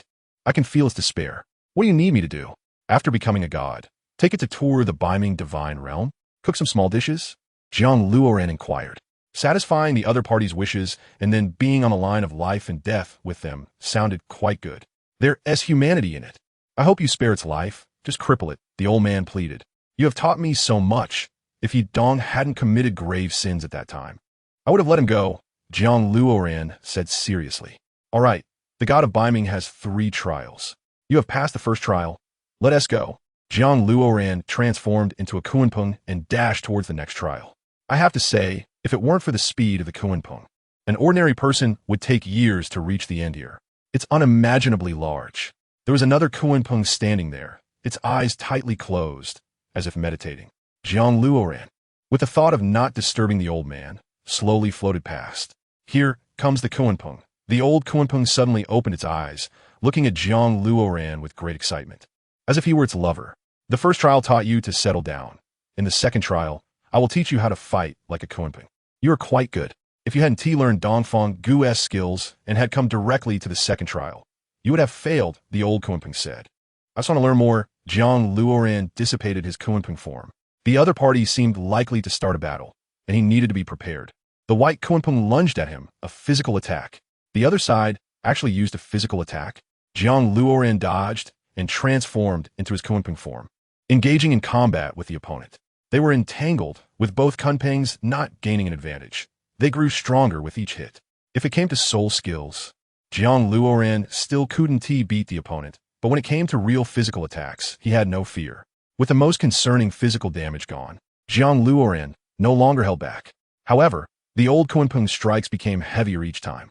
It was hard to imagine how much damage a single blow could cause. Is this how you fight? The old Kunpeng changed its previous fighting method, bursting forth with blazing white light, attacking Jiang Luoran again. Bang! Jiang Luoran retreated. He simply could not withstand the old man's great seal and had to pull back. Bang! He retreated again. The strength of this old Kunpeng seemed to grow geometrically. If the Kunpeng were to fight like this, every strike must either kill the opponent or force them back. The old Kunpeng struck again. Jiang Luoran also mobilized his soul power to enhance himself, battling fiercely with the opponent. However, he sensed a kind of will from the old man. It couldn't be called will. It was something akin to a domain, giving a chilling feeling. Moreover, the other party seemed unafraid of any battle. Even if there was a hydrogen bomb explosion zone ahead, if it wanted to, it would charge right in. This was no longer fearlessness. It was madness. Such a will that disregards all power in the world. Encountering such an opponent would make anyone feel afraid. It was akin to a killing god's domain, where one's own strength grew by 20, while the opponent's strength diminished by 10. This old Kunpeng came with its own domain. Alright, that's very strong. Jiang Luoran even speculated that this second trial wouldn't be teaching him a domain skill. Would it? Bang bang bang. Two Kunpengs had been fighting for an unknown amount of time, and Jiang Luoran was increasingly at a disadvantage, while the old Kunpeng remained full of energy. Fight back. You can't even fight back? How embarrassing. How embarrassing. You're embarrassing the entire Kunpeng lineage. Show some fighting spirit, your majesty. Even if a king is abandoned by the whole world, he will find a way to make a comeback. Jiang Luoran was too exhausted to listen to the old Kunpeng's grand principles. He was already drained. For some reason, in the fierce battle with the old Kunpeng, Jiang Luoran felt increasingly fatigued, even feeling a sense of being drained. A king, doesn't he need a rest? A king must eat well and sleep well to make a comeback, right? Stop. Jiang Luoran waved his hand, breathing heavily. Anyway, my goal is to defeat you. I'm tired now. Can I take a break? Old Kunpeng, you want to rest? The old Kunpeng seemed to remember something. You still need soul power, right? After such a long time, I forgot about soul power. Jiang Luoran lay on the ground and fell asleep. He was truly exhausted. After passing the first level, he was already worn out, and now he encountered the old Kunpeng in the second level. This battle was fiercer and more brutal than that of the young ones. Jiang Luoran really thought Yi Bei should take him out, and then everything related to Yi Dong would be resolved. But thinking about such things was better left aside. One's own matters must be handled by oneself. Remembering it for 4 days. The second level was thunderous, during which Jiang Luoran would sleep when tired and fight when awake, day and night without rest, both of them having the will to fight until one was dead. If you defeat me, I will grant you the true Kunpeng domain, the old Kunpeng shouted. The Kunpeng domain? I have it. Jiang Luoran blocked the old Kunpeng's fierce attacks. Yours is not perfect. It should only pertain to time, right? Why grant you can give a person fearless power? You must know that in battle, the most feared thing is encountering someone stronger than oneself. At that moment, fearlessness can come into play. It allows you to better unleash your own strength. Jiang Luoran didn't know what kind of domain he needed with his golden soul rings, but the Kunpeng domain should be his strongest at present. However, if you had the benefits mentioned by the old man, it would definitely be good, just like when the flying eagle was chasing them before. If he had such an additional attribute, Jiang Luoran wouldn't have panicked. Maybe he could even fly back to the soul-fighting great forest with the sword-toothed bone dragon king to seek refuge. Then let us go. This battle was indeed a hard fight, and there was no room for tricks. Boom! Jiang Luoran failed dozens of times, being charged at repeatedly by the opponent. These repeated failures almost made his mindset collapse. This old man seemed invincible. No way, I have to exhaust him too. Jiang Luoran charged again, neither of them using soul skills. Otherwise, once the old Kunpeng's divine skills were unleashed, Jiang Luoran wouldn't even have the qualification to kneel and lick. There is still a big difference between divine skills and soul skills.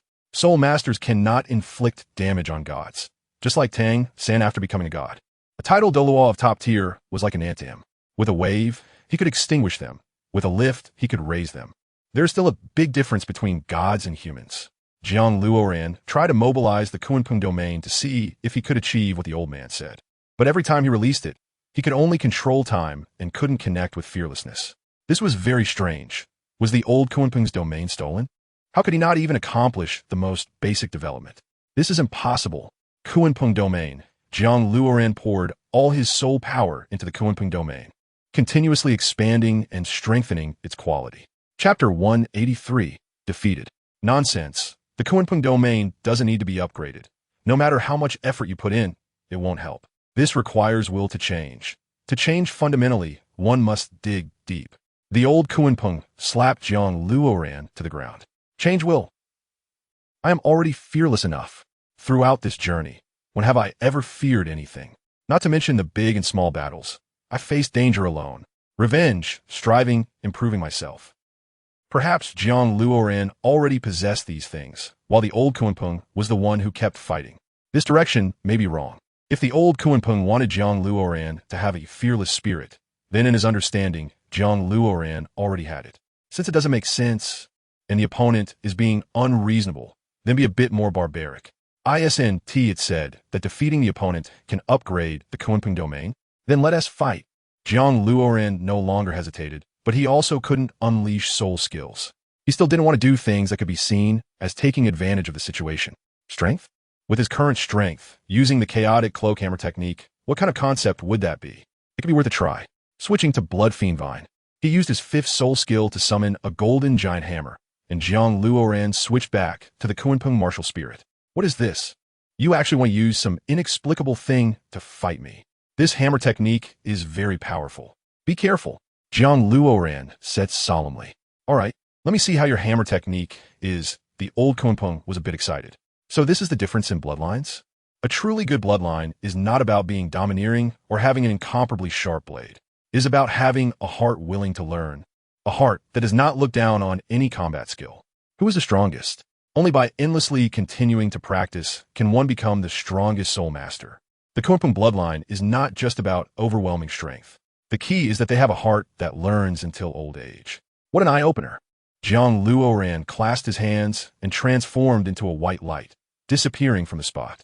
So fast, the old Kunpeng's eyes widened. He was finally going to get serious.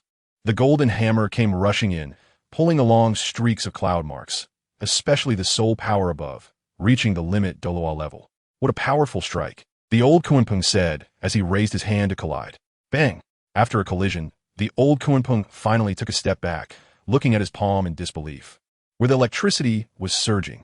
Was it close to sparking? What a heavy blow. Jiang Luoran flew in the air, not knowing what fearlessness was. He didn't know if he counted as fearless. Anyway, defeating you is all that mattered. Wisdom and brute force. Jiang Luoran still leaned more towards brute force. He liked speed, the faster the better. When it came to playing with intellect, Jiang Luoran could at most ensure he didn't suffer losses. That's fine, but you have to defeat me. The old Kunpeng leaned down and charged, both palms reaching to slam down on Jiang Luoran. The Kunpeng wings behind Jiang Luoran flapped, pulling him several meters back. Don't worry, this hammer technique is not just a single strike. Its true power actually accumulates. Before, he couldn't fly and couldn't find a suitable foothold. Therefore, using the chaotic cloak hammer technique would be very limited. Now, Jiang Luoran was a strong fighter in land, sea, and air. You can choose any battlefield. I'll just fight. The golden giant hammer in Jiang Luoran's hand was as soft as noodles, showcasing the ultimate expression of speed and power. When the old Kunpeng charged again, Jiang Luoran turned and swept, the golden hammer bursting forth, colliding with the opponent's palms in a flash. Bang! The old Kunpeng was knocked back again, even stronger than the last time. Jiang Luoran did not miss the opportunity and continued to strike with the golden hammer, creating a stunning arc that split the sky with a golden streak. Despite the hammer strikes stacking up, Jiang Luoran still could not defeat the old Kunpeng. Even his chaotic wind hammer technique had reached a state of unity, where every strike caused the space to distort and blur. The force was strong enough to affect the air. Jiang Luoran even employed the technique of breaking points to create surfaces, compressing this technique within the golden giant hammer, which proved to be highly useful. However, the impact caused his hands to ache. Such immense power exploding right before him was beyond what a human body could bear. With every strike, it was like 1,000 gold flowers blooming, shaking the heavens and the earth. As the one closest to the action, Jiang Luoran was naturally affected, with cracks appearing in his palms and fingers, leaving behind traces of blood. The old Kunpeng was clearly intimidated by this hammer technique, repeatedly praising its excellence. JiangLuoran's combat awareness was also commendable, as he understood how to adapt and incorporate the techniques from the first stage into this hammer technique. geometrically increasing its power to a terrifying level. Although they were separated by the realms of gods and men, the old Kunpeng was beginning to feel overwhelmed. Chaotic wind hammer technique, unity of 9 in 1. Jiang Luoran continued to ascend, flying high into the sky, raising the golden giant hammer above his head. Hundreds of golden rays of light condensed and tightly adhered to the golden hammer, giving a sense that he was about to unleash a powerful move. No, he was indeed releasing a powerful move. The old Kunpeng could hardly evade it, as the thought of dodging never crossed its mind. Instead, it charged straight ahead to collide with Jiang Luoran's strike.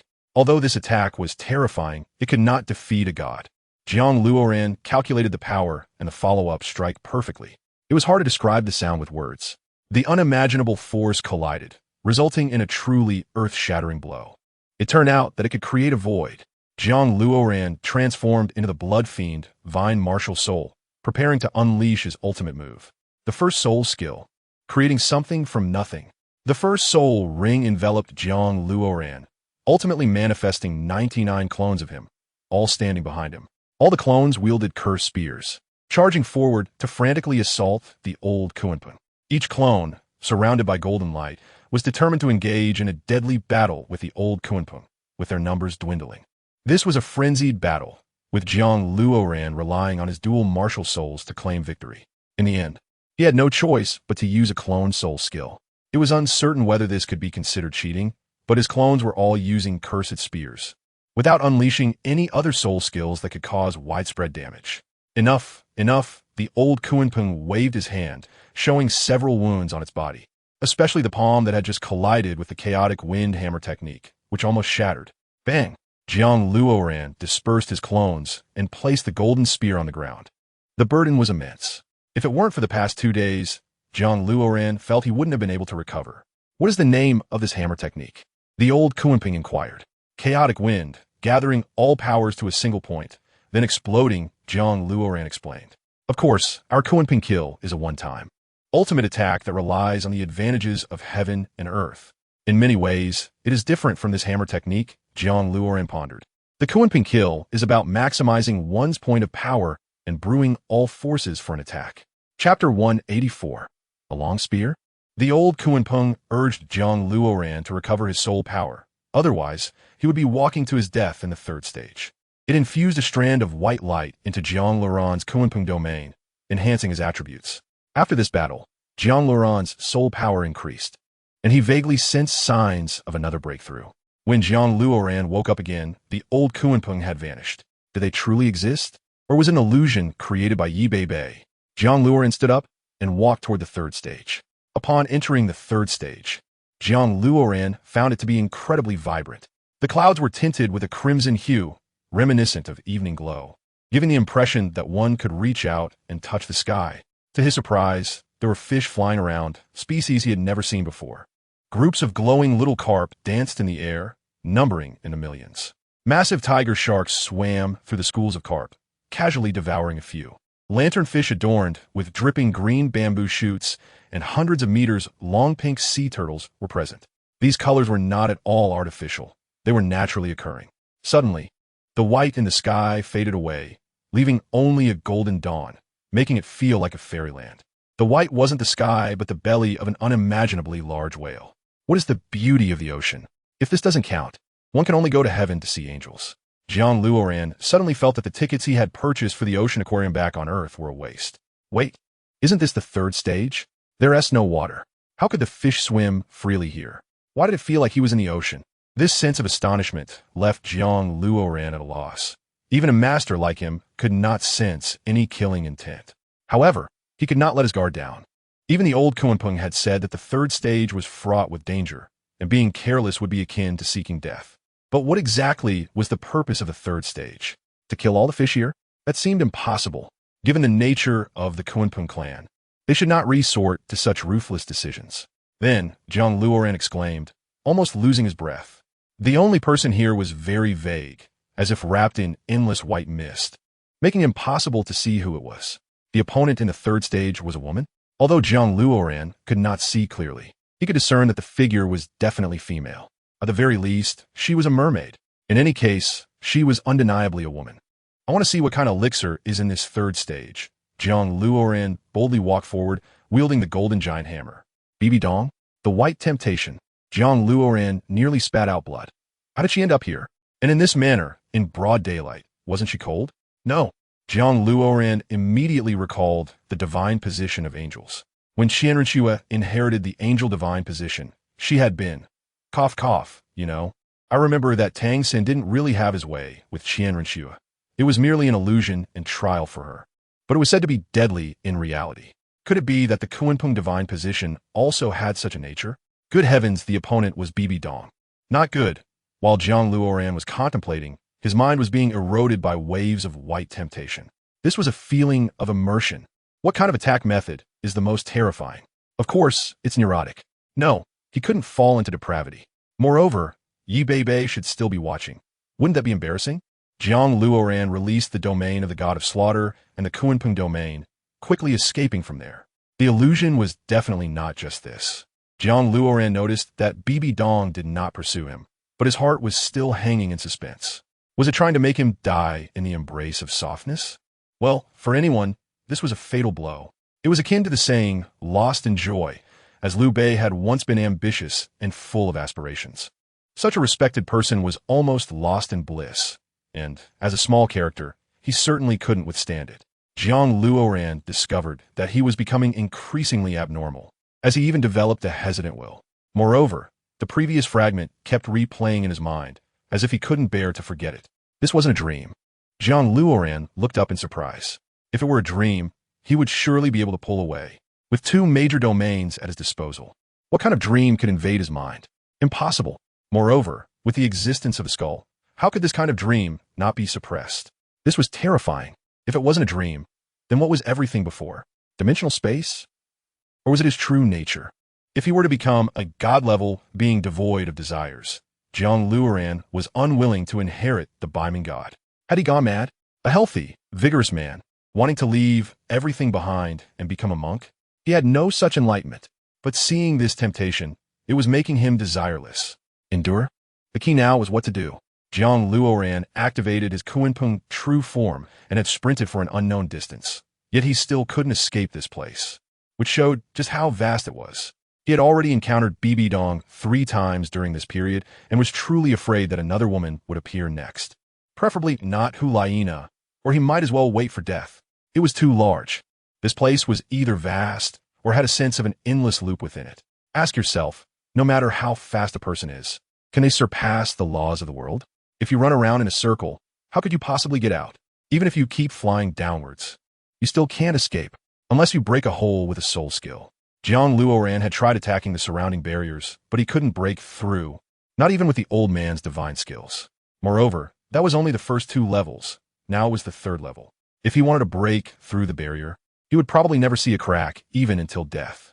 Excluding all impossibilities, Jiang Luoran truly felt helpless, but he wasn't someone who gave up easily. No way. He had fought hard to get here, only to be defeated by women and the comforts of life. This is what they call. Heroes find it hard to overcome the beauty barrier. There was a heat surging in his chest, spreading throughout his body. Not good. This feeling was like a hard push into the land of slaughter gods, the sensation of the 3rd level. He couldn't hold back. Jiang Luoran sat cross-legged, focused on his martial soul, mobilizing all his soul power and soul rings. The Blood Fiend Vine and Kunpeng martial soul were activated back and forth, causing the soul rings on his body to stack and generate waves of energy. His body felt as if something was touching it. This real sensation left Jiang Luoran speechless. He tightly closed his eyes to mobilize his soul power. If only he had Tang San's Xiantian skill at this moment. Unfortunately, he didn't. The process was torturous, until a ray of dawn burst forth before Jiang Luoran's eyes, gradually washing away all his fallen thoughts. No, this couldn't be called dawn. It was more like the light of dawn, just being illuminated by its light. Jiang Luoran felt that everything was filled with hope. When he opened his eyes, Jiang Luoran saw an astonishing object, a dirt yellow long spear, resembling a sea cucumber trident. But this dirt yellow long spear radiated an irresistible light of dawn. If one didn't look closely, they wouldn't recognize it as a spear, but rather mistake it for an iron brush. However, the light of dawn above couldn't be dispelled. This was indeed a long-sealed divine artifact. That's right, this was definitely a divine artifact. the divine artifact of the Kunpeng god. Just like the sea cucumber trident, it had been sealed away for too long, and only a truly powerful person could activate it. The sealing above could only be undone by Jiang Luoran inheriting the divine position. Now, not to mention unsealing it. Even holding the black long spear was impossible for Jiang Luoran. It was too fast. Even when Jiang Luoran activated his Kunpeng true form, he couldn't catch up to this black spear. It was always a meter away from him, and he could never grasp it. This feeling of wanting something just out of reach was something everyone understood. The sea cucumber trident was too heavy to lift, while this black long spear was too fast to catch. He really didn't know what kind of requirements Bibi Dong and Qianrenshua had to meet when inheriting their divine positions. However, they must have also endured inhuman torment, right? Jiang Luoran flicked his hand, releasing the 9 golden soul rings on his body, sealing off all directions. Let's see how you escape. Jiang Luoran dashed forward. The black spear turned and thrust, attacking Jiang Luoran. JiangLuoran's pupils widened. He never expected this spear to have such a move. Even the sea cucumber trident didn't attack Tang San. It was just difficult to pull out. This black spear had come alive. Jiang Luoran jumped onto the 9th soul ring, lightly tapping with his left index finger, shooting out a beam of starlight brilliance. Boom! Such a surging power couldn't make the black spear retreat even a step. Instead, it came rushing even faster. Jiang Luoran withdrew quickly, switching to the blood fiend Vine Martial Soul, using the first soul skill, creating something from nothing. He quickly switched back to his Kunpeng true form. 99 Kunpeng true forms raised their large mouths and unleashed energy waves towards the black spear. The black long spear spun, pushing against 99 beams of golden light, forcing its way into the sky, cutting all the avatars into pieces. Jiang Luoran hurriedly retracted his martial soul. He looked at the bloodstain on his chest, realizing he had almost had his heart sliced. This was not just sharp, it was a massacre like never before. It seemed this weapon was the most difficult point of the 3rd level. If Jiang Luoran had continued to let the 9 soul rings guard, he would have only brought about his own destruction. The black long spear suddenly grew larger, transforming into a giant spear 100 meters tall, slashing down towards Jiang Luoran. Such a large black spear looked to Jiang Luoran like a massive black iron about to crush him. 7th soul skill, Kunpeng true form. Jiang Luoran's body expanded like a balloon, white mist flowing freely, divine light enveloping him, as a white-feathered Kunpeng gradually floated into the air. Boom! The moment it transformed into a Kunpeng, they began to fight. Unexpectedly, this rusty black spear could even cut through Jiang Luoran's Kunpeng true form. Blood from the Kunpeng splattered everywhere. It suddenly felt somewhat out of place, its power and size weakened. Jiang Luoran was surprised but seized the opportunity, gripping the black spear tightly with both hands. Pain surged. A piercing pain, the feeling of being cut, quickly spread throughout Jiang Luoran's body. This spear couldn't be held? No.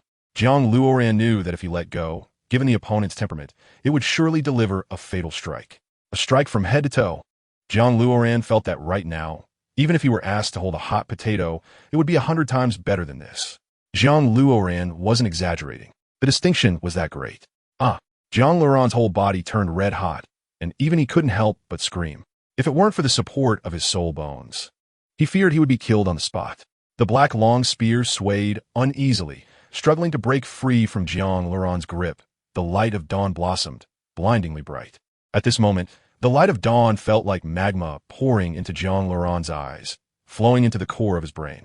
This inhumane divine artifact seemed intent on draining everything from Jiang Luoran. Jiang Luoran struggled to lift the black long spear, but the opposing force was formidable, even stronger than that of his opponent, Zhong Bo. Who knows if this divine artifact has hidden divine power? Otherwise, even 8 Jiang Luorans wouldn't be enough to contend with it. The sound of metal grinding echoed, but frustratingly, Jiang Luoran couldn't budge an inch. His body was under severe attack from all sides, and the negative effects brought by the divine artifact were pervasive. It was torment, a kind of hellish torment. The 9 soul rings floated above Jiang Luoran's arms, reducing negative consumption and enhancing his strength. These were million-year soul rings. Even if Jiang Luoran couldn't unleash his true power, the artifact couldn't destroy them.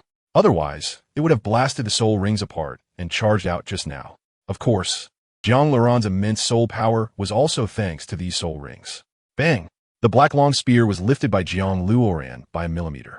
Even this slight movement produced a buzzing sound, making one think he was raising not a spear, but a grand ancient temple.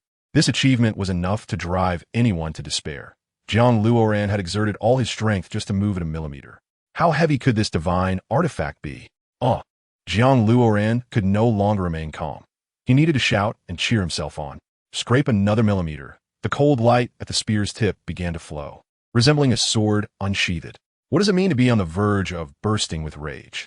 Jiang Luoran's face was twisted, with cracks appearing at the corners of his eyes and body. His current state could only be described as being on the brink of fury. Although he was fighting for something, red blood dripped onto the black long spear, 1 drop, 2 drops. Blood. The black spear was actually absorbing blood. Who knows what this thing is? Just a moment ago, it had been weakened by Jiang Luoran's blood. Now it was desperately sucking his blood. Even a blood king like Jiang Luoran couldn't withstand such a drain. Just the first time left him feeling weak and boneless. Jiang Luoran took a wide stance and forced the long spear up, even if it meant being drained dry. He didn't even know why he was so persistent, as if he had been conditioned to endure this torment. All he knew was that he had to lift the divine artifact. Everything else was forgotten. Bang, bang, bang. Millimeter by millimeter, Jiang Luoran knelt on one knee, teetering on the edge of collapse. Finally, he reached his limit. Bang. In the last moment, he summoned strength from somewhere and lifted the divine artifact above his head, then collapsed to the ground. He didn't even have the strength to twitch one last time, only wanted to lie dead here. The black long spear burst forth with light, as if it had been endowed with a great destiny, or as if a divine presence had possessed it. The 9 golden soul rings on Jiang Luoran's body floated toward the black long spear, wrapping around it. Betrayed. Chapter 186. Ere the North Sea God. The golden long spear lost its brilliance. The soul rings also vanished into it, and finally transformed into a black iron spear that fell beside Jiang Luoran. He closed his eyes and fell into a deep sleep, sleeping for 3 days and 3 nights. The place was spacious, with no cold or heat. Jiang Luoran actually slept very comfortably. He still hadn't exited this place. Did he need to tear open a way out himself? Jiang Luoran picked up the black iron long spear beside him. It felt very light in his hand, completely devoid of the heaviness from before. Due to the earlier shadow, he had used a lot of strength, almost losing his balance. However, the black lacquer on the spear didn't look moldy or rusty. Instead, it exuded a ghostly light, carrying an aura of ethereal black iron. Let's give it a try. Jiang Luoran approached a barrier, weighed the long spear in his hand, and thrust it hard. Scrape the barrier was sliced open like tofu, shockingly effortless. Jiang Luoran thought, if he had been hit by a spear just now, he probably wouldn't have even bled to death. After jumping out of the barrier, Jiang Luoran felt that everything inside the previous illusion had a tempting quality and high temperature. Outside the barrier, however, it was refreshingly pleasant, making him feel extremely comfortable. Just as he began to enjoy it, a sharp pain suddenly shot through his body, piercing to his brow. Jiang Luoran didn't know what was happening, but the character of the Kunpeng shouldn't lead to killing, right? So it must be the spear causing trouble. Who would have thought? This spear holds a grudge? Dawn spear. After a while, Jiang Luoran stopped feeling the pain, but he sensed something new in his brow. He crawled by the lake of the Kunpeng Sacred Hall to take a look. There, he saw a totem of the Dawn spear on his brow. A pure golden totem of the Dawn spear. Jiang Luoran instantly understood. The Dawn spear was the emblem of the Kunpeng god, as well as the Kunpeng god's token. He had gained the Kunpeng god's recognition and was qualified to wield the Dawn spear. In the future, when the Dawn spear shines again, he could return to claim the position of the Kunpeng god. With the Dawn spear, his aura and appearance had changed dramatically. He now resembled a handsome and elegant man, with flowing long hair, calm and composed. Especially the divine aura. Anyone looking at him wouldn't think Jiang Luoran was a mortal, but rather a celestial being. He radiated divine brilliance all around him. Soul power. Jiang Luoran touched his chest. My soul power. How is this possible? Level 99? Ultimate Douluo. Strong. So strong. His current power had reached an unprecedented level. After this deep transformation, Jiang Luoran's strength had qualitatively improved. Now, with the Dawn spear in hand, he could sweep away everything, slay demons, and subdue evil spirits. If he were to challenge a million-year soul beast, he could do it. Half got now why fear soul beasts. No matter how fast they are, they can't surpass the control of the grand scheme. A true Kunpeng can break all limitations. The Dawn spear has now fused with the token of our Kunpeng god. You are now my candidate and the only choice for the Kunpeng god. Yi Beibei approached with 4 beautiful young girls surrounding her, looking more like a group of sisters out for a spring outing, each delicately dressed. Yi Beibei was clearly their eldest sister. The Dawn Spear? Is that its name? JiangLuoran raised the long spear in his hand. Yi Beibei nodded and took the Dawn Spear. JiangLuoran wanted to say not to touch it, because he had suffered before. But he suddenly realized that Yi Beibei handled it very skillfully, as if she were an old friend meeting after many years. I am also the Kunpeng god.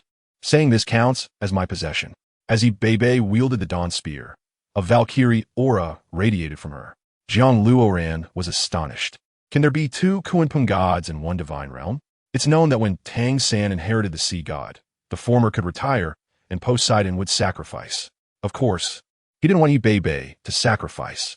On the contrary, he knew the inside story, so he didn't plan to fully inherit the Kunpeng god. As long as he had the current power to help Beiming through this trial, it would be enough. This way, no one would have to die, and he could still assist Beiming. The North Sea god position is a self-created divine position. Unlike the god of killing and other divine altars that require a price of life, it can be said that currently, there is only one Kunpeng god, which is me. Even if you inherit the divine position, I will still be here, just without having to manage everything. If you want to reside above the North Sea Temple, that is also possible. However, you may be the last person to inherit the North Sea god position. Ye Beibei Sikit. It seems that the North Sea god is too few. She wants to create one more. Self-created divine position. This is too exaggerated. What kind of extraordinary ability could establish a divine position in the divine realm? Is this risking the physical body to fight for God? One dares to fight, and one dares to struggle. Why am I the last North Sea god? Jiang Luoran truly does not understand. Wasn't it said that the North Sea god does not require a blood price? Because in this world, there is no more Kunpeng. This is also a downside of self-created divine positions. It cannot be broken by just anyone, because only the Kunpeng bloodline can inherit the divine position. This is prepared for the Kunpeng. If someone else comes, they may not even be able to open the domain. Yi Beibei frowned. Even if I am the Kunpeng god, I cannot change this fact. It's over. It turns out it's myself who is going extinct. This is too amusing. Speaking of which, he can also be considered one of the national treasures like the giant panda, a precious species. All right, this Dawn Spear, you understand it yourself. If you have any questions, you can come and ask me. Remember, temporarily do not use artifact skills. Otherwise, you will bring disaster upon yourself. Yi Beibei then left with Jiang Luoran and the others. This feeling, how does it seem like working for someone? Jiang Luoran smiled bitterly and shook his head, holding the Dawn Spear and flying toward the top of the Kunpeng Holy Temple. Master, Yi Hong has led a large army and is attacking our front camp. Excellent, said bitterly. And behind us, we have already been surrounded. Feng Linger became anxious. The remaining two girls also frowned. Clearly the situation is very bad. Should we tell the prince? Let him. Kaya tentatively asked. No, let him remain in the dark. Wait until he truly inherits the divine position. Then he can help us. Yi Beibei refused decisively. Master, Yi Dong requests to see you, saying he wants to take back the Kunpeng Holy Temple, Exiner said. Do not see him. If he wants to take it, let him come and take it. I will be waiting, Yi Beibei said as decisively as ever. The four clearly saw that Yi Beibei actually cares about JiangLuoran's safety. She just doesn't want to say it. On the surface, she seems indifferent, but in reality, she is very concerned about this child. She had planned several times to go to the Douluo continent to check, but there were always urgent military matters. Otherwise, why would it be so awkward? It is fine if Yi Dong does not become a god. Yi Beibei could defeat him with one move then. If Yi Dong suddenly becomes a god and leads the rebels straight here, there would be no way to stop it. Chapter 187. Achievements. Jiang Luoran held the Dawn Spear, using soul power to stimulate it, enhancing it with soul rings, and catalyzing it with his martial soul. But he could not remove the black iron. He couldn't make the Dawn Spear reappear. What should I do now? Having reached the limit of cultivation, continuing to cultivate would definitely be useless. As for combat techniques, breaking through the surface still requires practice. After all, he is still a bit unfamiliar. In fact, Jiang Luoran could feel that breaking through the surface not only targets soul skill releases, but also his own attacks. Every strike, every time, needs to meet exquisite and precise requirements. This can only be trained in real combat. Just thinking about it is useless. Anyway, the more he fights, the more he will naturally figure out. At the very top of the Kunpeng Holy Temple, there are actually stairs. This startled Jiang Luoran. Where could these stairs lead? It must be to the divine realm. He He never expected that his ancestors could open a passage from the sky to the human world and establish a divine position. What kind of extraordinary power could accomplish this? As soon as he stepped onto the first step, Jiang Luoran felt the pressure. He instantly understood. Isn't this the staircase Tang Sin walked in the Sea God Temple? The longer the staircase, the greater the pressure. However, the greatest feeling Jiang Luoran experienced was not pressure, but thrust. After the 13th step, Jiang Luoran was pushed back to the 9th step. If he hadn't held on tight, he would have been pushed away. The towering staircase reached into the clouds, and at a glance, it seemed endless. Walking up it would mean becoming a true god. What is going on? Jiang Luoran panted heavily, wiping the sweat from his forehead, looking at Feng Linger who was approaching. Sister Linger, I am climbing the heavenly staircase. The heavenly staircase? What is that? Feng Linger asked in confusion, looking around. Right here. Can't you see it? Jiang Luoran pointed straight ahead. No, there is nothing. Where did the heavenly staircase come from? Are you dreaming? This is the Kunpeng Temple, full of secrets. But it can also create an illusion, Feng Linger said. Impossible. Jiang Luoran swore it was impossible. The strength and feeling brought by climbing the heavenly staircase must be a necessity for becoming a god, right? Yi Beibei said that only a Kunpeng can inherit the Kunpeng god position. Feng Linger and the others cannot see it at all. Come and find me, is there something? Jiang Luoran had been like a freeloader since coming to the North Sea, not familiar with anyone. But anyway, he still carried the title of prince. It's time for you to achieve great things. Feng Linger pulled Jiang Luoran towards the door. That's right. Although Yi Beibei is unwilling to let Jiang Luoran participate in the battle. However, if Jiang Luoran takes the field, it will definitely minimize the cost of bloodshed. This is a demigod. His strength can even match Yi Dong and Yi Beibei in any major battle, except when Yi Dong is present. He sweeps everything. Why not let him go to the front lines? Just keeping him at home is a vase. Achieve great things? Jiang Luoran pulled back Feng Linger and stood firm. His strength had greatly increased. Let alone one Feng Linger, even hundreds of Feng Lingers, he could handle with ease. Why don't you want to go? Feng Linger showed a disappointed expression. This is too slow. Jiang Luoran spread his Kunpeng wings, grabbing Feng Linger with his left hand and raising the Dawn Spear with his right hand, suddenly swinging it, charging out from the Kunpeng Holy Temple. JiangLuoran's speed was as fast as lightning, cutting through the domain of the Kunpeng Holy Temple, flying towards the battlefield behind, as Feng Linger mentioned. Chaotic sounds came, as if this entire world existed in an era of warfare. Below the Changshan County Ridge, countless soul beasts were fighting fiercely. This feeling was as if he had traveled back to ancient times. This was completely a bloodbath of soul beasts from the primeval era. If he hadn't seen it with his own eyes, Jiang Luoran would never have believed that such a scene still existed in the world. A grand scene. This is definitely a grand scene. The lowest soul beast inside is at least 300,000 years old. The North Sea was previously uncontentious, a paradise. And the soul beasts here are generally well-nourished and live well. Letting such a soul beast loose would be a devastating weapon. But here, it can only be cannon fodder. Kill.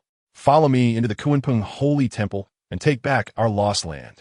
The giant tiger holding a bone knife shouted, with its roar. 2 soul beasts on the North Sea side were killed. This giant tiger's muscles were developed like Kwa Fu whenever the bone knife fell. A soul beast on the North Sea side would surely die. Blood-red eyes and white wings. It looked a bit out of place, but also a bit shocking. Didn't you say it wasn't time to fight yet? They're almost breaking in. Jiang Luoran complained. Why didn't you tell me earlier? Feng Linger knew that Jiang Luoran wouldn't be angry with her, but might not be the same with Yi Beibei. After all, Jiang Luoran was raised by her and could be considered like a mother to her. This flying tiger was the overlord of the rear camp. You don't need to worry about its name. It's about to die anyway. Its identity is Yi Dong's adopted son, Feng Linger said quietly. All right, leave it to me. Jiang Luoran spread his wings and soared into the sky, rushing straight to the center of the battlefield, looking down at the domineering flying tiger. All the soul beasts halted their attacks, staring fixedly at the incoming Jiang Luoran. They couldn't ignore him because there was a Kunpeng god mark on Jiang Luoran's forehead, proving he was the next Kunpeng god. What they were fighting over was precisely this. The Spear of Dawn reappeared. That was the Spear of Dawn. He had gained the recognition of the Spear of Dawn, a demigod of Beiming. This must have been taught to him by Yi Beibei. How could he obtain a divine position and the Spear of Dawn on his own? Bah, shameless thing, dressed up as a demigod. Isn't it all thanks to gifts? You are Yi Beibei's child from outside? That? A human child? A hybrid, right? The flying tiger's rough voice rang out. The soul beast behind it burst into laughter, pointing at Jiang Luoran. Who would take a god without strength seriously? But they didn't know that Jiang Luoran had indeed reached level 99 and had obtained the Kunpeng divine position in the Spear of Dawn on his own. It wasn't inflated by Yi Bei. One could understand that Jiang Luoran's gaze was indifferent. Ever since becoming a demigod, he was no longer as excited about everything. Cursing? It would soon be going to hell anyway. Let curse. I don't know if you can withstand my blade, but I fear that with one strike, you will perish. However, if I can anger Yi Bei, I would count as a contributor.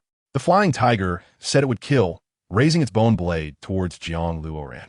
From Jiang Luoran's perspective, this was no longer just a bone blade, but the heavenly blade. It seemed to rush in from the clouds above. But what use was that? This was the essence of combat not learned. Only the form was consumed, not the power understood. The 9 golden soul rings on Jiang Luoran's body shook and surrounded his left-hand index finger. When Jiang Luoran activated the 9 rings, the flying tiger and all the soul beasts sensed something was wrong. He was actually a level 90 or above being, not just someone with a divine position and the Spear of Dawn. The flying tiger had spoken, the blade had fallen, and it no longer cared about anything else. Bang! Jiang Luoran pointed with his fingertip, and a stream of colorful golden light shot out, heading straight for the blade. Chapter 188. The king approaches the city. Crack! The bone blade was broken in two, and without losing momentum, it continued towards the flying tiger. Bang! The golden beam pierced through the flying tiger's heart, delivering a chilling blow. As for the soul beasts behind the flying tiger, they were all pierced by the golden light, falling in large numbers. The flying tiger knelt on one knee, staring in shock at the wound on its chest, unable to believe it. A tiny golden light pierced through me? What the hell is this? It's like fighting with someone from a completely different level. No, the flying tiger felt it couldn't fall here. After all, it still had many things to do and didn't want to die. Stop struggling. You're already at your last gasp. Jiang Luoran gripped the Spear of Dawn in his right hand and struck down towards the flying tiger's head. In a flash of lightning, the flying tiger was sliced in half, dying on the spot, not even knowing why this Jiang Luoran was so strong. This was no longer just strong, it was unparalleled. The flying tiger, a battle general level soul beast, was so easily cut down by Jiang Luoran. Not to mention whether Yi Dong would be furious and seek revenge. Just the soul beasts on the rear battlefield felt a chill from Jiang Luoran. They thought he was a mere decoration, but unexpectedly, he was a big shot, especially being close to characters like Yi Bei and Yi Dong. The appearance of such a figure was enough to change the course of the battle, both psychologically and in combat. Jiang Luoran had already stunned the soul beasts on the rear battlefield. Shall we go together? Jiang Luoran raised the Spear of Dawn, pointing at the soul beasts on the opposite side like a tide. A challenge. This was a blatant challenge. But who would dare to accept? The flying tiger was dead. Who would step up? They would be foolish. Retreat. Quickly retreat. A large number of soul beasts roared. Today, they feared it would be difficult to break through the rear, let alone dreaming of robbing the Kunpeng Holy Temple. That would be courting death. The soul beasts of the Kunpeng Holy Temple sat down, some injured, some dead. After fighting for more than 10 days, they were already unable to continue. In fact, they wanted to cheer for Jiang Luoran, but they simply had no strength left. However, they understood that Beiming had successors, and there was no need to worry about the future. At first, some even thought of defecting, as the disparity in strength was too great. But Jiang Luoran's appearance reassured everyone. Jiang Luoran was now at the same level as Yi Bei. If he became a god and joined forces with Yi Bei, then they would have dual gods fighting. They could completely crush the opposition. In a real battlefield, what mattered was how many top-tier beings there were. Moreover, Jiang Luoran was exceptionally strong, striking like thunder, killing the flying tiger. Who else would dare to defy? His status in this battle would immediately lay the foundation. Kunpeng God, Kunpeng God. Some who still had strength shouted, looking at Jiang Luoran. In this battle, you have at least prevented the deaths of thousands of soul beasts. The situation in the rear battle seems fine. Come back with me. Feng Ling ad flew over. No, we should force the opponent now. Yi Dong will definitely come to kill again. We are in a deadlock now, and even if we bully the opposition to death, what can they do? Letting them return and come back is unnecessary, lest they become a stumbling block for us in the future. Jiang Luoran would not do those things of letting others go only to be hunted down later. At the very least, he needed to ensure the other side no longer had the power to resist. Then you go. I'll take the injured back to treat them and need to stop the large-scale activities. Feng Linger waved her hand. All right. Jiang Luoran pursued the fleeing soul beasts. flying in the sky while the soul beasts ran on the ground. Because if they flew in front of a god, it would be disrespectful. They feared Jiang Luoran would immediately kill them. However, Jiang Luoran didn't even know there was such a rule. Even if they fled while flying, he wouldn't say anything. The current situation was that Jiang Luoran was slowly flying in the sky, while the soul beasts were running quickly. Jiang Luoran scanned below. He had extreme speed and could fly to the leader's location in an instant, so there was no need to worry about anything. Run fast. The Beiming God is about to get angry. Why is he still chasing us? Is he going to kill us all? Such strong divine power, simply unbeatable. Beiming God, forgive us, Beiming God. As they rushed into their fortress, all the soul beasts surged in, and Jiang Luoran did not stop them. It was only after they all rushed into the fortress that Jiang Luoran stood at the gate, looking down at this group of soul beasts. This feeling was somewhat like that of shepherd, with these soul beasts being sheep, and Jiang Luoran himself was counting the number of sheep. A group of people felt extremely awkward. If Jiang Luoran killed them, they could only accept it. You have offended the Beiming Sacred Hall. How can the crowd be convinced without some lessons? I will only strike once. How many soul beasts can survive? It's up to your fate. Jiang Luoran raised the dawn spear high, and at that moment, the dawn spear seemed to shine like the sun, emitting beams of light. Beiming God, we were merely misled. We love peace. Yes, it's all Yidong's fault. He deceived us with sweet words. We request the forgiveness of Beiming God. A group of people began to shout, joking about who could withstand a blow from a demigod. Love peace? Jiang Luoran almost laughed in anger, just now. He hadn't seen you hold back at all. Not to mention that you are violent extremists. You are all a series of lunatics. Bang, bang, bang. Golden soul rings were added one after another to the dawn spear, and the brilliance on the dawn spear intensified, even obscuring the sunlight. It was evident what kind of killing move Jiang Luoran was about to unleash. Beiming God, we are willing to surrender. We are willing to turn from darkness to light. Yes, yes, we surrender, we surrender. We will join the Kunpeng Sacred Hall's ranks right now and fight against that heinous Yidong. The soul beasts panicked. They didn't dare to withstand Jiang Luoran's strike. Ridiculous. Have you ever seen an energy ball as large as the sun? Who would dare to take it? Jiang Luoran. There's such a play? Surrender? If that's the case, it's not impossible. After all, Jiang Luoran didn't want to kill too many, as that would make him seem ungracious. And one more thing, the Beiming Sacred Hall indeed lacked manpower. Otherwise, how could they be suppressed by the opponent? Since that's the case, if he could convert their power for his own use, why would Jiang Luoran still want to kill? Indeed not bad. However, they were still somewhat scared.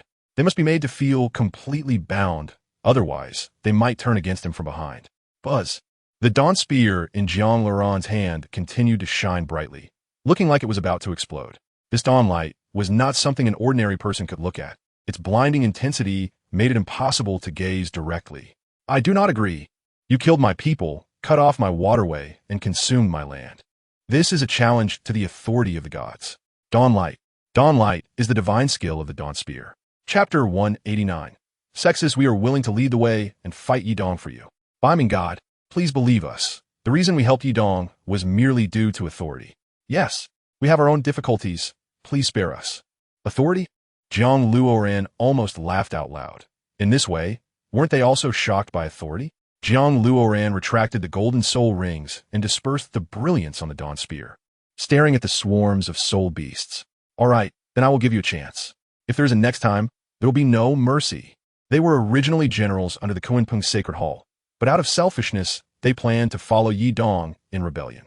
Currently, it seemed that the Beiming Sacred Hall was likely to produce dual gods, and the base of the Kunpeng Sacred Hall was indeed the Kunpeng. The Kunpeng is the orthodox. Even if Yidong rebels, he cannot inherit the Kunpeng Sacred Hall. In this way, lick, kneel, and lick the future Beiming God. Surviving is the true way. Bastard dare to act tough? A huge iron-blue bird charged in, its feathers resembling steel. Protect, Beiming God. Alert, alert. These soul beasts were indeed capable. Jiang Luoran, as a demigod, had no major issues as long as Yidong wasn't present. At this moment, it was time to show loyalty. A leading soul beast, a baboon bird transformed into a human form, flew to Jiang Luoran's side, saying, respected Beiming God. The opponent is Yidong's war general. His name is Sexus, known for his fierce and tyrannical fighting style. He is considered the most ferocious soul beast in Beiming. Of course, under your strike, he might not survive. Another 7-star ladybug flew over whispering softly. If the enemy is not as strong, is there no need to take them seriously? Jiang Luoran frowned. What kind of sycophants were these? It seemed he could only send them to the battlefield in the future. Keeping them around would definitely lead to the nation's demise. Petty man's slander. Untrustworthy. One more thing. Jiang Luoran had already grasped the general's intention. There were a total of 8 war generals in Beiming, with Yi Bei and Yi Dong each having 4. Currently, he had killed one. He wondered if Sexus would fly into a rage upon learning the reason. Oh, Sexus was furious, roaring to the sky. Just a mongrel who knows nothing but living under mammals. Why should he possess such a divine position? The divine weapon in your hands will only become dull. You filthy creature. Jiang Luoran couldn't even be bothered to communicate with him. He raised the dawn spear, preparing to unleash a lethal strike. And you all, do you want a rebel? My king Yi Dong has such a status. How dare you betray the truth and betray the strong? Damn, all you should die. After saying this, Sexus charged in, and the first thing he targeted was the baboon bird beside Jiang Luoran, because only bloodshed could make this group submit. Otherwise, Yi Dong would lose a very important fighting force.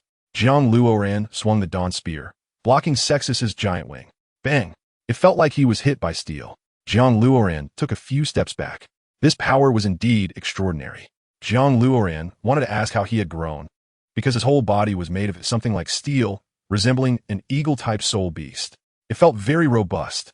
Did he like to eat iron? Sexus could not possibly defeat Jiang Luoran. Within 3 moves, he was forced to fly back. Sexus was shocked. He knew very well what his strength was. The only ones capable of achieving this were those above the demigod level. This Jiang Luoran was unusual. Could it be a divine weapon? Yes, it must be a divine weapon. This lowly person actually used a divine weapon to crush me. It's simply disgusting. Sexus drew his rib bone from his waist, still stained with bluish blood. Fighting with his own soul bone, this Sexus was as tough as they come. It was evident how much he hated Jiang Luoran, even wanted to kill him immediately. The brilliance of this soul bone shone brightly, with a sharp blade. It was definitely a rare weapon soul bone. I won't use a divine weapon. I'll give you a fair challenge. Jiang Luoran retracted the dawn spear to his brow and pulled out the moon tiger's soul slaying knife, descending into midair. Sykes watched as Jiang Luoran retracted the dawn gun, feeling a pang of pain and wanting to shout, "Wait until I kill you and take the divine artifact." Let's see about that. Jiang Luoran leaned forward and charged, slicing through the clouds and flying towards Sykes' upper body. The moon tiger soul-cutting blade in his hand grew larger, now comparable to the large blade in Sykes' hand. Bang, there was no prolonged stalemate, just the clash of blades, followed by a streak of lightning and fire. Sykes reversed his soul bone blade and lunged at Jiang Luoran. For him, there was no enemy he couldn't defeat. Every battle was fierce. Bang, bang, bang.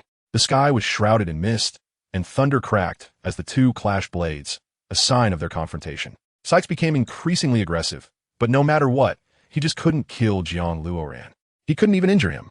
This was impossible. The opponent was just a vase, absolutely incapable of matching a battle general's strength. Sykes charged recklessly, but Jiang Luoran slashed with the force, injuring Sykes' wing again.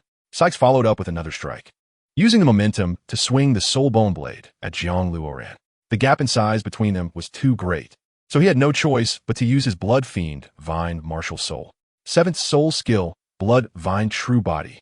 Jiang Luoran suddenly expanded, the golden blood fiend vine wrapping around him, growing inch by inch, directly repelling Sykes' incoming large blade. Now, Jiang Luoran was a 99-level ultimate Douluo, and his blood fiend Vine Martial Soul was, of course, at its peak. If he couldn't even do this, how could he call himself ultimate? A 10-meter-tall plant man appeared, holding only the moon tiger soul-cutting blade, not summoning anything else. Sykes didn't understand what this was, but he only knew his purpose, to kill the opponent. Ah! Sykes charged at the plant man, his reckless left fist striking out. The plant man raised his right hand with the moon tiger soul-cutting blade, slicing down onto Sykes' hand. Sykes' left palm was cut open by the moon tiger soul-cutting blade, blue blood flowing down, but he tightly gripped the moon tiger soul-cutting blade, showing no intention of letting go. Sykes retaliated with a slash aimed at the plant man's head. So ruthless. This soul beast truly lived up to its title as the first madman, striking far too savagely. Even the plant man had no way to dodge, only able to block Sykes' soul bone blade with his left hand. The onlookers were stunned. This was a life and death struggle, with two giants mutually restraining each other. Ha ha! You fell for it. Sykes suddenly spat out blue light. Oh no. Jiang Luoran immediately sensed something was wrong. The opponent was preparing to unleash something akin to a soul skill. Who said he only fought recklessly? When it came to a killing blow, he didn't hold back at all. Ninth soul skill, Blue God Talisman. Once the Blue God appears, countless are doomed. Ninth soul skill, Blue God Melody. The Blue God's Domain. Blood Rain Song. A song of death sent to Xiaochang. Chapter 193, God's Bang Bang. The sound of bones breaking rang out continuously as Sykes couldn't withstand JiangLuoran's ninth soul skill, being crushed and battered. Now, he had no chance to fly, let alone stand up. Sykes seemed not to have realized what had happened when Jiang Luoran struck him down with a single blow, killing him on the spot. The soul beast still thought Jiang Luoran couldn't defeat Sykes, planning for a third betrayal. But looking at it this way, Jiang Luoran still had formidable strength. One by one, they cheered. In just one day, no, half a day, Jiang Luoran had killed 2 battle generals. This was a heavy blow, a fatal wound. Although the battle generals were ineffective in god-level battles, they played a decisive role in various skirmishes. With Jiang Luoran's actions, at least half of their blood sacrifice was reduced. Inside the Kunpeng Sacred Hall, how can you let him go to the battlefield? He's still a child. How can he witness such bloody scenes? Although he possessed strength, in such circumstances, he might even forget his own power. Ye bai bai repo achet fenglingia. Master, you don't know the prince's temperament. I've been with him for years. He's definitely not someone who runs away at the sight of blood. Otherwise, how could he have achieved the status of an ultimate Douluo in such a short time? Feng Lingia aside, Yi Bei didn't know what kind of person Jiang Luoran was outside. Afraid of blood? He possessed the domain of the god of death. He might not even fear hell. Jiang Luoran's style of doing things was already that of an adult. If compared, he could be considered a second Yi Bei. I don't know his experiences. Why don't you tell me about it? Yi Bei suddenly calmed down, realizing she had overlooked a lot. She only had a vague concept of what kind of person her son was. Feng Linger smiled gently. Losing 2 battle generals, Xian and Lier, also conveniently resolved the other 2 paths. It's hard to imagine that the battlefield they've been confused about for a long time collapsed today. Indeed, the god of Beiming has descended, bringing prosperity to Beiming. Now, all the defeated soldiers fled back to Yidong's side, losing 2 battle generals. And with the position about to be breached taken away, Yidong was furious, like a lion wanting to swallow the sky. Who killed my 2 battle generals? Yi Bei. Yidong sat on his grand golden throne. He was currently in human form, but his muscles were bulging, with a bare waist and tiger back. One could imagine how monstrous he would be in his soul beast form. It seemed like the newly emerged Beiming god was named Jiang Luoran, a flying beast coming forth. What? That bastard? Yidong's face twitched. He was furious. This person must have used a divine artifact and divine position. Truly infuriating. Yidong's roar shook the air for miles around with a metallic resonance. Yi Bei's behavior was rebellious, and her son was even more of a greedy wolf. It was sad and hateful. How could they lead Beiming to a better future? The strategist stepped forward, his whole body filled with a yellow aura. The Beiming god actually consorts with low-level soul masters. This is a disgrace. Yidong clenched his fists tightly. If it weren't for Yi Bei having such a case, he wouldn't have been forced to inherit the Hell War god. Instead, he would have willingly given up the divine position. But with Yi Bei's case, Yidong resolved to change everything, at the very least. Beiming could not let Yi Bei lead anymore. It couldn't be said he was willingly giving up. After all, he wasn't Kunpeng. One could only say he was convinced and willing to be an idle person, not causing trouble. I suggest we conserve our strength and invite the Hell God to come forth, attacking the Kunpeng Sacred Hall in one fell swoop, restoring a future for our Beiming. The strategist, also in human form, knelt on one knee before Yidong. Yidong, such a domineering person, suddenly showed signs of hesitation, furrowing his brow as if he couldn't bring himself to do it. Invite the Hell God to come forth for the future of Beiming. All the flying beasts knelt before Yidong, the scene grand, as if holding a divine ritual. They killed our battle generals, but the Hell God showed no mercy. The strategist said sternly, "All right, conserve our strength, immediately march south, and fight to the death." Yidong said, standing up from his seat, disappearing from everyone's sight. Inside the Kunpeng Sacred Hall, "From what you say, he does resemble me, having violent tendencies." Yi Bei smiled, but could be a bit precocious. "I remember when I was 50,000 years old, I was still a child." "Master, humans are a precocious species. They could develop in all aspects within just 10 years. If that's the case, isn't Jiang Nan still a child when he's with you?" Feng Linger is truly a talented orator, while Yi Beibei is not as good in this regard. If that's the case, I allow him to fight as long as he doesn't encounter Yi Dong. Upon hearing that man's name, Yi Beibei suddenly became gloomy. Now that all enemy troops have retreated, Yi Dong is either seeking peace or conserving energy for a decisive strike, Feng Linger speculated. That's right. But I know he definitely won't choose peace. It will be a decisive strike, Yi Beibei worried. If Yi Dong really intends to spare no effort to fight for the Kunpeng Sacred Hall, she has no choice but to fight to the end. Although she could return to the divine realm and no longer be affected by the war, Yi Beibei did not want to be a spineless god. If the crown prince becomes a god, won't we have two gods? Why should we worry? Feng Linger asked. Because over there with Yi Dong, there isn't just one god. Ultimately, we are outnumbered. When that time comes, don't blame me for being ruthless. I will definitely send Luoran to the divine realm. Yi Beibei nodded. There are also two gods on the other side? Feng Linger widened her eyes. How could she not know such a big thing? I deduced it. And there may not just be two, but probably three or more. Yi Beibei's words startled Feng Linger. No Guande. You have to know that even if Yi Dong becomes a god, he is not enough to compete with the northern underworld god position. But Yi Beibei was worried. Why should she be concerned about something that poses no danger? So this is the reason. There isn't just one god on the other side. The real battle will begin, and all divine positions will appear. By then, nothing will be useful. My god, this battle is actually so terrifying. I know you're shocked. You four will follow Luoran to the divine realm and become his generals. If there's a chance, seek your own divine positions. You must know that generals are also born for divine positions. Yi Beibei smiled. Impossible. JiangLuoran would rather die than do that. Master, I dare bet you can't drive him away. Feng Linger shook her head, feeling it unnecessary to say so much. When he returns, let him come to my palace and say I have something to discuss with him. Yi Beibei seemed to be deciding something. Is it something like that? Feng Linger was stunned in place, feeling numb all over. Chapter 191. The true Dawn Spear. JiangLuoran returned, bringing a large number of soul beasts, and heard that Yi Beibei was looking for him. The Kunpeng Sacred Hall, where Yi Beibei resides, was a place that felt ethereal and solemn. Walking in here, it actually appeared as a pure white expanse. Everything seemed so ethereal and grand.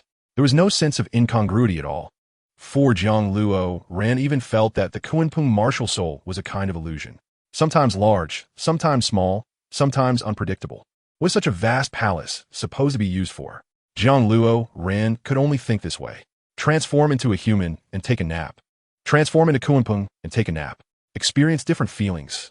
Indeed, from a visual perspective, this hardly looked like a palace. It was more like a vast square. So rich. It's rich to the point of overflowing. I hate that I spent all my money for several years, wishing I could divide a gold coin into two to spend. But with my mother here, the rich can't spend it. At the time Yi Dong advanced to become a hell god, I had just come out of the divine realm and was unaware, so I was ambushed. Then I encountered that man, initially planning not to return. But how could a god of the northern underworld ignore the northern underworld? Yi Beibei showed a pleading expression. I didn't blame you.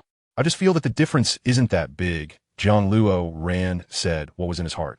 The people around him, Tang San, Dai Mubai, Ma Hongjun, Oscar, Zhu Zhuqing, and Xiao Wu, all lacked parental figures. Ning Rongrong, on the other hand, was different. She had someone like Ning Fengji to dote on her, and two Title Douluos. So, being with monsters also led to having a monster's mindset. Upon hearing this response, Yi Beibei might have felt a bit sad. Having come to this point, it was quite awkward. Since soft approaches don't work, then hard approaches will do. Anyway, what he wants is power, and I can teach him. After the trial, you mastered the combat methods and field, and also obtained the Dawn Spear. It can definitely be considered quite good. You lack the harmonious application of these, and next, I will personally duel with you.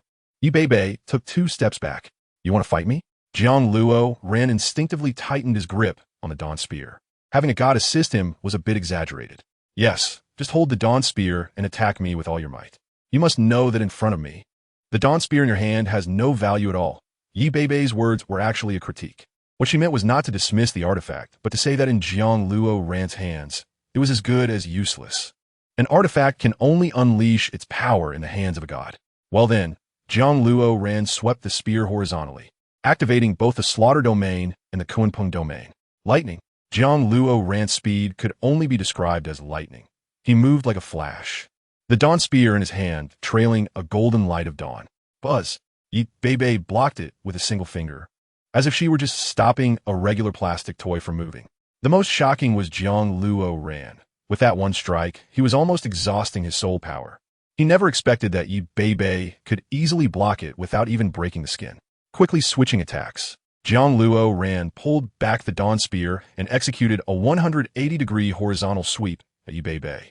He was initially worried about injuring her, but now Jiang Luoran could fully relax. After all, this was a god. How could he hurt her? The 180-degree sweep was also deflected by Yi Beibei with a single finger.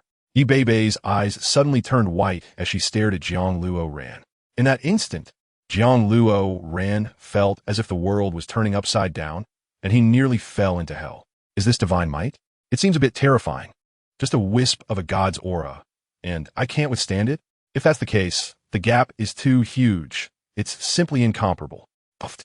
Jiang Luoran spat out a mouthful of internal blood, his vision gradually darkening. Not bad, you actually managed to withstand a wisp of my divine might. Yi Beibei was quite satisfied with Jiang Luoran's physical quality. A wisp? Jiang Luoran almost spat blood again. Just this little bit of power had him nearly at death's door. That's right, the gap between humans and gods is still very large. Even a small amount of my divine power is something you cannot withstand. Unless you are also a god, Yi Beibei said matter-of-factly. So the perception between demigods and true gods is so vast? If my opponent is Yi Dong, wouldn't he be able to wipe me out with a puff? Jiang Luoran gasped. You can't say that. The northern underworld god is a high god, and this position is much stronger than others. I can now fight against two gods, but adding one more would be impossible, Yi Beibei said. Are you saying that Yi Dong has at least 3 gods under him? How are we supposed to fight? It's a complete crushing. As long as the other party wants to, they charge him like a bulldozer. Jiang Luoran is worried for Beiming. Is this not something you should consider? Can we continue? Let's try again. Jiang Luoran hoisted the Dawn Spear and rushed to Yi Beibei's side. During this time, Jiang Luoran asked many questions. Through Yi Beibei's careful conversation, he realized there were many things he hadn't noticed. Outside the Kunpeng Sacred Hall, what is the master doing? She activated the Beiming Divine Position, and Xiner asked Feng Linger. Of course it's that thing. If it merges with the Dawn Spear, Jiang Luoran might become a god today, Feng Linger said. The Dawn of Light? The master is going to bring out the Dawn of Light. This means she wants to give the Kunpeng Sacred Hall to Jiang Luoran. What a grand gesture. I even want to be the master's daughter. The benefits are abundant. Xiner said enviously. Or a daughter-in-law would work too. I believe the master can give you a cluster of celestial flower beds, Feng Linger said with a sad smile, as she was being chased and beaten by Xiner inside the Kunpeng Sacred Hall. The Dawn of Light? Jiang Luoran looked at the Dawn Spear in his hand. Isn't that the divine skill on my weapon? The Dawn Spear and the Dawn of Light were originally one, but one was nurtured by the Kunpeng Sacred Hall, and the other was brought to the divine realm. They serve different purposes. In fact, there can no longer be a third Kunpeng god. This path is useless. I'll give it to you now to prevent it from being coveted by others. Yi Beibei took out a brilliant golden orb from the wall. Jiang Luoran couldn't help but look at the gap on the Dawn Spear in his hand, which fits perfectly with the Dawn of Light. The Dawn of Light was held in Jiang Luoran's hand, and he could feel the spear vibrating. This was a pulling sensation, a feeling that was meant to be like this. It was very harmonious and fitting. There was not a hint of discord. It was hard to imagine what kind of power could separate these two artifacts. If he also became a god, then he and Yi Beibei together could battle the 4 gods. Although it was a bit forced, it was definitely a power that Beiming couldn't easily part with. It would be best if he could become a god. Boom! The Dawn of Light merged with the Dawn Spear, and the light radiated. At that moment, it seemed even Beiming was influenced. Chapter 192, Beiming True God. It's indescribable in terms of visual perception. Could it be divine energy holding the glowing spear? Jiang Luoran even thought he was controlling the whole world. The power was rising, a change of quality. The Dawn Spear shed its black impurities and completely merged with the Dawn of Light, sinking into Jiang Luoran's brow. He felt it. This was divine power being infused. The seal of the ultimate Douluo opened, allowing him to soar into the sky, reaching anywhere. The heavenly ladder. Yes, and the heavenly ladder. Climbing the heavenly ladder is what makes one a Beiming god, so right now, he was just enhancing his power, not yet becoming a god. Jiang Luoran walked to the highest level of the Kunpeng Temple, where the heavenly ladder connected with the clouds. Without hesitation, he stepped forward. Pressure. Indeed, there was pressure. Jiang Luoran's waist bent down in an instant. If he didn't become a god today, the opportunity to become one in the future would be slim. Therefore, Jiang Luoran had to push through with all his might. He had no way back. 156. 107. The further he went, the more Jiang Luoran could not see the end ahead. He felt this journey was further than the distance between Beiming and the Douluo continent. Shaking his head, Jiang Luoran continued forward. Although he was already dazed, the pain on his body constantly stimulated him. After passing 100 steps, the sensations brought by the ascent were no longer mere pain, but a mental tearing. Now, pain could no longer express Jiang Luoran's feelings. The current situation could be combined with the feeling he had when he first held the Dawn Spear. It might even be worse, because Jiang Luoran was always moving forward, and his pupils were gradually turning white. This was the rhythm of losing his sanity. Sometimes Jiang Luoran wanted to curse. Wasn't he the only Kunping in this world? Did the ancestors create this divine position to directly strangle him? Believe it or not, I will cut off your descendants and completely extinguish the hope of the Kunping lineage. He was really about to go crazy, because this heavenly ladder was nothing like the kind of trials one faced in the sea goddess palace. This heavenly ladder seemed designed to kill, and he still had to grit his teeth and climb up. This feeling was driving Jiang Luoran to the brink of madness. He was going insane. To be honest, up to this point, Jiang Luoran was entirely relying on his own inertia. His consciousness had already sunk. It was hard to imagine how Yi Beibei managed to get through this. Who could walk this despairing path? The Dawn Spear on his brow gradually dimmed, as if it didn't intend to help Jiang Luoran. He was really going to die. Jiang Luoran collapsed on the heavenly ladder. Behind him was an endless expanse of white clouds and indistinct steps, and looking ahead was the same. He was caught in the middle. Was there anything more difficult than this? Going back amidst suffering, while moving forward, could be even more torturous. The current fighting spirit and hope had already been abandoned by Jiang Luoran, because the wick of his life had been extinguished. Jiang Luoran closed his eyes and fell on the cloud steps, motionless. Falling endlessly, Jiang Luoran didn't know what would happen to him. Was this the feeling of death? However, without pain and cruelty, continuing like this was quite nice. But what about Beiming? He really wanted to give up family and friendship and keep falling like this. But he was somewhat reluctant. Buzz. The Dawn Spear on Jiang Luoran's brow released its power, and he suddenly opened his eyes, feeling that it was not so uncomfortable anymore. 385. 403.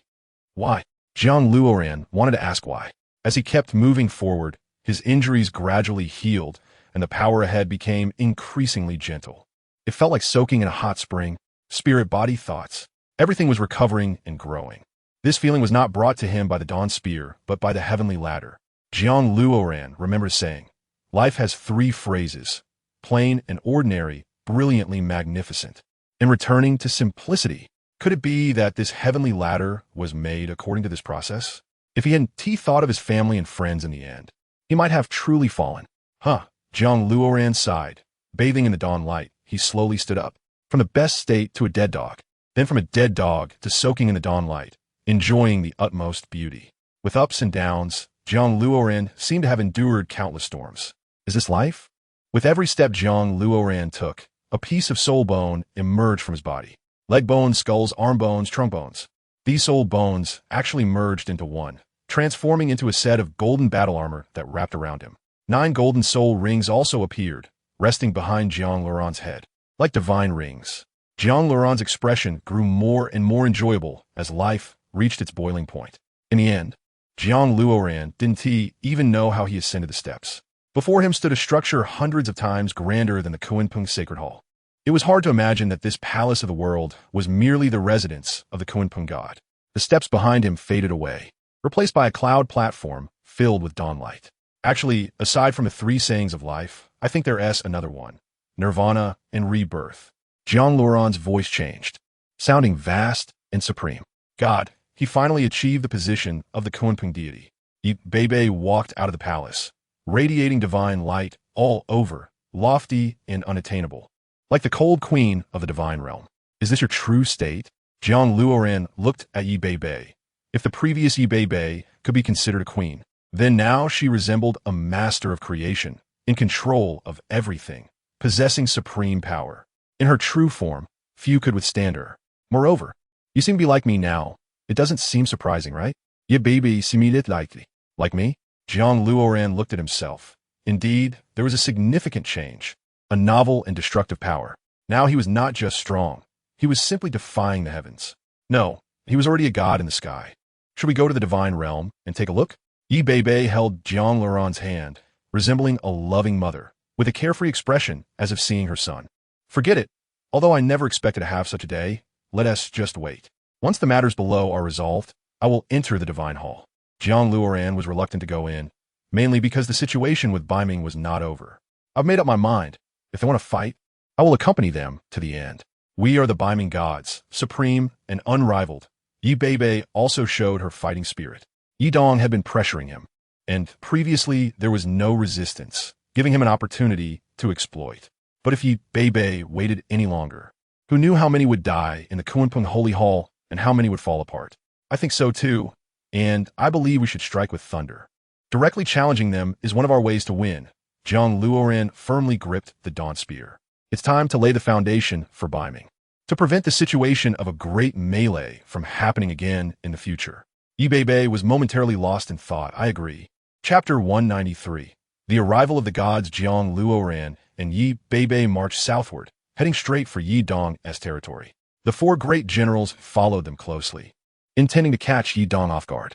Now that the dual gods of Beiming had arrived, the spirits of those in the Kunpeng Holy Hall were uplifted. One god against two gods. Even a fool knows who is stronger, but they were unaware that Yi Dong had more than one deity on his side. Once the battle began, no one could escape or be exempted. A large wave of soul beasts followed Jiang Luoran and Yi Beibei, forming a direct line. Jiang Luoran and Yi Beibei were adorned with 10 golden soul rings. Roar! Upon arriving at Yi Dong's stronghold, a sudden change occurred around them, and waves of soul beasts surged forth, surrounding Jiang Luoran and the others. It was an ambush. Clearly, Yi Dong intended to turn the tables, and Jiang Luoran and the others had fallen into a trap. Boom! Jiang Luoran raised the Dawn Spear and struck, collapsing a large portion of the left side soul beast army. Yi Beibei formed hand seals, and white light soared into the sky, annihilating an entire battalion of soul beasts. The key was that this soul beast army consisted almost entirely of those over 50,000 years old, with two deities present. The soul beasts on Beiming's side naturally became excited and engaged the enemy in battle. Yi Dong, Jiang Luoran, was also a god and naturally had keen eyesight. He spotted Yi Dong's presence at a glance. He could not let Yi Beibei engage Yi Dong in a fierce battle. Therefore, Jiang Luoran raised the Dawn Spear and charged forward. Yi Dong opened 10 golden soul rings and wielded a giant blade, charging towards Jiang Luoran. The 10 soul rings on Jiang Luoran spun, all attaching to the Dawn Spear, instantly radiating golden light. The black giant blade collided with the golden spear, and the heavens and earth instantly changed colors. This was a battle of gods, affecting everything. I'll help you.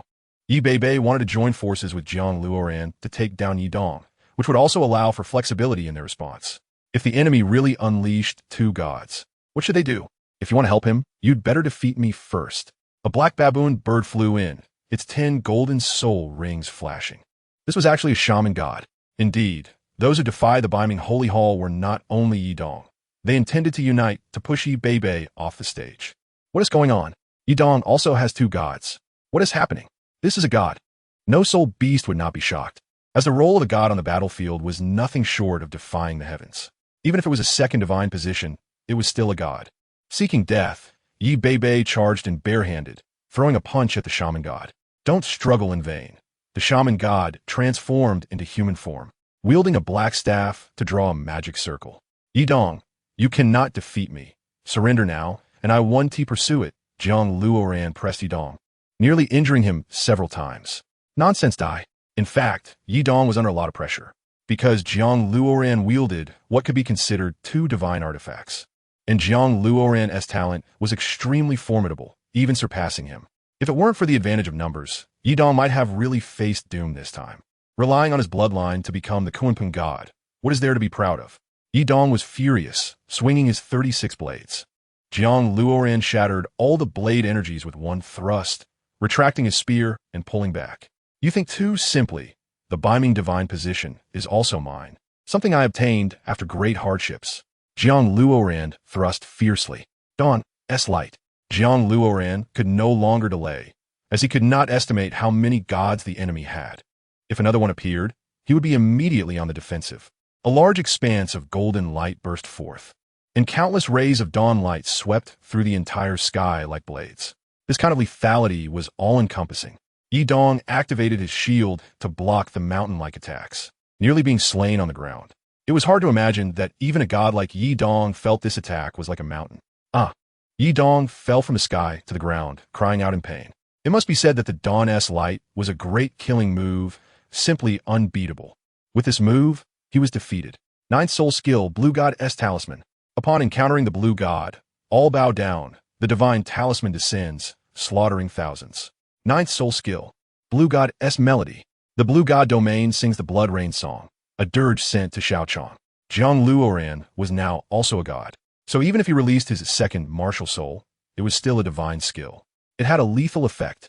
Yi Dong was first choked half to death by the blood vine, and then was struck to the ground by a sound wave. Enough! What does a junior understand? Next, it's a power you cannot bear. Yi Dong raised his long blade, helm manifesting. At this moment, everyone's eyelids changed, as all they could see was one color. Black, and it was pitch black, as if some hellish demon was about to appear. Jiang Luoran felt as if something was about to fly towards him, like a black lion with wings. It was so large that in front of this lion, Jiang Luoran looked as small as a tooth. Luoran, don't be dazed. Hit him.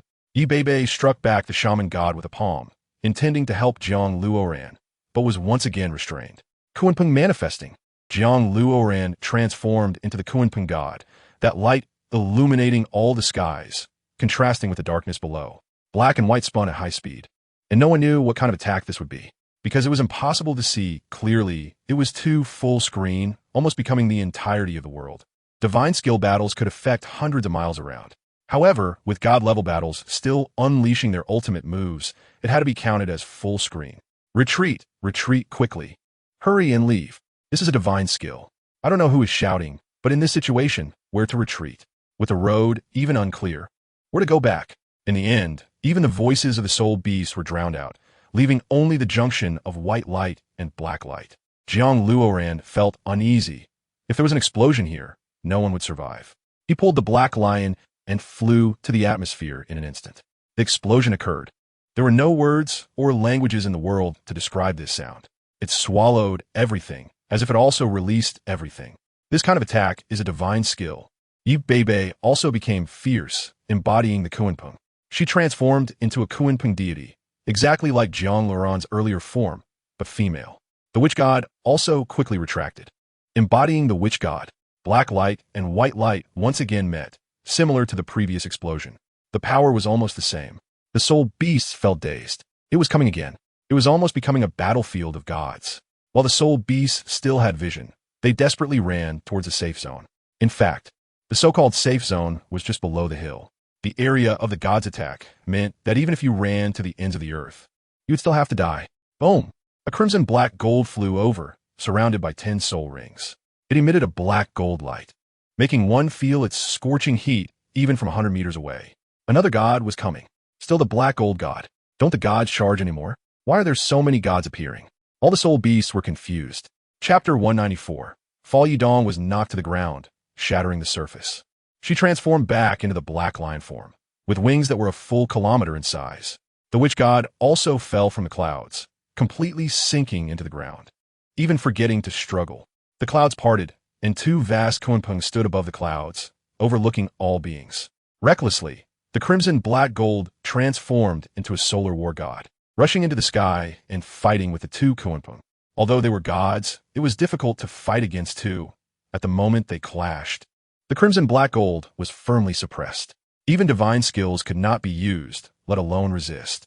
Yi Dong and the witch god charged into the sky together to help the crimson gold crow. The battle shifted again, and the 2 Kunpeng were overwhelmed but not unable to counterattack. On the contrary, Jiang Luoran and Yi Beibei had high tacit understanding, able to launch attacks skillfully in front of the 3 gods. Jiang Luoran transformed back into human form, holding the Dawn Spear, adding 10 golden enhancements, instantly transforming the Dawn Spear into a 1,000-meter-long weapon. The Blood Fiend Vine Martial Soul activated, and Jiang Luoran became a giant plant man, wielding the Dawn Spear, which was wider than his own body, and swung it towards the crimson gold crow. The golden light, like a heavenly barrier, made it difficult for the Crimson Gold Crow to distinguish whether it was a spear or a divine skill, and it immediately attempted to defend. Jiang Luoran naturally knew that in battles between gods, it was best not to put himself in a passive position. Therefore, the Crimson Gold Crow would definitely dodge or defend. At this moment, the Old Tree Root was needed. Old Tree Root. Oh, second soul skill, Shadow following. Woo, a towering ancient tree rose from the ground, with black old vines entwined together. As it twisted, it grew taller, dense like the world tree. Now, the Old Tree Root was also at the level of a million-year-soul beast, and Jiang Luoran summoned 10 at once. They pounced towards the three gods, with one remaining to protect Yi Bei. Fourth soul skill, 1,000 refinements. Fifth soul skill, held battle armor. The two soul skills were released on the Old Tree Root, reinforcing its defense and attack. For the fifth soul skill, held battle armor, Jiang Luoran waved again, releasing 2 sets of held battle armor. One for himself, and one for Yi Bei. The current hell battle armor could be considered a divine skill, or a divine armor. Buzz, the strategist flew in, shedding his robe to transform into a Qing Feng bird soaring in the sky. 10 golden soul rings unfurling. Without a doubt, this was another god. The current situation was 4 gods against 2 gods, immediately tipping the balance of the battle towards Yi Dong's side. Jiang Luoran felt increased pressure as the witch god and Yi Dong attacked him simultaneously, with overwhelming force that was hard to handle. Jiang Luoran swept horizontally at 180 degrees, pushing back Yi Dong and the witch god. Just as he wanted to attack Yi Dong, he was blocked by the witch god's magic circle. You can't win. The disparity is too great. Hurry up and surrender, or you'll collapse, Beiming, Yi Dong urged anxiously. If this continued, Beiming would eventually collapse, and it might even sink into the sea. You started this trouble. Now let us give up. You all back down. Jiang Luoran shattered the magic circle with one strike. Witch god's curse seal. A huge magic circle bound Jiang Luoran again, restricting his movements. Let's see how much more you can hold. Jiang Luoran used the dawn spear like a hammer, striking the magic circle. Bang! Jiang Luoran continued to chase Yi Dong, as he was the main character in this battle. When gods fight, mortals suffer. The soul beasts on the ground were in dire straits, some affected and instantly exploding to death. The entire Beiming was shaking. This was still in the sky battle. If on the ground, Beiming would undoubtedly collapse immediately. In this situation, Yi Bei could not withdraw either. She was thinking of a way. Since it has come to this, and you don't want to waste time, let's reveal all our trump cards, Jiang Luoran said. He saw that the other side seemed confident, indicating they must have more cards to play. A blue ice bird flew in, emanating a chilling aura that made Jiang Luoran alert. Anything that could make him wary must be a god or above. This was another god. The opponent actually had 5 gods. What a grand display. Luoran, retreat quickly. Yi Bei urged anxiously. She couldn't let Jiang Luoran fall here. Want to leave? Not so easy. The ice bird shouted, releasing ice spikes towards Jiang Luoran. If it weren't for the Old Tree Root restraining these gods, Jiang Luoran and Yi Bei would not have been able to hold on until now. But now that the opponent had another god, it was a complete crushing state. Jiang Luoran and Yi Bei were increasingly alarmed. This was completely unbeatable, and the opponent was clearly intent on killing. Feng Ling and the other warriors also saw the gap in strength. The other side had clearly come prepared. However, in god-level battles, they could not intervene and could only wait. Yi Dong, the witch god, and the ice bird fought together against Jiang Luoran. Hell embodiment, witch god embodiment, ice bird embodiment. The 3 gods simultaneously unleashed their divine skills, catching Jiang Luoran off guard. He didn't even have time to release the dawn spear before being knocked into the ground, nearly crushed. I told you not to seek your own destruction, Yi Dong thought, secretly shocked. If they weren't relying on numbers to win, they might not have been able to defeat these 2 gods after all, especially this Jiang Luoran. He had previously been called a fool, but that was a grave misunderstanding, because this guy's strength could be considered against the heavens. Even he almost suffered losses. However, whether it was due to Yi Bei support or the Kunpeng bloodline, it was unclear. Regardless, the opponent was now a god that could not be ignored. With the blessing of the Dawn Spear, Jiang Luoran became even more valiant and invincible. When Yi Dong intended to pick up the Dawn Spear, a painful sensation spread throughout his body. What kind of power could make a god unable to bear it? Is this the power of a divine artifact? Compared to the divine artifact in his hand, the Dawn Spear was undoubtedly the first. Is this what bloodline means? This was something that had caused Yi Dong pain for a lifetime. He dreamed of becoming the god of Beiming, but it was all due to his bloodline. Now he couldn't even hold the Dawn Spear, which was a humiliation, a tremendous humiliation. The more he thought about it, the angrier he became. Yi Dong raised his big knife and chopped down towards Jiang Luoran's neck. Luoran, hurry! Yi Bei shouted, disregarding the opponent's divine abilities, charging towards Yi Dong. Yi Dong's knife was as fast as lightning. How could Yi Bei catch up just because she said so? Bang! Jiang Luoran fell dead on the spot, and Yi Dong satisfactorily sheathed his knife, wiping away the blood. Yi Dong, you're looking for death. Yi Bei completely went berserk. She couldn't imagine Jiang Luoran's death. The four gods couldn't stop her either. Yi Bei waved her hand, scattering the four gods, and pursued Yi Dong. Yi Dong had never seen Yi Bei so angry since he was a child. He felt a sense of danger. Suddenly, a colorful light shot straight at Jiang Luoran. Chapter 195, 5 Gods versus 5 Gods, the aura of God. How could there be the aura of a god? Such a strong life force. This was completely a power that transcended everything. Jiang Luoran restored himself, suddenly opened his eyes, and realized that he had become a god. No matter what happened, he could see it clearly. Ning Rongrong and Oscar's martial soul fusion skill allowed Jiang Luoran to look at his perfected body. This is impossible. The distance between Beiming and Douluo continent. Even a god couldn't arrive in time. It would take at least several years to reach. It should be known that JiangLuoran's Kunpeng domain could only achieve instant arrival at its peak, which was the power to control time. Sure enough, 9 people emerged from a white teleportation portal. God level Tang San, God level Hulaina, God level Tang Bai, Dai Mu Bai Ma Hongjun, Oscar, Ning Rongrong, Zhu Zhuqing, and Xiao Wu. How? How is this possible? Even Jiang Luoran, as a god, found it hard to believe. What kind of astonishing power could transport them here? Hulaina threw out a green shell. You forgot. Someone from Beiming came before, so the teleportation device was naturally left behind.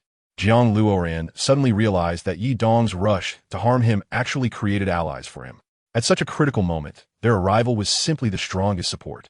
Moreover, Ning Rongrong and Oscar quickly unleashed their martial soul fusion skill to save themselves. Brother, I told you so, right? Tang Bai approached, a white light shining from his forehead. It was also a flying divine position. Taking the enemy by surprise, Tang Sin swiftly and accurately raised the sea god trident and shot it at the witch god. Boom! God slaying. The witch god was instantly blasted into ashes, leaving no trace. In that case, let's kill them first. Dai Mubai had already prepared. You gods go fight in the sky. Leave the ground to us. Ma Hongjun transformed into a fiery phoenix, rushing towards the ground battlefield. Clearly, Jiang Luoran, Tang San, Tang Bai, and Hulaina shot straight into the sky, standing with Yi Bei. The moment they instantly killed a god earlier had frightened Yi Dong. Had Jiang Luoran called for reinforcements? 3 gods. Moreover, they had just arrived and already eliminated one on their side, instantly widening the gap in strength. The situation changed again. Yi Bei, relieved to find Jiang Luoran alive, engaged in battle with the Crimson Golden Crow. Together, Jiang Luoran suppressed the Dawn Spear and struck Yi Dong. Poof! Yi Dong's internal organs almost burst out, followed by the Golden Sea God trident striking his chest. Do not harm my master. The strategist flew in and summoned a pair of black wings out. Little dower, solar corona power. Tang Bai also summoned white feathers, colliding with the strategist. Absolute zero. The ice bird spread its wings, as if about to ascend. The cold air emanating from it became increasingly terrifying. Even the entire sky was engulfed. 9-tailed power. Heavenly tribulation annihilation. Hulaina joined the ice bird, opening her arms to summon 9 pink, dreamlike tails, beginning to clash with the opponent. Time had already been consumed for too long, and everyone and the gods unleashed all their power. The sea god trident fiercely stabbed, driving back Yi Dong with the force of the sea. Not giving the opponent a moment to breathe, Jiang Luoran flew in, shrouded in clouds, wielding the Dawn Spear to slash at Yi Dong's back. Yi Dong was now attacked from both front and back, not to mention facing 2 gods. He repeatedly retreated and fell into a deep pit again. Yi Bei was incredibly skilled, especially as someone who had already become a god, with one move of the Kunpeng. She resolved the Crimson Golden Crow. The opposing gods were defeated one by one, and Jiang Luoran felt no mercy this time, as he had already died once. Moreover, without this group of friends, his mother might have been killed, and Beiming would have been invaded. Jiang Tang San, Tang Bai, and Yi Bei concentrated their firepower to attack the black strategist. 4 gods fighting 1 god. Even if this strategist could ascend to the heavens and enter the earth, he couldn't withstand so many gods. What face do you gods have? For gods are ganging up on me? The strategist panicked. Such a clutch plea for mercy. Go to hell with it. Jiang Luoran thrust the dawn spear into the strategist's body. Spare me, I am willing. Before the strategist could finish speaking, he saw a white light before him, resembling a divine skill. Feathers of homing. Annihilation kill. Tang Bai spread his 1,000-meter wings, wrapping around the strategist and quickly closing in. Jiang Luoran took advantage of the opportunity to escape from Tang Bai's attack. Boom! The strategist fell on the spot, not even leaving a drop of blood. A god had been taken down just like that. This kind of achievement could only be described as astonishing.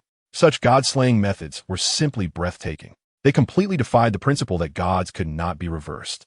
Finally, it was the ice bird. The 4 gods surged towards Hulaina, all exuding killing intent, unleashing their respective domains and summoning their divine artifacts. The ice bird panicked. If the battle continued, it would be surrounded by 5 gods and might even be killed. Run! Seeing the ice bird spread its wings, it flew far away. Jiang Luoran and the others were not to be trifled with. They had all become gods, and their speed was certainly unquestionable. Jiang Luoran took the lead, blocking the ice bird in front, Yi Beibei sealing the left side, Tang San on the right, and then Tang by blocking the ice bird's escape route. Lastly, Hulaina looked down at the ice bird from the sky. Just a moment ago, she had almost seriously injured the opponent, yet the opponent had managed to escape. You can't kill me. The ice bird panicked. Which god wouldn't risk their life? If it died now, it would be a betrayal of its past hard work. After finally becoming a god, it absolutely couldn't fall today.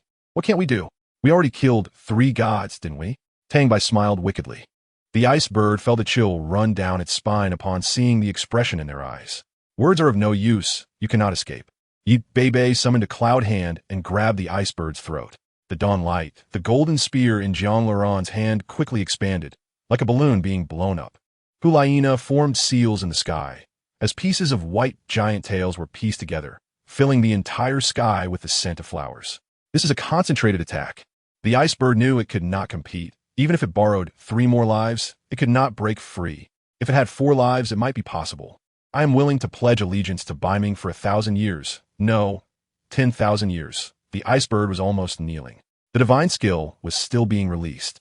Seemingly not hearing what the ice bird said. Is it not enough to forever belong to Beiming? The ice bird ran back and forth, unable to break out. The 5 did not believe the ice bird's words at all. Besides, what use would it be to have it belong to Beiming? Just a moment ago, it almost killed the dual gods of Beiming, and now it wanted to beg for mercy. Execute it, with Jiang Luoran's command. 5 divine skills were released simultaneously and charged towards the ice bird. Good, you are forcing me. Sacrifice, the ice bird shouted, and its body slowly disintegrated, ice and snow erupting from it. Chapter 196. Crisis Resolve a Divine Being Sacrificed. What a powerful force this is, its magnitude instantly covering the 5 soul skills. The icy cold covered the sky. One could smell the suffocating chill without even feeling it. This extreme power seemed as if it would burst forth from beyond heaven and earth. In fact, this was a god-level ice, used in the mortal realm. It would likely cause great disaster. From the ground, a massive ice lotus was accumulating in the sky, continuously expanding. Use your domains, otherwise, everyone except us will die. Jiang Luoran immediately released all domains to control the ice lotus. Tang San spun the sea god's trident and performed the sea god dance, with domains continuously erupting forth. Yi Beibei formed seals with both hands, wrapping white mist around the ice lotus. Then, Hulaina and Tang by simultaneously released their god-level domains to stop the divine sacrifice. It had to be above the god level. However, for them, they were all of the same level and would not be killed by this divine power. If they tried to stop it, it still wouldn't have a decisive effect. The ice lotus grew larger and larger, and even Jiang Luoran and the others could not stop it.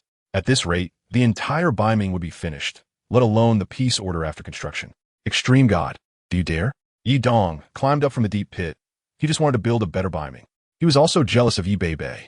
However, if Beiming were to perish, with so many soul beasts dying, he did not want to see that. But the ice lotus did not stop. It continued to expand and had already knocked all 5 gods away. Luoran, Qinkuan for thousands of miles. Hulaina leaped over. Qinkuan, thousands of miles. Jiang Luoran's pupils glowed. and together with Hulaina, they charged towards the Ice Lotus. Now, they were gods, and a combined attack from gods could naturally slaughter other gods. But they did not know if they could withstand the divine sacrifice. It was hard to imagine the power of Qianquan for thousands of miles. As the nine-tailed Kunpeng was already approaching the mythical beast level, dressed in white and pink armor, with smoke drifting. The light from its eyes was close to a dreamlike color. The nine-tailed Kunpeng and the Ice Lotus were similar in size, and the two collided, triggering a silent force of the Tao. Danger! Before Tang San could finish speaking, Jiang Luoran and Hulaina were already confronting the Ice Lotus. To be honest, at the moment of confrontation, Jiang Luoran could hardly hold on. As the Beiming god, he felt strained. However, the effect was real. The Ice Lotus was directly suppressed. Boom! The explosion sounded as if the sky was collapsing. The other three gods could only block the large chunks of ice and snow, while the smaller ones were difficult to handle. Just these tiny bits of ice falling to the ground could very well turn Beiming into a land of eternal winter. A piece of ice fell to the ground, cutting a battle-level soul beast in half. The soul beasts around it also turned into hard ice sculptures. I'll come. Yi Dong sensed the situation was wrong and quickly transformed into a black lion to block, intercepting the icy force from the ground. In the last moment, Jiang Luoran saw the Dawn Spear and the Nine Tails in Hulaina's hands blocking in front of him. The sacrifice was isolated in the air, and the ground was completely blocked by Yi Dong. However, he was now severely injured. Ning Rongrong and Oscar worked together to heal Jiang Luoran and Hulaina, as they were the ones who had fought against the sacrificer and were the most injured. Yi Dong. Yi Beibei looked down at the defeated Yi Dong. Are you happy now? Yi Dong was now incomplete, and his divine essence was nearly shattered. Most of the ice and snow on the ground was blocked by him. Kill me. I'm covered in serious injuries and feel like dying. Yi Dong closed his eyes, seemingly unwilling to say more. Tang San and the others stood outside the circle. What remained was their own family's matter. Yi Dong, who thought the plan had succeeded, did not expect that Jiang Luoran would have god-level friends to help. Moreover, there was actually a divine skill that could bring someone back to life. Yi Dong was speechless. What was the difference between this and cheating? The reason he decisively killed Jiang Luoran was to have a decisive effect. Now, thinking back, it wasn't that he wasn't prepared enough, but that the opponent was too strong. Infinite lives, how do you fight against that? Coming in and instantly killing a god on his side. How could he possibly fight? It would be strange if he didn't lose. God knows how these people came. They arrived just like that and started fighting. He didn't even react to the current situation. The four gods around him had already perished. Thinking of this, Yi Dong involuntarily glanced at Oscar and Ning Rongrong, who were treating him. The reason it was so embarrassing was because of these two. Simply hateful. Unfortunately, he couldn't move at all now. Otherwise, he would drag them down with him even in death. Yi Dong, you are unrepentant. I will send you on your way now. Yi Beibei raised her hand to gather power. Why am I not Beiming's god? How I hate my current divine position. The hell divine position, Yi Dong shouted.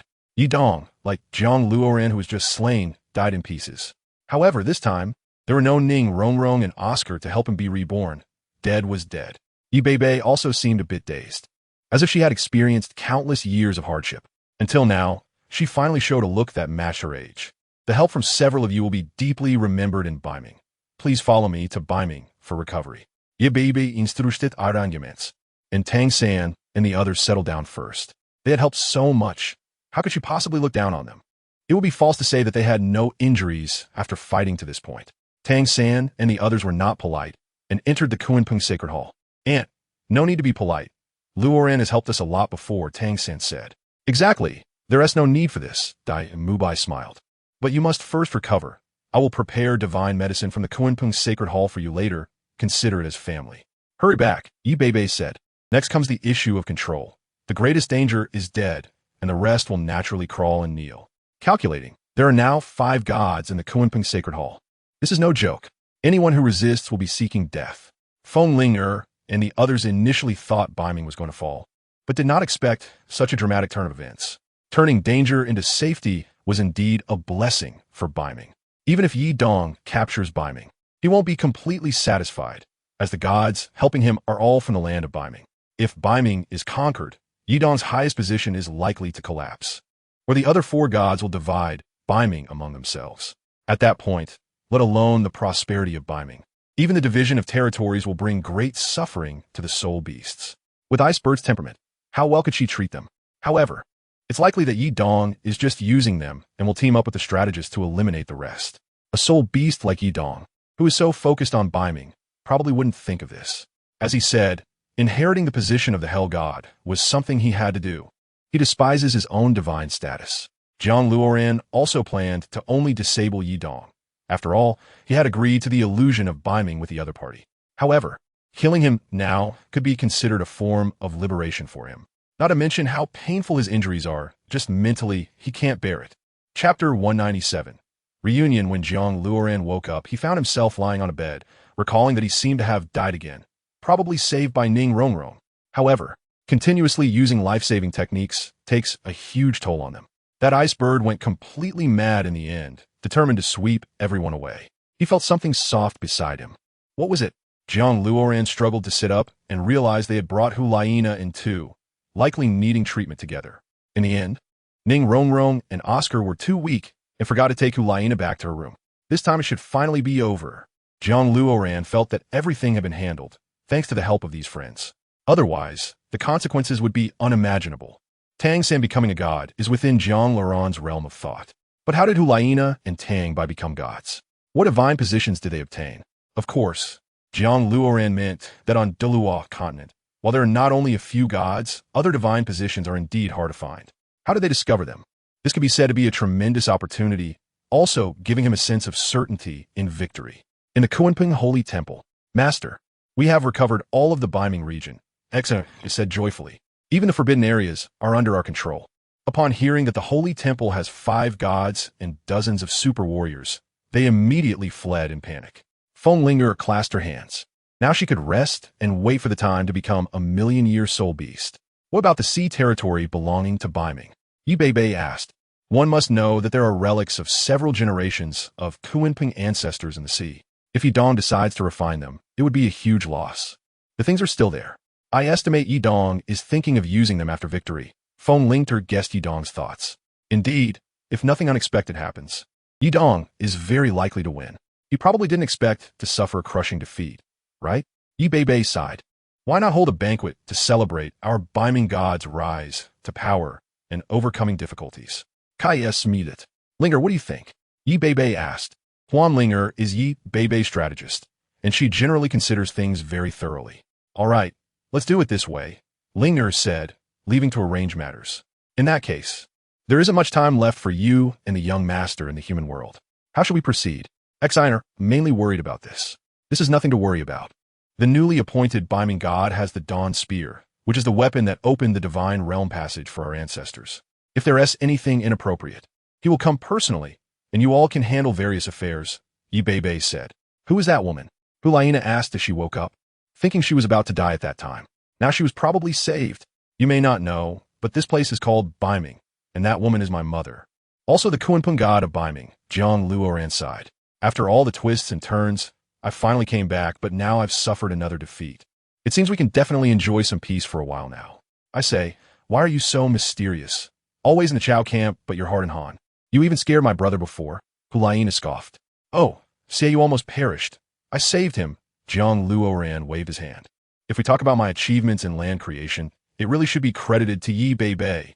What Jiang Luoran said was true. First was the divine bone, then the martial soul, and finally the dawn light, and the Kunping divine position. These were all given to me by Yi Beibei. If it weren't for her, I wouldn't have achieved this high level. The lowest level soul beasts here are at least over 200,000 years old.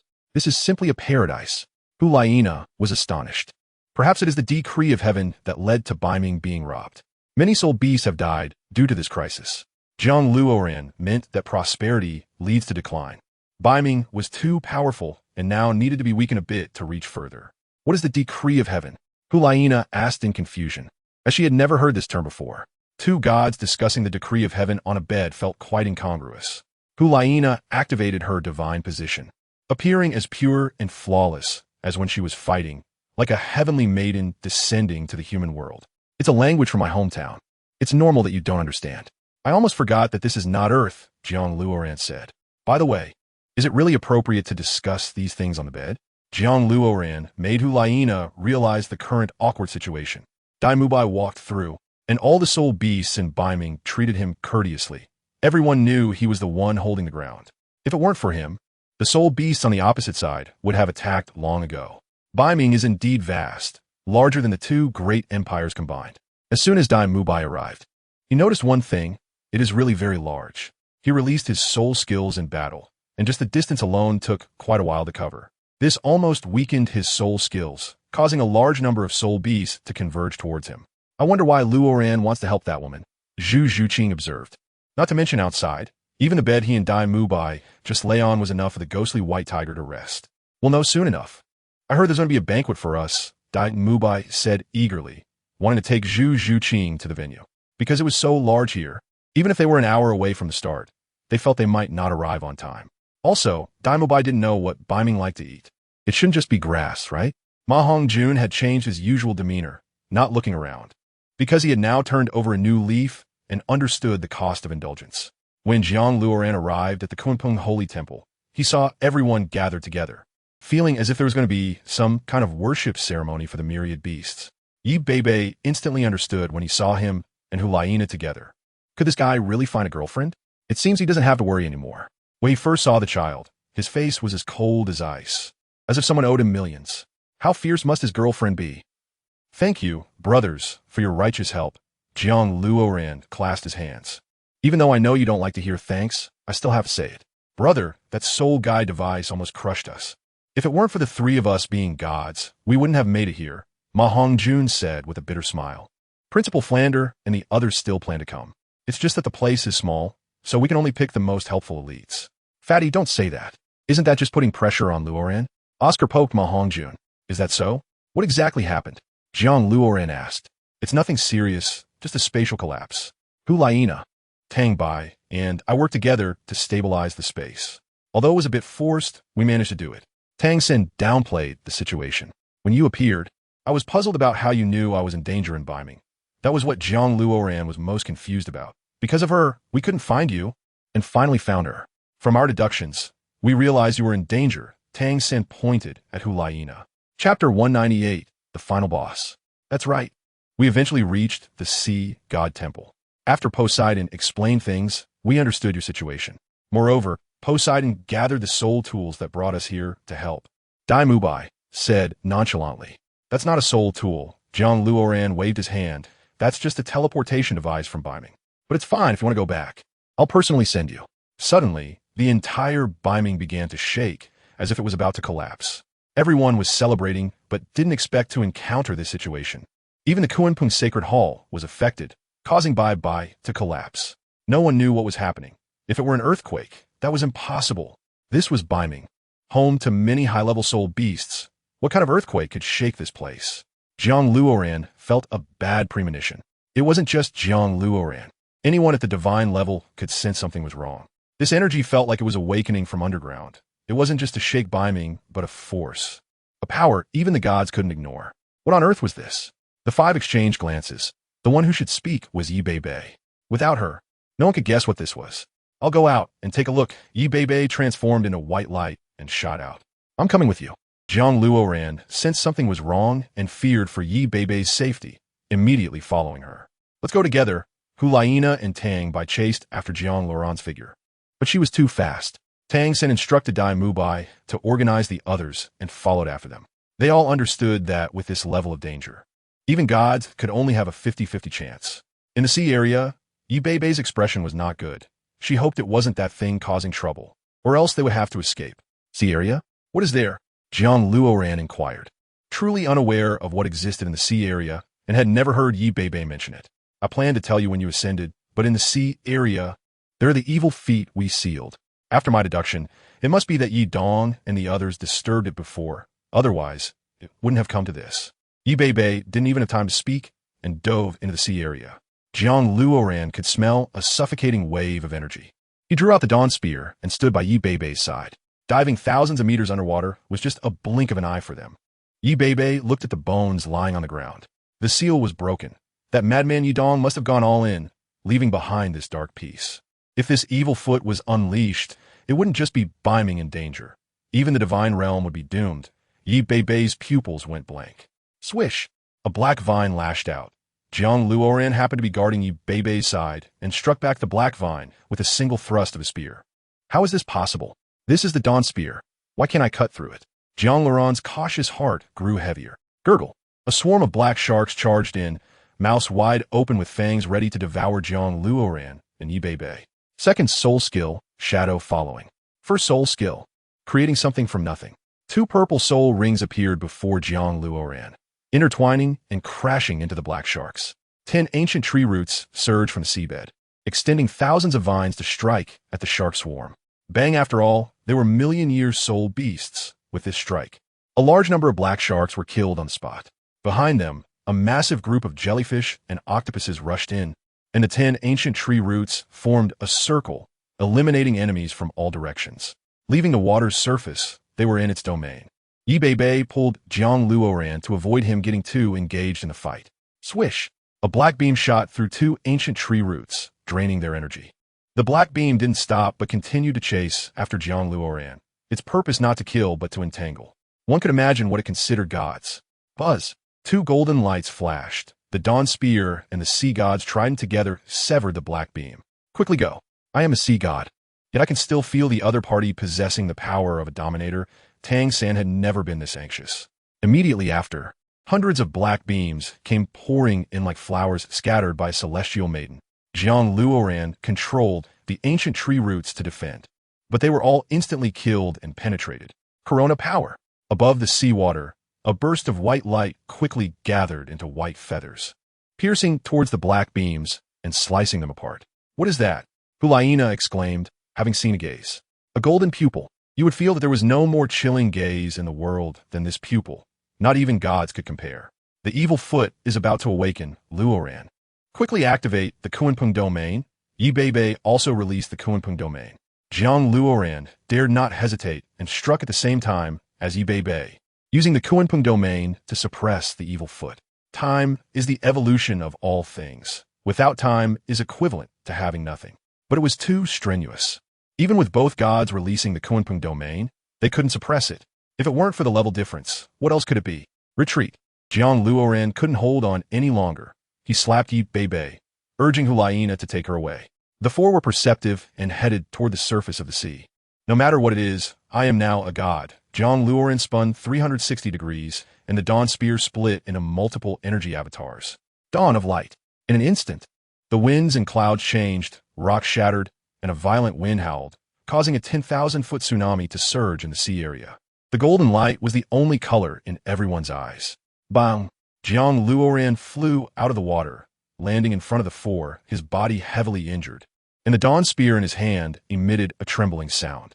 The thing inside was far from a god. At the very least, it was above a god. Jiang Luoran spread out his hand, revealing a bloodstain. So that's how it is. Yi Beibei saw Jiang Luoran's wound and said, I was just thinking, Yi Dong couldn't possibly do this to Beiming. It was the strategist inheriting his divine position, but once the strategist falls, this god will awaken. He took risks just for the divine position. Doesn't he care about anything else? Jiang Luoran was distressed. No wonder he said we couldn't kill him. Quickly evacuate everyone. Yi Beibei stated decisively.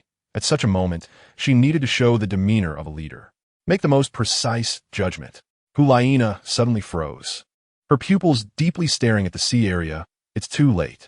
They saw a massive black object slowly emerging from the sea, its body towering 1,000 meters high. The black scales creating a piercing sound as they rubbed against each other. 9 long black bodies coiled together, finally revealing its entire form. This was an ancient giant beast with 9 heads and a snake-like body, each pupil releasing golden light. Whoa! Such a roar, filled with a desire to tear everything apart, erupted from its mouth. How many years of repression must one endure to emit such a sound? Chapter 199, The Bitter Struggle. In this situation, no one could claim to block the other. They flew back to Beiming together to evacuate personnel. Buzz. In an instant, they all felt time pause. This oppressive aura to the extreme made everyone shudder. No, it wasn't time pausing. The air had been sucked dry.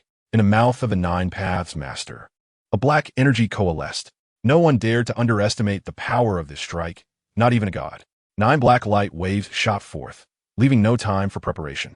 In the Kunpeng domain, Jiang Luoran controlled this force because the range of the beam was too large. Apart from him and Yi Beibei, no one could escape. In the Kunping domain, Yi Beibei used her domain on Hulaina and the others, urging them to leave quickly. The current Beiming is a place of chaos. I cannot drag you down with me. So, may I ask, this soul beast shouldn't be just attacking Beiming, right? Tang Xin did not leave. We are gods, and we are also from Douluo continent. No matter where we go, we cannot escape it. It's better to work together to resolve this, Tang Bai said, seriously. Can't you see the power of this evil foot? Retreat first. Let us ally with the gods, and then come back to kill it. Before Yi Beibei could finish speaking, Hulaina charged out with the divine sword in hand. The power of the white lotus swept with the divine sword, cutting through all the black light beams, even severing the ground beneath her. White feather, thousand red slash. The golden soul rings on Tang Bai lit up as he held a golden feather and flew into the sky. Piles of golden feathers stitched together, blocking half the sky, all aimed at the evil foot and descending. The golden light obliterated the evil foot, even recreating the previous tsunami scene. Buddha-s fury Tang Lian. Tang San controlled the golden Tang Lian, carrying petals that charged at the evil foot. These powers only injured the evil foot, instead increasing its resentment. Bang, bang, bang. The 9 heads, separated by a kilometer, attacked Jiang Luoran and the others. They scattered to avoid being targeted by the evil foot. 7th soul skill. Blood vine true body. Jiang Luoran opened his arms, transforming into a giant alongside the evil foot, wielding the dawn spear to block its ferocious head. If Jiang Luoran did not intervene, this evil foot would soon invade Beiming, so he launched a furious attack as soon as he entered the scene. He unleashed various soul skills as if they cost nothing. The 9 heads were pushed back, their bodies lifted by the plant people. This visual sensation was like a gun to battle. Jiang Luoran found an opening and jabbed the spear into the evil foot's chest. The dawn spear merely broke through its skin, failing to penetrate its body. It felt as if the opponent had hundreds of layers of hardened skin that couldn't be cut through. 5th soul skill, held battle armor. Jiang Luoran struck a golden energy into the evil foot's body. The held battle armor wrapped around the evil foot, tightly constricting it. 4th soul skill, 1000 hammer 100. JiangLuoran's 4th soul skill was interrupted as he was suddenly choked by one of the plant people. The plant people were instantly controlled. Although they had the same size, they were far weaker than the evil foot in terms of power. Kunping kill. Yi Beibei's hand saw the sword light cut through the binding on the plant person.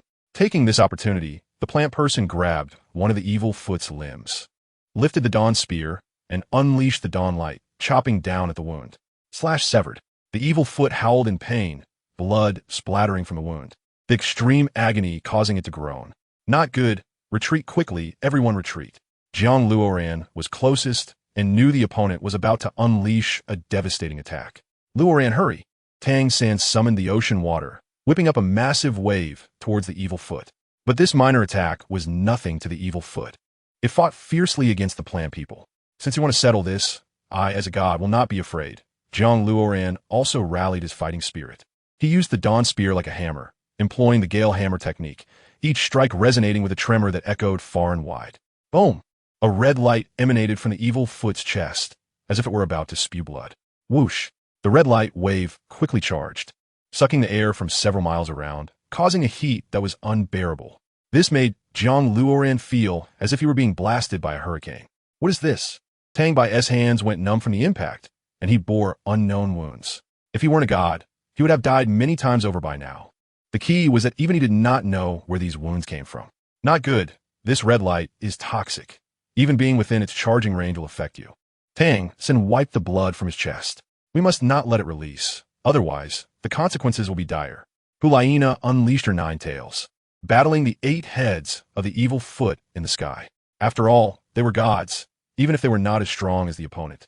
They would not be completely overpowered. However, they truly couldn't withstand this attack. I'll come. Jiang Luoran gathered the plant people again, crashing into the evil foot, forcing it into the sea.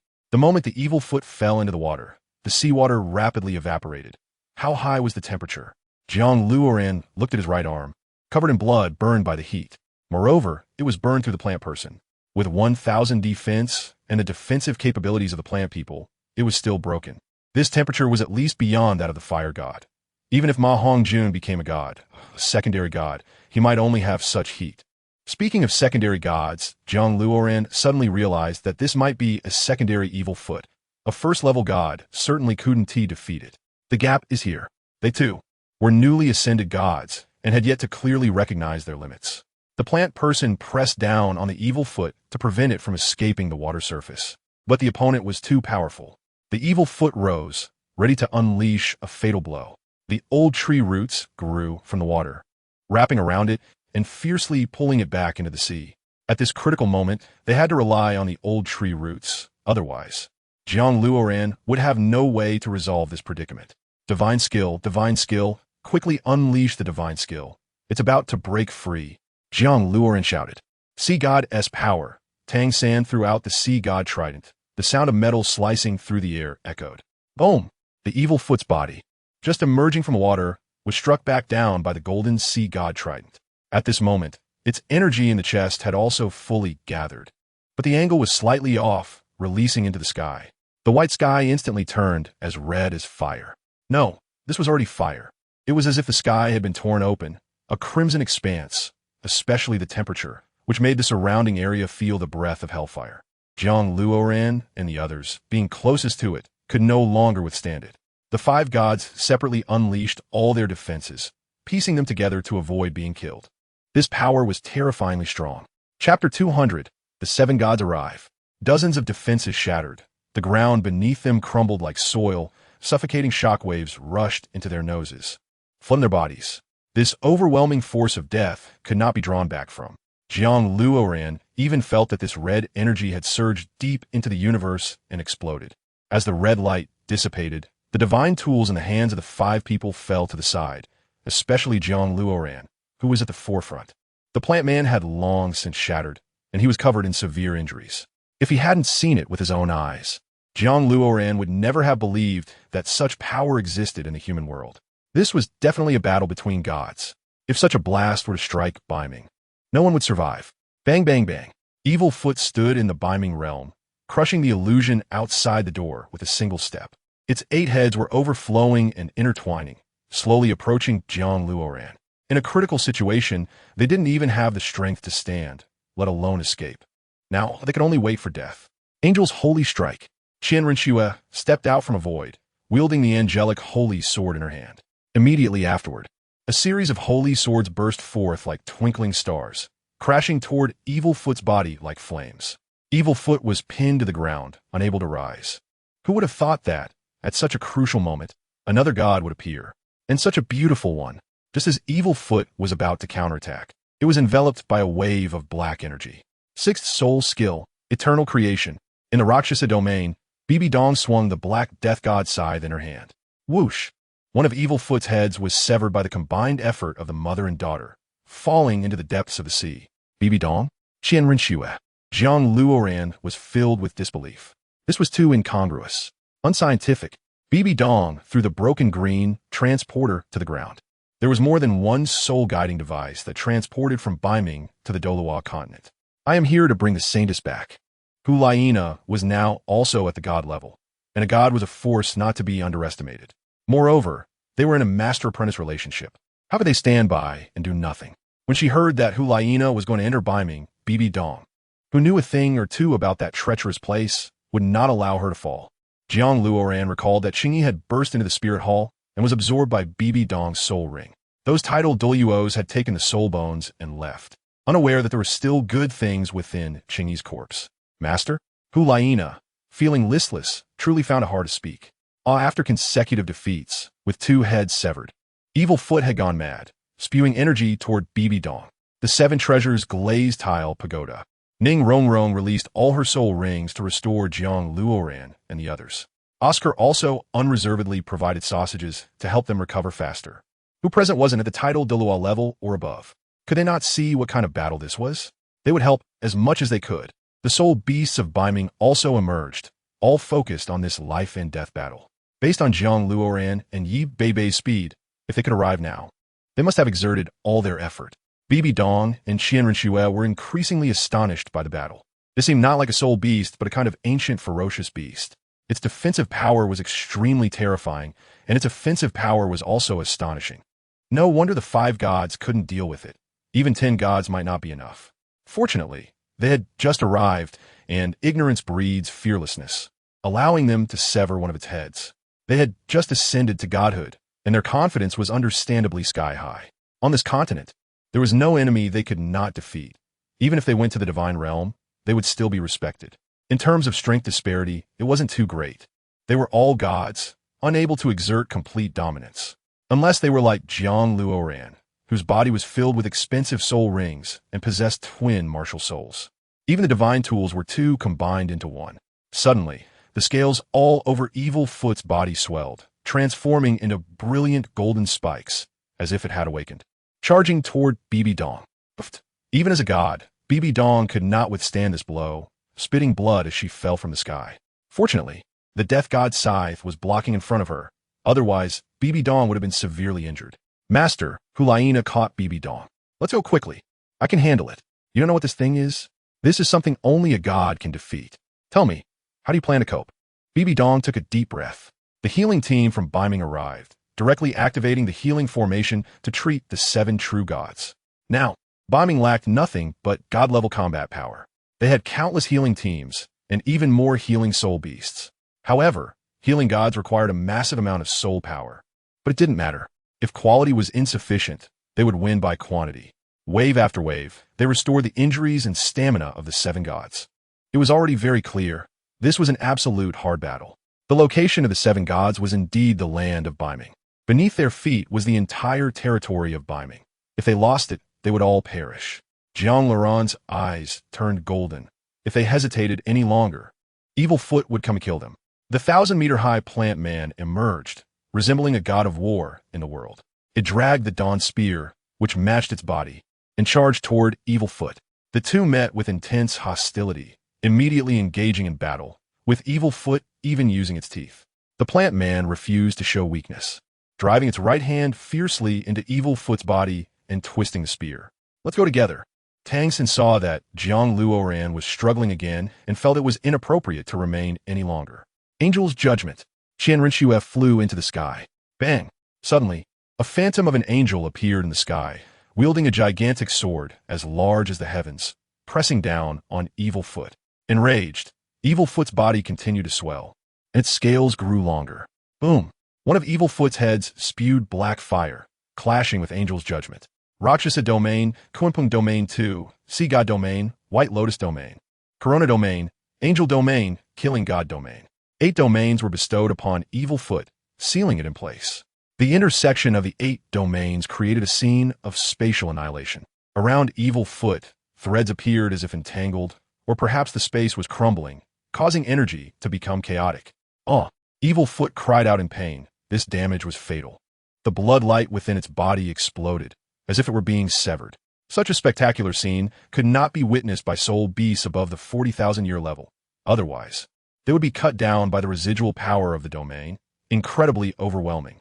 To see such a battle was also a tremendous experience for high-level soul beasts. Even Dai Mubai and the others began to ponder, trying to find some flaws so they could become gods in the future. The previous rumors were not wrong. God-level battles shattered mountains and rocks, stirring up storms with a sense of destruction.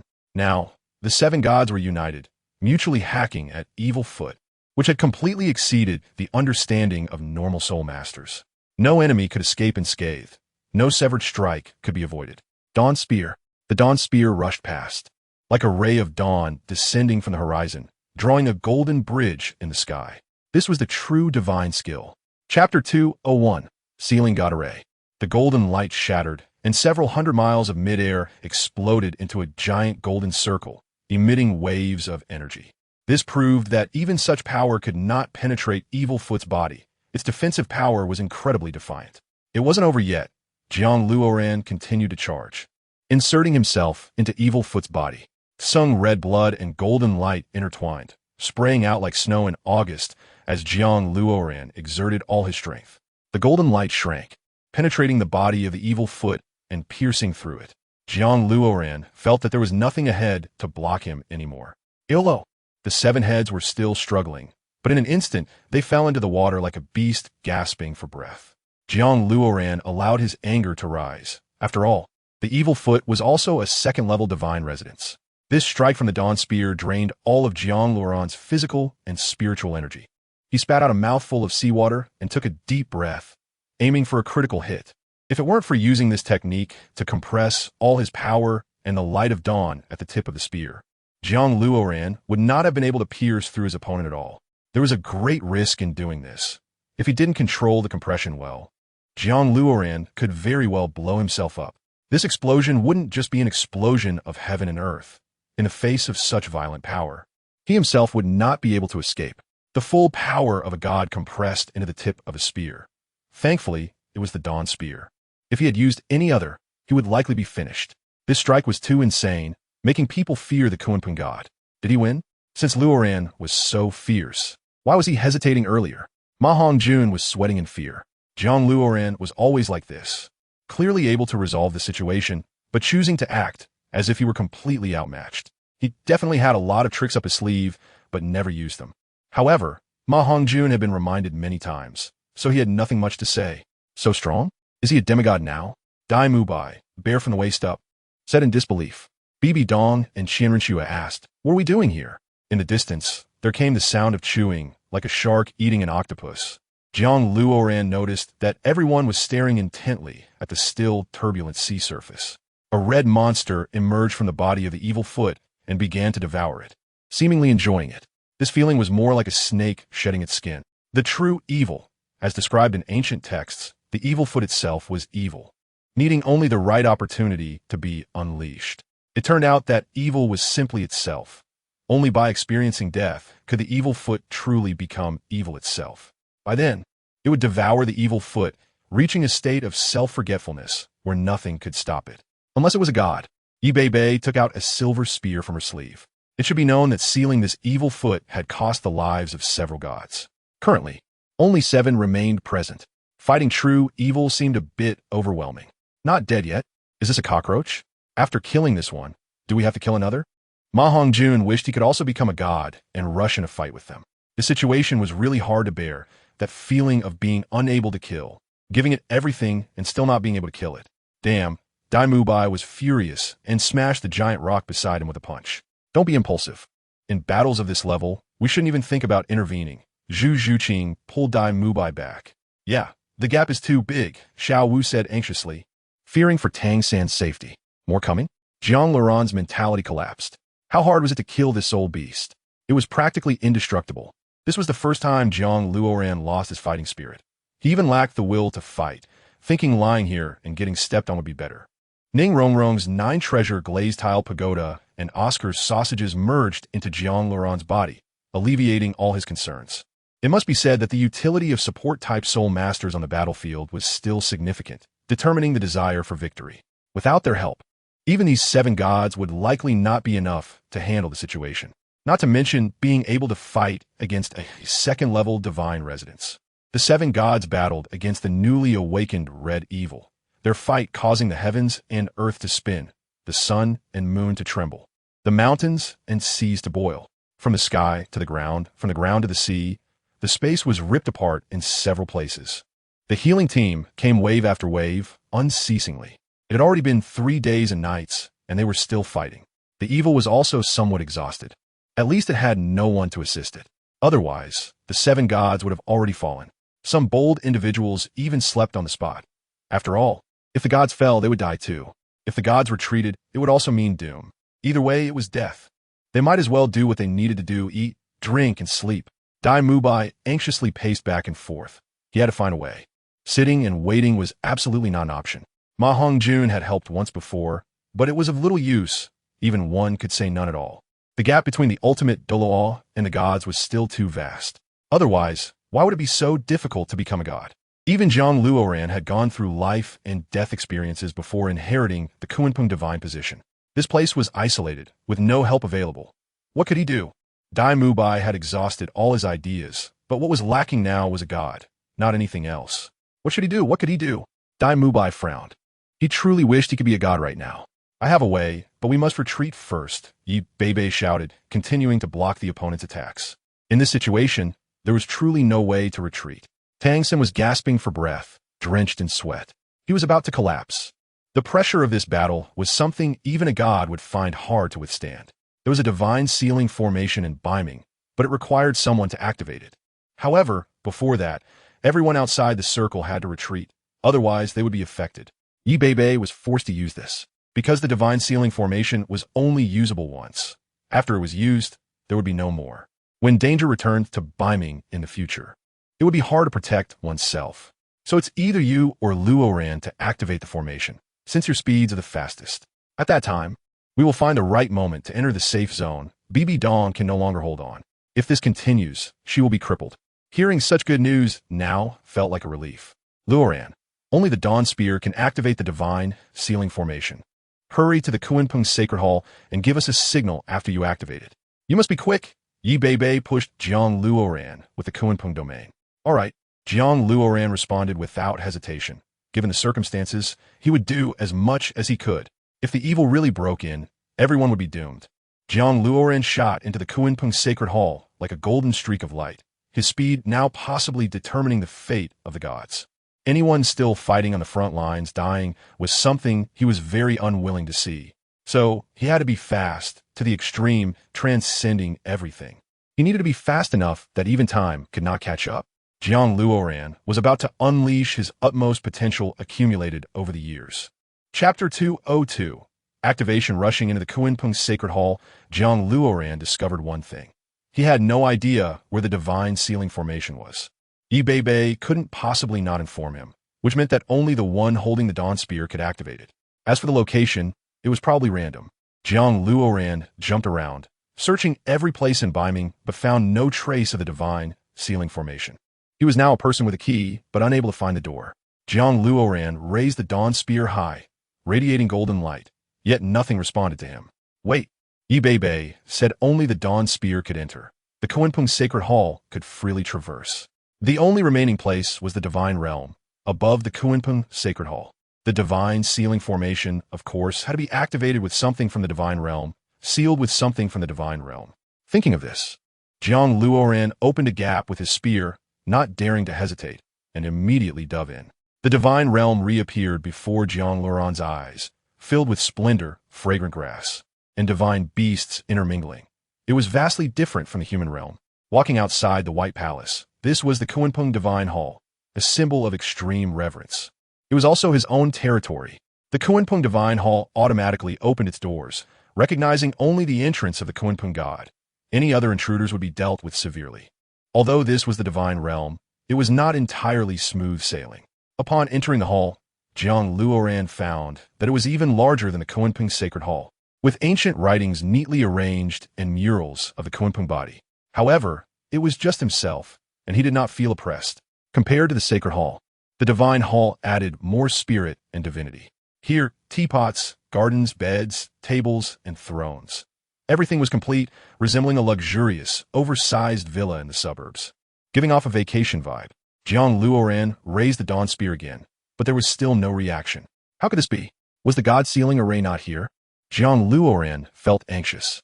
He knew better than anyone that if he was absent from the battlefield, the risks would be immense, even leading to fatalities. The God's Sealing Array. Jiang Luoran restrained himself to calm down. If there was only one chance, it must be significant. Could it be the throne? Jiang Luoran had seen many anime on Earth where important items were on thrones or had mechanisms beneath them. He sat down on the throne and suddenly felt a connection.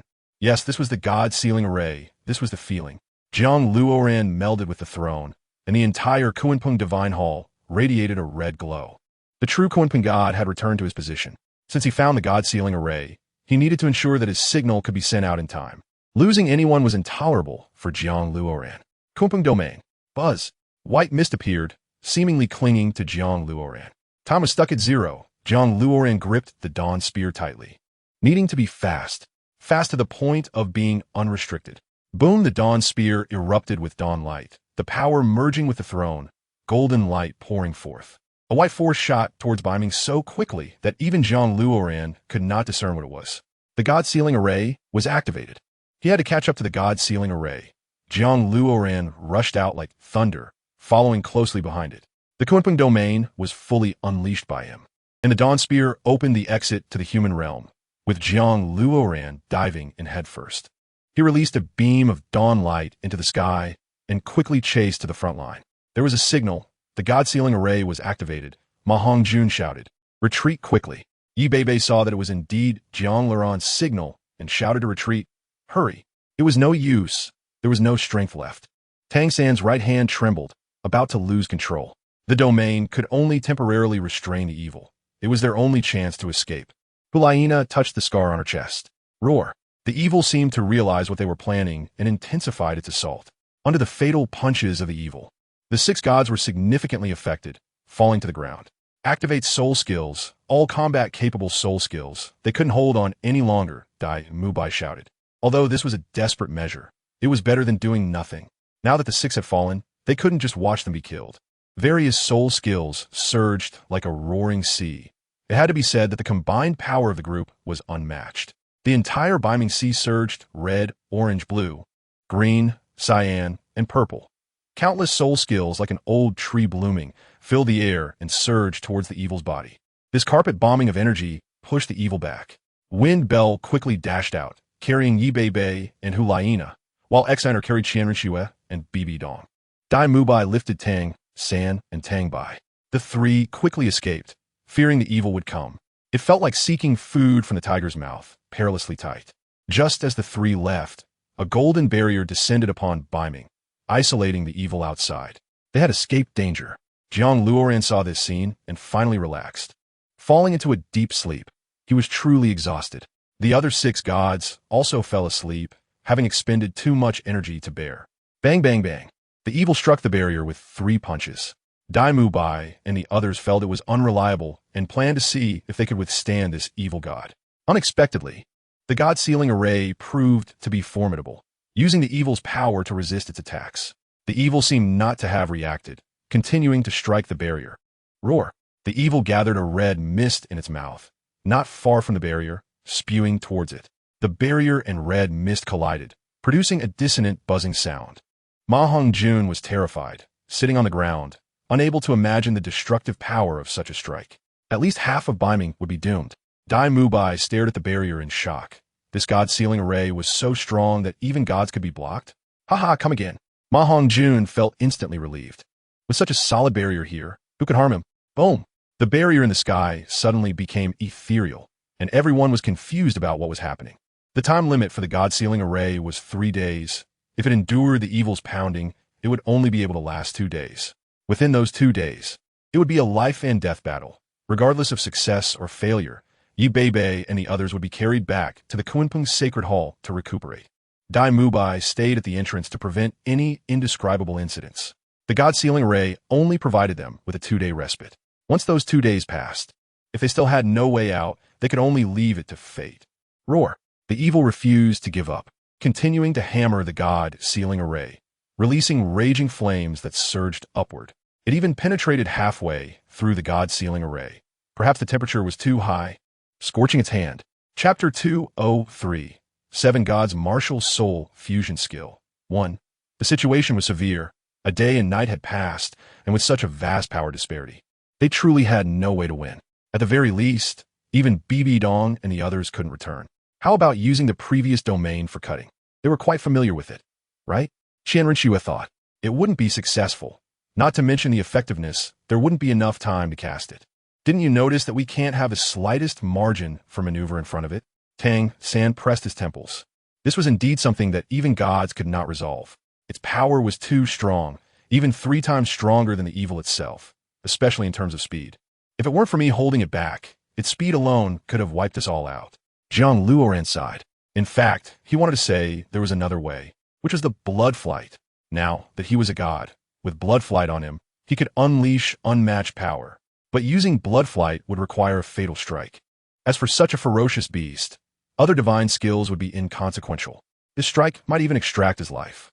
If it comes to the last moment, he will choose to use the blood flight. Return to the divine realm and seek help from the gods, Tang Bai said. A group of soul beasts rushed in from outside, their dark expressions filled with surprise, as if they had encountered some tremendous joy. What happened? Yi Beibei asked anxiously.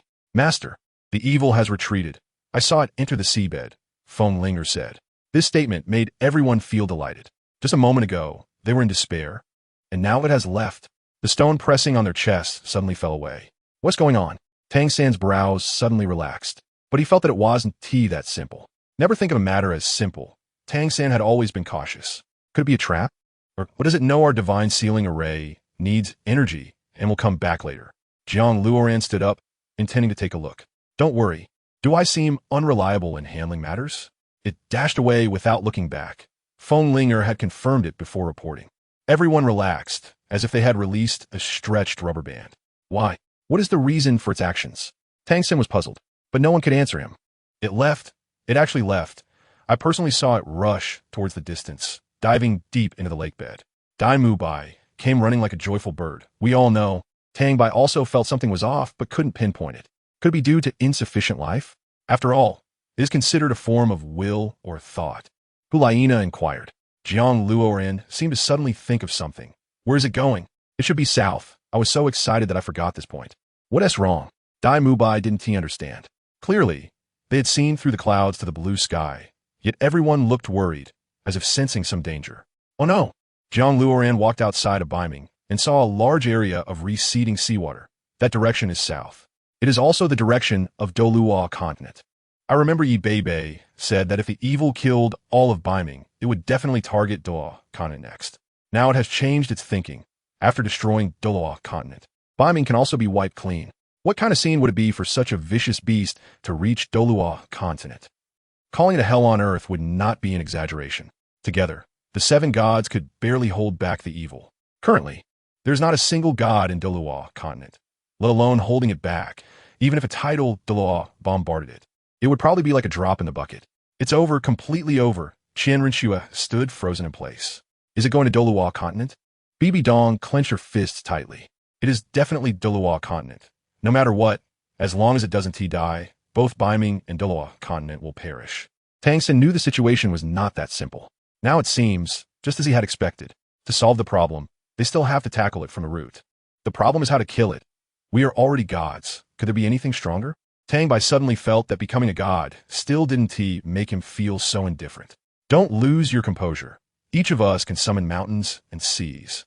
It can also command the sun, moon, and stars. It's just that encountering this level of obstacle can be considered a trial of becoming a god. Jiang Luoran wanted to break through the barrier. However, the divine sealing array is meant to seal gods. They effectively sealed themselves to avoid the evil's erosion. But now it seems they need to break through the barrier to support Douluo continent. Otherwise, Douluo continent will definitely be bloodily washed. The key is that no one can stop it.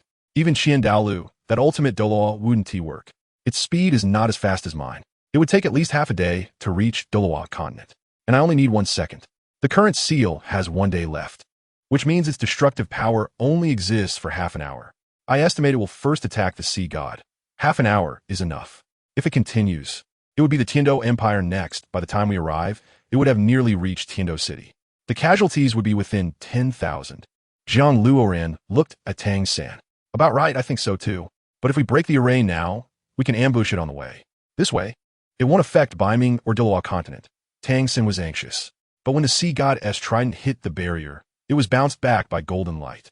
There is no perfect thing. It is already the greatest luck that it hasn't invaded Sylvis to slaughter. I have no way. This kind of great array really cannot be broken. Jiang Luoran frowned. Once the seal opens, there is no way to resolve it. Otherwise, why couldn't the evil enter? Even its arm can be burned, let alone their bodies. Don't underestimate the divine sealing array. If it gets pushed to its limits, it can also kill gods. Actually, what difference would it make if it goes further?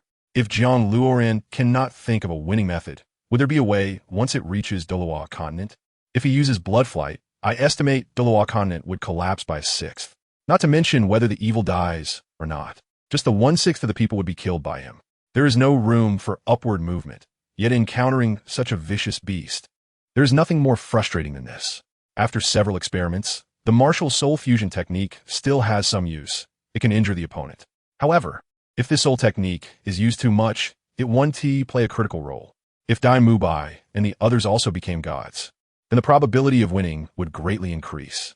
It would be equivalent to more than 10 gods fighting, whether it's soul power exchange or mutual assistance. It would be compensatory. Unfortunately, they cannot become gods in a short time. Jiang Luoran remembered that after Tang San became a god, it took them decades to ascend. This cannot wait. The invasion of evil is imminent. It can even be said that it's about to explode. If only Hulaina's martial soul fusion technique could be stronger. Martial soul fusion technique. Martial soul fusion technique. Yes, there are exactly 7 of them. Why can't they try? Chapter 204. 7 Gods Martial Soul Fusion Technique. 2. That's right, the 7 Gods Martial Soul Fusion Technique. What kind of power would it unleash? There's still 1 day left, enough for them to experiment and discuss. If it works, it would be a great trump card. I have a bold idea. Jiang Luoran walked in front of everyone. Perhaps we could develop a 7 Gods Martial Soul Fusion Technique. 7 Gods Martial Soul Fusion Technique? Everyone exclaimed in unison, unable to swallow. This joke is a bit too big, not to mention whether you can reach the point of cohesion. Even the gap in between gods cannot be pieced together. But it seems this is really the only method left. Otherwise, what else can be done? It's unrealistic. The gap between all of us is too great. We can't even connect our hearts. How could we achieve cohesion? Tang Sen was the first to feel it was impossible. Although this is the only way, I think it can't be realized. Tang Bai also flatly rejected it. It's obvious he has a connection with Tang San. Think of another way. This is fundamentally impossible to test. Hulaina tightly held Jiang Luoran's hand, signaling him not to get excited. I believe it can be realized, Jiang Luoran deduced. He is now equivalent to the medium point because he knows the stories and hearts of everyone present, even their pain and scars. He has experienced personally. The perfect consistency in thoughts can solve problems. Moreover, strength is also crucial. So far, he is the strongest deity and can serve as the final launch point. Although it might be a bit uncomfortable, there is no one else present who can bear this kind of power. This also meets the requirements perfectly from start to finish. I will take the lead, and you just need to cooperate with each other. Time is really running out. When the evil invades Silvis and slaughters the city, we will be unable to face it. Jiang Luoran feels that at least we need to create a reason for them to be willing to fight. They are from the Douluo continent and naturally do not like a scene of corpses everywhere. Moreover, they are among the few deities of the Douluo continent. If I do not help protect it, who else will? Why not give it a try? If it doesn't work, we'll talk later, Qian Rinxu agreed. Tang San placed the sea god trident on the ground. Then let us do this together. For the Douluo continent. For the Douluo continent. Tang Bai had no choice but to comply. As a deity of the Douluo continent, how could he not protect it? Jiang Luoran stood at the front, with Hulaina and Yi Beibei on either side behind him, followed by Bibi Dong in the center. The 3 trailing behind were Tang San, Tang Bai, and Qian Rinxu. They formed an interlocking angle, as this kind of attack only required Jiang Luoran to launch it, while they were responsible for assistance. For the first experiment, don't hold too high hopes. Follow my command and summarize the reasons for failure each time. Remember, we must fight for the Douluo continent once, otherwise, the mountains will crumble. Die louda. You take your people and leave quickly. Otherwise, I'm afraid you'll get hurt, Jiang Luoran said quickly. All right. Dai Mubai immediately took the soul beasts and people to a safe place to watch. This is the combined effort of 7 deities. It's likely to be powerful enough to break through the sky. Their Shrek's 7 monsters martial soul fusion technique is already formidable enough.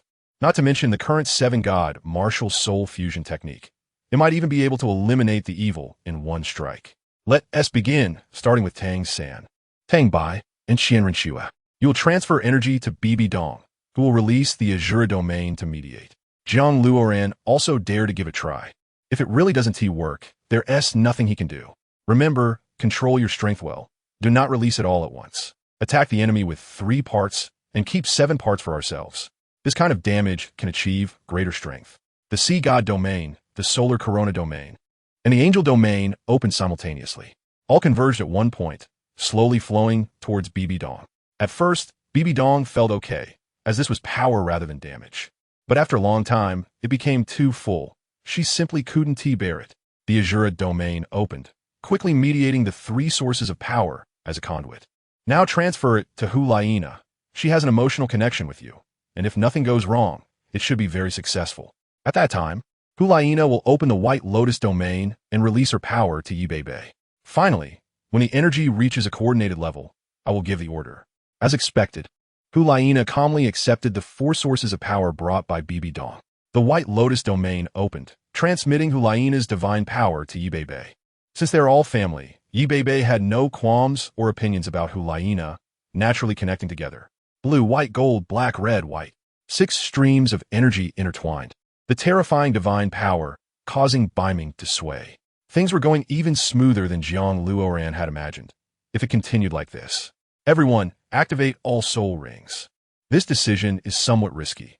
After all, with 6 deities activating their soul rings, the power is no longer on the same level as before. One is divine majesty. One is the god of war. How can they be the same?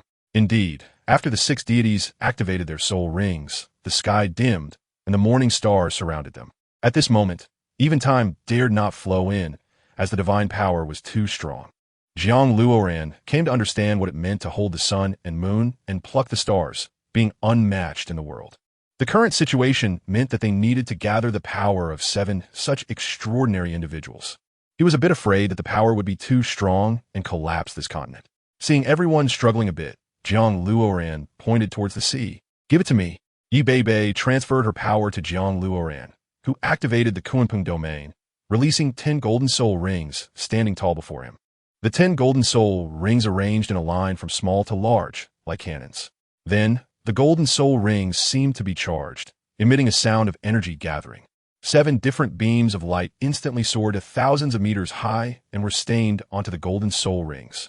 Bang, bang, bang. The golden soul rings were in turmoil. With each burst, heaven and earth resonated along with it. Jiang Luoran felt a bit unstable because this power was extraordinarily strong. Let us first experiment with a small one, aiming at the boundless sea. Afterward, we'll summarize our experience. Jiang Luoran felt it was about time. Fire. Boom. The 10 golden soul rings emitted a thunderous sound, as if they condensed the hatred of millions of years from the depths of the black abyss. Poof. This kind of power Jiang Luoran had never felt before. This is a power that even gods fear, strong enough that he himself didn't know what would happen. 7 beams of energy gathered and shot towards the sea, only stopping after several minutes.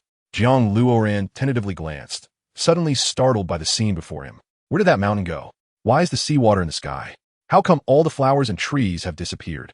Everything before his eyes turned into blankness. Chapter 205, 7 God Martial Soul Fusion Technique 3. This power is a bit exaggerated, right? Dang Bai Mumut. It's worth noting that just now, it was a beautiful landscape, but now it has turned into an endless void. It must be said, what a tremendous explosion of power, completely overwhelming. Calculating carefully, they had only used about 1/3 of their strength just now. If they used all of it, it would create an absolute scene of zeroing everything out. 7 people fighting together can be termed as the martial soul fusion technique used by 7 people together results in damage that multiplies. Such a deadly attack is undoubtedly effective. Based on their encounters with evil, if they strike with full force, it would be a sure kill. Continue. It is imperative to complete the coordination within a day. Time is running out. Jiang Luoran saw the effect and was still very happy. At least it started correctly and met the launch requirements. After more than 10 training sessions, they consistently launched attacks towards the sea. After multiple training sessions, the feeling of freely launching had arrived. There were failures along the way, nearly causing divine power to run rampant. Mainly, they were completely experimenting with no professional guidance at all. However, there probably isn't anyone who can teach gods how to release martial soul fusion techniques. Otherwise, what is the point of fighting? A day has passed, and a considerable amount of soul power has been consumed. Ning Rongrong and Oscar have long been waiting, directly restoring their physical strength. So far, they can barely release a full-force martial soul fusion technique. However, their control is still not good, even to say it's terrible. There's no time left. Should we continue practicing? Hyena felt that even if they rushed to Douluo continent now, it would probably be a death sentence. The soul fusion skill was released in a chaotic manner, and they couldn't even hit their target. She was a tough woman. If they were going to do it, they had to make it a decisive strike. From the best perspective, they should delay their return to Douluo continent, practice well, and then return immediately. After all, if they died, no one would be able to stop the evil. No matter what, they had to go back. She feared they would never be able to cultivate the soul fusion skill. Tang Sen had to return. Although the chance was slim, he was willing to fight for it. Otherwise, if they failed to practice here, the continent would also fall. How could he watch his loved ones perish? Saintus, you bear the great responsibility of the spirit hall. You must not go, Bibidon thought for a moment. And you, Qianren Shue, you too must survive. If there's a crisis, I order you to retreat immediately. Why do you get to command me? If I want to fight, I will fight, Qianren Shue snapped. Master, I won't leave, and neither will Hyena. That's nonsense. I sense danger just now. You two are the future of the Spirit Hall. You cannot afford to fail. Beiming issued a stern order. Several times when Hyena and Qianrenxue were in danger, it was these experienced soul masters who helped them evade. Whether in Beiming or Douluo continent, Beiming would not allow them to die. They could fight, but they could not die. Beiming stated this bluntly. She had no interest in saying it behind closed doors. Regardless of how others viewed her, whether with selfishness or nobility, she wanted both women to survive. Several of you have come from afar to help Beiming through this crisis. I am deeply grateful on behalf of Beiming. Therefore, no matter what you decide, I have no objections, Yi Beibei said clearly. During battle, you can leave. I won't say anything. With great power comes great responsibility. I will not leave, Qianrenxue said firmly for the first time. Neither will I, Hyena responded seriously. Although they would go to great lengths for their goals, Douluo continent was also a place deeply rooted in their hearts. They had no choice but to help. No, if something happens, all of you must retreat, Jiang Luoran decisively rejected. Since we have fought so hard and failed to defeat them, why continue to fight? Only by conserving energy and hiding can we defeat the enemy. We must abandon unnecessary deaths. Jiang Luoran had already decided to have the other 6 retreat while he lured the evil to the Sea God Temple area, using blood flight. He did not believe they couldn't blow the enemy up. Jiang Luoran was now effectively the captain, as only he could serve as the launch point for the soul fusion skill. Most of the hope rested on him. Bang! The divine array became illusory, gradually turning into nothingness. Tang San could even imagine the disaster scene in Silva City right now. It's open, it's open. Are we going back? Ma Hongjun rushed over. We must go back. Even if we can't win, Dai Mubai's muscles bulged dramatically. He had already decided that, even if they couldn't win, he would fight to the death on the spot. Everyone was filled with fervor and a fierce spirit, looking like they were heading for a decisive battle. Ning Rongrong and Oscar had finished restoring Jiang Luoran and the others, and then fell unconscious.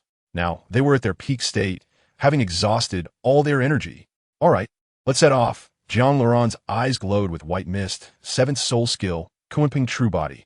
A towering white Kunpeng floated in the sky, descending majestically. Yi Beibei and the others sat atop it, as if sitting on the surface of a radiant lake. The body of the Kunpeng was immense enough to accommodate 1,000,000 heavenly soldiers. For Jiang Luoran, these people were naturally no problem. Bang! The Kunpeng domain opened, and Jiang Luoran dove into it. An extreme sense of speed hit him again. He had come this way before. The surroundings were empty, but Jiang Luoran knew that in the outside world, only a few seconds had passed. That was the essence of extreme speed. The white Kunpeng charged fiercely, and even the extreme speed produced a faint cracking sound. There's a saying that beyond the extreme lies the extreme, which means one mountain is higher than another. After multiple battles, JiangLuoran's speed had now surpassed the speed of light, breaking through any unit of time measurement. True speed is actually slow. True speed is actually ignoring everything. Boom! Just as he was feeling it, a whistling wind sounded in JiangLuoran's ears, and he once again became nothingness. He knew he might have returned to the universe. Thunder erupted, like an electric shock, as Jiang Luoran stood above Silvis. They saw that Silvis had become a hell on earth, a mountain of corpses and a sea of flames, with countless old beasts being crushed by the evil with a single punch. As for the Sea God Temple, it was needless to say. It had certainly been baptized by the enemy. However, the Sea God Temple could not be completely destroyed, as it was a divine abode. But the people inside were uncertain. The scene was bloody. The Soul Douluo was completely crushed in the evil's hands, killed with a wave of the hand. The soul masters of Douluo continent were already blinded by rage. Chapter 206, 7 God Soul Fusion Skill. For seeing such a scene, who wouldn't feel heartbroken? They were all filled with anger, wishing they could kill the enemy immediately. The evil seemed to sense their arrival, turning to look at the gods, but suddenly noticed something was amiss, as if it feared something on them. The evil hesitated for a moment, then continued to fight with the soul masters. Silvis had been beaten to such a state that it was extremely tragic. With just one punch from the evil, the ground within a few miles would immediately collapse. Solar coronation. The 10 soul rings on Tang Bai's body spun, and a white arrow appeared, standing in the air. No one could ignore such divine power. The soul masters saw Jiang Luoran and the others and suddenly knelt down. The arrow raced past, cutting through everything in its path, penetrating buildings and heading straight for the evil's head. The evil let out a roar, raised its right hand to grasp the arrow, and crushed it with force. However, a trace of blood appeared on its hand. This was Tang Bai's strongest strike. If it couldn't break through the enemy's armor, then he could forget being a god. Let the battle begin. JiangLuoran shot out a rainbow light, and when he reappeared, he was already standing atop the evil's head, his right foot stepping on the electrifying phantom boots. A flash of lightning sliced open a small cut on the evil's back. This time was different from the last confrontation. They were currently on the offensive. The evil knew it couldn't give them too much time to attack, or it would be detrimental to itself. Seeing the evil charge at them, JiangLuoran understood what the opponent meant. Disperse the attack and retreat. The gods certainly couldn't match the evil's speed, but they needed the time to retreat. JiangLuoran transformed into a Kunpeng and struck the evil's fists with his palms. The white mist mixed with red blood energy, slowly forming a red and white tornado. Of course, JiangLuoran couldn't hold on for too long. At the moment of the confrontation, he was already feeling a bit strained. Kunpeng kill. Yi Beibei helped JiangLuoran retreat, using Kunpeng kill to attack the evil's neck. One attack was naturally not enough to make evil relent. Qian Rinxue rushed in, with both hands wielding her sword, pointing directly at the sky. Angel's Judgment, a golden angel, thousands of meters tall, appeared, armored and wielding a sword, stabbing down towards evil's head. Two dangerous attacks came simultaneously, and evil decisively gave up, knocking JiangLuoran away and deploying a blood-red light barrier. JiangLuoran crashed through 6 tall buildings, embedding himself into a wall before finally coming to a stop. This was a refuge area, a gathering place for countless soul masters. In fact, by now, there had already been more than a dozen refuge areas of various sizes established. As the Kunpeng god, JiangLuoran was no longer human, so everyone could tell at a glance that he was not a person. Just the mark of the dawn spear on his forehead made people feel that he was filled with mythical stories. JiangLuoran wanted to move, but he realized that his right arm had been pierced. Truly worthy of being evil, such a thunderous method could be described as unmatched.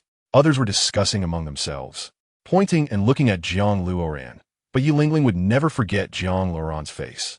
This was the face she had feared for several years, and seeing it again today. It was merely that he looked extremely disheveled. She remembered that time at the Great Soul Arena when he almost fell into a state of autism. He would tremble uncontrollably at the sight of a man. What about you? Are you fighting that monster? When the Title Douluo was killed by it, I knew it couldn't be easily killed by God. Yi Lingling approached. At this moment, everyone was in refuge, so who cared about autism?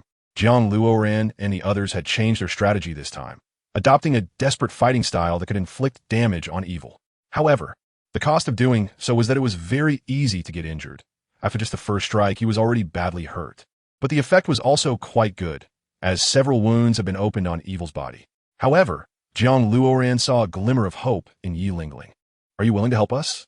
With the 9-heart sea butterfly, their chances of winning would increase several times. 9-heart sea butterfly heal. 8 soul rings appeared simultaneously on Yi Lingling.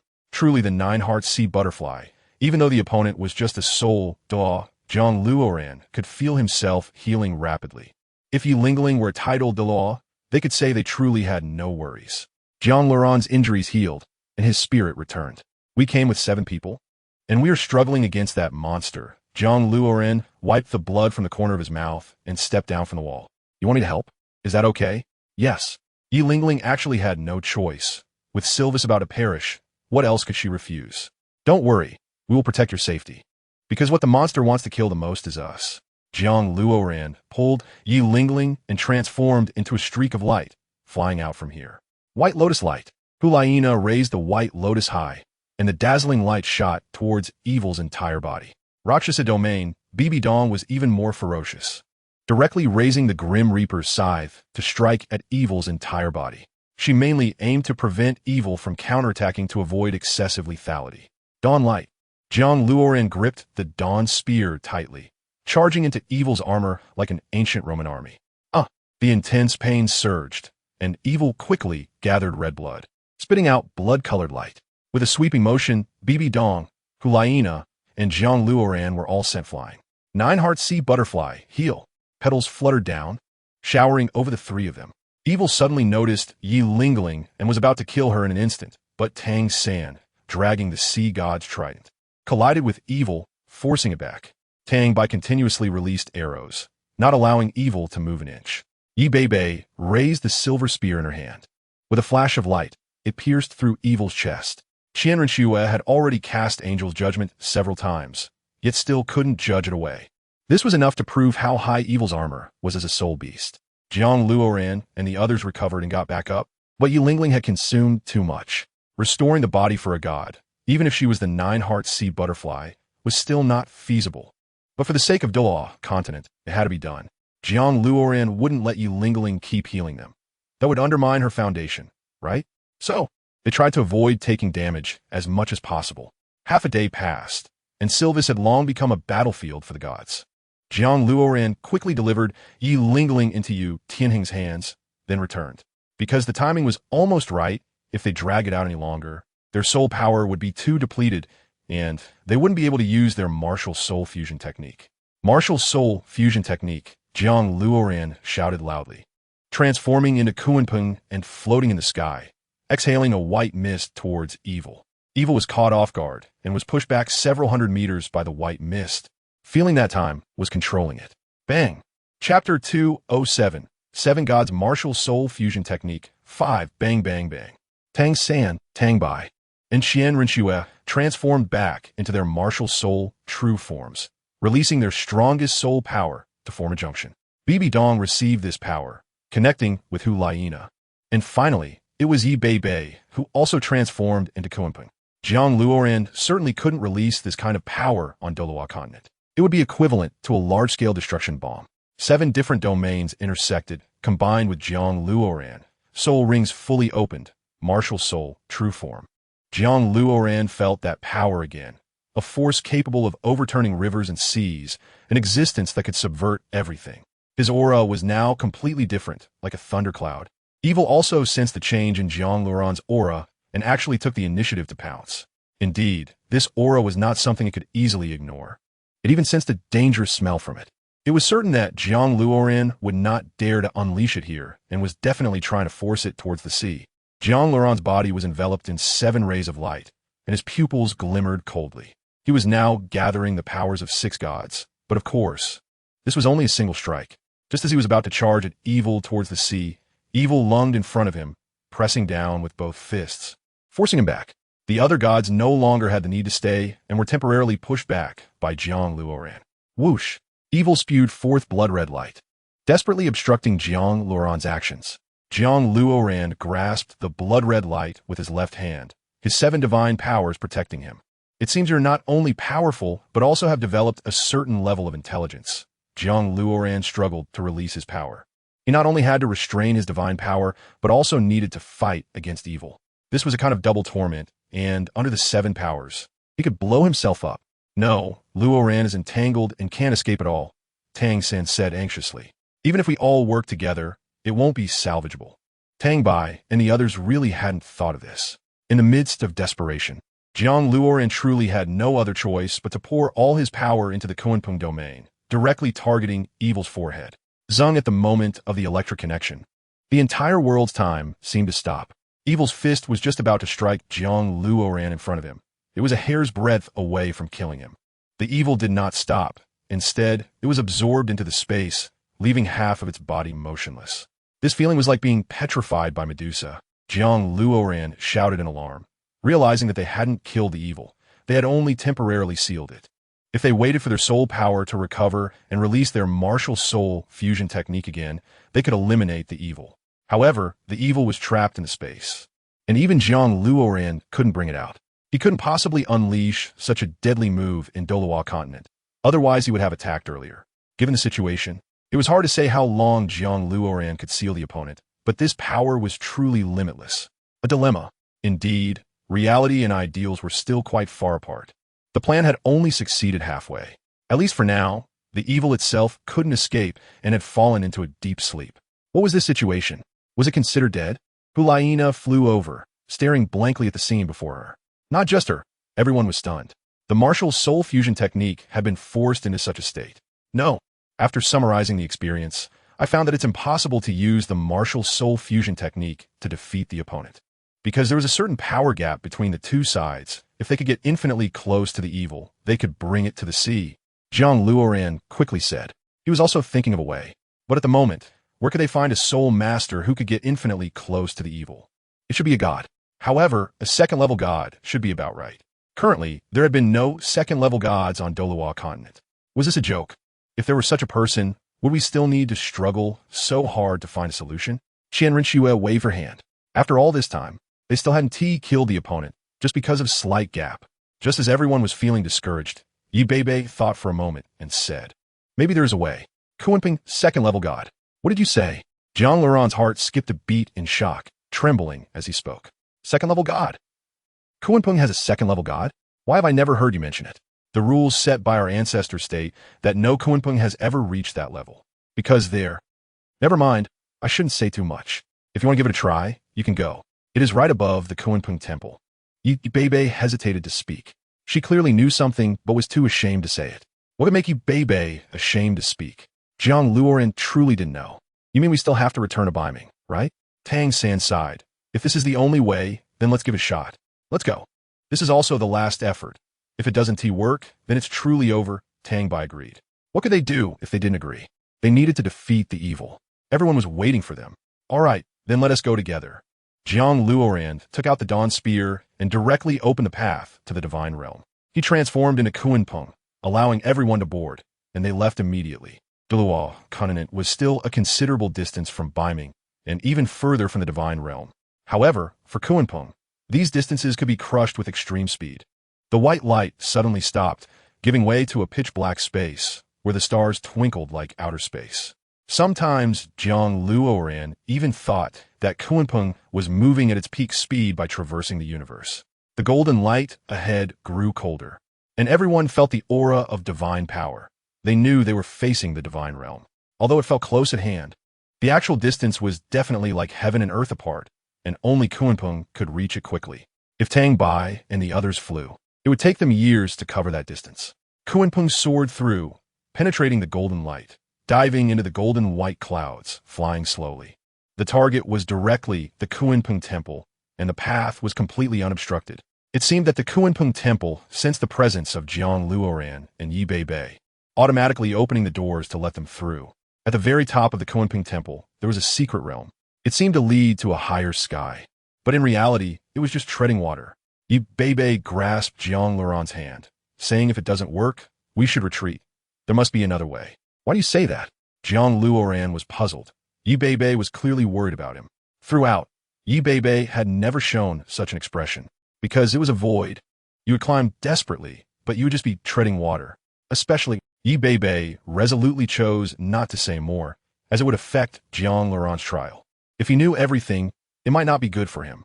It was better to move forward naively like she did back in the day, with some retreat options. Chapter 208. Kunpeng Divine, Trial Jiang Luoran, and the others climbed the stairs smoothly, with no danger at all, as if they were in their own home. Until they entered the depths of the golden cloud, Jiang Luoran saw the cloud ladder again. But this time, it was a bit different. This cloud ladder was surprisingly semi-transparent. It gave the feeling that you had to step on it, yet couldn't guarantee you wouldn't fall. The situation was urgent.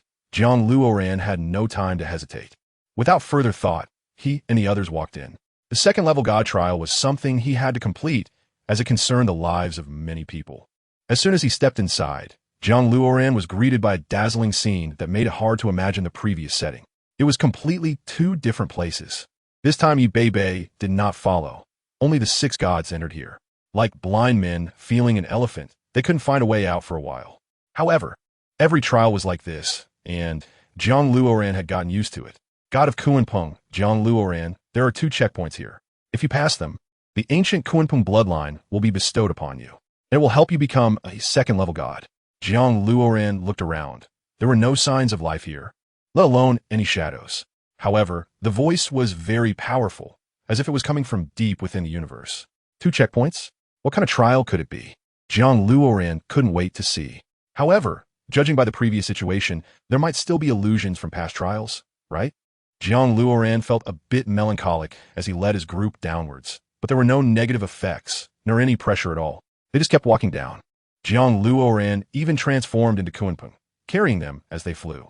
A Kunpeng that only needed 2 seconds to fly from Douluo continent to Kunpeng Temple flew here for an entire day without seeing any sign of an exit. A strange feeling gradually magnified. It was a sense of loneliness. No, it wasn't loneliness. It felt more like being a walking corpse. Void. Everything became empty, as if nothing remained. Fallen thoughts echoed eternally in Jiang Luoran's mind. He realized that some paths were void. The more you walked, the more ethereal you became. The difference between having and not having was not significant in some aspects, but some things were inevitable. Luoran. Tang Bai's face showed terror as he looked at Jiang Luoran. Jiang Luoran looked at Tang Bai and suddenly found that he had become transparent, as if this place wanted to erase everything about him. Not only Tang Bai, but the eyes of Tang San and the others also gradually became void, as if they were about to disappear. Jiang Luoran immediately stopped, too afraid to move forward. What should he do in this situation? Would continuing to move forward not lead to dilution? Jiang Luoran could hardly feel his limbs. What was the most severe punishment? It wasn't the near-death experience from climbing the heavenly ladder or enduring the 3 tribulations, but rather this moment, where this space negated all of his experiences and his very existence. It even negated everything about him. No one in the world remembered him, not even in death. Death, that was death. Jiang Luoran felt that they were walking the road to hell, as this place bore all the signs of hell. If he continued, he would undoubtedly perish, completely diluted, leaving no trace. But what could he do if he didn't move? Could he think of another way to pass the first trial? Tang Bai's body had completely turned transparent, like drifting snow, gradually dissipating. Tang Bai, Jiang Luoran shouted, but Tang Bai seemed to be soundless, just opening his mouth without speaking. Tang Bai desperately wanted to scream, but as his body dispersed, he felt not a single pang of pain. He even felt no need to scream, which further denied his existence. Tang Bai vanished, and Jiang Luoran even forgot that there had been someone named Tang Bai. His consciousness began to blur. He continued forward, watching his friends dissipate one by one behind him. First was Bibi Dong. Her pupils were hollow, her eyes blank, turning into shards of glass that scattered. Qian Renxue cried out, but Jiang Luoran felt so exhausted that he couldn't even be bothered to turn and look. Or perhaps he had completely forgotten who was behind him. Or maybe there was no one left. One after another, all the people behind Jiang Luoran vanished, and his own eyes began to shine with a pale light. This moment was terrifying because Jiang Luoran himself had forgotten that he could choose to go back. In his consciousness, there was only the idea of moving forward. He had lost his retreat, or perhaps in his subconscious, Jiang Luoran was unwilling to return. The gun of dawn shook at Jiang Luoran's forehead, releasing the light of dawn, wrapping him up completely. Suddenly, Jiang Luoran became awake. He immediately retained this moment of awareness and fled backward. Tang Bai, Tang San, Hulaina, Qian Renxue. Jiang Luoran shouted. No one answered him. They had vanished. He had led them here, and yet they had disappeared. Jiang Luoran suddenly stopped. He felt he couldn't just leave like this. He was the instigator. How could he leave alone, ignoring the lives of his teammates? At the very least, he had to bring them back. But if he continued forward, Jiang Luoran was definitely terrified. It was too horrifying. There was no solution to the void well in front of him. He was on the verge of collapse. Then he would assimilate, to see if he could find an opportunity. No matter what, he had to save them. Jiang Luoran transformed into a Kunpeng. The light of dawn erupted completely, and he charged forward. At high speed, his body as a Kunpeng rapidly dissolved, like a piece of paper ignited by fire, melting away. Jiang Luoran also experienced this feeling. It was truly uncomfortable, as if he were being deleted by the world. Boom! The huge Kunpeng exploded into a shower of stars, scattering powder everywhere. Strangely, Jiang Luoran's will remained, and he became even more alert, even without the power of the light of dawn. Here was a vast expanse of white. There was nothing, and Jiang Luoran couldn't even see his own body. Perhaps at this moment, he had no body. Tang Bai, where are you? Jiang Luoran discovered he could still make sounds, but not from his mouth. It was signals emitted from his mind. Suddenly, 5 more signals surged towards him, and he knew they were Hulaina and the others. However, there was something separating each of them, and he couldn't tell what it was. But it was impossible to cross over. Jiang Luoran felt himself being drawn, as if he were to be squeezed into a ball, and finally, he continued to sink, as if he were going to be reincarnated. He didn't know how long it had been, but he was still sinking. Time had become irrelevant, as he couldn't feel it at all. Jiang Luoran drifted in and out of consciousness, lost between sleep and wakefulness. He even felt that everything had returned to zero. Bang! At some unknown time, Jiang Luoran suddenly became aware. He fell from a certain place and felt pain. Chapter 209. Kunpeng Trial First Trial 1. This sensation of substance surged in, invigorating Jiang Luoran's spirit. He could clearly perceive the surroundings, yet he couldn't control his body. Moreover, a sense of danger was pressing against his brain, unavoidable. The more he struggled, the deeper he sank, until he began to feel dizzy. Sure enough, a knight in armor wielding a white spear approached. Jiang Luoran shouted urgently, but his throat couldn't produce any sound, and his body was unresponsive. The light of dawn shot out in a 180-degree sweep, forcing the armored knight back. Jiang Luoran suddenly woke up, drew the gun of dawn, and attacked the knight's neck. Bang! The clash of steel against steel produced a thunderous sound. Jiang Luoran's right hand went numb, and the gun of dawn trembled. He didn't know if he had weakened or if the armored knight was just that formidable. But this was outrageous. As a Kunping god, how could he not defeat a mere armored knight? What was going on? The best way to verify was through the soul rings. When 10 golden soul rings appeared on Jiang Luoran's left hand. That's right. He was still a Kunping god, and the armored knight opposite him also possessed divine strength. Without further thought, the armored knight lunged forward with his spear. A moment of brilliance and golden light erupted, making it difficult to look directly at. Jiang Luoran flicked his left hand, attaching all 10 soul rings to the gun of dawn. The soul rings surged, awakening the gun of dawn, and the golden light soared, dazzling like a river of gold. Boom! The collision of golden light erupted into a brilliant radiance. Strangely, every inch of this place remained unaffected by the battle of the two gods.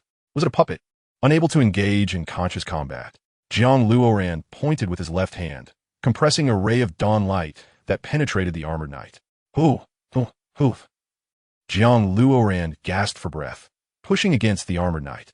Fighting an equally ranked god was indeed strenuous. He wondered if Tang San and the others would encounter a similar situation. However, Jiang Luoran clearly felt that after killing an armored knight, his own strength had increased. It was as if he had undergone a transformation. Was this what they meant by the mountain not being weary of height? There were no limits to everything, no restrictions. Whoosh, whoosh, whoosh. 3 streams of white light came rushing in, pouring into the top of Jiang Luoran's head. Jiang Luoran transformed into the blood demon Vine Martial Soul, activating his 4th soul skill, 1000 Refinements. A golden hammer appeared, smashing the white light, exploding into a flurry of blossoms. 3 more. Jiang Luoran raised the chaotic cloak hammer method and charged directly at them. He even suspected that this first trial was meant to push him to fight against a secondary divine being. Otherwise, why would it be like this? Boom, boom, boom. With a dozen hammer strikes, the 3 armored knights were knocked off their helmets and armor, revealing heads that resembled mist. 9-1. Jiang Luoran descended from the sky, thunder crackling around him, and his eyes turned golden. 5th soul skill, held battle armor. The golden thunder crashed into the armored knight, unleashing tremendous power, breaking through everything in its path, ready to destroy all. The hell battle armor protected Jiang Luoran from harm. The golden light had a devastating effect, scattering like shattered gold, killing the 3 armored knights. Third brother and the others must be here. I need to regroup with them. Jiang Luoran retracted the hell battle armor and quickly ran with the golden hammer. He knew very well that Tang San and the others were not as strong as him yet, making it very challenging to fight the armored knights. Although he didn't know if dying here counted as death, it was better to be cautious and treat it as a regular situation. Sun Crown Light. A voice came from the distance, white light converging like energy, bursting forth, with arrows occasionally shooting down. Tang Bai was sweating profusely, cursing, "Why can't I kill them? Do I have such a strong little brother? This must be against the rules, right?" You must understand, he inherited the Sun Crown position, and had never encountered such a situation in the trials. Gods fighting gods. No, it should be gods fighting a group of gods. If I can't kill them, I might just wear myself out. The armored knight charged in, striking down towards Tang Bai's neck. Tang Bai momentarily neglected his defense and was knocked to the ground, just as he was about to be killed. The armored knight was blasted apart by a beam of golden light in the sky. Jiang Luoran fell from above, rolling several times before stopping. Hey, what kind of fighting style is this? Self-harm? Tang Bai staggered over and helped Jiang Luoran up. I haven't used the chaotic cloak in a long time. The force was too strong, and I got thrown out too. Jiang Luoran wiped the blood from the corner of his mouth. That kind of power was completely uncontrollable. I don't know what is going on. You really are a madman.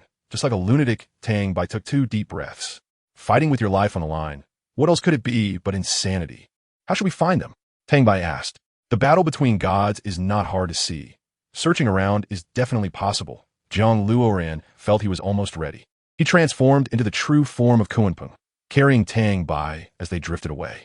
The black-purple magic array loomed above, with multiple layers, emitting black beams of light. All of them shot towards Hulayina. Hulayina positioned her 9 soul rings, each containing a thick pink tail. Whoosh! At the moment of collision, the intertwining of heavenly thunder and earth fire, the 9 tails still swung, killing the armored mage wielding a black staff. It was far from over. Hulayina was already surrounded by the mages, all possessing god-level strength. Even stronger, White Lotus Domain. The white lotus bloomed. Hulayina clenched her fists tightly, gripping her 10th soul ring. The 9 tails wrapped around Hulayina, sweeping and killing the mages from every angle. In the end, they were all destroyed. However, just as Hulayina was about to stop, an armored knight riding a golden warhorse, wielding a golden spear, flew in. The 9 tails met the armored knight's strike simultaneously, but only managed to hold their ground. Above level 1 divine residence, below level 2 divine residence. Hulayina immediately deduced the opponent's strength, sidestepping to avoid the sharp strike. Hisses the warhorse neighed, pressing down with its hooves, revealing god-level strength. With golden light on its hooves, it looked somewhat like the light of dawn. Chaotic cloak, 9-9 returns to 1. Jiang Luoran charged in like a cannonball, crashing into the warhorse, flying far away together. The armored knight was relentless, quickly leaping up to deliver a fatal blow to Hulayina. Tang Bai transformed into a giant white eagle, also tumbling out with the armored knight. Help! Jiang Luoran grabbed the warhorse's hoof with his left hand and struck down with his right hammer, sending it flying into the sky. White Lotus Bloom, the 9 massive pink tails merged into one strike, knocking the warhorse back, leaving not even a corpse. There's one more, don't stop. Quickly help me. I can't hold on much longer, Tang Bai shouted. Chapter 210. Kunpeng Trial First Level 2. Seeing Jiang Luoran and Hulayina lying safely on the ground, Tang Bai panicked. There's still more? Don't rest yet. Quickly help, Tang Bai shouted. Because the strength and divine power of this armored knight were greater than his own. If he hadn't fought against evil before, Tang Bai would definitely fear the opponent's strength. This was power surpassing a single strike of divine residence. But it hadn't reached the level of second-tier divine residence. First soul skill, creation from nothing. 9th soul skill, blue divine rune. 9th soul skill, blue divine melody. The crimson gold soul rings floated, standing before Jiang Luoran. Break. The blue runes and musical notes met, creating a combination that ultimately exploded inside the armored knight's body. Jiang Luoran directly used his first soul skill to unleash the divine skill within the armored knight. Even if he couldn't kill the opponent, he could at least severely injure him. Tang Bai retracted his martial soul and glided down from the sky. What's going on? Hulayina looked at Jiang Luoran. Should we eliminate them? I don't know. Let us regroup first. That armored knight possesses strength above level 1 divine residence, but below level 2 divine residence. This proves that this place is extraordinary. Perhaps even level 2 divine residence armored knights will appear. Our only way to win is that he cannot perfectly exert his strength. Jiang Luoran soared high, carrying the 2 of them as they flew through the clouds. Anyway, this place is all beyond the clouds. It's hard to tell what this place really is. I just met Qianren Xue, but she was blocked by a group of armored knights. I was also attacked by mages, which caused us to get separated. Hulayina pointed to the right, that way. Mages? There are mages too? Jiang Luoran asked in confusion. They also fight using soul rings, just holding staves like wizards. Moreover, the soul skills they release resemble magic. Hulayina felt surprised, because she had never seen such people before. She had only read about them in ancient texts, calling them mages. For example, necromancers, who wield staves to cast spells. Ilex, but he hasn't come into existence yet. I see. You must be talking about necromancy. Jiang Luoran quickly approached Qianren Xue. If what Hulayina said is true, then the opposing lineup is too massive. We must unite, otherwise, we can't do without anyone. Qianren Xue swiftly swung her angelic sword, deflecting several golden spears and necromantic spells. Angel Domain, Qianren Xue floated lightly like a white swallow, slicing through the armored knights, delivering 5 strikes to each one. The sword energy surged, like magma bursting from the earth's core, cutting down the armored knights. Hulayina relied entirely on her astonishing combat awareness to hold on for so long. She was now disheveled, her armor not covering her body, looking utterly disheveled. Rakshasa domain, Beiming Douluo charged in first, wielding the Grim Reaper's scythe, releasing waves of black energy, swirling several mages into it. Qianren and Beiming Douluo stood back to back. Although they could temporarily hold off the enemy, they couldn't kill them. Due to the significant disparity in numbers, there really is no choice at this moment. With Beiming Douluo resolutely determined, no matter what, they cannot die here. That would be too ridiculous. Qianren transformed into a gigantic angel, wielding the angelic divine sword, slashing and hacking with beams of light shooting out. Several mages had their limbs severed, but continued to attack, as before.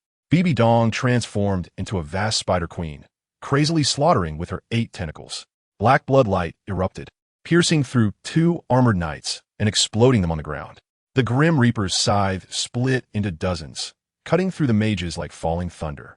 The battle here was intense, and more armored knights and mages would only come, causing Qianren's martial soul true body to dissipate. Opening a breakthrough, the priority was to escape. Beiming Douluo could still hold on and shield Qianren from some damage. Kuanping kill. JiangLuoran plunged into the group of mages. The whistling gale swirling like a spiral bullet, shattering all the magic arrays. White Lotus Bloom. White Lotus Annihilation. White Lotus Stab Flash. The entire field was completely overturned by 9 giant tails, and armored knights died unexpectedly. Solar Corona Arrow, fully open.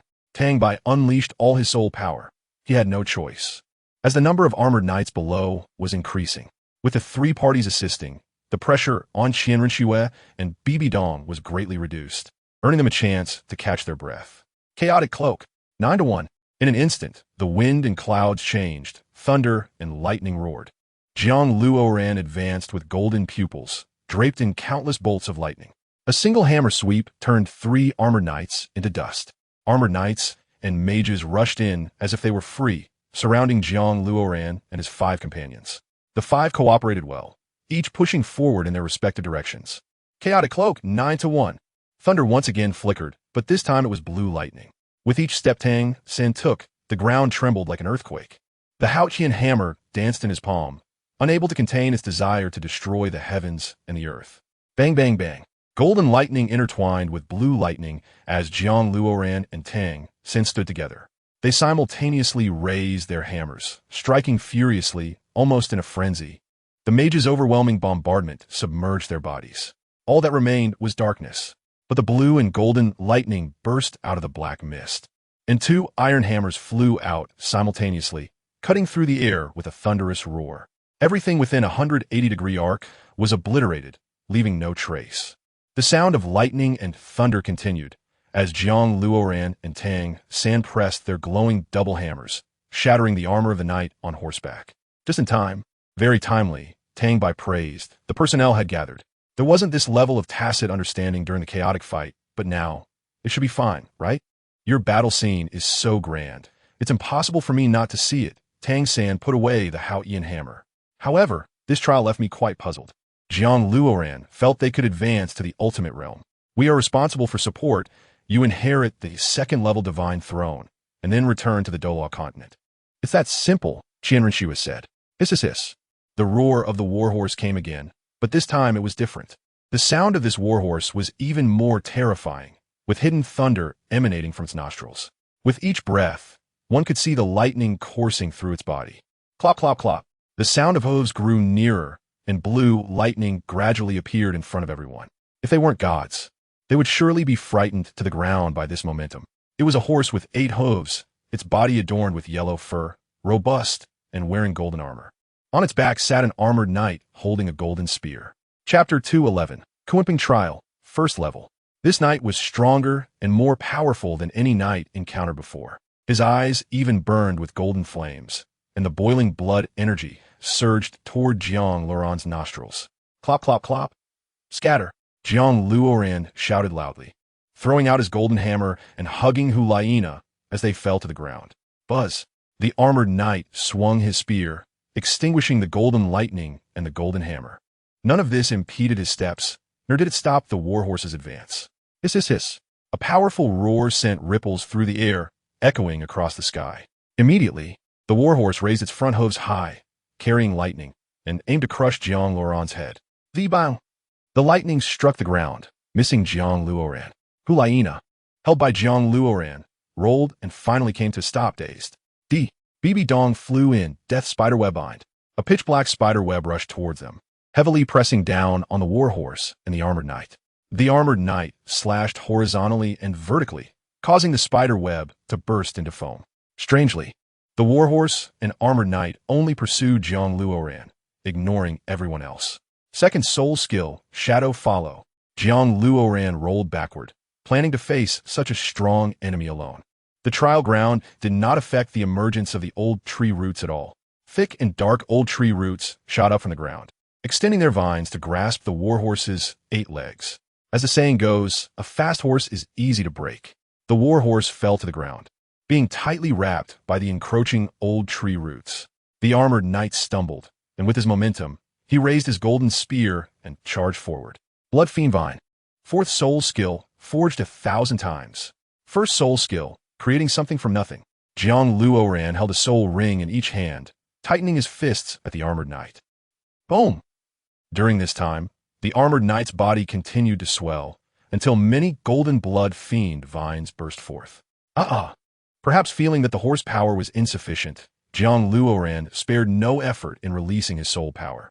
The armored knight was pierced by countless vines within him. Finally, like a big tree, many vines extended from his body, intertwining and spiraling higher and higher. Eighth soul skill, Blood Fiend Celestial Star Flow, Cloud Annihilation. Jiang Luoran stood firm, and a red soul ring appeared on his chest. 3 soul rings spread out like a cannon formation, spinning wildly and connecting back and forth. Golden blood fiend vines resembling dragon heads filled the sky around them. Bang, bang, bang. The impacts continued, incessantly battering and washing over the armored knight's entire body. Though he had no perception or consciousness, he was still overwhelmed by this force, rendering him speechless. The armored knight suddenly opened his eyes, and a star-shaped cross unfolded from his body. Whoosh!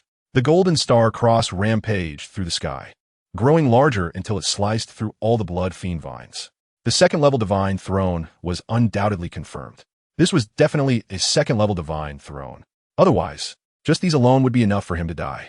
The armor knight was also injured, coughing up blood from his mouth, and half of his armor was shattered. Third soul skill, Blood Fiend Demon Prison. Jiang Luoran turned his right hand, and 10 Blood Fiend Demon Prisons appeared around the armored knight. He just wanted to take advantage of this opportunity to imprison the opponent. This scene was completed in a fleeting moment. Tang San and the others only realized that Jiang Luoran had already reached a heated stage. Roar! The armored knight let out a deep roar like a lion. A ball of golden light covering his right hand. Wherever the golden light touched, everything was cut down, the prison was severed, and white smoke rose from the high temperature. Go to hell. Kumpangad. The armored knight looked up and made eye contact with Jiang Luoran. It turned out they could talk. Jiang Luoran thought they were all mute. Thunder's sacred garment. Judgment of Garo's power.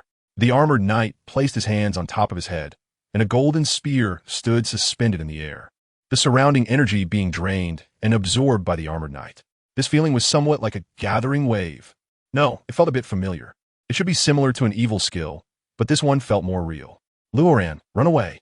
Hulaina shouted, looking down to find that a blood fiend vine had ensnared her. He had thought of this from the very beginning. He knew the opponent was a level 2 god mansion. 7th soul skill, Blood Vine True Body. Jiang Luoran expanded and grew until he became a 5-meter tall giant. 6th soul skill, Curse Spear. The plant man charged while drawing a black soul ring, pulling out 2 curse spears with both hands and throwing them forward. 4th soul skill, Thousand Hammer Forging. Dawn Spear. Gripping the Dawn Spear in his right hand and holding a golden war hammer in his left. The cursed spear flew in front of the armored knight and dissolved like paper. He pulled out the golden spear and collided with Jiang Luoran's Dawn Spear. Boom! The boiling shock wave surged out, making it hard to breathe, even feeling heavy. A gap appeared, and Jiang Luoran thrust the spear, piercing through the knight's body, causing golden light to burst forth from within. It was truly difficult to comprehend the creation and generation of such things. Blue-silver grass bind. Seeing the armored knight preparing to kick Jiang Luoran, Tang Sen quickly controlled his right foot. White lotus bloom. 3 tails form. 3 stout fox tails bound the opponent's left foot. BB Dong threw out black iron chains, binding the armored knight's left arm. Bang! A hole was opened in the knight's chest, the exposed sharp tip clearly being the angel's divine sword. You actually managed to reach here. Yi Beibei descended, using the white mist in her hand to stop the armored knight from launching an attack. Aunt Yi, how did you come? Didn't you say? Tang Bai was astonished. Can I rest assured that you children leave? I went to explore the ruins. These armored knights are evil sinners destroyed by our ancestors before. Now they have transformed into restless souls controlled by a necromancer. Yi Beibei quickly explained. Necromancer? We have seen a necromancer before. We only encountered some level 1 god mansions. Tang San sensed that something was wrong. If he wasn't mistaken, the last challenge was the necromancer. He was the mastermind behind the scenes. Defeating him was the only way to inherit the Kunpeng level 2 god mansion. The most important point was that only Jiang Luoran could enter. We can only help up to this point. Yi Beibei shouted, Luoran, make your move. 9 soul skill, Blue God Talisman. When the blue god appears, the world falls, and the talisman descends, slaughtering thousands. 9 soul skill, Blue God Melody. Blue God Domain, Blood Rain Song. A song of death to send off Xiaochang. The golden soul ring erupted, releasing endless runes and talismans. Let the blood fiend vine end you. Jiang Luoran said faintly. Today I saw a call for support. Truly substantiated. A boy, an incident of intracranial hemorrhage, unable to undergo surgery. Water drop fundraising, and Billy and other proofs are real. C983501522. This is the WeChat of the supporter. If any book friends are willing to help, he will explain the real situation to you. Or am I WeChat too? I will create a group to pull him in. J9065437778. I guarantee in my own name that this is a real event. Bowing. Handshake. Chapter 212 Kunpeng Trial 2nd Stage 1 Boom.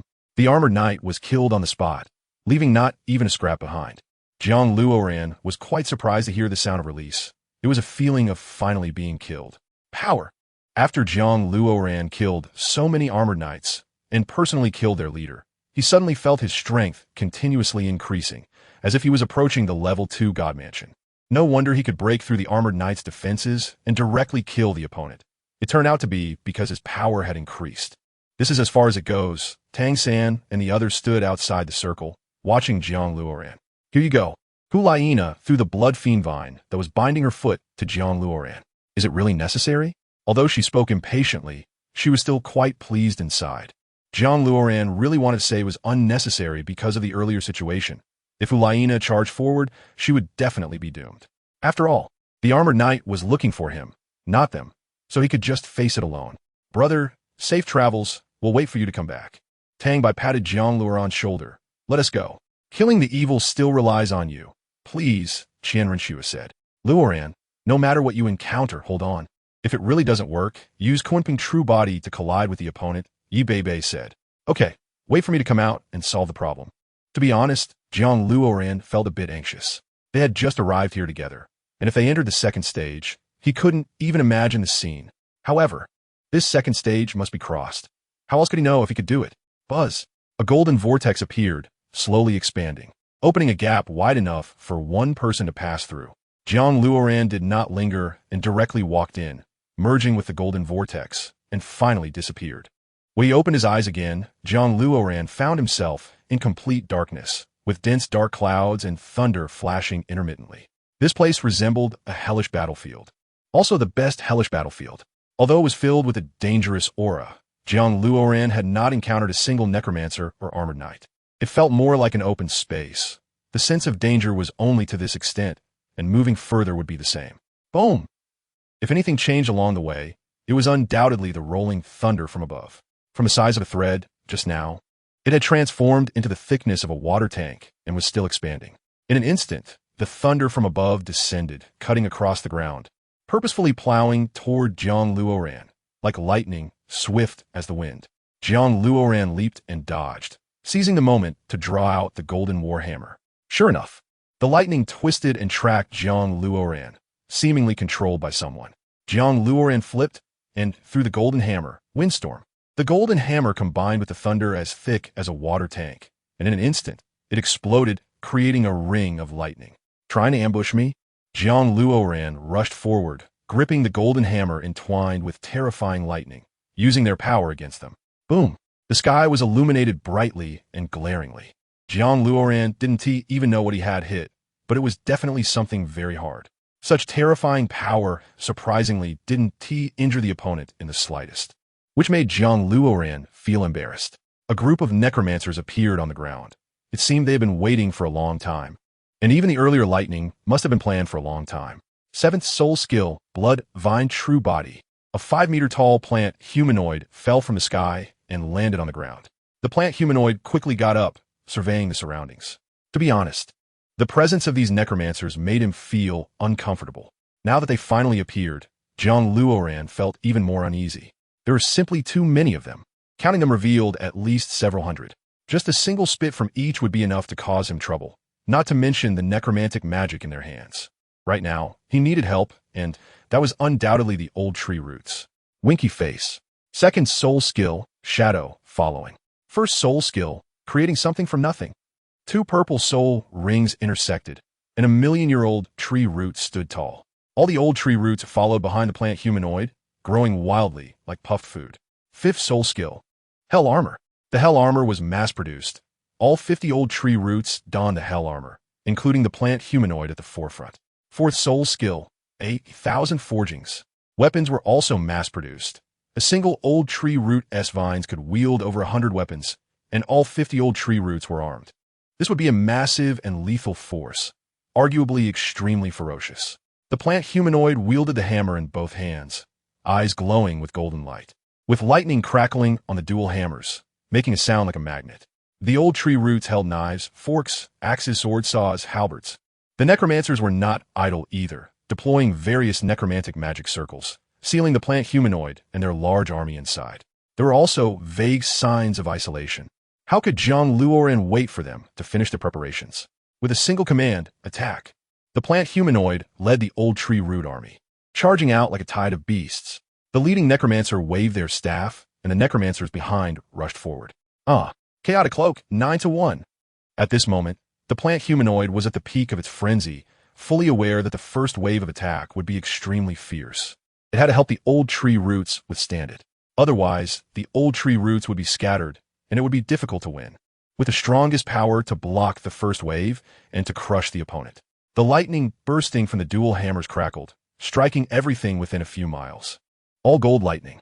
The plant humanoid also sensed it. This violent energy could no longer be suppressed. Boom!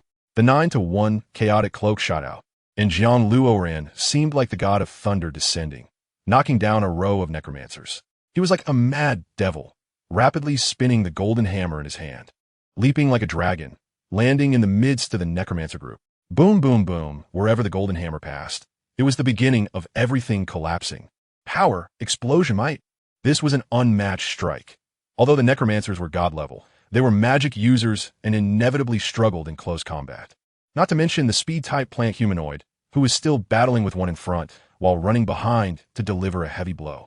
The plant humanoid threw the dual hammers into the sky. 8th soul skill, Blood Fiend Star Flow, Cloud Annihilation. A red soul ring appeared, rapidly rotating like it was filled with blood, and anyone could feel the terrifying and frightening soul power above. The dual hammers fell down with lightning. Countless blood vines resembling dragon heads followed the hammers down. Chapter 213. Kunpeng Trial 2nd Stage 2. The lightning and golden dragon obliterated everything again. But this was certainly not enough to kill all the necromancers. The old tree roots surged forward, breaking through the necromancer spells, wielding their chaotic swords and knives. Woo! To capture the thief, first capture the king. The plant humanoid had long set its sights on the leader of the necromancers, leaping swiftly. The necromancer began chanting the song of the undead, black and white rippling musical notes drawing Jiang Luoran in. The plant humanoid, clad in hell armor and wearing nether boots, was not afraid of magic at all. It directly shattered the notes and pinned the necromancer to the ground. Buzz at the moment of pinning down the necromancer. The plant humanoid's consciousness momentarily froze. It quickly regained focus, realizing the necromancer beneath it had vanished. To the right, the plant humanoid shouted involuntarily. Bang! Black starlight flashed, and the plant humanoid was hit, rolling on the ground. The hell armor was wrecked, and a gash appeared on the plant humanoid's right arm. 6th soul skill, Curse Spear. Experience the taste of life and death. The plant humanoid threw out a curse spear, raising its nether boots for a flying kick. Since the necromancers were so obsessed with life and death, it could give them a glimmer of hope to see if the curse spear would be effective. Bang! The necromantic magic crushed the cursed spear, not dissipating, shooting out black chains that bound Jiang Luoran in place. With the nether boots bound, it became difficult to attack the leader of the necromancers. In such a chaotic battlefield, delays were a major taboo because no one would come back to save Jiang Luoran. Various combat techniques could not kill the necromancers. Kunpeng True Body. Third soul skill, Kunpeng Howl Sky Strike. Jiang Luoran transformed into a vast white-feathered Kunpeng, gathering white, radiant waves in its beak. Bang Po Et Et. The white dawn descended, slashing toward the necromancers with the debris on the ground, completely flattening everything. It even involved some necromancers engaged in battle with the old tree roots. Just now, Jiang Luoran used 10 golden soul rings to launch this attack. He also unleashed the strongest soul power to lighten the burden on the old tree roots. Just now, Jiang Luoran felt a bit uncertain about that strike. After all, he was used to battling madmen, and who knew how thick their armor was? It was possible he only scratched them, and then he would have to activate the Dawn Spear. First, stab them one by one to death. Jiang Luoran transformed back into human form. The 10 golden soul rings behind him floated, like divine beings descending from the heavens. 10th soul skill. Jiang Luoran pulled out 10 soul rings from behind, all arranged in front of his right hand. The golden soul rings ranged from small to large, lined up in a straight line, gathering the soul power from Jiang Luoran's body. If he still couldn't kill the opponent, then Jiang Luoran would use the point to break the surface and the 10th soul skill to blow this place up. If he couldn't kill them, that was the only way. As the white mist dissipated, the necromancer indeed didn't die. What was even more surprising was that he was gathering the strongest necromantic magic. Seeing this scene, Jiang Luoran panicked and quickly activated his soul skill. 10th soul skill, soaring to the skies. All power. Tong! A sharp sound rang out, and the 10 soul rings devoured soul power like a glutton, draining everything around. This could definitely be called a mini version of a bloody cannon. The strike released by the evil is called the bloody cannon. The old tree root has already fought fiercely with the necromancers. It's like a case of inflicting 1,000 casualties on the enemy while suffering 800 losses themselves. And the old tree root is left with only a few disabled ones. From the beginning until now, Jiang Luoran has been using the old tree root quite skillfully. It's a great worker. Old tree root. If you're not afraid, then come on, Jiang Luoran shouted, urging the opponent to fire first. One must admit the terrifying nature of these two energies. Their momentum alone could annihilate a large number of second-level divine residences, because this is also their strongest strike. If someone could see this scene, they might only see the white ball of light and the pitch-black energy. Both energies exude an ancient and long-standing sound. Wong wong. The necromancer emitted a buzzing sound, but still did not release necromantic magic. The two were at a stalemate, neither side firing first. Jiang Luoran was afraid that if he struck, it would lead to the annihilation of everything. If the space shattered, where would he go? The necromancer was also afraid, knowing that such an attack would lead to total annihilation, not to mention the collision of two supreme energies. One long fire. Jiang Luoran was too tense. He realized that the thunder in the sky was just rolling and not chasing him. The soaring straight up to 90,000 miles had already been launched. A phantasmal Kunpeng carrying auspicious clouds and colorful light crashing towards the necromancer. Madman, the necromancer might have panicked, cursing loudly as he unleashed his attack. After that, Jiang Luoran felt himself being thrown around, completely disoriented. If he could feel anything, it was just pain. His eyes couldn't open at all, not knowing if it was because of the blinding light or because he was in a dazed state. Anyway, he had been muddled for the past few days, and it didn't matter how things turned out. The words of the old tree root were undoubtedly drowned out by the shockwave. From the feeling, Jiang Luoran knew that the necromancer he was fighting was definitely not the final boss. If there was a boss, Jiang Luoran felt it should be the one in the sky. Anyway, no matter how strong it was, it definitely couldn't surpass the concept of second-level divine residence. He currently possessed the power of a second-level divine residence, although he didn't have that kind of divine status, and there was a significant gap without promotion. However, it should be enough to deal with the necromancer. The necromancer just now should have been eliminated by him. At the moment the white light opened, Jiang Luoran heard the sound of something being blown away. But, the sound was a sound. Something dripped onto the ground, and Jiang Luoran's eyelids slowly opened a crack. It was a woman in black clothing, dressed like a lady, wearing black lace gloves, holding a purple gold scepter. She sat on a throne made of black iron, which felt unbreakable just by looking at it. In her arms was the necromancer Jiang Luoran had killed. However, now he had removed his helmet, revealing a face just like a human's. To be honest, he looked a bit handsome. Jiang Luoran was somewhat confused about the situation, as if he had personally dismantled a pair of lovebirds. What exactly is this Kunpeng trial, making him so baffled? Why did the armored knight and the necromancer appear? And why were they suffering so painfully? It seemed like they had millions of years of history to express, and he had clumsily engaged them in battle. Is this what the ancestors of Kunpeng wanted? Chapter 214. The second level of the Kunpeng trial. Is it really necessary to go to such extremes? The necromancer's eyes revealed a pitch-black light. Jiang Luoran stood there in a daze, thinking, what the hell am I doing? Or what outrageous thing have I done? I was just in a trial, and you charged at me, I killed you. Is there some hidden truth? Before Jiang Luoran could think or ask more, the female mage rose into the air, golden runes swirling around her. The purple gold scepter moved slowly, guiding the drifting golden runes. Third soul skill, Blood Fiend, Magic Prison. Jiang Luoran slammed the ground, locking himself within the magic prison. He knew this woman wouldn't give him time to react when she started casting magic. Bang!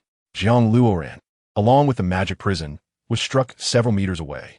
Inside the magic prison, Jiang Luoran saw the concave opening, and just from that, he could imagine how powerful the damage was. If he were to explain, it seemed he had nothing to explain because these people were all killed by him. What the hell is this Kunpeng trial? Jiang Luoran panicked, gripping the golden war hammer, sitting atop the Kunpeng. The female mage was like a fierce warrior, sitting on the black iron throne, charging towards Jiang Luoran. She held a seething magic in her hands, as if to burn everything, annihilate the heavens, and sweep away all things. The golden hammer collided with the magic. Jiang Luoran withdrew. He knew he could never withstand the magic, and quickly moved behind the female mage. Fifth soul skill, Kunpeng treasure technique, 7-mile kill. The golden soul ring transformed JiangLuoran's right arm into a golden Kunpeng wing, towering a full kilometer high. It resembled a massive heavenly blade, and from the blade's light, one could feel an overwhelming aura. There was also an ancient and indelible power. Golden runes circled the golden Kunpeng wing, dragging golden lightning, sweeping through the clouds and slashing towards the female mage's back. Necromantic magic, the female mage murmured, as runes appeared around her, as if they had come to life. In the end, they formed a golden rune storm. No, this level was already a 12th level tornado. Bang bang bang, the female mage's body manifested 10 golden soul rings, dancing in coordinated rhythm. Zung, after the Kunpeng wing descended, it clashed with the tornado. And in the end, both were completely worn away, leaving no trace. Jiang Luoran still felt some residual waves because the opponent's strength was too strong, and he couldn't quite match it himself. The female mage did not give Jiang Luoran a chance to rest, launching spike-like runes towards him. Second soul skill, Shadow, following form. The old tree root rose from the ground, blocking the spike-like runes. Fifth soul skill, Kunpeng Sky Shouting Strike. Jiang Luoran quickly switched his martial soul, rolling over, and a golden soul ring appeared around his mouth. Annihilate. Jiang Luoran spat out a surge of overwhelming energy, annihilating the area where the female mage stood.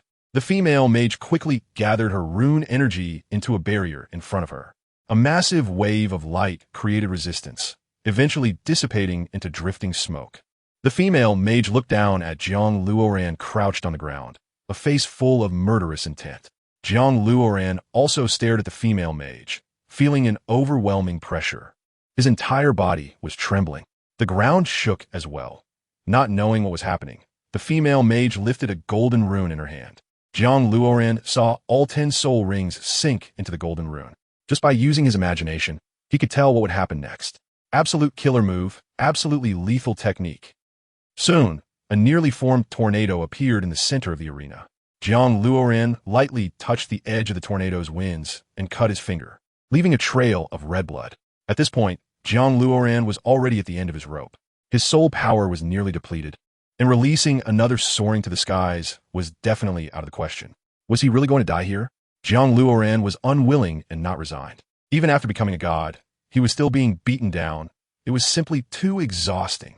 This power was at least on par with his earlier soaring to the skies. Perhaps even more than double. It was evident how much the female mage hated him, but Jiang Luoran still couldn't figure out what the situation was. Spear of Dawn. Jiang Luoran raised the golden spear at his brow, bracing it against his chest, ready to withstand the terrifying storm. The storm emitted ghostly wails that made one's skin crawl and mind numb. It was unclear whether the sounds came from the storm's speed or the runes in the female mage's hands. Jiang Luoran felt a chill in his heart. But there was no choice. This attack was all-encompassing. He could only take it head-on. No running away. Boom! The storm bore down, forcing Jiang Luoran down. Light of dawn. Jiang Luoran stepped into the shadow boots, wielding the spear of dawn, shining with brilliant starlight as he plunged into the storm. On Earth, the eye of a storm is the safest place, and Jiang Luoran was just testing to see if this theory applied in the divine realm. Golden light burst forth, slicing open a rift in the sky, spilling out golden threads. The storm swallowed all the light and dispersed it. The female mage fell to the ground, staring at Jiang Luoran in shock, especially at the spear of dawn in his hand. Jiang Luoran pointed the spear at the female mage, puzzled as to why she suddenly held back and didn't kill him, although he had entered the eye of the storm, greatly reducing the danger. His remaining strength was still insufficient for self-defense. Who exactly are you? The female mage asked repeatedly. Who am I? Jiang Luoran frowned. How should he respond? I am Jiang Luoran, a first-level god, residing in Beiming. No. Are you the Kunpeng god? The female mage pressed on. You're a second-level Kunpeng god. Jiang Luoran was confused. What was so astonishing about this? Shouldn't she have known this already? Why the terrified expression? And was calling him a second-level god a form of flattery? I don't understand. Jiang Luoran shook his head. I don't understand what you're saying at all. The female mage then seemed to relax, collapsing to the ground. It's normal not to understand. There are too many things you don't know. If I'm not mistaken, you came here to obtain the second-level Kunpeng god position, right? That's right, I fought my way here. No matter who saw me, they all rushed at me, eager to kill me. I thought this was a trial, a challenge controlled by the Kunpeng god, Jiang Luoran said truthfully. No, the Kunpeng god wouldn't initiate such a trial. You've completed the first-level trial of the Kunpeng god. Where did you kill living soul beasts? The female mage said coldly. Jiang Luoran was taken aback. How had he not noticed this issue? The biggest problem was that this trial didn't resemble the Kunpeng goddess trials. As the female mage said, this was not the Kunpeng goddess style. Chapter 215. First encounter with Tao Dai, what do you mean? Jiang Luoran asked, perplexed. He genuinely didn't understand and couldn't comprehend. This was clearly a trial of the Kunpeng god. What else could it be? Was another space? We all regarded you as the god of Tao Tai, which is why we attacked you right away. It was until I saw the spear of dawn that I suddenly realized. The female mage sighed. What is sin? Jiang Luoran. Could it be any more confusing? Jiang Luoran felt overwhelmed. The Kunpeng god had long been extinguished, leaving only the second-level divine position inherited autonomously. The god of Tao Dai was originally from the Kunpeng lineage, hence the alternate divine position. What you entered was actually commanded by the god of Tao Tai. He also possessed the energy to activate the Kunpeng divine position. Of course, this doesn't mean he wants to trap you. His true goal is actually to kill us all. As for the divine position, after you kill me, you will smoothly inherit it, the female mage said, heavily injured. Seemingly resigned. Jiang Luoran. Oh, why does he want to kill you? Does he have a grudge against you? Jiang Luoran asked, puzzled. After all his efforts, it turned out he was just doing the god of Tao Ye's bidding. His mood was at an all-time low. What a trap. What kind of pit is this? Necromancy is the reason for our bitter feud. To put it bluntly, this magic is derived from the god of Tao Tai. How could a mythical holy beast allow its magic to leak out? The female mage gasped for breath. His consciousness is returning. I'm puzzled. As a second-level god, why doesn't he personally kill you? Jiang Luoran hit the nail on the head. The god of Tao Dai could probably wipe everyone out with a single divine skill. Why go through so much trouble to make him do the killing? Was it for fun? Because he has only left with his consciousness. If he exhausts his power, he won't be able to witness our demise. The female mage sensed movement to her right. Whoosh! A red beam of blood shot towards the female mage's head. At this moment, the female mage couldn't defend herself. Even her black throne wouldn't be able to protect her in time. Bang! Jiang Luoran blocked the blood beam with the spear of dawn held in front of his chest, intercepting it with significant force. Jiang Luoran rotated the spear, using it to send the energy flying back. An ethereal Tao Tai charged in, opening its mouth to swallow the blood. Energy Jiang Luoran deflected. What are you doing? Kunpeng god, quickly kill this woman. As long as you finish her, I will immediately release the energy of the Kunpeng god position. Tao Dai roared. Jiang Luoran glanced at the female mage. Whatever. Let us consider it a repayment of a favor to the Kunpeng ancestors. The female mage understood Jiang Luoran's intention. This kind of exchange was indeed hard to refuse. Jiang Luoran was actually puzzled. He had just been wondering why his power increased the more he killed. Turns out it was all part of the god of Tao Ye's trap, so his current strength was entirely based on this method of growth. What if not? Jiang Luoran had a bad temper. The other party treated him like a monkey to be played with, and he was supposed to kneel and lick boots to help? Was he that pathetic? Also, the necromancer bore him no grudge. He had even killed so many of her kin. Wasn't he that utterly insane? Help you? I'm not going to help you at all. What did you say? The necromancer is evil. She is wicked. Tao Dai gathered blood energy in his hands. Evil, so what? JiangLuoran's pupils glowed with golden light. Tao Dai. Oh, now the Kunpeng god is becoming more and more mentally unstable, and yet so self-righteous. He found himself at a loss for words. We are all at the end of our ropes. Combined, we can't even defeat him. It has already ended. Don't do meaningless things. The female mage mocked Jiang Luoran for being a child. Only children throw tantrums and do things that are not in their interest. Not killing? Tao Dai asked. Why kill? Jiang Luoran walked towards the other party and handed over the Kunpeng energy. Delusions, Tao Dai roared, clenching his fists and striking a light wave towards Jiang Luoran. Sixth soul skill, Kunpeng spreads its wings.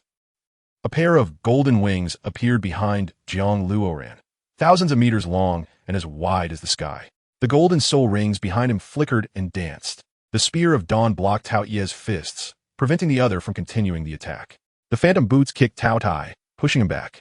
Just as Jiang Luoran was about to unleash his soul skill, he suddenly fell to the ground. Insufficient soul power prevented him from sustaining even the sixth soul skill.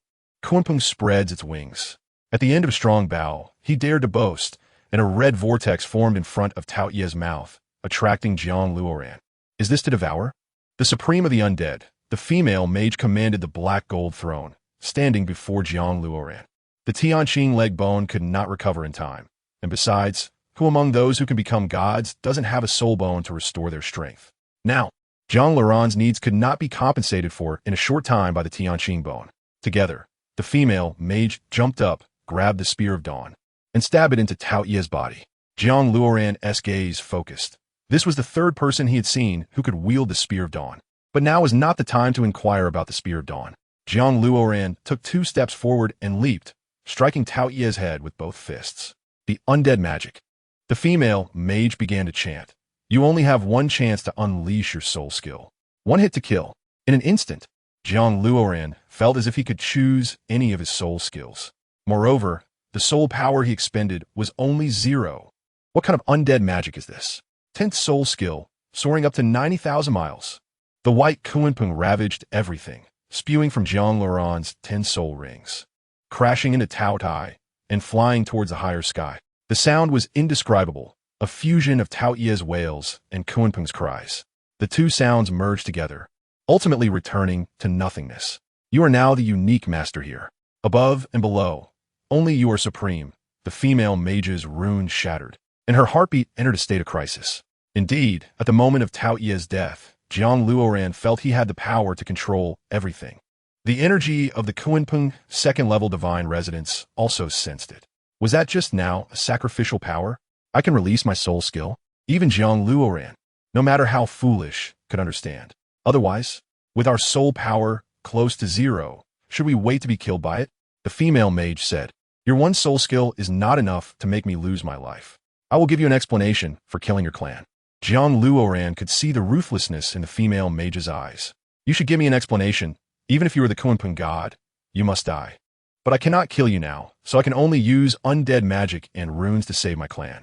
The female mage used all her strength to lift her broken rune crystal.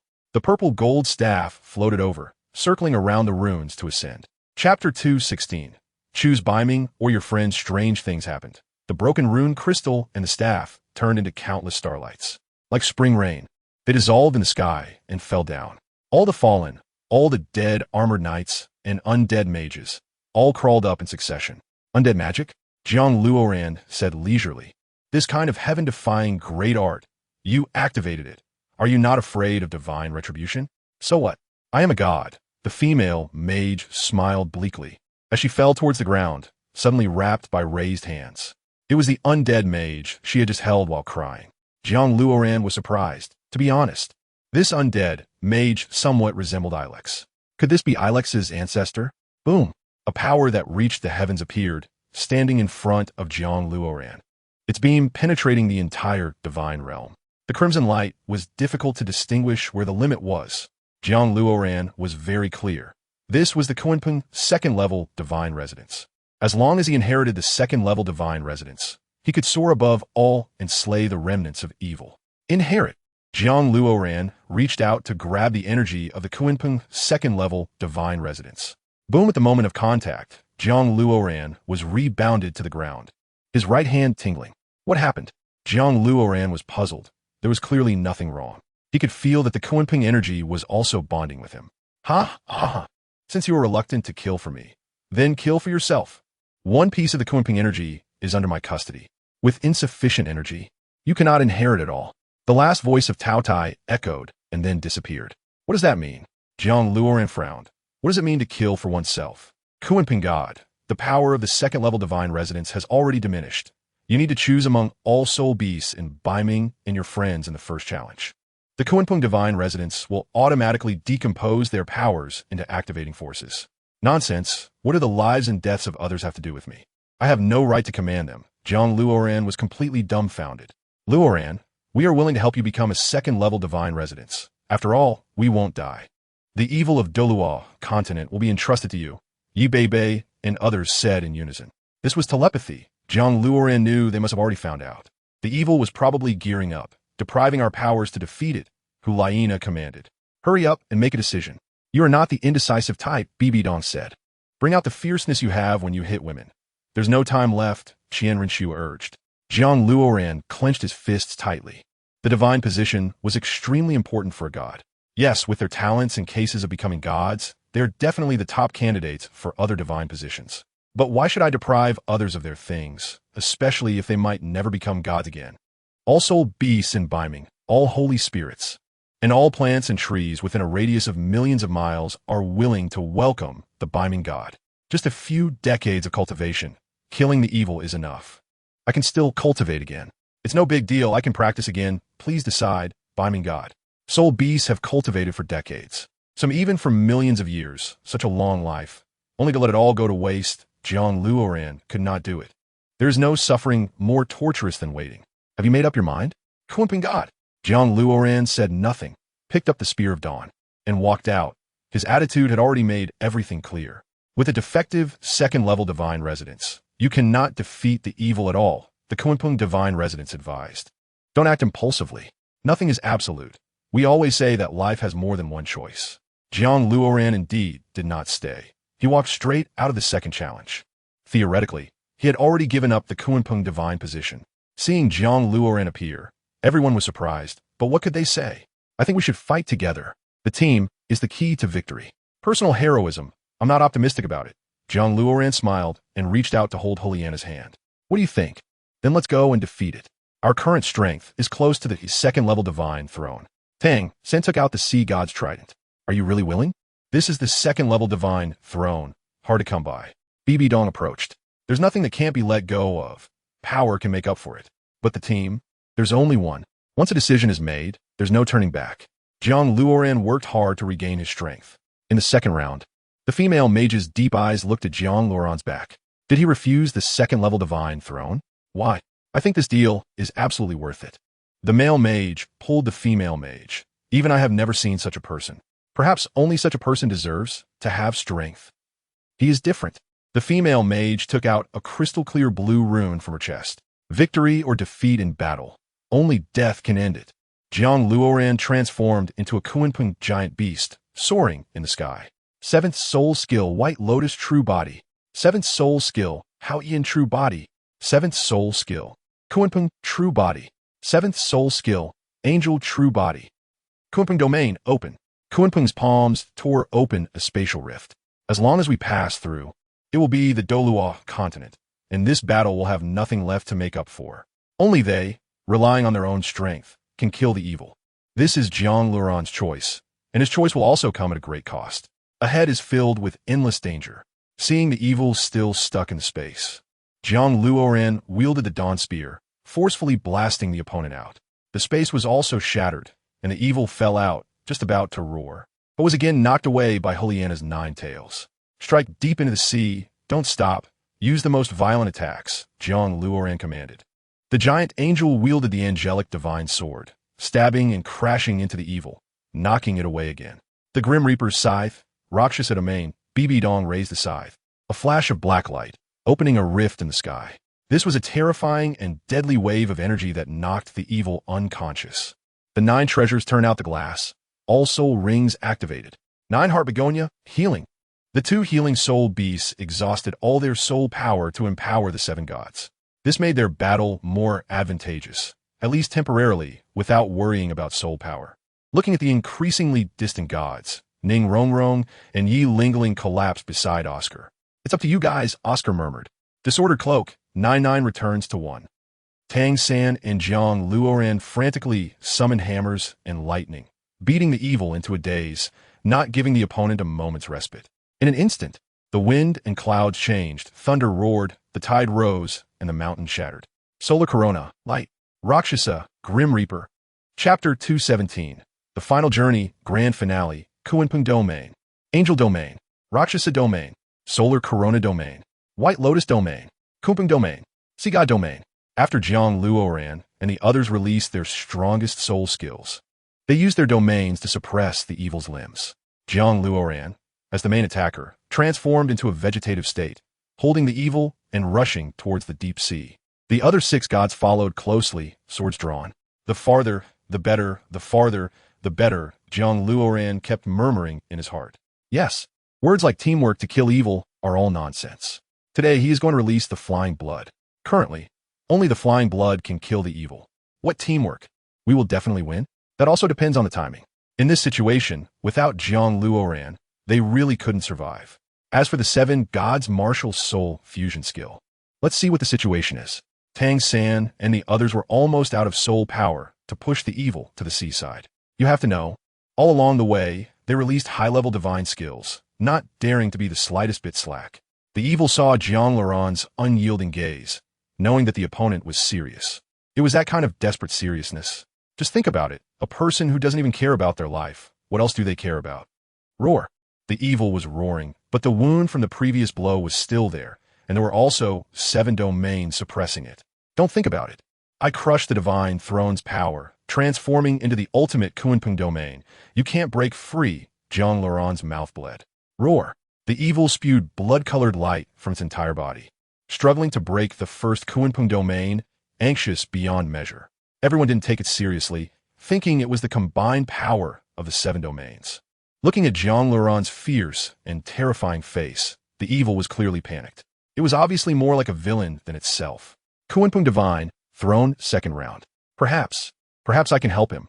The female mage, surrounded by the other mages, took out the blue rune. No, I don't agree. The man grabbed the female mage's hand, wanting to retain her for selfish reasons. What should be kept has already been kept. What should be done has already been done.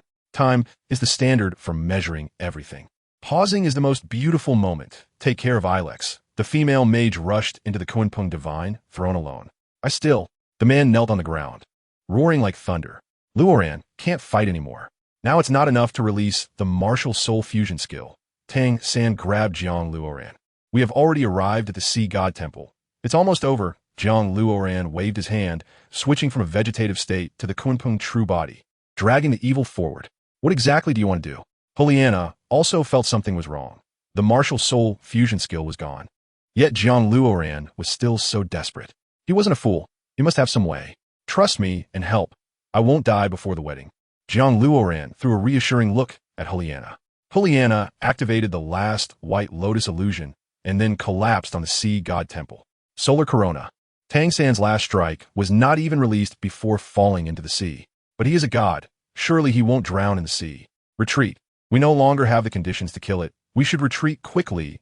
Yi Bei didn't know. Continuing on, what else could result? They were just spending a lot of effort forcing the evil into the sea area. What was left? Don't even think about the martial soul fusion skill. They had already lost 2 gods. Roar. Boom. The 6 domains shattered, leaving only JiangLuoran's Kunpeng domain still holding up. Even Yi Bei, no matter how foolish, could see the flaw. You abandoned the Kunpeng divine throne? That is a divine throne. How do you intend to repair it? Tang Sen was also furious. Let's retreat first. That's enough. Jiang Luoran said something surprising. No one knows what he meant by enough. Is it that being a god is enough? Or that the evil has been forced to the best position in the deep sea? Doesn't Jiang Luoran want to live? He wants to very much. To avoid this incident from spreading everywhere, Jiang Luoran felt it necessary to resolve it. Not for any heroics, but because if he didn't, no one else would be able to solve it. What am I doing for everything? What a mess. What peace? What does it have to do with me? But when it comes to this moment, I just can't bear to walk away. I just want to help. Purely, I want to carry on. Kunpeng domain. Jiang Luoran summoned another Kunpeng domain. He directly trapped Yi Bei, Tang San, Qianren Xue, and Bibi Dong inside, heading towards the Sea God Temple. Damn it. What are you trying to use? I command you to stop. Yi Bei was exhausted and couldn't break the domain at all. Stop looking at me with the eyes of character. I'm here to kill the beasts, not just to save this place. The irredeemable things can only be done by me. You can't do it. Jiang Luoran pushed the evil, like a flowing light racing through the deep sea. With rain and wind howling. Ha ha ha. Sweeping everything away. Ah. Open for me. The female mage crazily decomposed her power, providing energy for the Kunpeng Divine Palace. Jiang Luoran. I still want to do one last thing. Female mage. I still want to do one last thing. Jiang Luoran. Monster. Let me show you the final light of dawn. Female mage. Divine Palace. Let me show you the final light of the undead. Oh, the evil broke free from the Kunpeng domain, not wanting to stay with this madman for even a second. The flying blood drained all of Jiang Luoran's vitality, everything, just for this final light of dawn. Wong wong wong. The spear of dawn was raised high, the golden spear nearing a brittle gold, arranged in a circle. Flying blood 30, 40, 60, 80, 100 boom. Let me teach you. This is power. Jiang Luoran's eyes shot out golden flames, piercing the dim sky with a bright light, growing wider and wider. The evil suddenly realized it was wrong. This was not just a crack of light in the sky. Instead, it was as light of dawn as big as the sky. The Great Way is silent, a gray memory. Time made it hard to see anything. If you think you see something, it's that figure in the sky, gradually turning into nothingness, becoming shattered pieces. Just like garbage nobody wants. Only the wind came and blew it away. That's all. Perhaps we won't remember such a fragment at all. It doesn't matter, does it? Finally. You finally admitted it. The female mage smiled and closed her eyes. Hulaina was awakened by the dissipating golden light, looking at the dry sea, unconsciously dazed on the ground. Can one person's power really empty the sea? Luoran, are you still there? Yi Bei asked tentatively. Damn it. I want to kill you. Hulaina shouted with killing intent. Tang San and the others were downcast, all silent. Clearly saw it, but now still deceiving themselves. Is that really okay? Shouldn't we be celebrating joyfully, boasting about how we saved the world? Who would have thought that Jiang Luoran still had one last trump card left? It was too big, blocking the sky and the sun. Probably no god could do this. Yelling so loudly. Do you think I can't hear you? Jiang Luoran walked over in tattered clothes. Introduction. Jiang Luoran possesses a mutated sky blue vine martial soul. Originally a single inheritance, the sky blue vine martial soul has now become a mutated martial soul, controlling from the start to the end. The strongest control person won't resist the Title Douluo. The mutated sky blue vine martial soul is known as the strongest control type martial soul. Jiang Luoran's second martial soul is even more domineering. He proclaims himself as the Beiming Douluo.